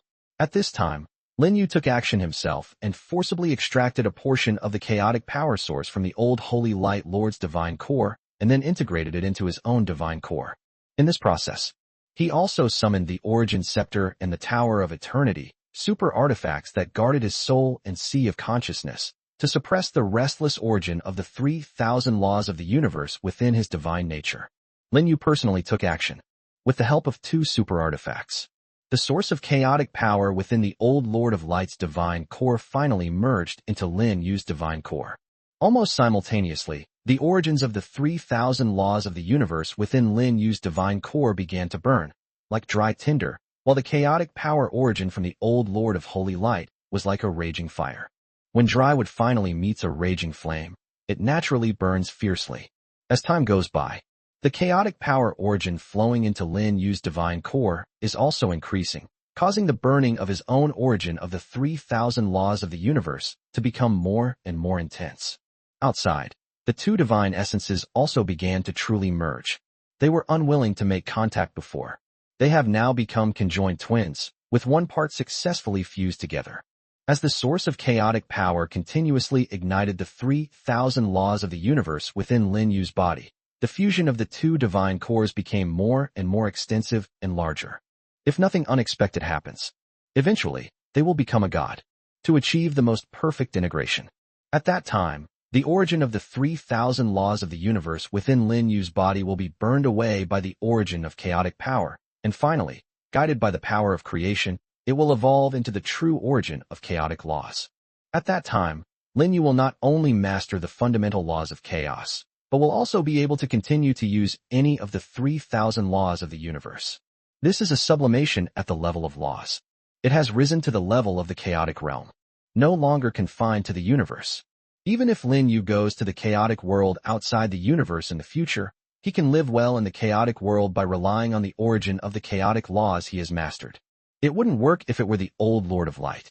He only grasped the origin of chaotic power, which is equivalent to an ordinary professional in the mortal world. Lin Yu, who possesses the essence of the laws of chaos, is equivalent to a demigod, or even a true god. It is simply the source of power. The other one rose to the realm of the origin of laws. Naturally, they are not comparable. At the same time, the divinity from the old Lord of Light merged with the golden tree within Lin Yu's body. Compared to the fusion of law godhood, the fusion of faith godhood is much easier. Chapter 750 for the anomaly in the angelic realm. This is because the faith power of the old Holy Light Lord does not conflict with Lin Yu's faith power. You could even say they share the same faith. The power of faith of the old Lord of Light mainly came from the angels and beings of the Holy and Light factions, such as the Goddess of Light, the Goddess of Sunlight, and other goddesses of light.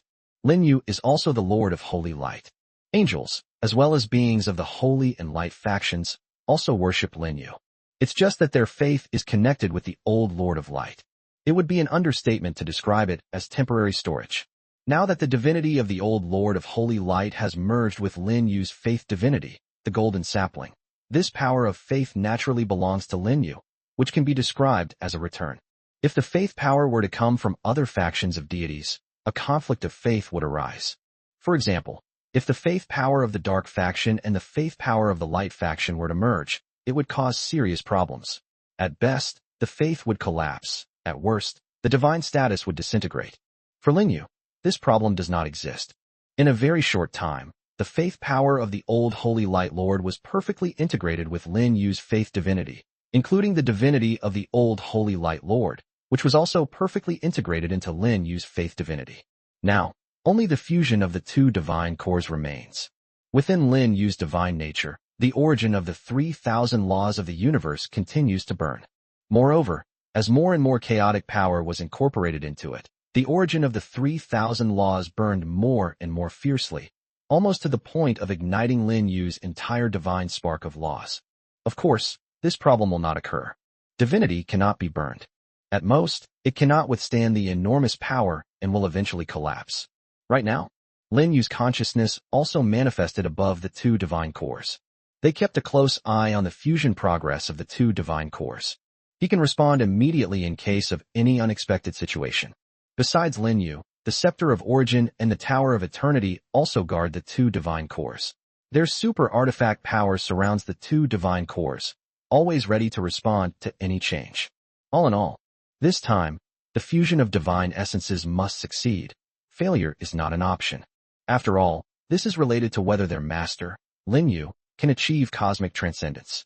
This is not only the dream of the old Lord of Holy Light, but also their dream, especially the Scepter of Origin.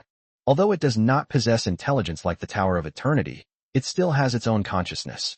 It has been by the side of the old Lord of Light since the beginning of the universe, and has gone through countless years with him.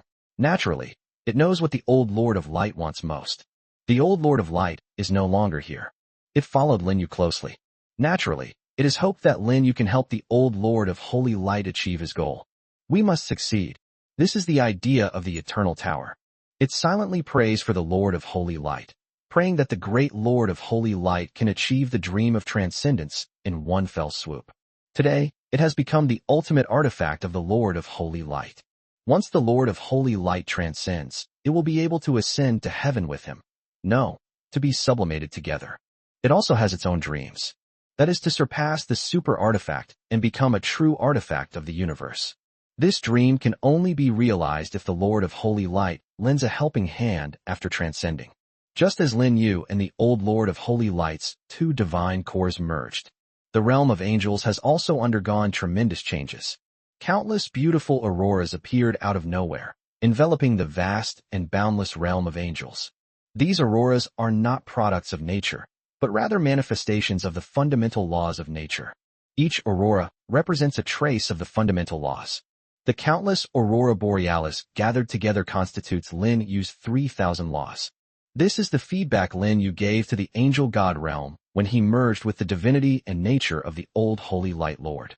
It can not only benefit the angel god realm immensely, but also help the angel race enhance its power and even its potential. Right now, in every region and city of the angelic realm, they were all kneeling and worshipping the countless angels.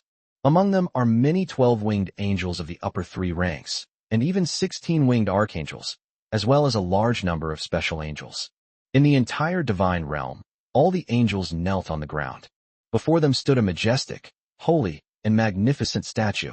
The statue's face was somewhat blurry, but as time passed, its outline became clearer and clearer, just like Lin Yu's.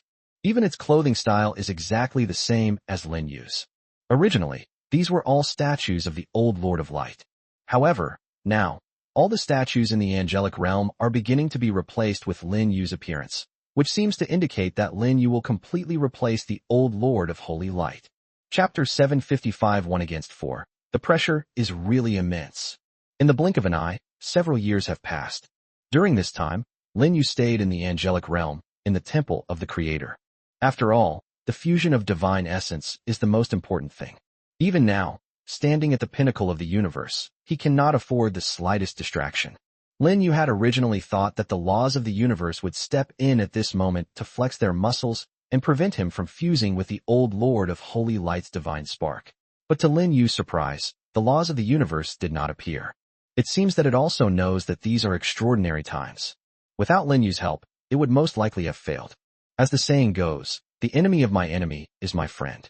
Now, the laws of the universe, Lin Yu, and even all living beings in the universe share a common enemy, the alien forces that are constantly attacking the gate of chaos. Even if the laws of the universe are incredibly rigid, they cannot possibly harm its greatest asset at this moment. Therefore, the laws of the universe turned a blind eye to Lin Yu's fusion with the divine status of the old Holy Light Lord. It is very likely that even if Lin Yu achieves transcendence at this time, the laws of the universe will only turn a blind eye.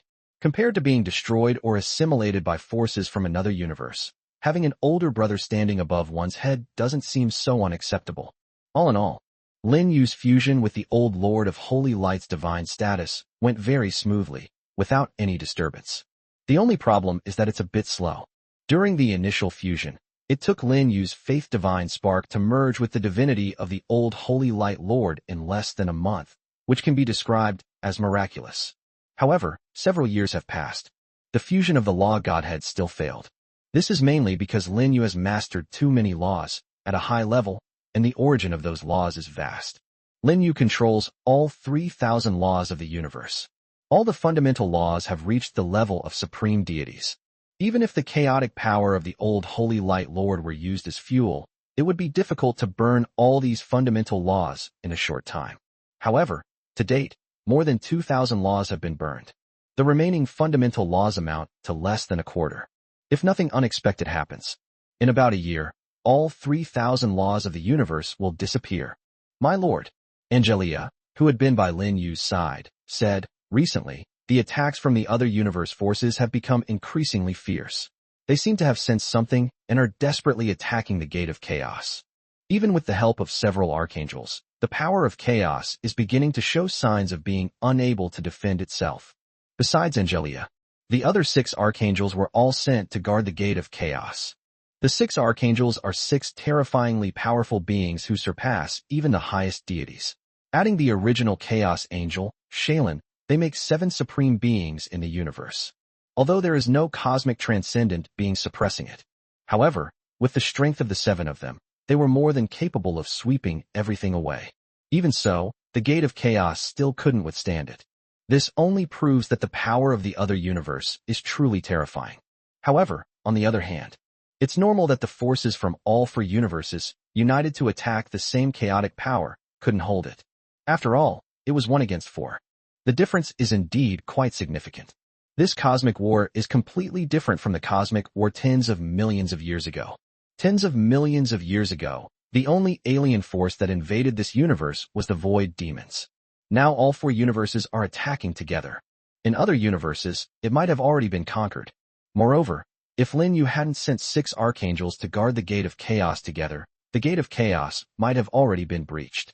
If we really can't hold on, then let's give up. Don't make unnecessary sacrifices. Have the 6 archangels lead the 12 titans and the ancient titan race to evacuate the gate of chaos and retreat behind the defensive lines we have established. Over the years, the angels and the army of gods have not only been fulfilling Lin Yu's plan to unify the universe, but also, at Lin Yu's behest, establishing a cosmic defense line. The first cosmic defense line is located not far from the edge of the universe. With chaos as the boundary, countless war fortresses and bases were built. At the same time, countless interstellar warships and space fortresses were also assembled there. The purpose of this cosmic defense line is not to repel the attack of the alien forces, but to weaken their power and prepare for the upcoming all-out war. I understand, Great Lord. Angelia nodded and said, I have relayed your orders to the 6 archangels and the 12 titans. They will evacuate immediately if there is any sign of the gate of chaos breaking. Lin Yu nodded. He then focused his attention on the fusion of the 2 divine cores. But at this very moment, he suddenly discovered an extremely bright spot of light in his sea of consciousness. It was as if his sea of consciousness had been pierced. Chapter 756 The True Old Lord of Holy Light. The light spots were exceptionally dazzling. It is billions of times brighter than the stars in the universe. Even Lin Yu felt as if he had been blinded by the light. He immediately used his divine sense to envelop the light spot, attempting to discover its origin and the secrets hidden behind it. However, in the end, he gained nothing. The light spots appear real, but are actually illusory.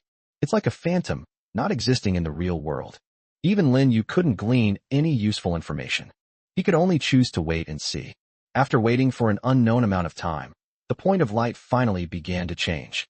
A phantom-like figure appeared in the center of the point of light, and its outline gradually enlarged.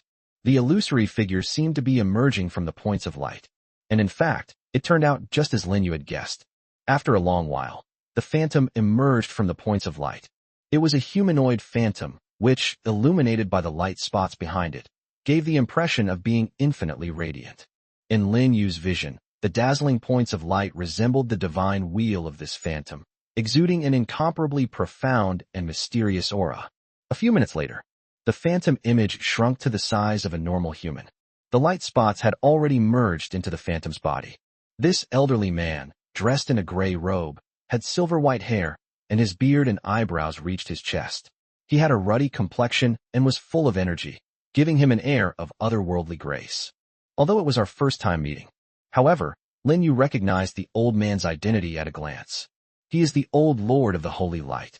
The Old Lord of Holy Light who appeared in the Divine Seal before had a completely different appearance from the Old Lord of Holy Light before us, but they were still the same person. Finally, we've truly met, my future self. The Old Lord of Holy Light's gaze fell on Lin Yu. At this moment, the Old Lord of Holy Light, like Lin Yu, was an embodiment of divine consciousness. His expression was somewhat indifferent. But it wasn't intentionally targeting Lin Yu. It was simply his true nature. The Old Lord of Holy Light was the first primordial chaotic being born in the universe. At the time of his birth, the laws of the universe had not yet evolved. He is like the celestial law of the chaotic era of the universe. Indifferent, mechanical, and lacking in emotion. Lin Yu narrowed his eyes slightly and said, "Your divine consciousness has been hidden in my sea of consciousness all along." The Old Lord of Holy Light shook his head and said, "Your sea of consciousness is too weak to bear my divine will." Yeah. Lin Yu smiled and sized up the Old Lord of Holy Light several times before saying, "But in fact, you're not much stronger than me. You're even a little weaker." The Old Lord of Holy Light said, "I mean, before you mastered the 3,000 laws of the universe, your sea of consciousness was too fragile. Therefore, I did not entrust my divine consciousness to your body, which was also to protect you." Upon hearing this, Lin Yu remained non-committal. Protect him? Not necessarily. The ones who truly protected him were the Scepter of Origin, the Chaos Archangel Maureen, and several archangels, including Angelia. The Old Lord of Light was merely a chess player. Of course, that was in the past. Previously, the Old Lord of Light was the player, and everyone else was merely a pawn in his game. They moved forward step by step, following the Old Lord of Light's strategic moves. But now, he has also become a chess player. Now, in this contest against the Old Lord of Light, it all comes down to whose chess skills are superior. The Old Lord of Holy Light said, "I come from the river of destiny. I sensed that you were merging with my divinity and divine nature, so I broke through destiny to come and see you." Lin Yu frowned and asked, "What do you want to see me for?" He couldn't see through the fate of the Old Lord of Light, just as he couldn't see through his own fate. Therefore, he could not know the intentions of the Old Lord of Light. But one can guess a thing or two. The Old Lord of Holy Light said, "I am your past life and your present life. Don't be too wary of me. In the end, we are always one person." Lin Yu smiled and said, "I know it's one person, but people can also have split personalities. Right now, the two of us are like different personalities split off from a schizophrenic patient. Personality and consciousness are two separate things. But there is only one body. So, who is the primary and who is the secondary, or who will ultimately remain? This needs to be distinguished." Upon hearing Lin Yu's words, the Old Lord of Holy Light remained silent for a moment. Then he said to Lin Yu, "In my future life, you have two choices. One is for me to take over your consciousness and control your body. The other is to merge with my consciousness, so that we are completely inseparable. I hope you will choose the second option. This is the best thing for both of us. Moreover, the fusion of our consciousnesses also represents the complete integrity of our life forms. Once our divine essences merge, we can directly attempt to transcend the realm and stand atop the great Tao." Chapter 757 Lin Yu. I've been working really hard, okay? The Old Lord of Light preferred the second method, because he knew Lin Yu wouldn't choose the first option. After all, Lin Yu wasn't stupid. How could he possibly give up his own consciousness and hand over his body to him for control? Being able to merge with Lin Yu's consciousness was already Lin Yu's limit. At this moment, the Old Lord of Light's attitude was also very sincere. They even started making empty promises to Lin Yu. It means that as long as they merge with his consciousness, the two can achieve the completeness of their life forms, and then directly reach the realm of cosmic transcendence, truly standing above the laws of the great Tao. This was the goal that the Old Lord of Light pursued his entire life. He believes that this is also Lin Yu's goal. However, Lin Yu shook his head and said, "I will not merge with your consciousness. Even if I did merge with it, I would still be myself, and I would not do such a thing." The Old Lord of Holy Light frowned and said, "We are one. Separating means the incompleteness of our life form. Although you may not realize it now, it will become your most fatal weakness when you choose to attempt to transcend the universe. Only when we merge into one can we transcend the universe." Lin Yu smiled and said, "What you said might be true, but I still won't agree to it. I don't want your memories from all those years to be imposed on my soul. I don't want to be influenced by your consciousness and end up as a cold, machine-like creature. I'm a fine young man with an endless life ahead of me. The old Lord of Light frowned even more deeply. He said, "The good life you speak of is nothing but the desires of mortals. If you want to transcend it, you must discard such things." Lin Yu said, "If I abandon these desires, I will no longer be myself." To put it bluntly, compared to detachment, he prefers the good life he has now. So many beautiful goddesses longed to share the profound mysteries of the laws with him. How could he bear to leave them? Furthermore, in his lifetime, he has only experienced 4 worlds: Earth, Blue Star, the floating island, and the battlefield of myriad realms. Keep in mind that he currently stands at the pinnacle of the universe, an invincible being. He had never been to any other planet. They have never traveled through the universe or among the stars. If it weren't for the threat from an alien force, he wouldn't have even bothered to come and merge with the old Lord of Light's divinity and divine nature. His true dream was to travel the universe with his secretary, several archangels, and a host of goddesses. Short-sighted, the old Lord of Light blurted out a rebuke. He never imagined that his descendants would be like this, indulging in desires. It doesn't resemble him at all. However, upon closer reflection, he realized that Lin Yu was still a young man, unlike him who had experienced the cosmic changes. From the beginning of the universe to the chaotic era and now to the prosperous present world, he had lived through countless years and naturally understood everything. For the old Lord of Light, everything in the universe, from the sights and scenes to the experiences, seems like an illusion. Only the chaos that follows transcendence is real. Therefore, even though he understands Lin Yu's thoughts, he will not let Lin Yu make such a willful choice. Lin Yu glanced sideways at the old Lord of Holy Light and said, "Whether my vision is short-sighted or not is none of your business. I acknowledge that you are my predecessor, but that doesn't mean I have to accept your instructions." The old Lord of Light said, "Without me, where would you be today?" Lin Yu chuckled and said, "You only gave me my initial destiny. What does my achievement today have to do with you?" "Well, it does have some connection, but at most 50%. He has worked very hard in his cultivation journey, okay? As you can see, he secluded himself in the Tower of Eternity, engaging in dialogue with a host of archangels and goddesses for over 10,000 years. Before that, his entire life was less than a fraction of the time spent in seclusion. It goes without saying, he worked incredibly hard to reach even greater heights. How could the old Lord of Light deny this with just a few simple words? "I'm not going to waste my breath on you." The old Lord of Holy Light said in a detached voice, "Future generations, I'm giving you one last chance to choose. Either destroy your own consciousness and let me take control of your body, or merge with me and transcend the universe together. At that time, if you wish to return to the universe and satisfy your own desires, I can also separate your consciousness again and create a chaotic body for you. This is already the biggest concession I've made to you. Old man, do I need you to give way?" Lin Yu was very annoyed by the old Lord of Holy Light's arrogant attitude and said with a sneer, "Let me make it clear to you. I will not take either of these 2 paths. The only path I will take is to kill you directly." Chapter 758 Battle of Consciousness. Good lad. Even the old Lord of Holy Light, whose personality was as cold and ruthless as the laws of heaven, was amused by this. His descendants actually wanted to kill his predecessor. This was indeed somewhat beyond his expectations. However, this seems to make sense. To reiterate, his descendants were independent individuals with their own consciousness and souls, and their lives were short and untouched by the harsh realities of the world. It's normal to have such thoughts. This situation is similar to an avatar developing independent consciousness and wanting to kill or replace the original body. The only difference is that Lin Yu is not his alter ego. Rather, it refers to a more independent later period. If Lin Yu were to obediently merge with him, or rather, voluntarily have his intelligence erased, then he might be surprised and wonder if this kid is tired of living. Furthermore, he also intended to get rid of Lin Yu. Now, it's entirely plausible that Lin Yu would want to kill him as well.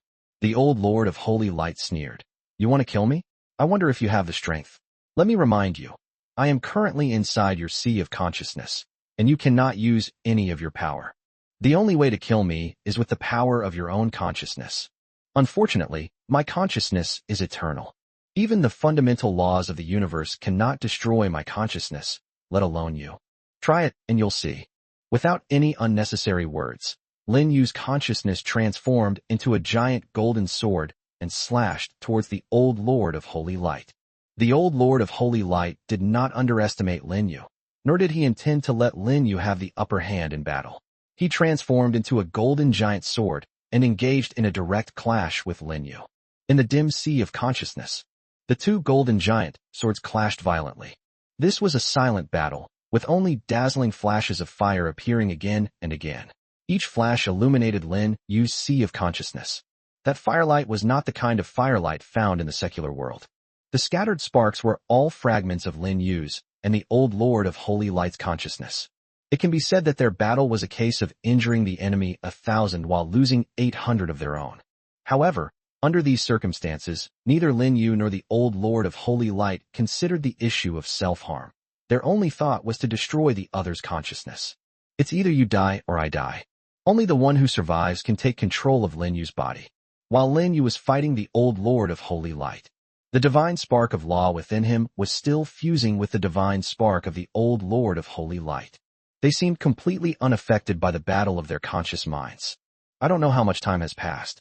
Lin Yu and the old Lord of Holy Light's divine sparks finally merged at the last moment, but stopped abruptly, as if they had stepped on the brakes. What's going on? A figure appeared. It is the intelligence of the Tower of Eternity. Like the Scepter of Origin, it has always been guarding this place. Seeing the fusion suddenly stop now, they naturally felt very strange. It is obvious. The sudden halt to the fusion was related to the battle of consciousness between Lin Yu and the old Lord of Holy Light. But the intelligence of the Eternal Tower was unaware of this. Even the archangel Angelia, who was also closely watching Lin Yu, was unaware of this. This was mainly because when the old Lord of Holy Light appeared, he sealed Lin Yu's sea of consciousness with his power of consciousness. The Eternal Tower and Angelia's attention was focused on the fusion of the divine spark, so they did not notice anything unusual. At that very moment, the Scepter of Origin suddenly transformed into an aurora and disappeared. When it reappeared, it had already pierced through the old Lord of Holy Light's blockade and entered Lin Yu's sea of consciousness. The Ion's intelligence and Angelia finally realized it. They reacted immediately and tried to enter Lin Yu's sea of consciousness along with the Origin Scepter, but they were blocked by an invisible barrier. The consciousness of the Tower of Eternity and Angelia's consciousness simultaneously descended outside the barrier. Angelia, do you know what happened? The Lord of Holy Light has appeared. Angelia's expression was rather unpleasant. Upon hearing this, the intelligence of the Eternal Tower was somewhat bewildered and asked, "What do you mean? Hasn't our Lord always been here?" Angelia said, "I'm talking about the former Lord of Holy Light. Although our Lord is his reincarnation, his original consciousness has never disappeared. He has always been waiting for an opportunity." The intelligence of the Eternal Tower immediately took a deep breath. It wasn't stupid. It instantly understood all of the old Lord of Light's plans. Lin Yu, its current master, was merely a seed planted by the old Lord of Holy Light in order to transcend the universe. Now, the seed has grown into a big tree and has even borne fruit. The old Lord of Holy Light was naturally the first to step forward and reap the ripe fruit. No wonder the fusion of the two divine cores suddenly stopped. We've fallen for that old man's trick. Chapter 759, The Tower of Eternity. This damn traitor. After thinking it through, even the Ion's intelligence felt a chill run down its spine. The old Lord of Light was too cunning. It even calculated what would happen tens of millions of years from now. To this end, he did not hesitate to seal his own divinity and abandon his physical body, leaving only his consciousness to appear at crucial moments and seize Lin Yu's body. That's really ruthless. However, the intelligence of the Eternal Tower had to admit that the old Lord of Light's plan was successful. Although he had been silent for tens of millions of years, the old Lord of Holy Light finally succeeded in waiting for Lin Yu's appearance. And at this moment, Lin Yu was only one step away from transcending the universe. Once the old Lord of Holy Light successfully took over Lin Yu's body, so he's the next person to transcend the universe. Compared to transcending the universe, what is a wait of tens of millions of years? It can only be said that he is indeed an old guy who was born at the beginning of the universe. Everything is within his calculations. After a moment of silence, the intelligence of the Eternal Tower asked, "Angelia, what should we do next? Do you have any way to break through the old Lord of Light's sealing barrier and enter our Lord's sea of consciousness?" Angelia carefully sensed the strength of the sealing barrier. Finally, he shook his head. She said, "This is a seal on the power of consciousness. The only way to break it is with one's own consciousness. But it is clear that neither you nor I have a consciousness as strong as the old Lord of Holy Light. Even if the two of us join forces, we cannot break its barrier seal."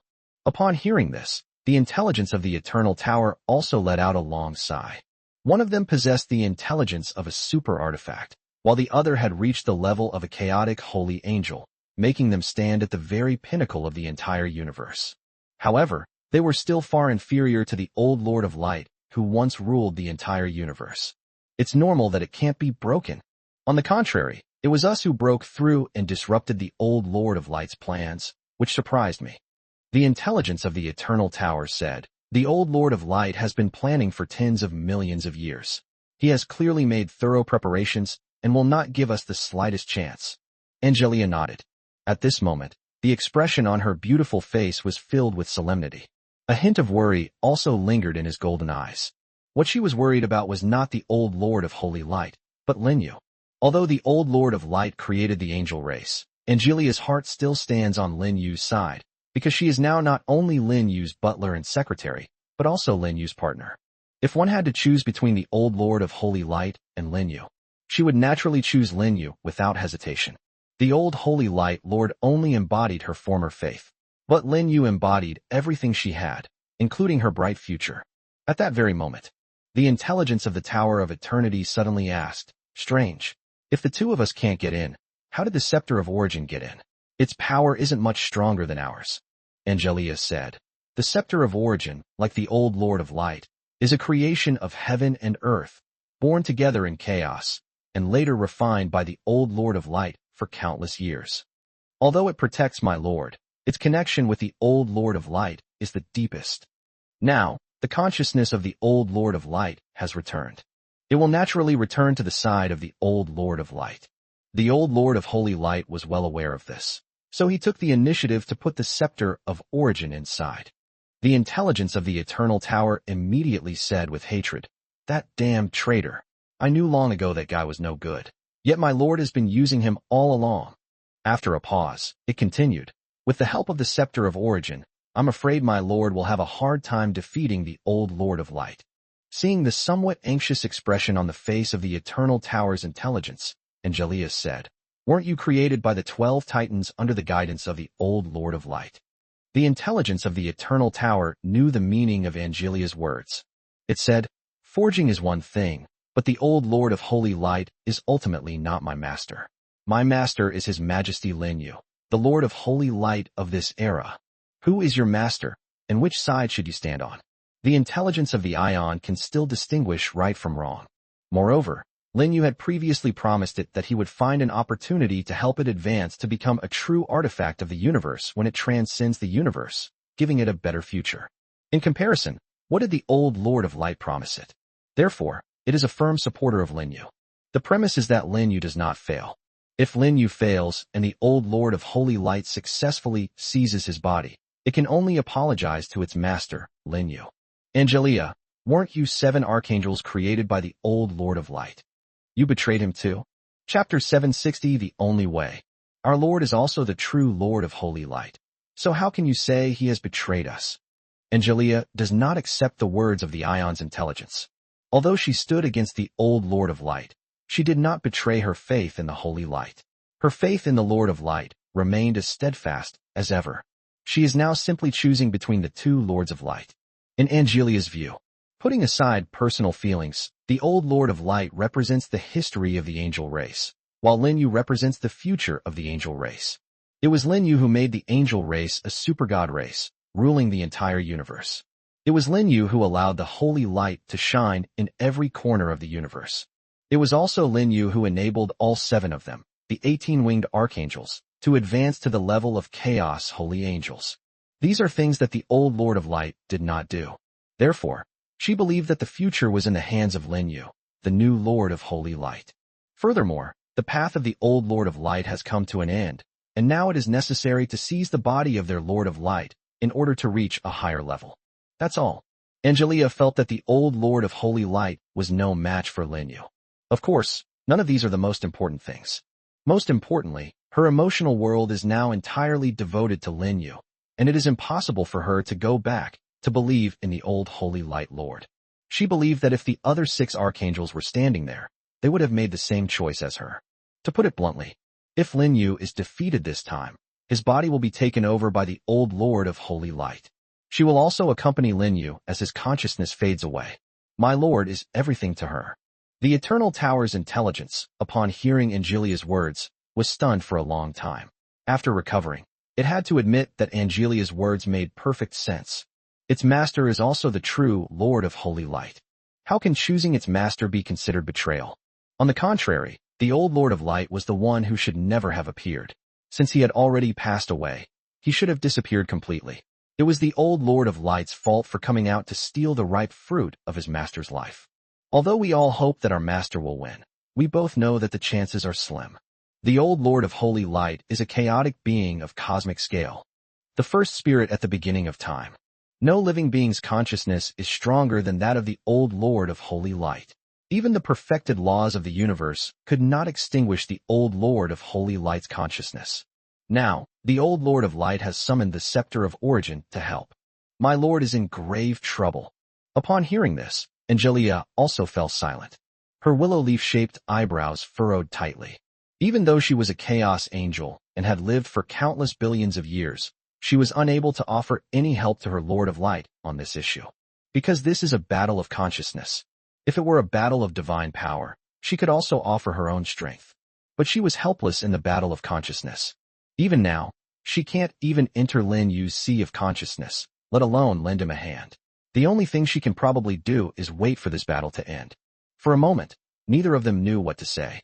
He stared blankly at the indestructible ceiling barrier before him. A long time passed like this.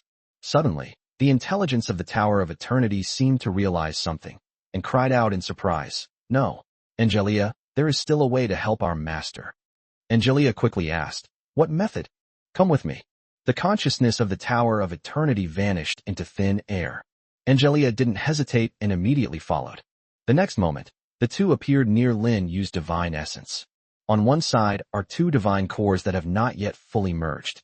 On the other side was a large golden tree radiating dazzling light. Over the years, through nurturing and merging with the divinity of the old Lord of Light, the once golden sapling has grown into a towering tree, radiating dazzling light.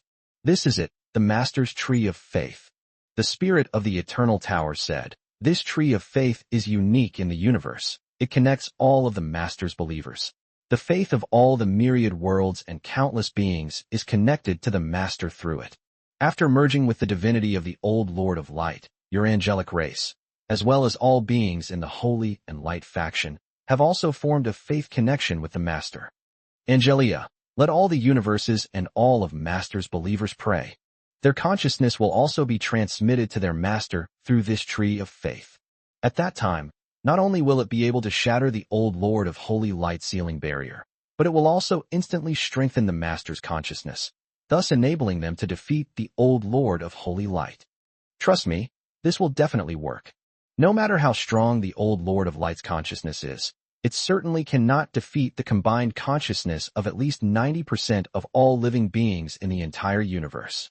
Chapter 761 The Power of All Beings in the Universe.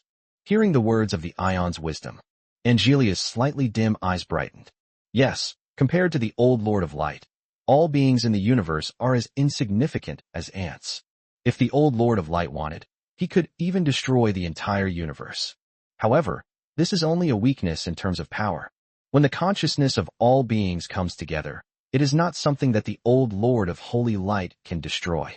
Even the weakest creatures can sometimes have an unyielding will, and often, such weak creatures possess incredibly powerful consciousness, especially those beings with firm beliefs. The power of consciousness has become even stronger. The universe is full of countless living beings. However, at least 90% of the beings in the universe have become believers of their own Lord of Light. With the help of angels, they are basically all devout followers of their own Lord of Light. Compared to ordinary people, believers have a more steadfast will. You're right. This method will surely help my Lord. Angelia suppressed her excitement. Without hesitation, she immediately withdrew her consciousness from Lin Yu's body. After returning to her original body, she contacted the other 6 archangels, as well as the Chaos Archangel Morty, who ruled over the battlefield of all worlds. During the 10,000 years that Lin Yu spent in seclusion at the Tower of Eternity, Angelia emerged from seclusion multiple times. One of those times was when he went to see Morty, the Archangel of Chaos. They had already discussed it privately. "Angelia, what happened? Why are you contacting me all of a sudden?" The voice of the Chaos Archangel Morty transcended time and space, appearing in Angelia's mind. Angelia did not explain in detail, but simply said, "My lord is currently facing a bit of trouble and needs the support of all the holy light believers in the universe." Upon hearing this, the voice of the Chaos Archangel Morty also wavered slightly. She asked quickly, "What should I do?" Angelia said, "Use your power to contact the supreme deities in the battlefield of myriad realms, and have them spread our Lord's will throughout the universe through their pantheons. We must get all believers in the universe to pray fervently to our Lord as quickly as possible. I have already informed Victoria and the others about this matter. The angelic army will also sing hymns throughout the universe." "Understood. I'll inform them right now." Without hesitation, the Chaos Archangel Morty immediately relayed Angelia's words to all the gods on the battlefield of myriad realms. Not only the supreme gods, but also the chief gods and ordinary gods, all received her message at the same time. Soon, similar information was transmitted through countless gods in the battlefield of myriad realms to countless extraordinary and ordinary worlds throughout the universe. In just a few minutes, throughout the universe and on countless planets, a unified chant of prayer resounded. At that moment, the entire universe was filled with the prayers of believers, and the faith in holy light instantly enveloped every corner of the universe. In the universe, almost all living beings kneel on the ground. They surrounded Lin Yu's statue, clutching the religious artifact in his hand. With devout voices and unwavering faith, they prayed to their Lord of holy light. In the underworld, shrouded in the aura of the dead, countless spirits, death gods, and fallen angels kneel on the ground, praying to their Creator who protects them. The faith of all beings and the power of consciousness. The threads of faith traversed boundless time and space, converging upon Lin Yu. In that instant, the golden tree within his body also burst forth with boundless, dazzling golden light, and its trunk began to grow wildly. The aura it emitted even suppressed the divine cores of the 2 adjacent beings. A moment later, strange things happened. The 2 divine cores, which had temporarily stopped merging, seemed to be influenced by the golden tree or sensed a threat, and they began to merge on their own. Lin Yu's law godhood no longer rejects the chaos origin within the old holy light Lord's godhood. Instead, it actively receives and actively absorbs. On the other side, the golden tree swayed its lush trunk. It will transmit the power of consciousness gathered from all living beings in the universe to Lin Yu's sea of consciousness.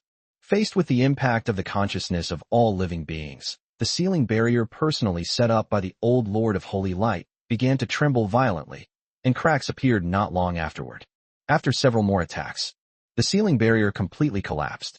Immediately afterwards, the power of consciousness of all living beings surged into Lin Yu's sea of consciousness like a tsunami, and at the same time merged with Lin Yu's consciousness body.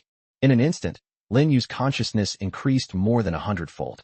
He didn't understand what was happening and was a little confused. The old Lord of Light stood at a distance, his figure clearly looking somewhat disheveled, his expression filled with anger. At this moment, he was staring intently at Lin Yu's right hand. "There is a scepter there." Chapter 762, that's it? The scepter in Lin Yu's hand is none other than the renowned Origin Scepter. It is an exclusive super artifact of the Lord of Holy Light.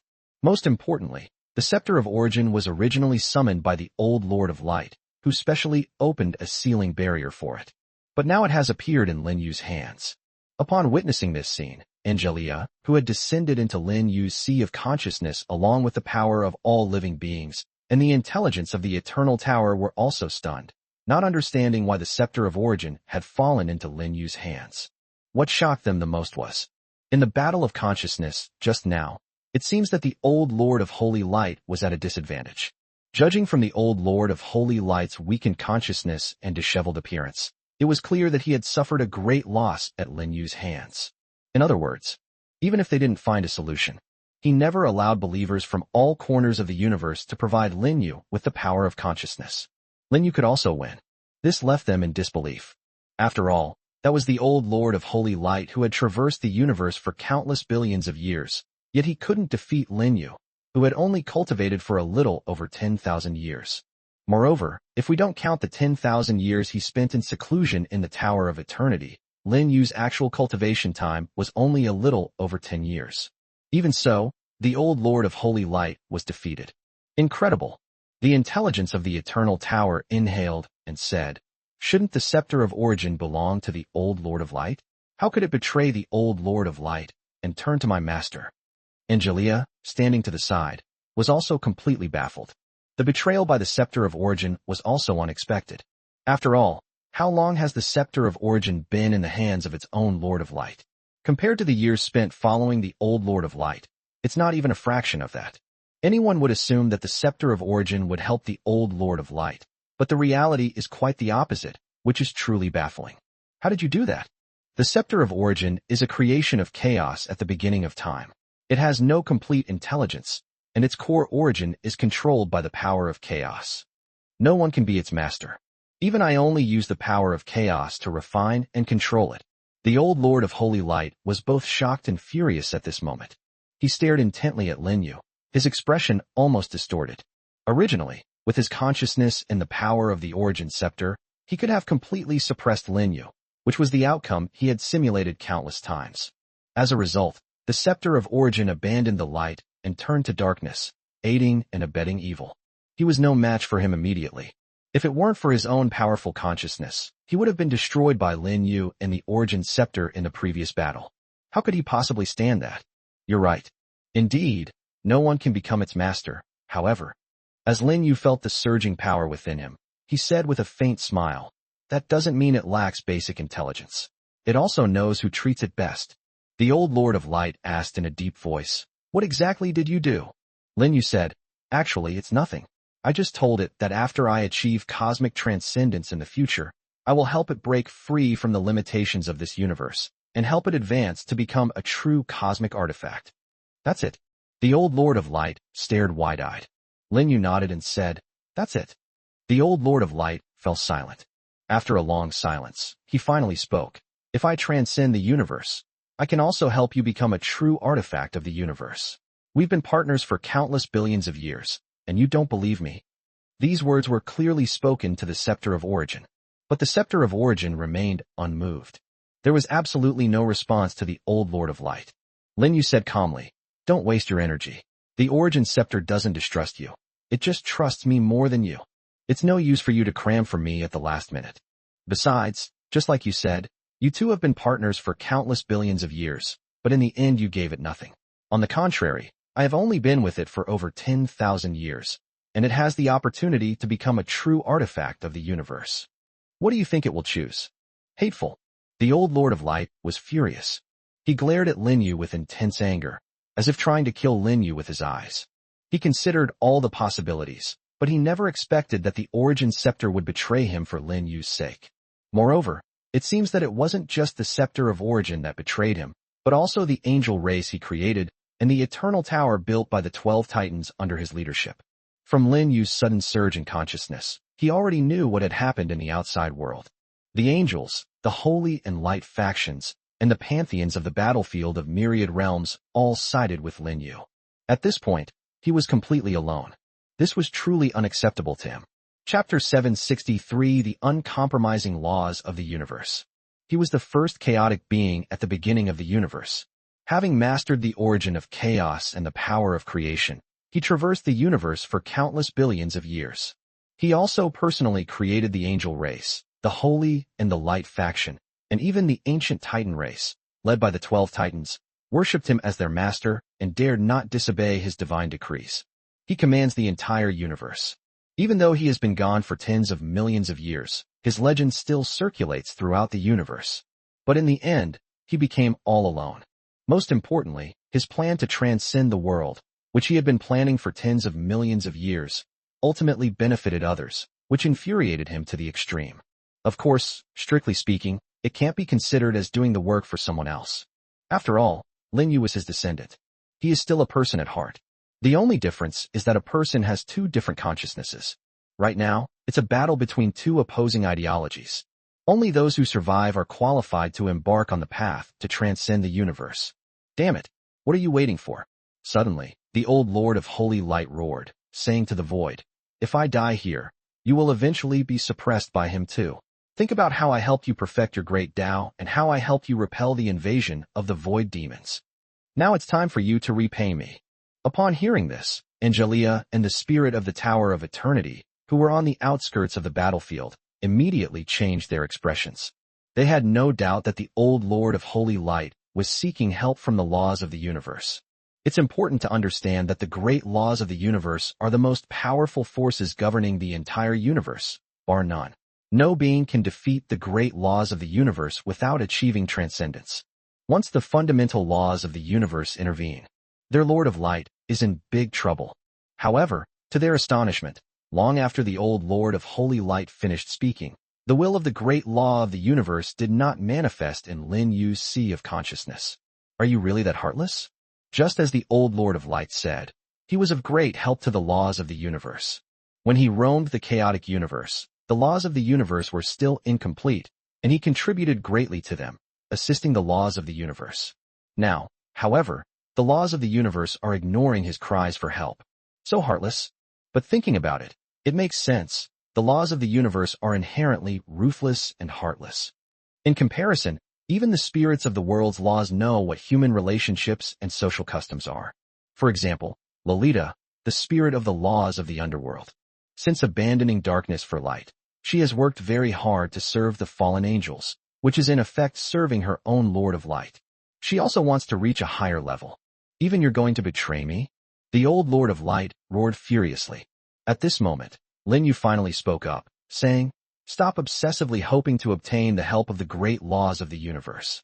It's pointless. It won't intervene. The old Lord of Light immediately turned his gaze to him. What have you done now? Lin Yu said, I did nothing. This was just the most advantageous choice made by the laws of the universe under the condition of absolute rationality. What's the meaning? The old Lord of Holy Light asked. Lin Yu said, currently, the 4 major alien forces are constantly attacking the Gate of Chaos. Despite my efforts, I still cannot completely protect the Gate of Chaos. The 4 major alien forces will eventually break it apart. Then they invaded our universe. If we lose this cosmic war, the laws of the universe will also face certain death. Therefore, it needs a helper. When my army conquered the underworld, and when I successfully integrated all the laws of the world, the laws of the universe did not appear to stop me. I knew what that meant. Compared to being destroyed and merged into the chaotic world, it actually hopes that I can transcend the universe. Upon hearing this, the old Lord of Holy Light immediately said in a deep voice, I can help it too. Lin Yu smiled and said, it's obvious that in the calculations of the great laws of the universe, I am more capable of assisting it than you are. Perhaps in its eyes, you have already failed. The old Lord of Light's expression immediately twisted. What do you mean he failed? He had clearly succeeded in creating a perverted future that made him feel despair for the first time. From this perspective alone, his initial plan was successful. His only failure was that he didn't expect the future generations to become so perverse, suppressing him in every way. Perhaps this is fate. Even the supreme being of the universe cannot truly control one's own destiny. As he spoke, the anger on the old Lord of Holy Light's face quickly dissipated. He looked at Lin Yu with a very complicated expression and said, in the future, you have not disappointed me. I expect you to win this cosmic war and stand tall in the chaotic world. As soon as he finished speaking, the consciousness of the old Lord of Light abruptly disintegrated. It then transformed into pure consciousness power, merging with Lin Yu's consciousness body.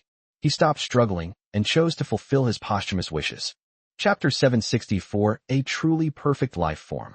An unimaginable surge of pure consciousness power flowed into Lin Yu's consciousness.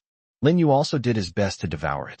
Within this power of consciousness, the consciousness of the old Lord of Holy Light was no longer present. He chose to disintegrate and annihilate on his own, thus completely disappearing into the world. Only the true spirit, which resides in the long river of fate, still exists.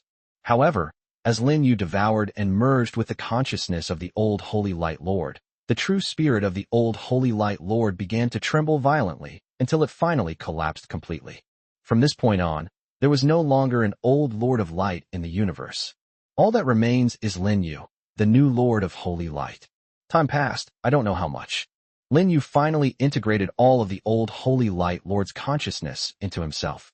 After the fusion, although his consciousness did not expand or grow larger, it was refined to the extreme, and it even looked like a real person. Originally, the body of consciousness was an illusion.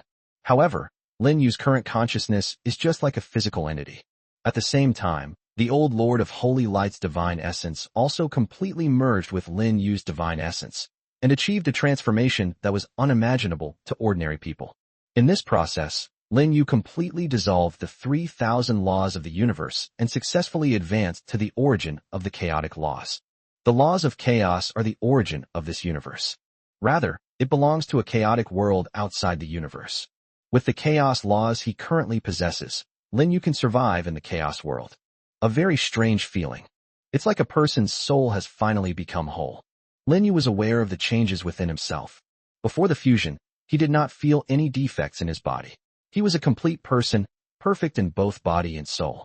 However, after merging with the consciousness of the old Lord of Light, he developed a feeling that his life was finally complete. This is extremely strange. The old Lord of Light is right. As the successor he created, I am inherently flawed. However, this flaw is hard to detect. It will only be exposed when I truly challenge the realm of cosmic transcendence, making it difficult for me to achieve transcendence. The reason why the old Lord of Holy Light knew this was because he had once tried to break through to the transcendent realm. But in the end, it failed. Now, Lin Yu, having merged with the old Lord of Holy Light, can finally be considered a truly complete living being. Compared to other life forms, the changes that occur are not actually critical. But for Lin Yu, that was of utmost importance. After all, he too must embark on a path of transcendence. If a life form is incomplete, it will not only fail to transcend, but may also severely damage its own foundation. No wonder the old Lord of Light claimed that if the two of them did not merge, or if one of them did not devour the other, there would be no possibility of transcendence. When you become aware of your own shortcomings, Lin Yu then realized that the old Lord of Holy Light was right.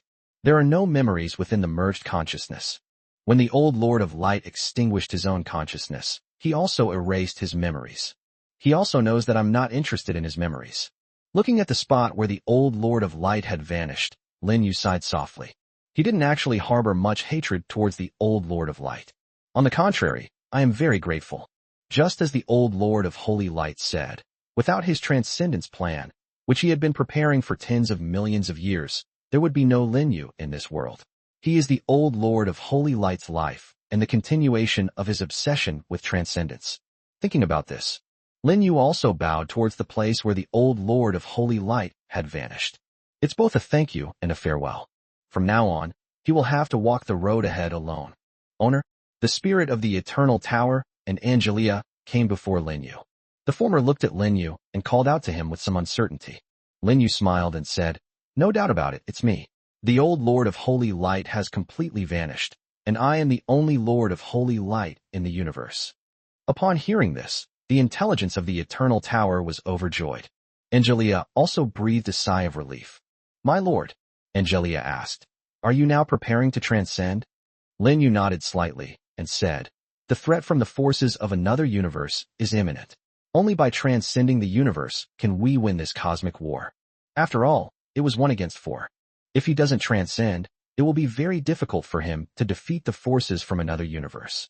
To put it bluntly, what if there are also transcendent beings among those 4 alien forces? One thing is certain. The Void Demon race has no transcendent beings. The most powerful one is the Void Demon Emperor, who was utterly defeated by the old Lord of Holy Light when he invaded this universe. However, it's hard to guarantee that there aren't transcendent beings among the other 3 alien forces. Omnics, Eternals, and the Zerg. This universe has not yet made contact with these 3 alien forces. We have no information whatsoever regarding this specific matter. Therefore, no matter what, he must transcend. Chapter 765 The Eye of the Great Tao. Angelia and the Abyss's intelligence exchanged a glance. They could all see the excitement and anticipation in each other's expressions.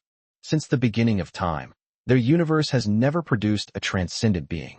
To put it simply, this universe is ownerless. It has no master. Everyone who sees it wants to take a bite. It is precisely for this reason that 4 forces from different universes have come together to invade their universe, with the aim of seizing their universe's origin. As long as their Lord of Light becomes the transcendent one, the plans of the other universe forces would fail, and they might even suffer a double loss. After Angelia left the Sea of Consciousness and the spirit of the Tower of Eternity returned to its original form, Lin Yu's consciousness descended near his divine essence. He has 2 divine attributes, one divine essence of law and one divine essence of faith shaped like a tree. Having merged with the divine essence and divinity of the old Lord of Holy Light, both of his divine essences underwent earth-shattering changes. In particular, the aura and power he exuded were terrifyingly strong. Let alone the supreme deities. Even Lin Yu himself felt a little apprehensive. That's incredibly powerful. It felt to him as if even the fundamental laws of the universe were being rubbed into the ground by him. In fact, after merging with the old Lord of Holy Light, his power did indeed rise by more than 1 level, completely surpassing the laws of the universe. If he really gets angry, even the fundamental laws of the universe would be shattered by him. It's so easy to turn this universe into chaos. This is Lin Yu's current strength. To put it bluntly, if none of the 4 major forces invading this universe have transcendent beings, he would have a very high chance of defeating the enemy with his current strength alone. Even a supreme being of the Void Demon Emperor level couldn't withstand more than 2 moves from him. Of course, to be on the safe side, one must also transcend this. Just as Lin Yu was getting familiar with his own divine nature and the Tree of Faith, a huge golden eye suddenly appeared out of thin air inside his body. Human, your wish has been granted. I've only achieved one. My ultimate goal is transcendence. Lin Yu looked at the golden eyes that were so close to his face. The golden-eyed figure exuded an extremely terrifying aura of the great Tao, enough to make even the highest deities bow down. This eye is the eye of the great Tao. Behind them stand the laws of the universe.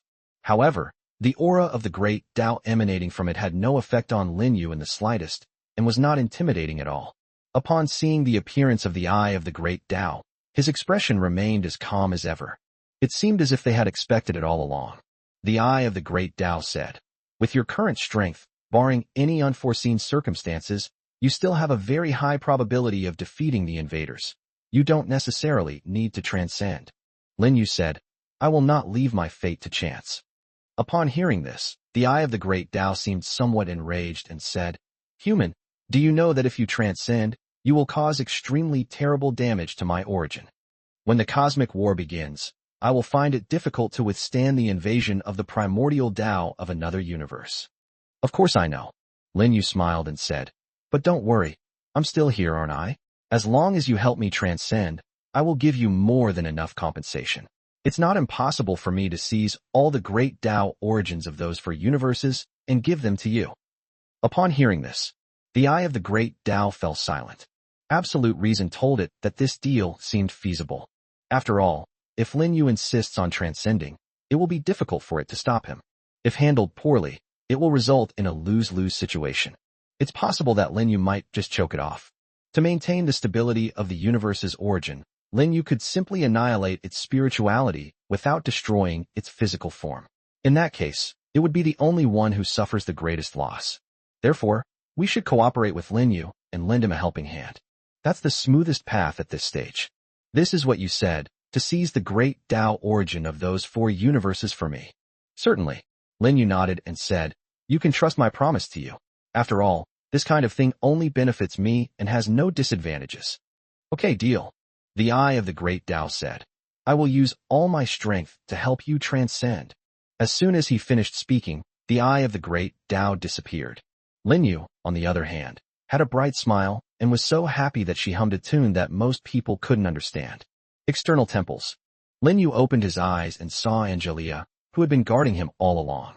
He reached out and took Secretary An's soft, delicate hand, and said with a smile, "I've already reached an agreement with the laws of the universe. They will do everything in their power to help me. I will not leave the realm of angels for a while, until I transcend. I'm leaving things outside to you.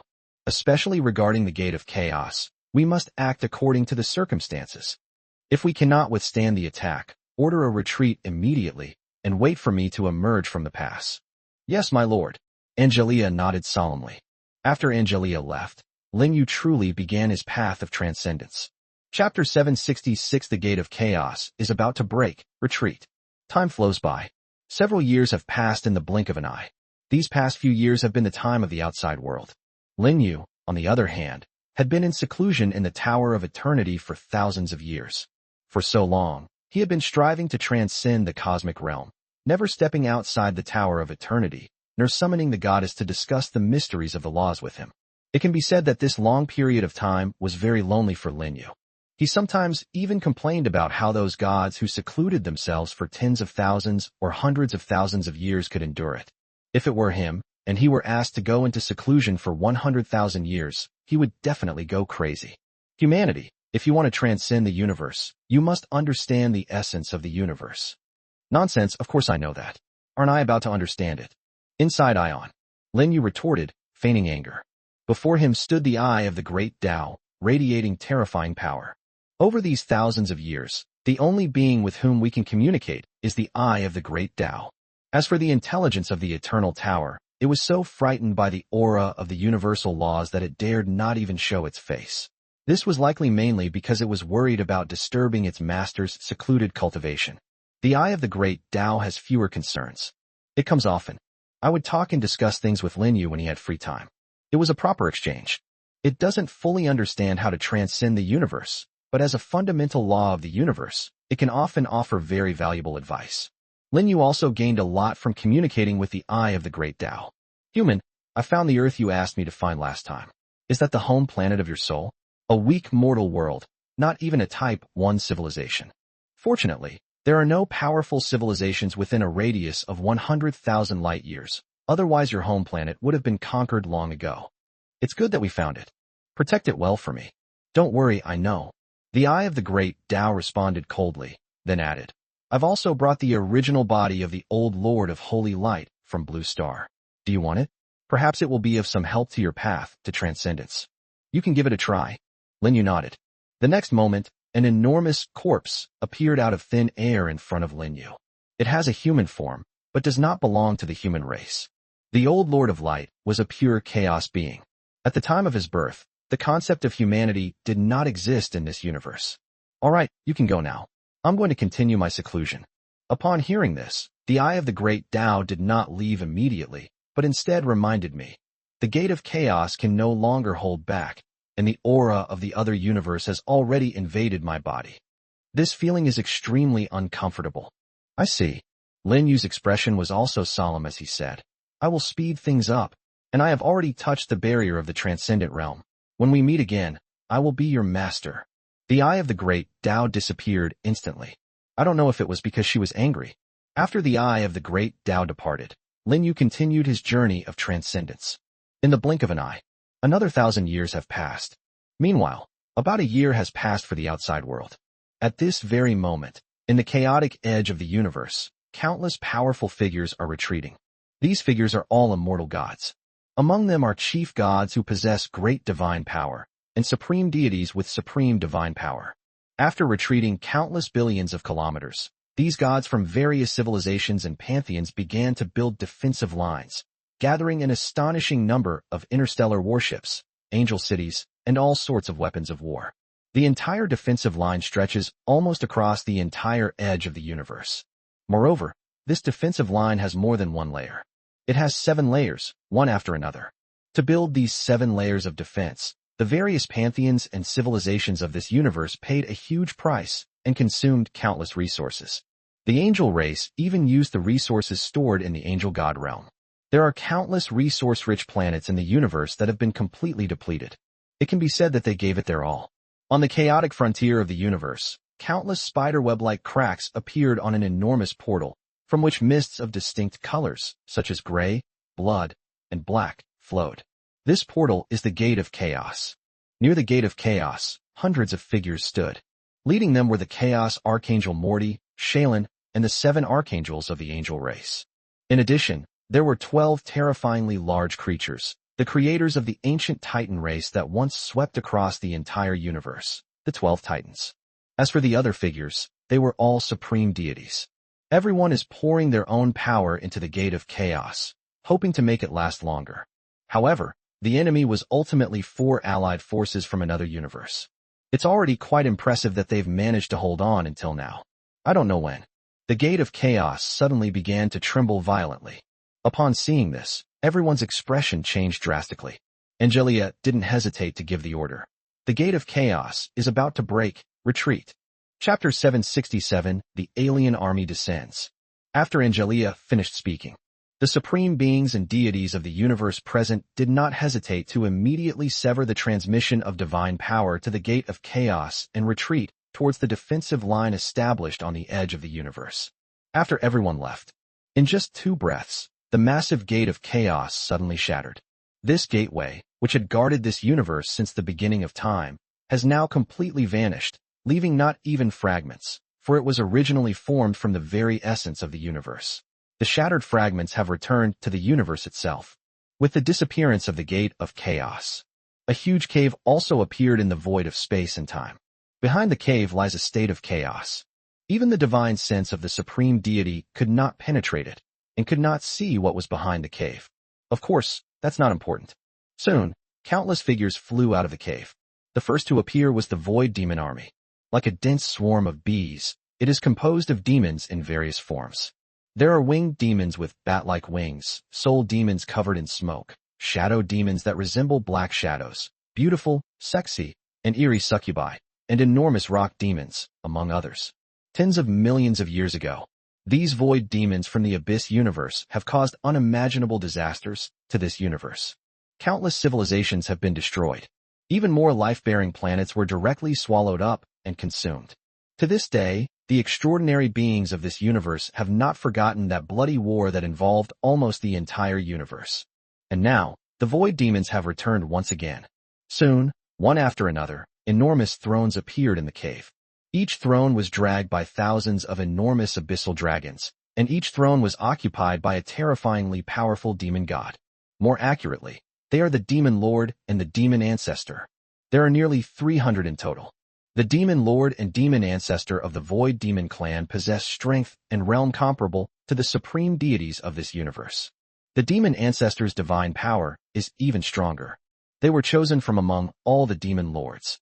There are 9 in total, all of them supreme deities at the peak level.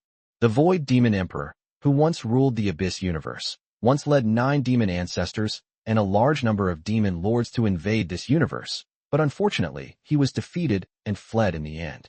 Of the 9 demon ancestors, only 3 remained alive. Angelia personally killed 2 of them. Tens of millions of years have passed, and the Void Demons have once again chosen 9 demon ancestors, who have once again followed the Void Demon Emperor in their invasion. Their strength seems to be no weaker than the 9 demon ancestors of yesteryear. However, it's only not much weaker. To put it bluntly, the Void Demon Emperor wouldn't have dared to come here if the other 3 alien forces hadn't joined in this cosmic war. He barely managed to escape from the clutches of the old Lord of Light back then. If another person comes to kill, it will be suicide. It was the involvement of those 3 alien forces that gave the Void Demon Emperor the confidence to seek revenge.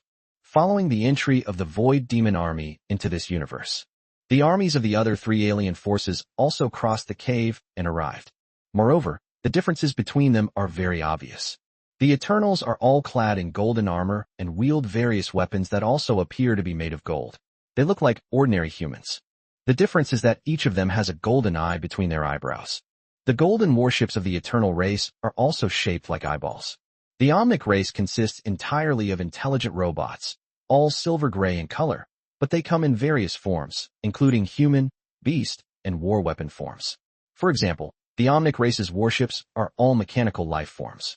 Finally, the Zerg army that flooded into this universe was much more diverse in species. Those were all sorts of insects. Even their warships are made of insects, and are called Zerg biological warships. In addition, countless enormous, beehive-like structures appeared within the Zerg army. These were Zerg hives that could directly nurture the Zerg. Each Zerg hive has a commander. The supreme ruler of the Zerg is the Overmind.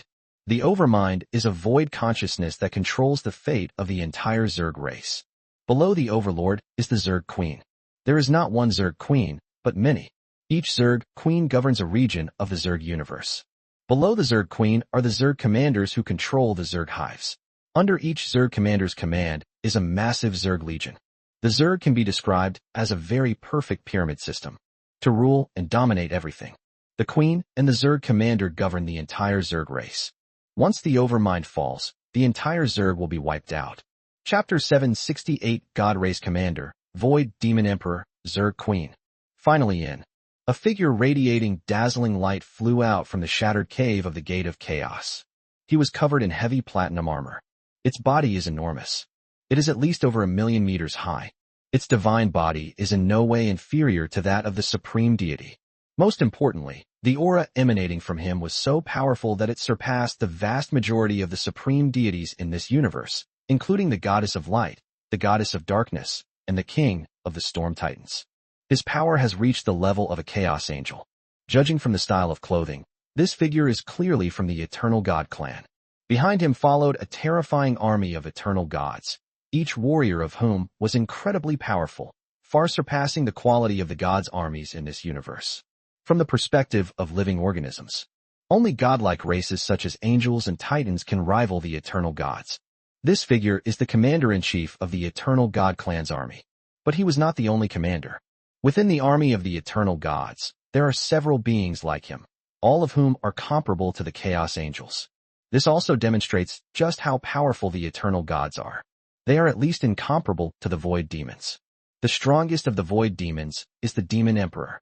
None of the demon ancestors and demon lords under the Demon Emperor's command were a match for the Chaos Archangel. They couldn't even defeat the 18-winged archangels who had previously ascended to the Chaos Archangel realm. During the cosmic war back then, Angelia single-handedly fought against 3 demon ancestors. She killed 2 of them. This shows the level of the demon ancestor's strength. In comparison, the commander of the Eternal God's army was immeasurably more powerful. He could even fight the Void Demon Emperor for hundreds of rounds in a one-on-one duel.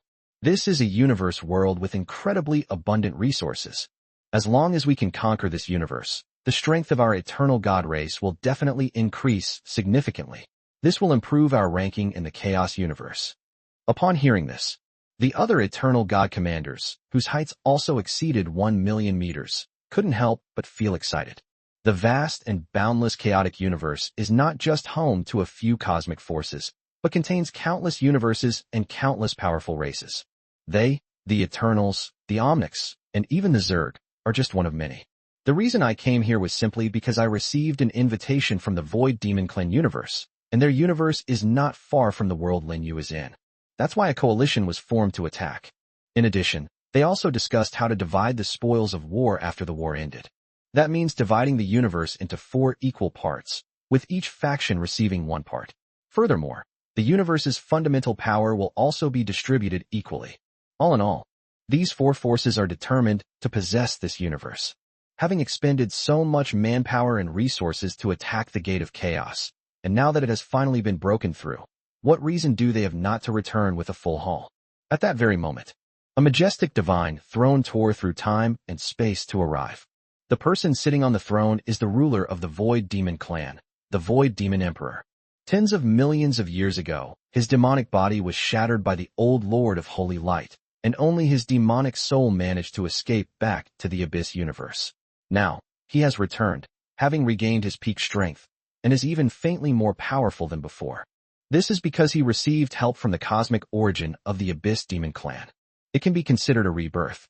This time, he is determined to wipe out the universe where Lin Yu is to avenge the great grudge from back then. The Void Demon Emperor said in a deep voice, "The races of this universe have already built 7 layers of defense in the borderlands, and their strength is clearly superior to what it was back then. In terms of sheer size, the Angelic army is far beyond what it was tens of millions of years ago.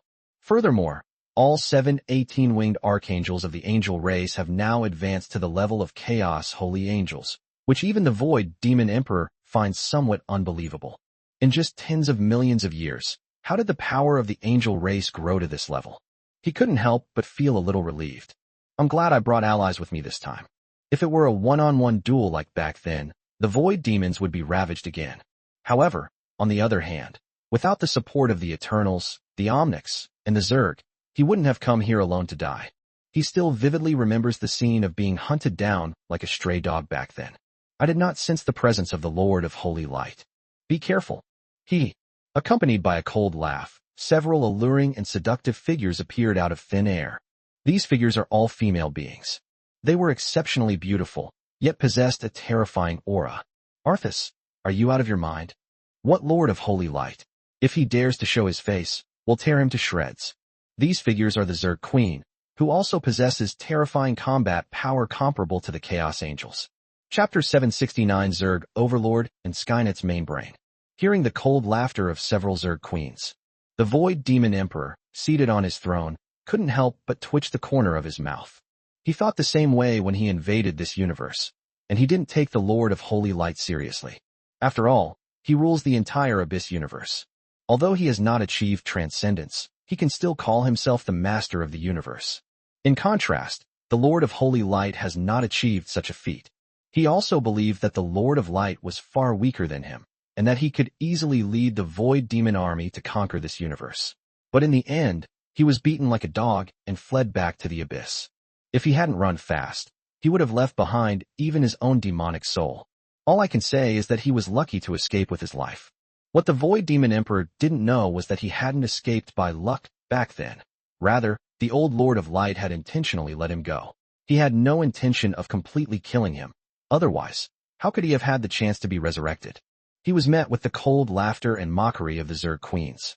Arthas, the Void Demon King, didn't say much, nor could he refute it. He did hope that the Lord of the Holy Light would step forward, display their terrifying power that was difficult for them to resist, and give these Zerg Queens a good slap in the face. But he knew it was impossible. Even if the Lord of Holy Light were to turn the world upside down, the 4 cosmic-level powers combined would still be no match for them. The outcome of this war was already predetermined when the 4 universes joined forces to attack the Gate of Chaos. No matter how much the beings in this universe resist, it is all in vain. Destroy this universe. Then kill the Lord of Light and wipe out all the angels. This can be considered as quelling the hatred in my heart. Arthas, the Void Demon King, thought viciously. He is not a magnanimous person. Even after tens of millions of years, he still hasn't forgotten the pain that the Lord of Light and the angels inflicted on him. This cosmic war is the perfect opportunity for him to get his revenge. At this time, a giant, perfect cube flew over. The cube stretches for tens of thousands of kilometers and is made of some unknown metal. It is silvery white and its surface shimmers with countless mysterious lights, just like an electrical circuit. This is the host of the Skynet mainframe in the AI universe. The Omnic universe and the Zerg universe have one very similarity. That is, their rulers are all empty consciousness. The overmind of the Zerg is the embodiment of the will of the entire Zerg civilization, and it controls the fate of all Zerg. Once the overmind falls, the Zerg civilization will be instantly annihilated. The same applies to the Skynet mainframe in the AI universe. It controls the fate of the AI universe, and all the intelligent consciousnesses and civilizations are its derivatives. If its master consciousness collapses, the entire AI universe will be severely damaged. Another common point. That is, whether it is the Zerg Overlord or the AI Skynet brain, as long as there is even a single Zerg or an AI consciousness still alive in their cosmic civilization, then they are immortal. That's at least in theory. With the help of these carriers, they can be easily revived. The Zerg civilization and the Zerg Overmind, the Omnic civilization and the Omnic Skynet mastermind, are symbiotic beings. At that moment, a cold voice emanated from the perfect cube. It's time to start a cosmic war. I'm very interested in the technological civilization of this world. The implication was that the Void Demon Emperor and the others should stop wasting time. Furthermore, the technological civilizations in this universe are the targets of their machine race's conquest, and the Void Emperor and his army should not interfere. The Void Demon Emperor and the others didn't care about this. There are countless civilizations in this universe. They have many targets to attack. Moreover, compared to technologically advanced civilizations, they are more interested in conquering extraordinary civilizations. Then let's get started. The commander of the Eternal God Clan's army spoke. As he spoke, he pulled a massive golden battle sword from the void. Its aura was so powerful that it tore apart the space-time of this universe, revealing countless tiny cracks. The Void Demon Emperor also stood up from his throne. As for the Zerg Queens, they directly issued the order to attack. In an instant, the vast and boundless Zerg army, along with countless Zerg hives and biological warships, charged toward the cosmic defense line billions of kilometers away. Following closely behind were the armies of the eternal gods, the void demons, and the Omnics. Each army is like a vast ocean. It is so large that there is no end in sight. In terms of sheer size, the army assembled in Lin Yu's universe is comparable to the combined forces of 4 universes, as it represents the combined power of the entire universe. However, in terms of quality, they are not even in the same league. The armies dispatched from the 4 universes were all elite forces. Especially in terms of high-end combat capabilities, the gap is unbelievably large. Barring unforeseen circumstances, this cosmic war is destined to be lost. Chapter 770 Fierce War. The cosmic war broke out instantly. The Void Race, the Eternal Race, the Omnic Race, and the Zerg army marched in a mighty force toward the defensive lines set up by the forces of this universe in the remote border regions. There are 7 defensive lines in total. Each defensive line was garrisoned by an astonishingly large army of myriad races, and countless warships and weapons of war. Weapons of war, such as interstellar fortresses and titans, which are extremely rare in the universe, are found in large numbers along these 7 cosmic defense lines. These colossal weapons of war are not merely the culmination of technological civilization, but also imbued with the power of extraordinary civilizations. Over the years, numerous supreme deities and chief gods have roamed the myriad realms of the universe. He personally taught civilizations from various worlds how to create similar colossal weapons of war. This is all for the purpose of increasing their power. Moreover, it's not just about increased power. After incorporating the technology of extraordinary civilizations, the performance of these colossal war weapons has also increased dramatically in terms of defense, speed, and other aspects. If there were no threats from 4 other cosmic forces, today, our universe can be described as a place where all things flourish and all realms prosper. Putting aside other topics, the armies of 4 different universes attacked the first line of defense of this universe from different directions. When they were still hundreds of billions of kilometers away from the first line of defense, they were blocked by a thick barrier. This defensive barrier was jointly created by 9 chaos archangels, 12 titans from the ancient Titan race, and hundreds of supreme deities from the battlefield of myriad realms. Its defensive capabilities are so strong that they are the strongest in the universe. If such a barrier had existed back then, the Void Demon Army, led by the Void Demon Emperor, would never have been able to enter this universe. However, who could have imagined that in the chaotic world, our universe and the universe of the Void Demons would approach each other and collide to create a space-time rift? When the Void Demons invaded this universe, they didn't come through the gate of chaos. Instead, it traverses the rifts in time and space. It's just a coincidence. Boom, boom, boom.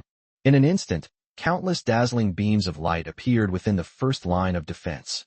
Then, it blasted towards the armies of the 4 alien forces in the form of a dense net.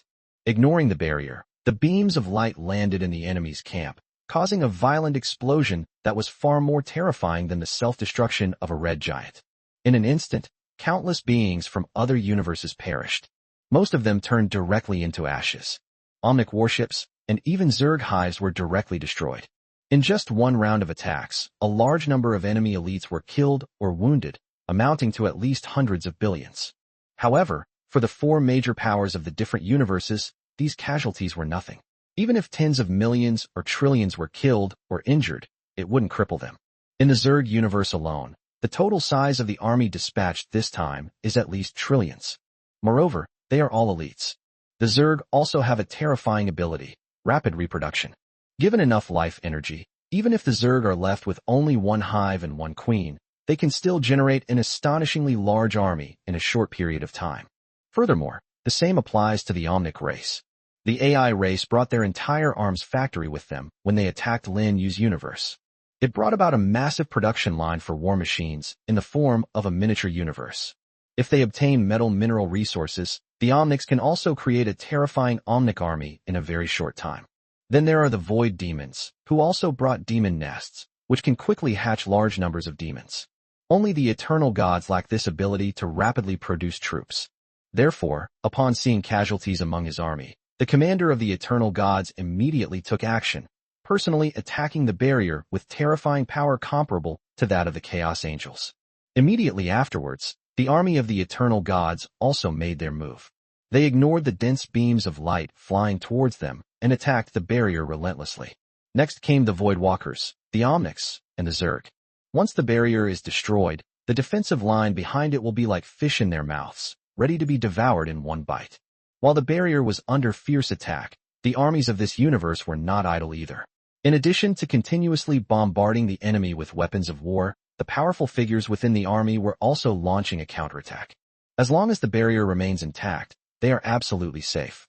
They can slaughter enemy troops on a large scale, especially those supreme deities, who are utterly unrestrained and possess terrifying divine power. Its attack immediately inflicted heavy casualties on the armies of the 4 major alien universe forces. Of course, the 4 extra universe forces weren't fools. They wouldn't allow those supreme deities or even the chaos angels to intervene. So soon, even more powerful beings of equal strength from other universes stepped forward, fighting against the strongest beings in this universe through a barrier. Chapter 771. You Can't Escape. Boom boom boom boom. A terrifying force exploded above the defensive barrier. The barrier trembled incessantly from the impact. The residual energy that spilled out has shattered countless stars and cosmic entities. Even a black hole hundreds of thousands of light years away was blown up and turned into a real cosmic cave. This is just the energy that has been dissipated. If it's a direct attack, the destructive power will be even more terrifying. After all, this was an attack from the strongest being in the universe. It's fair to say that if no one stopped the supreme beings from the 4 major alien forces, they could completely destroy the entire universe. In comparison, blasting apart some cosmic stars and black holes would be child's play. Even so, this defensive barrier remains unbroken. These 7 lines of defense were created by pooling most of the extraordinary resources of the entire universe, making their defensive capabilities virtually impenetrable. They could withstand an attack from a group of supreme beings, or even from the combined forces of 4 different universes, for a considerable period of time. During this process, the powerful beings of this universe behind the defense line also used various means to launch a frenzied attack on the armies of the 4 alien universe forces. They had no other ideas. There is only one purpose. That is to deplete the strength of the alien forces army as much as possible before the defense line is breached. The more they kill, the less pressure there is on the rear defense line. Moreover, everyone knows that the 7 lines of defense they built were not intended to stop the attacks of the 4 alien forces, because they were simply ineffective and could only buy time. Why delay?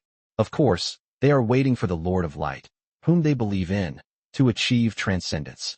In this cosmic war, the only one who can save them and redeem this universe is their great Lord of Light. Everything they do is to persevere until the Lord of Light successfully transcends the universe. The battle had lasted for an unknown amount of time. After suffering countless casualties, the first line of defense barrier, which had been subjected to a frenzied attack by the armies of the 4 alien universes, finally began to show cracks. It's broken through. Charge it. A terrifying figure, over 1,000,000 meters tall, roared angrily. Immediately afterwards, he transformed into a streak of aurora and charged into the first line of defense through the crack. Die! A terrifying power surged from his body. In an instant, all matter within a radius of trillions of kilometers, whether it be the powerful beings of this universe or those weapons of war and interstellar warfare, was completely reduced to nothing. Countless Titan fortresses and angel cities have also mysteriously exploded. The number of lives lost in an instant is definitely in the trillions. Among them are many supreme gods who possess great divine power. There are also a large number of angels and titans. This is a supreme being from the eternal god clan, the commander of an eternal army, whose strength is comparable to that of the chaos holy angel. Compared to him, over 99.99% of all living beings in this universe are ants. Even the 12 titans who ruled the ancient Titan race could only be called weaklings in his presence. In this universe, only the 7 archangels, as well as the chaos archangel Morty and Shaylin, can rival him.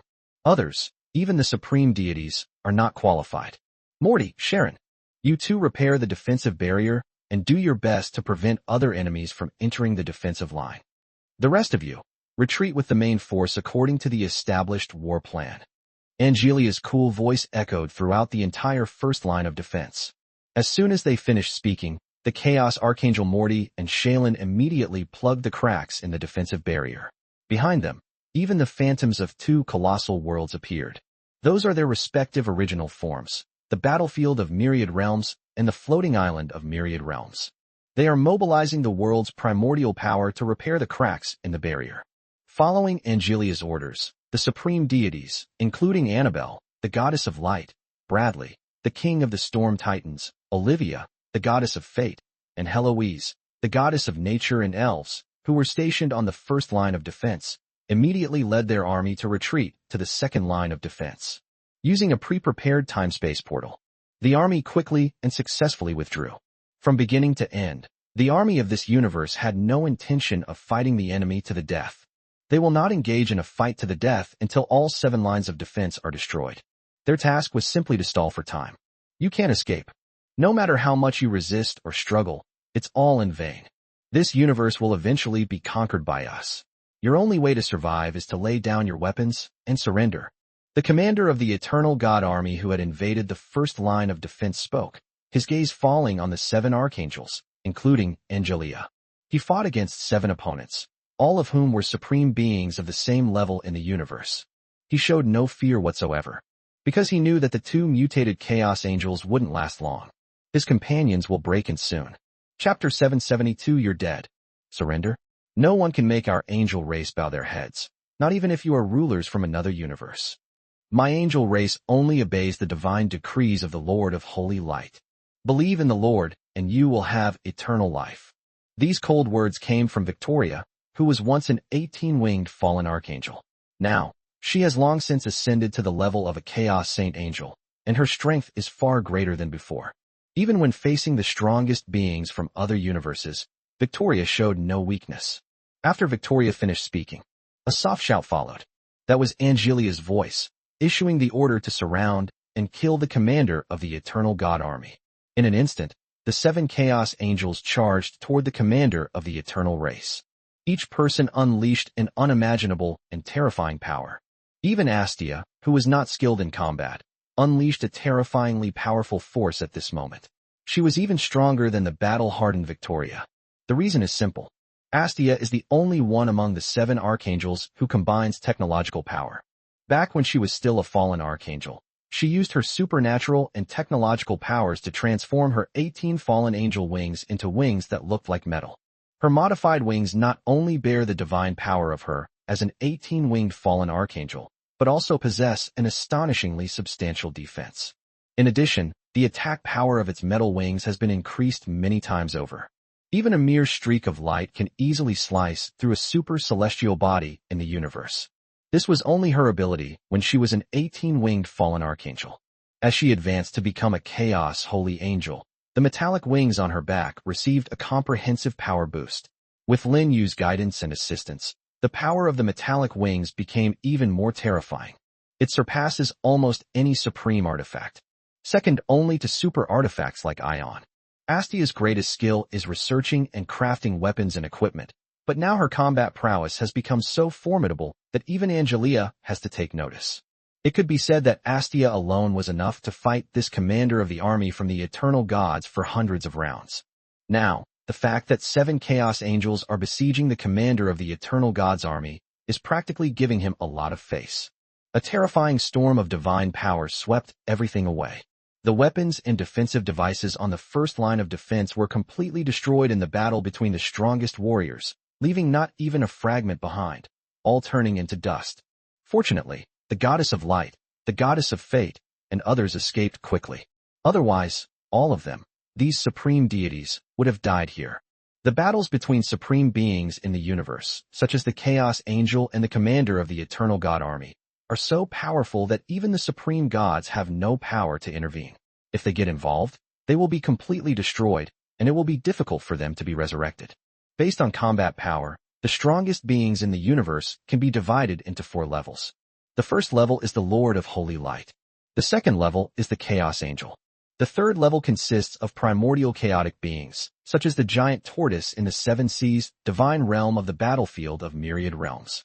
The fourth level consists of supreme deities such as the Goddess of Light, the Goddess of Nature and Elves, and Bradley, the King of the Storm Titans. There are 4 levels, with the Lord of Holy Light at the very top. The Goddess of Light and others were at the very end. Facing a battle between second-tier supreme beings, they were naturally no match. With their strength, they could at most fight to a draw with the demon lords and demon ancestors of the Void Demon clan. You're asking for it. The commander of the Eternal God's army roared in fury.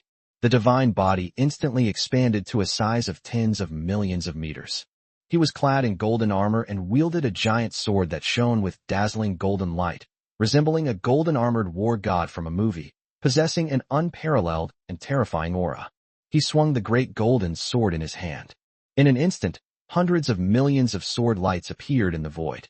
Each sword beam stretched for hundreds of millions of kilometers, even slicing through solid space-time.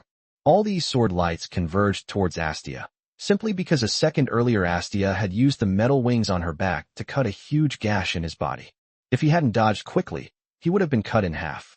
When facing an attack from 7 equally powerful opponents, being cut in half means there is virtually no chance of resurrection.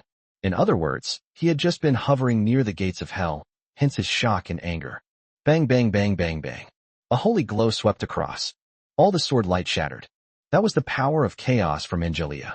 They easily neutralized the attack from the commander of the Eternal God Army. You're dead. Angelia waved her scepter once more, instantly imprisoning the commander of the Eternal God's army in place. At the same moment, 6 Chaos Angels rushed forward. In the blink of an eye, the commander of the Eternal God clan's army was annihilated, without even having time to send out a cry for help. Chapter 773 Kill and Run. Damn it. Outside the defensive barrier, the other commanders of the Eternal God clan roared in anger, their eyes turning red with rage. Things are moving too fast. From the moment the 7 archangels besieged their companion to the moment they shattered their companion's divine body, it took less than a second. They had no time to rescue him. Of course, they didn't just stand by and watch the tragedy happen. They are desperately attacking the barrier cave sealed off by the Chaos Archangel Morty and Shaylin. It is very difficult to completely kill a supreme being of their level. Even if the divine body is destroyed, it can be resurrected and reborn. If they are fast enough, they can save their companions. Under the frenzied attacks of the Eternal God's commanders, the Chaos Archangel Morty and Shaylin quickly could not hold on any longer, and the seal set up with the laws of chaos collapsed in the blink of an eye. The cave reappeared. Not only that, the entire defensive barrier also completely collapsed. The first line of defense was completely exposed to the armies of the 4 alien forces. However, for the powerful beings of this universe, whether or not the first line of defense is exposed is no longer of any importance. Because the entire army of this universe has already withdrawn, and those who did not have time to withdraw were also annihilated along with those weapons of war in the siege of the commander of the Eternal God's army. At this point, the first line of defense was practically non-existent. Walk! At the same moment the cave seal collapsed, the Chaos Archangel Morty and Shaylin both disappeared from their original positions and retreated directly to the second line of defense. On the other side of the battlefield, Angelia reacted swiftly, sealing the divine essence of the commander of the Eternal God clan army in the first instant. The other archangels collected the shattered remains of the commander of the Eternal God army. Immediately afterwards, they retreated to the second line of defense behind them. Don't even think about running. Leave Amuzadi's soul and body behind. Several terrifying figures pursued relentlessly and immediately sealed off the spacetime of this area. Although they are not beings from this universe, they possess overwhelming power, capable of achieving effects similar to sealing spacetime. However, this trick was of no use to the archangels. The 7 archangels, led by Angelia, attacked simultaneously, instantly destroying the sealed spacetime and revealing a supergiant black hole with a diameter of billions of kilometers. Inside the black hole, 7 exceptionally beautiful archangels stood proudly. With a swift move, he sent several commanders of the pursuing Eternal God clan army flying. If it really came down to a fight, these commanders of the Eternal God's armies would be no match for the 7 archangels. After all, they are all supreme beings of the same level in the universe. In terms of numbers, Angelia and her group still have the advantage. Therefore, the 7 archangels joined forces and forcibly repelled several commanders of the Eternal God's armies. However, the commanders of the Eternal God's armies did not give up and continued the pursuit, all in an effort to rescue their comrades from the clutches of the 7 archangels. At their level, they are fully capable of rebirth from a drop of blood. The crucial problem is that the soul essence of their companions is in the hands of Angelia and others, and even the fragments of their divine bodies have been taken away as spoils of war. There is no way to be reborn.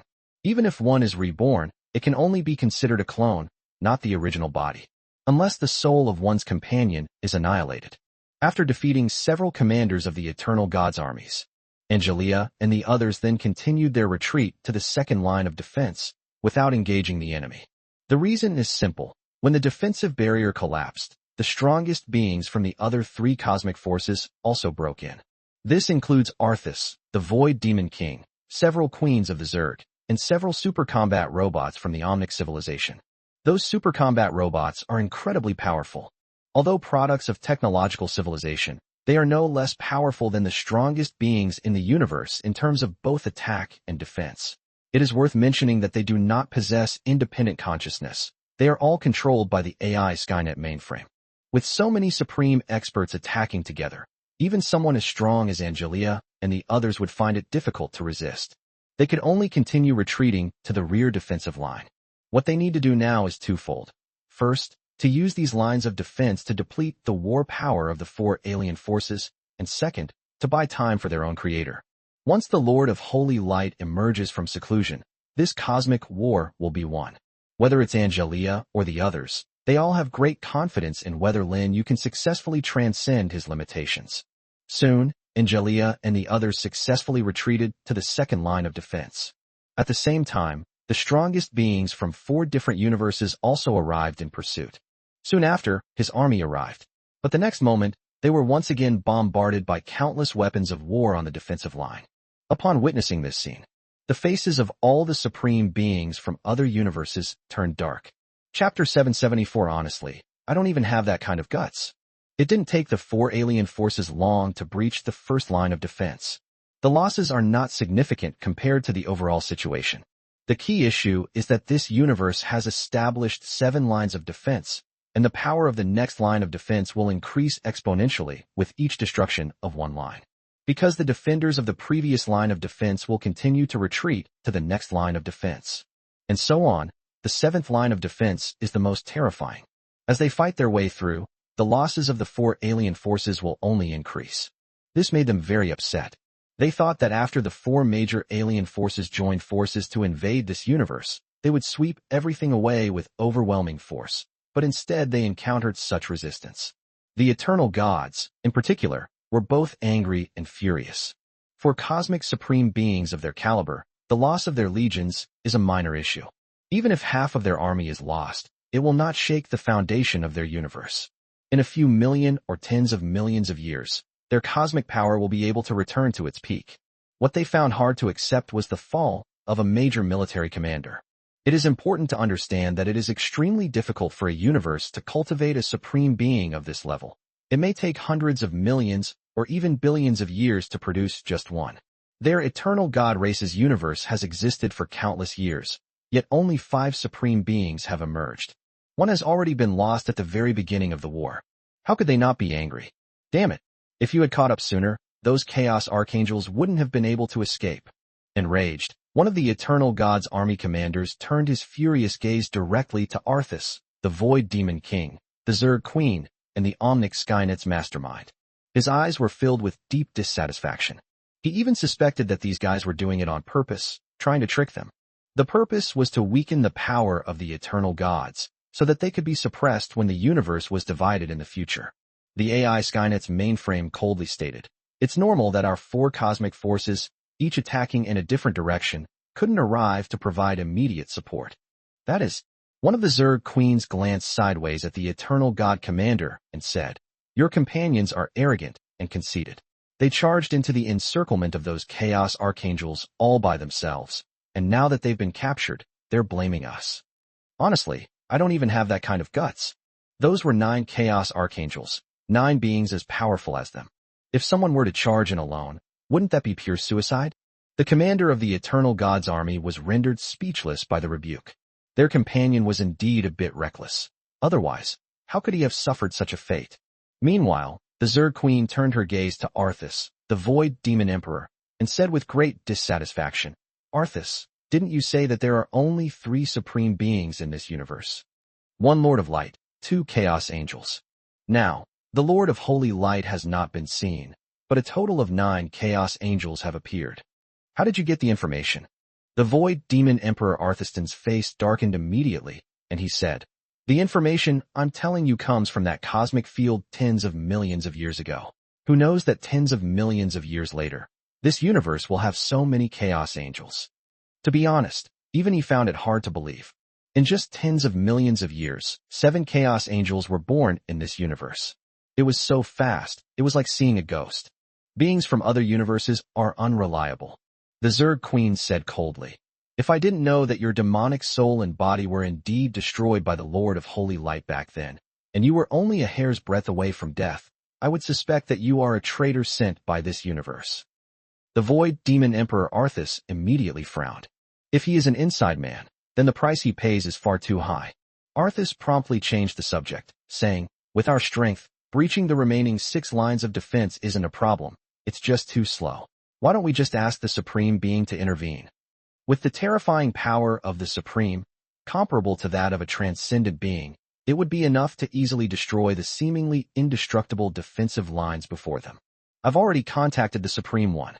One of the Eternal God's army commanders said, it is fighting against the fundamental laws of this universe and has no time to help us with this trivial matter. Then we'll have to push it through. Arthas, the Void Demon King, exhaled. Upon hearing this, the others also felt helpless. In fact, none of the 4 universes had transcendent beings. The Supreme One they spoke of was actually an alien being created by forcibly fusing the fundamental laws of their 4 universes. It is a one-time use item. Once this war ends, the fundamental laws of the 4 universes will return to their respective homelands. Furthermore, the Supreme Ones are only interested in the fundamental laws of this universe, and they have no way to directly interfere with them. Chapter 775 Something feels off. If only we had true transcendent beings. One of the commanders of the Eternal God's army sighed. If there were truly transcendent beings, why would they have to fight through one defense line after another like this? Not only did they lose troops, but they also accidentally killed a comrade. It was a complete tragedy.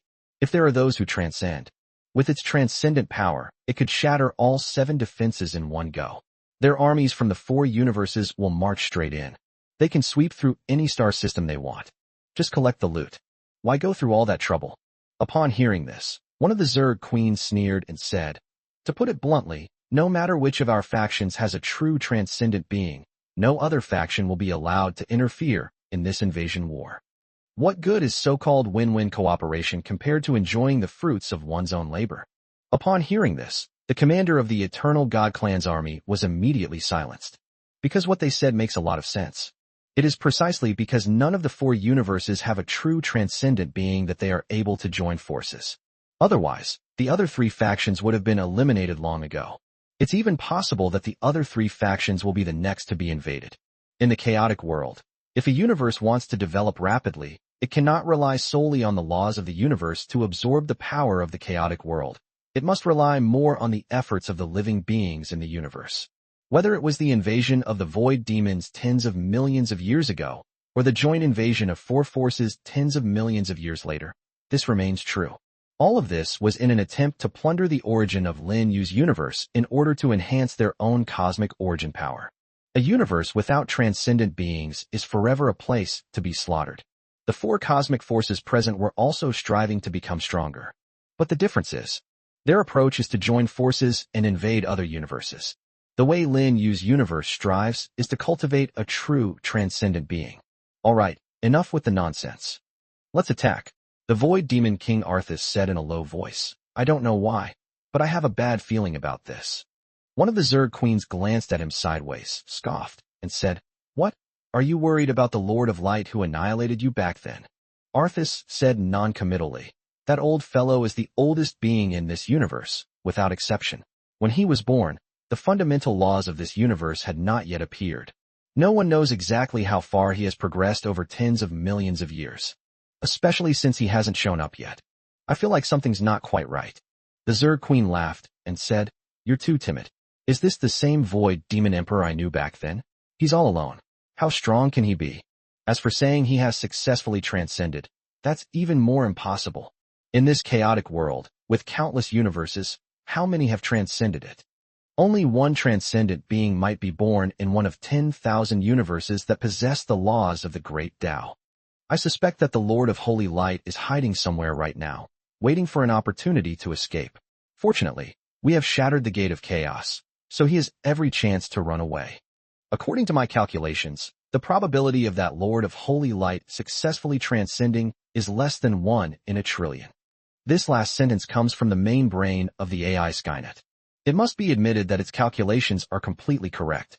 Because the Lord of Holy Light they spoke of had already fallen, he could not possibly transcend. Soon, war broke out again. This time, however, the armies of the 4 cosmic forces were noticeably more cautious. Especially those supreme beings in the universe no longer dared to be so arrogant as to break into the rear of the defense line alone. The armies of the 4 cosmic forces proceeded methodically, each attacking in a different direction, and slowly advanced forward. 2 weeks later, the second line of defense was breached. 2 months later, the third line of defense was breached. 5 months later, this universe lost its 4th line of defense. Another year passed, and the 5th line of defense also collapsed. At this point, Lin Yu's universe was left with only 2 lines of defense. As the war has dragged on, the casualties on both sides are astronomical, measured in trillions. The Zerg and Omnic civilizations, in particular, suffered countless casualties. However, for both the Zerg and the Omnic civilization, as well as the Eternals and the Voidwalkers, any number of casualties would be worthwhile. If they can conquer this universe, they will make a fortune. Most importantly, their cosmic army is still being continuously transmitted in. They not only replenished their war losses, but also continued to expand their size. In terms of scale, Lin Yu's universe is far inferior. After all, it was 1 against 4, they were simply not on the same level. Time flies. The war lasted for about 2 more years. The 6th line of defense in Lin Yu's universe has been completely breached. All living beings from all realms retreated to the 7th line of defense. This is also the last line of defense. Once it is captured, it will be the final battle for survival. Chapter 776, he has no chance of succeeding. Surrender. Stop struggling.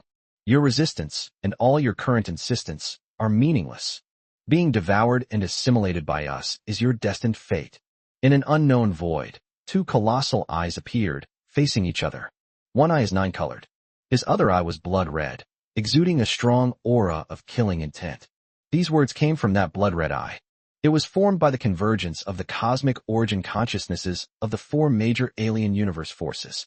Although it does not possess all the cosmic origin powers of the 4 universes, its cosmic origin power after fusion still surpasses that of the universe where Lin Yu is located. Judging solely from its strength, it has already reached the level of a cosmic transcendent. It is precisely because of this that it was able to suppress the cosmic origin where Lin Yu is located. Right now, it was almost like a victor speaking to the origin of the universe where Lin Yu is located. In the struggle against the fundamental principles of the Tao, it holds an absolute advantage. In the cosmic war outside, the armies of the 4 major alien forces were also sweeping through, breaching 6 lines of defense in succession. Only the last line of defense remained, and it could fall at any moment. There is no hope left for this universe. We are destined to be conquered by them. This outcome was also within the expectations of the 4 cosmic fundamental consciousnesses.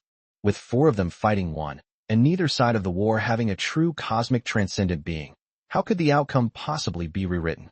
As the consciousness that is the origin of the universe, you don't need to struggle like those lowly beings. Merging with us and integrating into our universe is your destiny. In the chaotic world, every moment a large number of universes are reduced to nothing. Furthermore, many universes have been conquered and devoured by other cosmic forces. This is a perfectly normal thing. So give up, cooperate with us obediently, and end this war as soon as possible. The blood-red eyes continued to torment the will of the cosmic origin where Lin Yu resided. As it spoke, its power continuously invaded the origin of the universe where Lin Yu was located, greedily absorbing its primordial power. Its power is continuously increasing. In contrast, the power of the cosmic origin where Lin Yu resides is constantly being weakened. If nothing unexpected happens, it will eventually be completely devoured. And now, all it prays for is that one accident to happen. In order to wait for that moment to arrive, it used all its strength to block the invasion of the original consciousness of the other universe, even though it knew it was impossible.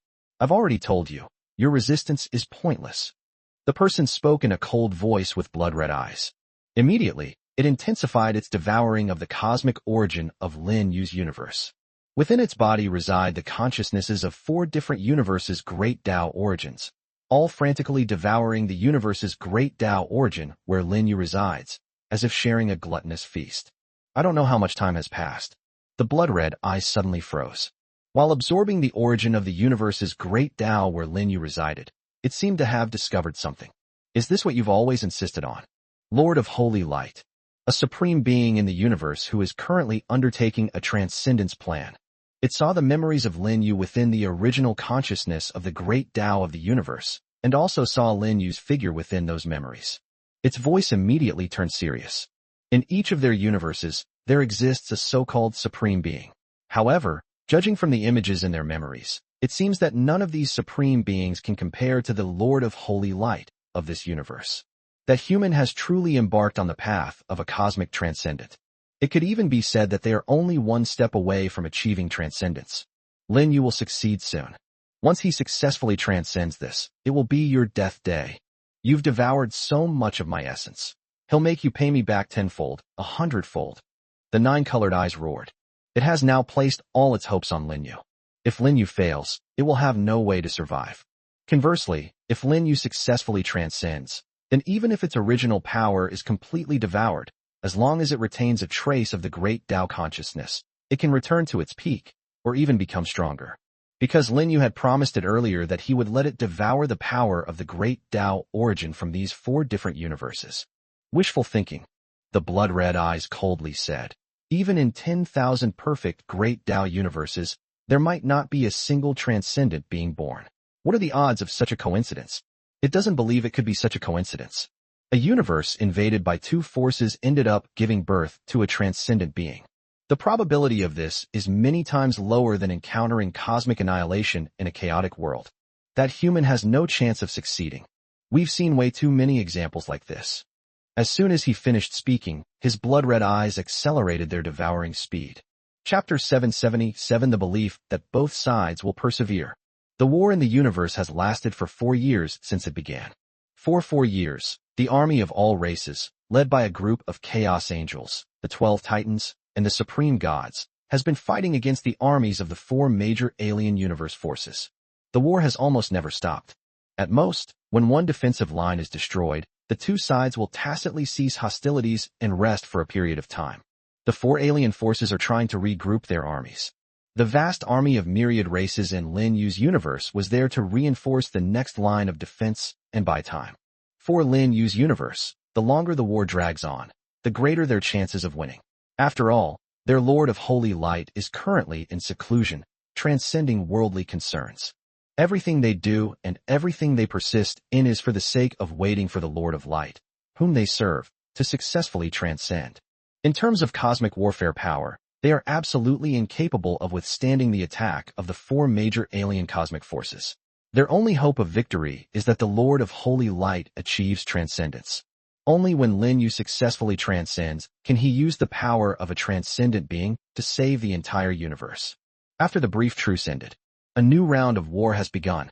The armies of the 4 major alien universes gathered all their forces to besiege the last line of defense guarded by Lin Yu's universe. This line of defense is the only remaining barrier. Once the defenses fail and the defensive line is destroyed, the armies of the 4 major alien universe forces can advance unimpeded and sweep across the universe with invincible force. At that time, no world or race will be able to contend with them.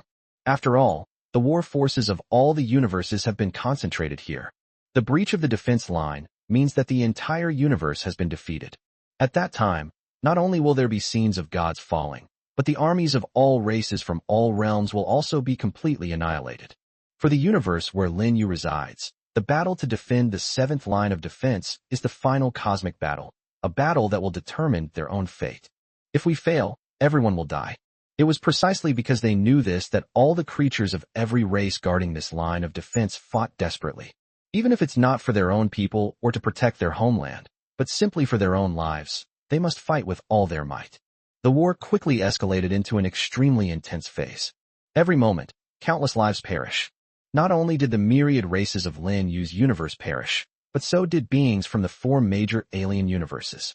Moreover, relatively speaking, the latter suffered more casualties. After all, they were the attackers. Not only did the entire army of all races in Lin Yu's universe concentrate on this last line of defense, but they also brought all their weapons of war. This demonstrates just how powerful its war-fighting capabilities were. It was almost the sum of the other 6 lines of defense, or even stronger. In order to buy more time, the armies of the myriad world races not only resisted the attacks of the 4 major alien universe forces, but also continued to mobilize resources to create more weapons of war. In particular, various interstellar warships, Titan warships, Angel City, and other weapons of war, with new weapon legions joining the war almost every moment. In addition to weapons of war, there are also large armies of extraordinary professionals and armies from various civilizations joining the fray. It can be said that the entire universe is doing its utmost. For the 4 major alien forces, such a mad enemy is enough to give them a headache. Before the war began, they never imagined that conquering this universe would be so difficult. It was like a tough nut to crack, and they broke countless teeth in the process. They are facing immense pressure right now. If victory weren't so close, and the war hadn't progressed to this point where giving up was impossible, they would have wanted to retreat immediately. Along the way, all 4 alien forces suffered heavy losses. Even the intelligent machine civilization, which brought its war weapons production lines with it to the war effort, found it extremely difficult. After all, producing intelligent machines, or rather, intelligent robots, also requires resources. The problem facing the intelligent machine civilization is that its resources are about to run out, making it impossible to produce high-quality intelligent machines on a large scale. Not only the machine civilization, but also the Zerg civilization. The Zerg hive also requires resources to nurture Zerg warriors. For the past few years, they have been fighting against Lin Yu's cosmic army on the front line, and have not been able to break through the front line to plunder the life-bearing planets in Lin Yu's universe. Where did they get the resources? As for transporting supplies from its own universe, that would be a drop in the ocean. It simply cannot withstand such consumption. Moreover, the chaotic world is not without dangers. In summary, this war has exhausted all 4 major alien forces. The only belief that keeps them going is that only one line of defense remains. Once we break through, all the previous losses can be recovered. Chapter 778, the last line of defense, has also been breached. Because it was the last line of defense, all living beings in the universe resisted extremely fiercely. Even at the cost of their own lives, all races of beings did not allow the armies of the 4 alien universes to break through the defenses even a step. As the war reached its climax, some beings from all races even formed suicide squads to break through the defenses and delay the advance of the alien forces' army by self-destructing. This action also caused extremely heavy casualties to the armies of the 4 major alien universe forces. Take the Zerg civilization as an example. Many insect hives were destroyed by powerful beings from all races at the cost of self-destruction. The Zerg are a very special race and civilization. The ruler is first, and the empress is second. A large number of Zerg commanders sprang up under his command. Each Zerg commander holds the fate of a Zerg army in their hands. Once a Zerg commander falls, his Zerg army will be wiped out in an instant. Many Zerg commanders were hidden inside the hive, and as the hive was destroyed, the Zerg commanders inside were also affected. Those who were unlucky were wiped out along with the hive. Once they die, large armies within the Zerg camp will perish along with them. The saying goes, to shoot a man, first shoot his horse. To capture a thief, first capture his king. The myriad races of the universe used this method to kill a large number of Zerg commanders. It also caused great losses to the Zerg army. Although the other 3 alien civilizations did not have such a weakness, they also suffered heavy losses under the desperate resistance of the myriad races of the universe. The strongest figures from the 4 major alien forces all knew they couldn't continue this stalemate any longer. The longer it takes, the more disadvantageous it becomes for them. Although this wouldn't change the outcome of the cosmic war, they didn't want to waste any more manpower and time. They were eager to plunder the universe's resources. Therefore, the armies of the 4 major alien forces simultaneously intensified their offensive. And all the strongest warriors participated in the battle. Make every effort to attack this last line of defense. Time flies. Under the relentless attacks of the armies of the 4 major alien universes, this last line of defense broke down in less than a year. In areas where defenses are relatively weak, cracks have appeared in the defensive barrier. As the offensive intensified, such cracks appeared more and more. Even with the combined efforts of the 7 archangels and 2 chaotic holy angels of the angel race, it was difficult to repair all the cracks. It's not that there aren't enough resources, but that the entire defensive barrier is riddled with cracks. It's simply impossible to fix. Now's the time. Let's charge in together. A great army commander from the Eternal God clan roared in fury. Almost simultaneously, figures exuding terrifying auras broke through the cracks and forcefully rushed into the last line of defense of Lin Yu's universe. The weakest of these figures are all supreme deities. The most powerful are the supreme beings of the universe at the level of chaos, holy angels. There is the commander-in-chief of the eternal gods, the queen of the Zerg civilization, the superomnic of the Omnic civilization, and Arthas, the demon emperor who rules over the void demons. Among the four major alien forces, the void demons are the weakest. The only supreme being in the universe is Arthas, the void demon king. The other three alien forces each have multiple supreme beings in their respective universes. In total, there are more than a dozen. In contrast, Lin Yu's universe only has 9 supreme beings, 7 archangels, and the chaos holy angels Adi and Shaylin. This is the result of Lin Yu's hard work and many years of effort. Without Lin Yu's selfless dedication and tireless efforts, where would these 9 supreme beings in the universe come from? In the cosmic war tens of millions of years ago, there were only 2 supreme beings in this universe, Adi and Shaylin. The 7 18-winged archangels of the angel race were able to ascend to the level of chaos holy angels entirely thanks to Lin Yu's tireless efforts. Even so, Lin Yu's universe is at an absolute disadvantage. Angelia and the others are facing an attack from more than a dozen supreme beings in the universe, which puts them under immense pressure. As for the number of supreme deities, the universe Lin Yu lived in was far from that number. That's almost a tenfold difference. The 4 major alien cosmic powers together have several thousand supreme deities. With such a huge gap, there was absolutely no hope of turning the tide. And that is indeed the case.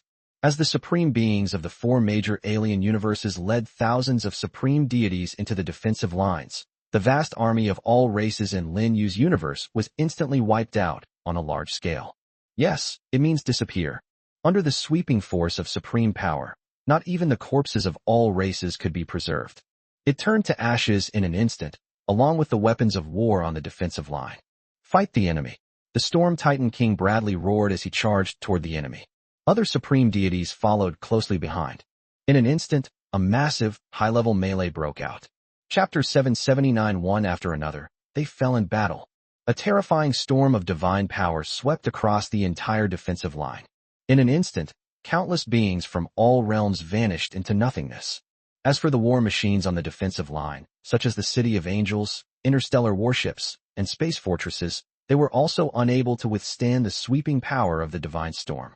This is because it is an energy storm generated when the ultimate forces of the universe collide. Among those who participated in the battle, the weakest were supreme deities, and there were also the strongest beings in the universe fighting on both sides. The energy unleashed was far beyond what any living beings in the myriad worlds or the defenses of those weapons of war could withstand. It completely wiped out a large area. The damage inflicted on Lin Yu's universe by this short battle alone far exceeded that of previous wars. A defensive battle that lasted for several years. The losses in Lin Yu's universe were not as great as the losses caused in just a few breaths. The strongest beings and supreme deities from the 4 different cosmic forces were all frantically attacking this last line of defense, completely disregarding the idea of the strong bullying the weak. For them, victory is the most important thing. As for this, Angelia and the others, as well as the supreme deities of Lin Yu's universe, were completely powerless to save them. They can't even protect themselves. 9 Chaos Angels, including Angelia, Victoria, Morty, and Charlene, are fighting against more than a dozen cosmic supreme beings. Already at a disadvantage, where would they find the spare strength to protect the myriad beings on the defensive line? As for the supreme deities of Lin Yu's universe, their situation is even more critical. They are now facing an attack from more than 10 times their number of enemies. The supreme deities of the 4 major alien cosmic powers combined number in the thousands, at least 10 times their number.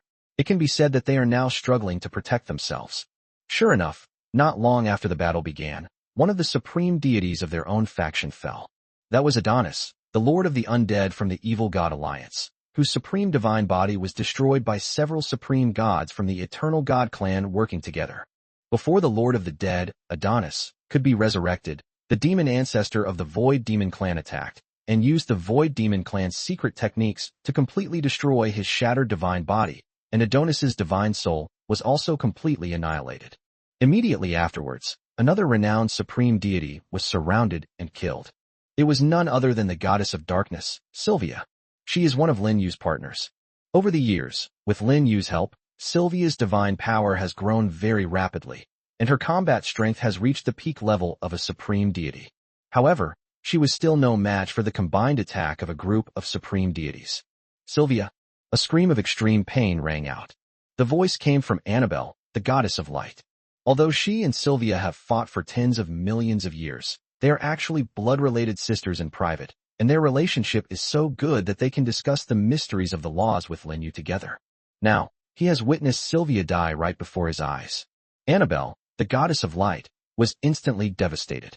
Upon seeing this, the group of supreme deities who were besieging Annabelle, the goddess of light, immediately intensified their attack and quickly severely injured Annabelle. A demon lord from the Void Demon clan grinned maliciously and said, "Annabelle, if it weren't for the angels saving you back then, you would have died long ago. Now that you've lived for tens of millions of years longer, you should be content. Stop wasting your breath on her. Kill her." A top commander from the Zerg civilization said coldly. As soon as she finished speaking, a group of supreme deities from another universe once again surrounded and attacked Annabelle, the goddess of light. Seeing that there was no way out, Annabelle resigned herself to her fate. She gritted her teeth, and her body radiated an extremely dazzling holy light. With an expression of utmost piety, even fervor, she shouted, "Believe in the Lord, and you will have eternal life. The great Lord of Light will ultimately redeem this universe and his believers." As soon as she finished speaking, a terrifying aura of divine power was released from Annabelle's body. Damn it, she's going to self-destruct. A group of supreme deities from another universe were so frightened that they retreated in panic. Self-destruction can unleash destructive energy far exceeding one's own power, especially since Annabelle, the goddess of light, is a top-tier supreme deity. The power of her self-destruction is such that even the strongest beings in the universe dare not underestimate it. A loud bang was heard. In an instant, the space within a radius of hundreds of millions of kilometers was instantly annihilated. The group of supreme deities from another universe who were besieging Annabelle were also forcibly dragged in. Their escape speed was far slower than Annabelle's self-destruction. They instantly vanished into nothingness along with the others. This self-destruction seemed to trigger a series of chain reactions, or as if it had lit a fuse. On the battlefield, many supreme deities who were besieged imitated the goddess of light Annabelle by self-destructing and perishing with their enemies. It wasn't that they weren't afraid of death, but rather that they knew continuing to fight would only make their deaths pointless. Self-destruction is the only way to severely damage the enemy. Killing one is no loss. Killing two is a gain. If we could get a group of supreme deities from the 4 major alien universes to take the fall, that would be a huge profit. Chapter 780 The Fallen Chaos Angel. The war continued and became extremely brutal. On Lin Yu's side of the universe, one supreme deity after another fell on the battlefield. With Annabelle, the goddess of light, as their example, these supreme deities would choose to self-destruct before their fall, taking the supreme deities of the 4 major alien universes down with them. On the battlefield, the terrifying storms of divine power that erupted were the scenes after their self-destruction. Many of the supreme deities that Lin Yu knew also died by self-destruction one after another, such as Heloise, the goddess of nature and elves, Gladstone, the supreme deity of the beast race, Sabalos, the spider goddess, and several supreme deities of the 7 seas. In addition, there are many more supreme deities who have not appeared in the previous text. They all chose to perish together with the enemy. Their madness also terrified the supreme deities from the 4 major alien universes. Even the commander of the Eternal God's army, the Zerg Queen, and Arthas, the Void Demon King, and other supreme beings of the universe were shocked by the scene and felt their scalps tingle. They had never seen such a horrific scene before. They've seen plenty of scenes of self-destruction, but they had never seen so many supreme deities self-destruct one after another. After all, the supreme deities have already stood at the very pinnacle of a universe. Apart from a handful of supreme powerhouses, the supreme deities are the most powerful. Such an existence can be said to be eternal, to be able to live to the end of the universe and time. However, now, a large number of supreme deities have chosen self-destruction and given up their lives. Don't these guys know what surrendering means? Although they come from another universe and their purpose in invading this universe is to plunder resources, that does not mean they do not take prisoners. Not to mention that he is a supreme deity. If beings of this level are willing to surrender, they can even join their cosmic civilization without being taken prisoner. The 4 major alien cosmic forces combined have only a few thousand supreme deities. Keep in mind, these are 4 intergalactic civilizations. This is evident. How valuable is the supreme deity? They are perfectly capable of accepting the surrender of the supreme deity. The eternal gods, in particular, are not only willing to accept surrender, but can even offer them extremely high treatment. But now, looking across the battlefield, one could see scenes of supreme deities self-destructing everywhere. Every now and then, a supreme deity would suddenly self-destruct, destroying everything within billions of kilometers. This made them feel sorry for it. However, they quickly lost all sympathy, let alone regret. All that remained was anger. The self-destruction of these supreme deities also took away a large number of their civilization's supreme deities, causing enormous losses to their cosmic civilization. On average, for every supreme god who self-destructs, their civilization loses 1 or 2 supreme gods. Although most of those who perished were relatively weaker supreme deities, they were still supreme gods nonetheless. In any cosmic civilization, cultivating a supreme deity is an extremely difficult task. It will not only take a long time, but also consume massive amounts of cosmic resources. In summary, although the 4 major alien forces seem to have an absolute advantage, their losses are much greater. If this continues, even if they eventually conquer the universe and acquire all its resources, the losses will be difficult to make up for, especially the eternal gods. Prior to this, they had also lost a supreme being in the universe. It's true that the losses outweigh the gains. However, they do not have a good solution, because they are still besieging the 9 chaos angels of this universe. Those 9 chaos angels were incredibly powerful. They wouldn't dare to easily spare even one of their strongest warriors to support the supreme deities of their own universe. If another supreme expert were to unfortunately perish, the loss would be even greater. The only thing they can do now is to do everything in their power to suppress the 9 chaos angels of this universe as quickly as possible, and then deal with the war against the supreme gods. Kill her. On the battlefield, a queen of the Zerg civilization let out a shout. Almost simultaneously, a divine sword radiating a dazzling crimson light pierced through time and space, instantly penetrating the body of a chaos holy angel. Die! Arthas, the Void Demon King, roared in fury. The terrifying source of the abyss's laws surged into the body of the chaotic holy angel, attempting to forcibly devour the angelic heart within him and assimilate his soul. Praise be to the great Lord of Light. The Chaos Archangel, however, showed no fear of death. Instead, he whispered something with a fanatical expression. Then the angelic heart within her body suddenly swelled, and an extremely terrifying aura emanated from her. Damn it! Retreat! Arthas, the Void Demon King, and the Zerg Queen were so frightened that they broke out in a cold sweat. He instantly retreated billions of kilometers and used all his power to seal the spacetime near the Chaos Holy Angel. A deafening roar. As endless spacetime was obliterated, a chaotic holy angel self-destructed. Her name is Banasta, and her main function is to be responsible for the construction and building of buildings such as the Divine Palace, the City of Angels, and the Angel Reincarnation Pool. She is not good at combat. However, her incredibly devout voice pierced through the void and entered Lin Yu's mind, who was in seclusion. He, sitting cross-legged in the central temple of the angelic realm, slowly opened his eyes. Chapter 781 The Heart of Transcendence. Sylvia is dead, Annabelle is dead.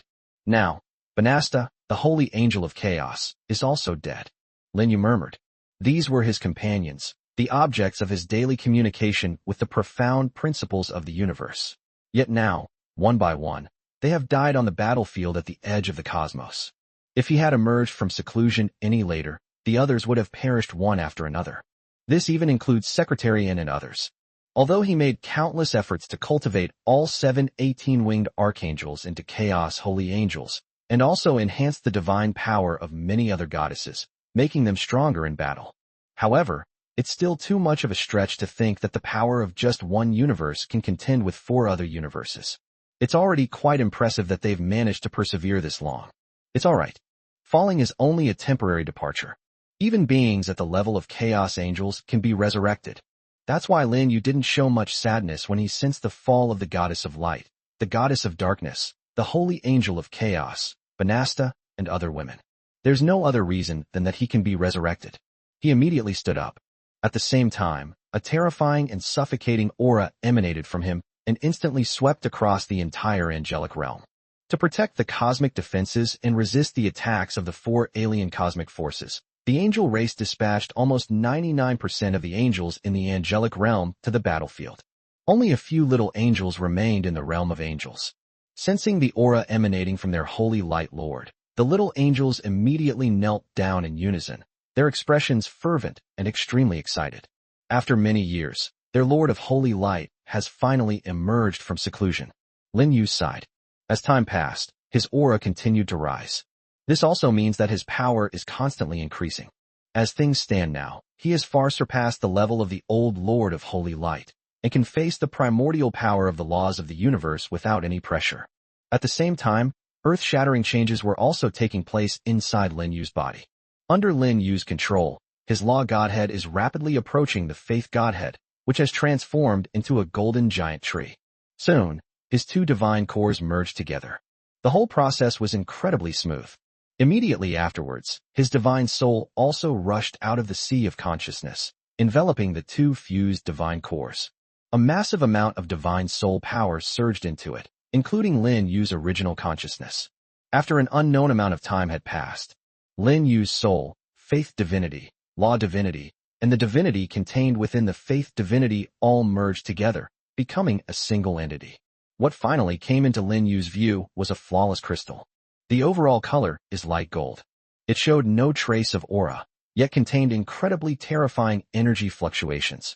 Lin Yu's intuition told him that once the energy within his crystal was unleashed, destroying not only the angelic realm, but also the entire universe would be a simple matter. Let's call you the heart of transcendence. Lin Yu muttered to himself. He has not yet entered the chaos world, and has no knowledge of the transcendent beings in other universes.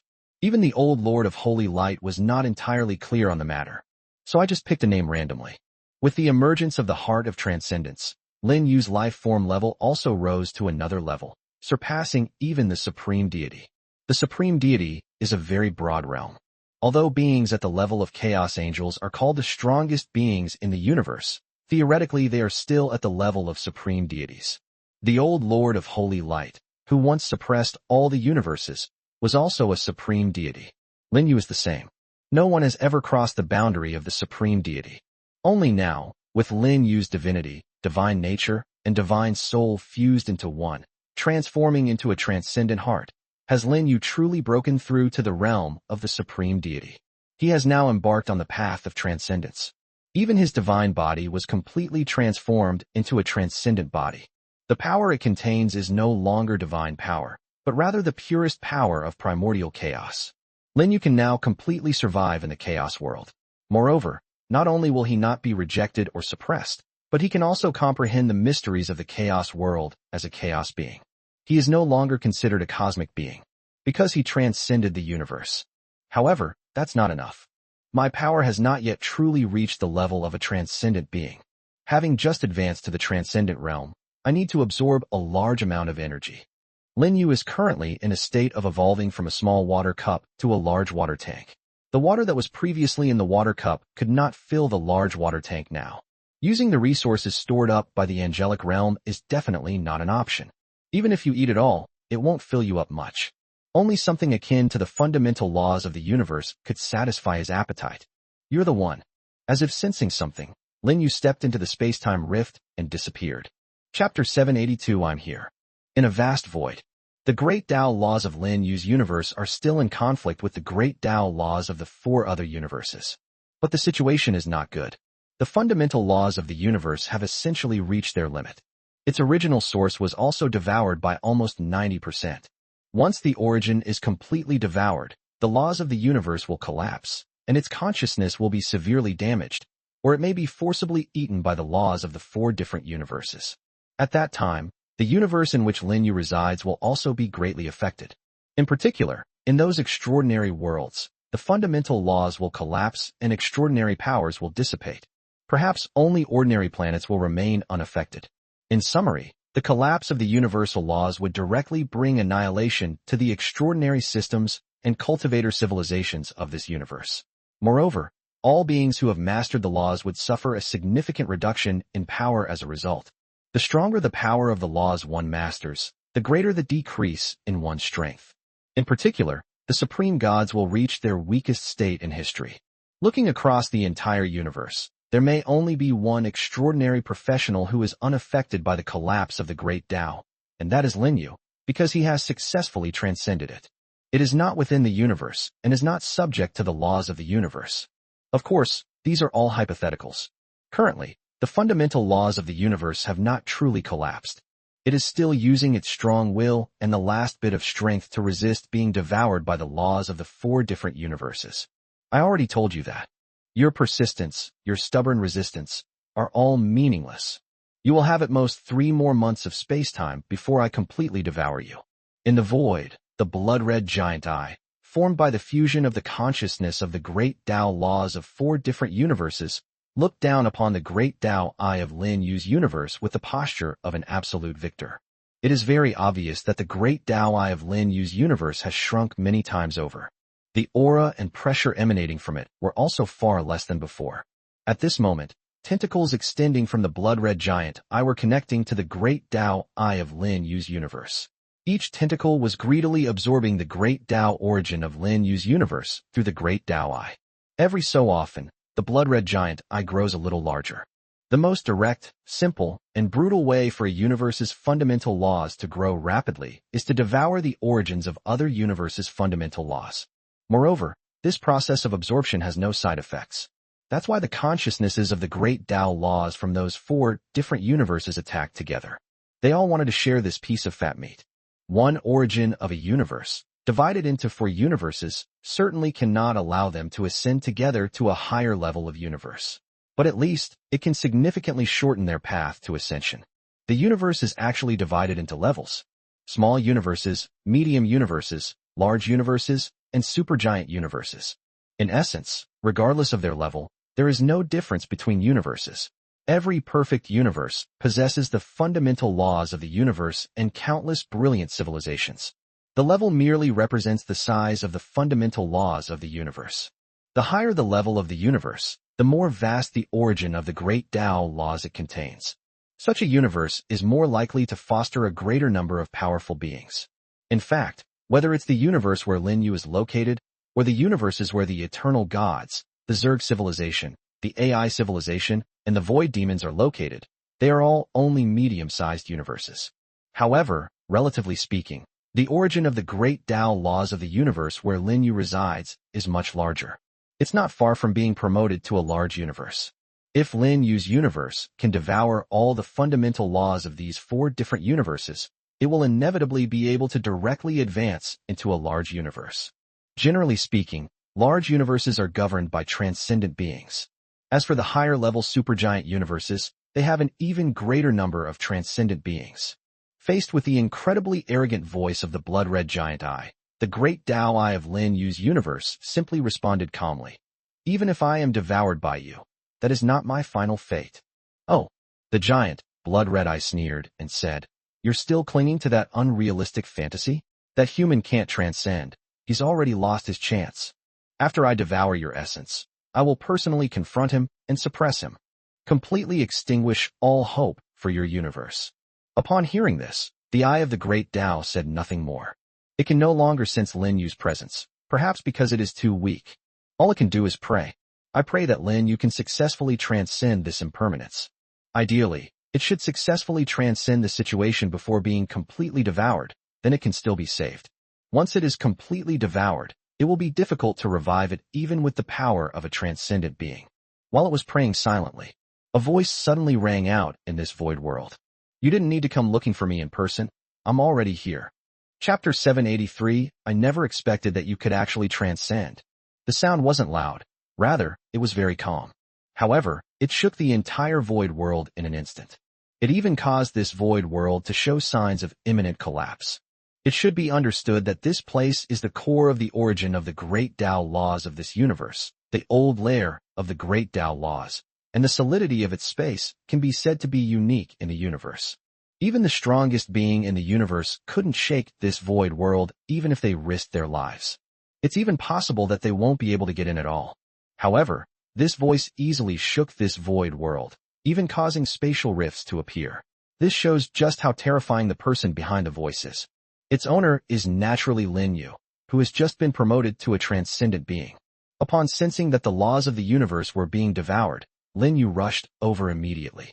Under normal circumstances, the only option for him to fill his empty body would be to absorb the origin of the laws of the universe. Only the fundamental laws of the universe can satisfy the appetite of this transcendent being. But now, he doesn't need to do that anymore. Because he had a better option. That is the origin of the great Tao laws that devoured the four major alien universe forces, which is that blood-red giant eye. The blood-red giant eye was formed from the combined consciousness of the great Tao laws of four different cosmic forces. It originally carried a portion of the great Tao origin of each universe, and now it has devoured almost 90% of the great Tao origin of Lin Yu's universe. In Lin Yu's eyes, the blood-red giant eye was a delicious piece of fatty meat. Once he swallows it, his empty body will be filled immediately. At that time, he will truly master the power of the transcendent. Lin Yu. Exclamations of surprise emanated from the eye of the great Tao. The fundamental laws of the universe are devoid of emotion. But now, Lin Yu's sudden appearance has directly stimulated the great laws of this universe, causing a sense of surprise. To exaggerate further, it's like being saved from a desperate situation, bursting into tears of joy. You succeeded? Yes. Lin Yu smiled and nodded, saying to the eye of the great Tao, "It is also thanks to your help and guidance that I was able to transcend the universe so smoothly." He was telling the truth. Without the guidance of the laws of the universe, he would need to go into seclusion for at least a few more years to achieve transcendence. It won't be out so soon. By the time that time comes, the war in the universe will probably already be over. The armies of countless universes have been completely annihilated by the four major alien forces, suffering incalculable losses. Even if Lin Yu were to revive them afterward, the power required would be astronomical. It couldn't even fill the void left by devouring all the origins of the universe's fundamental laws. We need to travel to the chaotic world to find more energy and matter. We don't need to now. The cosmic war is not over yet, and the losses of the army of all worlds are within his acceptable range. Once he gets rid of that giant, blood-red eye, everything else is a minor matter. With his strength, he can easily handle it. I never imagined that you could actually transcend it. Your talent is thousands, even tens of thousands of times greater than that of the Holy Light Lord back then. The eye of the great Tao spoke with a mixture of excitement and emotion. Upon hearing this, Lin Yu secretly rolled his eyes. Did this guy have absolutely no faith in him before? Just as Lin Yu was having a passionate conversation with the eye of the great Tao, the giant, blood-red eye, formed from the convergence of the great Tao laws and consciousness of the four different universes, was so shocked that its body stiffened. Its eyes clearly revealed shock, disbelief, and even terror. A transcendent being. The universe they invaded actually gave birth to transcendent beings. How is this possible? That's an absolute joke on a cosmic scale. Why was it born just when they invaded? What a coincidence. However, when it sensed the aura emanating from Lin Yu that transcended the universe, it had no choice but to believe it, no matter how disbelieving it was. This is a reality now, and it must be accepted. The giant, blood-red eye immediately said to Lin Yu, "Since you have successfully transcended, you are now the master of this universe. According to the rules of the chaotic world, a universe with a master cannot be invaded at will. I think this cosmic war can end now." Before Lin Yu could speak, it continued, "The great Tao laws we just devoured can also be returned in full as a congratulatory gift to you, a transcendent being." Upon hearing this, Lin Yu suddenly felt an urge to laugh. These guys actually gave him the things they stole from his house as a congratulatory gift. Is this an apology or an admission of weakness? No, this is a provocation. At least that's what he thinks. Therefore, Lin Yu didn't hesitate and immediately took action, using his transcendent power to suppress the blood-red giant eye. Chapter 784. You can run away, but you can't hide. Even those who transcend cannot suppress me.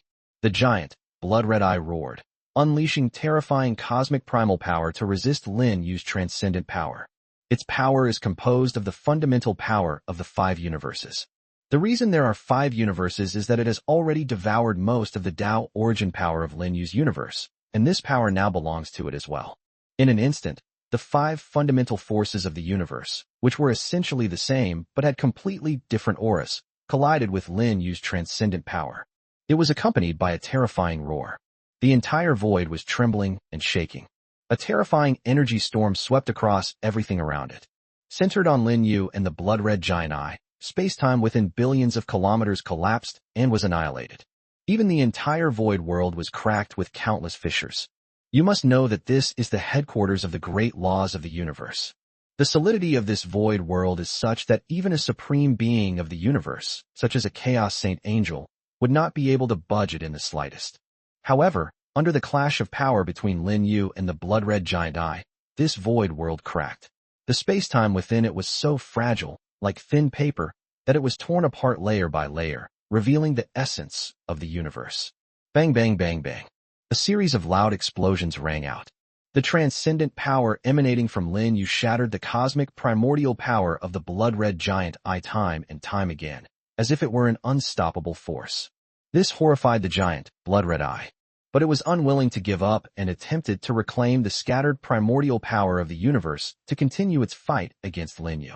However, before it could make any move, all the scattered primordial power of the universe converged towards Lin Yu under the control of Lin Yu's transcendent power and merged into Lin Yu's body.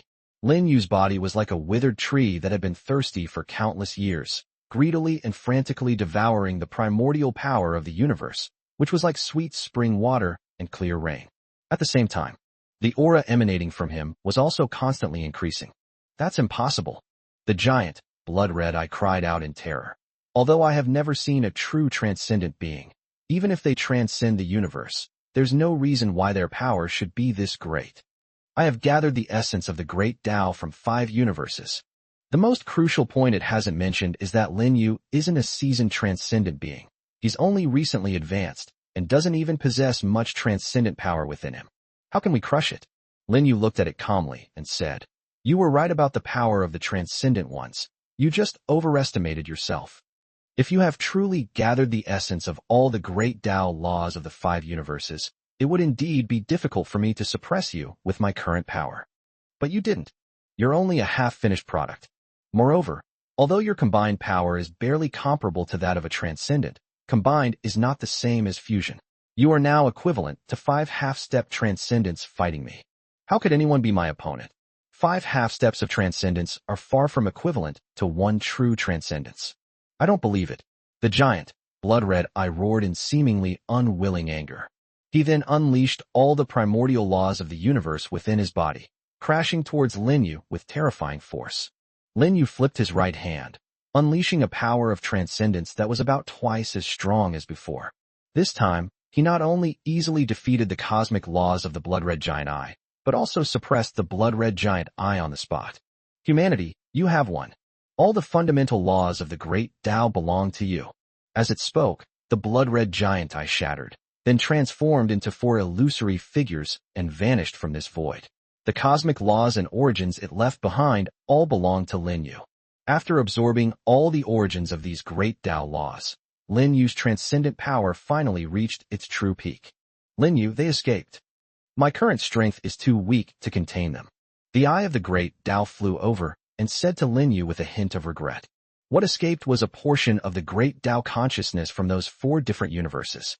If it could be annihilated, it would severely damage the great Tao laws of those 4 universes. "Don't worry, they can run away, but they can't hide." Lin Yu looked at the weakened eye of the great Tao and said with a smile, "I told you before I transcended that I would help you devour the origins of the great Tao laws of those 4 universes. Once I finish the cosmic war, I will fulfill my promise to you." "Good." The eye of the great Tao trembled. His tone was also noticeably more agitated. The blood-red giant eye had devoured more than 90% of its Tao origin power, and it was now at its weakest point in history. However, if it can devour those 4 universes, it can not only return to its peak, but also has a great chance to reach a higher level and upgrade its main body to a large universe world. It now finally realizes that supporting Lin Yu's transcendence was the best choice it ever made. Chapter 785 My Lord has transcended. At this moment, the war on the edge of the universe continues. Moreover, the battle became increasingly fierce. All the strongest beings and supreme gods in the universe from both camps, as well as their armies of all races, were engaged in fierce fighting, with massive numbers of lives being lost every moment. However, it is clear that the cosmic force to which Lin Yu belongs is at an absolute disadvantage. All battlefields, regardless of their scale, were suppressed. After all, they were facing an attack from 4 cosmic forces. With the strength of Lin Yu's universe, he is not afraid of any of them in a one-on-one fight. Whether it is the eternal gods, the Zerg, or the Omnics, none of them are a match for Lin Yu's universe. But 1 against 4 is not an option. The saying goes, 2 fists can't beat 4 hands. As you can see, many renowned deities have already fallen on the battlefield. Even among the 9 Chaos Archangels, a second Chaos Archangel was killed. Following Banasta, the second fallen Chaos Archangel was Quinnissa. Quinnissa comes from the fallen angels. His forte is combat. Her strength is in no way inferior to Victoria's. However, she still couldn't withstand the combined attack of several supreme beings of the same level in the universe. Before her demise, Quinnissa also chose to self-destruct. Unfortunately, the 3 supreme beings who were besieging her were prepared and avoided them immediately. They also used their supreme power to seal the terrifying power generated by Quinlissa's self-destruction, so that Quinlissa's self-destruction did not have much impact on the battlefield. To date, 2 supreme powerhouses have fallen in Lin Yu's universe. This is a huge blow to both the overall battlefield situation and the morale of the Myriad Race's army. At that very moment, a dazzling sword light swept across billions of kilometers. Within the area, a colossal figure, as large as a giant, was cleaved in 2. That was a super-intelligent machine from the intelligent machine civilization, possessing power comparable to the strongest beings in the universe. This is also the second supreme being of the universe to fall from the 4 major alien universe forces. The one who killed it was none other than Angelia, the most powerful of them all. Secretary An's combat power can be said to be the strongest among the 9 Chaos Holy Angels, much stronger than Morty and Shaylin, whose original forms are the battlefield of Myriad Realms and the floating island of Myriad Realms, respectively. After all, she received the most favor from Lin Yu. Attack her together. One of the Eternal Gods' army commanders roared in fury. They then gathered 3 of the universe's strongest beings to besiege Angelia. 2 of them are from the Eternal Gods. The Eternal Gods deeply hated these Chaos Angels on the battlefield, for one of their comrades had previously died at the hands of these Chaos Angels. Suddenly faced with an attack from 4 of the universe's strongest beings, even someone as powerful as Angelia felt an immense increase in pressure. The other Chaos Archangels also noticed Angelia's predicament and wanted to help, but were forcibly held back by their own opponents. They were currently also fighting against the strongest being in the universe. The battle lasted for an unknown period of time, and Secretary An was also severely injured. But just as Angelia was in even greater danger, a terrifying force transcending the universe swept across the entire battlefield in an instant. In an instant, the entire battlefield was frozen. The armies from the 4 different universes were blown away like ashes in the first instant.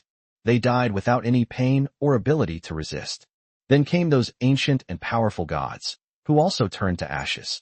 In just a few breaths, the entire battlefield was reduced to only the powerful beings from Lin Yu's universe, the armies of all races, and the supreme beings and deities from the 4 major alien universes. As for the rest, they all vanished, turning into nothingness. Looking around, the entire battlefield seemed to have been cleared out. At that moment, everyone was stunned. Especially the 4 major alien forces, the surviving supreme beings and deities of the universe, were all dumbfounded. Because those who died were all their people, while the enemy was unharmed. This means that the originators of this terrifying force are on the opposite side. What level of being is this? I am the strongest being in the universe, yet I have been sealed away. Unbelievable. Only true transcendent beings possess this level of power. Damn it. It's him, it must be him. The final scream came from Arthas, the Void Lord. His expression was now incredibly distorted, and his eyes were filled with terror. He knew who had appeared. Besides that person, who else in this universe could possess such terrifying power? As if to confirm Arthas's guess, a series of deafening cheers suddenly erupted on the battlefield. All living beings in the universe cheered, and everyone was in a state of extreme excitement and euphoria, because they knew that their great Lord of Light had descended. The immense power that froze the entire cosmic battlefield in that instant also signified that their Lord of Faith had successfully transcended and stood atop the universe. Praise be to the great Lord of Light. Our Lord has transcended. Chapter 786, The Venerable One. The grand finale. Under the starry sky, on the battlefield, all living beings in the universe are cheering with excitement. Even the ancient gods who wielded supreme divine power were roaring with excitement. The losses they have suffered in this war are simply too great. In every realm, countless beings perish. Countless immortal gods have died. Even the chief gods and supreme deities perished in large numbers. Many of the ancient gods who were once renowned throughout the universe have now fallen on the battlefield, and their bodies may not even be found. None of the survivors escaped an ordeal without going through dire circumstances. I experienced what despair truly means. Many of them believed they would never live to see the Lord of Light transcend. After all, transcendence is not so easy. Even if the Lord of Holy Light possesses the ability to transcend, truly transcending is not something that can be achieved in a short time. For people like them, breaking through to a single realm sometimes takes several hundred years. The war in the universe has been going on for less than 10 years. 10 years is a very slim chance for the Lord of Holy Light to transcend. Everyone was prepared to die. Even if they were to die on the battlefield, torn to pieces by enemies from the 4 different universes, they would not hesitate. After all, their homeland lay behind them. If they retreat, the entire universe will become a slaughterhouse for the 4 alien cosmic forces. Therefore, no one back down. Even if it means death, try to take as many enemies down with you. That's why so many cosmic beings on the battlefield self-destruct, choosing to perish together with the enemy. It's not that they're not afraid of death, but that they fear the enemy slaughtering their homeland. I thought this cosmic war was doomed to failure. They too will find it difficult to hold on until the Lord of Light successfully transcends. Unexpectedly, at this critical moment, their revered Lord of Light descended. For a moment, everyone on the battlefield was shouting excitedly. They were even more excited when they saw the armies of the 4 major alien forces vanish like bubbles. With a wave of his hand, the legions of the 4 universes were all annihilated. What terrifying power this is! Even the strongest being in the universe cannot do it. After all, the strongest beings from the 4 universes were also frozen in this process. They couldn't even escape, let alone contend with this power. This power has far surpassed the level of the strongest beings and broken through the boundaries of the universe. This is a power possessed only by those who transcend. In other words, their Lord of Light has successfully transcended. This also means that the cosmic war is over, and they are the victors. Isn't this something to be excited about? My Lord, great Creator, Angelia and the other Chaos Angels, as well as the supreme deities of the battlefield of myriad realms, were equally excited and respectfully bowed towards the source of the power. A moment later, a handsome figure, exuding boundless majesty, appeared. It was Lin Yu who had descended upon the battlefield. He came across time and space, yet he was not within time and space. The aura emanating from him was both terrifying and profound, so much so that even the strongest beings in the universe dared not look directly at him. I saw this figure. The strongest beings from the 4 major alien universes, as well as the supreme deities, all lowered their heads. Everyone was trembling with fear. It's all over. In this cosmic war, they were utterly defeated. They originally had another reliance, which was the great Tao origin consciousness body, formed by the convergence of partial consciousnesses from the 4 universes, whose power far surpassed that of the strongest beings in the universe. They are almost comparable to those who transcend. But now Lin Yu has appeared and has annihilated the armies of their 4 universes. However, their backbone has never shown up to stop them. This means that their universe's fundamental consciousness has been destroyed by Lin Yu. Your Excellency, spare my life. A figure knelt on the battlefield. It was none other than Arthas, the demon emperor of the Void clan. He hated the universe Lin Yu lived in the most and wanted to destroy it. But when faced with Lin Yu, he was the first to submit and kneel down. However, none of the other supreme beings in the universe showed any mockery. They even followed Arthas in kneeling down. Bowing one's head to a powerful being who transcends the universe is by no means a disgrace. As punishment for the intruders, half live, half die. Those who survive will join my universe and serve me for eternity. As soon as the words were spoken, half of the strongest figures from the 4 major alien universe forces, as well as the supreme gods, vanished into thin air. Those who survived all bowed their heads and shouted in unison, "Your Excellency is merciful." Lin Yu waved his right hand again. All the beings from all realms who had perished on the battlefield, including Benesta and Quinnissa, who were both chaos angels, as well as Annabelle, the goddess of light, and Sylvia, the goddess of darkness, were all resurrected in an instant. This is a power that transcends the universe. At this moment, Lin Yu could be described as truly omnipotent, omniscient, and omnipresent. 3 years after the end of the Space War, Lin Yu went to the Chaos world alone and used his transcendent power to forcibly capture 4 alien universes, including the Void Demon Clan universe and the Zerg Clan universe, and integrate them into this universe. After devouring the great Tao origin of 4 different universes, Lin Yu's universe also successfully advanced into a large universe world. Lin Yu has thus fulfilled his promise to the laws of the universe. Over the next many years, Lin Yu frequently traveled between this universe and the Chaos world, pursuing greater power while enjoying a truly happy life in this universe. Completed.